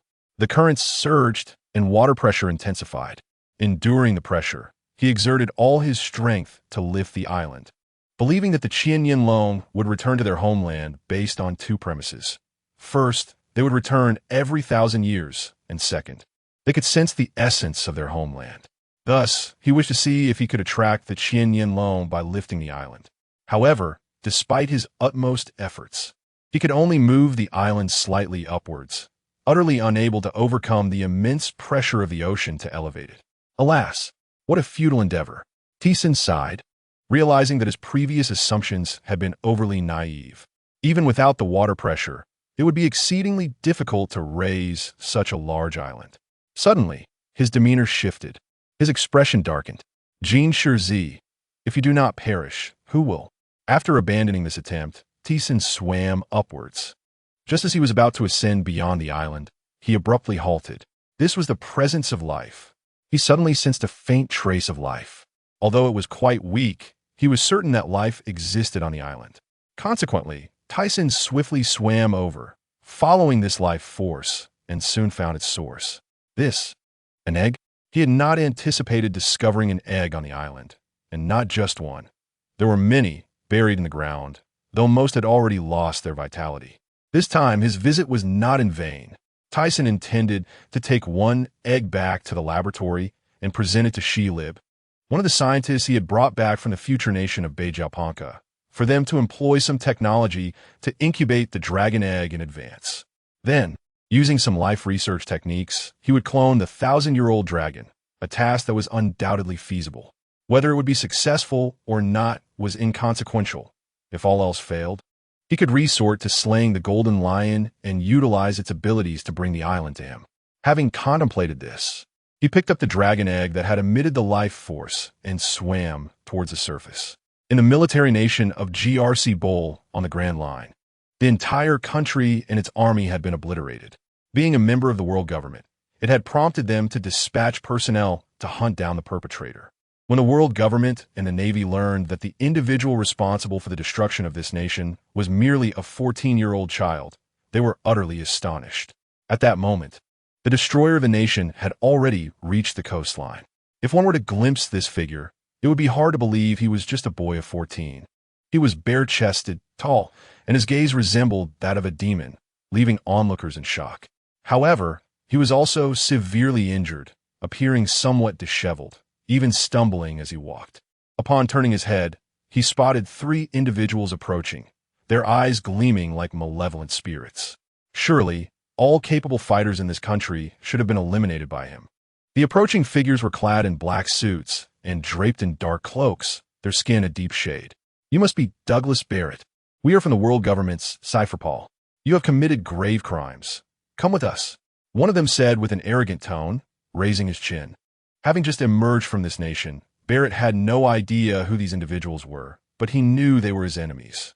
Therefore, he did not dare be careless, especially after recently enduring a protracted battle that had drained much of his stamina. The apparent strength of these opponents further concerned him. Had his energy been sufficient, he would not have feared these hounds, but he now prepared to flee. He employed his abilities, placing his hand on the ground, and suddenly, a submarine emerged from the coastal waters with a splash, alarming the Cypherpol agents. That's a submarine. Quickly stop him. Barrett leapt into action as the submarine's hatch opened and closed swiftly. The agents outside could only attack the submarine, but being constructed of steel, it was impervious to their efforts, and they could only watch helplessly as it slowly sank into the depths of the sea. Damn it, he has escaped. One of them, frustrated and embarrassed, couldn't believe how cunning this boy was. Logically, one who could annihilate a nation would want to engage in battle to satisfy his warrior spirit. Yet, this boy had chosen to flee without uttering a single word. Once submerged, Barrett adjusted the submarine's course and bandaged his wounds before preparing to navigate away. However, he suddenly hesitated, uncertain of where to go. Having lived amidst warfare, he was utterly unfamiliar with the outside world. At that moment, he pulled a piece of white paper from his belt, staring intently at it with a demonic gaze, murmuring, "I hope you haven't grown weaker." His resolve solidified. He decided to seek out this individual. Moreover, his strength had significantly increased, and he doubted that person could still be his opponent, despite their initial good intentions. "I no longer trust anyone," Barrett uttered, his eyes flickering, his body betraying unease. Although Tyson had informed him a year prior that the commander did not genuinely care for him, it was evident now. Yet, did this individual not have ulterior motives as well? Growing increasingly convinced of this, Barrett resolved that upon meeting this person, he would first defeat him and then inquire about his intentions. On an island in the New World, devoid of a naval presence or military forces, a small town thrived, populated by pirates and criminals, including shopkeepers who were retired pirates. Thus, this place was often referred to as the unforgiving zone, where violence was commonplace. After navigating the waters for several days and nights, Barrett decided to land on the island to procure supplies and food, having survived on raw meat in the submarine. Since the world government continued to pursue him, he planned to leave immediately after shopping. Have you heard? The Roger pirates clashed with the Bright Emperor. Barrett halted in his tracks, astonished. What? Is that true? I witnessed their confrontation right here on this island. A sense of foreboding washed over him. Then this island is exceedingly perilous. On the opposite end of the island, members of the Roger pirates stood at a distance, encircling two individuals at the center. The tension in the air palpable. Rayleigh, somewhat disgruntled, gazed at the stone egg in his hand, which Tyson had entrusted to him for safekeeping, insisting on its importance. Yet Rayleigh remained oblivious to its significance. Meanwhile, Tyson, having departed from the East Sea, was making his way back to Guangming Island. Utilizing his flight abilities, he swiftly reached the New World. Feeling a pang of hunger, he paused on this island and unexpectedly encountered the Roger pirates. When pirates cross paths, a clash is inevitable, and Tyson, having not fought at full strength for quite some time, yearned to test the extent of Roger's powers. The strength of the Pirate King intrigued him greatly. La, Roger, it's been years. I wonder how much stronger you've become. Tyson exclaimed, grinning widely, a rare expression of joy on his face. Then you should come and find out. But don't let your guard down. Roger replied, revealing his white teeth, seemingly reminiscing about past events. His mood a mixture of nostalgia and tension. Over the years, his strength had certainly grown, and he too was curious whether he could defeat this individual. Their standoff reached a climax before both figures vanished in an instant, reappearing as blades clashed in midair. Clang! Zing! The heavens transformed. A blue-red radiance enveloping the sky and earth, dark red lightning connecting the ominous clouds above, swirling around them as the ground erupted with debris. Fortunately, their battle was distant enough from the town to spare it from devastation. Nevertheless, a tremendous gust of wind swept through, making it difficult for onlookers to keep their eyes open. As Barrett approached the battlefield of Tyson and Roger, his eyes widened in astonishment as he gazed at the two figures not far away. His pupils constricted sharply, and he murmured in awe, "How formidable! Are all the warriors of the sea this powerful?" Upon catching sight of Tyson's appearance, he confirmed that this was indeed the person he had been searching for, and he was taken aback by the man's immense strength. Their previous encounter had felt like a mere child's play in comparison. The thought struck him, only by venturing out to sea could one find such extraordinary warriors. Barrett's heart surged with excitement.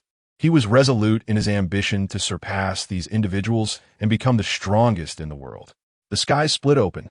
Rayleigh lifted his gaze to the dark clouds that had divided ominously, swirling as if heralding the apocalypse. "How impressive," Jabba remarked, slightly taken aback. Of course, who else could it be? After all, he once subdued Roger, but now, I'm certain Roger will prevail.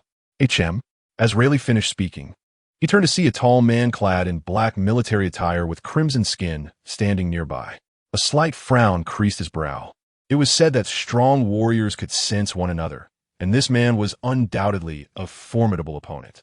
He contemplated the ambiguity of the stranger's allegiance. Was he a member of the Navy or the world government? Thus, Rayleigh resolved to observe cautiously, shifting his focus back to the two fighters who had resumed their clash. During their earlier bout, Tyson had sensed a significant enhancement in Roger's strength, particularly in the mastery of Haki, which matched his own. When Tyson attempted to exploit this ability, Roger mirrored his actions, demonstrating vigilance that rendered Tyson's strategy ineffective. However, should Roger let his guard down, there would still be an opportunity to strike. The disparity in swordsmanship was merely a matter of initial training. At their level, the contest was no longer about technique, but rather about strength, speed, and Haki. Tyson swung his Qixing Jian in a diagonal slash, and Roger, equally determined, raised his blade to parry. Before the force of their strikes had fully dissipated, both combatants altered their maneuvers, their speed intensifying.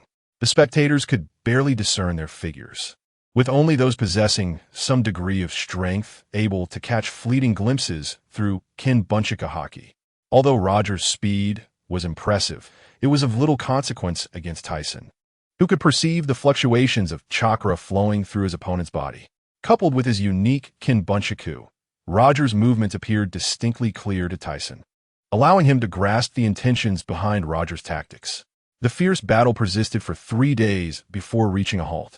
In the final confrontation, Tyson utilized the power of dust release, and after a prolonged stalemate, Roger found himself at a disadvantage. However, following this maneuver, Tyson chose to withdraw, and Roger understood his intent.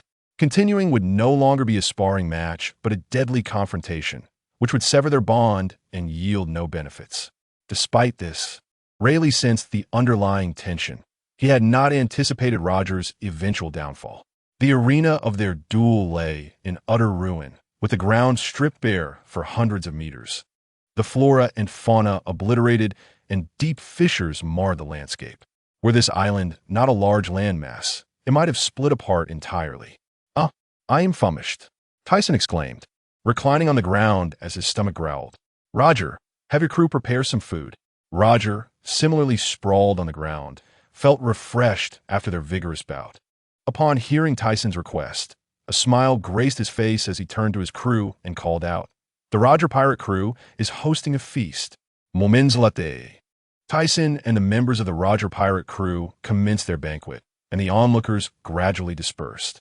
In the midst of their revelry, Tyson suddenly raised his head to spot a tall man in black military attire, fixing his gaze upon him. In truth, he had noticed this individual upon his arrival on the island, but had lost track of him during the battle with Roger. It seemed this man had been observing their confrontation all along. "Hey, Barrett!"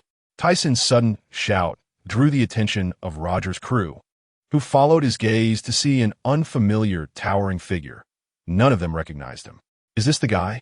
Tyson inquired, and upon confirming his familiarity, Rayleigh relaxed slightly. On the other hand, Barrett regarded Tyson with an impassive expression. After a moment's hesitation, he stepped forward. Tyson, sensing the aura of this individual, felt a surge of excitement. Indeed, he was a demon. At merely 14 years old, he possessed strength surpassing even that of Mona in her youth. Though not as tall as Mona, Barrett's physique was undeniably well suited for combat. Noticing Tyson's fluctuating expressions, Roger turned to him with a curious glance. He did not recall a figure like this in Tyson's crew and asked, "Tyson, who is this person? Is he your friend?" Tyson stood up and walked toward the approaching Barrett, seizing his arm. Barrett swiftly shook off Tyson's grip. "What are you doing, you fool?" Barrett's fierce countenance bore down on Tyson as he declared, "I came here to challenge you to a duel. Once you're recovered, let us begin." As Barrett anticipated a retort, Tyson instead turned to Roger. "Roger, this guy is my partner. Quite intriguing, don't you think?" With a hearty laugh, he threw back his head. Roger's eyes darted around before he grasped the situation, chuckling. "Hey, this fellow doesn't seem like your partner at all. He is here to challenge you." Barrett's mouth fell open as he stared at Tyson, and after a moment of realization, his expression soured. "Fool, who is your partner? You naive idiot, hurry up and recover. I will definitely defeat you." All right, no need to be angry. Let us eat first." After some time, Tyson and the Roger pirate crew parted ways. As he watched the Oro Jackson sail away, he turned to Barrett. "So, have you made up your mind? Would you like to join me?" Originally intending to confront Tyson at sea, Barrett had come to the realization that he was not a match for him after witnessing the battle with Roger. "Why do you want me to join your pirate crew? What is your true objective?" Having been entrenched in warfare for so long, Barrett was wary of placing his trust in anyone, even if this man had previously aided him. Nonsense. What more reason does one need to help their comrades? Besides, you have nowhere else to go, right? Just join and see how it goes. Tyson paused, then with a playful wink added, "And let us face it, you're no match for me. You can't resist." Barrett was still mulling over Tyson's previous statement when he suddenly felt his anger flare at the latter's taunt. Though he seethed with rage, he found no grounds to refute Tyson. Ultimately, he chose to join Tyson's pirate crew, determined to defeat him one day, believing that by joining, he could challenge him whenever he wished and grow even stronger. 5 days later, the members of the Tyson pirate crew had largely gathered on Guangmingdao. Over the course of this extended period, their numbers had burgeoned to over 10,000, with many formidable individuals joining. their bounties ranging from tens of millions to several hundred million. As the construction of Tiancong Liyuan progressed at an accelerated pace, 4 islands had already been completed, leaving only 2 islands and the central Guangming Dao remaining. In order to ensure effective management and guardianship of these locales, he needed to select some individuals. Thus, the purpose of gathering everyone today was to engage in sparring and subsequently designate the captains. Beyond the necessity of selection, another reason was the overwhelming number of people, which rendered management quite challenging. Initially overlooked, the increasing numbers had led to disorder. These pirates congregated on Guangming Dao resembled a band of mountain bandits. This was unacceptable. While Tiancong Liyuan was indeed free-spirited, it should not be perceived as a den of brigands. Hence, upon returning with Baleta, he devised this plan, albeit it was merely a temporary measure. Once Tiancong Liyuan was fully established, changes would undoubtedly ensue. "Boss, everyone has arrived." Mona, standing at the forefront, lifted her head to speak. Although the boss had previously mentioned this matter, she remained uncertain about the specifics. Many pirates were curious, wondering if a grand battle was on the horizon. Observing the ranks of pirates below, Tisin nodded and rose from his chair. The purpose of gathering everyone here today was to select captains for easier management. As for the selection process, it would be through sparring. The strongest would assume the captaincy. Does anyone have any objections? Upon realizing the situation, the crowd responded in unison, "No objections." "Indeed, we have no objections, but I shall be the captain." "Huh, is that so? Do you wish to fight?" The burly Mong Xiong Lu Bi glared angrily at the explosive man, Shipu Duogwo beside him. Silence. Tisin frowned. With so many people, issues were bound to arise, which is precisely why he sought to select captains promptly. A terrifying aura permeated the air, instantly silencing the commotion below, as everyone dared not utter a sound. Subsequently, Tisin appointed Ji Na to oversee the combat. Her bubble fruit had awakened, enabling her to intervene if necessary. Upon hearing Tisin announce the sparring, Baleta's eyes instantly gleamed with excitement. Since his arrival, he had felt quite out of place due to the tranquility. The people around him were not out to harm him, and occasionally some officers would engage him in conversation, welcoming him. Thus, he found himself unaccustomed to this environment. Nevertheless, he preferred this atmosphere, where no one schemed against him in the shadows, and any issues were addressed openly. A conclusion he had drawn from his observations over the past few days. "Who wishes to participate in the selection of captains?" Jinan inquired, holding a paper that listed the members of the T-Sin pirate crew. "I will." Mona stepped forward. Being one of the most senior members who had followed T-Sin out of Jiushi Dao, he could not let this opportunity slip by. "Look, it's Lord Mona." Lord Mona, a user of the Tunya fruit, was also T-Sin's comrade. Hearing the murmurs behind him, Baleta glanced up at the slightly taller Mona, feeling a sense of curiosity towards those close to T-Sin. Just as he was about to step forward, a man of similar stature emerged. You bastard Mona, I'm here to take you on." Upon hearing the voice, War Day, who was still drinking, raised his head. "It's Qing Jiao." Upon recognizing the speaker, Mona grinned and shouted, "Zhui To Guai. Today I will show everyone that even without Conqueror's Haki, I can still defeat you." Soon, the battlefield was established, with a crowd sitting on either side watching the two combatants, while Tisin observed from his chair. He was well aware of the capabilities of both fighters. They were quite evenly matched. Although Mona lacked Conqueror's Haki, his mastery of armament Haki was exceptionally high. While Qingjiao had also learned to use Conqueror's Haki, but could not overpower Mona, finding himself slightly at a disadvantage. Thus, it would likely take 4 to 5 days to determine a victor. As expected, 5 days later, Mona collapsed to the ground, and Qingjiao, fatigue, soon followed suit, both being carried away for treatment. "These two are incredibly formidable. There should be no one else willing to compete now," Mogul murmured, initially considering stepping in, but having abandoned the idea after witnessing their battle. The level of destruction on the ground suggested that only monsters could achieve such feats. Just as he thought no one would step up, a tall figure leapt into the arena, crashing down heavily and stirring up a cloud of dust. "Who is this?" Deajalesai Baleta, brought back by Captain T-Sin a few days ago. I heard he's only 14, but quite powerful, having destroyed a nation. Gubi-san explained to Magua, who wore a puzzled expression. When T-san initially brought Baleta back, he did not host a welcome banquet, but instead allowed him to acclimate to the environment. Since then, he had not paid much attention to him, wanting Baleta to judge whether this place was worth his stay. Let me see what this little brat is capable of. On the battlefield, Baleta observed a slightly shorter opponent step forward. The latter stomped his right foot on the ground, propelling his body directly in front of Baleta. T-san, is this little brat really impressive? Since arriving here, I found him quite unapproachable. Gina leaned closer to T-san. She had previously attempted to converse with Baleta, but he had ignored her. Do not underestimate him when he matures. Even I might find it challenging to contend with him. T-san smiled as he watched Baleta in the arena. This was becoming interesting. He was eager to see how much this young lad had grown. Upon hearing that even T-san found him formidable, Gina's mouth fell agape, her face displaying disbelief. She had never heard T-san express such sentiments, and if he considered Baleta strong, it indeed indicated that the boy was extraordinary. Be careful.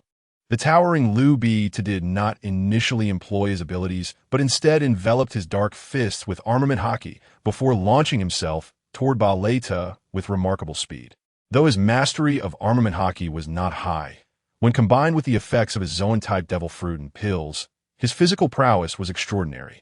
As Liu Bi charged, Baleta responded with an even swifter punch. Bang! In that instant of collision, Liu Bi felt a searing pain pierce through his skull. His face twitching before the immense force sent his fist crashing into his abdomen, causing him to cough up blood as his body flew backwards, crashing into the ground 3 times before coming to a halt. Remarkable. Witnessing Liu Bi struggle to withstand even a single move from Baleta, the onlookers were left in stunned silence, their faces reflecting disbelief. Is this all you've got? Baleta remarked flatly, devoid of any expression. Enough. Do not be so arrogant, you brat. Rising from the ground, Liu Bi wiped the blood from the corner of his mouth, his complexion quite ghastly. How could he possibly accept defeat against this newcomer? Moreover, it was rumored that this brat was merely 14 years old. Losing to him would be a significant blow to his pride. As Baleta observed that his opponent was still capable of fighting and was preparing to throw another punch, he suddenly noticed Liu Bi's transformation. Black fur and bear-like limbs emerged, and he realized that his adversary was also a wielder of a devil fruit ability. This piqued his interest. The opponent he initially deemed insignificant had now become a worthy contender. Don't die on me, brat. Transforming into a formidable black bear, Liu Bi charged forward, causing the ground to tremble and dust to rise. As he closed the distance to Baleta, he lifted a massive paw akin to a fan and struck down fiercely, his sharp claws slicing through the air with a howling wind. Baleta smirked, feeling a surge of excitement upon seeing the gigantic bear. However, he did not alter his attack strategy, opting instead for a straightforward punch enveloped in Haki. After the clash, Baleta slightly retracted his arm, gauging the strength of his opponent, and increased his power. Ultimately, the bear could not withstand the force and began to tilt backward. As Liu Bi's form fell, he felt the sky darken above him, followed by an immense pressure landing on his abdomen. His insides churned violently, and he coughed up blood once more. His facial muscles contorted in agony, resembling a bitter gourd, while beads of sweat streamed down his face. Eventually, his bare form dissipated, revealing Liu Bi's naturally dark skin. Observing that his opponent seemed to cease resistance, Baleta halted, his gaze shifting towards the distant T-san, gleaming with determination. Just wait. I will defeat you in due time. Not far away, T-san seemed to sense the unfolding events and glanced over, smiling in response. He noticed the crowd of onlookers and pondered how long this battle would extend. Gina, divide them into 12 teams and let them commence. After instructing, he departed from Guangming Island, soaring towards KG Island. It had been several days since he retrieved the dragon egg, and he was curious about the progress that Shi Li Bu and the others had made toward hatching it. KG Island, one of the 6 islands surrounding Guangming Island, was designated for research purposes and was among the earliest constructed laboratories. The equipment and materials within had been painstakingly acquired by T-Sun, costing hundreds of billions merely for the construction materials. At this moment, at the entrance of the basement on KG Island, 2 armored soldiers stood guard.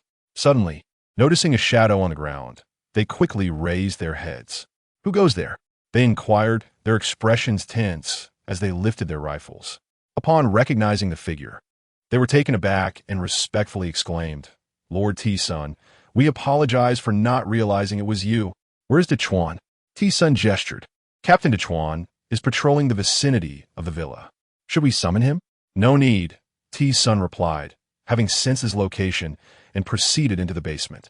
Since Dechuan had consumed the scorpion fruit, his strength had notably increased. Originally proficient in dual-color Haki, his physique was further enhanced by the transformative effects of the pills.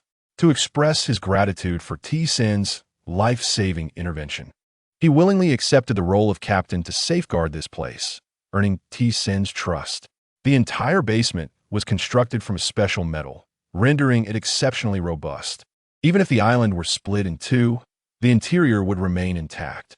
He traversed a mercury-hued corridor and arrived at a research room, extending his hand to press against the center of the metallic door. With a beep, the door swung open. Inside, Baluo Liku was collaborating with others in a large transparent chamber. Upon sensing T-Sun's arrival, he lifted his head, a smile gracing his lips. The reason Baluo Liku did not participate in the captain's contest was that it was implicitly understood that he was the vice captain of T-Sun's pirate crew, and no one had any objections. His current task was to assist the scientists in creating clones, a responsibility T-Sun entrusted to him to prevent any unforeseen complications. The individuals inside had already been informed through surveillance of T-Sun's presence. Thus, as he opened the door, they had prepared the materials in advance. Seihe Libu, clad in scientific protective gear, removed an unfamiliar headpiece. "Lord T-Sun, the dragon egg has successfully hatched, and there are no adverse effects. Really, can we clone it? I require all the attributes of this dragon. It is feasible, but it will take time. We have already transmitted the research data to Mr. Vegapunk, and all information has been compiled. It will likely require a year. That is splendid news. Thank you for your efforts. Do not hesitate to voice any requests." T-Sun trembled with excitement, overwhelmed by the sudden surge of hope for his longevity potion. "Lord T-Sun, we do have one request, though it is not ours. It comes from Mr. Vegapunk." T-Sun's exhilaration subsided, replaced by curiosity. "Oh, what is his request?" "This. Noticing the all o LegacySystem hesitance. T-Sun's curiosity deepened. Speak freely. As long as it is not excessive, I shall accommodate it. Mr. Vegapunk hopes to obtain a sample of your blood. He claims that previous studies yielded no results, and only your blood can provide insight." "What? That scoundrel still harbors such intentions?" T-Sun's eyes widened in anger, ready to dismiss the notion, but then he reconsidered. "Wait a moment. You mentioned previous studies. What does that entail? Did I authorize him to conduct research on me?" It seemed Vegapunk had misinterpreted the situation. He had not expressed consent during their interactions. "Yes, Mr. Vegapunk, mention your hair." "This." T-Sun's eyes widened again, this time in astonishment. "When did this happen?" He stated that if you could provide a small blood sample, he would grant you any future requests and guarantee the confidentiality of the information. His motivation for acquiring your blood stems from his desire to compile all knowledge in this world. After Shilibu finished speaking, he handed over a document. "I see. So he may not be lying. Perhaps he genuinely wishes to share the knowledge he compiles with the world. Furthermore, even if I provide him with a sample, he may not glean much. After all, only I possess the insight into the absorption and application of chakra. No one else in this world can replicate that." T-Sun mused that his concerns might be unfounded. Additionally, there would be many future experiments requiring Vegapunk's assistance, and leveraging this situation to obtain a favor would prove advantageous. "Very well, I agree, but will I be the one to deliver the blood? I currently have no knowledge of his whereabouts. I should have insisted he provide me with a life car back then. However, he did give me a chip for communication, which is why I did not consider that. No, simply provide us with your blood, and we shall relay the information to him once the analysis is complete. Shelleybu smiled, relieved to finally be free from that scoundrel's incessant harassment. Is this technology really that advanced? T-Sun inwardly scoffed, pondering the peculiarities of this world, where some regions are as primitive as the age of dinosaurs, while others boast technologies centuries ahead. After inquiring about the progress of the Barolric clones, he ceased further conversation. Subsequently, T-Sun left a drop of blood and exited the research facility. Upon leaving Science Island, he did not return home, but instead headed straight towards Herb Island. Meanwhile, on Guangming Island, the captain selection battle continued, with Barrett decisively defeating Rubit, Duagiluo, and Carnes. His opponents not only possessed formidable physical prowess, but also wielded the three types of Haki. Especially notable was Carnes, who, upon entering the arena, assumed Barrett would be fatigued after 2 consecutive fights. To his surprise, as the battle commenced, Carnes unleashed Conqueror's Haki, instantly having Barrett's combat effectiveness, leading to a frustrating defeat after receiving several punches. Balalala, how intriguing! Upon witnessing Barrett display Conqueror's Haki, Vald's interest was piqued. Although he recognized his opponent's potential, he did not believe he would be overcome by such a young challenger. T-Sun, the captain who had personally invited him, was the infamous ocean pirate, the world destroyer, with a bounty of 36 billion berries, Bondi Vald. Surely, that individual would not pose a challenge. As Vald swiftly approached Barrett, T-Sun's instinct confirmed that his opponent was a formidable adversary. However, his competitive spirit surged, and he could hardly contain his eagerness. Let's begin. The young Vald revealed his peculiar teeth. Following Vald's declaration, Barrett enveloped his fists in armament Haki and lunged forward like a cannonball. 3 days later, T-Sun returned to Guangming Island, having received news that the competition had concluded and that the captains had been selected. Observing the rankings on the list, he felt no surprise. In fact, it aligned closely with his prior expectations. Although there were minor discrepancies, the top 5 were largely as he had anticipated. With the captains chosen, they could now lead the rest of the idle crew out to sea. Since the construction of Sky Paradise, they had not embarked on a complete voyage, leaving many crew members languishing on the islands without purpose. Setting sail would not only generate some income, but also allow them to establish their reputations. In this world, mere strength was insufficient. One must also be renowned, or else petty challengers would emerge to provoke them. By spreading the name of T-Sun's pirate crew across the world, he would ensure that once Sky Paradise was completed, it would be recognized as a place where trouble was unwelcome.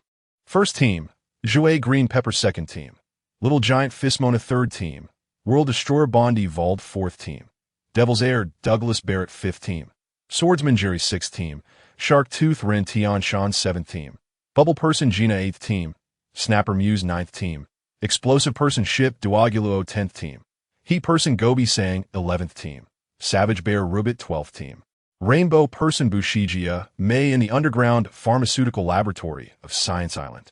Lord T-Sun, the longevity pills have been successfully produced. Thankfully, with Mr. Huchuan's collaboration, the process went smoothly. Shelleybu handed the pill to T Sr. Can it truly extend one's lifespan? Accepting the red pill, roughly the size of a jelly bean, T-Sun's primary concern was not its appearance, but its efficacy in prolonging life. Data analysis indicated that this pill could decelerate bodily functions and even halt organ aging, confirming that it indeed had the potential to significantly extend one's lifespan. Upon hearing this, T-Sun comprehended the implications. Although they could not ascertain the exact duration of life it would add, the ability to prevent organ degeneration was already a remarkable benefit. Since entrusting the Dragon Egg to Shelleybu and his team a year ago, T-Sun had invited Mr. Huchuan to the Science Island Laboratory to focus on pharmaceutical development. The outcome exceeded his expectations, as they had successfully created a pill that could genuinely extend life, a revelation that exhilarated him. In addition to this momentous achievement, another piece of good news arrived. All 6 islands of Sky Paradise had been completed, awaiting their ascent into the skies. The central Guangming Island would be constructed using golden fruits, thereby connecting all 7 islands seamlessly. Within the luxurious hot spring pool of his villa on Guangming Island, a woman reclined against the edge, her delicate back exposed. At that moment, a voice broke the tranquility. Xuanai, have you received any news regarding that scoundrel, the Golden Lion? Upon hearing this voice, she slowly lifted her head, her ample bosom fully revealed. Unfazed, she stood and approached a nearby pavilion. Observing T-Sun sipping red wine before sitting on his lap, her body pressing against him. Not yet, but we plan to trace those lackeys and believe it won't take long to locate him. Her soft, enticing voice stirred something within T-Sun, who, noticing his clothes becoming damp, regarded the enchanting beauty before him and thought, what a little temptress. A shy exclamation escaped her lips. Feeling her movements, T-Sun's body warmed as he set down his wine glass and lifted her, striding toward the room. Above a certain sea region in the New World, Boss Shiki, there have been persistent inquiries into our movements. I suspect it may be the T-Sun pirate crew. That damned scoundrel again. However, I'm no longer the person I once was. Even if he does not come, I intend to seek him out and decisively defeat him. For Shiki, who aspired to dominate the world, T-Sun had always been an obstacle in his path. After all these years, he had grown significantly stronger and no longer felt the need to hide. Before T-Sun's arrival in this world, the Golden Lion was the most powerful pirate crew on the seas, but now he found himself evading T-Sun in the skies. After being defeated by Rocks, he had begrudgingly joined forces with him, and even after their eventual dissolution, he was obstructed by equally formidable foes. Consequently, Shiki harbored a deep-seated animosity toward T-Senior. This time, he resolved that if T-Sun dared to come, he would ensure that T-Sun experienced his true power. As time passed, news spread that the maritime overlord, the Guangming Emperor, was preparing to wage war against Shiki. This announcement not only startled other pirates, but also prompted the Navy and world government to devise capture plans. Meanwhile, not far from Guangming Island, aboard the Moby Dick, Old Man, we are now entering the territory of the T-Sun pirate crew. Are we truly going to meet the Guangming Emperor? The worried expression of Fasa, whose right arm bore the Whitebeard pirate crew's emblem alongside 3 small circles, reflected his apprehension. There are a few matters I wish to inquire about. He took a hearty swig from his drink. Fasa, have we not encountered each other before? What are you worried about? Besides, Mr. T-Sun is not a villain. Wearing a violet-blue skull cap, Huai-Di-Bei stepped forward and exclaimed, isn't this different? This time, we're in the opponent's lair. Kulalala, Fosa, Iam Witerd. I do not fear that fellow, so rest assured. After hearing Fo Sa's concerns, he felt an eager anticipation to meet the adversary, having not seen him for many years. Would he finally encounter a formidable opponent? Baixiaoyi, with 2 blades sheathed at his waist, a large round hat atop his head, and clad in a kimono, gazed excitedly at Whitebeard. His curiosity and combative spirit reflected in his captivating phoenix eyes. That fellow is quite formidable. Tion, this is splendid. Adventure awaits.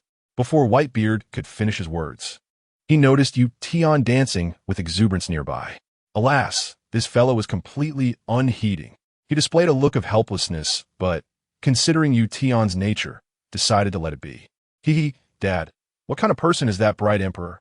Observing Tion's excitement, a youth with a golden punk hairstyle grinned cheerfully. After a moment, they officially entered the territory of the T-Sun pirate crew and were taken aback by the sight of the island ahead. The outermost layer was encased in metal, obscuring the view within, and neither side revealed an end, while at the pinnacle, rows of lookouts stood on the walkway. What is this? The others gazed at the towering metallic structure, their faces filled with astonishment. This must be the sky paradise that fellow mentioned. Whitebeard pondered, though it appeared unfinished, and he had heard there were 7 islands. He was uncertain of the name of the island before them. Signaling to the others, he commanded, "Yes, Dad." Soon, someone on the ship stood atop the lookout, signaling with lights toward the front. On Fruit Island, Jerry lounged on the sofa, sipping his drink, having been tasked with guarding this island, a duty originally belonging to Gina, who had irresponsibly offloaded it onto him to visit T-Senator while aware of their close relationship. It still irked him, especially as he faced the infatuated individual beside him. "Hey, Jiamei, why aren't you guarding Herb Island? What are you doing here?" With a smile on his face, Bushjia May placed her drink down, propped her chin on one hand, and with her bright, shining eyes, winked at Jerry. Their SLC keeping watch, it's fine. Jerry smiled ruefully, pondering when he had become so entrapped by this woman. Just as he was about to speak, the phone bug belonging to Gina rang. Hello, this is Jerry. He found it peculiar. Was trouble already brewing upon his recent arrival? Lord Jerry, outside, the Whitebeard pirate crew has arrived. The voice from the phone bug initially sounded confused, then quickly registered realization, stammering in response. The Whitebeard pirate crew? What do they want? Jerry shot up from his seat, and even Jia May, who had been playfully engaged, became serious, her demeanor shifting. In the villa on Bright Island, after assigning Jerry the task of guarding Fruit Island, Gina arrived at T-Sen's place, accompanied by the nearby Xuan, leading to quite a spectacle between the two women. Smelly Bubble Man, hurry back to your territory, you annoying fellow. Sunai, clad in a low-cut outfit, leaned against the sofa, exposing her ample bosom, her long, slender legs crossed, holding a glass of red wine, her gaze directed elsewhere. You, the exposed one, are you trying to become utterly powerless? Gina, dressed in a refreshing blue long dress, was somewhat indignant. Ever since this individual arrived in the new world, she had taken up residence at T-Sen's place, which was quite bothersome. Observing the contentious exchange between the two, T-Sen could only smile wryly. Ever since Xuan moved into the villa, they had been at odds, leaving him feeling rather helpless. Just then, the phone bug rang, quieting the surrounding commotion. Captain T-Sen, the Whitebeard pirate crew, has arrived and wishes to see you. Should we let them in? Upon answering, Jerry's voice came through. Whitebeard, what do you want? Is it about Shiki? Let them in. After hanging up, T-Sen turned to Gina. Prepare to go out, Nana. It's been a while since I've seen him. I wonder how strong he has become. It appears he has come regarding Shiki. Soon, all the inhabitants of the 6 islands gathered on Bright Island. Aside from Barrett, the captain of the 4th squad who had ventured out with the pirate crew, the rest remained on the island. Barrett had gone to train his skills by fighting Kaido and Big Mom. He was unsure of the current situation, but had left behind his life card, indicating he was likely safe. Furthermore, Barrett was now 15 years old, having significantly increased his strength since his arrival. He suspected even the 1st squad leader, Qing Jiao, might not be his match, as Barrett's physical capabilities were astonishingly above average for his age, explaining why he could contend with the Dark King Rayleigh without a clear victor. Outside Fruit Island, although the Whitebeard pirate crew was puzzled by the circumstances, they adjusted their ship's course as instructed, sailing along the wall. After navigating for over 20 minutes, a sudden commotion erupted from the nearby metal wall. Kaka, the crew of the Whitebeard pirate crew, watched in awe as the metallic gate to Fruit Island slowly opened, realizing they had completely misunderstood the entry process. The Whitebeard pirate crew, having circled around the front of Fruit Island, witnessed the metal wall between the island and its neighboring isle parting to form a grand entrance. The adjacent island bore the inscription Beast Island, and their vessels continued to sail inward. After a while, they finally saw long metal suspension bridges connecting the 2 islands behind them to the central Bright Island. Dad, this T-Sen pirate crew must be exceedingly wealthy. How long have we been sailing without reaching our destination? Marco, esporte na ponga usted, gazed in astonishment at the technological marvels. As they entered, both Fruit Island and the neighboring isle showcased a colossal fortress, the outer walls crafted from special metals. Yet they had sailed for so long without encountering any members of the T-Sen pirate crew. Whitebeard frowned, but soon relaxed, revealing a grin. What a dull fellow to have constructed it this way. Does he wish to be the king of the mountain? Hula-la-la-la. It was uncertain how T-Sen would react upon hearing this. Incredible. Remarkable. Such a place exists. Ution pressed his hands against the ship's wall, peering ahead at the immense metal suspension bridge. After approximately half an hour, they finally glimpsed the island ahead, which was entirely unlike the previous islands. This one was devoid of any familiar features, only peculiar structures, or perhaps one could describe them as strange houses. Soon their ship docked, and before it could come to a complete halt, a figure leaped forward shouting, "Adventure! Adventure!" As their feet landed heavily, a cloud of dust was kicked up, and they dashed excitedly toward the island. Yution, wait. This place is not like the previous one. This fool, forget it. Let us hurry and catch up. As Baihuzi observed Yution's disappearance from their sight, he urged his comrades to hasten, for any delay could lead to unforeseen consequences. On the opposite side of Guangming Island, as the Baihuzi pirates approached the shore, Tyson sensed the fluctuations of the adversary's chakra. The other officers, upon hearing of the Baihuzi pirates' arrival, grew increasingly excited. After all, they were about to engage with formidable pirates whose strength was comparable to that of their captain, promising an exhilarating battle.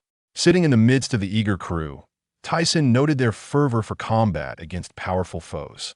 However, this was merely a warm-up. Soon enough, these individuals would have the opportunity to satisfy their thirst for battle.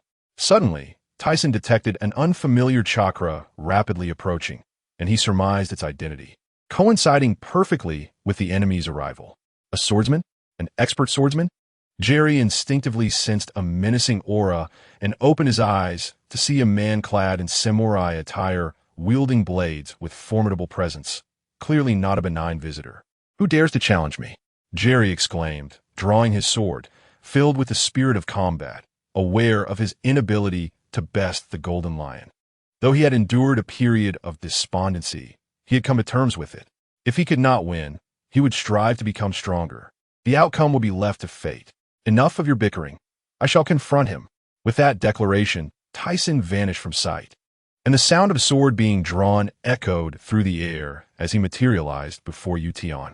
The latter, who had been sprinting, was taken aback by Tyson's sudden appearance, his pupils dilating in shock. Yet, he swiftly raised his dual swords and struck. Tyson, with a composed demeanor, revealed a smirk beneath his cold visage, and a flicker of red light danced in his eyes. "Allow me to teach you a lesson." He wielded his sword with one hand, enveloping its black blade in a layer of purplish-black energy before executing a swift motion. Horizontal slash. What? Yution's eyes widened in disbelief as he attempted to strike Tyson's long sword, only to find an invisible force disrupting his consciousness, leaving his mind blank.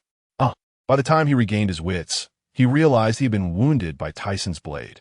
A mouthful of blood spilled forth as a tremendous force propelled him backward. With no obstacles to impede his fall, he soared far before crashing to the ground, leaving a deep trench in his wake. "Damn it, what just happened?" Yution spat another mouthful of blood, his gaze filled with terror as doubt crept into his mind regarding his own strength. How could he have been defeated so easily? No, he would not accept such a fate. At that moment, the Baihuzi pirates arrived at his fallen position. "Hey, didn't he just leave? That was quick." "Yution, are you all right?" Baihuzi frowned at Yution, who struggled to rise, then turned to Tyson, who wore a slight smile, the red glow in his eyes flickering. With a massive leap, he brandished his long naginata in the air. "Here you come. Let me see what you've got." Tyson raised his dark eyes, locking onto Baihuzi's descending blade, his lips curling into a grin. With a firm grip on his long sword, he enveloped it in an immense aura of dominance, then executed a powerful upward slash. The long sword sliced through the air, producing a sound reminiscent of tearing space itself, and a thunderous explosion resonated. Although the weapons did not collide, the clash of their enveloping auras distorted the surrounding space, unleashing a terrifying shockwave that sent nearby individuals flying. The nearby villa creaked under the strain, its glass doors and windows shattering. Had it not been constructed from special metals, it could have collapsed entirely. Remarkable. Yution gazed in awe at the overwhelming force displayed by the two combatants. Was this the pinnacle of strength upon the seas? He realized how limited his perspective had been. His journey ahead was still long and arduous. The clash continued for an extended duration before finally subsiding. Well, it has been years since we last met, and you've taken to becoming a mountain bandit. What? You scoundrel. This is technology. Do you understand? Tyson's eyes widened in fury, his anger ignited by the insult. Technology? Nonsense. I'm here to discuss something important. The mood shifted abruptly to seriousness. Let us save our word for later. First, let us have a battle. With that, Tyson turned his attention to his crew. Brothers, if they do not meet our expectations, let us sink them entirely. A thunderous roar echoed through the sky as his comrades smirked at Baihuzi's crew. Is this for real? Marco observed the increasing number of pirates materializing, and beads of cold sweat formed on his forehead. Are you serious? Baihuzi felt a momentary unease upon witnessing Tyson's formidable lineup. Who invited you to my territory? If you do not entertain us, none shall return. Tyson brandished his long sword, ready for battle. Though Baihuzi felt a flicker of apprehension, he rallied his sons. Do not let them underestimate the Baihuzi pirates. Let us seize their treasures. If we shrink back due to their numbers, what would become of my reputation? Onward, Baihuzi pirates! The captain surged forward to confront the formidable foes. Above Proden's island, a multitude of pirate crews gathered in the sky, and not far off, several small to medium islands floated alongside a larger one. Captain Shiki, the Baihuzi pirates have entered. Are they forming an alliance? Nonsense, it is impossible. That Newgate fellow would never ally with anyone. The Golden Lion, hovering in the air, fixed his gaze on the distant islands. After hearing his subordinate's words, he declared with unyielding authority. Having dealt with Baihuzi for many years, he understood his character well. Listen carefully. Once the Baihuzi pirates emerge, we shall launch an assault to obliterate the Tyson pirates. Yes, Captain Shiki. The Golden Lion's eyes glimmered with malice, his expression darkening. This time, he was determined to eliminate the obstacle hindering his dominion over the world. Contemplating this, he felt a surge of dissatisfaction towards Newgate. Had it not been for his refusal of the previous proposal, the Tyson pirates would have vanished by now. And now, as he approached Tyson, he silently speculated about the true intentions behind their meeting. To him, Newgate was nothing more than an innocent child adrift at sea, devoid of ambition. 3 days later, as the battles on Guangming Island ceased, both sides commenced a banquet. The outcome of their skirmish was left unspoken, while Tyson and Baihuzi's confrontation halted as they prepared to unleash their ultimate techniques. I hope you will consider a decisive battle with the Golden Lion, Baihuzi remarked casually, sipping his drink while observing Tyson. Upon hearing such words from Baihuzi, Tyson naturally comprehended his intent. The current dearth of naval branches in the New World is attributable to a few individuals occupying territories, with that fellow present. The Navy's dominion over these waters would be significantly weakened. However, such reasoning could not deter him from elevating the sky paradise. You overthink it, Newgate. Without that individual, this sea will witness no alterations, only the burgeoning strength of new forces. For instance, the former members of your pirate crew, namely Kaido and Charlotte Lingling, have recently been causing quite a stir upon the ocean. Rumor has it that the young Kaido even challenged you. As time progresses, Kaido and Big Mom have become increasingly active on the seas, particularly Big Mom, who has dominated the northeastern territories beyond their domain, naming it Wangua. The islands are entirely enshrouded in confectionaries, and many new forces have pledged allegiance to them.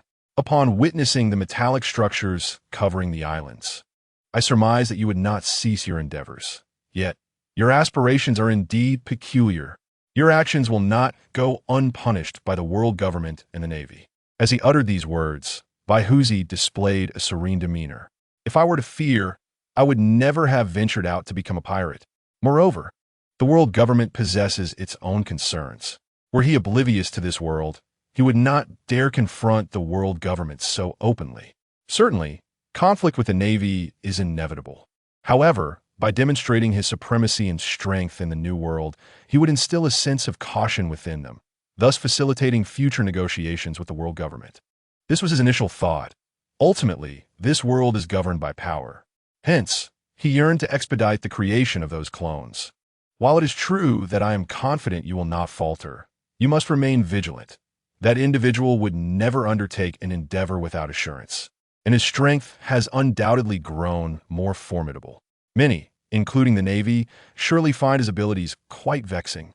2 hours later, Tyson observed the departure of the Baihuzi pirate crew before returning to the villa. He felt a modicum of gratitude for Baihuzi's remarks. Yet, if one were to inquire who knows the most about Jin Shi in this world, aside from the individual himself, it would surely be him. His piao fruit is exceedingly troublesome, particularly his ability to levitate islands, a feat he himself cannot achieve. although he could replicate this through artificial means. It is precisely due to this ability that Tyson must confront him. If the sky paradise cannot ascend, then what significance lies in its name? Despite his strong belief in his own victory, Tyson nevertheless instructed the heads of each island to heighten their defenses, especially in the skies, to guard against a sudden attack from Jean Sherzi. In the waters surrounding Dressrosa, dozens of naval ships floated upon the waves, with Admiral Zephyr and Sengoku positioned at the forefront, flanked by Vice Admirals Karp and Tsuru, alongside nearly 30 other Vice Admirals, all poised for action. We hope this endeavor proves successful. It is a rare chance. Though Vice Admiral Tsuru spoke with conviction, her visage betrayed her anxiety. Ah, Tsuru, fret not. This time I shall apprehend that scoundrel Tyson, who claimed I retreated last time. Karp exhaled forcefully, his fists clenched tightly. In truth, no one truly knows Karp's genuine thoughts regarding the impending confrontation with Tyson. Meanwhile, Sengoku, at the forefront, clenched his hands upon hearing the discussions behind him. The earlier defeat to Tyson weighed heavily on his mind. If the Navy's highest combat prowess could not prevail, how could they capture him? As an admiral, he pondered incessantly. Upon learning of Tyson's impending clash with the Flying Sky Pirate crew, he felt that the opportunity had finally arrived. This time, he would definitely capture that individual. Sengoku, relax. You won't capture him in your current state. Zephyr's gaze flicked towards Sengoku, who trembled slightly under the pressure. However, it is not unusual for that individual. My apologies for the outburst. Sengoku, rest assured, I shall handle that individual. Of course, I will ensure the credit ultimately goes to you. Scoundrel, that is not what I meant. Karp's sudden interjection eased the tension among the surrounding Navy personnel. Within the villa, Tyson was recuperating his strength and chakra. Although he had not sustained any critical injuries during his spar with Baihuzi, both his stamina and chakra were considerably depleted. Just as he had begun to recover, he suddenly lifted his head, exclaiming, "This is bad." He then swiftly exited. At the same moment, in the research facility, Baloric abruptly raised his head. In the castle of Business Island, the explosive individual, Ship de Gulu, opened his eyes wide, exclaiming, "What is happening?" Reacting swiftly, he dashed to the castle's control room, urging the anxious control staff, "Activate the defenses, quickly." Lord Gulu? Yes, we shall activate the castle's defenses immediately. A staff member, initially perplexed, recognized the urgency in the head of Business Island's demeanor and understood the gravity of the situation. Above Business Island, a colossal shadow loomed, casting an ominous shroud over the entire island. Below, the inhabitants gazed up in wide-eyed astonishment, their expressions reflecting disbelief. What is this? Are we to perish? Their faces turned pale with fear, muttering in trepidation. At that moment, numerous heavy pillars began to rise from the island, and the thick metallic walls extended towards the sky above the island's center, attempting to shield the entire landmass. Unfortunately, due to the late discovery and the rapid descent of the unidentified object, the defensive measures were insufficient. Even if they managed to activate the defenses, they might not withstand the immense entity descending from above. Is it too late? Gulu appeared atop the castle, his gaze remarkably calm. Yet, upon witnessing the chaos within the castle, his fists clenched tightly. Realizing he was powerless, his clenched fists gradually relaxed. Just as those within the castle resigned themselves to certain doom, they noticed the colossal object descending from the sky had slowed. What is happening? Yes, it is Lord Tyson. Upon realizing their lives were spared, the crowd erupted in tears of relief. Gulu fixed his gaze intently on the enormous object above, tears brimming in his eyes. That is, the captain. Has the defense been fully activated? Hurry, he exclaimed, his eyes wide with excitement. Truly, the captain. While this attack has been thwarted, one must remain vigilant against further assaults. As the calamity unfolded above Business Island, the other 5 islands simultaneously activated their protective barriers. Beneath the colossal object plummeting from the sky, Tyson exerted all his strength to support it. Under normal circumstances, he could effortlessly lift such small to medium-sized islands. However, at that moment, he could only slow its descent. The primary reasons were his lack of recovered stamina and the fact that the island was descending from a great height. The impact was so forceful that merely preventing it from crashing down was already a testament to his formidable abilities. Nonetheless, even if he could not displace the island entirely, he could at least mitigate its weight significantly. As he gazed down at the protective shield nearing completion, he felt assured that even if it were to fall, it would not cause any damage. Fortunately, prior to this moment, Tizsen had instructed Longzhong Ka-yi and a few others to incorporate this protective measure during the castle's construction. It was only through the collaborative research of the other scientists that this was brought to fruition, a feat whose cost others could scarcely comprehend. Once the shield was fully activated, Tizsen released the island and swiftly moved away. Duke Galu, observing everything through a perspective device, had initially anticipated that the colossal structure, now devoid of its support, would plummet at an incredible speed. To his surprise, it descended slowly, reshaping his perception of Tissen's formidable power. What is happening? In the sky, after the Golden Lion had cast the island down, Dugulu expected to witness a scene of devastation below. However, the outcome did not align with his expectations, leaving him perplexed. In his mind, only his own fruit abilities could achieve such feats. Wait. His pupils constricted sharply as he suddenly recalled an instance from years prior when the opponent had lifted an island. Cursing under his breath, he deemed this individual utterly despicable.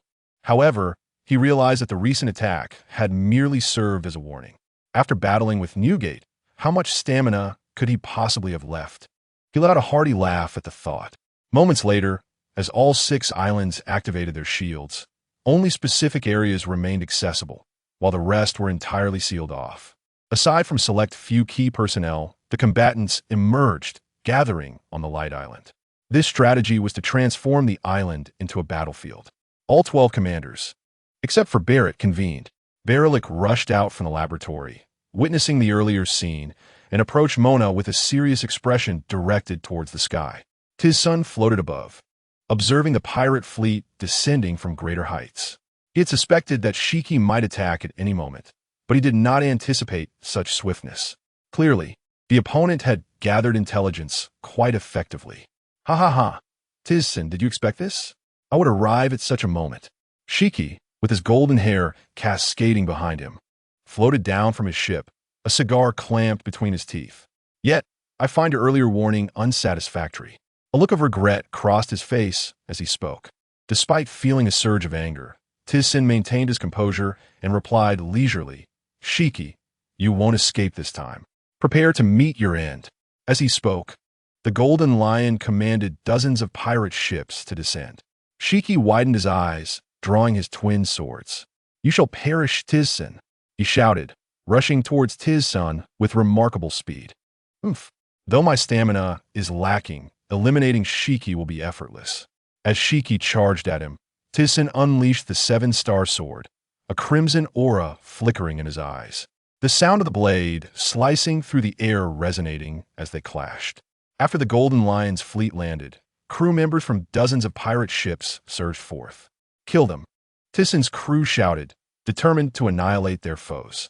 Mona urged them on, aware that although they had recently battled the Whitebeard pirates, their energy expenditure was minimal aside from Tizsen, who had exerted considerable effort.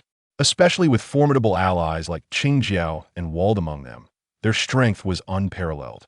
The captains of the Whitebeard pirates were impressive but still too young, requiring no serious effort from Tissen's crew. Thus their stamina remained intact. Additionally, with Barelik's royal-level power, they hardly regarded the Golden Lion's assault as a significant threat. In the waters surrounding Tissen's territory, the Navy, upon witnessing the Golden Lion's movements, cautiously approached, wary of detection.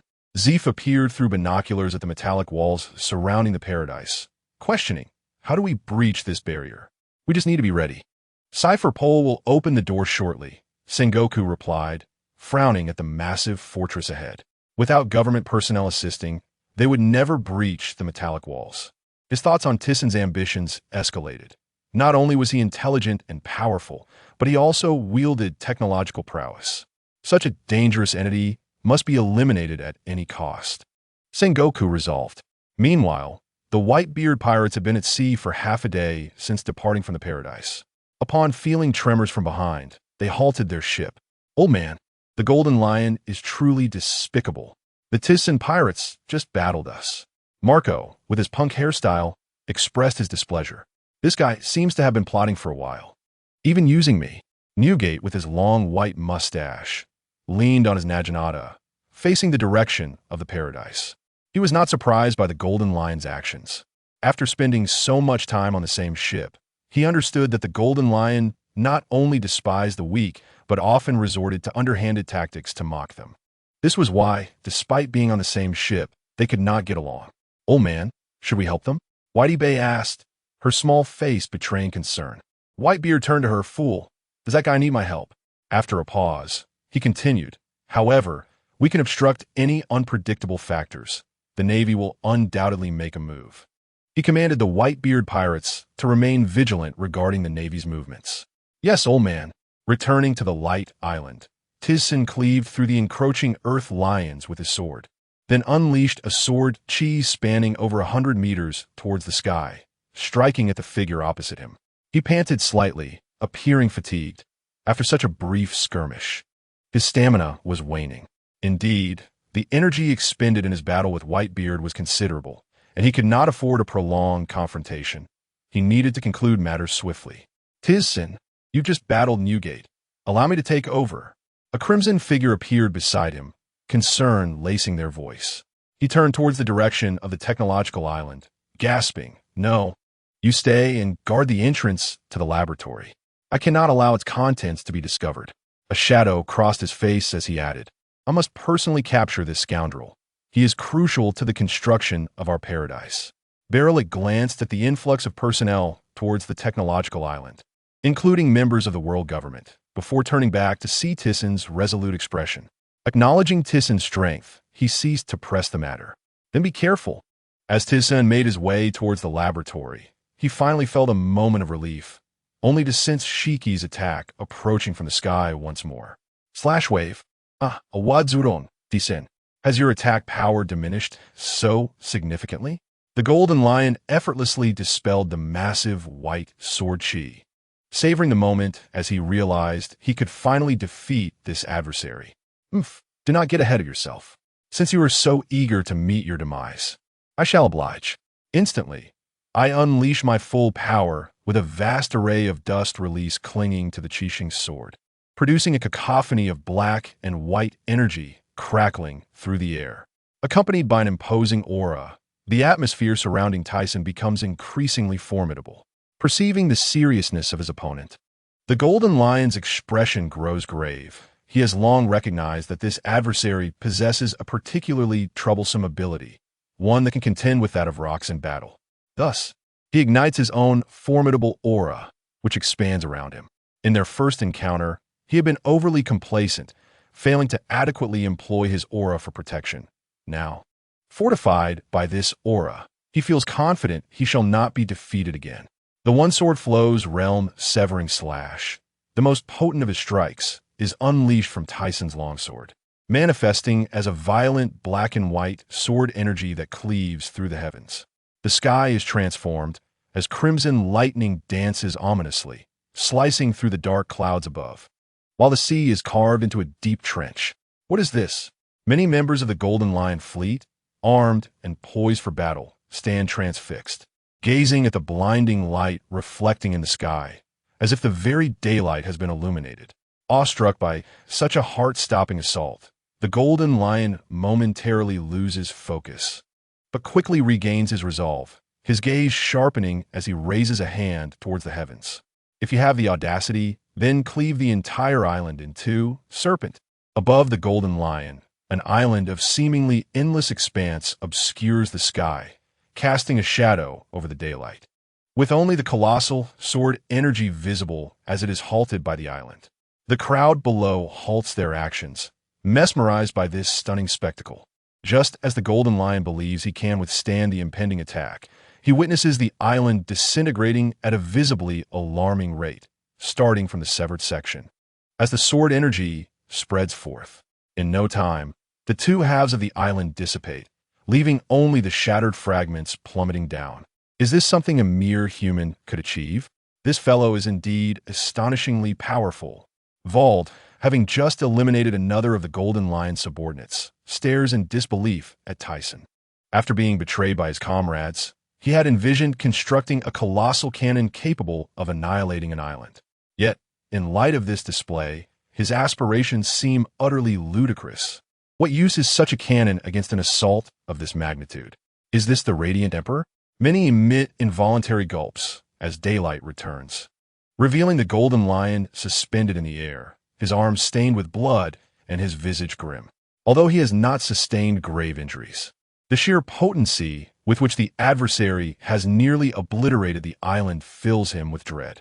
Even Whitebeard's Gura Gura no Mi could not unleash such devastation. In that moment, he comprehends the chasm between himself and Tyson. Even if he were to summon an island with his powers to form Lion's might, it would not inflict harm upon this formidable foe. However, as this realization dawns, the Golden Lion wipes the sweat from his brow, relieved that his opponent is not at full strength. Despite the adversary's might, how many such attacks can he unleash? He still possesses nearly 10 islands, including one of considerable size. No matter how extraordinary this individual's abilities may be, he cannot possibly rival him. With his clarity, a cold smile creeps across his bloodied face. Tyson, let us see if you can withstand another strike. With that, he raises his hand once more toward the sky. On the ground, Tyson bends over, gasping for breath. Yet he can hear the sound of gargantuan objects descending from above, accompanied by a fierce wind howling towards the earth. Captain Tyson, Captain. Most members of the Tyson pirates cease their assaults, while only those closest to Tyson persist, their expressions resolute, as if such an attack poses no challenge to him. The Tyson pirates are committed to their tasks, entrusting everything else to Captain Tyson. Monner is drenched in cold sweat, aware that Tyson's stamina has already been significantly drained, especially after unleashing such a potent strike. Yet, fueled by his trust in Tyson, he remains composed. Gina clenches her hands tightly, perspiration soaking her palms.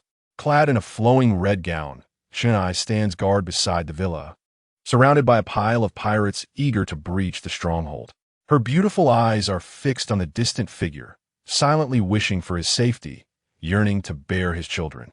Shiki, we are still down here. Damn it, Shiki disregards our lives completely. The pirates of the aerial pirates gaze at Shiki, who seemingly pays them no heed. And in a moment of panic, they scatter, abandoning the fight. Several members of the aerial pirates utilize their abilities to retreat to safety, realizing that continuing the battle would spell their doom. Many familiar with the Golden Lion's nature have already distanced themselves, observing from afar. At the island's center, Tyson retracts the Qixing sword and slowly raises his head towards the sky, exhaling a heavy breath.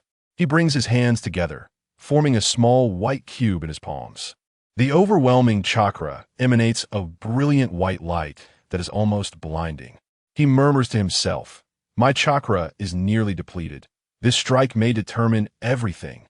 Upon executing Limit Break, Tyson's spectral figure vanishes, eluding detection, as the majority of attention is drawn towards the island above, leaving no one aware of his disappearance. The dazzling white light streaks across the dark sky like a meteor. Beside the colossal island plummeting down, the Golden Lion hovers, observing Tyson's imminent attack. Recalling the clash against Rocks, where this very move countered Rock's black hole assault. However, after thoroughly compiling data, he sought to uncover the nature of Tyson's abilities. Although he could not ascertain the specifics, he is aware that when enveloped by this attack, the white barrier must be shattered within a short span to disrupt the adversary's assault. Initially, he had anticipated that Tyson would employ the same technique used during their first battle, in which case he could merely evade it. But now, with the opportunity to counter the oncoming assault, he cannot let this chance slip away. Soon, the darkness in the sky dissipates, revealing the blinding white light that envelopes the island. Enclosed within, the Golden Lion emits a cold chuckle, launching a slashing attack against the white cube. No matter how fiercely he strikes, the white barrier remains unyielding. As his expression darkens, he launches another attack, and the sound of cracking reaches his ears, followed by a smile forming on his face as he observes the fissures spreading across the barrier. With one more strike, the Tyson pirates will be utterly annihilated. And even if Tyson, that man, survives, can he withstand the impact of such a massive object? Ha ha ha, or Titison, prepare to meet your end. The golden lion grits his teeth, wrapping his dual blades in his aura, propelling himself toward the barrier for a decisive blow. The sound of shattering glass echoes as the white barrier, like a mirror, splinters, revealing the golden lion's form outside. It is shattered. Ha ha! As he witnesses the destruction of his opponent's attack, the long-suppressed emotions within him finally find release. As he believed he had dispelled the attack, he turned to gaze upon the white light barrier, his expression shifting to one of perplexity. What is happening? Despite having pierced the barrier, the colossal cube remained intact. His mind raced, and he glanced downward towards Tyson. However, upon looking, he found no trace of his opponent, a sense of foreboding rising within him. Do you think you have one? What? A sudden voice erupted from behind him, causing his hair to stand on end, his pupils constricting violently as a chilling dread enveloped him. His body became completely rigid, and as he felt a sharp pain in his chest, he trembled and lowered his gaze, only to find a long sword piercing through his body. Recalling the earlier battle, the realization dawned upon him. Turning to look, he saw Tyson, drenched in blood, his eyes radiating a fierce coldness. With a strikingly handsome face, he instilled a bone-chilling terror in those who beheld him. You formidable foe, how is it that I have fallen to you once more? It is truly disheartening. As he lamented, he expressed a tinge of regret. If only we could have collaborated. Perhaps this world would have belonged to us. Hee ha ha. With that, the golden lion succumbed to unconsciousness. Although Tyson had impaled him, such an injury was not life-threatening. He had deliberately avoided the heart, for he still had use for the golden lion. No, that was not entirely correct. Should the other perish, the piao-piao fruit would dissipate. Subsequently, Tyson hoisted the golden lion and soared downward. The white light barrier, previously damaged by the golden lion, instantly restored itself to its original form. The massive island, situated less than 50 meters above the crowd below, was thus disassembled, while some corners still descended. They posed no threat to the people below. The sky regained its calm, tranquility enveloping the scene. Boss Shiki has been defeated. Quick, flee. Now you think of escaping? It is too late. The paradise has been sealed. There is no way for you to escape. Tyson pirates, crush them all. In the villa area below, upon seeing Tyson, bloodied and weary, Xuan-Nai rushed forward. Tyson, are you all right? Her delicate face displayed concern, yet relief washed over her, grateful that he appeared unharmed. As Tyson brought the golden lion into the villa area, he intended to instruct Xuan-Nai on what to do when a sudden realization struck him. Oh no! He abruptly recalled that if the golden lion were unconscious, what would happen to the islands in the sky? Knowing that the golden lion would not dare to confront him with only 2 islands, he hastily exclaimed, Xuan-Nai, take Shiki to Keiji Island and hand him over to Baloric. Have him freeze him until I return. Seeing Tyson rush outside, she followed him to the entrance of the villa area. Her beautiful eyelashes fluttered, and upon glancing up, she gasped, covering her mouth with one hand, her eyes widening in terror as her body trembled. Tyson, don't go. She yearned to grasp his hand, but before she could reach out, he had already ascended into the sky, tears cascading down her cheeks. As the members of the Tyson pirates pursued the flying pirate crew, they noticed the sky darkening and lifted their gazes. There, a mass of islands loomed, obscuring their view. Oh no! With the golden lion incapacitated, his powers have ceased.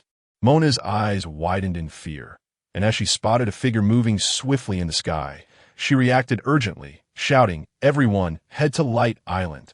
Do not pursue, hurry, run. More of those islands are falling. Tyson gazed at the countless islands above, one in the distance, so vast it seemed endless. He mentally cursed the golden lion's entire lineage. While these islands were descending upon his territory, fortunately, the large island and 2 smaller ones were outside the metallic walls, causing no damage to the paradise, which was the silver lining. As for the remaining smaller islands, Tyson could only use the last of his chakra to lighten them. This way, the castles below might sustain some damage, but the villas and their inhabitants should remain unharmed. Thankfully, he had previously maximized their defenses. Otherwise, The painstakingly constructed villas would have been obliterated, resulting in an unbearable loss of life. While lightening the sixth island, Tyson suddenly halted in midair, casting his gaze downward. He observed dozens of Navy warships breaching the metallic gates of the paradise. Realization dawned upon him. There must be a traitor among Shiki's floating fleet, who infiltrated the commercial island's castle, opening the entrance. He was confident that there could be no traitors within his own crew, but this predicament was troubling. He no longer had the strength to engage in battle with an admiral-level foe. At that moment, it appeared the Navy was adjusting their course, seemingly in a hurry to return. Suddenly, Tyson's expression shifted as a smile crept onto his lips. While he could not obliterate the entire Navy, he could certainly inflict substantial losses. What followed would be dealt with later, in the waters between Commercial Island and Technological Island. Upon witnessing the Golden Lion's defeat, the Navy personnel utilized cipher pole to open the metallic gates. However, as they entered, darkness enveloped them, and upon glancing upward, they were struck with terror. All Navy personnel retreat immediately. Watching the massive objects descend from the sky, though they felt it was already too late to escape, they still attempted to do so. That troublesome scoundrel, Karp observed. It seems we must take action, or this Navy fleet will be annihilated. Sengoku bellowed, his expression grim. Initially believing that this opportunity would lead to a smooth capture of Tyson, they were met with this dire situation. Yet, as Sengoku contemplated, he suddenly turned his gaze toward Light Island. Regardless, they must capture that individual. His threat was far too significant. That rascal Shiki has created this mess for us. Karp cursed, his expression equally sour.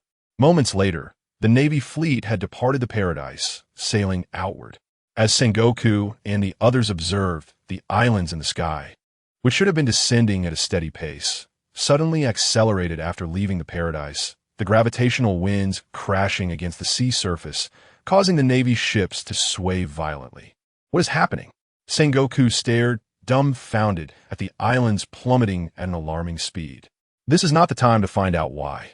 We must act now, or it will be too late. Zephyr's aura surged, his fist enveloped in a dark, hardened hue. Karp raised his gaze, his expression grave. Judging by the size of the island, it appeared to be a small one. Otherwise, they would have no means to counter it. After Thiessen completed the processing of the islands in the sky, his chakra was barely a wisp, rendering him incapable of flight. Should he attempt to use it again, it would likely lead to his demise. Thus, he could only rely on the moonwalk to return to Guangming Island. After alleviating the burden of the islands above the paradise, he descended a large island and two smaller ones with great force. Although only one small island landed atop the Navy, it was sufficient to cause them considerable trouble. The most pressing concern now was to quickly return to restore his chakra and stamina. With this thought, Thiessen grew anxious. His pirate crew, initially comprising powerful individuals such as Qingjiao, Wald, Mona, Jerry, and Barrett, had seen their stamina nearly depleted, with Barrett being the only exception. Meanwhile, Barelik was stationed above the technology island, and through an unintentional probe, he discovered that not only were the forces of Shiki heading there, but the world government had also dispatched a large number of CP agents, seemingly with the intention of investigating that location. Realizing that the news of the technology research facility had been exposed, he knew they were unaware of what was being studied inside, prompting their inquiry. As for Barrett, his whereabouts were uncertain. However, Thiessen had previously resolved to let him act independently, as he could not compel Barrett to assist him through such matters. When he invited these individuals aboard, his intention was for them to willingly join him. Among them, Qingjiao, Wald, and Barrett were all fiercely independent. Currently, while Wald and Qingjiao were beginning to integrate, Barrett remained hesitant. Yet, as long as he did not falter, Thiessen was confident that Barrett would eventually come to trust his comrades in the paradise and regard it as his home. When Thiessen initially invited these formidable individuals, he pondered whether they would become like the Rocks pirates. However, he believed that the management and treatment methods of Rocks were fundamentally flawed, and moreover, the extremity of his methods demonstrated a lack of adaptability, a divergence in ideology. Nevertheless, Thiessen was resolute that he would not emulate such an approach. On an island near Wano, The landscape was riddled with rocky caves, and a fierce battle was underway. A colossal giant, forged from steel armor, clashed with a massive azure dragon measuring hundreds of meters, both leaving the island in a state of devastation. The armored giant struck the dragon's head with a punch enveloped in Haki, causing the dragon to spit forth copious blood. Yet the dragon's recovery rate was astonishing, allowing it to heal almost immediately after being struck.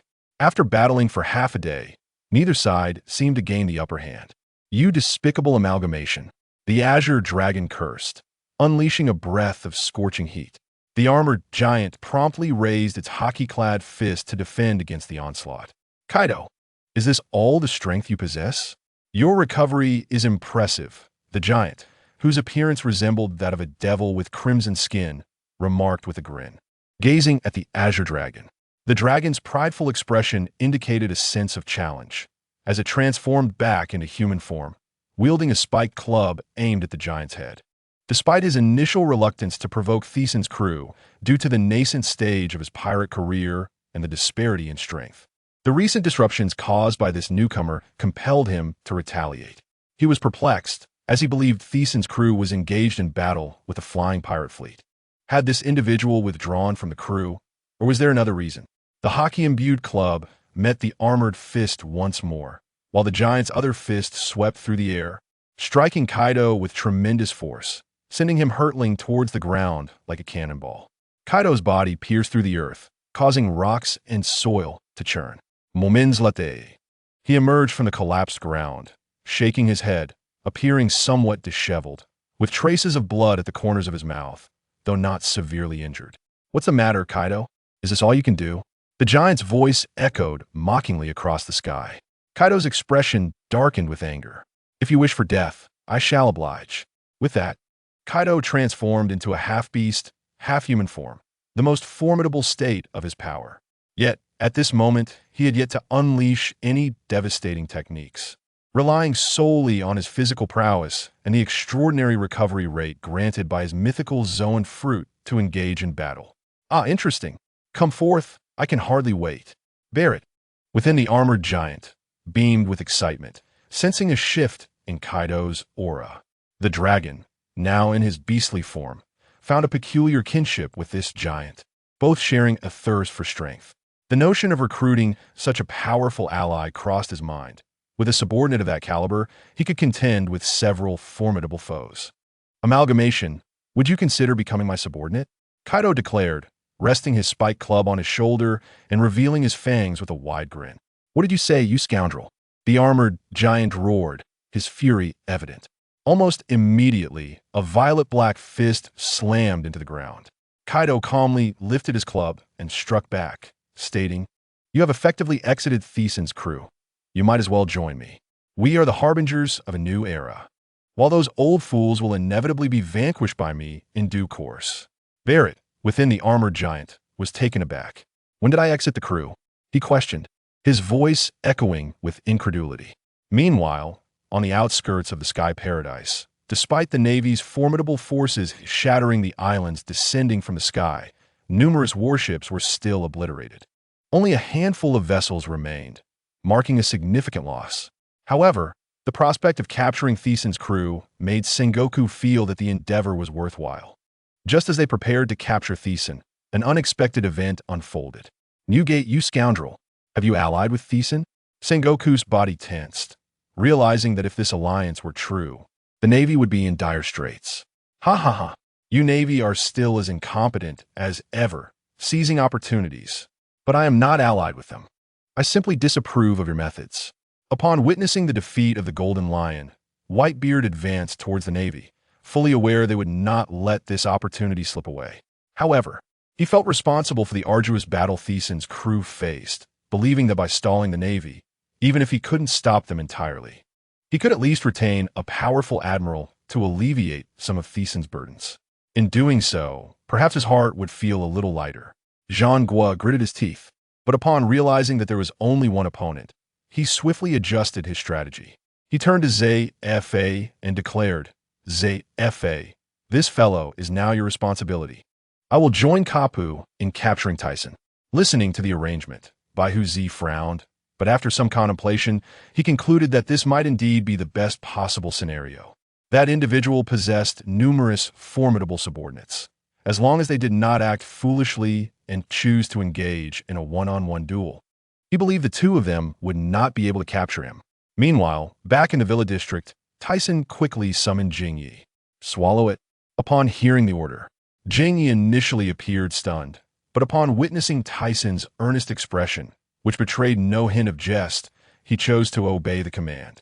Beside them, Xuanai had grown accustomed to Tyson's enigmatic prowess, having been awed by his strength and mystery. By consuming the king of beasts, once you digest him, his abilities will be yours to wield, and the operation and defense of Tiankong, Lu Yuan, will rest upon your shoulders. Tyson encouraged Jingyi with a motivating gaze. This young lad had been familiar with him since the age of 3 and had tirelessly striven to grow stronger to join Tyson's pirate crew. If he could not place his trust in someone like him, then perhaps only Mo Na would be trustworthy in the entire crew. Thus he chose to believe in him. At 33 years old, Jingyi was no longer the child he once was. To enhance his strength, he trained in martial arts under Mo Na and swordsmanship under Jelly. He had even achieved a commendable level in the dual-color Haki. Furthermore, after consuming the Tun fruit, he was poised to significantly amplify his power upon acquiring the abilities of the King of Beasts. Having idolized Tyson since childhood, he felt deeply moved and almost overwhelmed with tears upon sensing Tyson's trust in him. Captain Tyson, rest assured, I vow to complete the task. Tyson nodded slightly in acknowledgement before heading outside to regroup all crew members to confront the impending navy. The remnants of the flying pirate crew, however, were unable to organize themselves in time, many having escaped through the doors opened by government personnel. As he observed nearly 10 naval ships approaching, he sensed Bai Huzi's movements and realized he now owed him a significant favor. However, besides Zhanghua and Kapu, there also approached Vice Admiral He and nearly 20 other rear admirals. The crucial factor lay in Zhanghua and Kapu. The rest posed no concern. His comrades were sufficiently powerful to handle the situation, yet they were currently fatigued, making prolonged combat challenging. On Giskiviko Yi Dao, a blade of sword energy sliced through the air, accompanied by splashes of blood, as numerous men in black suits were sent flying. What nuisance! Berlik fumed, as the world government agents seemed to disregard their lives in their rush towards the research facility. Yet this was not the main issue. He looked up to see a figure resembling a Jura standing amongst the throngs of black-clad men, brandishing a katana above his head. Demonoha Nightmare. Dark blue mist coalesced in the air, morphing into a menacing creature that clawed at the air, its chilling presence forcing the black-clad figures to retreat and reveal Berlik, who held an umbrella sword. Berlik's expression turned grave as he regarded the attack from the bald elder with glasses. He knew this elder had previously clashed with Tyson.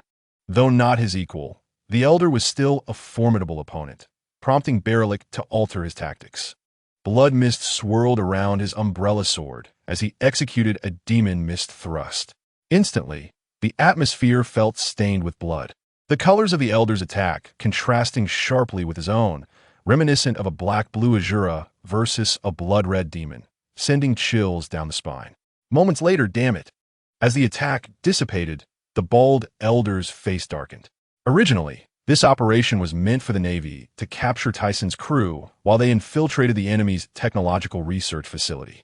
After several discoveries of their drug use, the world government had become particularly vigilant regarding this matter, believing such substances should not exist in the world.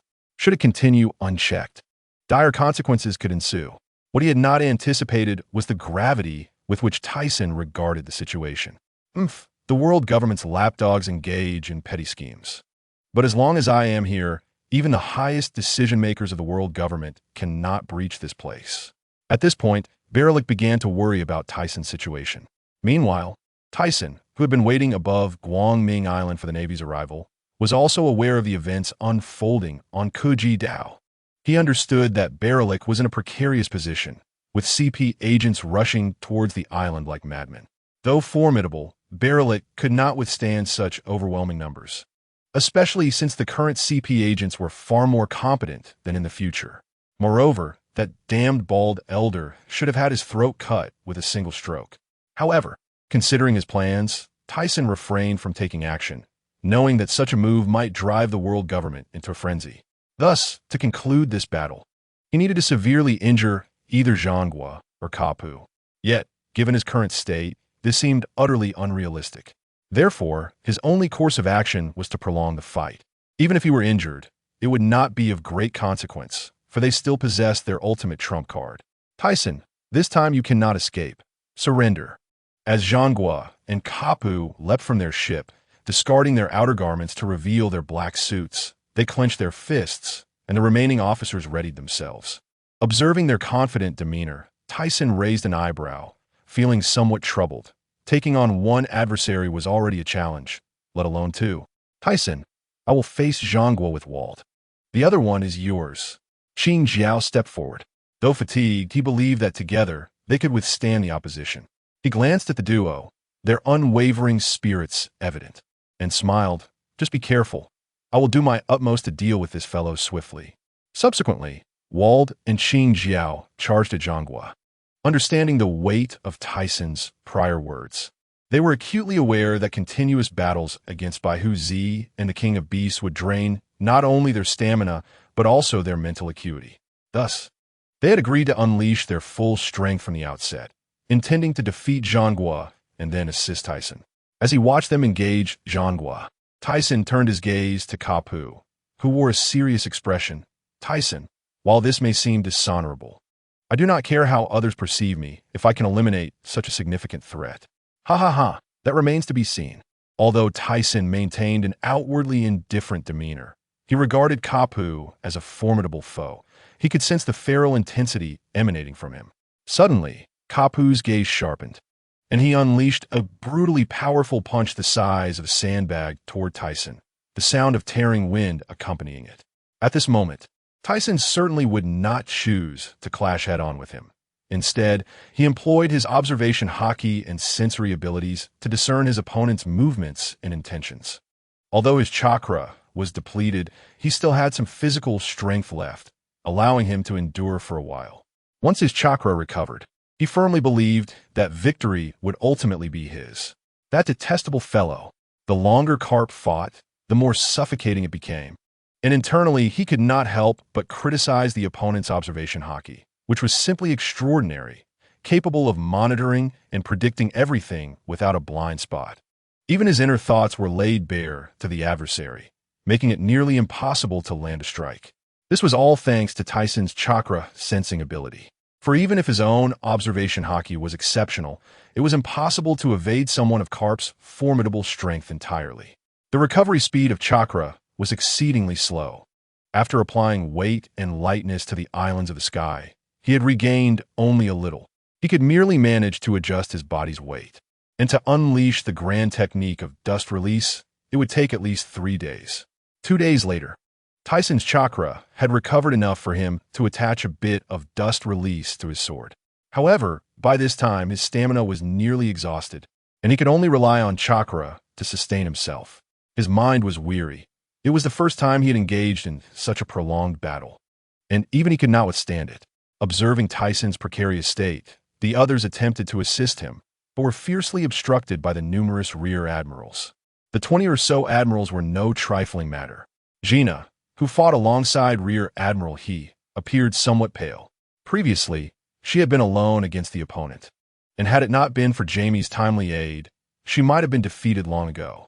This woman's abilities were exceedingly vexing, and her Haki was no less formidable. Simultaneously, she cast a worried glance toward Tyson, her pale face betraying her concern. Not far away, Mona had just defeated an admiral, but as he faced another, his stamina was running low. Now he could only maintain a stalemate, his gaze shifting anxiously toward Tyson. Aside from the time he was forced to a dead end due to insufficient strength in his early years, this was the first time he had seen the true extent of his captain's power, and he realized that if there were no turning point, they might truly be in peril. After narrowly dodging Karp's assault, Tyson was filled with exhaustion. His awareness would usually allow him to evade such attacks effortlessly, but now, even recognizing the trajectory of the opponent's strikes, his body could not react in time. Be careful, a familiar voice rang out. Upon hearing it, Tyson, who was about to dodge Karp's attack, felt a sudden chill, sensing a hand reaching from behind. Realizing the danger, coupled with Karp's punch heading directly toward him, it seemed he was doomed to fall here. That damn scoundrel. Watching he charged toward Tyson, Gina felt a surge of anger. Immediately, she pressed her hands to the ground, causing the entire surface to transform into a bubble-laden domain, enveloping Tyson in midair. Not stopping there, Jamie also unleashed a slow light toward Karp. Unfazed by the bubbles and the slow light, Karp, shrouded in dark armor, delivered a heavy blow to Tyson's face before rapidly ascending into the sky with moonwalk. He, who had aimed for Tyson, approached the bubble-encased figure without hesitation, using the cleansing ability of the washing fruit to reveal a bloodied figure. Captain, Tyson. The remaining crew members and officers halted at the sight, eager to rush over, but the Navy would not grant them that opportunity. Stop looking. You have no chance to assist. If you wish to leave one of your own to die by my hand, feel free to try. A tense atmosphere enveloped Qingjiao and Vald, who fought alongside Sengoku, their expressions darkening as they furtively glanced in that direction. Just as he attempted to reach for Tyson again, she suddenly sensed a shadow passing by. What? Her beautiful face instantly turned to horror, followed by a sharp pain in her abdomen. A mouthful of blood staining her makeup and reddening her white collar as she was sent hurtling backward. Who is it? The sudden turn of events startled many. Regardless of who it was, the captain was saved. Which scoundrel dared to intervene? Karp, in the sky, roared with fury as he spotted he being sent flying, quickly stepping through the air to catch her.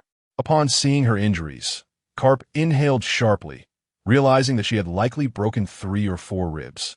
The one who could inflict such grievous harm was undoubtedly no nameless foe. Yet, Tyson's crew was preoccupied with their own battles. From where had this formidable expert emerged? With that thought, he shifted his gaze toward the center of the bubble domain. Meanwhile, Gina, seeing he being struck down, swiftly retracted the bubbles. In the center, Tyson knelt, his hands on the ground, the Qixing sword lying nearby. Beside him stood a towering figure with skin as red as a demon, who stared impassively at the fallen form on the ground, though the rising and falling of his chest betrayed his agitation. Gasping for breath, Tyson raised his head slightly, revealing a face splattered with blood, then grinned, displaying a row of crimson teeth. You've arrived, Barrett. After a moment of hesitation, Barrett extended a hand to help him up. Why didn't you notify me? He questioned sternly. Tyson sheathed his sword, regaining his composure as he turned to him. Before you fully embrace this family, I cannot command you. Whatever decision you wish to make, I will respect it and never force you. Tyson, are you all right? Xuanai and Gina rushed over with worried expressions, probing him for injuries, pushing Barrett aside in the process. Only after confirming he bore no wounds did they breathe a sigh of relief. Iemifine. After being pulled away from Barrett, Tyson turned to speak. You should rest. I'll handle the ensuing battle. Upon hearing these words, Barrett turned away, his expression unnatural, while his mind pondered Tyson's earlier statement. So was this little brat. No wonder I hadn't seen him before. Karp, having assisted he onto the warship, fixed his gaze on Barrett, sensing an ominous shift within. He then glanced over at Sengoku, while maintaining an advantage, faced a daunting challenge to secure victory. Meanwhile, the other admirals had suffered considerable losses. It appeared they were on the brink of failure again. With he severely injured, he could not abandon her to fight alone. If pirates infiltrated during this time, it would spell disaster. Noticing Karp's troubled expression, Sengoku cursed under his breath, his face darkening with anger. After finally seizing such an opportunity, only to let it slip away, one could only say that this fellow's luck was remarkable. No, with that thought, he deepened his concern regarding Tyson's peril. To have held off against 2 powerful pirates for days, and to withstand Karp for this long, one could only conclude that this individual's strength was unparalleled, perhaps even surpassing Rock's. All Navy forces retreat. With no other option, he turned and shouted, despite the bitterness in his heart. However, he found himself utterly powerless. If only Zfa were here. With this thought, the animosity in Zhonghua towards Baihuzi intensified. Meanwhile, The bald elder on Tech Island had just dispersed Baloric's sword energy. Wiping the blood from his face, he turned to regard the retreating Navy with disdain. "Damn it! All useless," he muttered. Baloric exhaled heavily, his tired gaze revealing relief as he witnessed the enemy's withdrawal. On the other side, Tyson also breathed a sigh of relief after seeing the Navy retreat. He feared that if the battle continued, he might find himself in a precarious situation. Often, he ensured he was not caught off guard in combat. Yet, he never anticipated facing a series of formidable foes. Had it not been for Barrett, he might indeed have ended up impaled down. No, the Navy would undoubtedly have executed him publicly, for at that time, there were no Sea Prism stone handcuffs to save him. 3 days later, the seas trembled as Tyson's pirate crew triumphed over the Flying Sky Pirates and the Navy, garnering worldwide attention for Tyson's crew and revealing the existence of a new paradise in a new world. The ruler of this paradise, known as the Light Emperor, was able to consistently defeat the Navy.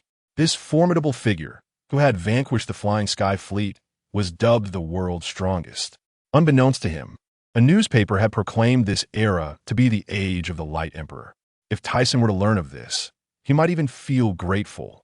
Furthermore, chaos ensued among the pirates in the New World as the Navy's branches were rapidly dismantled, forcing them to shorten their defenses. To date, the Navy's territory in the New World had nearly been overtaken by pirates, with only a handful of special branches remaining. The fame of the Sky Paradise grew ever larger, attracting many pirates eager to join. Additionally, numerous supernovas regarded the Light Emperor as their target.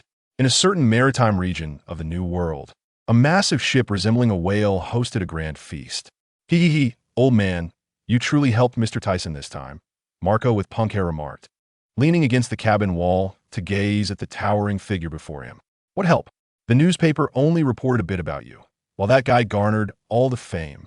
Fasa, not far off, frowned at the newspaper's content. "Koolalala, I merely did what I was supposed to do, my sons. Adventures await us, so let us not dwell on these trivial matters." Whitebeard felt warmth in his heart as he noticed the dissatisfaction on several of his sons' faces. This was the family he desired, one that truly cared for one another. In Mary Geos, the 5 elders assumed their respective stances. They appeared unfazed by the Navy's defeat at the hands of Tyson's crew, their expression serene. "What are your thoughts on the Navy's latest failure?" inquired the elder with a scar on his left cheek, glancing at a bounty order in his hand before his gaze inadvertently shifted to the bald elder wielding the original Kitetsu. The bald elder seemed to sense this, and his brows furrowed, although that esteemed individual had previously stated that the opponent was not a threat. It was clear that his actions now posed a danger to the world government's authority, something we cannot allow. The elder with the handlebar mustache interjected. "Nevertheless, defeating that man is no simple task. With the full might of the Navy and the world government, it might be possible.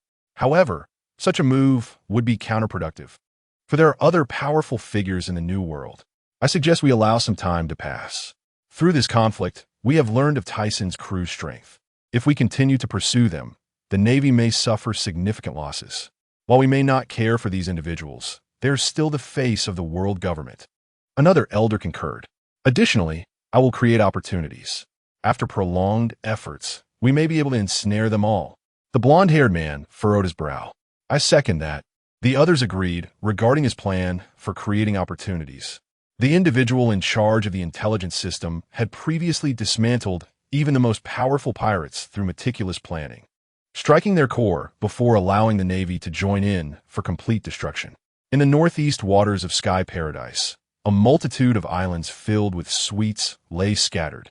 Mama, this old man is truly formidable. He hasn't perished yet? It seems we must wait a bit longer." Charlotte Linlin, a towering figure with a slightly plump physique, sat on a pink chair, her heart-shaped red lips parting in laughter as she held a brand-new bounty order. Below her, a group of small figures gazed up with curiosity, their wide eyes sparkling. Among the tall figures nearby, a man nearly 5 meters tall wielded a 3-pronged blade, his somber gaze complemented by a black and white fur scarf around his neck. A month later, after repelling the Navy on Light Island, Tyson's pirate crew suffered considerable losses. However, many new recruits had joined recently. Though they were somewhat unreliable, he decided to accept them, as he was in dire need of manpower. Amidst the ruins of a villa, Tyson reclined in a hot bath, two voluptuous bodies nestled against him. Following the battle over a month ago, Tyson's crew had entered a period of recuperation, while he spent each day in the bath, alleviating his fatigue. Suddenly, he sat up and playfully slapped both hands on the smooth curves before him. "Ah, what are you doing, pervert?" The two women quickly sat up, pouting and reaching toward the spot he had smacked, their cheeks flushed. "All right, we have things to attend to soon. Let us get up." Understanding Tyson's seriousness, the two ceased their playful demeanor, covering themselves with their hands before rising to dress. As Tyson stepped out of the bath, he donned his clothes and proceeded outside, uncertain if the chaotic area had been tidied up.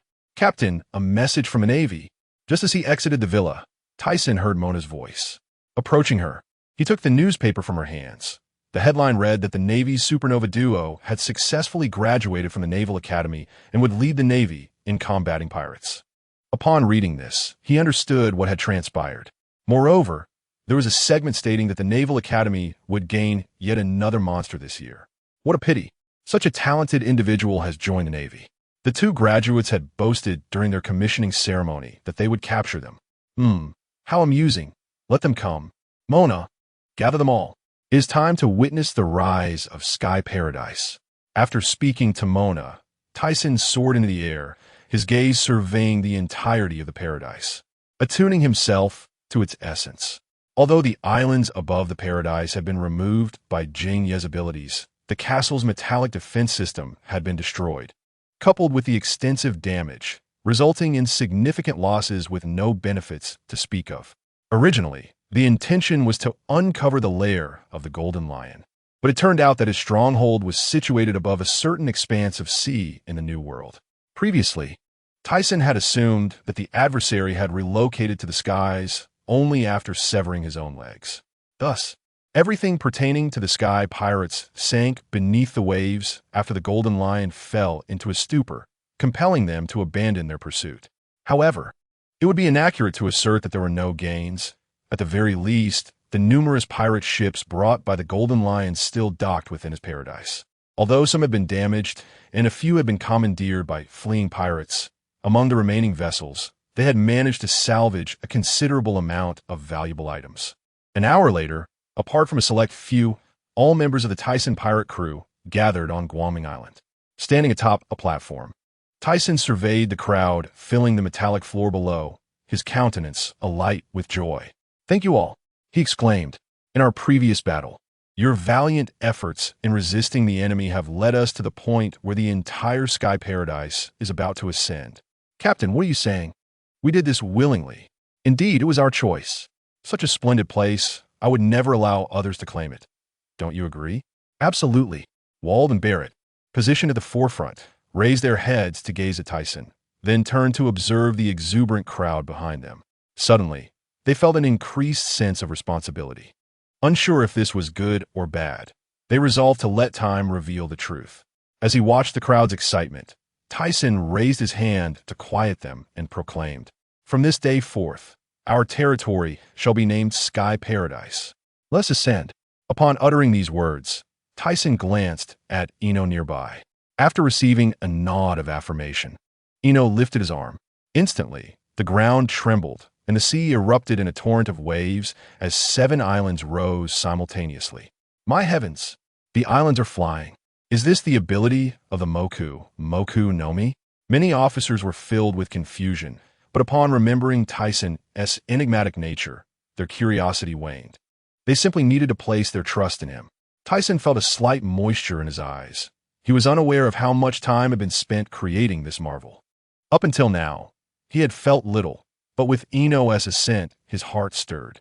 He had initially thought that, after Eno consumed the Shiki, some time would be required to develop the Fruit-S powers, but he was astonished at how quickly Eno could make the islands rise. However, considering that those with greater strength wield their abilities more effectively, his astonishment diminished. Just like Blackbeard in the future, who, after seizing Whitebeard's Gura no Mi, could immediately cause seismic fissures within the Marine headquarters. Although the current sky appeared imperfect, it merely required the construction of Guangming Island and the enhancement of the other islands. There remained one final step, the most challenging one: utilizing metal to create an upward current, enabling ships to navigate as if on solid ground. He could not fathom this principle and could only entrust it to the scientists and Eno, confident that it would not be long before it could be unveiled. In the year 1494 of the Sea Garden, amidst the cries of an infant, the heart-wrenching sounds filled the room, ceasing only when a pale-faced woman lay on a pink bed, infused with the essence of motherhood, though referred to as a woman because she had given birth. Her youthful appearance suggested she was merely in her 20s. The pallor of her face lent a touch of youthful beauty to her former allure.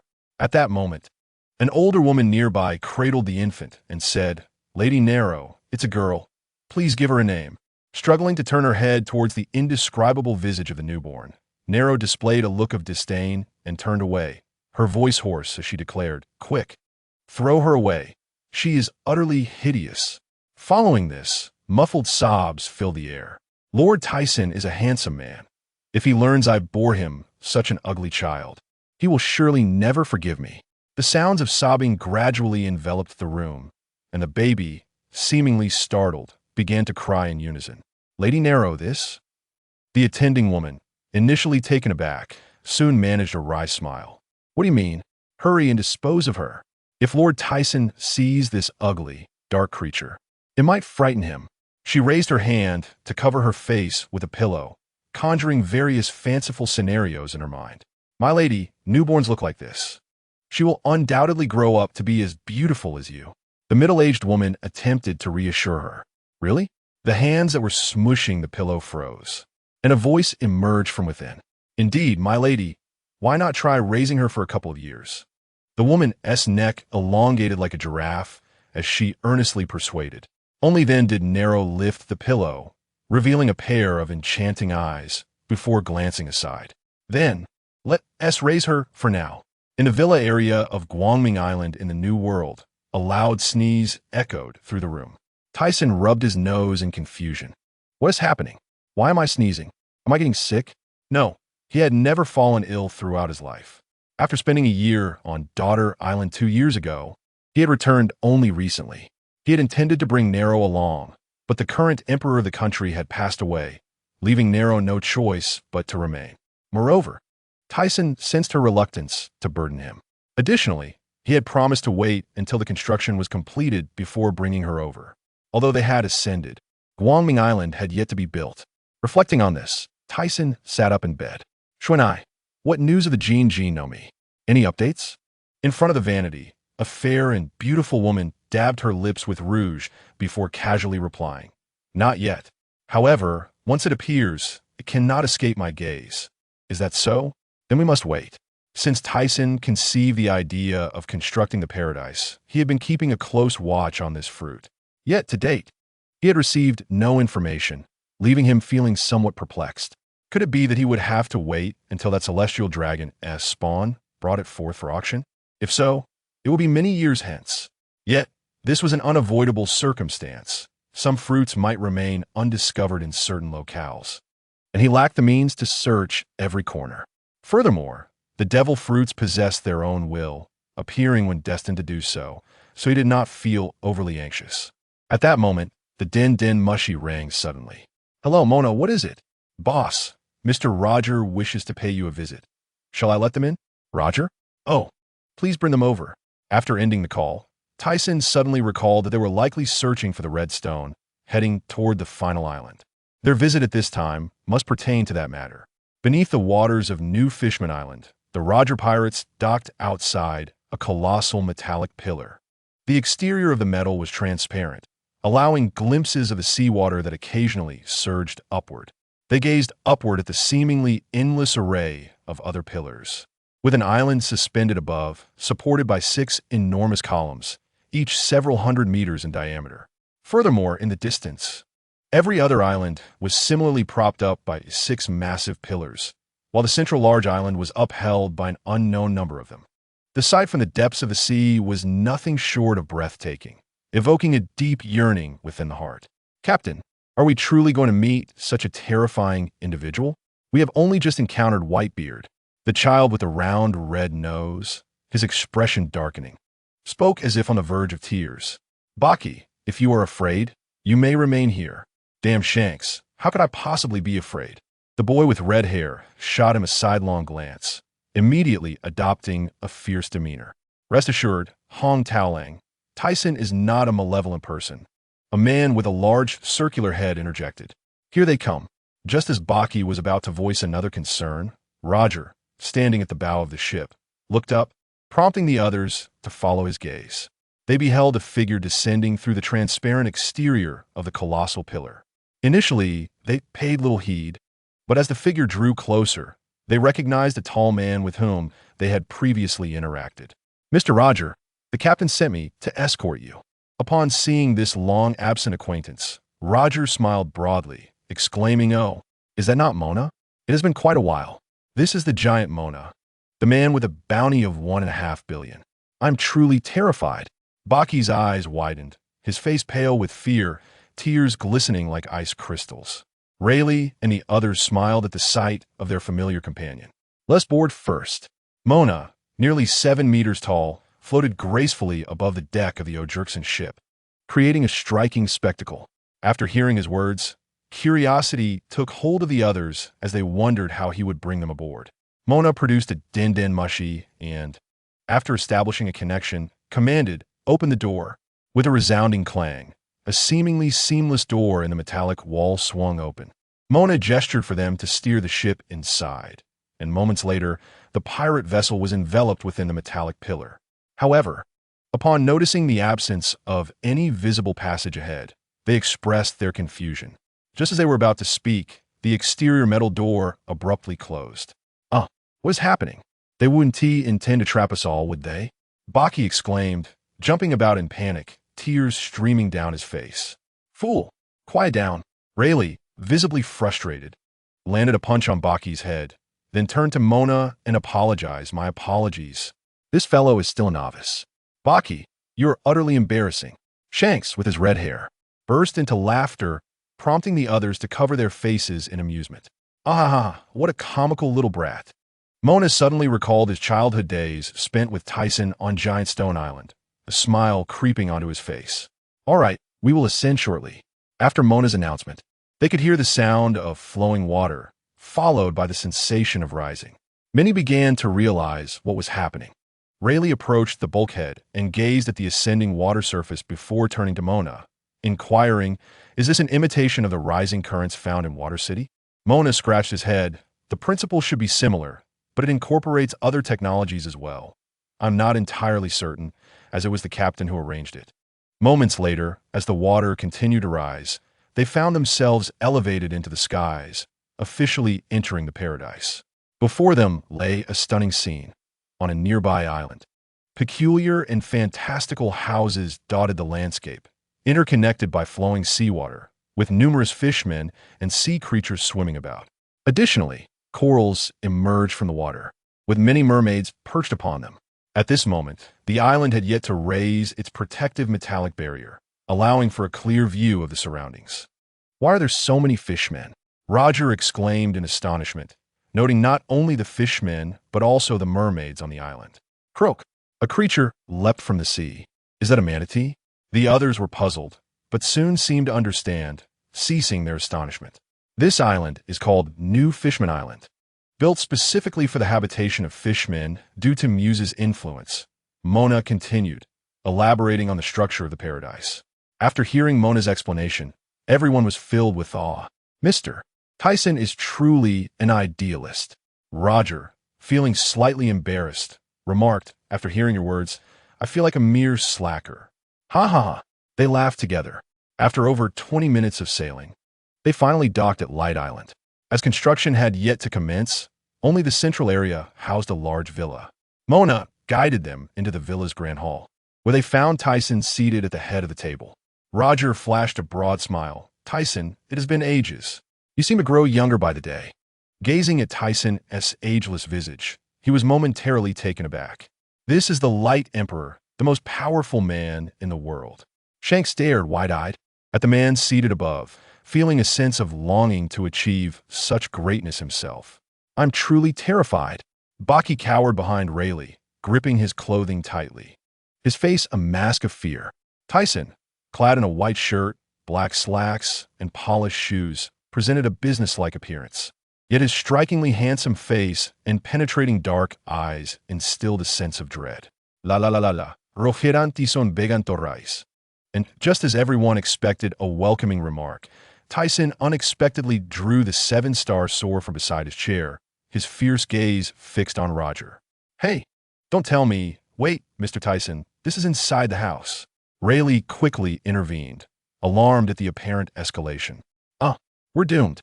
Haki shrieked, launching himself at Shanks, tightening his grip around his neck, tears flying. Wait, Haki, I can't breathe. Shanks gasped, his face turning green as he struggled to pry Haki's hands away.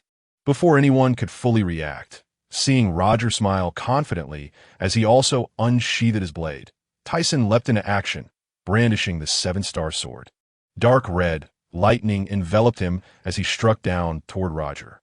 In response, Roger tightened his grip on his sword, executing an upward slash to deflect Tyson's powerful blow. At the moment of impact, the entire hall was engulfed in a vibrant flash. Aside from Rayleigh, who crossed his arms to shield himself from the tempest and stepped back, the others were thrown violently against the villa's metallic walls. Fortunately, the villa, constructed from special metal, remained intact, although the hall's furniture and decorations were obliterated, and the glass windows shattered into countless fragments. The overwhelming force reverberated throughout Light Island, alerting the inhabitants of the surrounding 6 islands, who, while noticing the disturbance, remained unfazed, having anticipated such a turn of events. Returning to the villa, the 2 combatants gradually reined in their formidable energies, both retreating their weapons in a tacit agreement.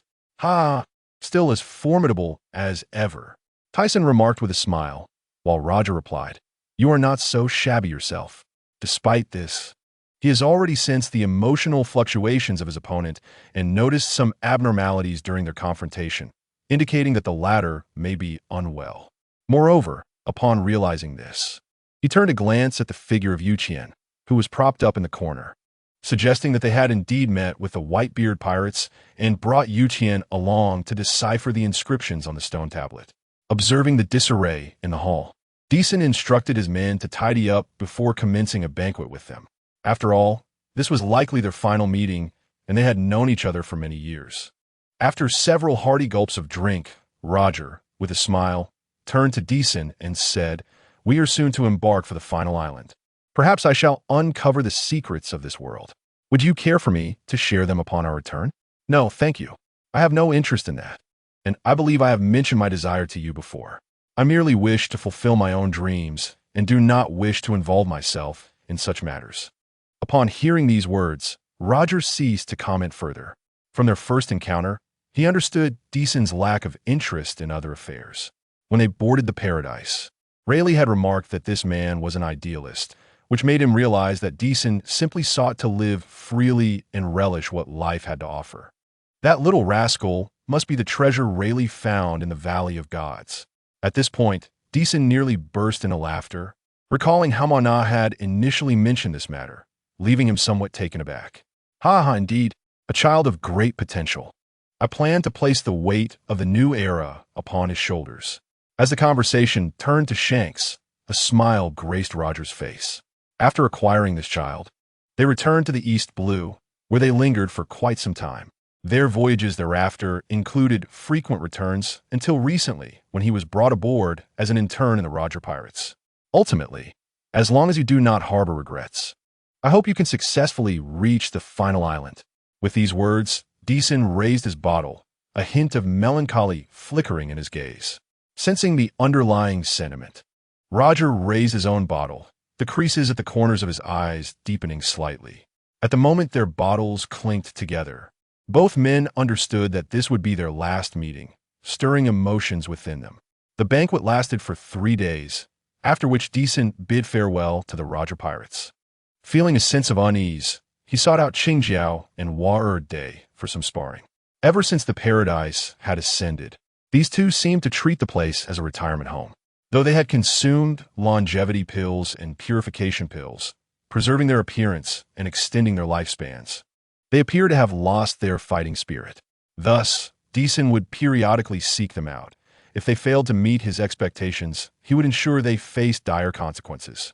Consequently, after witnessing their example, the other officers of the Deason pirates dared not squander their time, striving to enhance their abilities, even if they could not improve further. They aimed to maintain their current strength. Months later, in the laboratory of the technological island, Deason and Baluolik gazed at a figure standing before them, barely 2 meters tall. Before them lay a stunning scene on a nearby ISS island. Deason's eyes were fixed on the familiar visage. The being had a pair of black wings and a rugged appearance, resembling rocks to a striking degree, albeit appearing considerably younger, akin to his youth, with a diminutive frame. Yes, Lord Deason, this specimen is a success. We are merely one step away. As long as we implant the consciousness, it will become a living being obedient to the commands of the consciousness provider, Shalibo remarked excitedly. The success of this experiment was largely due to Dr. Vegapunk's assistance. Without his help, they would have been at a complete loss. I cannot believe it has truly succeeded. Baluolik, astonished, had been guarding this place and was well aware of the developments within. Since retrieving Rock's remains, the scientist had extracted blood from his corpse, researching it for several years before finally placing it into a vessel. They added copious amounts of unknown nutrients, and after some time, astonishingly, living flesh began to form within the vessel. Subsequently, the scientists periodically supplemented the nutrients, and after such a lengthy endeavor, they finally achieved success. With a beaming smile, Deason felt a sense of reward after such a prolonged effort. It is worth noting that cultivating this body had cost nearly 500 billion in funds. Entirely conceived from Rock's formidable genetic lineage, he could hardly contain his eagerness to discover this individual strength. Well then, let us commence. Shalibo slowly pressed a series of buttons, causing a chamber resembling a time machine to open. Lord Deason, please step inside. Do not resist. This process may induce unconsciousness, but it is entirely normal. Upon hearing Shalibo's words, Deason furrowed his brow, but soon relaxed. Just as he prepared to step inside, Baluolik interjected, "Wait, allow me to go instead. No one knows what unforeseen events may arise. If something were to happen to you, the Deason pirates would be doomed." Hearing Baluolik's concerned words, Deason looked up at him. "There is no need for such formality.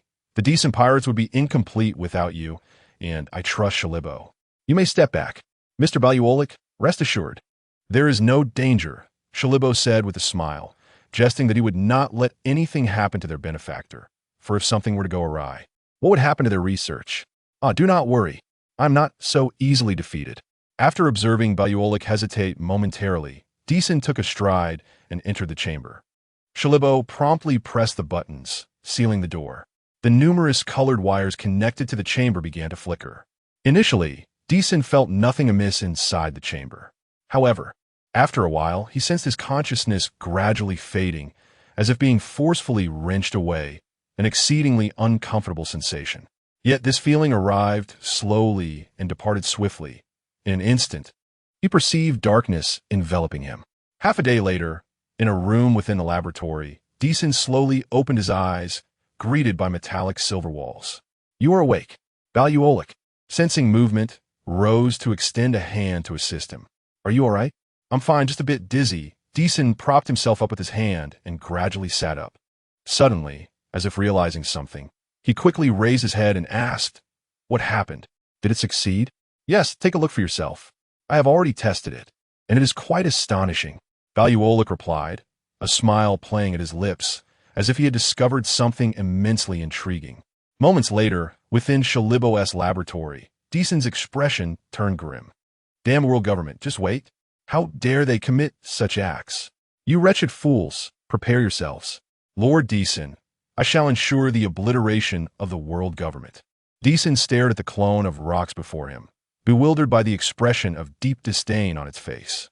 "Shalibo, what is the meaning of this? The emotions integrated into the clone are merely a reflection of your own, Lord Deason. We replicated a portion of your consciousness from your earlier years. Due to our hesitance in consuming too much, this situation has arisen. Ah, I see. He turned to regard the young face of Rox, now filled with rage. In that case, you shall be known as Rox number 1 from this day forth. Ba Lo Li Ku's alluring visage twitched slightly while the fabric of the surly Bu Mian Pi quivered, seemingly unable to commend the name bestowed by D Sun. Lo que su numero uno. Le tue secumens. Show me your prowess. You better not regret it. The visage of number 1 perpetually displayed a countenance of disdain as his hands began to move, a fist slicing through the air. D Sun raised his hand to block, and with a resounding bang, the two forces collided, sending tremors through the ground. After a brief pause, he retracted his hand, massaging the soreness in his arm, astonished by the immense strength. Naturally, I am the strongest. If you doubt it, just inquire of the person behind you.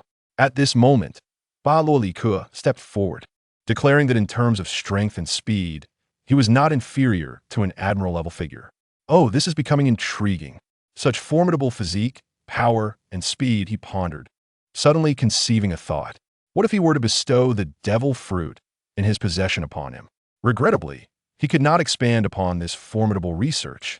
Through their previous conversation, he had learned of the exorbitant cost of creating such a thing. 500 billion was no small sum. However, for him, extensive research was unnecessary. It sufficed to develop a being of unparalleled might from a vast ocean. In the year 1496 of the Heian calendar, the first half of the Grand Line witnessed the emergence of numerous supernovas within the Villa district.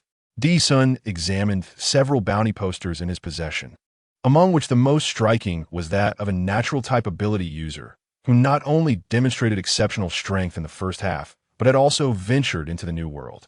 These youngsters, so impatient at such a tender age, what can they truly achieve? He subsequently cast aside the bounty notices and resumed his examination of the Devil Fruit Encyclopedia. Recently, he had inquired of Bijakur regarding the possibility of integrating devil fruits into objects, to which the response had been that research was underway. With that in mind, he believed that such a technology would soon be unveiled. Although he himself did not consume devil fruits, it would be advantageous to possess an object endowed with one, preferably one capable of flight. Upon reflecting on this, D-Sun suddenly recalled the fruit that Beijia Punker would eventually create. Though its color appeared somewhat juvenile, its other attributes were remarkably perfect. Over the years, the research facility had continued to develop clones, now having successfully created 3 individuals. The clone of a representing anger, known as Okasu number 1. The clone representing joy, number 2, whose blood was secretly extracted during a prior spar. And the last, clone, embodying hatred, designated Ba Lo Li Ku no San. He contemplated when he might acquire the clone of that fellow. He had forgotten about it while capturing Shagi, which was a pity. As for Ge and there was no urgency, as these two had yet to reach their peaks. Even if cloned, they would not be formidable. Meanwhile, in the New World, Balikur continuously challenged other pirates, and few could surpass him. Across the vast sea, apart from Bai Hujik and Balitur had confronted nearly all other powerful figures, achieving a stalemate with both Gama and Kadoa. Many pirates harbored animosity towards Valita, yet they were filled with dread at the mention of Decent Haditon, compounded by his formidable strength, leaving many to suppress their rage. In the frontiers of the New World, a pirate ship sailed across the waters, where a shadow stood at the bow, clad in a black coat, exuding an aura reminiscent of the underworld's mafia. At that moment, the figure suddenly gazed into the sea. A submarine emerged from the waters beside it, causing the pirate ship to rock backward. And from the open hatch emerged a man with crimson skin and golden hair. "You are the strongest newcomer, Sha Kulokura," inquired the golden-haired man with a glint of interest. Kulur initially regarded him with a blank expression, sensing an air of familiarity before suddenly widening his eyes in recognition. "You are the Devil Heir, Dao Gulasu Ba Le Tu, captain of the 4th Division of D Senhejiton, with a bounty of 1.75 billion? Indeed, it is I. I have heard of a formidable newcomer wishing to challenge Captain D's son, and I have come to test my mettle against you." Ba Le Tura exclaimed, his excitement palpable. He had faced numerous pirates in the New World and eagerly anticipated the emergence of new strength. Oh, perfectly timed, for I intend to claim the head of Gongdi. Since his subordinates are present, this shall serve as an appetizer. From the outset of his journey, his ambition had been to claim the heads of the world's mightiest. And upon entering the New World, he had pressed forward towards this goal. Meanwhile, the members of Eton had received news of Balaga's challenge, leading to the present confrontation. Moments later, the two sought out a small island, standing in opposition to one another. Arrogant fool, do not perish too soon. Balaga's taunted before eagerly launching the first attack. Both utilized Haki to envelop their fists. However, it was evident that Balaga's held a significant advantage in strength. Nevertheless, Kalokar harnessed the sand from the ground to form a blade-like weapon, transforming the terrain into a desert, causing the ground to sink, resulting in a stalemate in their assault. Annoying sand. Balaga's expressed his irritation and immediately activated his fruit ability, transforming the nearby submarine into a colossal iron giant. Just as he prepared to strike, he suddenly found his body immobilized. What is happening? He glanced at the joints of his iron giant, only to discover they were filled with sand, rendering them stuck. Ha! Ha! Ha! Is this the captain of the 4th Division of Sanhedriton? As he observed the motionless iron giant, could not help but scoff derisively. Fool! Balaga's expression darkened as he deactivated his fruit ability, revealing his original form. You wretched scoundrel! Do not overestimate yourself. Stung by the taunts, he felt a surge of frustration. The devil fruit truly exhibited a balance of strengths and weaknesses as he was thoroughly countered. However, even without his fruit ability, he would not be bested by this newcomer. With a surge of determination, Balaga's unleashed his full Haki, stepping upon the sandy ground, causing his figure to vanish. What? As Kuradar beheld the sudden shift, intending to mock further, his figure abruptly materialized before him, and with a bang, he landed a punch to his abdomen. A cacophony of cracking bones echoed as blood spewed forth, and he was sent reeling backward. I was merely toying with you. Did you truly believe you stood a chance against me? Arrogant wretch. Withdrawing his hand, Balaga's raised his head, his large pupils shimmering with disdain. Over the years, he had traversed the seas, challenging formidable opponents, and frequently returned to spar with them, resulting in rapid advancement in his strength. Even if D-Sun sought to surpass him, it would require considerable time. In truth, he and Kalokar were of similar age, with Balaga's being the younger by a year. The disparity in their strength could be attributed to two factors: differing talents, as Balaga's was undeniably superior, and their distinct environments, with Balaga's having been raised amidst conflict, experiencing exponential growth after joining Sanhedriton. Damn it! After a considerable time, Kalokar finally rose from the ground, his mouth smeared with blood, and his dazed pupils gradually regained focus. The recent blow had nearly rendered him unconscious. After probing his ribs, he discerned that 3 or 4 had likely fractured, causing his insides to churn with excruciating pain. Was the disparity truly this vast? The might of this individual as Haki was astonishing. From the earlier encounter, he had already realized that he was no match for this person. Initially, he had contemplated challenging the opponent as captain. Yet now he found himself unable to even contend with his subordinate, leaving him in a state of despondency. You have won. Go ahead and kill me. He lay despondently on the ground, his eyes closed, his trembling fists clenched tightly, a look of unwillingness etched upon his face. Once brimming with ambition as he set sail, he now felt utterly disheartened. Sensing the stillness from his opponent, Kalokar opened his eyes, only to see Barrett preparing to board a submarine, seemingly oblivious to his earlier words. Hey, what do you mean? Do you disdain to kill me? The once self-assured Kalokar, now struck down, merely wished for an end to his existence. However, witnessing Barrett's actions ignited a surge of fury within him. As Barrett climbed aboard the submarine, he cast a sideways glance and, with an impassive expression, remarked, I only respect the strong. A weakling like you is beneath my notice. With that, Barrett entered the cabin and submerged into the depths. What did you say? You bastard. Kalokar's face reddened, veins bulging on his forehead as he attempted to rise and obstruct him. Yet, The pain from his injuries forced him to relent. Reflecting on the previous exchange, his eyes burned with rage. How dare he call me weak? Just wait. The next time we meet, I will surely defeat you. 3 days later, Barrett returned to Leiyuan after an absence of 3 months. Upon receiving a call from Xuan about a newcomer wishing to challenge Tyson, he had set out directly to confront this individual. After communicating via a din mushi, Barrett arrived at the Sky Paradise and made his way to Guangming Island. Lord Barrett, you have returned. The members along the way greeted him with utmost respect. They recognized him as a battle enthusiast, often away for months, sometimes even a year. Yet Captain Tyson held him in high regard. After acknowledging their greetings with a slight nod, Barrett continued deeper into the premises. Since the battle with the Golden Lion Navy 4 years ago, he had sensed a significant shift in his emotions. Or perhaps his perspective on Tyson had evolved. He no longer viewed him solely as someone to surpass. There was a different emotion, one he could not quite articulate, but it felt nebulous. Within the grand training arena of the Guangming Island Villa, Tyson sat cross-legged on the lawn, attuned to everything within his perception. First the entirety of the villa area, then Guangming Island, and finally the 6 surrounding islands. After years of practice, his perceptual abilities had reached an extraordinary zenith. Within such a range, one would be hard-pressed to find another like him. Simultaneously, his kin Bunshiku could foresee events up to 3 minutes ahead, beyond which he could no longer sense. His Busashoku and Haoshiku had solidified to an unassailable degree. He now felt that merely directing his gaze at something could obliterate it. Suddenly, Tyson withdrew his consciousness, sensing a figure not far behind him, and slowly spoke, "You're back? How is it? An interesting newcomer, I presume?" Xuan had already informed him of Barrett's encounter with Keloakidir.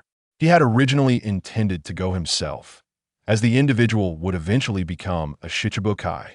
However, upon learning that Barrett had already sought him out, he relinquished that desire. Had Barrett not joined him, that fellow might have stood a chance. Yet, after his training, Tyson was confident that the young man could not possibly contend with Barrett. Uninteresting, weak and feeble, yet brimming with arrogance. As he spoke, Barrett approached a marble table, lifting a teapot to pour its contents into his mouth.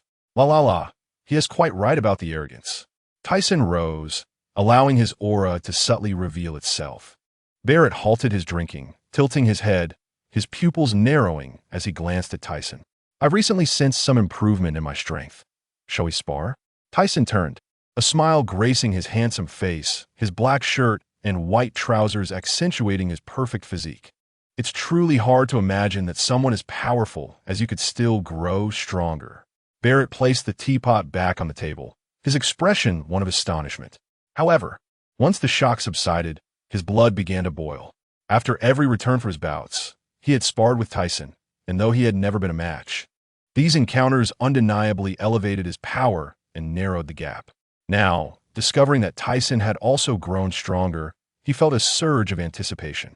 Of course, one who yearns for strength knows no limits. If one aspect falters, one must emphasize another. Tyson's assertion was grounded in reality. Having consumed longevity elixirs, their time surpassed that of others. Even if one focused solely on a single skill, prolonged practice could yield immense strength. But first, the determination to improve must exist. A person who seeks strength has no bounds. Barrett muttered, contemplating Tyson's words.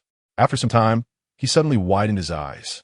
"Yes, as long as I wish to grow stronger, I can achieve it, whether to surpass others or to protect. All that matters is becoming more powerful, rather than merely seeking reasons to survive as I once did." Enlightened, Barrett regarded Tyson with an odd expression, a smile gracing his lips. Then, "Captain Tyson, please guide me." Noticing the shift in Barrett's mindset, Tyson's face broke into a smile of satisfaction. "Then I shall oblige."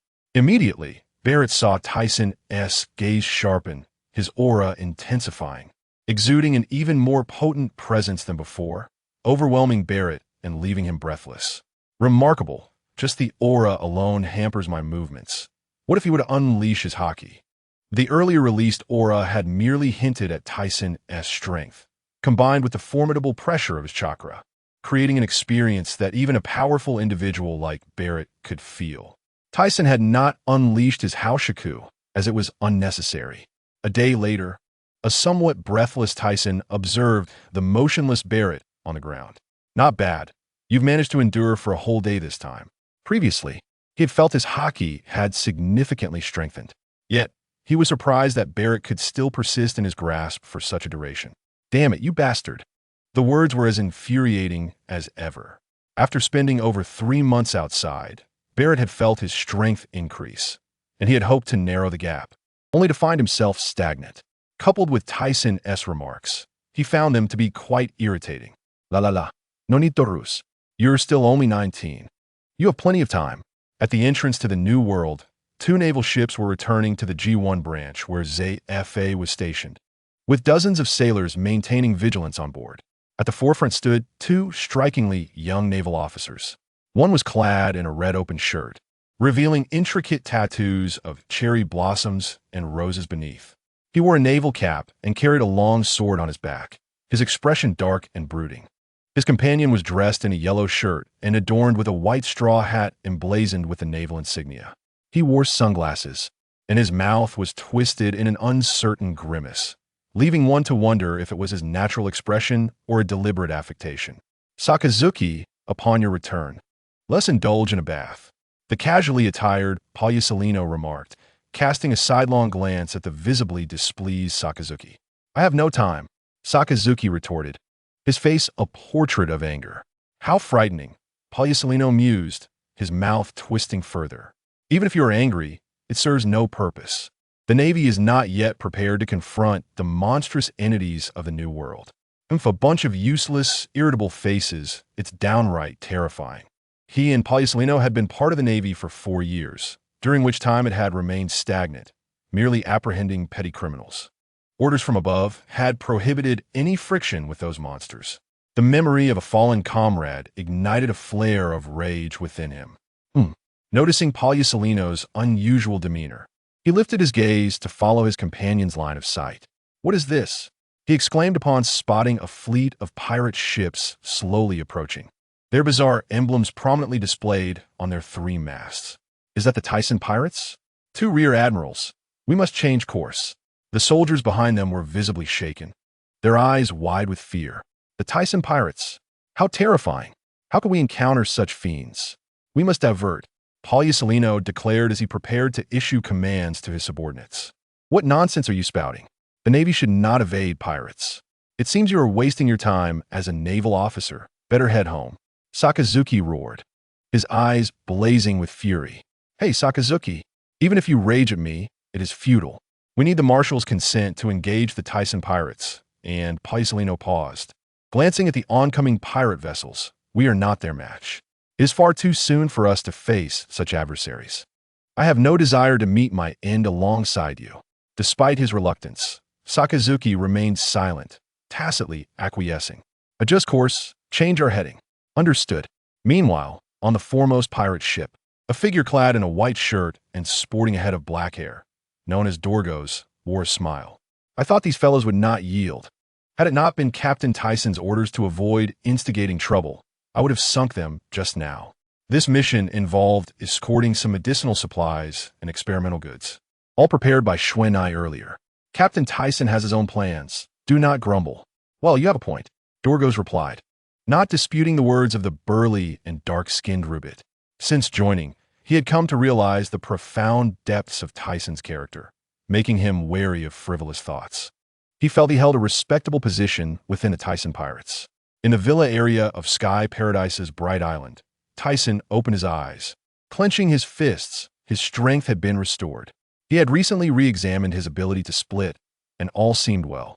However, upon splitting, he felt that both his physical and other powers had diminished by at least half, which had alarmed him. He quickly instructed Berlik to ensure no trouble was stirred during this period, considering the strength of their adversaries. Thus, he had allowed himself to relax and recuperate, albeit at the cost of 6 months. The split forms had dissipated after a grueling 10-day battle with Berlik, leaving him bemused. Upon reflection, he realized that the reduction in strength was not merely halved. The 2 split forms combined were not simply a matter of addition. Furthermore, he discovered another issue. Since consuming the longevity pill, he had become increasingly drowsy, perpetually feeling fatigued. After consulting with Inoue and Chuan, he learned this was a normal reaction, as the internal organs had slowed their aging process, thereby reducing overall vitality. Though there were risks involved, the situation was manageable, so he chose not to dwell on it. Just then, the phone snail rang. "Tyson, sir, Vegapunk has just sent a message. That fruit has been successfully created," came the voice from the receiver. "Oh, so soon?" Tyson said, immediately stepping outside, passing through 2 rooms where a delightful fragrance wafted in the air. He turned to see Gina and Xuanai, 2 enchanting figures, peacefully asleep, their fair skin glowing. Upon exiting, he sensed that most of his crew were in slumber. Not only that, aside from Barrett, who had not taken the pill, but even Barrelick and Brooke were similarly indisposed, which caused him some concern. If the Navy were to attack now, it would be disastrous.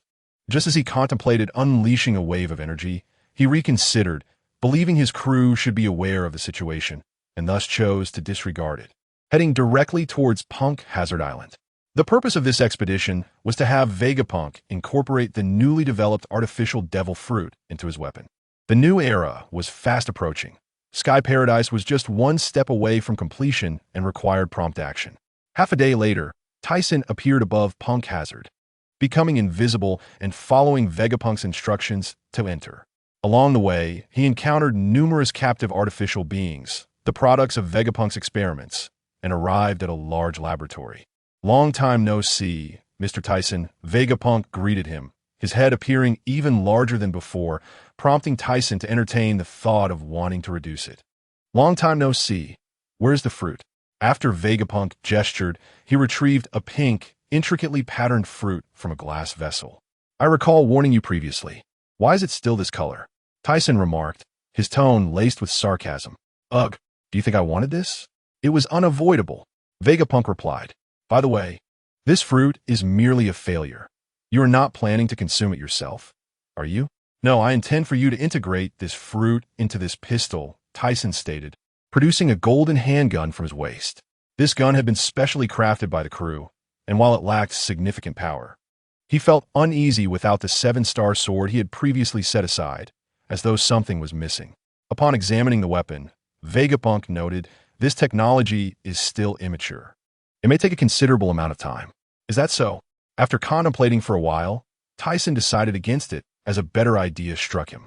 With the matter settled regarding the pink fruit, he returned but did not head back to Sky Paradise. Instead, he went directly to Whole Cake Island. At this juncture, Big Mom's strength must have reached its zenith. Initially, he had intended to seek out Kaido and Wano, but considering that Kaido's power was formidable, he opted against it. Moreover, Big Mom was currently advancing her own endeavors. To disrupt her now would hinder any future attempts to solicit her cooperation.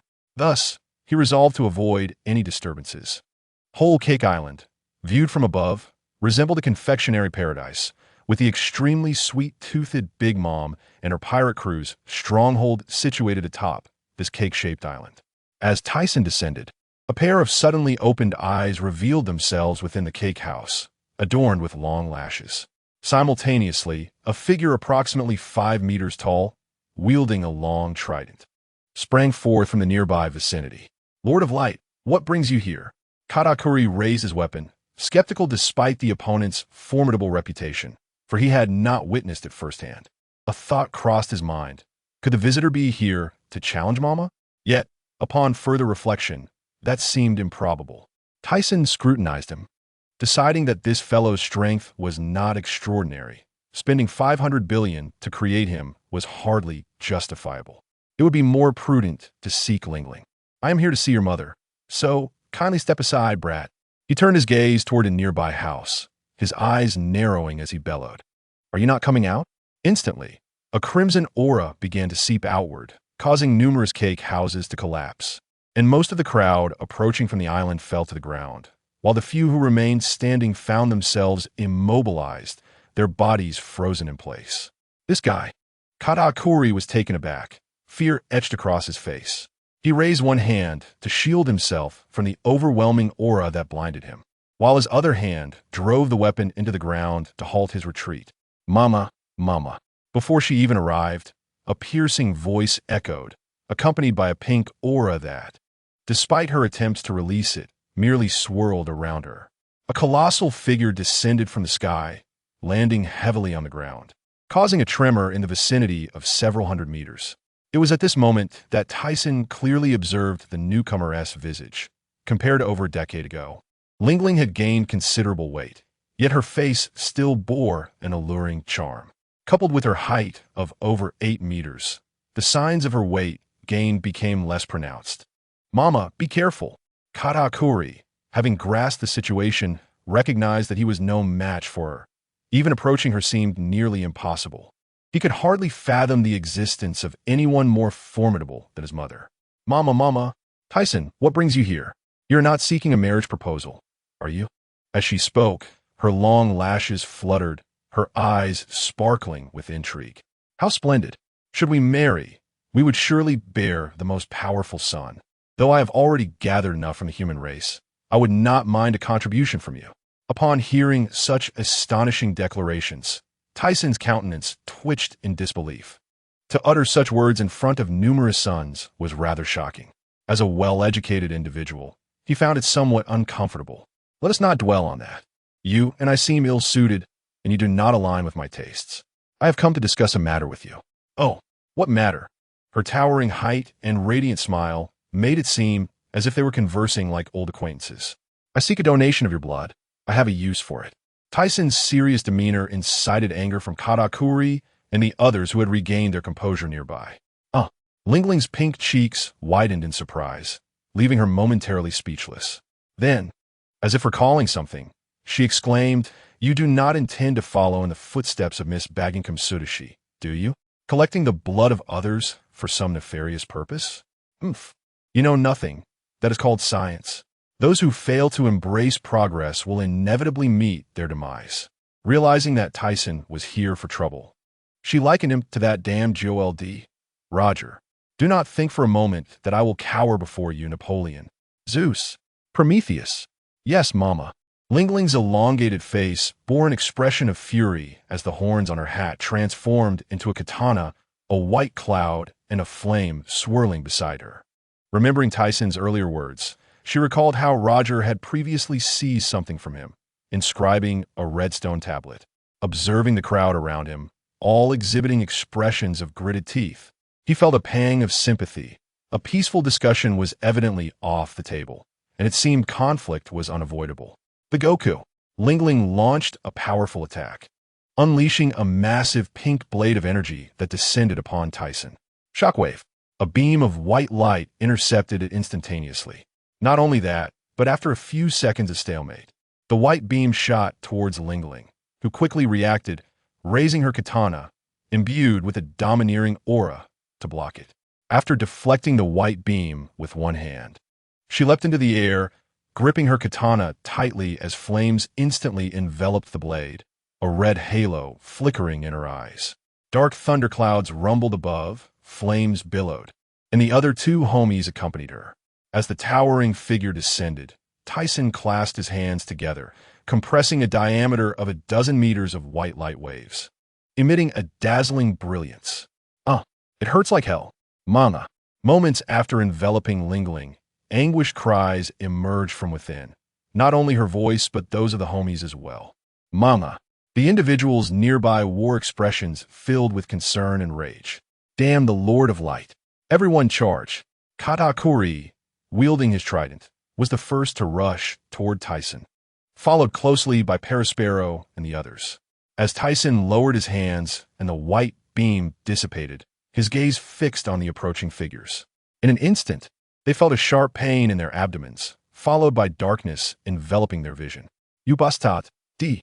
Just after Tyson had sent Katakuri flying with a punch, he was met with a bloodied Lingling's fist coming towards him. He quickly reacted, not retreating, but instead advancing to meet her blow. The impact resounded through the air, sending black and red lightning crackling around them. Lingling was soon sent flying, sliding for a considerable distance before coming to a stop. As she prepared to rise, her vision darkened, a shadow looming above her. She looked up abruptly, only to see Tyson's foot shrouded in haoshiku, descending upon her abdomen before she could react. Cough.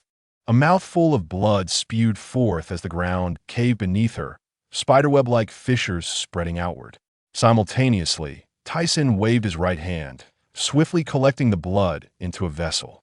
Standing nearby, with his eyes fixed on the injured Lingling. She was covered in blood, yet the injuries sustained were gradually healing, living up to her monster moniker. Thank you. I shall take my leave. Having achieved his objective, he soared into the air, vanishing in the blink of an eye. Mama, Katakuri, who had been sent sprawling by Tyson's punch, staggered toward her, clutching his abdomen. Lingling, emerging from the ground, suddenly widened her eyes, pushing against the earth with her hands. She leapt from the pit, blood dripping from her hands, her body trembling, her pupils bloodshot. Tyson, I will not rest until I see you dead.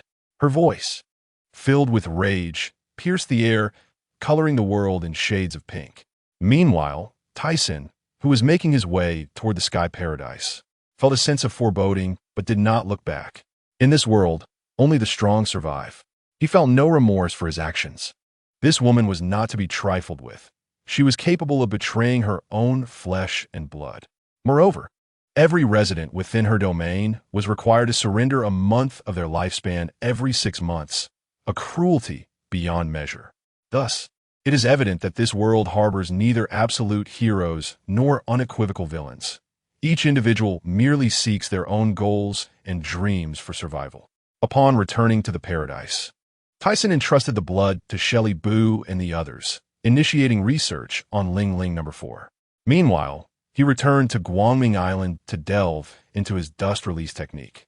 Years prior, he had discovered that the limit-breaking technique he had developed could be enhanced in power.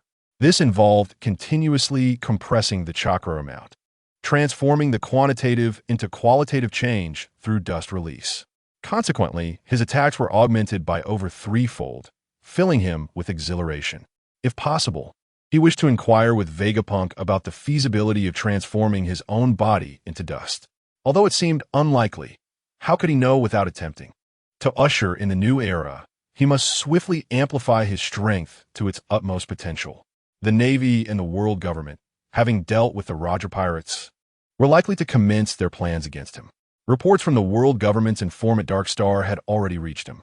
In the year 1497 of the Sea Garden calendar, a shocking announcement reverberated throughout the world. The notorious pirate Joel D. Roger had reached the final island, completing an unprecedented circumnavigation of the globe and utterly conquering the seas. He was universally acknowledged as the king of the seas, the Pirate King. In response, the Navy and the world government promptly dispatched personnel to capture him. However, the Roger pirates seemed to vanish without a trace. As time passed, the reputation of the Rocks pirates faded into obscurity. Many newly emerged pirates had never even heard of the once dominant king of the seas. Currently, the title of Pirate King belonged to Roger, alongside the world's strongest, the Light Emperor. In a certain region of the first half of the Grand Line, 2 pirate crews engaged in a fierce battle, wielding swords and guns. They first bombarded each other with cannon fire from their ships before leaping onto the opposing vessel. Judging by the chaotic scene, these were merely small-time pirates. Hours later, the sounds of combat gradually diminished, and a figure emerged on the deck, weapon in hand, struggling to support his bloodied body. As he gazed around at the lifeless bodies of his comrades, his expression mirrored profound sorrow. He staggered towards the enemy ship's cabin.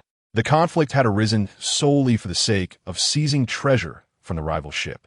After rummaging through the cabin for an extended period, he discovered a considerable amount of berries, yet nothing else of worth, cursing his misfortune.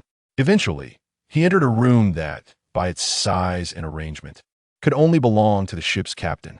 He scrutinized the surroundings and finally fixed his gaze upon a locked chest. Raising his weapon, he struck down with force, and the lock shattered. Eagerly, he opened it. The moment he beheld its contents, his eyes widened in disbelief. This is... He rubbed his eyes vigorously, and upon confirming it was no illusion, he eagerly grasped the items within. As the chest fell to the deck, his facial wrinkles smoothed out, and his body trembled uncontrollably. I never expected to encounter this. With these treasures, I can acquire fund from the underworld and reassemble a pirate crew. The head of the Pirate King shall be mine. Since many high-ranking officials in the Sky Paradise consumed longevity pills, the leaders across various islands had seemingly vanished, all succumbing to slumber. Unless matters of great importance arose, they remained in their beds. This predicament troubled Tyson immensely. He had not anticipated such significant side effect from the pills. Initially, he considered it a minor issue, but as time progressed, they even lost the desire to venture out to sea. However, knowing that the Sky Paradise's final step remained incomplete, he dismissed his concerns, urging Shelly Boo and the others to resolve this side effect promptly, for the current state was untenable. As he contemplated this, a sound emanated from within the house. Accompanied by a languorous voice, "Tyson, we have acquired the fruit, and photos have been taken. Do you wish to retrieve it personally?" He saw Xuanai, her face clouded with fatigue, handing him the photograph. Instantly, Tyson's weary expression transformed into one of excitement as he snatched it from her grasp. "At last, we have found it. Who discovered it?" "Unknown. According to my subordinate, it was merely an obscure pirate. However, after the transaction, he was targeted and met his demise." "I see. I shall refrain from going. That fellow is likely still outside. I will contact him." With that, Tyson called Barrett, the only current officer alongside Innie who had not consumed the longevity pills. His objective in sending Barrett to the underworld was to retrieve the Gomu Gomu fruit for establishing Guangming Island. He had awaited this moment for a long time, ultimately instructing Xuanai to place a bounty of 50 billion berries in the underworld. After such a lengthy wait, news had finally arrived. This allowed them to initiate their long-planned scheme. "Xuanai, gather everyone. It is time for action. The Navy and the world government will undoubtedly not remain idle." "Understood." Moments later, dozens of pirate ships ascended from the Tianlong Paradise, heading directly towards the East Sea. Black shadows soared through the sky, resembling ominous clouds heralding an approaching storm. To prevent any disruptions, Tyson retained Baloric, finding comfort in his presence. As the Tyson pirates set forth, the news reverberated through the ranks of the Wangwa and Whitebeard pirates, sparking speculation about their intentions. Simultaneously, the Navy headquarters was thrown into turmoil. Alarms blared as the Navy prepared for action, and the frantic personnel searched for the Roger pirates. Carp and the Supernovas, upon receiving news from headquarters, swiftly turned back. After so many years, what did this individual intend to do now? In the Navy headquarters conference room, the white-haired Steelbone wore a furrowed brow, his face lined with worry. "We must brace ourselves. Reports indicate that he is mobilizing his entire force," cautioned Vice Admiral Tsuru, her face etched with concern. Although the Navy had long been devising plans to eliminate this individual, time had eroded their resolve. A few promising recruits had delayed their strategies, allowing time for growth. Regardless of his intentions, keep a close watch on them and enter a state of high alert. "Understood." In the East Sea, Tekla Wolf. Tyson had once come here seeking architects. After many years, he returned once more. A shadow enveloped the country atop the bridge, an impossible occurrence for a region accustomed to perpetual snowfall. The people on the bridge looked up in terror and disbelief. An invisible aura spread, causing the supervising soldiers to collapse, startling the remaining civilians. "What is happening? What is this?" An elderly man with white hair, his eyes glazed, gazed skyward, his cracked lips murmuring. Inside a tall building, "Lord Tyson, you have finally arrived. I knew you would come to liberate this laboring nation," exclaimed Director Jean Tion, his eyes brimming with tears, his demeanor fervent. The pact made with Tyson years ago seemed destined to fade with time. Yet today, upon his sudden arrival, he realized his wait had not been in vain. "Of course, this is what I promised you long ago." Simultaneously, this was part of his grand plan. The most liberated place must make a name for itself, or who would believe in its authenticity? "Let's commence." Upon hearing the signal from Tyson, Xuanai nodded and stepped outside, gesturing toward the sky. In the heights, upon receiving the cue from below, Mona and the others descended. "Understood." The 37-year-old in no way, towering at around 2 meters with a physique marked by well-defined muscles, exuded an aura of reliability. In response to Mona's command, he waved his hand, and dozens of large, three-masted pirate ships descended.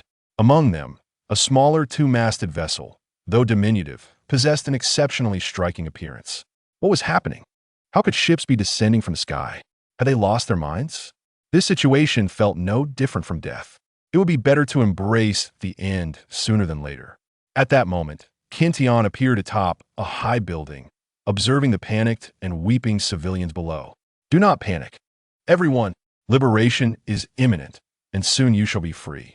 For now, I implore you to remain calm. His booming voice resonated, gradually silencing the crowd's cries of distress.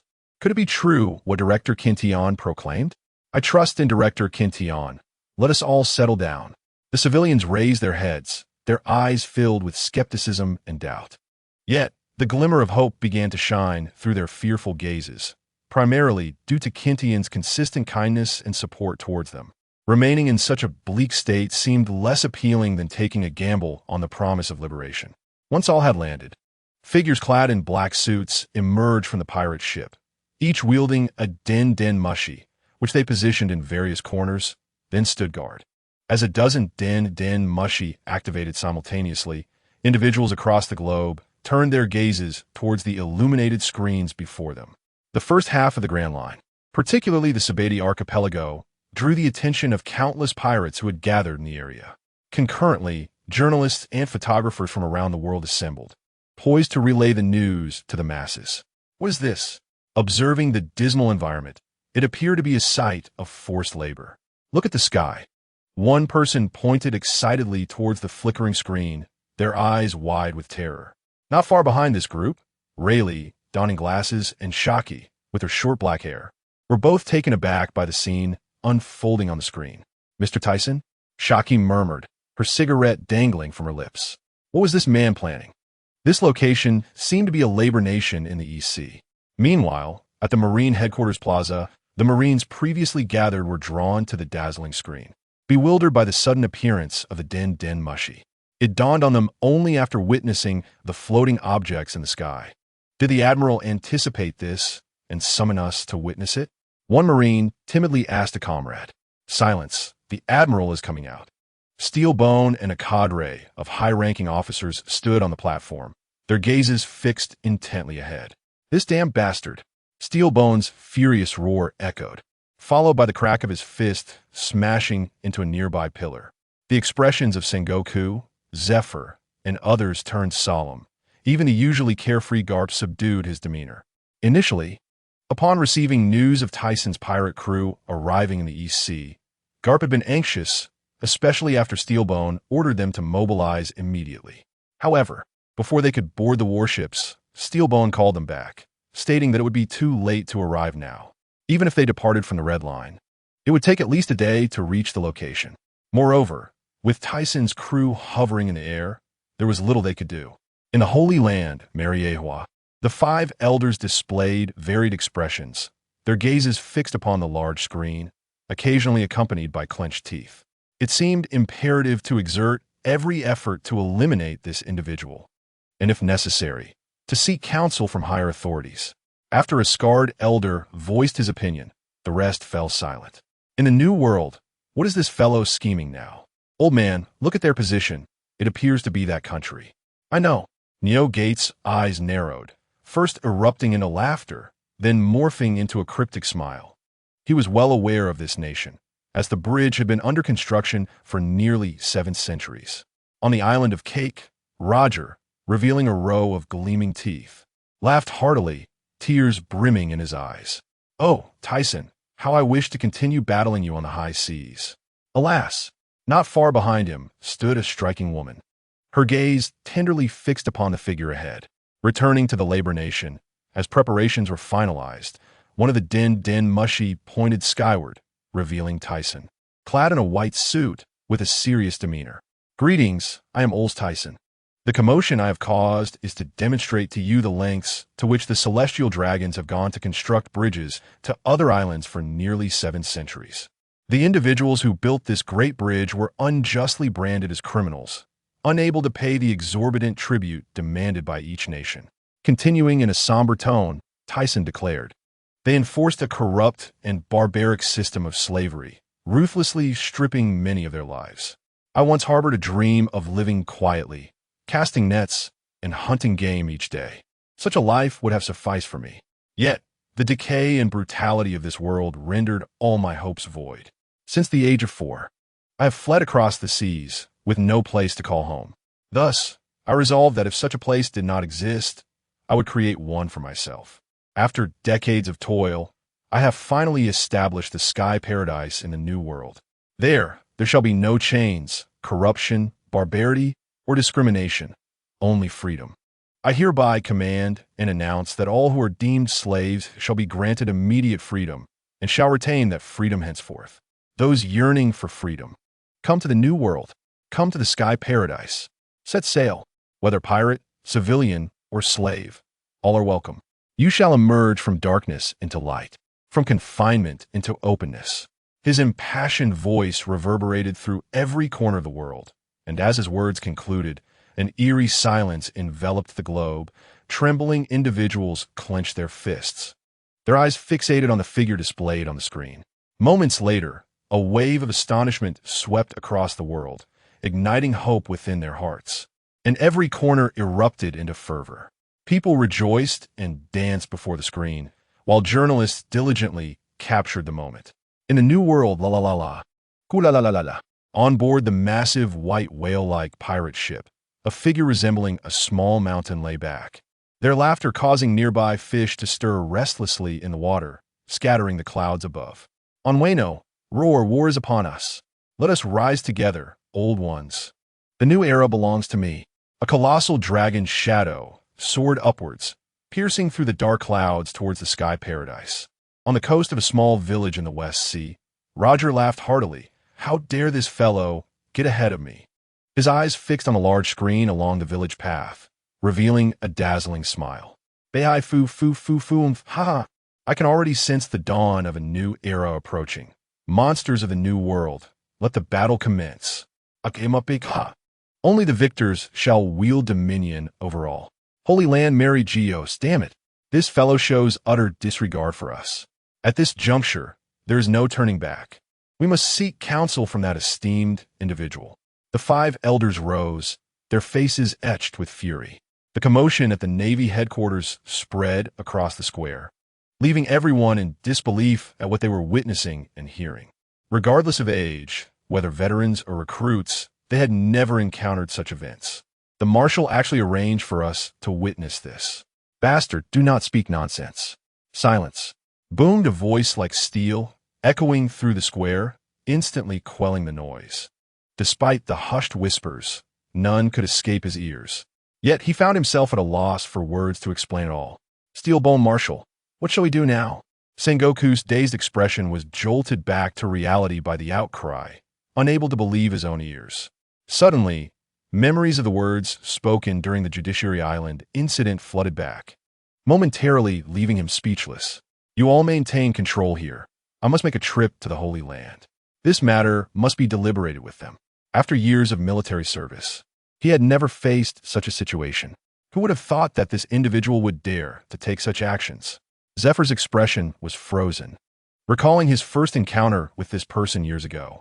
At that time, he had thought this individual merely sought to evade his own intentions with empty talk. Little did he know that this scenario would indeed come to fruition.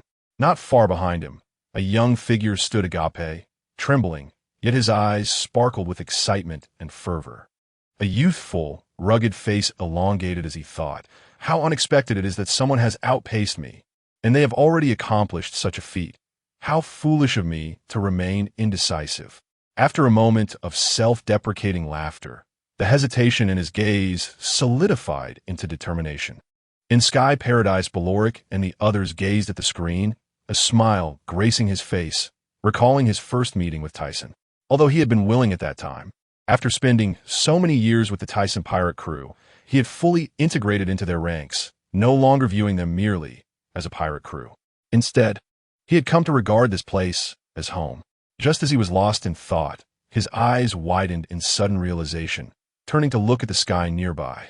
A massive azure dragon coiled through the clouds, its shadow gradually approaching above Light Island.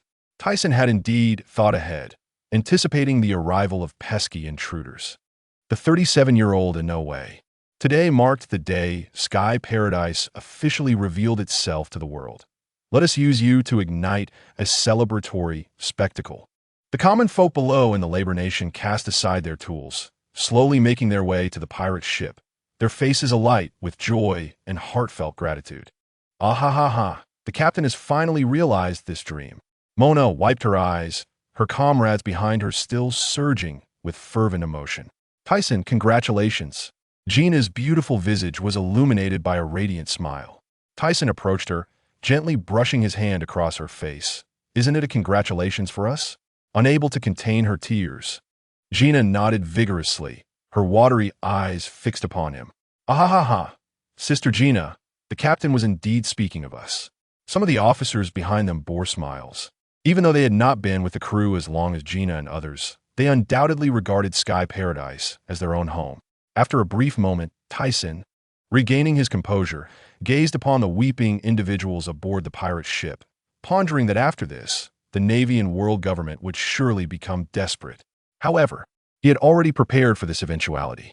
With this thought, he directed his gaze towards the red Earth continent, wondering if that individual standing atop the world would make an appearance. A quiet yet eerie atmosphere pervaded the Holy Land, as a voice, indistinguishable as male or female, echoed from above the crimson carpeted dais. Your objective is to capture Joel D. Roger. He has uncovered the secrets of this world, and this flame must be extinguished. Once this task is completed, we shall turn our attention to Sky Paradise. As Roger's name was mentioned, the voice from the shadowy figure atop the Void King grew more intense, fingers incessantly drumming against the armrest of the chair. Yes, my lord. After observing the 5 individuals depart, he picked up Tyson's bounty poster, his hawk-like gaze intimidating, as he muttered with a barely discernible mouth, "Jumping clown. Let you prance around a while longer." 3 days later, news of Tyson pirate crew's latest bounty surfaced across the seas. The Light Emperor, Elstison, with a bounty of 6,800,000,000. In addition, journalists worldwide seem to have conspired to categorize the great pirates and territories of the New World into 4 factions. King of Beast Kaido, Big MOM pirate cruise Charlotte Linlin, Whitebeard pirate cruise Edward Newgate, and Tyson pirate cruise Elstison, collectively referred to as the 4 Emperors. A special note was made under Tyson's crew, proclaiming him as the world's strongest man, Elstison. Since returning to Sky Paradise, Tyson had learned that Kaido had indeed dared to cause trouble. However, recalling that this individual had been captured by the Navy countless times, yet survived, he remained somewhat skeptical. Unfortunately, he had escaped after being seriously injured by Baloric. Furthermore, he had initially presumed that the Navy and world government would be eager to initiate war, yet upon his return, there was nary a whisper of news. All he heard was that they were still searching for the Roger pirates at sea, as if the previous events had never occurred. Regardless of how the opposition reacted, he knew he must remain vigilant against unforeseen circumstances. After casually acquiring the Jinjing fruit, Tyson had given it to Shuanai, the maritime queen of the underground world, who managed all financial matters and business for the Tyson pirate crew. Now, Light Island was no longer barren, inspired by the Golden Emperor's vision. He had shared his ideas with Shuanai. Although the construction was not yet complete, the foundational structure had been established. The gold used came from the profits amassed over the years and the gold from the Sky Island, which they had visited 3 days prior to their return. The supply of gold from the Sky Island had now dwindled significantly. In addition to all this, he had revealed a long-concealed idea to Shuanai, which she subsequently published in the newspapers, reorganizing the personnel of the Tyson pirate crew. Through the previously monumental event that shook the world, this news was disseminated. The specific details are as follows. Captain of the Tyson pirate crew, Light Emperor Elstison. Vice Captain, Red Count Baloric, Paradise Stars. Maritime Star Shuanai, Joy Star Brook. 3 stars, Battle Star Barrett, Spear Star Qingjiao, Wave Star Bondewald. 5 dark stars, Gravity Star Mona, Swordsman Star Jerry, Calamity Star Jingye, Dark Star Stussy, Sniper Star Lazzle. 6 island people, Shark Tooth Man Tion Shan, Snapper Man Muse, Explosive Man Zipadu, Gwalu, Bubble Man Gina, Heat Man Gobasang, Rainbow Man Bushi Jamie I, 12 Guardians, Tokugawa Alst Rubit, Carnes, Chilikes, Green Bull, etc. Additionally, there are 24 captains among these individuals, with Darkstar Stussy remaining undisclosed. Furthermore, those not listed were individuals who joined later, many of whom possessed considerable strength. A year has passed, and once again, a piece of news stirs the world into a frenzy. The notorious pirate king, GOLD, Roger, has been captured by the Marines and is to be publicly executed in Logtown. A multitude of people flock to the town, eager to witness this moment filled with miracles. At this time, the Marines have surrounded Logtown, deploying a vast number of soldiers throughout the area. Despite this, they do not impede the pirates attempting to enter the town, as their intention is to instill fear among the pirates roaming the seas. With still some time left before the public execution within a tavern in town, a pirate expresses disbelief that such a formidable figure has been apprehended by the Marines. Indeed, being a pirate is fraught with peril. A pirate shakes his head and sighs while discussing the day's events with his companions. Hee, is this the lament of the weak? Hearing this voice, a pirate suddenly stands and turns toward the source, only to see a towering figure looming behind him.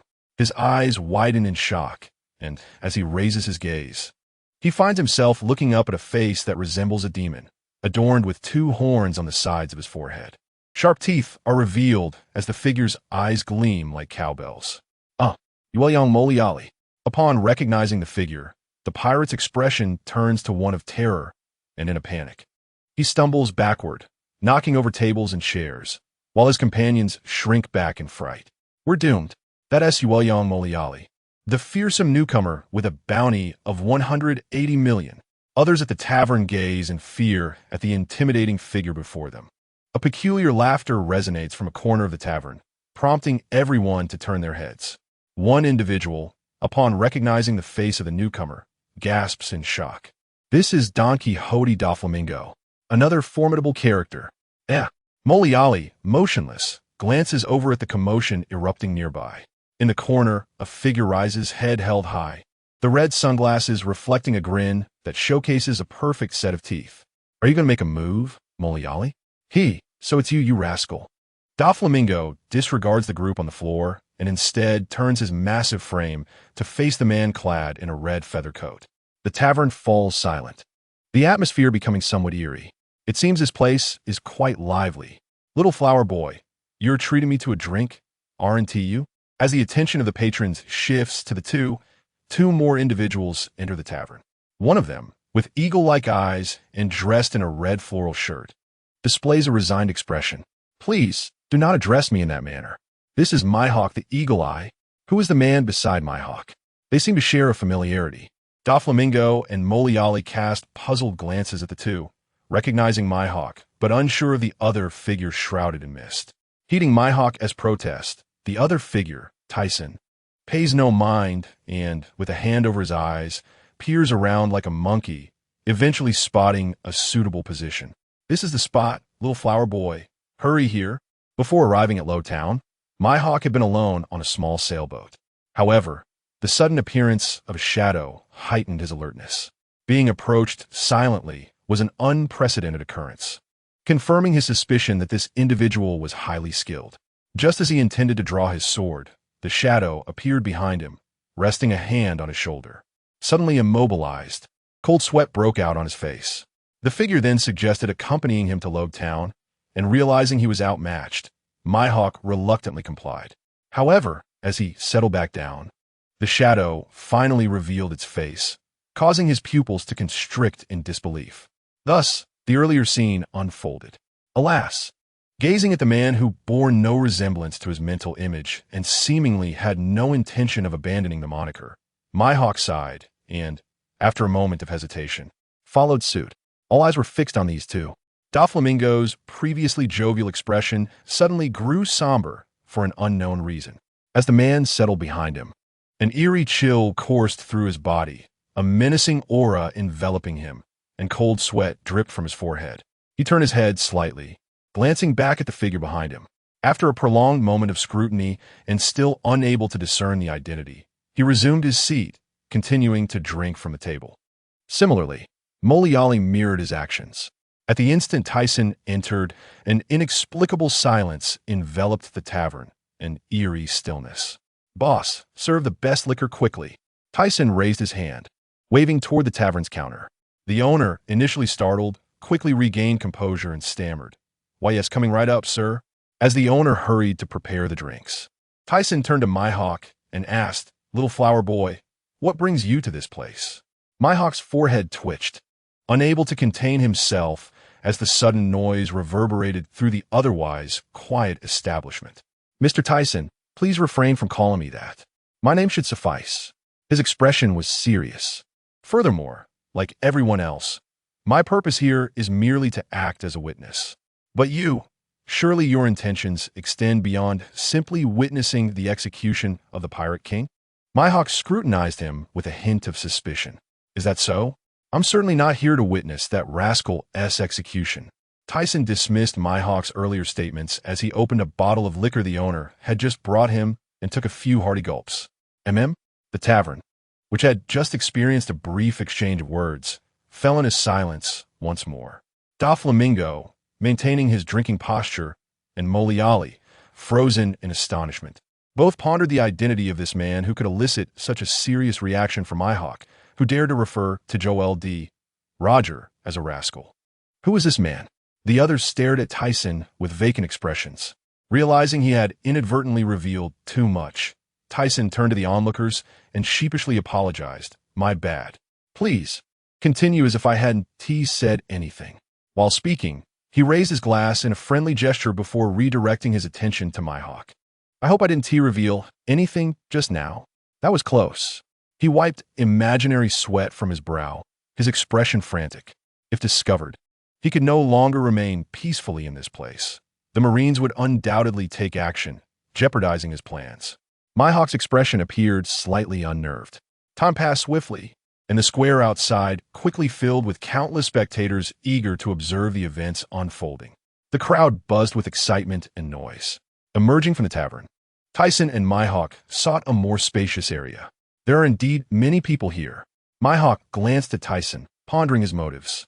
A figure of such stature arriving here surely implied some underlying purpose. Now, they would wait to see what transpired.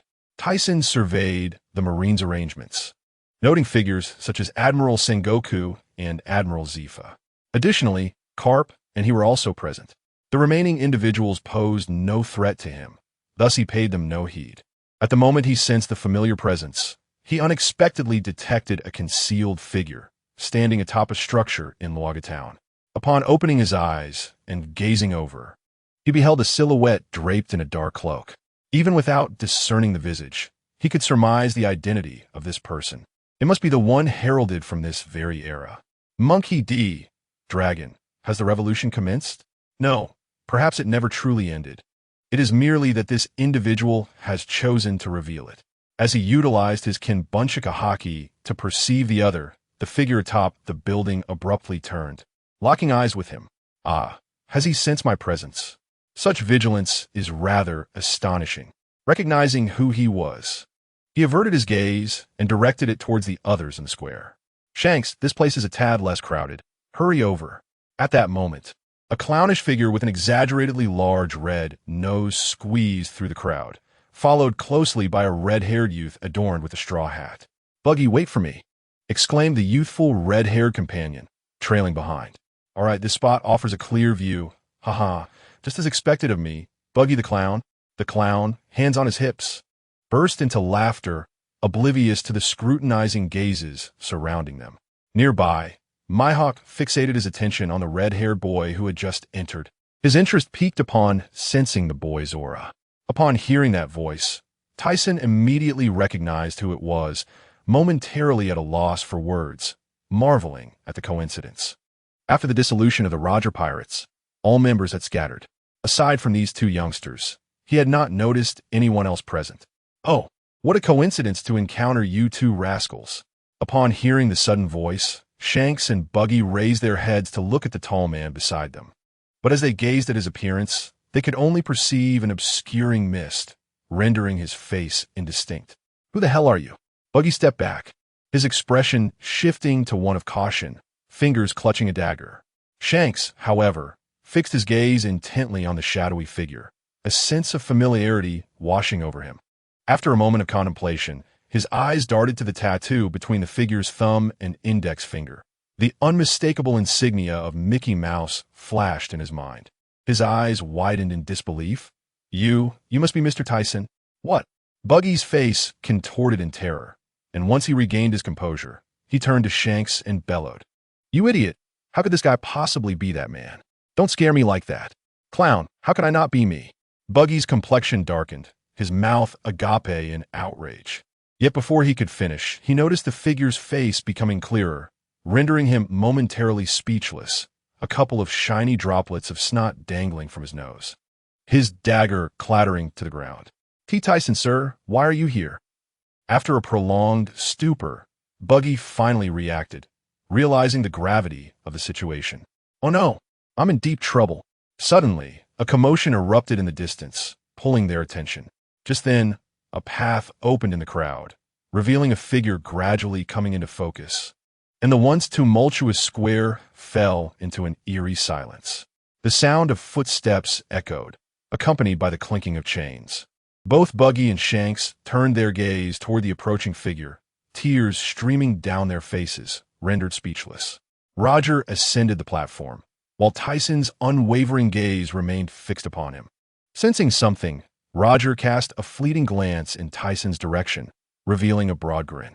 Moments later, amidst the cacophony of voices, the world was thrown into chaos as Joel D. Roger faced execution. The world government intended to utilize this execution as a means to instill fear into the hearts of pirates across the seas. Yet their plans were entirely thwarted. Amidst the crowd's turmoil, the Navy encircled Laga Town, targeting all pirates in sight. As the executioners prepared to remove Roger's body, a figure suddenly appeared before them. The two Navy executioners, upon seeing the emerging face, were struck with fear, trembling in their boots.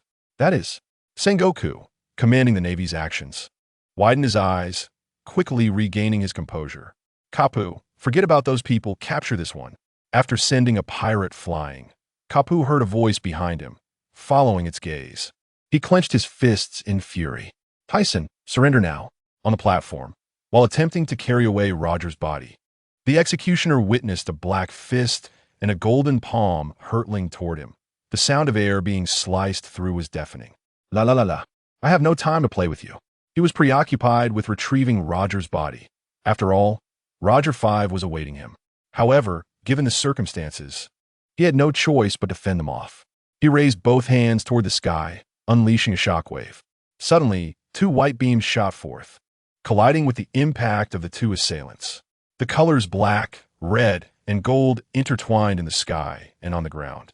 The tremendous noise capturing the attention of pirates fleeing toward the sea, causing them to halt in their tracks. Even the pursuing Navy momentarily paused. "Zifa, let's go." Upon hearing Sengoku's frenzied shout, Zifa leaped through the air, rapidly approaching Tyson with a series of agile steps. Sensing the lack of martial decorum from these individuals, Tyson's expression hardened. Abruptly, he concentrated his energy, causing the already dense dust to emit a blinding glow. Accompanied by the terrified exclamations of the two, the gap widened. With a swift step, Tyson seized Roger's body and ascended into the sky just as the platform crumbled. Zifa, who had just arrived, could only look up, his face contorted with rage. Damn it! Kapu and Sengoku, having steadied themselves, gritted their teeth, blood dripping from their hands. Their hearts filled with astonishment at the enhanced abilities displayed by their opponent.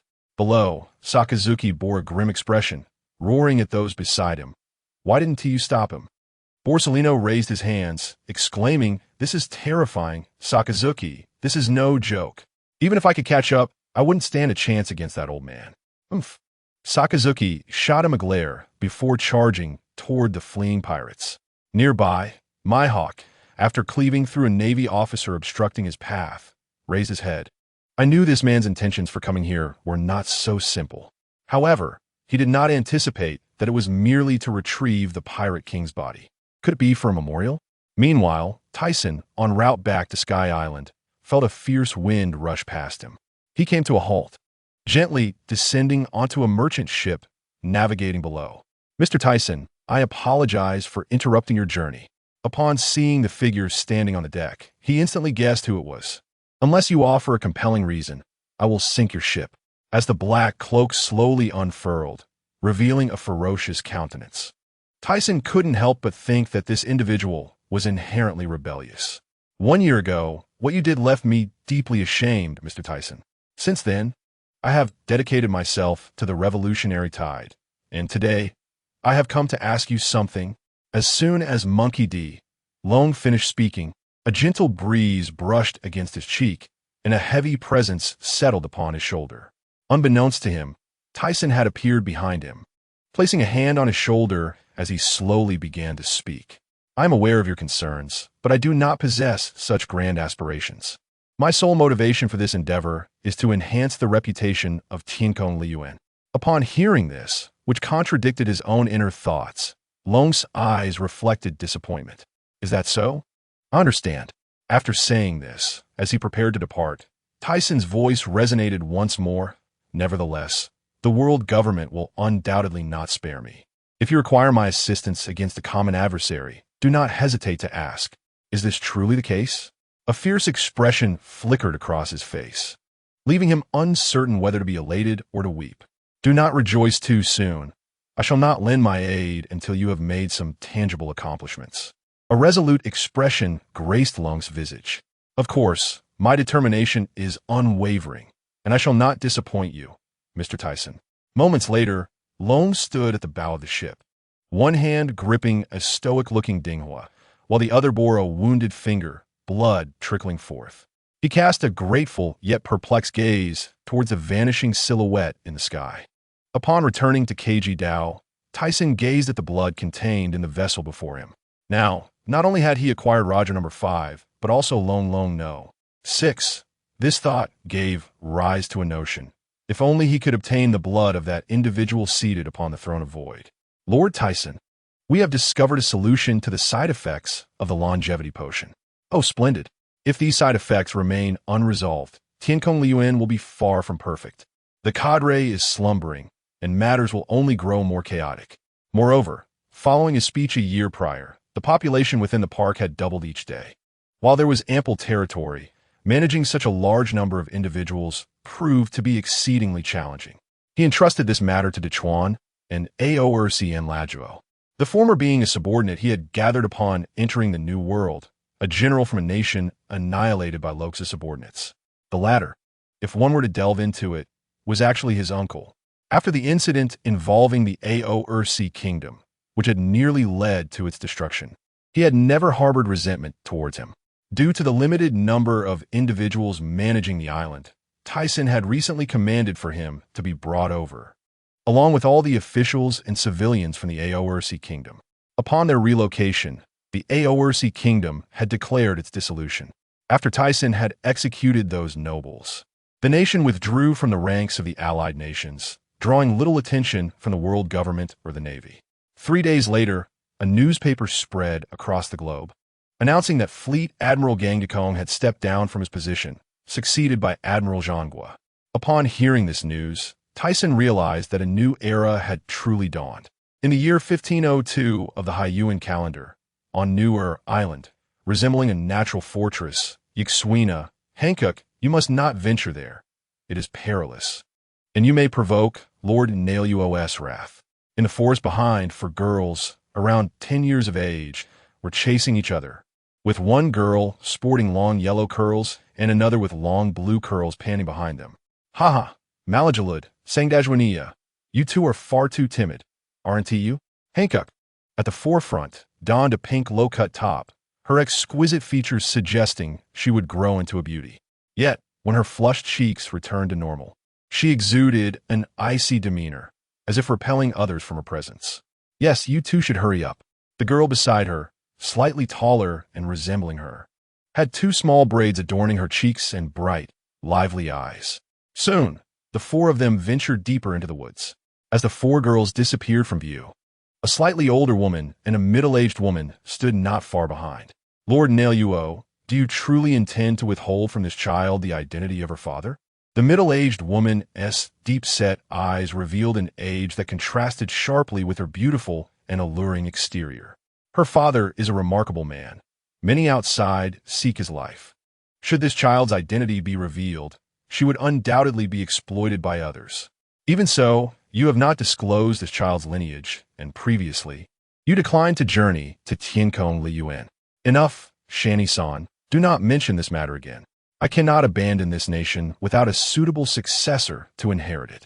Observing the determination on Nailyo's face and the helplessness in her eyes, Shani-san's countenance reflected compassion, gratitude, and admiration.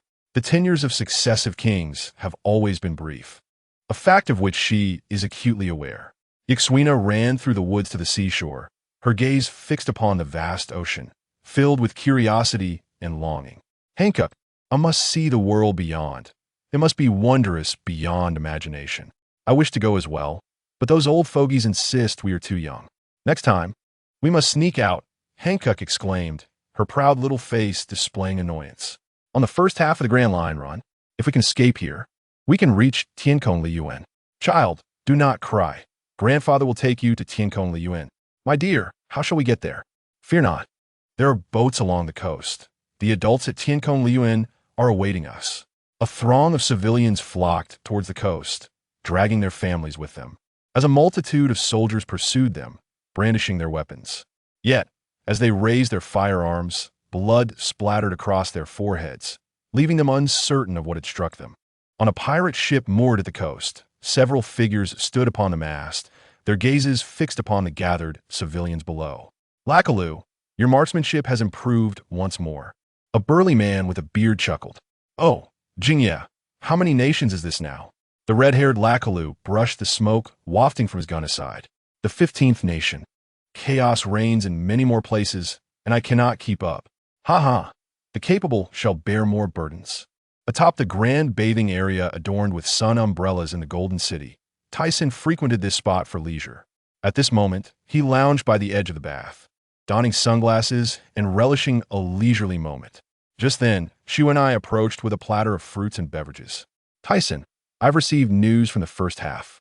A little brat has taken control of our men, claiming he wishes to collaborate with you, she said, offering the fruits to his lips.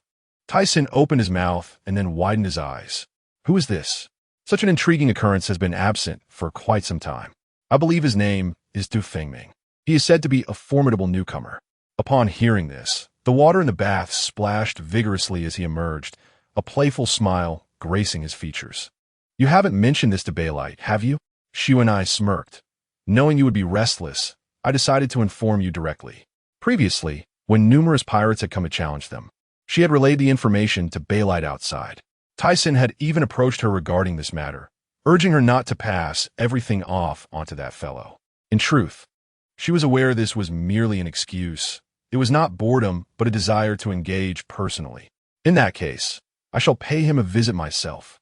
Watching Tyson's figure vanish, Shu and I huffed softly. As expected, on a certain island in the first half, this place served as a hub within the underground world, engaged in human trafficking and arms sales.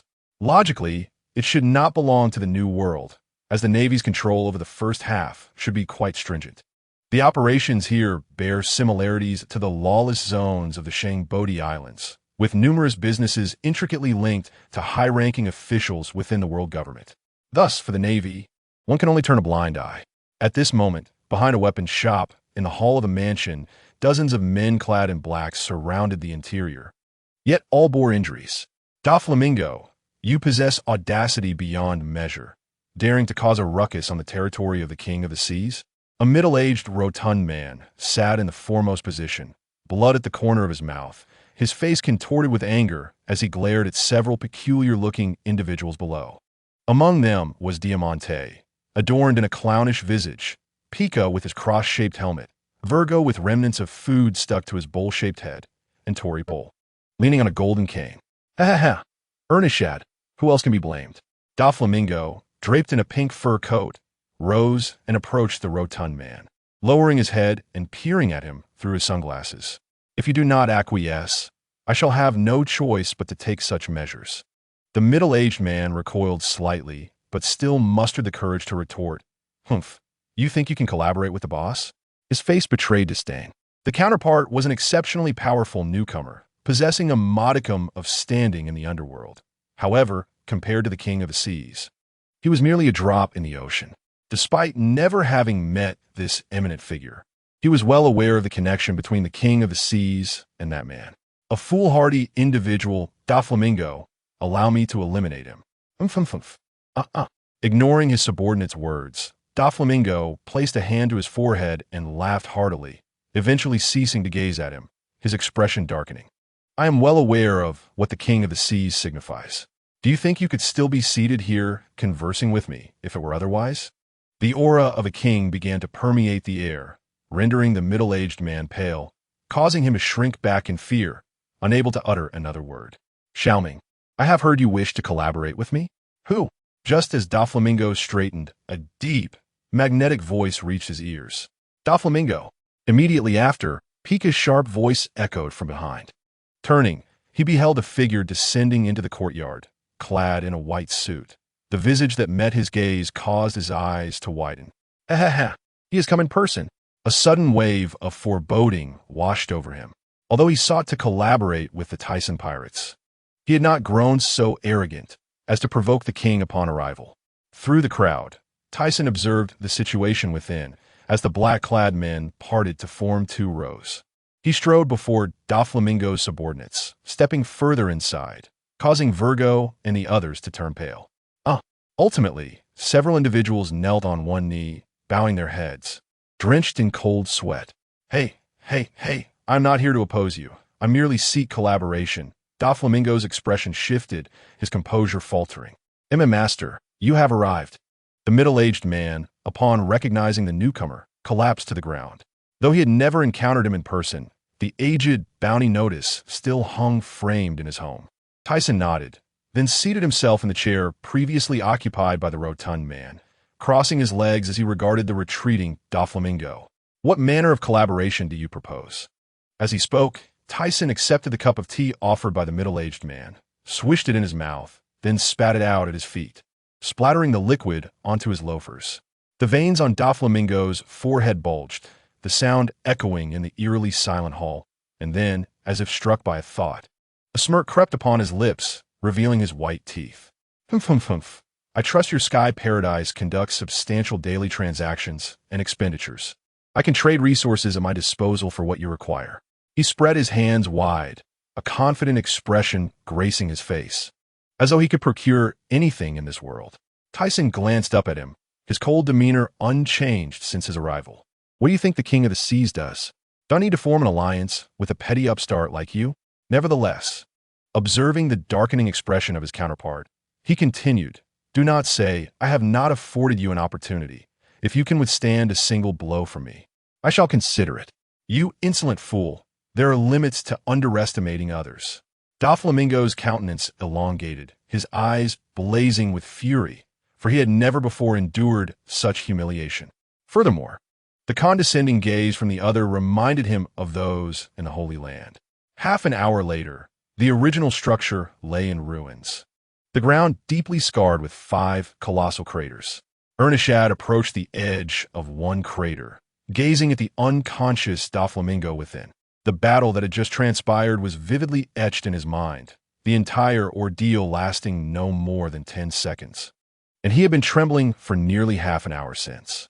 It must be noted that the opponent was a notorious sea thug in the underworld, yet he was rendered senseless by a single punch from that esteemed individual.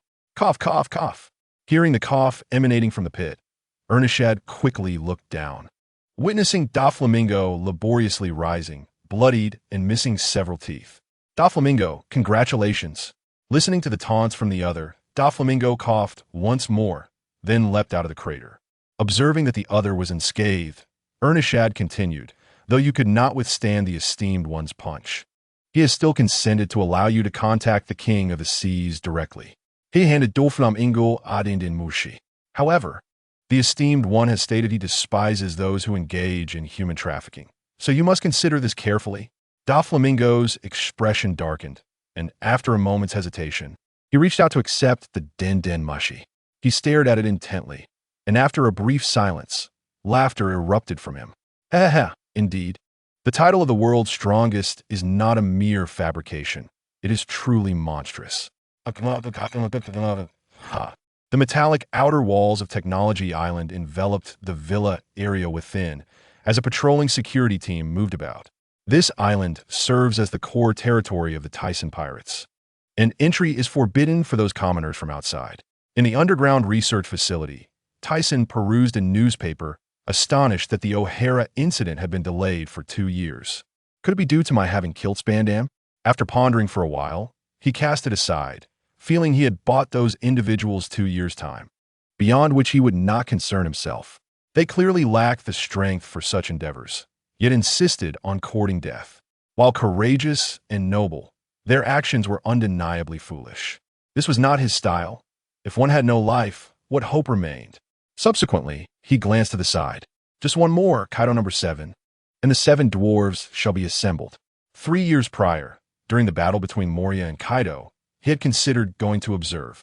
However, after some thought, he decided to wait a little longer. Kaido's future strength would undoubtedly be formidable. A bit more patience might yield beneficial discoveries. With this in mind, Tyson felt a tinge of regret. These clones had failed to restore the original capabilities, merely possessing robust physiques. Vegapunk had claimed he was yet to reach that stage in his research. Nevertheless, after some reflection, it was not a significant concern. Since they lacked abilities, he would simply seek out fruits for them to consume. Previously, he had eliminated 3 fruits from his collection. The Maramara no Mi he had given to Bartholomew no. 1, and the Gasu no Mi to Whitebeard number 2. As for the Uo no Mi, the pink dragon, Momens Latte. A pink dragon soared through the clouds, its destination set for Wano. He had designated the fruit that replicated Kaido for Lingling number 4. Feeling the pink hue was quite fitting for her. If it were a different color, he might have consumed it. The reason being its allure. Consider the mythological figures of the past, such as dragons and the Juke. Alas, this fruit seems to be devoid of fate in relation to himself. Wano Kuni, a secluded nation, is scarcely known to outsiders. The mountain of wrecked pirate ships at the base of the waterfall illustrates the formidable challenge of entering this land. Upon entering Wano Kuni, Tyson found that Lingling number 1 had transformed back into her human form, patiently awaiting at the port, while he ascended towards the flower capital. In addition to procuring Kaido's blood, he sought to trace the whereabouts of the king of the underworld. Although currently unnecessary, it is prudent to prepare in advance. After sensing the surroundings for a considerable time, he discovered nothing. Where could it possibly be? The flower capital, the rabbit bowl prison beneath Onigashima, or perhaps deep within the subterranean depths of all Wano Kuni. The king of the underworld is likely a warship or something akin to it, an inanimate object, thus devoid of any chakra fluctuations. Therefore, without knowledge of its hiding place, locating it becomes exceedingly difficult. After searching for an extensive period with no results, he resolved to seek out the redstone tablet first. At that moment, above Onigashima, within a rocky cave, 3 samurai gazed at the child sleeping on the ground. Listening to her murmurs in her slumber, her small face contorted in discomfort. After 2 decades, one of the samurai lamented their inability to wait any longer. Grasping a blade on the ground, facing the boulder that blocked the cave's entrance, they had initially thought that survival would yield hope.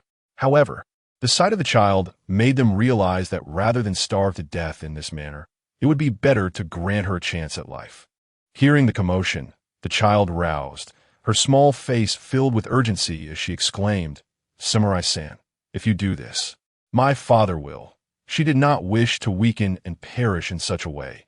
After all, she had no intention of yielding to Kaido. As he spoke further, the gleaming blade transformed into a dark sword. His gaze sharpened, and he leapt with agility, the blade's light flashing. The boulder blocking the cave was instantly cleaved into several pieces, flying apart as the brightness of day pierced the child's eyes. "Wano Kuni, I entrust you with this." In a daze, she heard a voice ahead, nearly moved to tears. The tremendous noise startled the guards, who shrieked as the blade swept past them. "Lord Kaido, the Heavenly Stone Cave has been breached." The 3 men, wielding black blades, stood firm as if awaiting something.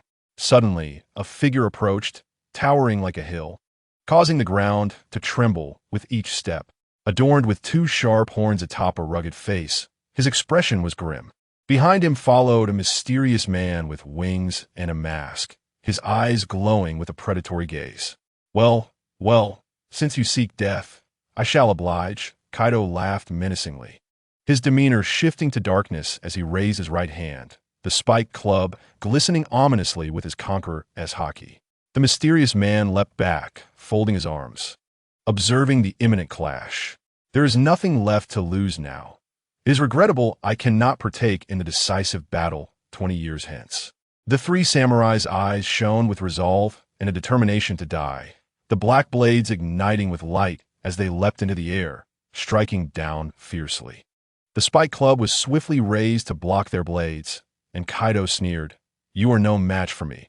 I shall grant you one more opportunity. If you choose to join my strength, I will overlook this incident. Never. We have made our decision. Abandon all hope." With a contemptuous scoff at their refusal, Kaido swung his arm in a sweeping motion, sending sparks flying as the three figures were hurled away. They performed a somersault in the air, landing heavily upon ground, dust billowing before finally coming to rest. Yet before they could recover, Kaido's figure appeared before them, the massive spiked club descending upon their chests like a meteor. A dull thud resonated, followed by the sound of cracking bones. "Ah, cough!" The trio cried out in agony, propelled backward, crashing against the ground thrice before being halted by the stone wall, which crumbled upon impact. "Samurai! Father, spare them!" The child stumbled out of the cave, her pitiful face pleading. Yamato, do you not aspire to become Odin?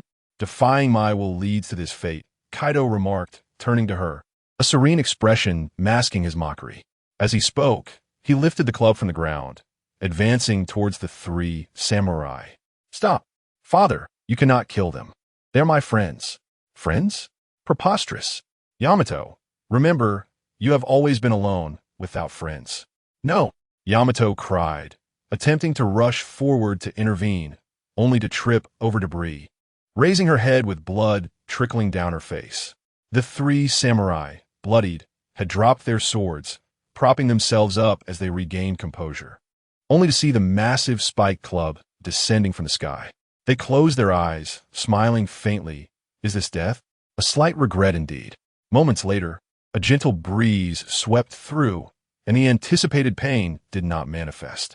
The three samurai opened their eyes in confusion, only to behold a large hand gripping the spike club before them.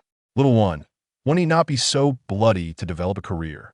Pirates also adhere to principles." A deep, resonant voice echoed. "Is that?" The three samurai widened their eyes. Nearby, Kaido's subordinates gasped. He is the figure that had been standing with arms crossed. Jean lowered his hands, tensing his body, his eyes visible through the mask, bulging with disbelief.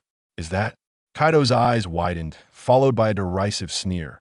"So it is you, old man. Since you have come to my territory, do not expect to leave."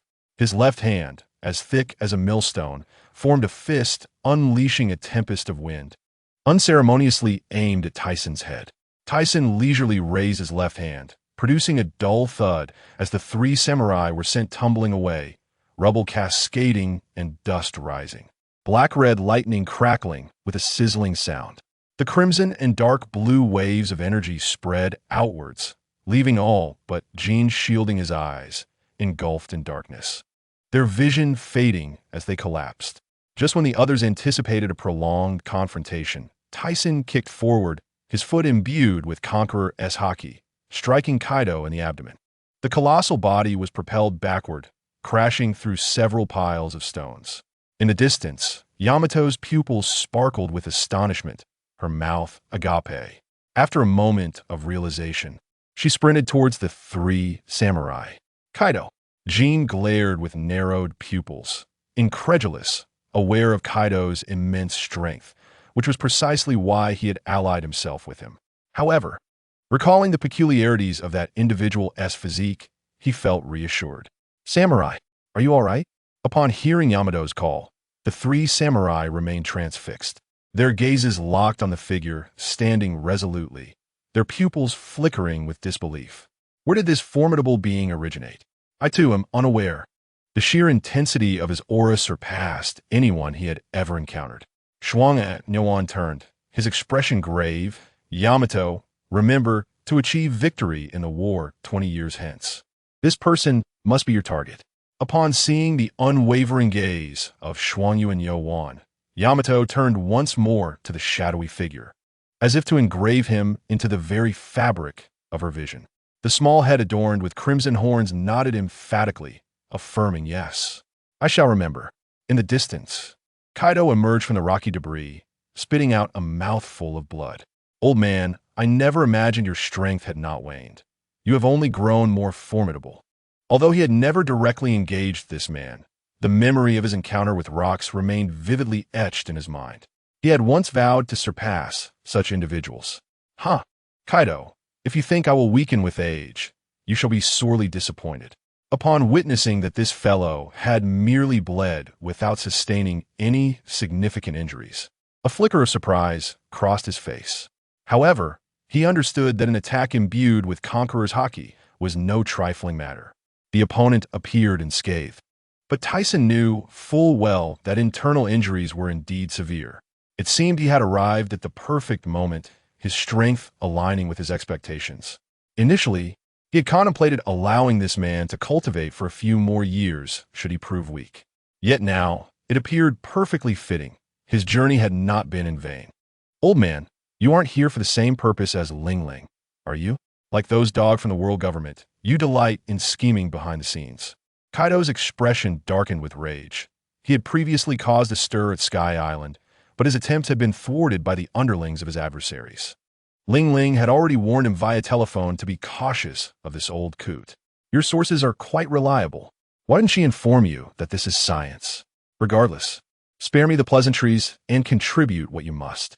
Listening to the exchange, Yamato tilted her head in confusion, while the three samurai displayed expressions of bewilderment. I am no old hag. You relics of a bygone era ought to perish. With that, Kaido's face contorted in fury as his body began to transform. His forehead and arms became adorned with dense dragon scales. His countenance turned fearsome, revealing sharp fangs as his tail struck the ground, causing it to fracture. Yamato's expression turned to one of astonishment. It was the first time she had witnessed her father's true form. This man was not even serious in their confrontation, which filled her with embarrassment. Indeed, we still have a long way to go. Oh, the hybrid form, how intriguing. It was a sight he had never before encountered, sparking an increased interest within him. However, he reminded himself of his purpose. The cloning project must be completed swiftly, as the world government was preparing to act.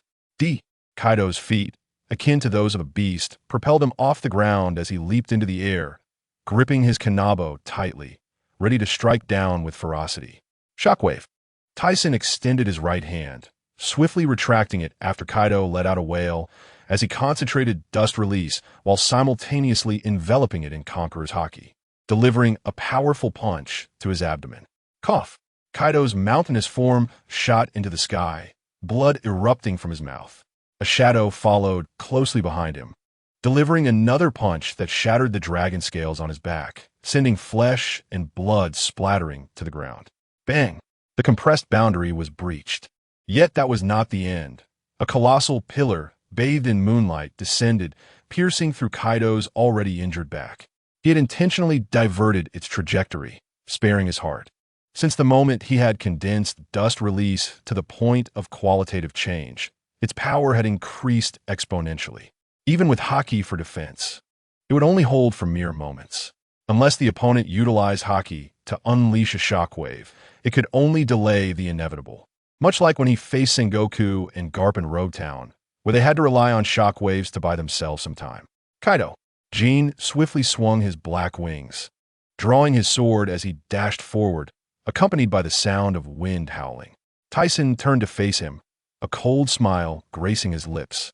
What business do you have in the captain's duel? Before Jean could reach him, Tyson had already appeared before him, inflicting excruciating pain to his abdomen, sending him flying. Uncertain of his fate, Father, Yamato murmured, her eyes reflecting concern. Yet, as memories of the atrocities committed by the other party surfaced, particularly the moment she witnessed Odin's death, her gaze hardened with resolve. Incredible! Who is this man? Is he a formidable being from the outside world? It appeared that their vision had been too narrow. The world beyond was far more expansive than they had imagined, much like the vast oceans described in Odin's journal. The three samurai were once again captivated by the display of power, having lived in the isolation of Wano. Had they not witnessed such a scene today, they would find it difficult to fathom the true records in Odin's journal. Nearby, Kaido's men lay incapacitated from the initial clash. Observing Kaido revert to his human form and remain still, Tyson produced a vessel to collect some of his blood. Just as he intended to approach the three samurai, he abruptly halted, still unwilling to surrender.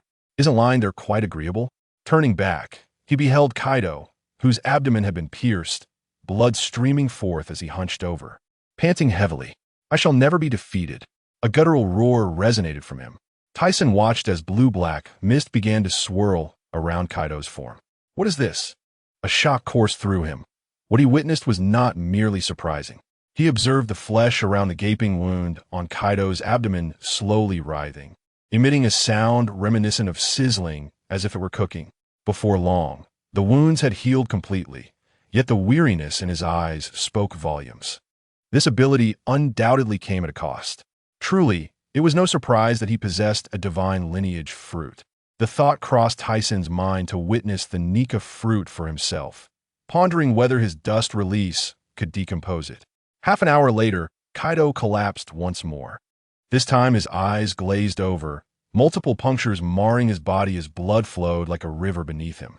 Phew, surely he won't awaken again. This fellow proved to be quite the challenge, depleting a considerable amount of his chakra. Had it not been for dust release, he could not fathom how long the battle would have dragged on. Relying solely on Haki for attacks would yield no clear victor in a short span. Is this the end? The three samurai had maintained their stance since the beginning, their faces painted with shock that never faded. Father, Yamato, clad in a samurai skirt, rushed forward, tears streaming down her face. I apologize for being a bit too harsh, but rest assured, he will not perish. Tyson frowned slightly. At this moment, Yamato had yet to endure the brunt of her father's wrath, still clinging to a sense of closeness with Kaido. Yamato's small face was streaked with tears as she shook her head. This is not your fault. It is my father who occupies others' territories and has taken many lives. He gently ruffled her adorable head before turning to approach the three samurai. What are your plans now? Though I have defeated him, I will not take his life. This is a matter for you and Wano. Kaido bore no grudge against him. He had always believed in settling scores fairly, never imposing upon others' grievances. His actions against Kaido had already crossed an ethical line. Were it not for the world's corruption, he would not have engaged in such affairs.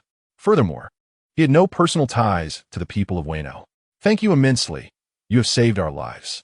Please do not hesitate to ask for anything. I understand your sentiment. While the desire to eliminate these individuals is strong, I cannot engage in such disgraceful acts. The figure known as Shuang Yuan, adorned with striking green hair, rose to his feet, gazing intently with a pair of resolute eyes. To Tyson, this visage felt oddly familiar, even the tone of voice echoing a striking resemblance. He pondered why this descendant would venture to the East China Sea, yet decided to refrain from further speculation, acknowledging the uncertainty of the situation. Indeed, let us endure and await the climactic battle 20 years hence.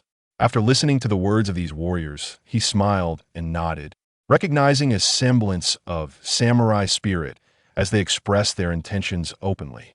Allow me to formally introduce myself. I am Aelstison, the captain of the Tyson pirate crew, and I extend an invitation for you to join us, should you be willing. Aelstison, I have heard of you.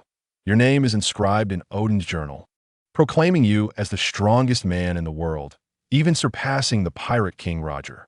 To encounter you is truly unexpected. Shuang Yuan's eyes brimmed with astonishment and a fierce fighting spirit. As he absorbed the descriptions from Odin's notes, he felt a surge of excitement, yearning to set sail. The three warriors exchanged glances, sitting upright with their bodies leaned forward, bowing their heads in unison, declaring, "We are willing." Very well, 20 years from now. You may pursue your desires, but we must wait until that time arrives. Previously, I received news of unusual movements from the world government, suggesting there may be unforeseen consequences awaiting us. Yamato, will you accompany me? Tyson turned to Yamato, who stood beside Kaido, yet she remained silent, her deep-set eyes reflecting an intense contemplation. Upon hearing his voice, she turned her head, her face unable to conceal her excitement. Is it truly possible? The azure seas described in Odin's journal, the winged beings in the sky, and the merfolk dwelling within the ocean. Are these realities? As she spoke, her enthusiasm grew, her eyes sparkling like stars, eagerly moving her small feet towards Tyson. Seeing the child's insatiable curiosity, Tyson smiled and replied, "Of course, these experiences are indeed mine. Do you wish to embark on this journey?" Yamato clasped her small hands tightly, her mouth agape in exuberance, exclaiming, "Yes, please take me with you."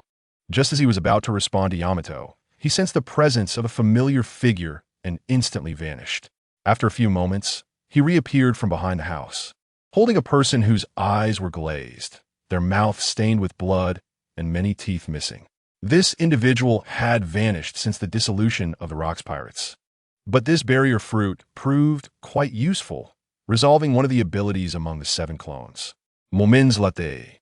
He lifted Kaido's pirate ship and let it plunge directly into the sea below, eliciting gasps of astonishment from the samurai aboard and a cry of shock from Yamato. It had been quite some time since he performed such labor, and he found himself somewhat out of practice. Days later, having witnessed the wonders of the sea, the 3 samurais' eyes sparkled with awe, while Yamato, adorned with a butterfly-shaped obi, had not ceased her excitement since stepping onto the ship.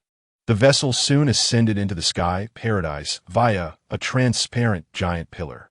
Tyson assigned the 3 warriors to guard the islands under the command of the 6 islanders, while Yamato was brought to the Golden Giant City on Bright Island. He returned to Technological Island to deliver Kaido's blood to Shichibu and the others.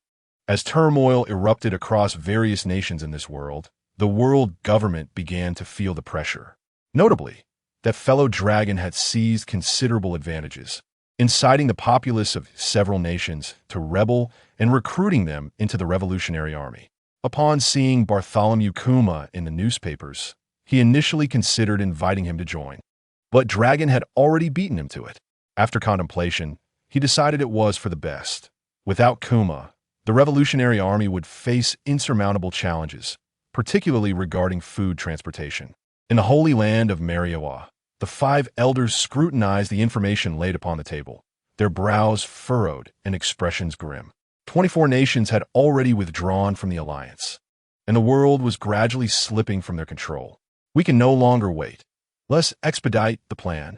Although there remains considerable opposition from the Navy and allied nations, the preservation of the world government's dominion takes precedence. One elder removed a newspaper, revealing several bounty posters. Thus, let us commence with this individual. The golden-haired elder extracted one of the posters, revealing a man with slicked-back hair, a disdainful cigar in his mouth, and an earring on his right ear, truly the visage of an underworld boss. Despite having been consecutively defeated by the notorious pirates of a new world, his prowess should suffice to instill fear in the newcomers. In a certain region of the windless zone near the West Sea, a pirate ship bearing the Jolly Roger of Nine Snake lay anchored upon the waves. "Hancock, Ijashina, it's too perilous up there. Come down at once." At the bow of the ship, a serpent-like creature bore 2 young girls upon its head. Upon hearing the voice, Hancock turned with an expression of displeasure, remarking, "We are valiant warriors now, not children. We do not require your admonitions." Laughter erupted among the other female warriors in response to the haughty remarks of the young girl. As they retreated into the ship's cabin, "Be cautious, lest you fall," came a voice from below, accompanied by chuckles. How frustrating it is to be treated as children. After expressing her discontent, she noticed Ijashina, who appeared unwell. "Ijashina, what troubles you? Are you unwell?" "I have made a decision." "What is it?" Dressed in a pink skirt, Ijashina suddenly sprang to her feet, startling the girl beside her, who instinctively recoiled. "I have resolved to venture forth on my own. I shall not return." I despise that confining place. Her eyes sparkled with determination, her small face set with resolve, pondering that having finally obtained the opportunity to explore, returning now would mean an indefinite delay before she could emerge again. Ijashina, you are out of your mind. If Lord Neriku finds out, you will surely be punished. On the deck behind the serpent, Sandersonia chimed in, followed by Marigold, affirming, indeed, and the outside world is fraught with danger. Ijashina disregarded their cautions, instead locking eyes with Hancock, recognizing the same fervor reflected in her expression. At that moment, a muffled sound arose from behind, prompting Hancock and Ijashina to turn. Sandersonia, Marigold, what is amiss? Both girls were taken aback, exclaiming simultaneously, and leaped onto the deck, hastening towards the fallen figures. Yet, before they could reach the two on the ground, Hancock collapsed as well. This bizarre scene caused Ijashina's expression to shift dramatically, panic setting in as she called out, "Hey, what has happened to you?" Just as she attempted to look up, she stumbled, clutching her head and collapsing limply onto the deck. At that moment, several figures crawled aboard from outside, their faces contorted and grotesque, adorned with greedy, sinister grins. "We have succeeded. Hurry, what are you dawdling for? If we are discovered, we are finished." A head appeared from the cabin wall, speaking urgently. Upon hearing the leader's command, the figures wasted no time, swiftly lifting the four girls. In a matter of moments, they returned to their distant slave ship, the faces of the captors beaming with delight. "Lock them in cages and let us depart," as the leader issued his command. Just as they were about to act, one of the girls wriggled free from the grasp of her captor. "Useless, catch her." The girl cast a fearful glance towards Hancock and the others, biting her pale lips, feeling increasingly weak. Without a moment's hesitation, she turned and leaped into the sea, a resounding splash echoing as she vanished from sight. "Damn it, you fool, the duck is flying away." The captain hurriedly approached the ship's wall, peering into the water. But there was no trace of her. "Captain, what do we do now?" The man's face contorted with frustration, his head shrinking into his neck. "What else can we do? Let's get out of here quickly. Once those women realize what's happened, we're done for." He cursed under his breath, lamenting their ill fortune. They were merely an ordinary slave-catching crew, utterly incapable of contending with those women, which was why they resorted to underhanded tactics. Initially, they had anticipated a windfall, but now, that fortune had slipped through their fingers. With that thought, he shot a glare at the person nearby. The others, sensing his ire, acted swiftly, and soon the slave ship was nowhere to be seen. Moments later, the women from the Kuja pirates emerged from the ship's cabin. "Hancock, Yxwina." As they were about to speak, a wave of dread washed over them. "Sandersonia, Marigold, where are you?" Panic etched across their faces, their weapons clattering to the ground as their dark pupils flickered uncontrollably, their bodies trembling. This was turning into a calamity. In a certain sea area of the first half of the Grand Line, a pirate ship sailed as Crocodile stood at the bow, while many of his subordinates adjusted the sails behind him. He lowered his head, his right hand covering the golden hook on his left arm, reminiscing about the left hand Whitebeard had severed long ago, which still throbbed faintly with pain. After suffering a series of defeats in the New World, he had inadvertently learned of the ancient weapons and was now preparing to return to the first half to establish his own power. "Damn those fools, just wait. I will return for your heads." Crocodile's expression hardened, but suddenly his body stiffened, his pupils shifting to the right. "Who are you?" Behind him, 3 men dressed in black suits stood on the deck, and the other pirates quickly reacted, aiming their guns at these black-clad figures.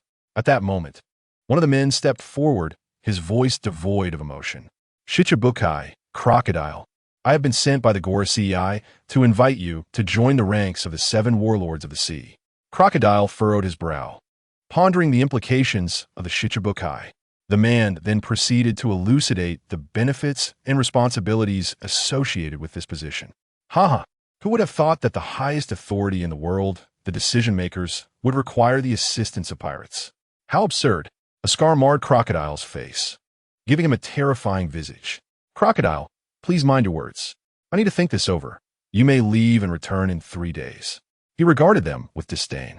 The black-clad man, upon hearing the insult, was about to act, but suddenly seemed to recall something, halting in his tracks. With a grunt, he turned and departed. Crocodile chuckled coldly, his brow lifting as he watched the trio leave.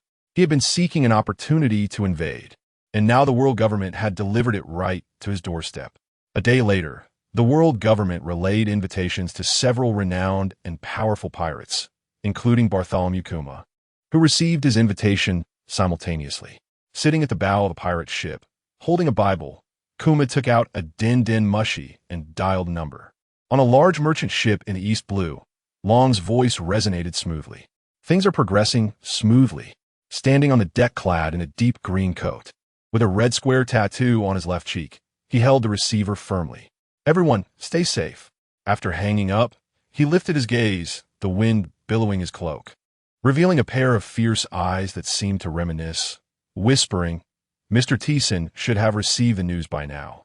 At the open-air bath at the pinnacle of Bright Island in Sky Paradise, Thiessen lounged by the pool, perusing a newspaper as steam enveloped him. The Navy is preparing to take action. The Shichibukai plan has been accelerated. Not far off, a woman in revealing attire lay on a chair beneath several sunshades. Just then, Gina approached, holding a din-din mushy, her expression tinged with urgency. Thiessen, Haki is looking for you. Her tone seems off. He emerged from the pool, turning with a smile. Could it be that old Laley has gone out chasing women again and is here to complain? You jest, but she truly sounds anxious. You should take the call. Gina chided him playfully. From beneath the sunshade, Xuanai sensed Gina's unease and approached. Upon seeing the change in Gina's demeanor, her expression turned serious as she took the receiver. Hello, Haki, what is the matter? As she listened to the increasingly frantic voice on the din-din mushy, Taizen's expression shifted from confusion to astonishment, and his eyes widened, gleaming with intense focus as if piercing through the void. Upon concluding the call, he dropped the receiver in disbelief, staggering backward. Thiessen, the two women rushed to support him, having overheard the conversation, initially in disbelief and then filled with rage. Thiessen opened his eyes, regaining his composure as he stood tall, appearing remarkably calm. Gather everyone. A crimson aura surged forth, spreading across Bright Island, New Fishman Island, Herb Island, Commerce Island, Technology Island, and Beast Island. Every location enveloped in this aura became tinged with a blood-red hue. In the Golden City, Brooke stood on stage, his microphone flailing before it fell to the ground. He gazed at the swaying audience, bewildered. What is happening? It's the captain's signal. Something significant is unfolding. Brooke realized, sensing the urgency. In the betting area, Qing Jiao and Wald exchanged glances, both feeling a sense of foreboding. This scene feels eerily familiar. I too have a bad feeling. Let us go. They both stood up. On Fishman Island, Laji Lu carried his beloved firearm alongside Muse, while on Herb Island, Jerry, cloaked in blue, wore a serious expression as he and Bushia, who usually jested, now appeared solemn. On Commerce Island, the explosive duo, Guluo and Rubit, received the signal simultaneously, their previously rusted expressions now breaking into smiles. At the Technology Island basement exit, Baloric hurriedly emerged, glancing down at the fallen guards, murmuring, Taizen's 7 heroes are all gathered. Is there still a problem? Brother Baloric, everything inside is prepared. We should hurry. The captain is likely growing impatient, came Annie's voice from behind. On Beast Island, Tian Shan reverted to human form, observing Barrett flexing his wrists, with numerous fierce beasts sprawled across the ground. A lion's head voiced protests, but as it sensed an overwhelming aura approaching, its small eyes froze, its rolling body stiffening instantly. Tian Shan and Barrett, who had intended to spar, found themselves immobilized before they could even exchange a few moves. In Ability Island, Fruit Island, after Gina's departure, the area was momentarily secured by the protectors Tekoa and Arce. Moments later, centered around Bright Island, all those remaining conscious across the 6 islands gathered in the Golden City Hall. Thiessen sat on a red sofa atop the steps, flanked by Gina and Xuanai. An estimated 50,000 individuals had arrived. Though fewer than the Navy, these were the elite of the entire Sky Paradise. Those feeble individuals ought to refrain from courting death. It is imperative to augment the vibrancy of the paradise Thesan mused. Summoning everyone together, he expressed his sincere apologies, declaring that there was an unavoidable reason for his actions. Upon hearing Thesan's initial words, a voice emerged from the crowd, and he continued, announcing that the Thesan pirate crew was about to declare war on the world government and the Navy. A bombshell was dropped, plunging the crowd into an extraordinary silence, which was soon broken by a voice. "Boss, just tell me what to do. I am at your command." Hearing Mona's familiar words stirred memories from decades past within him, causing his heart to tremble and his eyes to well with tears, yet he managed to suppress the emotions. "Indeed, Captain, let's not stand on ceremony. We are family. Captain Thesan, issue your commands," echoed another voice.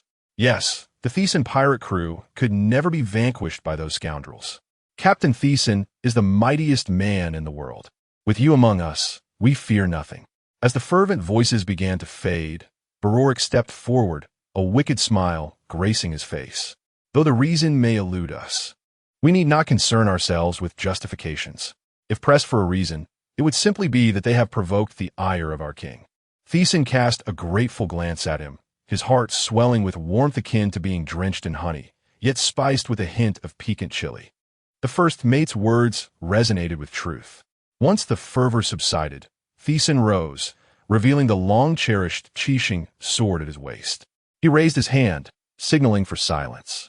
Yet, he felt compelled to provide an explanation. The cause for this conflict was that his daughter had been captured by the celestial dragons. The moment Thesan uttered these words, the crowd erupted in uproar. What? It was for this reason, the damned celestial dragons. The captain's daughter? So, it is. Issue your orders, Captain. Yes, yes, yes. The harmonious chorus reverberated throughout the Golden Hall, the echoes lingering in their ears.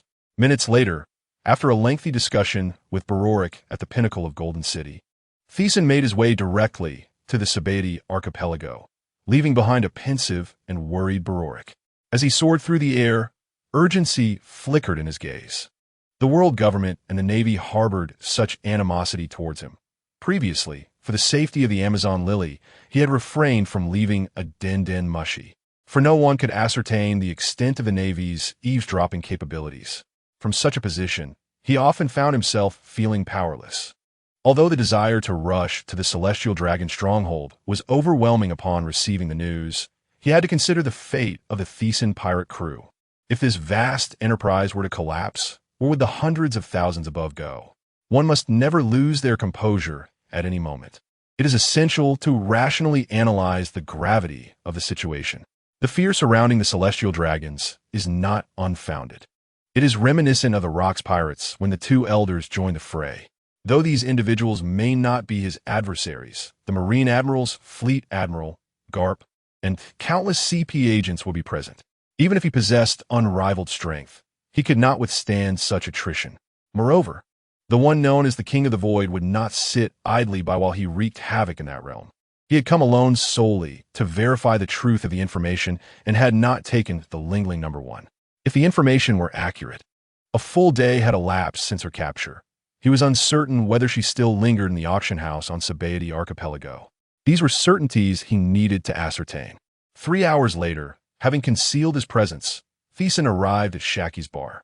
Upon pushing the door open, for pairs of eyes turned to him. Sitting on the sofa were Rayleigh and Garolios, with a distraught Nero pacing back and forth, comforted by Shaki. "Tisenkun," Nero exclaimed, bursting into tears and throwing herself into his embrace. Rayleigh and Garolios, with wide eyes, stood up, while Shaki's expression brimmed with astonishment. The moment he laid eyes on Nero, he realized the gravity of the situation.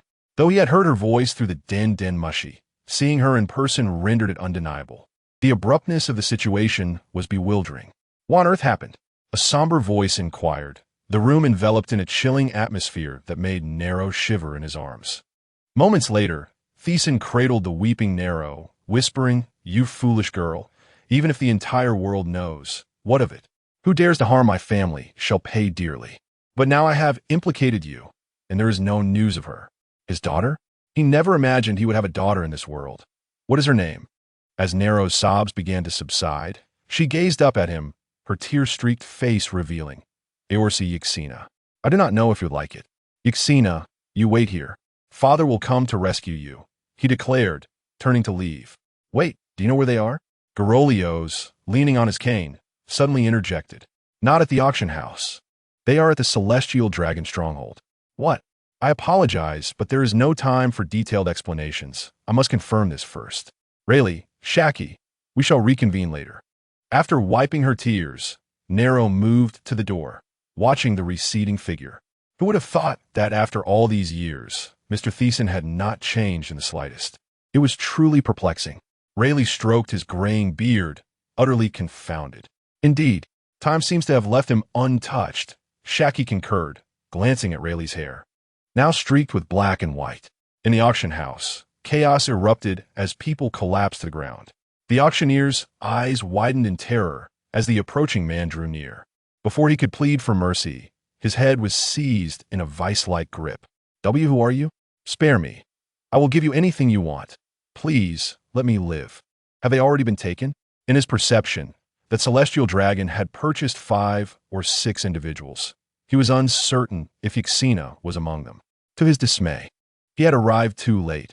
He needed to act swiftly, lest it be too late. Turning around, a headless corpse fell to the ground. Exiting the auction house, Thiessen chose not to inform Haki and the others, instead flying directly towards the sacred ground. To spare Nero from worry, it was best not to divulge anything for now. Soaring through the air, Thiessen retrieved a din-din mushy from his pocket, dialing the number. Kula-la-la-la, what mischief are you up to now? I sense the commotion in your mountain bandit lair from afar. Neogate, I require your assistance with a matter. Upon hanging up, Neogate furrowed his brow. Old man, Mr. Thiessen is in grave danger. Marco, with his punk hairstyle, voiced his concerns nearby. If what that fellow said is true, then it is indeed quite likely. Rising to his feet, he instructed, Marco, wake them up. A grand battle is upon us. Although that fellow does not wish for my involvement, Kaido and that woman, Lingling, will undoubtedly seize this opportunity to stake the honor of the Whitebeard pirates and ensure they remain. Yes, old man. Above the sky paradise, Barorik organized the crew as they boarded the pirate ship. The abilities of Aino were now on full display. This time, not all personnel were deployed. Some remained behind for contingencies. Furthermore, only one of the clone personnel was taken, leaving the rest to guard the island. Simultaneously, the Marine headquarters received word. Such a significant disturbance could not escape their notice. The Shichibukai were still not assembled. What was this fellow planning? Upon hearing the mention of the 7 warlords by Marshal Zhangwa, the expression of Zifa below became somewhat unnatural, even exhaling sharply through his nostrils. To his left, the 3 naval monsters were preoccupied with their own tasks, with only Sakazuki wearing a grim visage.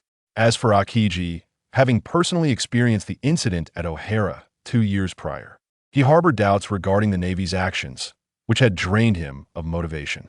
Zhangwa needed to issue orders swiftly, otherwise it might be too late. Advisor, he frowned. Rising to his feet, Zhangwa's countenance turned serious, proclaiming that the entire Navy should enter a state of heightened alert, keeping a vigilant eye on the movements of the Tyson pirates.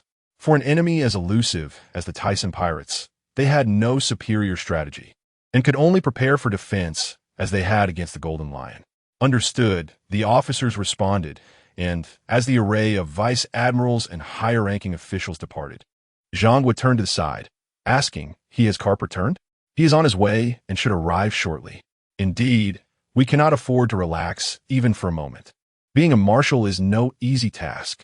Noticing Zhangwa's sigh, he chuckled lightly. To whom much is given, much is expected. Simultaneously, as the Navy received news, the world government was also alerted. We are still short of several individuals to complete the 7 warlords. What should we do now? The elderly man with golden hair furrowed his brow. We cannot rely on them, even if the 7 warlords were assembled. Do you believe those individuals would dare assist us against this man? The elder with a mustache interlaced his fingers, adopting a pensive demeanor. As we are still unclear of their intentions, we must remain quietly vigilant. If that fellow acts uncontrollably again, we cannot afford to wait, a white-haired elder stated sharply. Upon receiving the signal from the others, the elder tightened his grip on the initial generation of the sword. following the news reaching both the Navy and the world government. The entire underworld was also informed. Many who had dealings with the Tyson pirates prayed secretly while vocally cheering for them in public. Meanwhile, on the Sabeti archipelago, reporters gathered in the no-man's land, yet they did not see the grand screens they were accustomed to. Thus, they clandestinely maintained contact with reporters from various locations. On the Holy Land, Mariewa, above the Red Earth continent, opulent and extravagant houses gleamed. Within a damp and dark cell, an unsettling atmosphere prevailed, causing involuntary shivers, accompanied by the sounds of anguished cries, evoking a chilling ambience. "Sister, I am scared." Green-haired Sandersonia and Marigold huddled tightly, their voices trembling. "Do not fear. Your sister is here." Hancock's face paled, yet she spread her arms to shield the two, the three of them forming a tight cluster. "I wonder how Ishiwa is. I haven't seen her since she woke up." After hearing Marigold's words, Hancock tightened her embrace, her cracked lips pressing together. At that moment, the cell door clanged open. "Sister." They then beheld a middle-aged man with a grotesque grin, his face swollen and clad in black. Leaning forward, he lowered his head greedily toward the three, his voice dripping with malice. "Take them away." As he spoke, three men in black approached them expressionlessly. "I am scared." "Sister." "No, let go of us, you bastards." Hancock, pale and trembling, struggled to push the three men away. However, shackled, she was unable to muster strength, helplessly watching as she and her two sisters were taken. The concealed Tyson deftly evaded the black-clad guards, traversing the corridor of the cells. With numerous rooms around him, his mind raced, filtering through waves of chakra in rapid succession, memorizing the locations of any movement resembling that of children. Just as he completed a survey, a white energy projectile suddenly shot toward him. He tilted his head, narrowly avoiding it. Although he knew he could not hide for long, he had not anticipated it would happen so swiftly. A masked figure in black stood in the corridor ahead, one hand extended, maintaining an attack posture. Tyson's expression turned inquisitive. Ordinarily, under his chakra, nothing should remain concealed. Yet he had failed to detect the man's arrival. Moreover, the individual had managed to uncover his presence, piquing his curiosity further. "Who are you? Surely, you are not the fool daring to invade this place." The arrogant voice of the masked man resonated, sending shockwaves through the feeble prisoners within the cells, their whispers and gasps spreading like wildfire. "I have no time for your nonsense. You can perish." "You." Upon recognizing the visage of the individual before him, the depths of the masked man's eyes receded in horror. He then witnessed the figure before him vanish, and in a panic, just as he had begun to feel a sense of vigilance, he was struck by a piercing pain in his abdomen, spewing forth blood as he crumpled to the ground. The entire encounter took less than half a minute. Though the individual bore resemblance to a celestial dragon, he was evidently no match for Tyson. Observing the collapsed masked man, Tyson could only discern the whites of his eyes. Sensing a commotion from outside, he realized his cover was blown.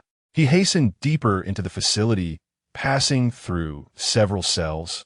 Yet the children he encountered were unfamiliar. There were no four little girls or three huddled together. Panic surged within him. Had they been taken to the celestial dragons? No. At that moment, a heart-wrenching cry pierced his ears, and his gaze snapped toward the source. Sensing the situation, there ignited a blaze of fury within him. "Stop it!" As the crimson Haki spread forth, Tyson's figure vanished, his speed surpassing the energy's wave.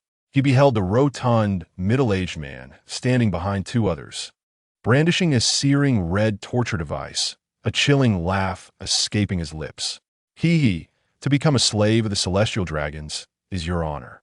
Ahead, two men held a little girl who struggled desperately, her cries futile. "Let me go, you bastards." "Sister, no. Let go, let go." The other two girls fought fiercely against the black-clad men who grasped them, tears streaming down their faces, blood trickling from their foreheads. Just as Tyson burst into the enclosed chamber, he witnessed the scene before him, suppressing his rage. Raising his right hand, a beam of white light pierced the man holding the torture device. Simultaneously, the crimson wave behind him swept through, and the remaining black-clad men, who had captured the three girls, turn their heads only to have their bodies collapse lifelessly. Hancock, whose body had fallen to the ground, widened her eyes at the sight ahead, then quickly rose, hastening toward the two girls kneeling behind her. "Mary, Sonda, are you all right?" The two girls lifted their tear-streaked faces, frantically reaching out. "Sister, we are fine." "Woo-woo." The three embraced tightly. Suddenly recalling something, Hancock swiftly turned, spreading her arms to protect the two behind her. Her eyes filled with terror as she gazed at the towering man who had appeared. Deason cast his gaze around the dimly lit chamber. Realizing that only 3 individuals were present, he forced a smile and assured them, "Do not fear. I am here to rescue you. Where is Ixwina?" Upon hearing his words, and the mention of Ixwina's name, Hancock's tense body relaxed slightly. After a moment of hesitation, she replied, "We haven't seen her since we were captured and taken to the auction house. She must have been purchased by someone else. Please, I implore you to save her." Although she had no idea who this handsome man was, she sensed his gentle demeanor. "What?" The expression on T-Sen's face gradually hardened, a chill coursing through him as his breath turned heavy. The 3 individuals stumbled back, falling to the ground, their faces pale and silent in fear. Realizing what had transpired, he glanced at the lifeless body he had pierced, cursing under his breath for having killed him. It seemed he would have to extract information from the other 3. He approached them, probing their heads for answers, but found only confusion. It appeared he would have to wait for them to regain consciousness. Anxiously, he began pacing within the chamber. Noticing the terror etched on the faces of the 3, T-Sun forced himself to speak gently. "Rest assured, I will get you out of here." Hancock's body, once taut with tension, now relaxed completely as she supported herself on the ground and slowly stood up, murmuring, "Thank you. Thank you so much." Observing the adorable expressions of the 3, thoughts of his daughter filled him with urgency. At that moment, a noise came from behind. T-Sun, ever alert to his surroundings, turned around. "T-Sun, what is the situation?" Berlik, clad in a red cloak, hurried toward him, his gaze falling upon the trembling figures of the 3 girls. "They are not here. What is happening outside?" Noticing T-Sun's troubled expression, Berlik quickly added, "The Navy and the world government have surrounded this place. Our men are currently in a standoff with them." Caught off guard by the rapid turn of events, T-Sun's mind raced. His primary objective for coming here was to find his daughter. Secondary to that was to assess the individual seated upon the throne of void, as he did not wish to have such a dangerous presence looming over him daily. However, to accomplish this secondary goal, the first must be fulfilled. In that case, "I have a favor to ask of you." T-Sun looked at Berlik, then turned to the 3 children, saying, "I entrust these 3 to you." With that, he strode toward the exit, his 7-star sword slicing through the air, opening the prison cells, and causing the slaves to surge forth in a frenzy. T-Sun then seized the unconscious CP agent from ground. This individual's fruit power appeared to be akin to that of concealment, a talent suited for assassination, a valuable ability. Among the clones, there is still a need for a unique fruit power, one that Vegapunk could refine. Meanwhile, at the junction between the nations of Wangwa and the Paradise of Skies, the Beast Pirates and the Big Mom Pirates had formed an alliance, sailing toward the paradise. On the pirate ship, 2 figures loomed like mountains upon the deck. "If it weren't for that old man's formidable strength, I wouldn't even consider collaborating with you, Lin Lin." Kaido glared with a devilish intensity, his chest and abdomen marred by numerous wounds. Although his previous injuries had healed, they left indelible scars. He touched the marks on his body with a palm the size of a fan, feeling a lingering pain. Mama, Lin Lin's lips, shaped like a peach, curled into a ceaseless smile. After a moment, her eyes widened, revealing long eyelashes, and a sneer crossed her face. "Kaido, have you grown too self-important? Do not forget what transpired at God Valley." "I have long forgotten," Kaido replied, appearing as though someone had grasped him by the throat, his expression tense. He raised a gourd of liquor to his lips, drinking deeply as if he were a whale gulping down water. "No, you have not forgotten, especially considering what followed." "You owe me a significant favor," Lin Lin remarked, noticing his silence and aloof demeanor. She continued, "With that old man absent, I can finally take my revenge for the past." Remembering the events that unfolded when he visited Cake Island ignited her fury. If not for her insufficient strength, she would have attacked long ago. At that moment, both of them stumbled, nearly losing their balance on the deck. What is happening? The ship shook violently, and towering waves crashed against one another, affecting over 20 pirate ships. Those aboard struggled to maintain their footing, desperately clutching on its stable surfaces. Yet, it was futile. A massive wave loomed ahead, creating a breathtaking visual shock to everyone present. Kaido thrust his kanabo through the deck, stabilizing himself before looking up to see that naive old man. Was he here to thwart us? Kaido lauet maniacally. His visage twisting into a fearsome countenance as he transformed, his dragon head rising toward the sky. Zeus Napoleon. Yes, Mama. Lin's gaze sharpened, her lips curling to reveal a row of white teeth as she leaped onto the white clouds, grasping the sword that had taken shape above her. The two halted before the oncoming colossal wave, their eyes locked in determination. Kaido exhaled a torrent of scorching breath, unleashing an attack capable of vaporizing an entire mountain, igniting the massive wave. Clouds of white smoke spread rapidly, enveloping the sea like a thick fog, obscuring visibility. Mama, Lin's Laujahashter erupted. Wegwell. A massive purple sword energy sliced through the fog like a nuclear missile, while those behind squinted in vain, seeing only the haze.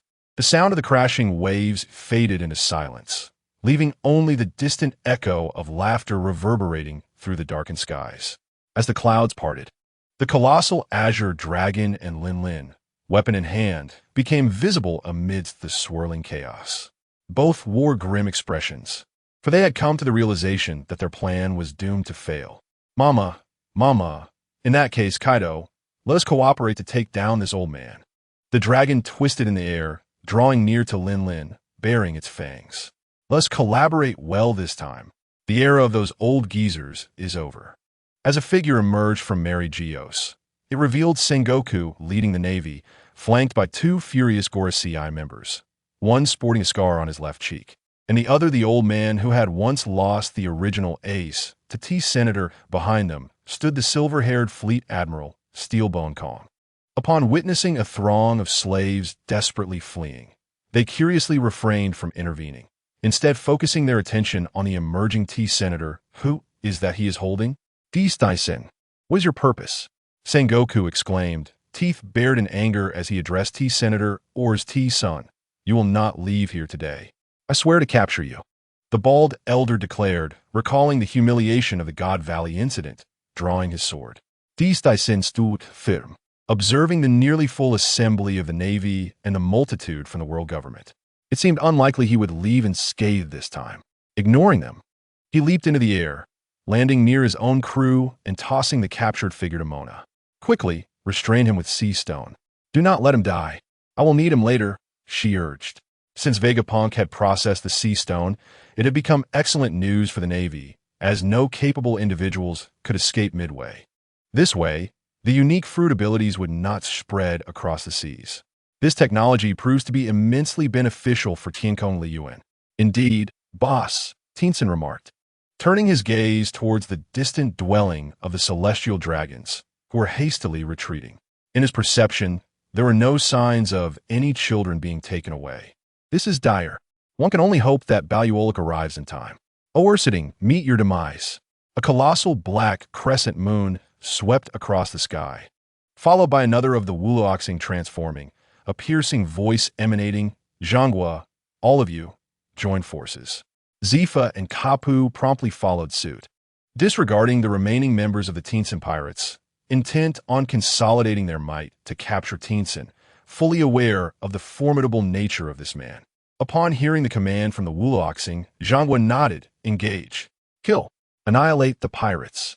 With the Navy taking action, Tien hesitated no longer. This battle was unavoidable. He would not relent until his daughter was rescued. If they could not be found, he would compel them to surrender her.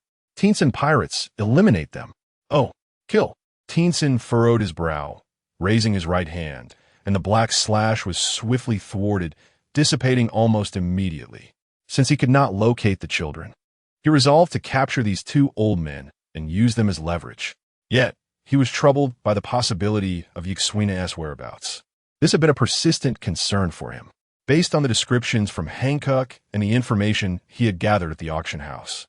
The remaining individuals among the 5 or 6 did not resemble Yxuina at all. Now, all he could do was await Baluolik's news, hoping he would arrive promptly. "You old fools, you shall not escape." Barrett's voice thundered, followed by a gigantic warship descending from the heavens, merging with him. The 100-meter-tall amalgamation swung down a mighty fist. Zhanghua, who had just transformed into a giant Buddha using his devil fruit powers, was forced to halt, as he had initially intended to assist the Wuloxing in capturing Tianxin. Similarly, Kapu and Gongu were thwarted by Wald and Qingjiao. The Wuloxing, attacking Tianxin, cast sidelong glances, cursing under their breaths, yet they had no choice but to press forward. Tianxin's gaze bore down on the two, and with a swift motion, the Qixing Jian was drawn, the black blade cutting through the air, accompanied by a white flash as his figure vanished. The bald elder, maintaining a downward chop, reacted instantly, but soon felt an overwhelming force. The Qixing Jian had evidently slipped past his vision, colliding fiercely with him, causing him to stagger and then be sent flying. After propelling the bald elder away, Tianxin turned to face another adversary. The Wuloxing had transformed into a serpentine form, human-headed and serpent-bodied, sprouting black wings. With scales coating its hands, fingers resembling the claws of a ferocious beast, reaching out from behind. Tianxin's eyes narrowed as he perceived the sharp, blade-like edge of the serpent's gaze, tainted with a sinister green toxin. "Oomph, is that all you can muster?" He bent low, swinging the Qixing Jian horizontally, carving a bloody line across the serpent's form. The elder howled in pain, plummeting. However, just as he was about to hit the ground, his wings flapped, quickly stabilizing his body, soaring back into the sky, albeit hesitantly. Tianxin lowered the Qixing Jian, sensing that the bald elder had regained composure and was searching for an opportunity. Observing the pained expression of the serpent form elder, Tianxin noted that within mere seconds, the wound on the serpent's abdomen had begun to heal. This astonished him. After all, his Qixing Jian was imbued with Hadazi, as well as Chunduan, inflicting considerable damage. Yet, the recovery rate was astonishing, even more so than Kaido's. The question remained, how long could this last? Recognizing this, he devised a plan. He must first eliminate the bald elder, then inflict severe damage on the serpent to use it as leverage. With this strategy, perhaps he could retreat unscathed. The bald elder, recalling scenes from nearly 2 decades ago upon sensing Tianxin's intent, tightened his grip on his blade, dark mist swirling around him, an Azura-like shadow looming above. Demon Chi Azura slash. Simultaneously, another Wuloxing transformed again, the previously serpentine figure enlarging into a 100-meter-long serpent with black wings, instilling fear in the onlookers below. One could hardly imagine such a transformation. Tianxin gazed up at the monstrous being ascending like a dragon, not a trace of panic evident. Rather, he found it quite remarkable. As 2 attacks approached, he gathered chakra onto the blade, launching himself into the air, soaring over the serpentine form. 100-meter white sword chi erupted, resembling a crescent moon, intercepting the 2 assailants. His body swiftly vanished, and, as the Wuloxing's attacks collided with the white sword chi, their pupils flickered red, a sense of alarm rising. The bald elder, sensing something amiss, narrowed his eyes, recalling a moment eerily similar to this one. Without a second thought, he turned and raised his blade in defense, the clash resonating as demon chi was deflected. A gash opened on the elder's abdomen, blood gushing forth as he fell. Tianxin's form coalesced, seemingly intent on not evading, plunging the Qixing Jian downward, following suit. "Tianxin, you dare? Kill him, and you shall surely meet your end." The colossal serpent in the sky, its massive head opening wide, dripped with green venom upon its sharp, icy fangs as its entire body undulated toward the ground. "Oomph, do you doubt my resolve?" The bald elder, lacking any flight capability, had merely leveraged the moon's step to ascend. Now, injured and bereft of support, He watched in horror as the cold black blade neared him, stammering, "Teenson, what is your true objective? Speak." As Teenson ignored him, fear gripped him. "You cannot kill me. I am one of the Wuloxing, the highest decision-makers in the world."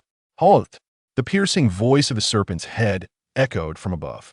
Paying no heed to the elder's dying struggles, Teenson exerted force, driving the Qixing Jian through the elder's body. Uft!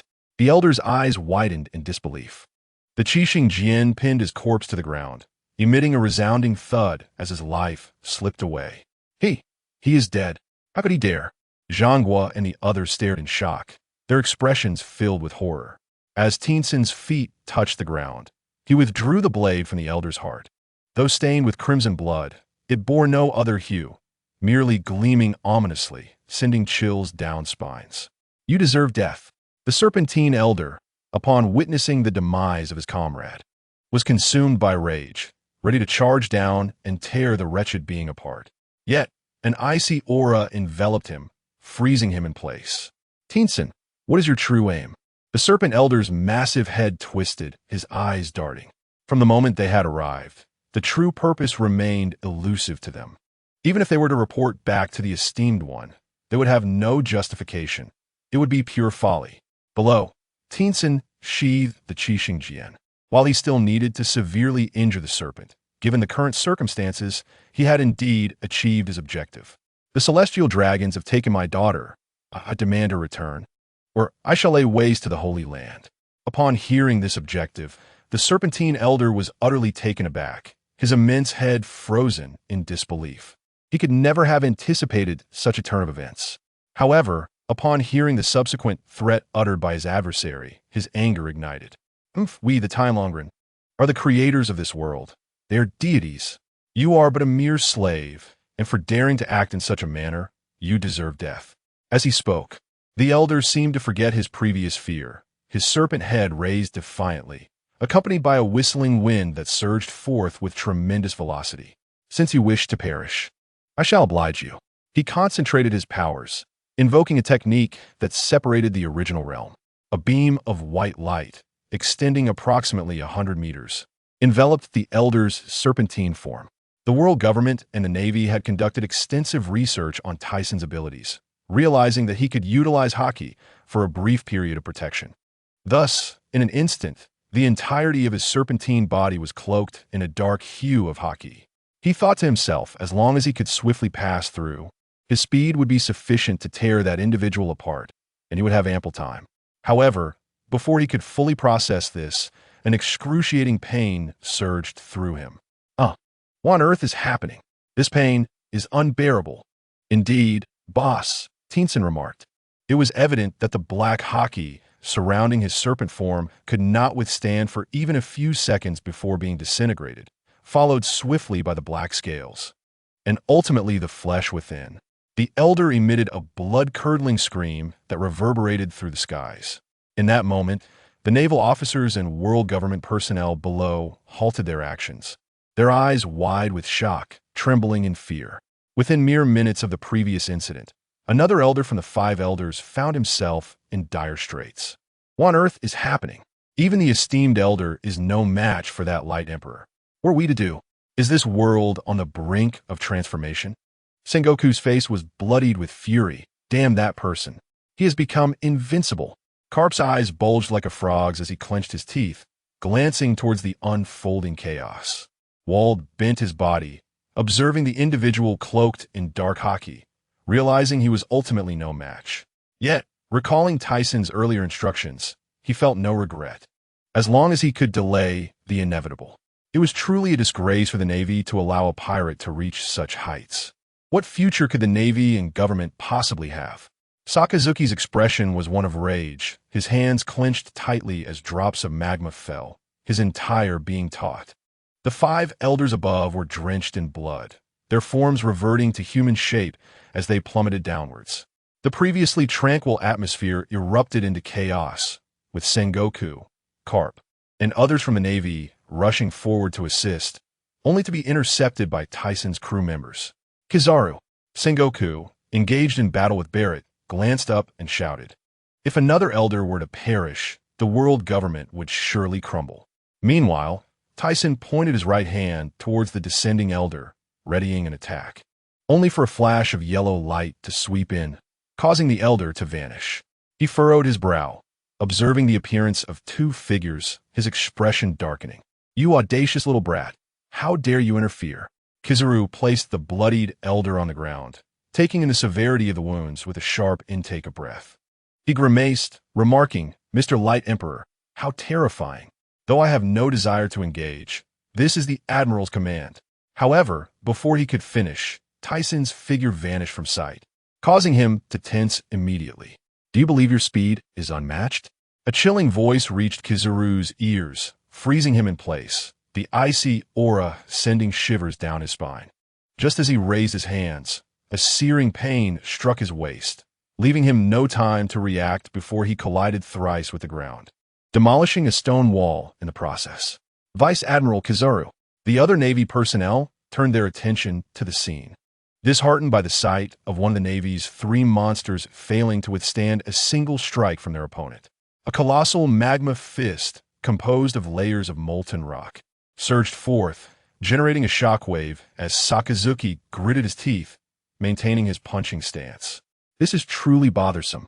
His patience wearing thin, he swiftly reached out, launching a white cylindrical projectile with a diameter of several meters, instantly disintegrating the magma that had just been unleashed, the searing heat dissipating into the air.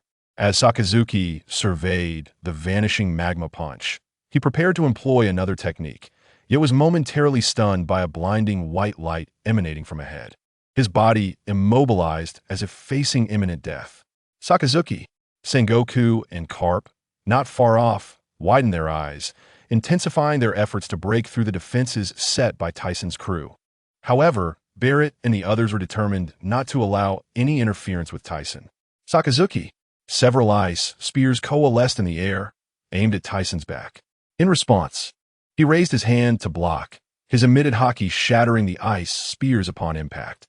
Subsequently, Tyson observed a humanoid ice sculpture forming beside Sakazuki, transforming into the figure of Akiji, who placed his hand upon the gaping wound in Sakazuki's abdomen, the frigid aura stemming the flow of blood. However, given the state of Sakazuki's rolling eyes, it was clear that without timely medical intervention, his life was in jeopardy. Akiji lifted his gaze towards the imposing figure before him, a visage as cold and fierce as a demonic deity, his pupils trembling. He hoisted Sakazuki into his arms, assessing the severity of the injuries, sensing the overwhelming aura of weakness. Without immediate care, death was all but certain. He pivoted and dashed away into the distance. As the two departed, Tyson refrained from obstructing them. Once assured that no one impeded his progress, he turned his attention to the elder at his feet, no longer holding back. Initially, he had intended to capture this individual for a potential bargain. However, after surveying numerous members of the world government and the five elders, it was clear that they were oblivious to the events at hand. Additionally, based on his earlier perception, the house was now devoid of any presence. The slaves had long since fled. Contemplating this, he could not help but wonder if she had escaped or had never been captured at all. He had not sensed the child's presence when the Time Longren retreated. Thus, only two possibilities remained. Either the Time Longren had never auctioned off Ishuana, and she had been sold off to someone else, or she had indeed evaded capture, remaining unknown to him. Despite this, his inner fury had reached its zenith, with all blame directed at the world government. It was time to unleash chaos. He grasped the remaining bloodied head of the elder, applying a slight pressure. "Stop!" Sengoku, filled with urgency and rage, implored, "Speak your demands. You have already taken one elder's life. If another perishes, the world will truly descend into chaos." The five elders were the highest decision-makers within the world government, existing for an unfathomable duration. Without them, not only would numerous Navy operations falter, but the world itself would spiral into disarray. Sengoku desperately sought to rush forward and assist, yet Barrett's formidable strength proved insurmountable, forcing him to redirect his focus towards other members. Although the Navy and world government personnel were numerous, the strength of Tyson's crew was exceptionally formidable. Even the lesser pirates among them possessed power rivaling that of a lieutenant, leaving Sengoku at a loss. Little did he know that every loyal civilian within Tyson's crew had consumed a special pill. The combat capabilities of those commoners rival those of the officer class, especially considering that they are all meticulously selected elites. When these elites gather in groups of merely dozens, even the pacifists produced in the future would stand no chance against them. I have no particular demands. My sole desire now is to obliterate this place. He paid no heed to the words of Zhanghua. The frustrations of today had pushed him to his limits. It would be better to create chaos, ensuring that the world government would think twice before opposing them again. A sphere of white light ignited in his hand, swiftly dissipating to reveal a headless corpse, with the remaining parts barely resembling a human form. This is truly dead. He actually killed him. How dare he? Observing the naval personnel, who stood frozen in fear, T-Sun turned to take action. T-Sun, Barrow-like's figure approached rapidly from a distance, carrying a person whose swollen head made it evident that he was barely human, distinguishable only by the white attire reminiscent of a celestial dragon. Through the information gathered from the 3 individuals in the secret chamber, I identified this celestial dragon who attended the auction. However, probing into his mind revealed that aside from acquiring the 3 girls I'd sent away, he had killed everyone else, including a child of an appropriate age. Yet, based on his attire, it seemed unlikely. The air fell silent. Is that so? I understand now. You may take them away. Though I had my suspicions from the start, it was still difficult to accept such a conclusion. For the time being, not falling into the hands of the celestial dragons could be considered a blessing. However, having come this far, I must glean some information. Listening to the shouts and panic of the Navy and the world government, T-Sun took the celestial dragon from Barrow-like, exerted his grip, and enveloped him in a white beam, instantly scattering him like dust in the wind. Witnessing T-Sun's actions, Zhanghua and the others widened their eyes in shock. The celestial dragons, who usually seemed godlike, were treated as easily as chopping vegetables in T-Sun's hands. The sight of that devilish figure sent shivers down their spines.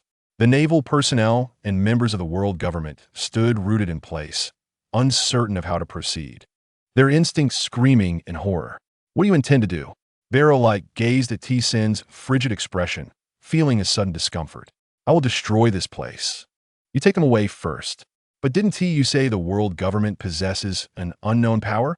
T-Sun turned to him, his demeanor serious. It is precisely because of that unknown power that I wish to seize this opportunity to investigate. Do not worry. I'm not going to die. Just remember what I told you before.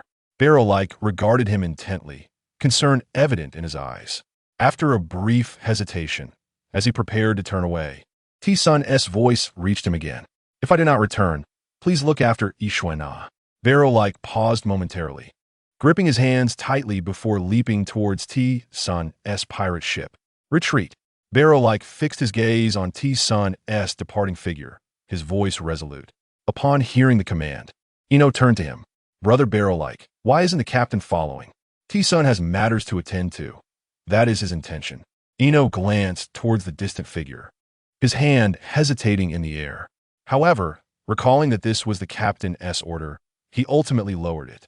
The others engaged in battle with the Navy began to withdraw, and though Barrett was reluctant to retreat, he turned and prepared to leave upon receiving the command. Zhanghua instantly grasped their intention and exclaimed, they wish to retreat. Do not let them escape. With that, he turned and bellowed, Akiji Kizuru. He charged forward to intercept Barrett. Meanwhile, upon hearing the marshal's orders, 2 of the Navy's 3 monsters unleashed their powerful attacks. Ice Age. Akiji leaped into the air, his icy hands connecting with the ground. Instantly spring port dorstai kritze distai sin es spiratifikt. After sending Sakazuki back, he had rushed in anger. His heart was filled with unprecedented confusion and fury towards the actions of his adversary. Yada no Kagami. Kizuru coughed as he landed, blood staining his face. T-Sun's previous kick had left him in a state of shock and severe injury, and he had only just managed to recover. Just as the 2 launched their attacks, a flash of white light surged forth, effortlessly nullifying their efforts. T-Sen's dust release allowed him to alter forms at will, rendering such assaults futile. Subsequently, T-Sen appeared between the Navy and the pirates. With his back to T-Sen's ship, he observed the pursuing Navy, leapt into the air, and clenched his fist, forcefully striking the ground. Super Dominant's fist. The ground split open, creating a deep chasm. The Holy Land, already ravaged, was now cleaved in two, preventing the Navy from advancing. Although many had boarded the pirate ship, numerous others remained trapped, especially Wald, who was evenly matched against Carp, Mona contending with Zephyr, and Qing Jiao engaged with Steelbone. Seeing this, T-Sen soared towards them. Marshal Zhanghua, be careful. To evade T-Sen's previous ground attack, Aokiji leaped away and shouted upon noticing T-Sen's movement. As Zhanghua turned, a searing pain shot through his back. Damn it! A tremendous force sent the golden Buddha flying, landing several paces away.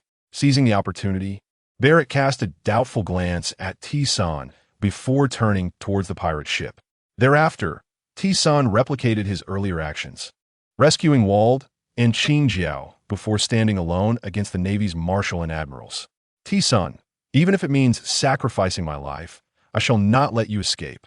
Steelbone proclaimed fiercely as Carp, Zephyr, Zhanghua, and the two monstrous Navy figures closed in on T-Senator Hoof. Let's see about that. He turned to the other side, observing the pirate ship ascend without a care, preparing to strike when a resounding boom echoed across the skies, heightening the tension in the atmosphere and startling them all. What is happening? This is... The onlookers abruptly looked up at the changes unfolding in the sky, their pupils constricting in shock. T-Sen gazed upward, witnessing a white-blue vortex gradually forming in the heavens, spanning several hundred meters, enveloping their battlefield and the T-Sen pirate crew suspended above. A sense of foreboding filled him as a cold, unfriendly presence seemed to watch over him. Unable to decipher its nature, he felt an inexplicable dread prickling at his skin. Soon after, he observed Zhanghua answer a call, prompting the others to retreat as if receiving orders. This only reinforced his suspicions. After the vortex spun for a while, it suddenly unleashed a laser-like shockwave that surged downward towards T-Senator, his pupils dilated, realizing that this was indeed the might of the celestial dragons. Recalling the three ancient weapons, a tremor coursed through his heart. Observing this remarkable assault, Tyson's expression turned grave, mingled with an undeniable sense of astonishment. Do they truly believe they can slay me with such an attack? The immense white-blue shockwave resembled the exhaust of a rocket. Yet this few hundred meters of vapor appeared genuinely terrifying. He glanced towards the Tyson pirate crew, furrowing his brow. Then, as if recalling something, he paid no heed to their situation, trusting that Beloric had brought forth something capable of countering it. With a slow accumulation of over 100 meters of white dust escape in his hands, he wondered if the king's attack could penetrate his all-encompassing dust escape that decomposes everything. It was crucial to note that this assault was not on par with that which he faced against Lox. This was a compression of dust escape to its minimum, an unprecedented force. Meanwhile, from the Tyson pirate cruise ship, a figure emerged from the cabin, bearing a striking resemblance to Beloric, albeit appearing somewhat younger. He raised his hands skyward, and a colossal black gate materialized, expanding with his exertion until it enveloped all the pirate vessels.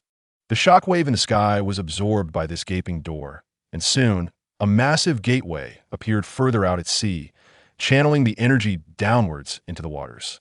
Upon witnessing this, Beloric let out a sigh of relief. The attack could have directly transferred to the Holy Land, but the range of Beloric I's abilities was limited. It seemed Tyson's strategy was indeed effective. At the same time, within the Holy Land of Flowers, a shadow widened its eyes, gripping the armrest of a chair with such force that it shattered. Let me personally meet you, all citizen. As the white-blue beam dissipated, Tyson's hands remained poised in the dust escape stance, and after a moment, he regained his composure. He looked up to find the earlier vortex, slowly diminishing but not vanishing. Lowering his gaze, he observed that aside from where he stood, the surrounding area appeared as if it had been decomposed by dust escape, leading directly to the sea. Casting his eyes further afield, he noted that the entirety of the Holy Land shrouded in the attack had vanished, as if a piece had been removed.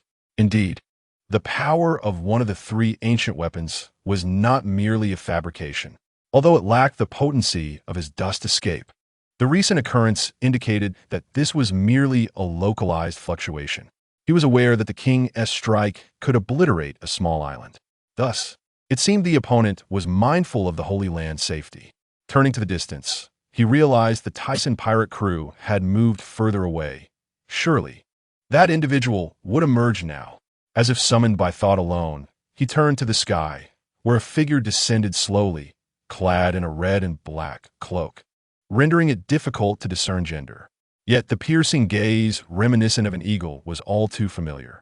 Additionally, three pointed protrusions resembling antennas sprouted from their head, leaving one to wonder if they were a part of their anatomy or devices for signal reception.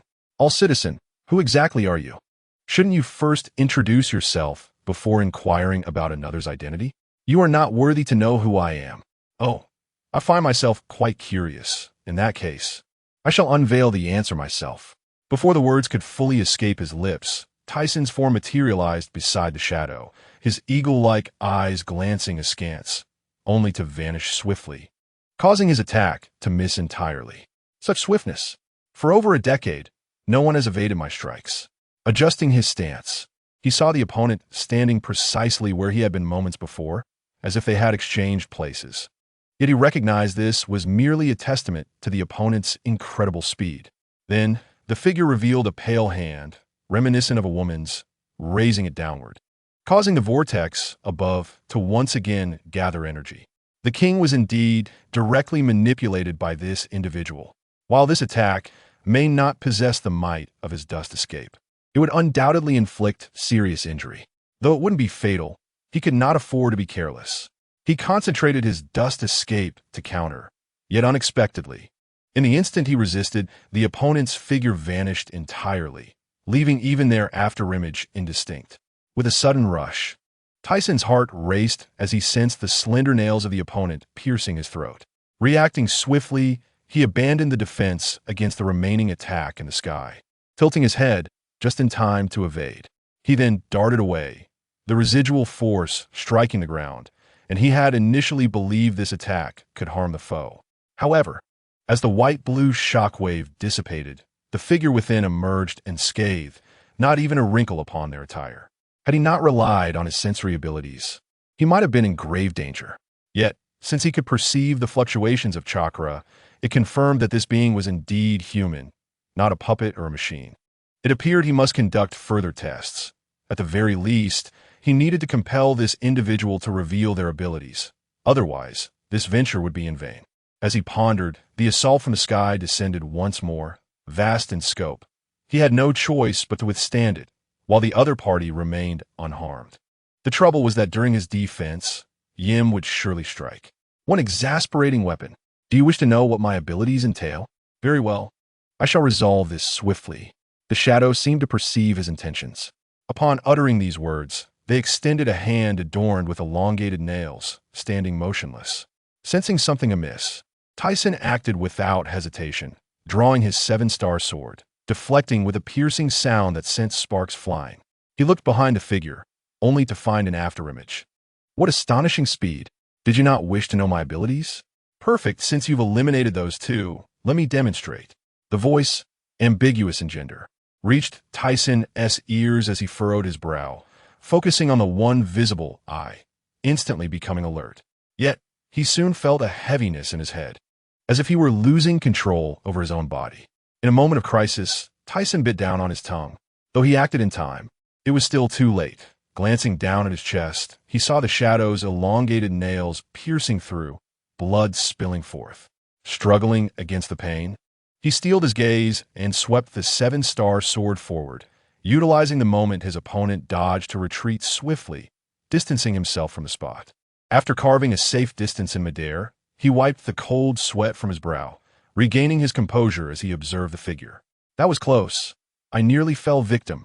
He had felt as though he were under someone else's control, as if his thoughts were slipping away.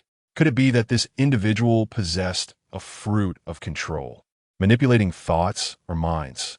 This thought led him to wonder if the five elders were also under this person's influence. Considering this possibility, it seemed feasible. Otherwise, how could one prostrate themselves upon first meeting? Coughing violently, he expelled a mouthful of black blood, his entire body tensing as he wiped his chest, only to realize he had been poisoned. You wretched fiend, were it not for the toxin, such an injury would be akin to merely scratching an itch. It seems your will is quite resolute, or perhaps your soul's power is exceptionally strong, which would explain your extraordinary conqueror-s Haki. I merely wish to await the arrival of the one destined to appear. Why must unexpected individuals always intrude? That GOLD. Roger was the same, foolishly seeking the truth of this world.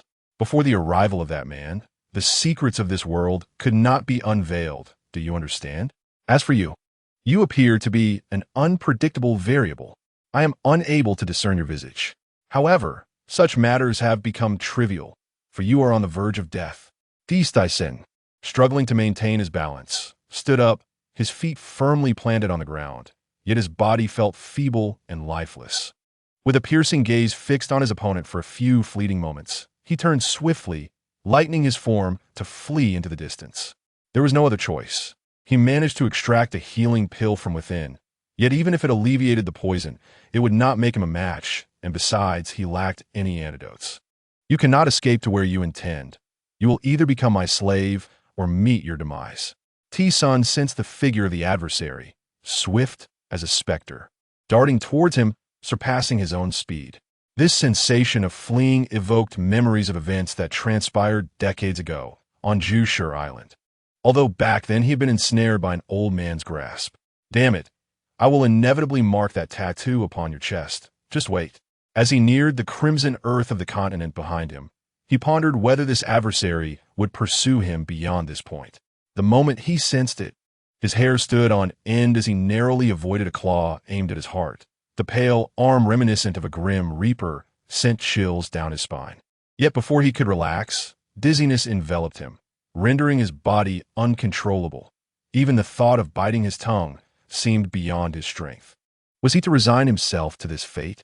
No. With a steely resolve, he allowed the chakra within him to surge in reverse, his vision gradually clarifying. However, what awaited him was a pale hand adorned with lethal instruments. There was no other recourse.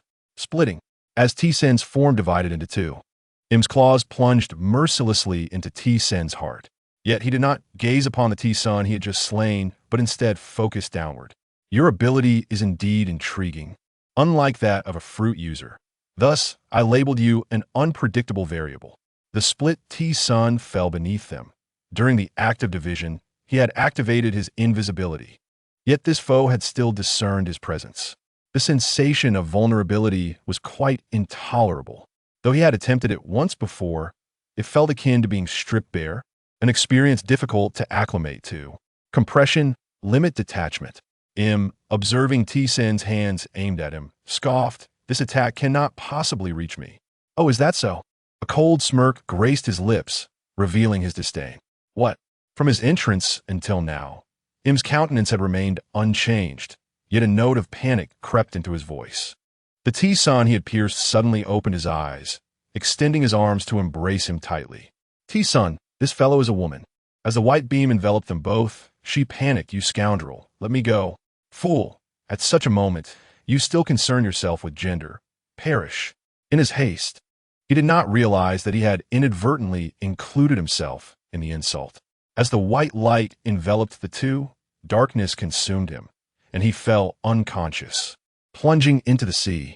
Although he had ingested the pill, its efficacy in detoxification was minimal.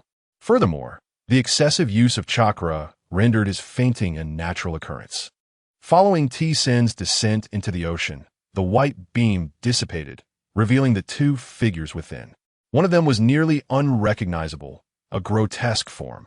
Yet, this monstrosity clung tightly to Im's bloodied hand bones. Blood streamed from the creature, trickling down its lengthy cloak. The mask lay shattered, revealing a face marred beyond recognition, save for the eagle-like pupils that burned with volcanic intensity.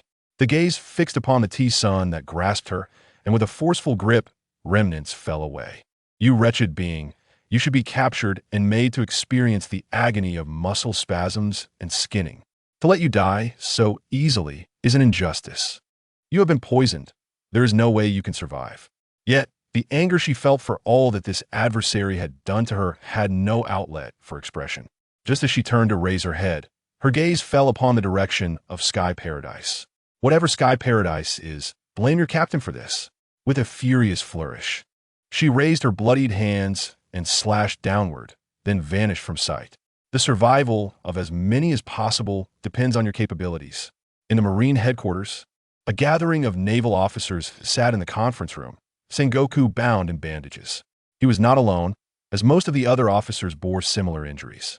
Though they occupied the same room, silence prevailed, akin to waiting for some news. A look of confusion flickered in Sengoku's eyes. What was the nature of that final attack that allowed the Navy, from such a distance, to feel its tremors? Previously, during his confrontation with T-San, he had abruptly received orders from the Gorosei to retreat, followed by a torrent of terrifying assaults. However, this was not what he yearned to know. He sought to uncover the identity of the individual who had battled T-Senator. It was not only he who was curious. Carp, Zephyr, and others shared the same sentiment. Brew, hello, this is Sengoku. The voice of the Gorosei echoed through the transponder snail, announcing that Ors Tyson had perished, sinking into the depths of the sea. After a brief respite, you may consider how to eradicate the remnants of the T-Sun pirates. Yes, we will devise a combat plan. The Gorosei's voice returned, instructing that the news of Ors Tyson's demise be disseminated worldwide. Understood. The day following the Navy's announcement, a wave of commotion swept across the globe. As the titans of the underground world began to relentlessly suppress the T-Sun Pirates enterprises. Ha! That old fool has finally met his end. My moment of glory has finally arrived. Ha! Across the nation, people reacted with sorrow, curses, and jubilant celebrations. Upon hearing the news, Haki and Rayleigh of the Shambadi archipelago wore expressions of disbelief. The three young girls, upon receiving the tidings, felt tears welling in their eyes. Hancock murmured, "I cannot believe it. How could someone like him possibly die?" At this point, the sound of sobbing filled the air. How could this be? Did. No, this cannot be true.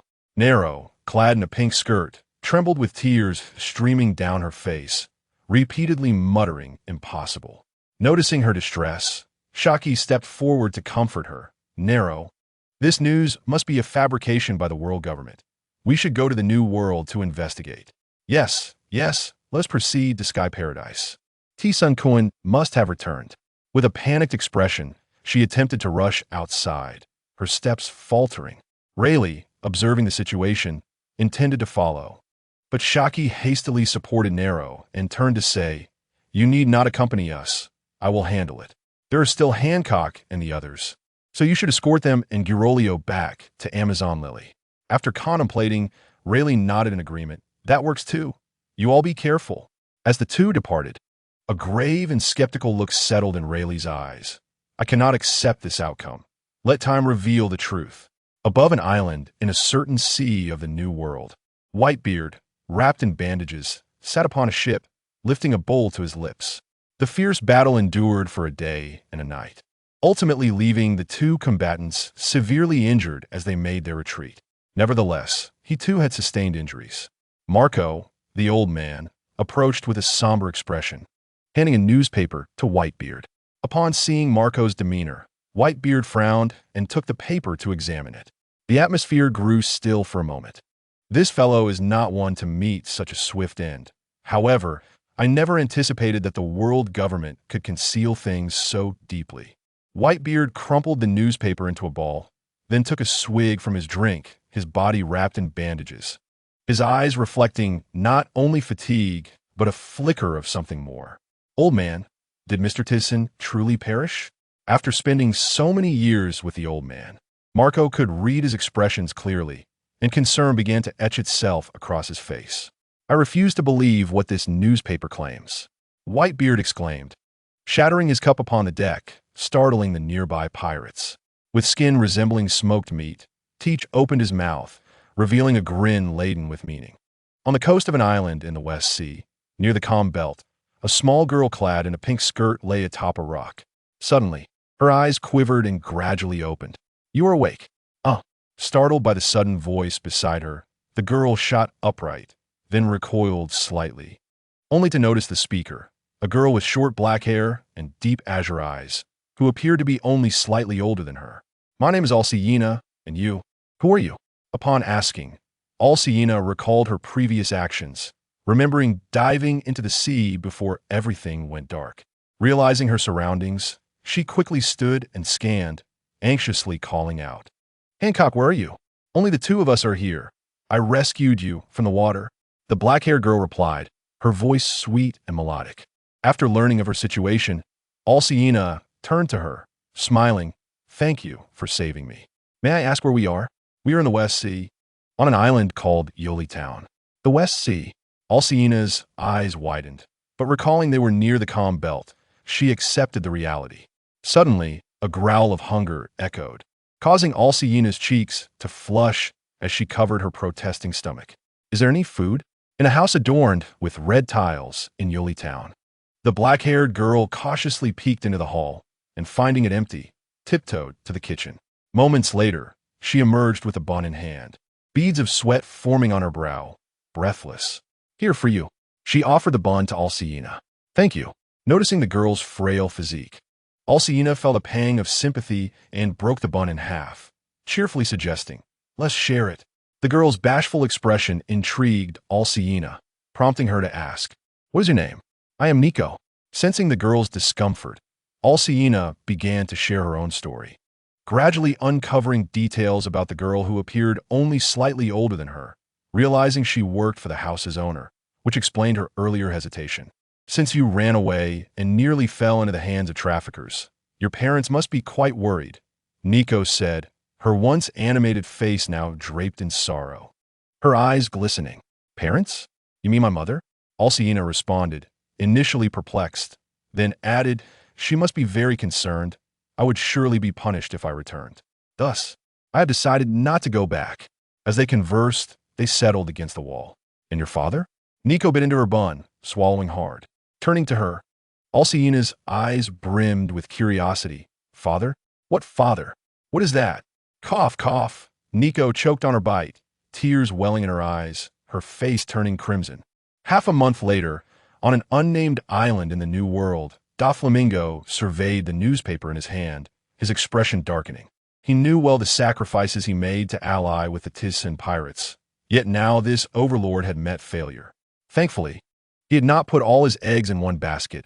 He mused inwardly, his gaze fixated on the article, a thought striking him, the corner of his mouth curling into a smirk. Even with a few minions remaining, they would not be able to shake him. Moreover, those above were no ordinary individuals. Since the news of Tisan's demise spread, countless pirates launched assaults on Sky Island, all vying to claim it as their territory. Not only the pirates, but the two emperors of the sea in the New World had not missed this opportunity, yet each attempt was thwarted. Additionally, nearly the entire navy was mobilized toward Sky Island, with only Sengoku remaining behind to prevent other pirates from attacking, as their families were at stake. Following the example of Zifa, in the skies above the first half of the Grand Line, a colossal ship emerged slowly from the clouds, drawing the attention of the residents of Magic Valley Town. "What is that? Gold! My heavens, look!" The crowd surged forward as the ship descended, its golden surface dazzlingly bright. The oars on either side moving up and down, leaving them in disbelief that this was a vessel crafted from gold. "Yahaha, is this the Blue Sea?" I can already hear the people below welcoming their god. At the bow of the golden ship stood Enel, wielding a golden staff, gazing down. The man he had spoken to was indeed telling the truth. An azure sea filled with wingless beings just like himself. And in this moment, he felt he had truly found a home. The man had promised that upon his descent, he could seek him out and join his crew. Reflecting on this, Enel laughed heartily. He was now a god, and none were worthy to be his subordinate. Though that man had indeed been powerful, he was but a child then, lacking the fruit known as God. Thus, he resolved to find that man and challenge him, after which he would make him his subordinate. On the Luja Island, a legend spoke of a colorful mist appearing periodically over the nearby sea, containing treasures that many dreamed of. However, those who entered the rainbow mist never returned. Consequently, many dismissed this as mere folklore. Yet at that moment, not far from Aluja Island, a patch of rainbow-hued mist emerged. While it appeared beautiful, upon closer inspection, it revealed itself to be a chasm, seemingly ready to consume anything that drew near. In the depths of the mist, aboard a dilapidated pirate ship, 5 children gathered around a figure lying on the deck, a victim of the sea. "Longo, who is this person?" asked one of the older children. "I have no idea," replied the boy with slender eyes, who had fished the man from the water. At that moment, a little girl with lavender hair reached out to check the man's nose. Upon sensing his condition, she recoiled sharply. "Rabbani, he is still alive. He couldn't have fallen overboard and floated in, could he? Longo, we should throw him back. He looks too dangerous. If he wakes up, we're done for." "Rabbani, do we really have to do that?" the purple-haired girl said with a pained expression. "How about we just carry him inside? A life is at stake." "Yes, if it comes to that, we could tie up the other taller and chubbier boy," another child suggested. After pondering deeply, Rabbani agreed to their proposal, mainly because none of them had ever taken a life. They proceeded to carry the man from the deck into the cabin, where Rabbani bound him tightly. After observing him for a while by the bed and feeling uneasy, he found another rope to secure it to the bed frame. Only then did he feel reassured enough to step outside. Just as he exited, the man on the bed stirred slightly, his eyelids fluttering and fingers moving. "Where am I?" Tyson forced his eyes open, revealing weary pupils. He only remembered unleashing a powerful technique before losing consciousness due to overuse of chakra and poisoning, plunging into the sea. Now, he felt achy all over, barely regaining some strength. The toxin should be gone, but his stomach was growling, and his chakra had partially recovered. As he attempted to sit up, he realized he was restrained. A flash of white light appeared, severing the ropes, and he expanded his perception outward. Once free of his bindings, he stood up. In his earlier perception, he had detected no familiar presences, indicating he was in an unfamiliar territory. Otherwise, with his sensory range, he would have recognized at least one familiar chakra, and the number of people present was pitifully small. While he contemplated this, the door suddenly swung open, and a timid girl entered, her back to Tyson, peeking out cautiously. She turned around, and for a moment, they locked eyes, both startled. The little girl widened her eyes, her mouth agape. Rabbani," she exclaimed, throwing the food she was holding directly at Tyson's face before hurriedly escaping through the door. He caught the food, managing a wry smile as he glanced at the basket's contents, his stomach protesting. While it wouldn't fill him up entirely, it would suffice for now. Moments latte. Tyson wiped his mouth and stepped outside. "Look, he is really awake." The little girl hurried back with the others, glancing nervously at Tyson's tall, strong figure. Rabbani, sweating with anxiety, stepped forward, forcing a fierce expression. "Since you're awake, you should leave this ship quickly." Ignoring Rabbani's insistence, Tyson fixated on the children, his eyes widening. The rainbow mist. What on earth? How'd he end up here, drifting so far? This place stirred vague memories from a past life. Had he not learned from these children, he might not have recalled anything at all. The realm of rainbow mist was an isolated space where time stood still. A single day here equated to a week or even a year outside. If he remained here for 10 or 8 days, the world above would be in peril. "Hey, hurry and leave." Noticing Rabbani's gloomy demeanor, Tyson sensed trouble as Rabbani's right hand stealthily slipped into his pocket. "Rabbani, don't do that. I don't think he is a bad person," the little girl interjected, grasping his sleeve. Seeing the children's fearful expressions, Tyson paid them no mind and leapt into the air, soaring away. He is flying. He is actually flying. How scary. The 5 children gaped in astonishment. Instinctively shrinking back, Tyson traversed through numerous locations, surrounded by remnants of pirate ships, glimmering treasures, and diamonds. Yet, his thoughts were solely focused on finding a way out. After approximately half an hour, he returned to the pirate ship, holding a massive fish in his grasp. The remaining 5 children looked on with trepidation, and even the normally brave Rabbani dared not speak, his expression wary. After searching for so long without success, it seemed he needed to devise another plan. As the fish cooked on the grill, he eagerly began to eat. A rumble of hunger echoed, and Tyson turned to see the children nearly drooling at the sight. "Come eat. After we finish, we'll figure out how to leave." "Really?" they exclaimed, their faces lighting up with joy. "Thank you."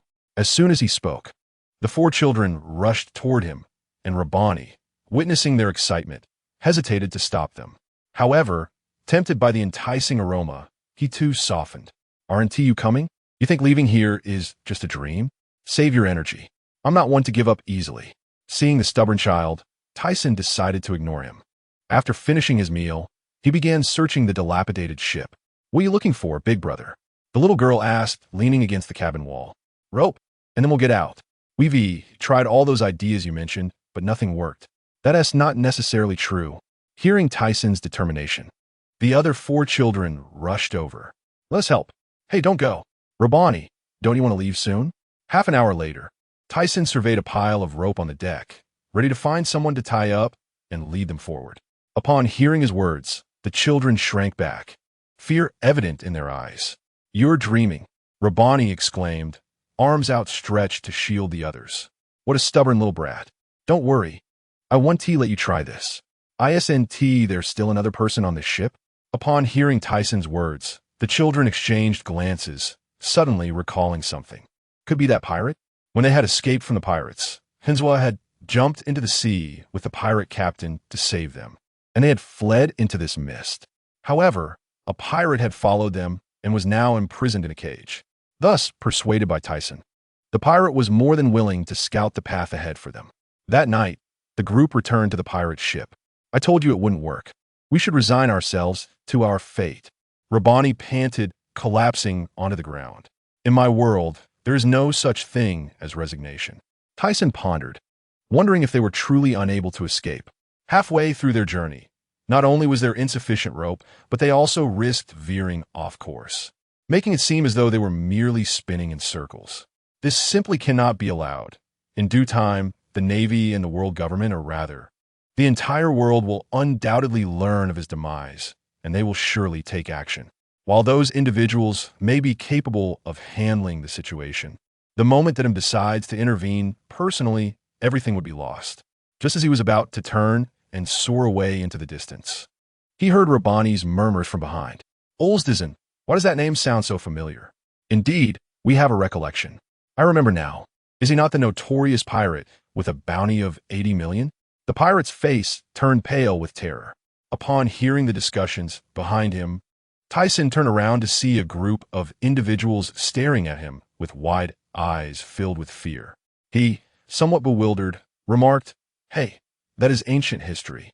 I currently have a bounty of 680 million. After Tyson made his statement, he noticed 11 pairs of eyes fixated on him, gazing as if they were staring at a fool. I can't be bothered to converse with you children." Time passed swiftly. Tyson reclined on the bow of the ship, his legs crossed, gazing at the dark sky. It had been so long without sunlight that he could scarcely recall how long he had been there, only aware that it had been about 10 days. As he pondered, a fish leapt from the sea, soaring into the air. Tyson extended a finger, and a white beam accurately pierced through the fish. However, he did not bother to see the fate of the fish. Instead, he focused intently on his finger. Suddenly, as if recalling something, he sprang to his feet. Since the rope was insufficient, he could utilize chakra to compensate. He realized there was indeed a significant possibility. He could sense the flow of chakra. As long as someone continued walking ahead, he could discern the direction using the chakra's movement. The last time the pirate moved forward, he had neglected this method, as he had been too eager to escape, rendering his mind somewhat ineffective. Furthermore, lacking sufficient rope had contributed to his oversight. Soon, he conveyed his thoughts to the children, and under his imposing presence, the pirate had no choice but to proceed forward. "You veered off, fool. To the right." "Understood, sir," the pirate replied, his expression full of grievance as he cursed under his breath. "Dare to insult me, and you shall never escape." The pirate's heart sank as he turned his body around, kneeling with a splash. "And master, I was wrong. I shall not dare again. Please do not kill me. Enough with the nonsense. Move quickly." Laughter erupted from the few individuals accompanying Tyson in the small boat. After a while, they were astonished to find that they had truly emerged. Big brother, we are really out. It's unbelievable, Rabbani murmured, gazing at the small town ahead, feeling as if he were in a dream, thinking he would never escape in this lifetime. Observing the disbelief in the eyes of the group, Tyson turned to the pirate, now fleeing further away, and unleashed a white beam that pierced through his body. He felt no remorse in eliminating such a marauding pirate. Although the children exhibited expressions of fear, they said nothing. They had not forgotten the pirate's previous actions against them, merely refraining from taking a life. Meeting you all is a kind of fate. Let me assist you. The others looked at him in confusion. Thank you, big brother, for rescuing us. That is not what I meant. I was referring to the pirates who attacked your town decades ago. That band of pirates still exists. What? Half an hour later, goodbye, big brother. Tyson, I shall repay your kindness. I will become an exceptional pirate. As Tyson soared away from Malugia Island, he felt a sense of joy after hearing the gratitude of the little girl named Ijuo and Rabbani. However, he was faced with a pressing concern. After eliminating the scourge of the town, he had discovered that the current year was already the 1520th year of the Sea Garden calendar. This revelation left him astounded. In the midst of the fog, he sensed that this would be the outcome. Despite his desperate efforts to escape, he had still been delayed for over 10 days. Alas, I wonder how they are faring, especially Neriku, and whether my daughter has been found. As he flew through the air, an albatross delivering news flew past him, seemingly oblivious to his presence. The reality was indeed as such. After taking to the skies, he had activated his invisibility abilities. He reached into his bag to retrieve a newspaper, and the albatross, flapping its wings, froze in place. Its mouth agape as it watched the newspaper escape from the bag around its neck, its eyes bloodshot as if they might pop out. Quack! Tyson maintained his concealed presence, only to witness the albatross's body go limp, plummeting downward. Oh, my apologies. He offered a bow to the ground below. The once messenger pigeon had transformed into the present albatross.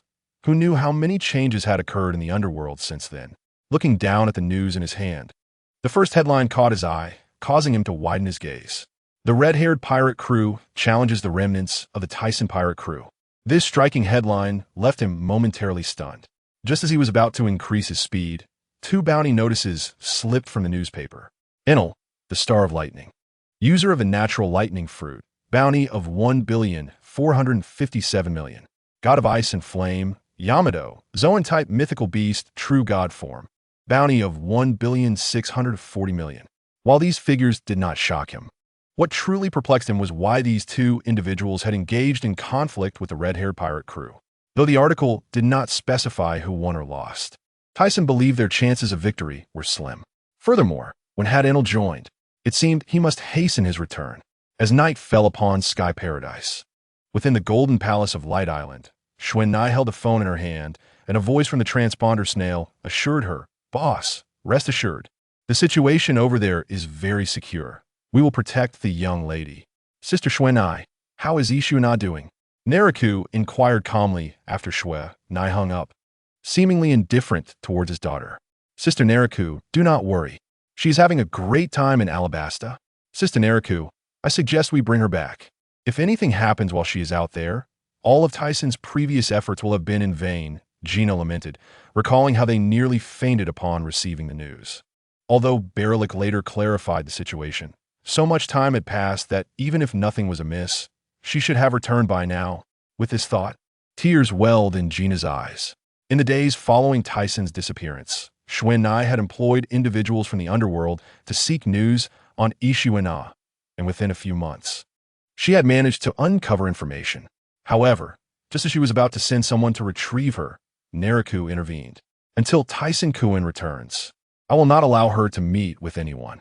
If she were to continue, Neriku's eyes grew red as she thought, if he truly does not return, then let it be as if I never bore this daughter. Sister Neriku, you are at it again. This is not what he would wish to see. Gina wiped her tears, just as Xuan was about to speak when a voice suddenly filled the entire palace. Gina is right. How could I not forgive my own daughter? This voice. Disongkun. The 3 instantly stood, eagerly scanning their surroundings. Suddenly, Nairuwa let out a cry of surprise. Once she turned and recognized the person embracing her, she exclaimed, "You have finally returned." Tears glistened in her eyes. After listening for such a long time, she had learned of Ishiue's whereabouts, and with the reunion of family, tears flowed freely from her eyes. "Tyson, you rascal, always making us worry," she said, covering her mouth as tears streamed down her face. Gina, who had approached, turned around, wiped her eyes, and smiled. "This is wonderful. You are back." Just then, a voice interrupted them. Lyric had appeared behind them, wearing that familiar charming smile, though a hint of moisture lingered in the corners of his eyes. Tyson sensed Lyric's presence as soon as he stepped into the realm of the Sky Paradise. After releasing Nairuwa, Tyson turned to face him, eager to speak. "Boss, you have finally returned. I never expected it to take this long. Ha ha ha. I wonder where you've been hiding all this time." Captain Tyson Barrett entered, leaning against a pillar in the Grand Hall, first frowning, then revealing excitement that masked his usual cold demeanor. During Tyson's absence, he had fallen into a state of confusion. Had Lyric not intervened, he might have done something regrettable. Upon seeing the crowd gathered, Tyson turned to Lyric, who assured him, "Do not worry. I have only informed the officers. The others will remain oblivious." "Brothers, I am back. This is fantastic." They could return to their former ways.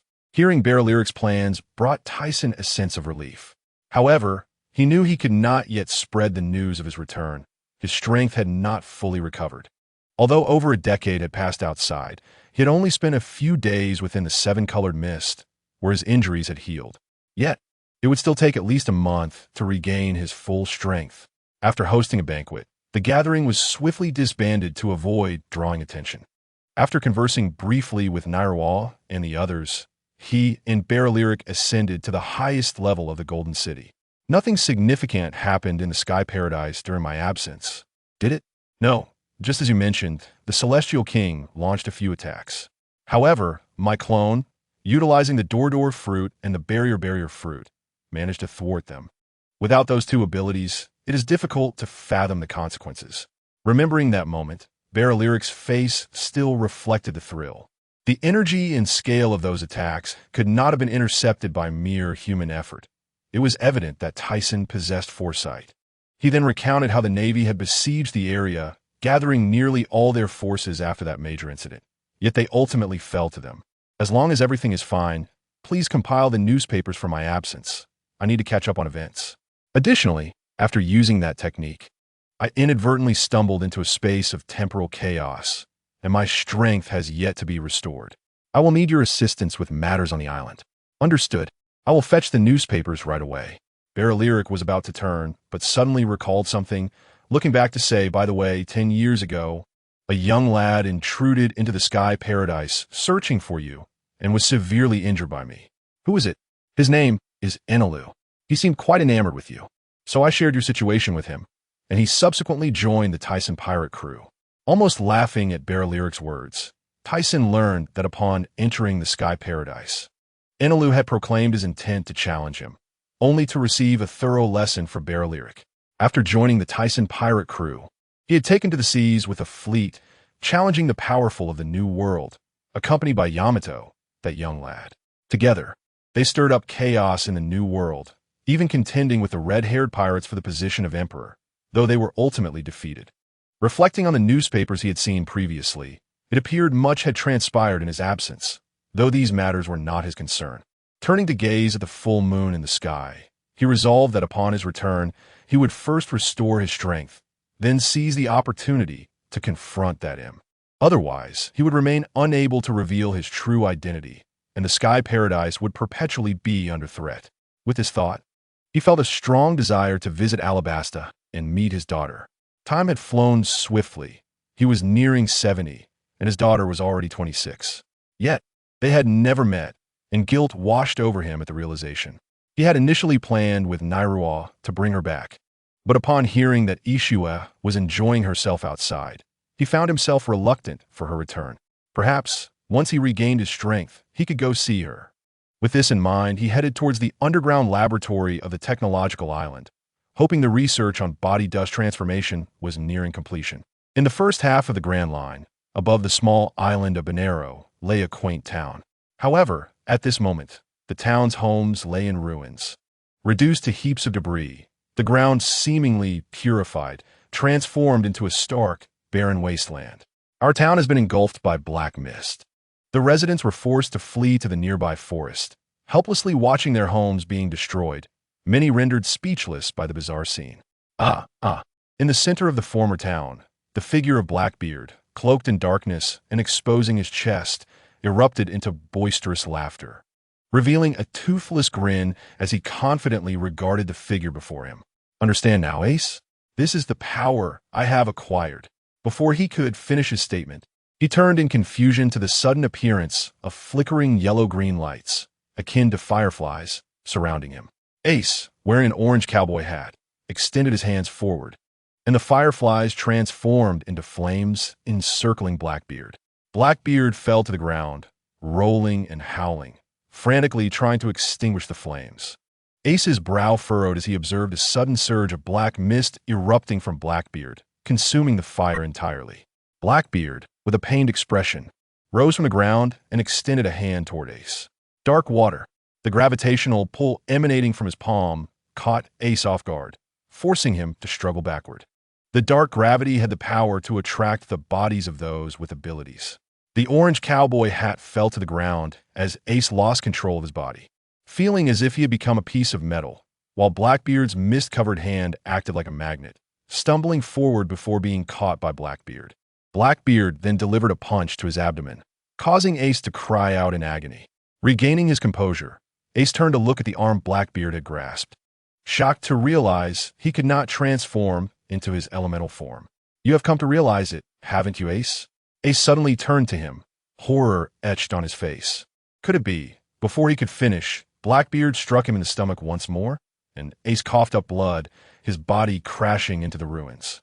It has been a while since you've been beaten, hasn't it, Ace? The moment I captured you, you should have understood you were no match for me. The dark gravity can absorb the powers of devil fruits. I have gained an ability that renders the user defenseless. Join me, Ace. Whether it is the Tyson Pirates or the Whitebeard Pirates, the era of these old geezers has long since passed. Ace rose from the rubble, wiping the blood from the corner of his mouth, his gaze appearing somewhat dazed. He murmured, "As long as I am not caught by you, that will suffice." Seeing that his opponent was still oblivious, Blackbeard once again unleashed the dark gravity. Ace seemed to have anticipated this, as two fiery lances, forged from flames, pierced Blackbeard's chest. Blackbeard felt the pain and cursed loudly, swinging a punch in anger. Ace was once again sent flying, crashing to the ground. He clutched his neck with one hand, feeling as if his bones might shatter. With his eyelids drooping, he thought to himself, what a troublesome ability this is. After a moment, Blackbeard spread his arms wide, gasping for breath, dark mist swirling around him, reaching towards the heavens. Ace, on his knees, supported himself with both hands, breathing heavily, beads of sweat dripping from his brow. In the face of darkness, everything feels powerless, even for a man as formidable as you. However, I increasingly find it regrettable. Ace, become my companion. Ace struggled to rise from the ground, his hands moving as if driven by sheer will. After much effort, he managed to sit up and, with a slight smirk, let out a cold snort, his sharp eyes cast downward. To submit to power would be to forsake my manhood. I will never allow my life to be marked by regret. Do you understand? Fool! Blackbeard's expression darkened as he closed his eyes, seemingly in lament. To survive in this world is to achieve victory. What a pity, Ace. D in darkness. Great flame, emperor of flames. Ha ha ha. In the end, which is stronger, the sun or the darkness? Only one can emerge victorious. I choose to support Whitebeard as king. A month later, within a training room in Golden City, Tyson slowly concentrated the power in his hands and struck the metallic post. The solid gold post was pierced by his punch, and upon feeling this power, he finally felt a modicum of reassurance. Moreover, after recovering, he sensed that his strength had grown even greater than before. Both the power of dust escape and his speed had seen noticeable enhancements. Though not by a vast margin, the improvement was unmistakable. At that moment, the door to the training room swung open. "Mr. Long, the captain is already waiting for you. Please come in." A figure cloaked in black nodded towards Mona before stepping inside. Upon seeing Tyson, his eyes widened in astonishment. "Mr. Tyson, I can't believe you are truly unharmed. Of course, they're not qualified to kill me. It seems the world government has grown overly confident in my abilities. No, kid, I barely escaped with my life. The reason I called you over is to discuss collaboration with the Revolutionary Army, to bring those people down from their pedestals. You are willing to cooperate with us." Although there had been previous dealings with the Tyson pirates, they had only involved weapon resources. Now, hearing the proposition of collaboration against the world government, this was something he had long desired. "Yes, sensing your aura and the development of your forces, I reluctantly agree to cooperate." Hearing this assessment, Long found it both amusing and perplexing. He then sighed. "Mr. Tyson's expectations remain as high as ever. I do not have unreasonable demands. If one lacks power, it could lead to death." Seeing Tyson's serious expression, Long spoke again. "Then what does Mr. Tyson wish for me to do? For the time being, continue with your usual tasks. It won't be long before our opportunity arises." Long hesitated for a moment before affirming, "I understand." Though uncertain of Tyson's plans, he chose to trust him, because before his confrontation with that mysterious individual, he could never have imagined that the world government was hiding so much. Through the war over a decade ago, he realized that his thoughts were still immature, and there were unforeseen powers that he had not considered. After Long departed, Tyson turned and began to contemplate. He intended to exploit the conflict between Newgate and the Navy. Then, seizing the opportunity to weaken the Navy's strength, he believed that they would be too preoccupied to hinder him, relying solely on the world government's forces. However, before that, he needed to gather all available allies, including that little brat, red-haired Shanks. "Tyson Cohen, I heard you have fully recovered." Nero entered, her beautiful and alluring face still reminiscent of her former self, though her lively eyes now bore a deep and profound wisdom. "I am recovered. Did you bring the news from outside?" "Yes, over the past 6 months. You have no idea. The guy actually joined a pirate crew and became a pirate like you. It drives me insane." Nero pouted, handing him a newspaper in her hand. Tyson took it, and, upon seeing the headline, his eyes widened. "The incident at Judicial Island. Principal perpetrator, Straw Hat Pirates." This was not what shocked him. What truly astonished him was seeing his daughter's visage. Clad in a revealing pink outfit, resembling her mother, the accompanying bounty poster left him in shock. Alcee Ixwina, daughter of the great pirate Alcee Tyson, bounty of 230 million, specifically marked for capture alive. What is going on? She actually knows how to flaunt her identity? Nero, what is the meaning of this? Are you referring to her public identity? This was orchestrated by Brother Berlik. Previously, her identity was discovered by Admiral Akiji, who intended to capture her, but he intervened. To ensure her safety, Nero hesitated before continuing. Brother Berlik captured 2 celestial dragons who were out and is currently negotiating with the world government, establishing an agreement that prevents the admirals from being dispatched against her. Upon reaching this point, Nero's face displayed concern. She had not wanted him to take such actions, fearing for the safety of Sky Paradise. So it's like that. Berlik truly has a clever mind. A smile crept onto Tyson's cold face. This explanation made sense, especially considering Berlik's previous mention of the Navy's encirclement of Sky Paradise. They were not a match for the Tyson pirates, so they should not be prepared for war against them again. Since he appointed that guy as the vice captain, he would not suspect anything. Although that guy had not mentioned this matter to him, he likely feared being blamed for his daughter's predicament. But, won't this be very dangerous? Observing Nero's worried expression, Tyson felt a tinge of guilt. Tyson suddenly pulled her into an embrace, lowering his head to inhale her familiar scent. "You must have worried a great deal." "I apologize." Nero's sobs emerged, her head buried against his chest. "As long as you are safe, that is all that matters. You have no idea how much I worried about you." Tears soaked his white garment. After nearly 20 years, she had almost given up hope for his survival. But now, the person she loved stood before her, making her feel a twinge of fear. "Perhaps we should have another child." Suddenly hearing Tyson's magnetic voice, Nero looked up, her alluring eyes blinking, her tear-streaked cheeks flushed to the roots of her ears. "What are you saying? You are nearly 70. I am only 70. Besides, if our daughter does not listen, we shall have a son, and I will personally teach him." As he spoke, Tyson swept her up in his arms. "No, no, Tyson Cohen at this age." Nero's flustered voice echoed in his ears. "No worries. I previously consumed the longevity pills. This is unacceptable. On a certain small island in the New World, it is densely populated with coconut trees, and remarkably, there are an abundance of caves as well. Boss, it seems that Whitebeard is not showing you any respect." Beside the cave, a plump man wearing small tinted sunglasses and a green hat gnawed on a piece of ham. "Ha ha, what a bothersome old man." Upon hearing the fat man's jibe, a middle-aged man with red hair and 3 scars on his left, I laughed heartily. "So what shall we do next?" Ben Beckman, with his long black hair tied in a ponytail, held a cigarette in his mouth, casting a sidelong glance at him. The red-haired man smiled and said, "Since that is the case, we must go personally," and he stood up immediately. "Hey, let's set off." Oh, just as they were preparing to depart, the sound of a din-din mushy suddenly rang out. Upon hearing this noise, they all froze and looked at Beckman. "It is Mr. Berlick." Ben Beckman took out the din-din mushy, which displayed a mischievous expression. The red-haired man, puzzled, took it. What could this old man want with him? Although he had been defeated previously, they had not interacted much. "Hello." Once connected, Berlick's elegant voice emerged. "Red-haired brat, our captain wishes to see you." The red-haired man's serious expression revealed confusion and daze. Then he smiled and said, "Captain? Hey, Red Count, this is not the time for jokes. I have important matters to attend to." Although he appeared nonchalant, internally, he had already half convinced himself. Given the other party's identity, it was impossible for him to call just to deceive him. The captain said, "You need not go to Whitebeard. He knows that guy better than you do."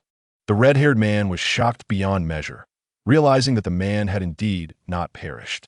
What did he want now? "All right, I'm coming over." After hanging up, the red-haired man turned to see the astonished expressions of his fellow crew members. Even Ben Beckman seemed unaware that the cigarette had fallen from his mouth. He said solemnly, "To Sky Paradise." "Boss, how is this possible? That old man is still alive. What is there to fear?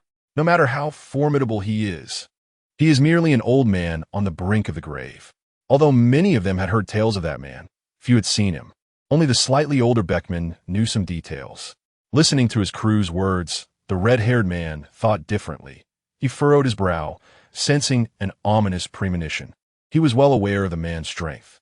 After all, even Captain Roger was no match for him. In the headquarters of the Navy, Sengoku sat in his office, listening to the anxious voice from the din-din mushy. "Sengoku, Redhead is in contact with the remnants of the Tissen pirates.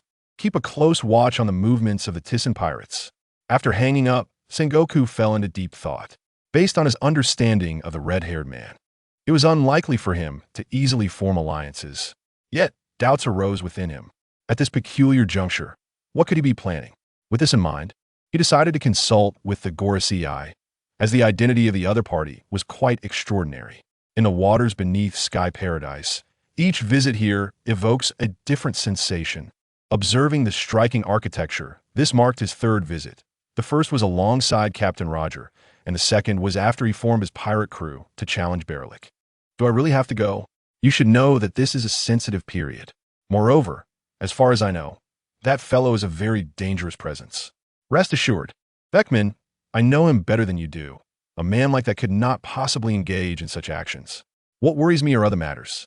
At this point, the red-haired man turned to him, pondering if the re-emergence of that incident from over a decade ago signifies a shift in the world.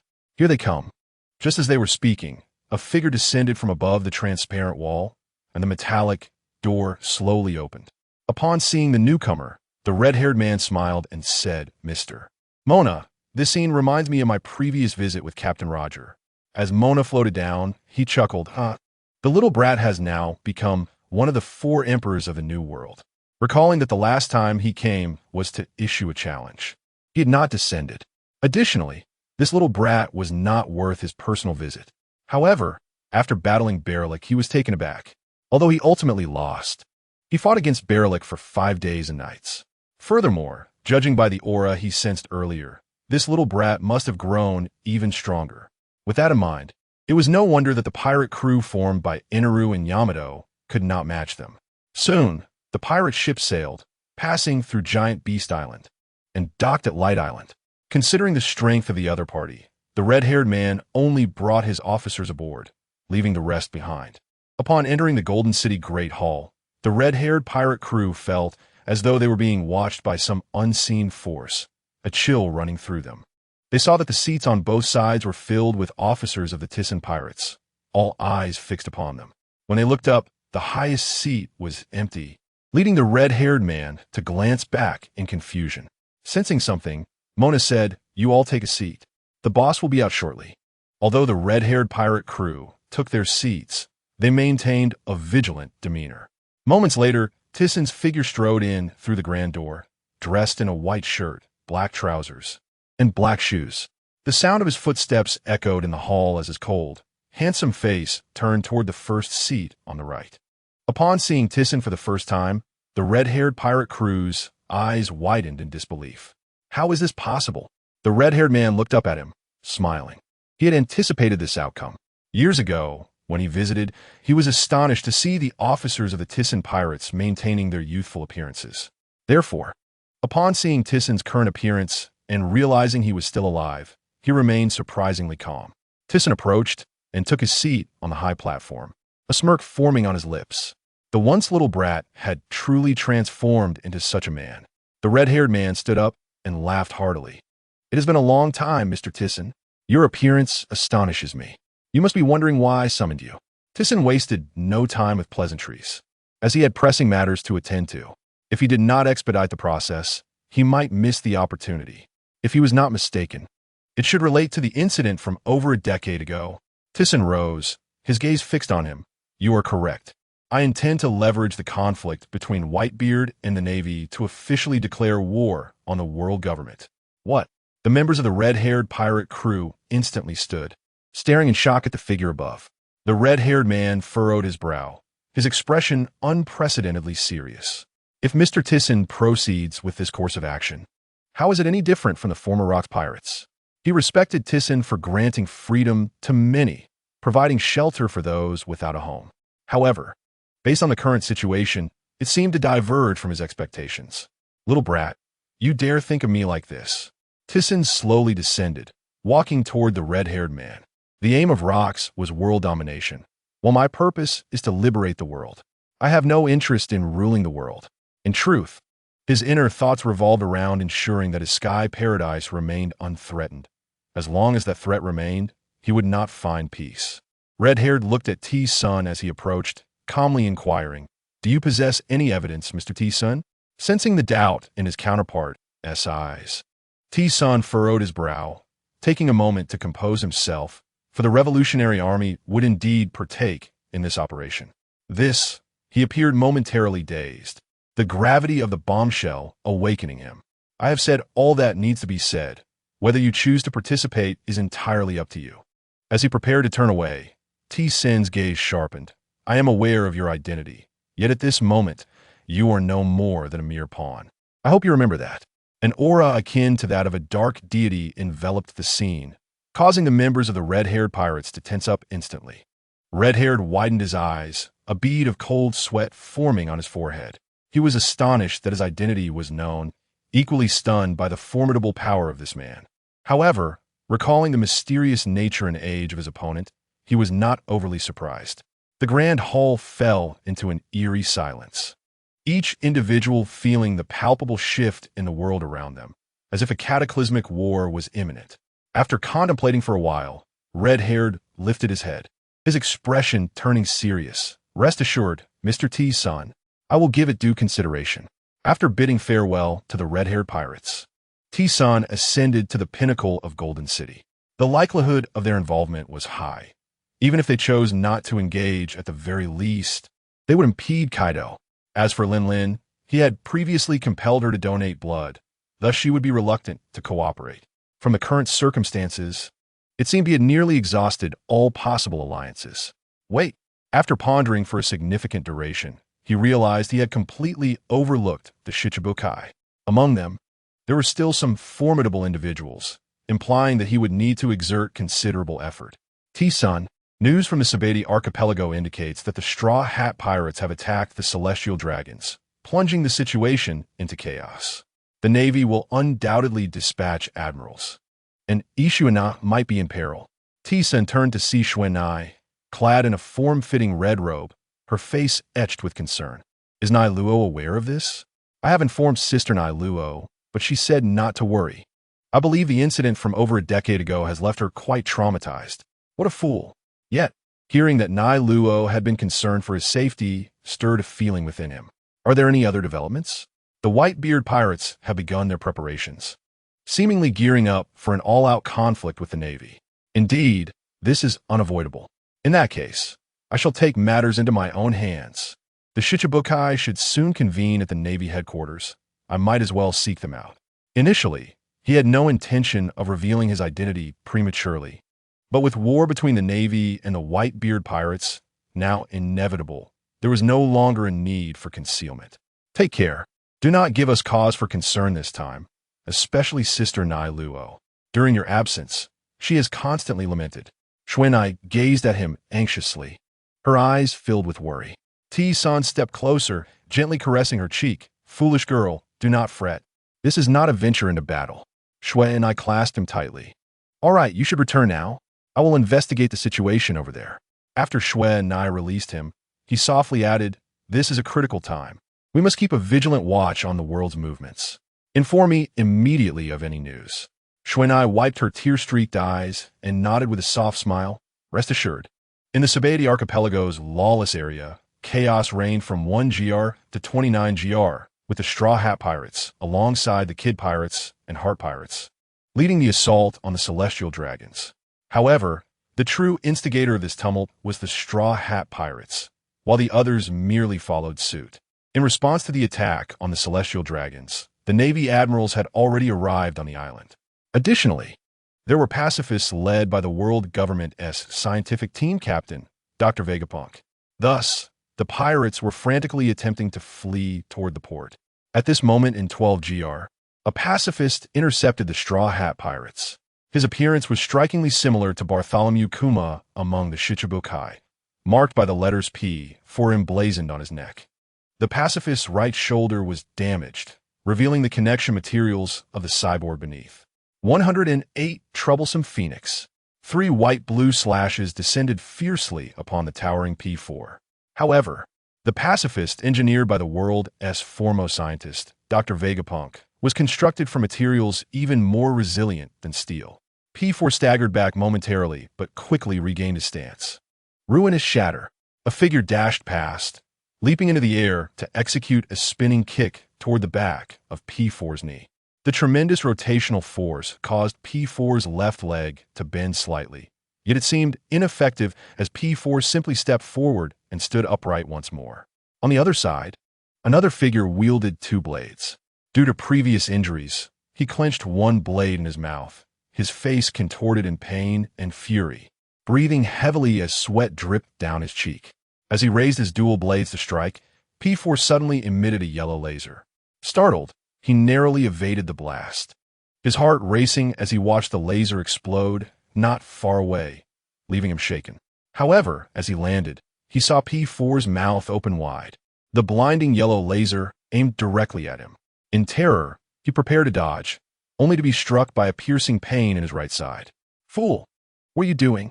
Sanji shouted, his voice booming like thunder, snapping him back to reality. He leaped to the side, just in time to avoid the incoming laser. The resounding explosion drew the attention of those nearby.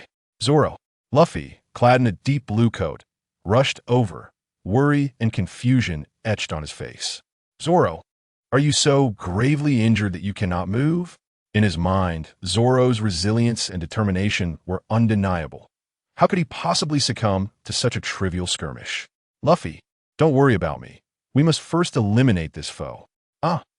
Glancing at the incapacitated Zoro, Luffy turned his attention back to P4. Despite his concern, he couldn't ignore the sight of Zoro, who had never exhibited such vulnerability before.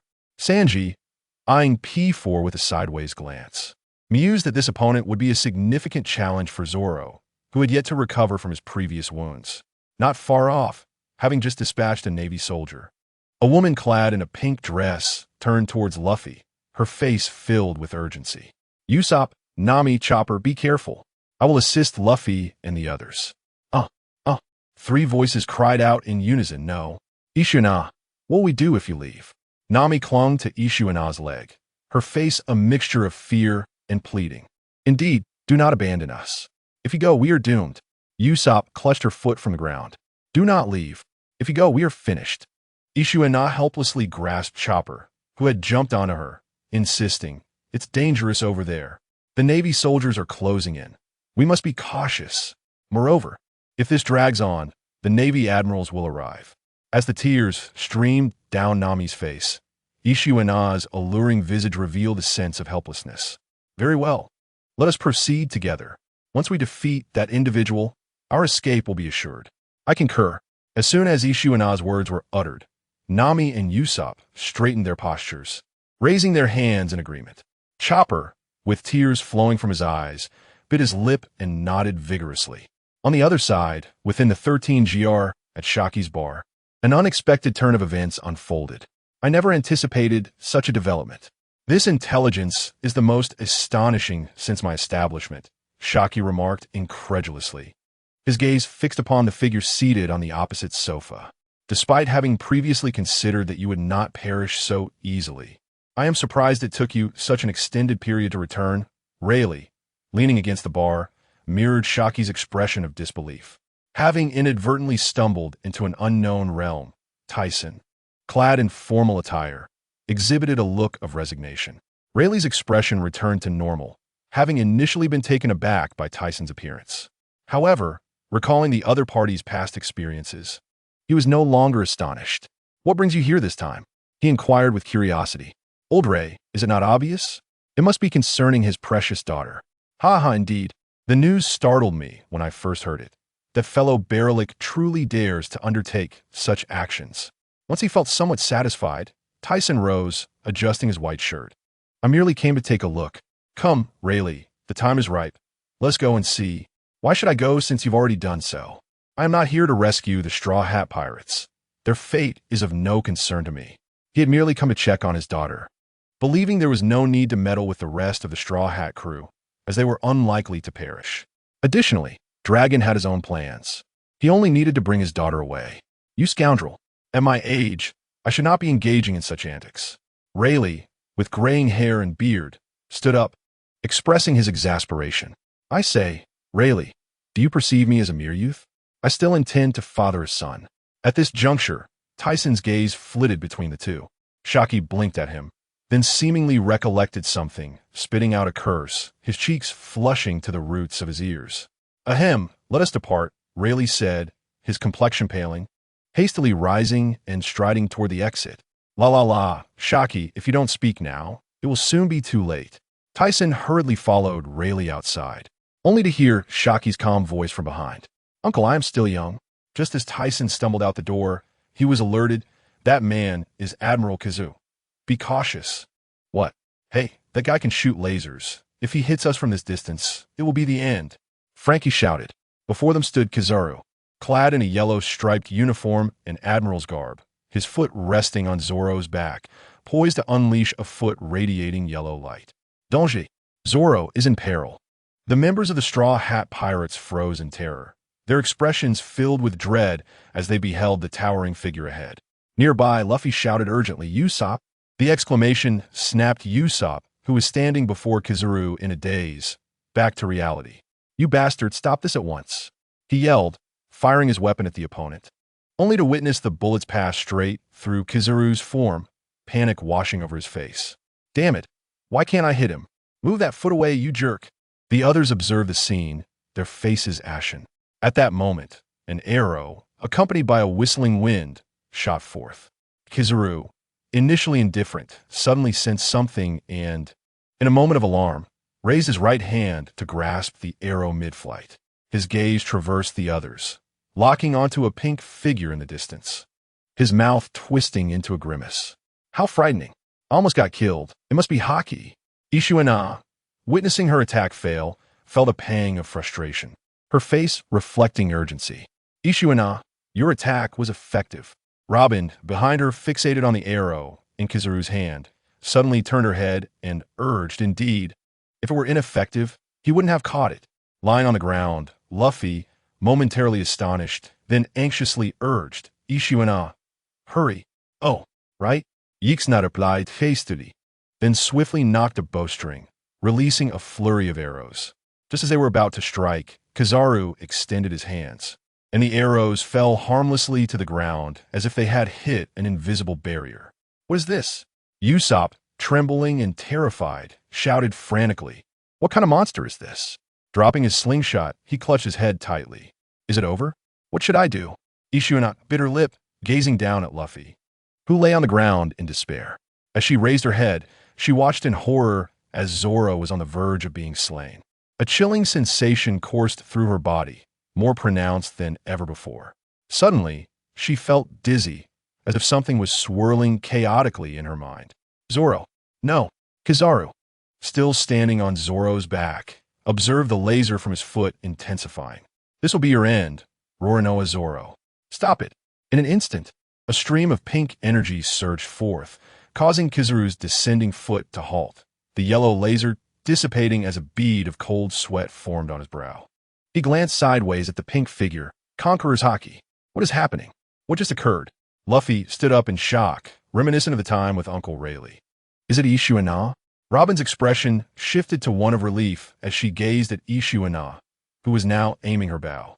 The members of the Straw Hat crew turned to Ishiwana, astonished. Sanji trembled, pointing at his cigarette. Truly, Ishiwana-chan. Once Kizaru stepped off Zoro, he noticed that not only had the Conqueror's Haki awakened, but an arrow was also hurtling toward him, imbued with a chaotic energy of black and white, resembling a shooting star. As the arrow drew near, Kizaru's eyes widened. He quickly extended his hand, and the yellow laser severed the arrow, which then fell to the ground. Ols Ishiwana, the world government, and the Tyson pirate crew have reached an agreement. If you insist on interfering, I will have no choice but to act. Internally, he was shaken. That ability was unmistakable. This scene brought back memories of the Holy Land battle. And not just for him, but even Akainu and Akiji took considerable time to recover afterward. Indeed, this was the ability of that monster. Coupled with the Conqueror's Haki, it was reasonable to possess such potential. Beneath the rugged and deeply lined facade of his face, he muttered, the deaths of the two Gorosei were unforgettable, and that strange ability has lingered in my mind. Although he yearned to eliminate this woman, he dared not act without the world government's consent. Then go ahead and make your move. Ishiwana declared angrily, aware that she knew little about the Tyson pirate crew. Just a few years ago, when she was with Luo Bin, she was apprehended by Admiral Qingji, and she had no knowledge of the reason behind her capture. It was then that a man known as the Red Count rescued her, and since that moment, the Navy had not troubled her again. Upon hearing Ishiwana's provocation, Huang Yuan chose to disregard her and instead retrieved a Den mushi from his pocket to make a call. Usopp, hurry up! Luffy urged anxiously once more. Oh. Usopp, finally coming to his senses, rushed forward and lifted Zoro. Not far from 12 GR, two figures sat on the grass, observing the scene. Your daughter possesses the qualities of a ruler. But what was that beam of light just now? Could it be inherited? Just as Huang Yuan was about to unleash an attack, he was intercepted. Just as he pondered this, the preceding events unfolded. He vividly recalled the ferocious energy from the arrow. It's not surprising, is it? As for this ability, it is innate to me. It is not a devil fruit power. His son said calmly, though internally he was profoundly shaken. He never expected it would turn out this way. Wasn't this the ability of a certain lord given by the system? Why? After much contemplation, he simply could not fathom it. Ouzi Yixna, for the sake of the forthcoming operation, I must take you into custody. After hanging up the phone, Huang Yuan's body radiated with a yellow glow, dispersing into luminous particles. What? Upon witnessing Huang Yuan's movement, the others tensed up. Ishiwana, be careful behind you. It's dangerous. Luffy shouted as he stood up from the ground. Gomu no pistol. Ishiwana froze, lowering her bow and arrow, seemingly resigned to await the oncoming attack. Huang Yuan's figure appeared behind her. his towering frame casting a shadow as his sunglasses glinted ominously before he lifted his right foot. Luffy's elongated arm passed through Huang Yuan's body, causing no harm whatsoever. Retracting his arm, he seethed with rage. Damn it. Stop. He could only watch helplessly as Huang Yuan's right foot was poised to strike Ishiwana. No. Suddenly, a gentle breeze swept by, and the anticipated scene of Ishiwana being kicked away did not come to pass. The onlookers stared in astonishment at the figure behind Huang Yuan. Who is this? Regardless of the identity, the important thing was that she was saved. Huang Yuan, maintaining his kicking stance, sensed an icy aura behind him. His pupils constricted beneath his sunglasses, and cold sweat broke out on his face. Who was this person, appearing silently behind the old man? Kid, have you grown stronger? A low voice resonated from behind. Huang Yuan's rigid head mechanically turned, but instead of the expected visage, he was met with a fist the size of a sandbag. Cough. Huang Yuan's face was indented, blood gushed forth, and his body shot backward like a rocket, crashing through several branches of the Yalki mangrove before finally coming to a halt. Old man, not far away, Wanzihu gazed in terror at this scene, shouting toward the spot where Huang Yuan had fallen. Incredible. Ishiwana turned around, her bow and arrow falling to the ground, her face pale as she widened her eyes in astonishment at the figure before her. Before she could process what was happening, a pair of large hands enveloped her. She blinked, momentarily rendered speechless. Nami's cheeks flushed. Hey, Luffy tilted his head, his eyes filled with a large question mark. Let go of Ishiwana, you bastard. I haven't even hugged her. Are you all right? His son, having embraced Ishiwana, felt a tremor within his heart. Having grown so much, he finally met her today. Although her personality differed greatly from her mother's, it was still quite delightful. Regardless of what his daughter wished to pursue, he vowed to protect her. Suddenly, he felt Ishiwana struggling in his embrace, prompting him to release her. Ishiwana, you didn't. Before he could finish his sentence, a sharp slap echoed, followed by a stinging pain on his face. Pervert. Ishiwana, dressed in a pink short skirt, stood with her hands on her hips, glaring indignantly. Tissen's composed demeanor shifted to one of shock, his mouth agape, as if a fishbone was lodged in his throat. Just as Ishiwana was about to continue, Chopper and Usopp rushed forward, pulling her away.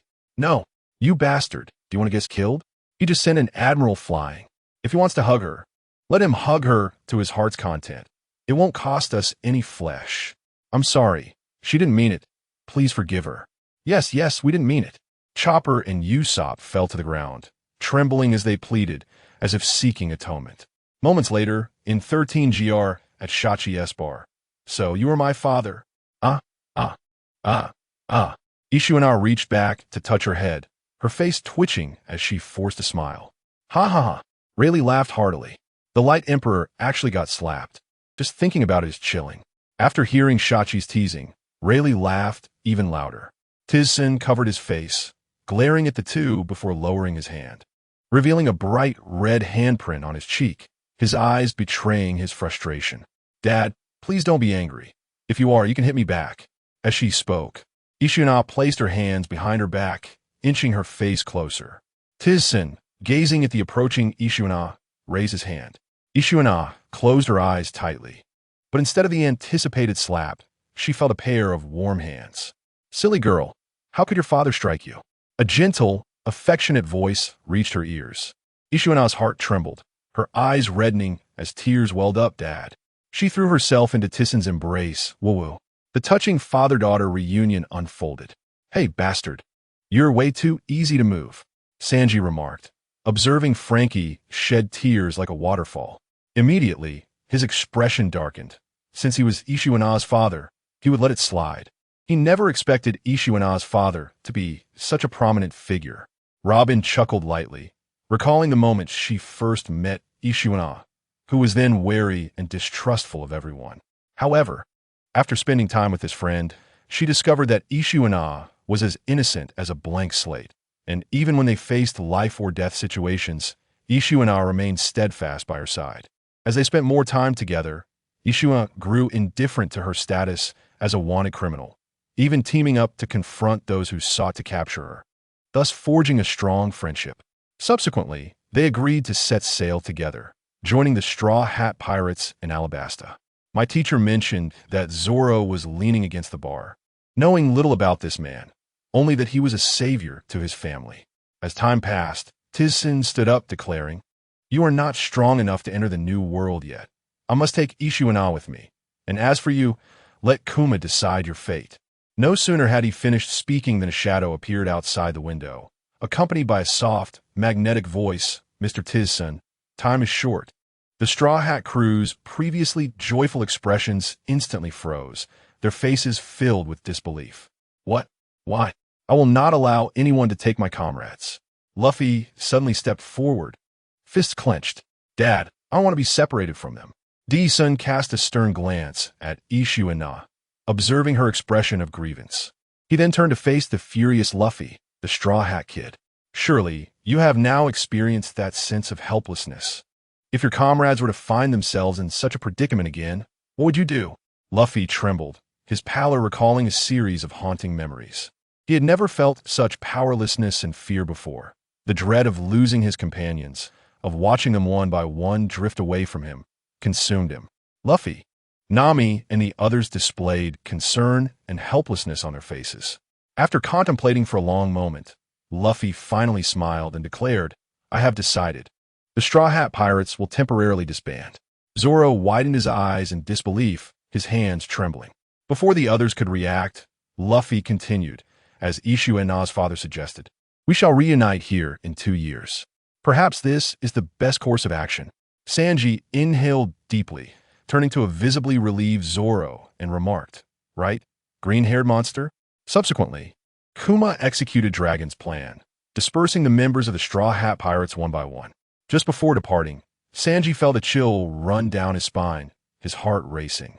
Meanwhile, T-San summoned Shuenai to retrieve Ishuana, for his primary objective had yet to be fulfilled. Among the 7 warlords, he only needed to visit Doflamingo. The others had either been captured or maintained satisfactory relations, requiring merely a phone call to confirm. Additionally, time was of the essence, as the Navy was about to summon them. Of course, this excluded Moria, the weakling. At Navy headquarters, Kizaru, do you comprehend the gravity of your words? Sengoku, upon receiving Kizaru's message, initially wore an expression of disbelief, which soon morphed into a look of dread. The Navy was on the brink of war with the Whitebeard pirates, and now Kizaru was informing him that a figure presumed dead for over a decade had resurfaced. He still struggled to accept this. But after listening to the accounts of Sengoku and the Navy, he had no choice but to believe. He promptly made his way towards the Holy Land, as he had intended to go there anyway, given that the Navy had begun summoning the 7 warlords. Yet, with this unexpected turn of events, he was uncertain how the individuals at the Holy Land would react. Remembering their prior announcement of T-Sen's demise, he cursed under his breath. Upon his arrival at the residence of the 5 elders in the Holy Land, Sengoku found 3 elderly men and 2 slightly younger men in black attire, all fixated on a yellowed bounty poster that should have been destroyed over a decade ago. "Sengoku, you've arrived," the golden-haired elder spoke with authority, the very one who had informed Sengoku of T-Sen's supposed death. "Shouldn't you provide me with an explanation?" Standing just inside the door, Sengoku kept his hands at his sides, striving to suppress his rising anger. "Mind your tone, Sengoku." This was the consensus we reached before issuing the announcement. "Even we find this sudden news hard to believe." Sengoku gritted his teeth. The war with the Whitebeard pirates is now unavoidable. "I do not wish for the Navy to prepare for total annihilation." "Sengoku," the tall, white-bearded elder retorted angrily. Observing the escalating tension, he softened his tone. "Now is not the time to assign blame. We must focus on resolving this situation." The others nodded in agreement, their gazes fixed upon him. "If that is the case, please make a decision swiftly." "I must go urge the 7 warlords," Sengoku stated, turning to leave before the others could respond. The elder with a mustache wore a grim expression, his sharp gaze reflecting his discontent. Sengoku was becoming increasingly intolerable. It was time for him to retire. "Let us set aside that discussion for now. We should contemplate our preparations." The recollection of the impending battle in the Holy Land rendered the 5 elders visibly uneasy. They were reluctant to confront that man. The island of Dressrosa is adorned with an abundance of mushroom-shaped rocks. This nation, known for its love, passion, and the kingdom of toys, was seized by Doflamingo a decade ago. T-Sun arrived above the island, having once promised Doflamingo cooperation. During his absence, although Doflamingo had not given up, he had opted to ally with Kaido as his primary collaborator. T-Sun had no interest in the artificial devil fruits produced from this collaboration. Such things repulsed him. His purpose for visiting was simple: to observe how Doflamingo would choose to proceed. At this moment, beneath a sunshade on the palace's open-air terrace, Doflamingo, donning sunglasses, conversed with his subordinates while sipping a juice. "Doflamingo, what is your take on that recent news?" Diamante, dressed as a clown, inquired from his side. "Oomph." Undoubtedly, that fool was frightened out of his wits. Doflamingo chuckled darkly. He had just received word that a man had managed to send Admiral Kazuru flying at Sabaody Archipelago, and he found it hard to believe that someone could return after being presumed dead for nearly 20 years. Thus, he dismissed the news with contempt. The Navy just called again. It appears the Whitebeard pirates are truly not backing down. Well, I agreed to go. When I choose to do so is not for them to dictate, and I doubt any of those fools will arrive ahead of time. He slurped his drink through a straw and continued. Although the Whitebeard pirates are formidable, the most powerful forces on these seas are undoubtedly the Navy and the world government. So Whitebeard's defeat is inevitable. I'm not so sure. Doflamingo's demeanor abruptly shifted, his body stiffening as he turned to look behind him. A figure clad in a suit, with long black hair, was seated at the table, consuming the food.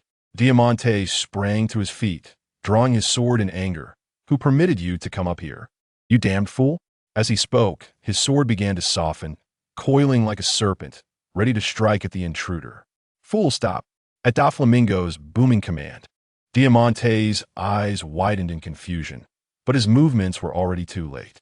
T-Sun, enjoying the meal, extended his hand and effortlessly grasped the icy blade, applying a slight force that sent Diamante hurtling towards him, where he was met with a fist the size of a sandbag, causing him to crash through the stone wall and tumble from the high platform. Doflamingo watched his subordinate being flung away, his fingers twitching in agitation.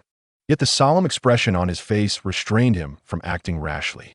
After finishing his meal, T-Sun stood, and in a flash, he placed his hand on Doflamingo's shoulder. Turning to face his visibly disgruntled expression, "What? Do you wish to fight?" A chill coursed through Doflamingo's heart. He halted his movements, his serious demeanor revealing a hint of a grin. "I never expected the Navy to have deceived me for nearly 20 years. What a bunch of scoundrels." He turned around, arms outstretched. "So, Mr. T-Sun, what brings you here, and how may I assist you?" Witnessing Doflamingo's rapid change in demeanor, he felt a twinge of reluctance to strike him. Initially, he had prepared to dine first before discussing matters, but it seemed that plan might not come to fruition. Upon contemplating this, he ceased to squander any more time and declared, "Have you not dreamt of toppling those fellows from their pedestals? Now lies an opportunity." At this sudden, startling utterance, Doflamingo's previously jovial visage shifted to one of solemnity, his gaze fixed intently upon Tyson. Moments later, Tyson soared from Dressrosa, indicating that the conversation had progressed smoothly, and Xiaoming had managed to evade a beating. However, he had just received a call from Xuanai, informing him that Ainalu and Yamato had once again sought confrontation with the red-haired pirates. Under normal circumstances, he would prefer not to intervene. Yet, this was an extraordinary time, and he could not allow these two to run amok. Not far from Wano, on a solitary island, two pirate ships lay anchored at the shore. The skies above crackled with thunder and lightning, as if a monstrous creature were poised to emerge from the ominous clouds, roaring at the two factions below. "Ainalu, cease your hostilities. If you wish to fight, wait until this tumult passes." The red-haired captain addressed the two before him, with his crew members arrayed behind him. He felt exasperated with these two. Ever since he had bested them once, they had clung to him like a stubborn adhesive. He had already instructed Beckman to inform Mr. Tyson, so now it was merely a matter of stalling for time. "Yaha, red-haired, this time I will surely defeat you. No one can impede me." Ainalu brandished his golden staff, adorned with 3 drum-like devices embedded in his spine. He struck his staff upward, causing the lightning above to rage violently and expand its reach. The lightning danced chaotically within the roiling clouds, producing a cacophony of roars. "Hey, Ainalu, is this guy truly serious?" Yamato, with a butterfly knot adorning his back, hefted a kanabo and turned to Ainalu, pondering the words of the red-haired captain. "Regardless of whether he is, let's first engage in battle." Ainalu's golden staff was now enveloped in a lustrous layer of Haki. It seemed that a confrontation was inevitable. Red-haired furrowed his brow and drew Griffin, noting that the opponent was of a similar age, with exceptional observation and armament Haki. Particularly his observation, combined with the lightning in the sky, rendered him nearly impossible to evade. With that thought, he glanced skyward. The power of the lightning was formidable, and to avoid harm, he would need to resolve this encounter swiftly. "I shall deal with the other one." Beckman, with a cigarette clenched between his teeth, stated that they must quickly subdue the 2 troublesome adversaries, for time was of the essence, and a grand battle awaited them. "Any news from Mr. Tyson?" "He is en route and should arrive shortly." "In that case, let us amuse ourselves with these vexatious adversaries for a while." Red-haired grinned. Typically, he would relish such a contest, for his opponents were formidable. As he finished speaking, Ainalu transformed into a bolt of lightning, surging forth with remarkable speed. The keen-eyed red-haired, with his heightened observation Haki, caught a glint of red in his eyes, raised Griffin, and the sound of metal clashing echoed. Ainalu's face gleamed with maniacal laughter. "What a lunatic!" Red-haired bellowed, applying pressure to his blade, igniting flames that erupted forth as he swung his fiery sword, deflecting Ainalu's golden staff and momentarily slicing through him. Unfortunately, it was merely a flicker of lightning that he had severed. The lightning crackled and popped as Ainalu leapt into the sky, swinging his staff downward to unleash a torrent of lightning as thick as a barrel.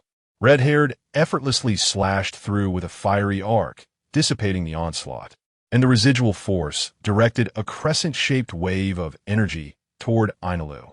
However, Ainalu merely sidestepped, allowing the wave to pass harmlessly into the horizon. Meanwhile, Yamato observed Beckman, who wielded a short gun, and marveled at their fervent clash. "Damn Ainalu, why must I always be the one to contend with this stoic face?" she lamented, her expression filled with reluctance. Suddenly, her physique began to transform, her teeth morphing into fangs until she became a white wolf, cloaked in swirling mist.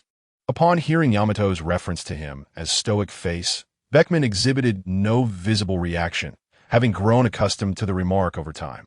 The first time he had felt discomfort, but in subsequent encounters, he paid no heed. When Tyson arrived, he beheld the island enveloped in darkness, the menacing lightning roaring above, while the terrain below was engulfed in thick smoke, revealing the chaos wrought by the combatants. The charred red-haired, gripping Griffin gasped as he regarded Ainalu, who was propped against the ground with a long gash marring his form. Yamato, having reverted to her human form, bore traces of blood streaming down her cheek.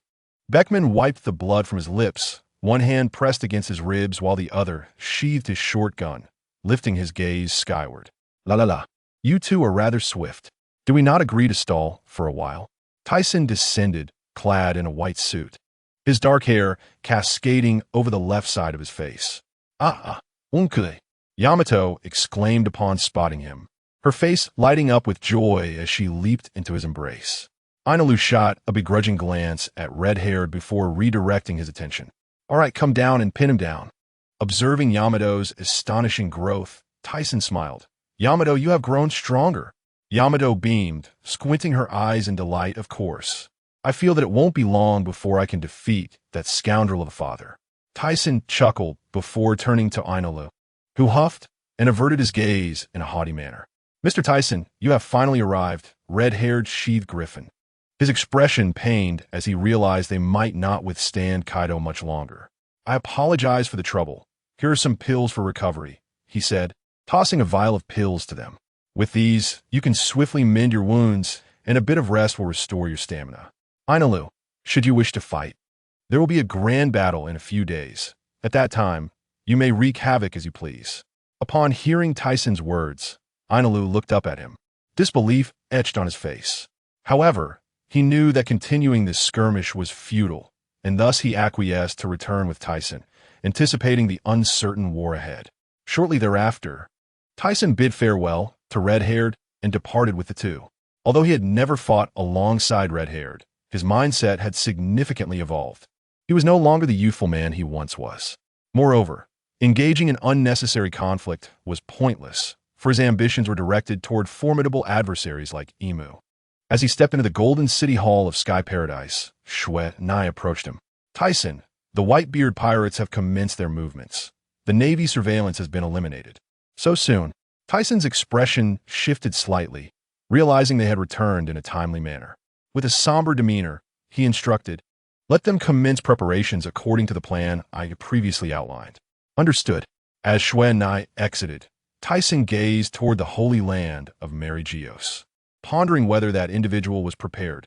Not far from Mary Geos, hundreds of ships floated upon the sea, several bearing the flag of Tyson's pirate crew. Yet, in the face of such a formidable armada, the world government exhibited no signs of activity, leaving Dragon, who stood at the bow of one of the ships, perplexed. Dragon, the Navy and Whitebeard pirates have begun. Upon hearing the low, magnetic voice from the transponder snail, Dragon hung up and turned to Sabo. "Notify the crew. We will commence action as soon as we receive word from Mr. Tyson."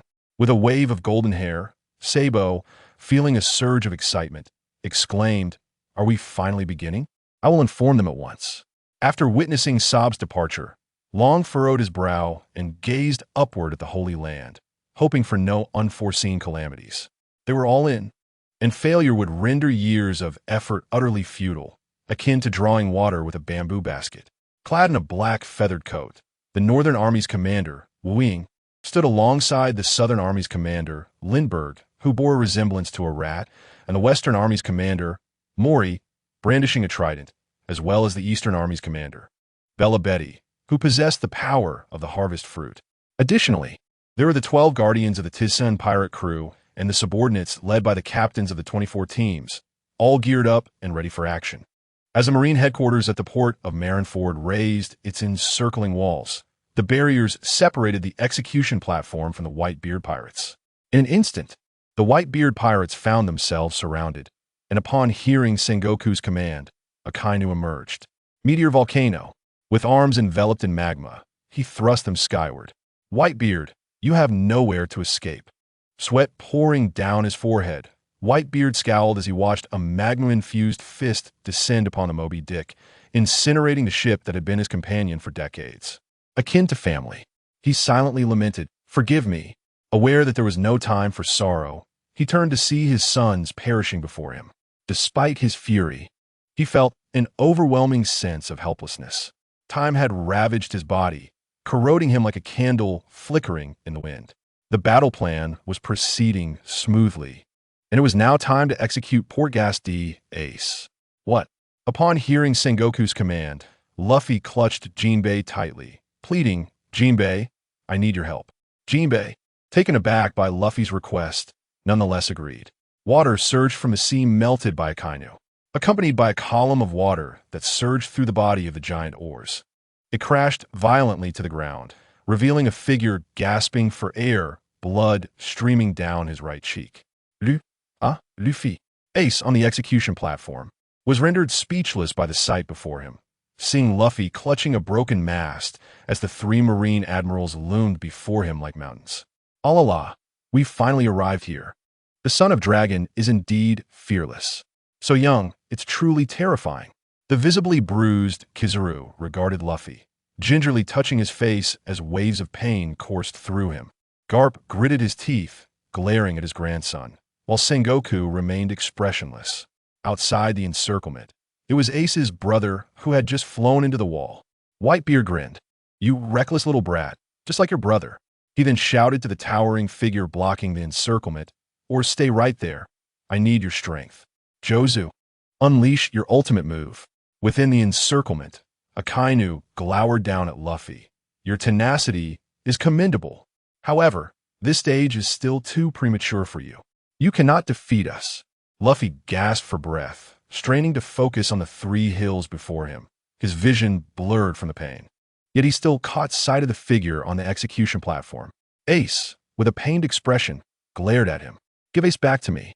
Luffy's hoarse voice rang out as he endured the agony in his body, leaping forward and hurling the mast at the 3 blocking figures, hoping it might aid him in surpassing them.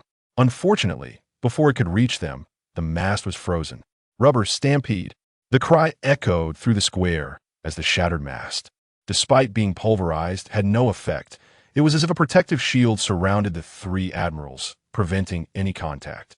Seizing the moment, Luffy's body turned crimson, white smoke swirling around him as he activated Gear Second, darting past Kizaru with remarkable speed. He understood that he was no match for these 3, so he had to act swiftly. Just as he was about to reach the execution platform, a blinding flash of yellow light appeared, and Luffy widened his eyes in terror at the sight of Kizaru, who then delivered a brutal kick to Luffy's face. With a cry, Luffy's form was sent crashing into the stone ruins. Garp, on the execution platform, crossed his arms, his head bowed as he gritted his teeth, trembling uncontrollably. "Execute." At Sengoku's command, the executioner raised his sword. Sengoku ordered again, "Proceed." Startled, Luffy's feet were rooted to the ground as he struggled to rise, but his body, battered and bruised, could not comply. "Ace!" Whitebeard exclaimed in shock. "Ace!" The crowd gasped, their eyes wide as they watched the executioner's sword descend. But just as the blade was about to strike Ace's neck, a gust of wind swept through, causing the 2 on the execution platform to inexplicably topple to the ground. Crocodile, poised to strike, halted, his face frozen in confusion. "Who is it? What is happening?"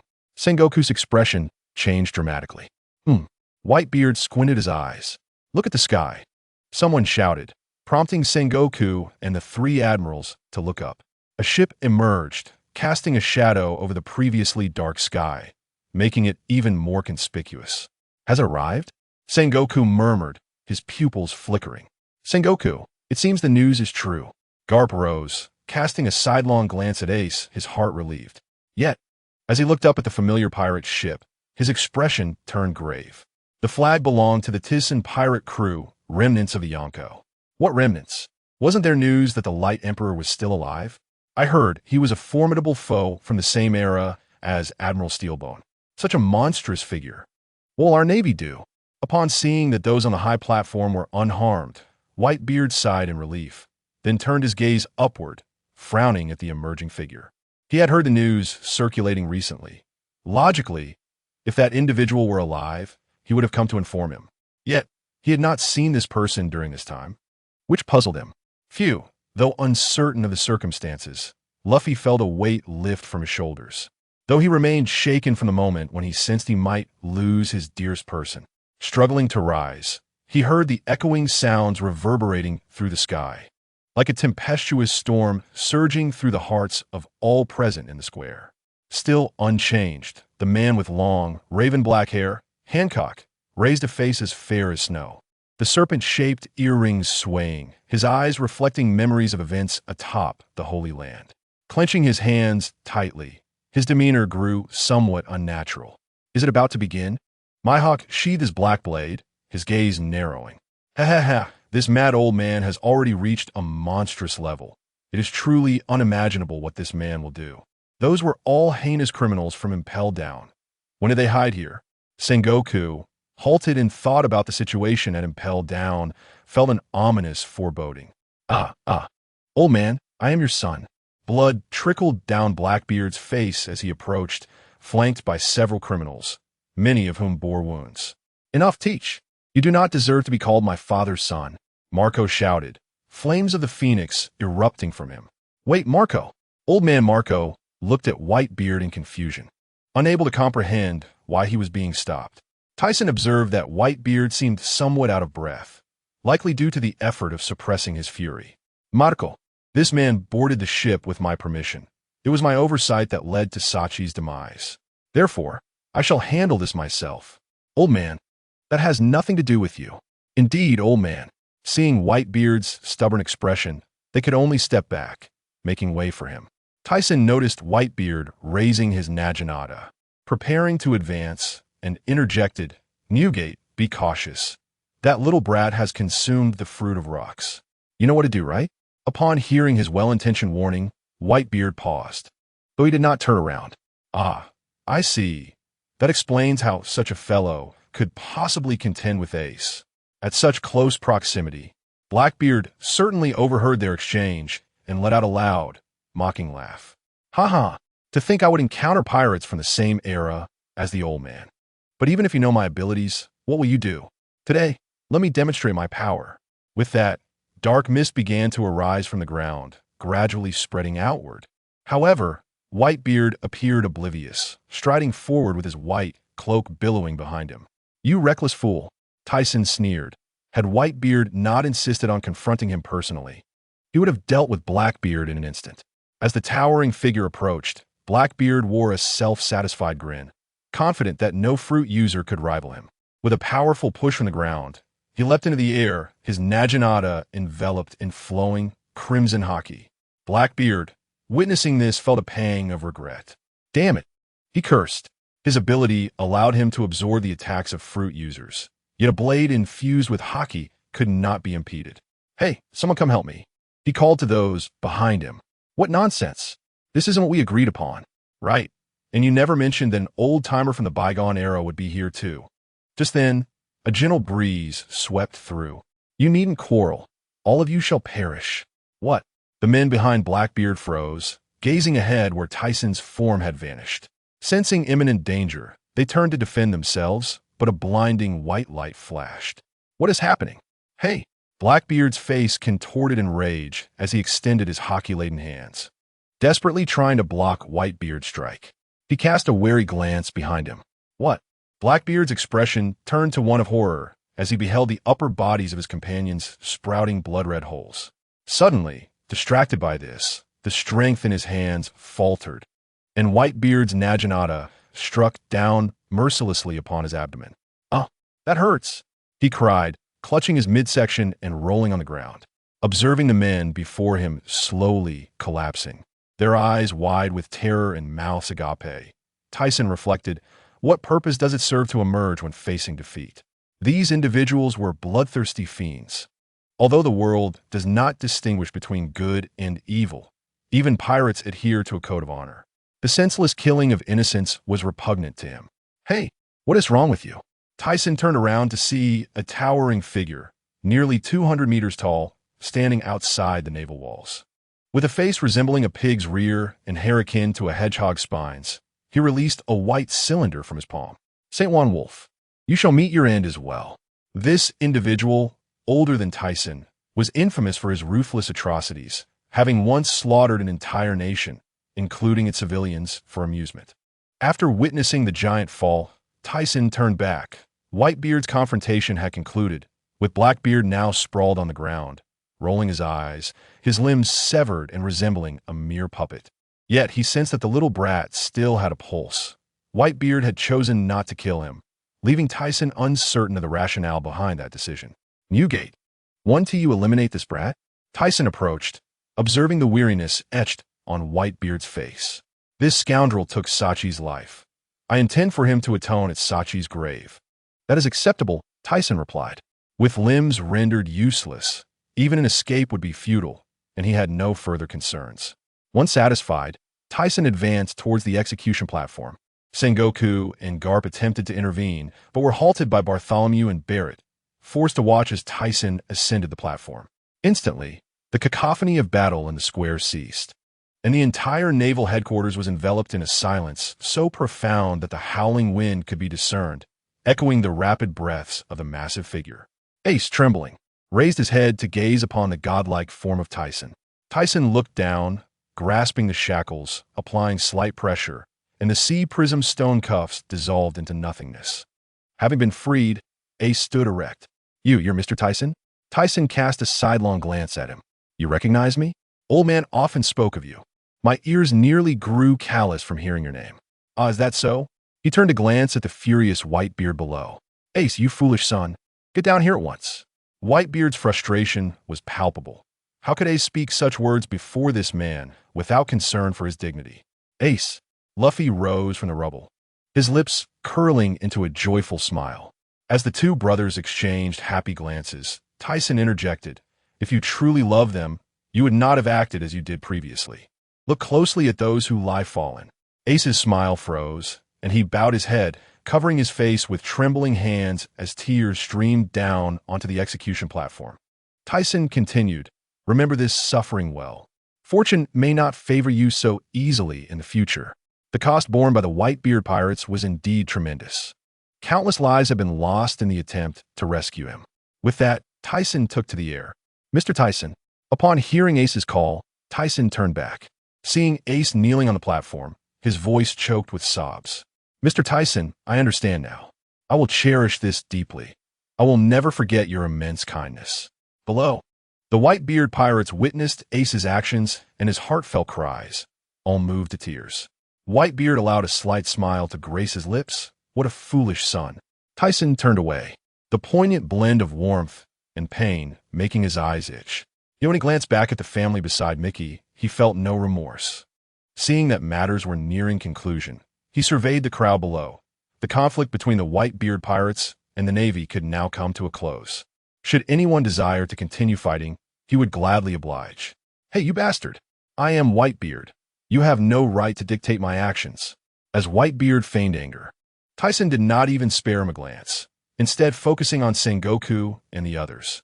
Sengoku clenched his fists, initially glaring in fury at the elongated figure above, then surveying the surroundings. Ultimately, he closed his eyes, remaining silent. With the three major powers of the Navy decimated, how could anyone hope to restrain Whitebeard? Observing Sengoku's once dark hair now appearing much grayer, Tyson understood the gravity of the situation and flew to stand before Whitebeard. "Newgate, continue your fight." The Navy isn't even retaliating. Observing the stern figure before him, the old man with the white beard scoffed, his complexion shifting from pale to flushed. You damned old scoundrel. I won't let you off easily. If you wish to fight, wait until I return. The Revolutionary Army is poised to take action." "Revolutionary Army?" the old man murmured, realizing that this fellow had long harbored such intentions. As he spoke, Tyson prepared to board the ship, feeling perplexed by the lack of movement from the world government, with no sign of him either. Were they truly indifferent to the Navy? If so, his previous plans would be rendered futile. Just as he stepped onto the pirate ship, an inexplicable sensation overcame him, prompting him to look up. The once clear sky suddenly darkened, giving way to swirling vortices. The Whitebeard pirates and the Navy sensed something amiss and looked up in unison. Suddenly, a tremendous roar echoed through the heavens, shaking the very ground beneath them. What is happening? The source of this disquieting force bewildered Whitebeard. Sengoku gazed down from above, slowly stating, "Kapu, it seems the scene from 17 years ago is about to unfold again." His words bore a tone of resignation and chaos. Uncertain of how to confront this situation, while the world government remained silent. "Ha ha ha, has it appeared? What direction shall this world take?" Amidst the laughter, Doflamingo leaped towards Tyson's pirate crew. He was not alone. Mihawk, Hancock, and Bartholomew Kuma followed suit. "What are you doing?" Moria questioned, puzzled as he watched the four depart. Once he discerned their landing, realization dawned upon him. "Ha ha ha. It turns out these rascals have long conspired with Tyson's crew. Why were the 7 warlords heading towards Tyson's pirate crew? Mihawk, what are your intentions?" Sengoku glared at the 7 warlords group, momentarily at a loss for words. Standing aboard the Mickey Mouse, Mihawk turned, his expression grave, and replied, "It is merely a travel agreement." Upon hearing the nonchalant response, Sengoku turned to the others, his anger flaring. "Cursed 7 warlords. Sengoku, we should first order the Navy to retreat. You must understand what is to come." Listening to Carp's warning, Sengoku's expression changed drastically. Enraged, he had forgotten such a crucial matter. Raising his voice, he commanded, "All Navy personnel, retreat immediately." "What is happening? Are we not capturing pirates?" "Obey the marshal's orders. Retreat." Upon witnessing the familiar white-blue vortex in the sky, Tyson understood that something was approaching, and he turned to Newgate. "Quickly, get your men to withdraw. This place will soon become a true battlefield." Hearing Tyson's counsel, Newgate did not object this time. He was acutely aware of the anomalies that had transpired in the sky 17 years ago. Whitebeard pirates retreat. Marco, bring this damned fellow. Whitebeard glared at the incapacitated man on the ground. Yes, father. Following the command, the square erupted into chaos as both Navy and pirates boarded their respective ships. Anticipating a clash with the Whitebeard pirates, the Navy had already evacuated their families from the rear of Marineford. Sengoku watched as the Navy personnel boarded their vessels in an orderly fashion. Once they left, they could retreat, leaving the rest beyond their control. Aboard the Mickey Mouse, Tyson's crew disembarked, preparing themselves. Tyson landed beside Whitebeard. Old man, are you not leaving? Cool. I never intended to leave this time, he replied, turning to Tyson and laughing heartily. My son has been rescued. I am already quite satisfied. As Tyson chuckled softly, he was about to speak when the sky underwent a startling transformation. Looking up, he perceived something monstrous within the murky clouds, as if a fearsome beast were about to tear through the heavens.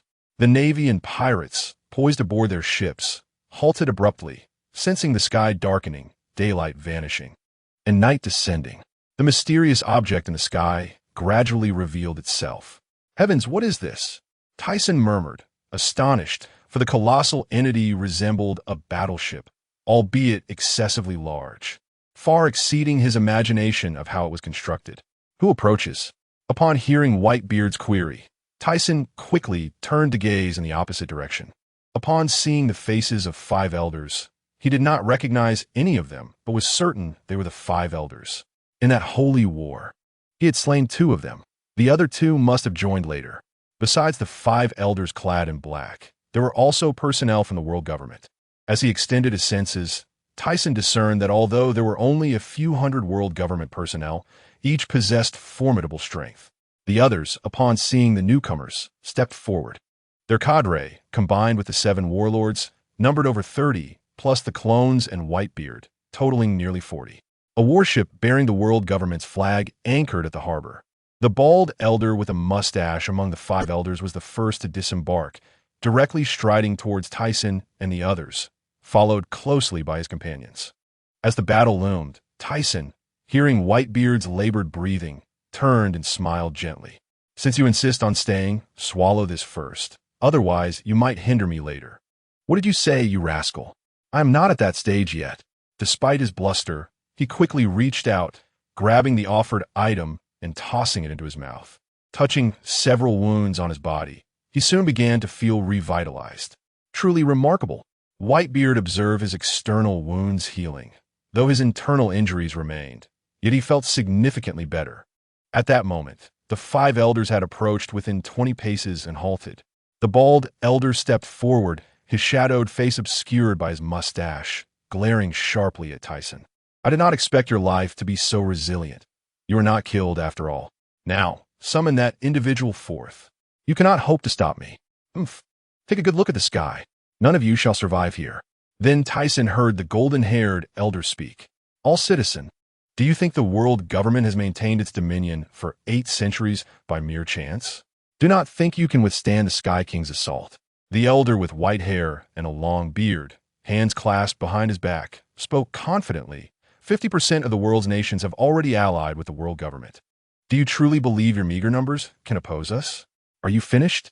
Tyson, growing impatient with the trio's boasting, interjected, I never claimed it was just us. Inciting nations to revolt is not my forte. Revolutionary Army, the stout middle-aged man exclaimed, stepping back a pace from the 3 elders. The golden-haired elder's beard quivered as his muscles bulged. We do not even regard that group of rats hiding in the shadows. All citizen, we shall grant you one last opportunity. Surrender, and we may spare the others. Seeing the golden-haired elder losing his composure, the bald elder quickly interjected in a low voice. The audacious proposal from the elder to surrender was met with disdain by Tyson, who scoffed at the foolishness of it all. He thought, do they believe we are merely engaged in a game of pirates? As the pirates shouted and Tyson hurled insults at them, the golden-haired elder's expression darkened, and he could no longer contain himself.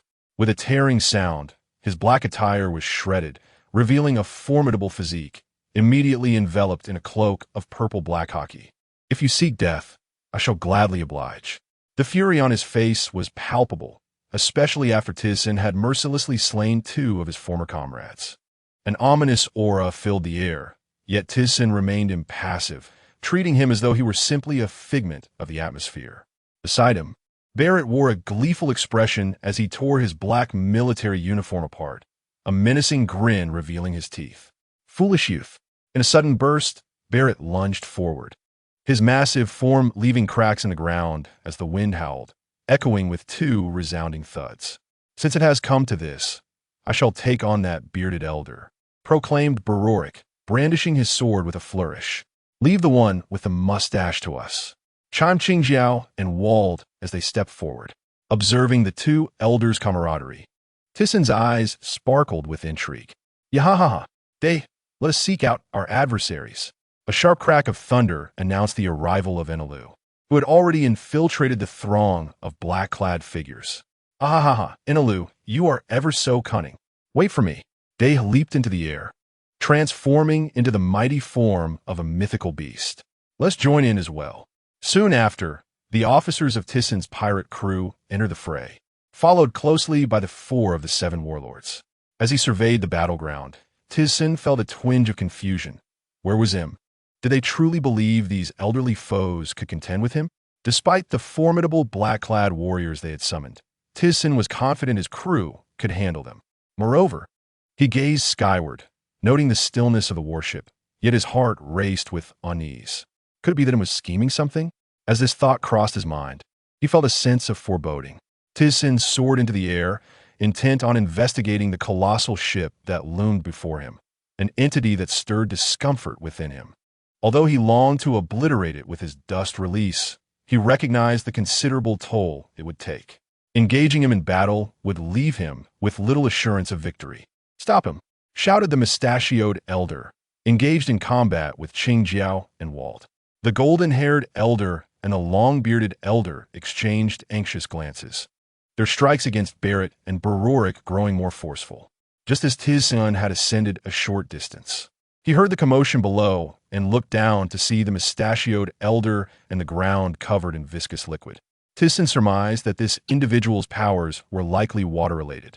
Moreover, judging by the reactions of his adversaries, it appeared that Im was lurking within the colossal structure above. The elder battling Barrett was undoubtedly a Haki user, while the long-bearded elder seemed to excel in martial arts. At least he had not witnessed either of them utilizing their abilities, regardless of their strength. Tisson had unwavering faith in his comrades. None of the adversaries engaging them were ordinary. Their prowess rivaled that of the 4 emperors. If such might could not vanquish these foes, then there would truly be no hope. Turning his gaze skyward, he sensed a tempestuous energy coalescing beneath the warship. As he approached the entrance, a vortex at the center suddenly erupted downward, compelling him to brace himself. A column of white light formed from his dust release surged upwards, with Tizson following closely behind, swiftly traversing the vortex's core. As his vision adjusted to the chaotic white space, he found himself within a corridor brimming with technological marvels, resembling a labyrinth with numerous pathways. To either side, mindless automatons stood, each towering 4 to 5 meters tall with disproportionately small heads. As his perception extended, he recognized Im's familiar chakra within his mind, as if the individual were deliberately awaiting his arrival. Having lingered for some time, Tizson did not advance further, seemingly biding his time. Moments later, a door materialized in the air, opening to reveal 6 figures emerging from the darkness. "Where's this place? Have we arrived?" "Very well. Clear the path ahead," Tizson commanded, observing the 6 clones. Aside from Beroric No. 3, who had not been summoned, the others had joined him. He was skeptical that Im would calmly await his approach. Numerous obstacles, like the automatons lining the corridors, were surely in place. Dragon No. 6, representing justice, sprang into action, darting down one of the side passages. As anticipated, the nearby automatons sprang to life. This wretched world required revolution. "Im, prepare yourself." He formed peculiar gestures with his hands, and glass barriers emerged, isolating the automatons. The remaining clones, each embodying different emotions, followed suit behind Dragon number 6. Though he could sense Im's location, direct access was fraught with uncertainty regarding potential traps along the way. Thus, he instructed Dragon number 6, who had consumed the barrier fruit, to lead the charge. Woo. Another battle looms. Kaido number 7, embodying sadness, brandished a spiked club, transforming into a dinosaur-human hybrid. Ha, you fool. Roger número 5, representing joy. Flickered in and out of existence, his powers derive from the strongest spear of the celestial dragons, enabling him to become elusive like a shadow. Tyson remained unaware of this fruit's name. La, another opportunity to fight. Whitebeard number 2, embodying joy, utilized the gas fruit to compress gas and unleash explosive blasts. It is time to eradicate everything. Rocks number 1, embodying anger, summoned black mist that engulfed the automatons before releasing a torrent of debris. As for the origins of the black mist, that tale dates back 17 years. At that time, he had instructed Barorik to endow the clones with the powers of the fruits, specifically directing him to seek out Blackbeard. Though he was unaware of how the blood was procured, it mattered little now. Alas, these automatons are truly pitiable. Ling número 4, invading Kenpachen, extended her pink dragon claws to swat the automatons away. As the automatons multiplied, the clones unleashed their unique phrases while attacking, causing Tyson considerable frustration. Alas, such sin. These clones were mere prototypes. Although they were manufactured with great success, their personalities were incomplete. They were originally meant to await further refinement from Vegapunk. However, time was of the essence, and he had no choice but to deploy them prematurely. An hour later, Tyson glanced back at the countless automatons strewn across the ground, acknowledging the difficulty of the endeavor. The combat prowess of these automatons was quite formidable. Their materials were durable, and some even possessed the ability to fire lasers. He could only wonder how much the world government had expended to create such wonders. Subsequently, he pushed past the clones, entering the Grand Hall, and raised his gaze to the shadowy figure seated upon the void throne. So, you have indeed arrived here. The shadow placed his wine glass down, rising to his feet, the sweeping black cloak trailing behind him, with fingers resembling lethal weapons concealed within his sleeves. He expressed no curiosity regarding Tyson's survival. D-Sun took several steps forward, halting to gaze at her intently. I am here today to comprehend everything, so brace yourself. The notion of awakening was one he had embraced 8 centuries prior. Imu descended the staircase, her 3 pointed appendages atop her head remaining still, provoking curiosity about their true nature. Upon reaching the bottom, she expressed her interest. Shall we engage in a game? With a furrowed brow, was perplexed by her intentions but did not refuse. What do you propose? Well, Imu appeared taken aback. Had it not been for the obscurity of her visage, one might have discerned her surprise. Yet, in the depths of Dika's gaze, he perceived the flicker of her hawk-like eyes. Whose lives will you choose to preserve? The lives of everyone down below, or mine? Her lips curled as if to suppress a laugh. Finding her ludicrous, D-Sun couldn't help but mock. Are you foolish? Or is it that? His expression shifted dramatically, and his heart trembled as he focused on her. Could it be that, indeed? Before he could finish, Imu interjected, this warship is known as Tianwang, an ancient weapon. The ship's base can harness energy, should it be expended in one go. It could annihilate the expanse of 4 large islands. What? He could hardly believe it. 1 large island was equivalent to the scale of Dressrosa. If it were 4, the lives of those below, including the fleeing Whitebeard pirates and the Marines, would be extinguished. However, the warship had already consumed a significant amount of energy prior, and its lights flickered at intervals. Thus, it could currently only gather enough energy to cover 2 large islands. Observing her casual demeanor while uttering such harrowing words sent a shiver down his spine. His expression darkened. But there are still your men below. Do you not care for them? This world is not lacking in humanity. They are merely pawns. If that is the case, then I shall have no choice but to eliminate you swiftly. As his words fell, 6 clones unleashed their abilities toward Imu, but in that very moment, her figure vanished. Imu regarded the approaching six with nonchalance, stating, "It seems that fellow is not one to remain passive. I presume you all have colluded together." She extended a hand, and the grand hall began to transform mechanically, unleashing countless lasers from all directions. She then cast her gaze backward, where shadows emerged, moving with a ghostly swiftness. A dull thud echoed as a foot struck an arm. Imu's hawk-like eyes widened in astonishment. The immense force caused her to stagger back a step before regaining her balance. Before Disen could adjust his stance, he vanished once more, and Imu began to grow cautious, her eyes scanning the surroundings. Having previously lacked the capacity to resist her speed, he was now adept at utilizing his abilities. His body melded into the earth, evading her strikes, for she could not hope to land a blow. As for her mind control ability, it required ocular focus to be effective. His earlier misstep had stemmed from carelessness. By honing his perception, he could discern her movements and intentions through the flow of chakra. Undeniably, Imu's speed surpassed his, but each time she was on the verge of striking, he would disperse like vapor, accompanied by the damage of his earth-based techniques. In a fleeting moment, amidst the elusive interventions of Roger No. 5, Sin seized the opportunity, his cylindrical earth technique piercing her abdomen. Yet, she emitted not a sound, merely appearing in a flash atop the throne, clutching the seat and coughing up blood.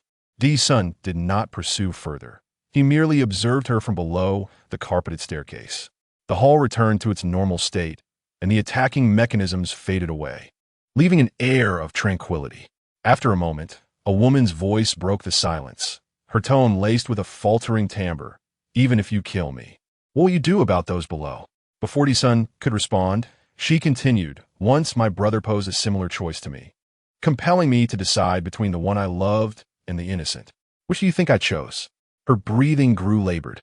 It was as though she were recounting a tale, regardless of whether there were listeners, more like speaking to herself. "I gazed upon my beloved and chose the innocent. Subsequently, I took my brother's life, waiting in this historical expanse for his return. As for the fates of others, they held no significance for me." Her feminine voice grew increasingly fragile, yet resonated with a haunting intensity. To D-Sun, it seemed he was her sole audience, while the clones sat quietly, their presence merely an emotional manifestation, perhaps resonating with Imu's words. Once she finished, D-Sun ascended the staircase, the red carpet evoking the imagery of a drop of blood upon a beautiful face, tragically exquisite. "How does your current course of action differ from that of your brother?" "No, you're even more despicable."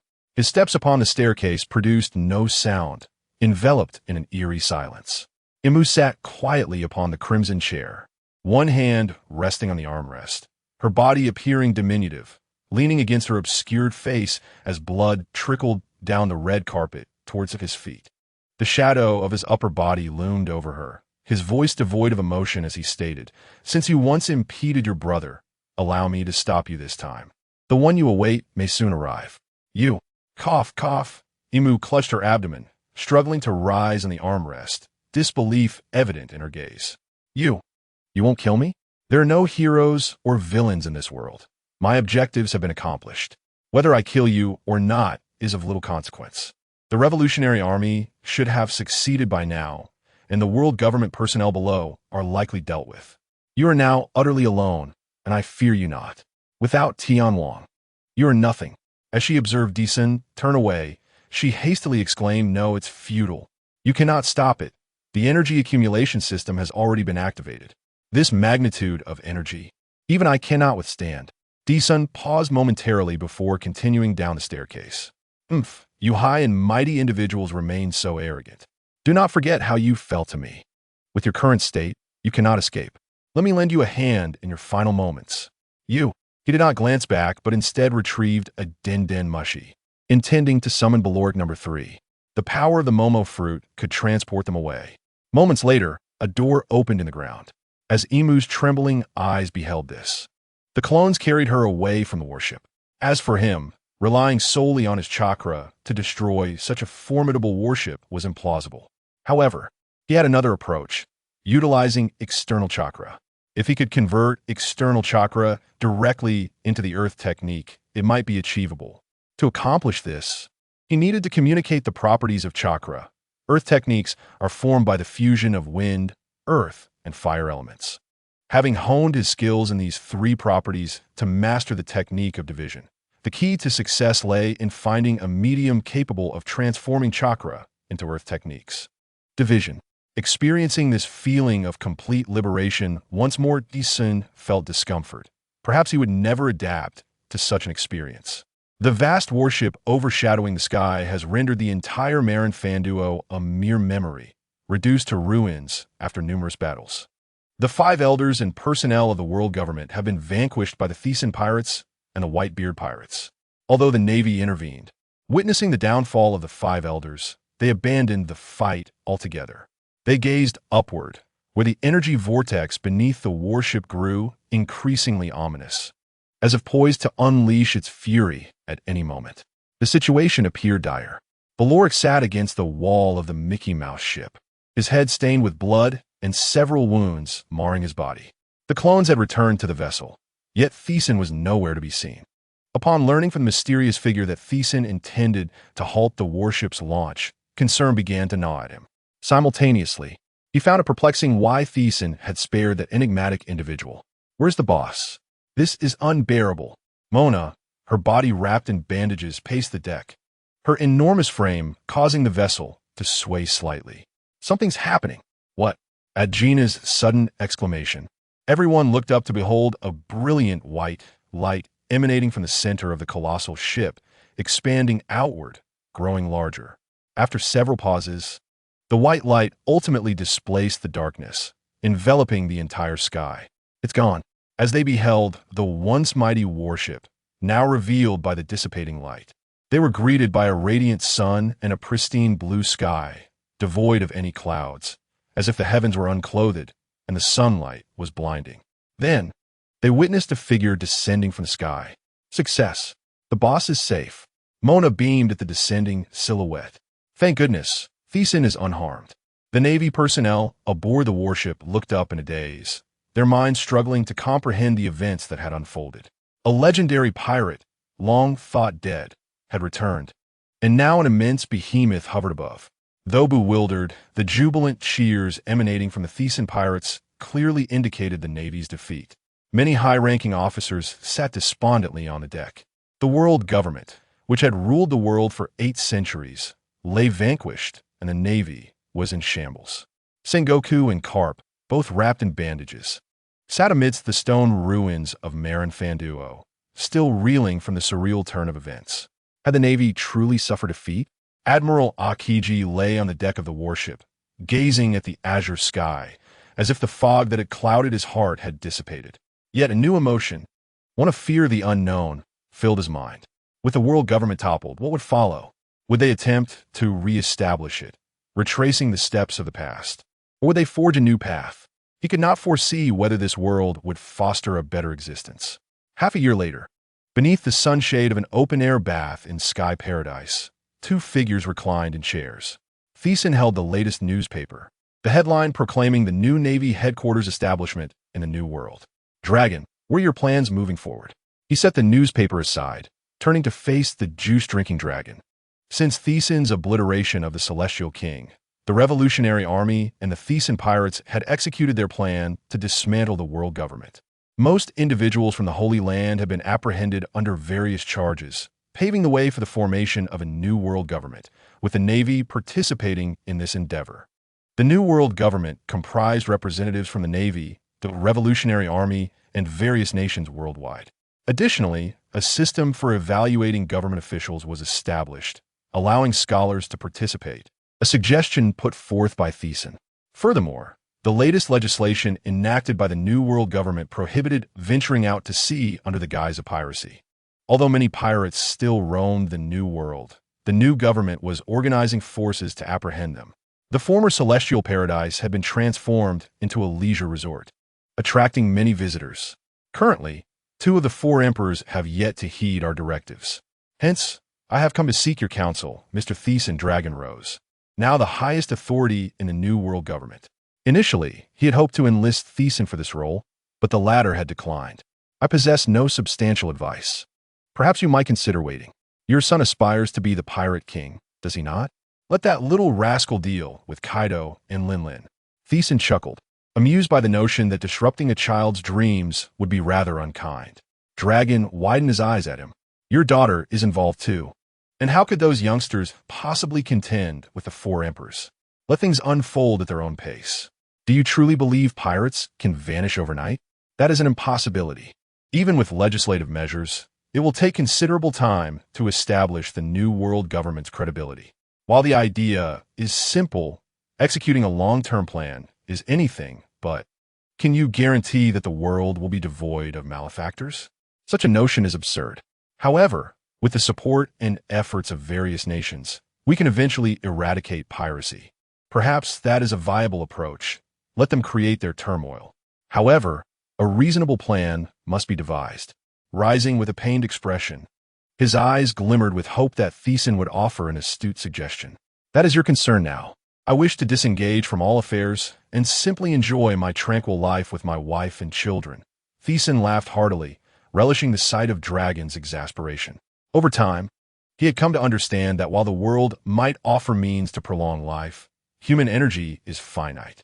His heart and mind had grown weary, rendering him indifferent to most matters. Dragon's face bore an envious expression.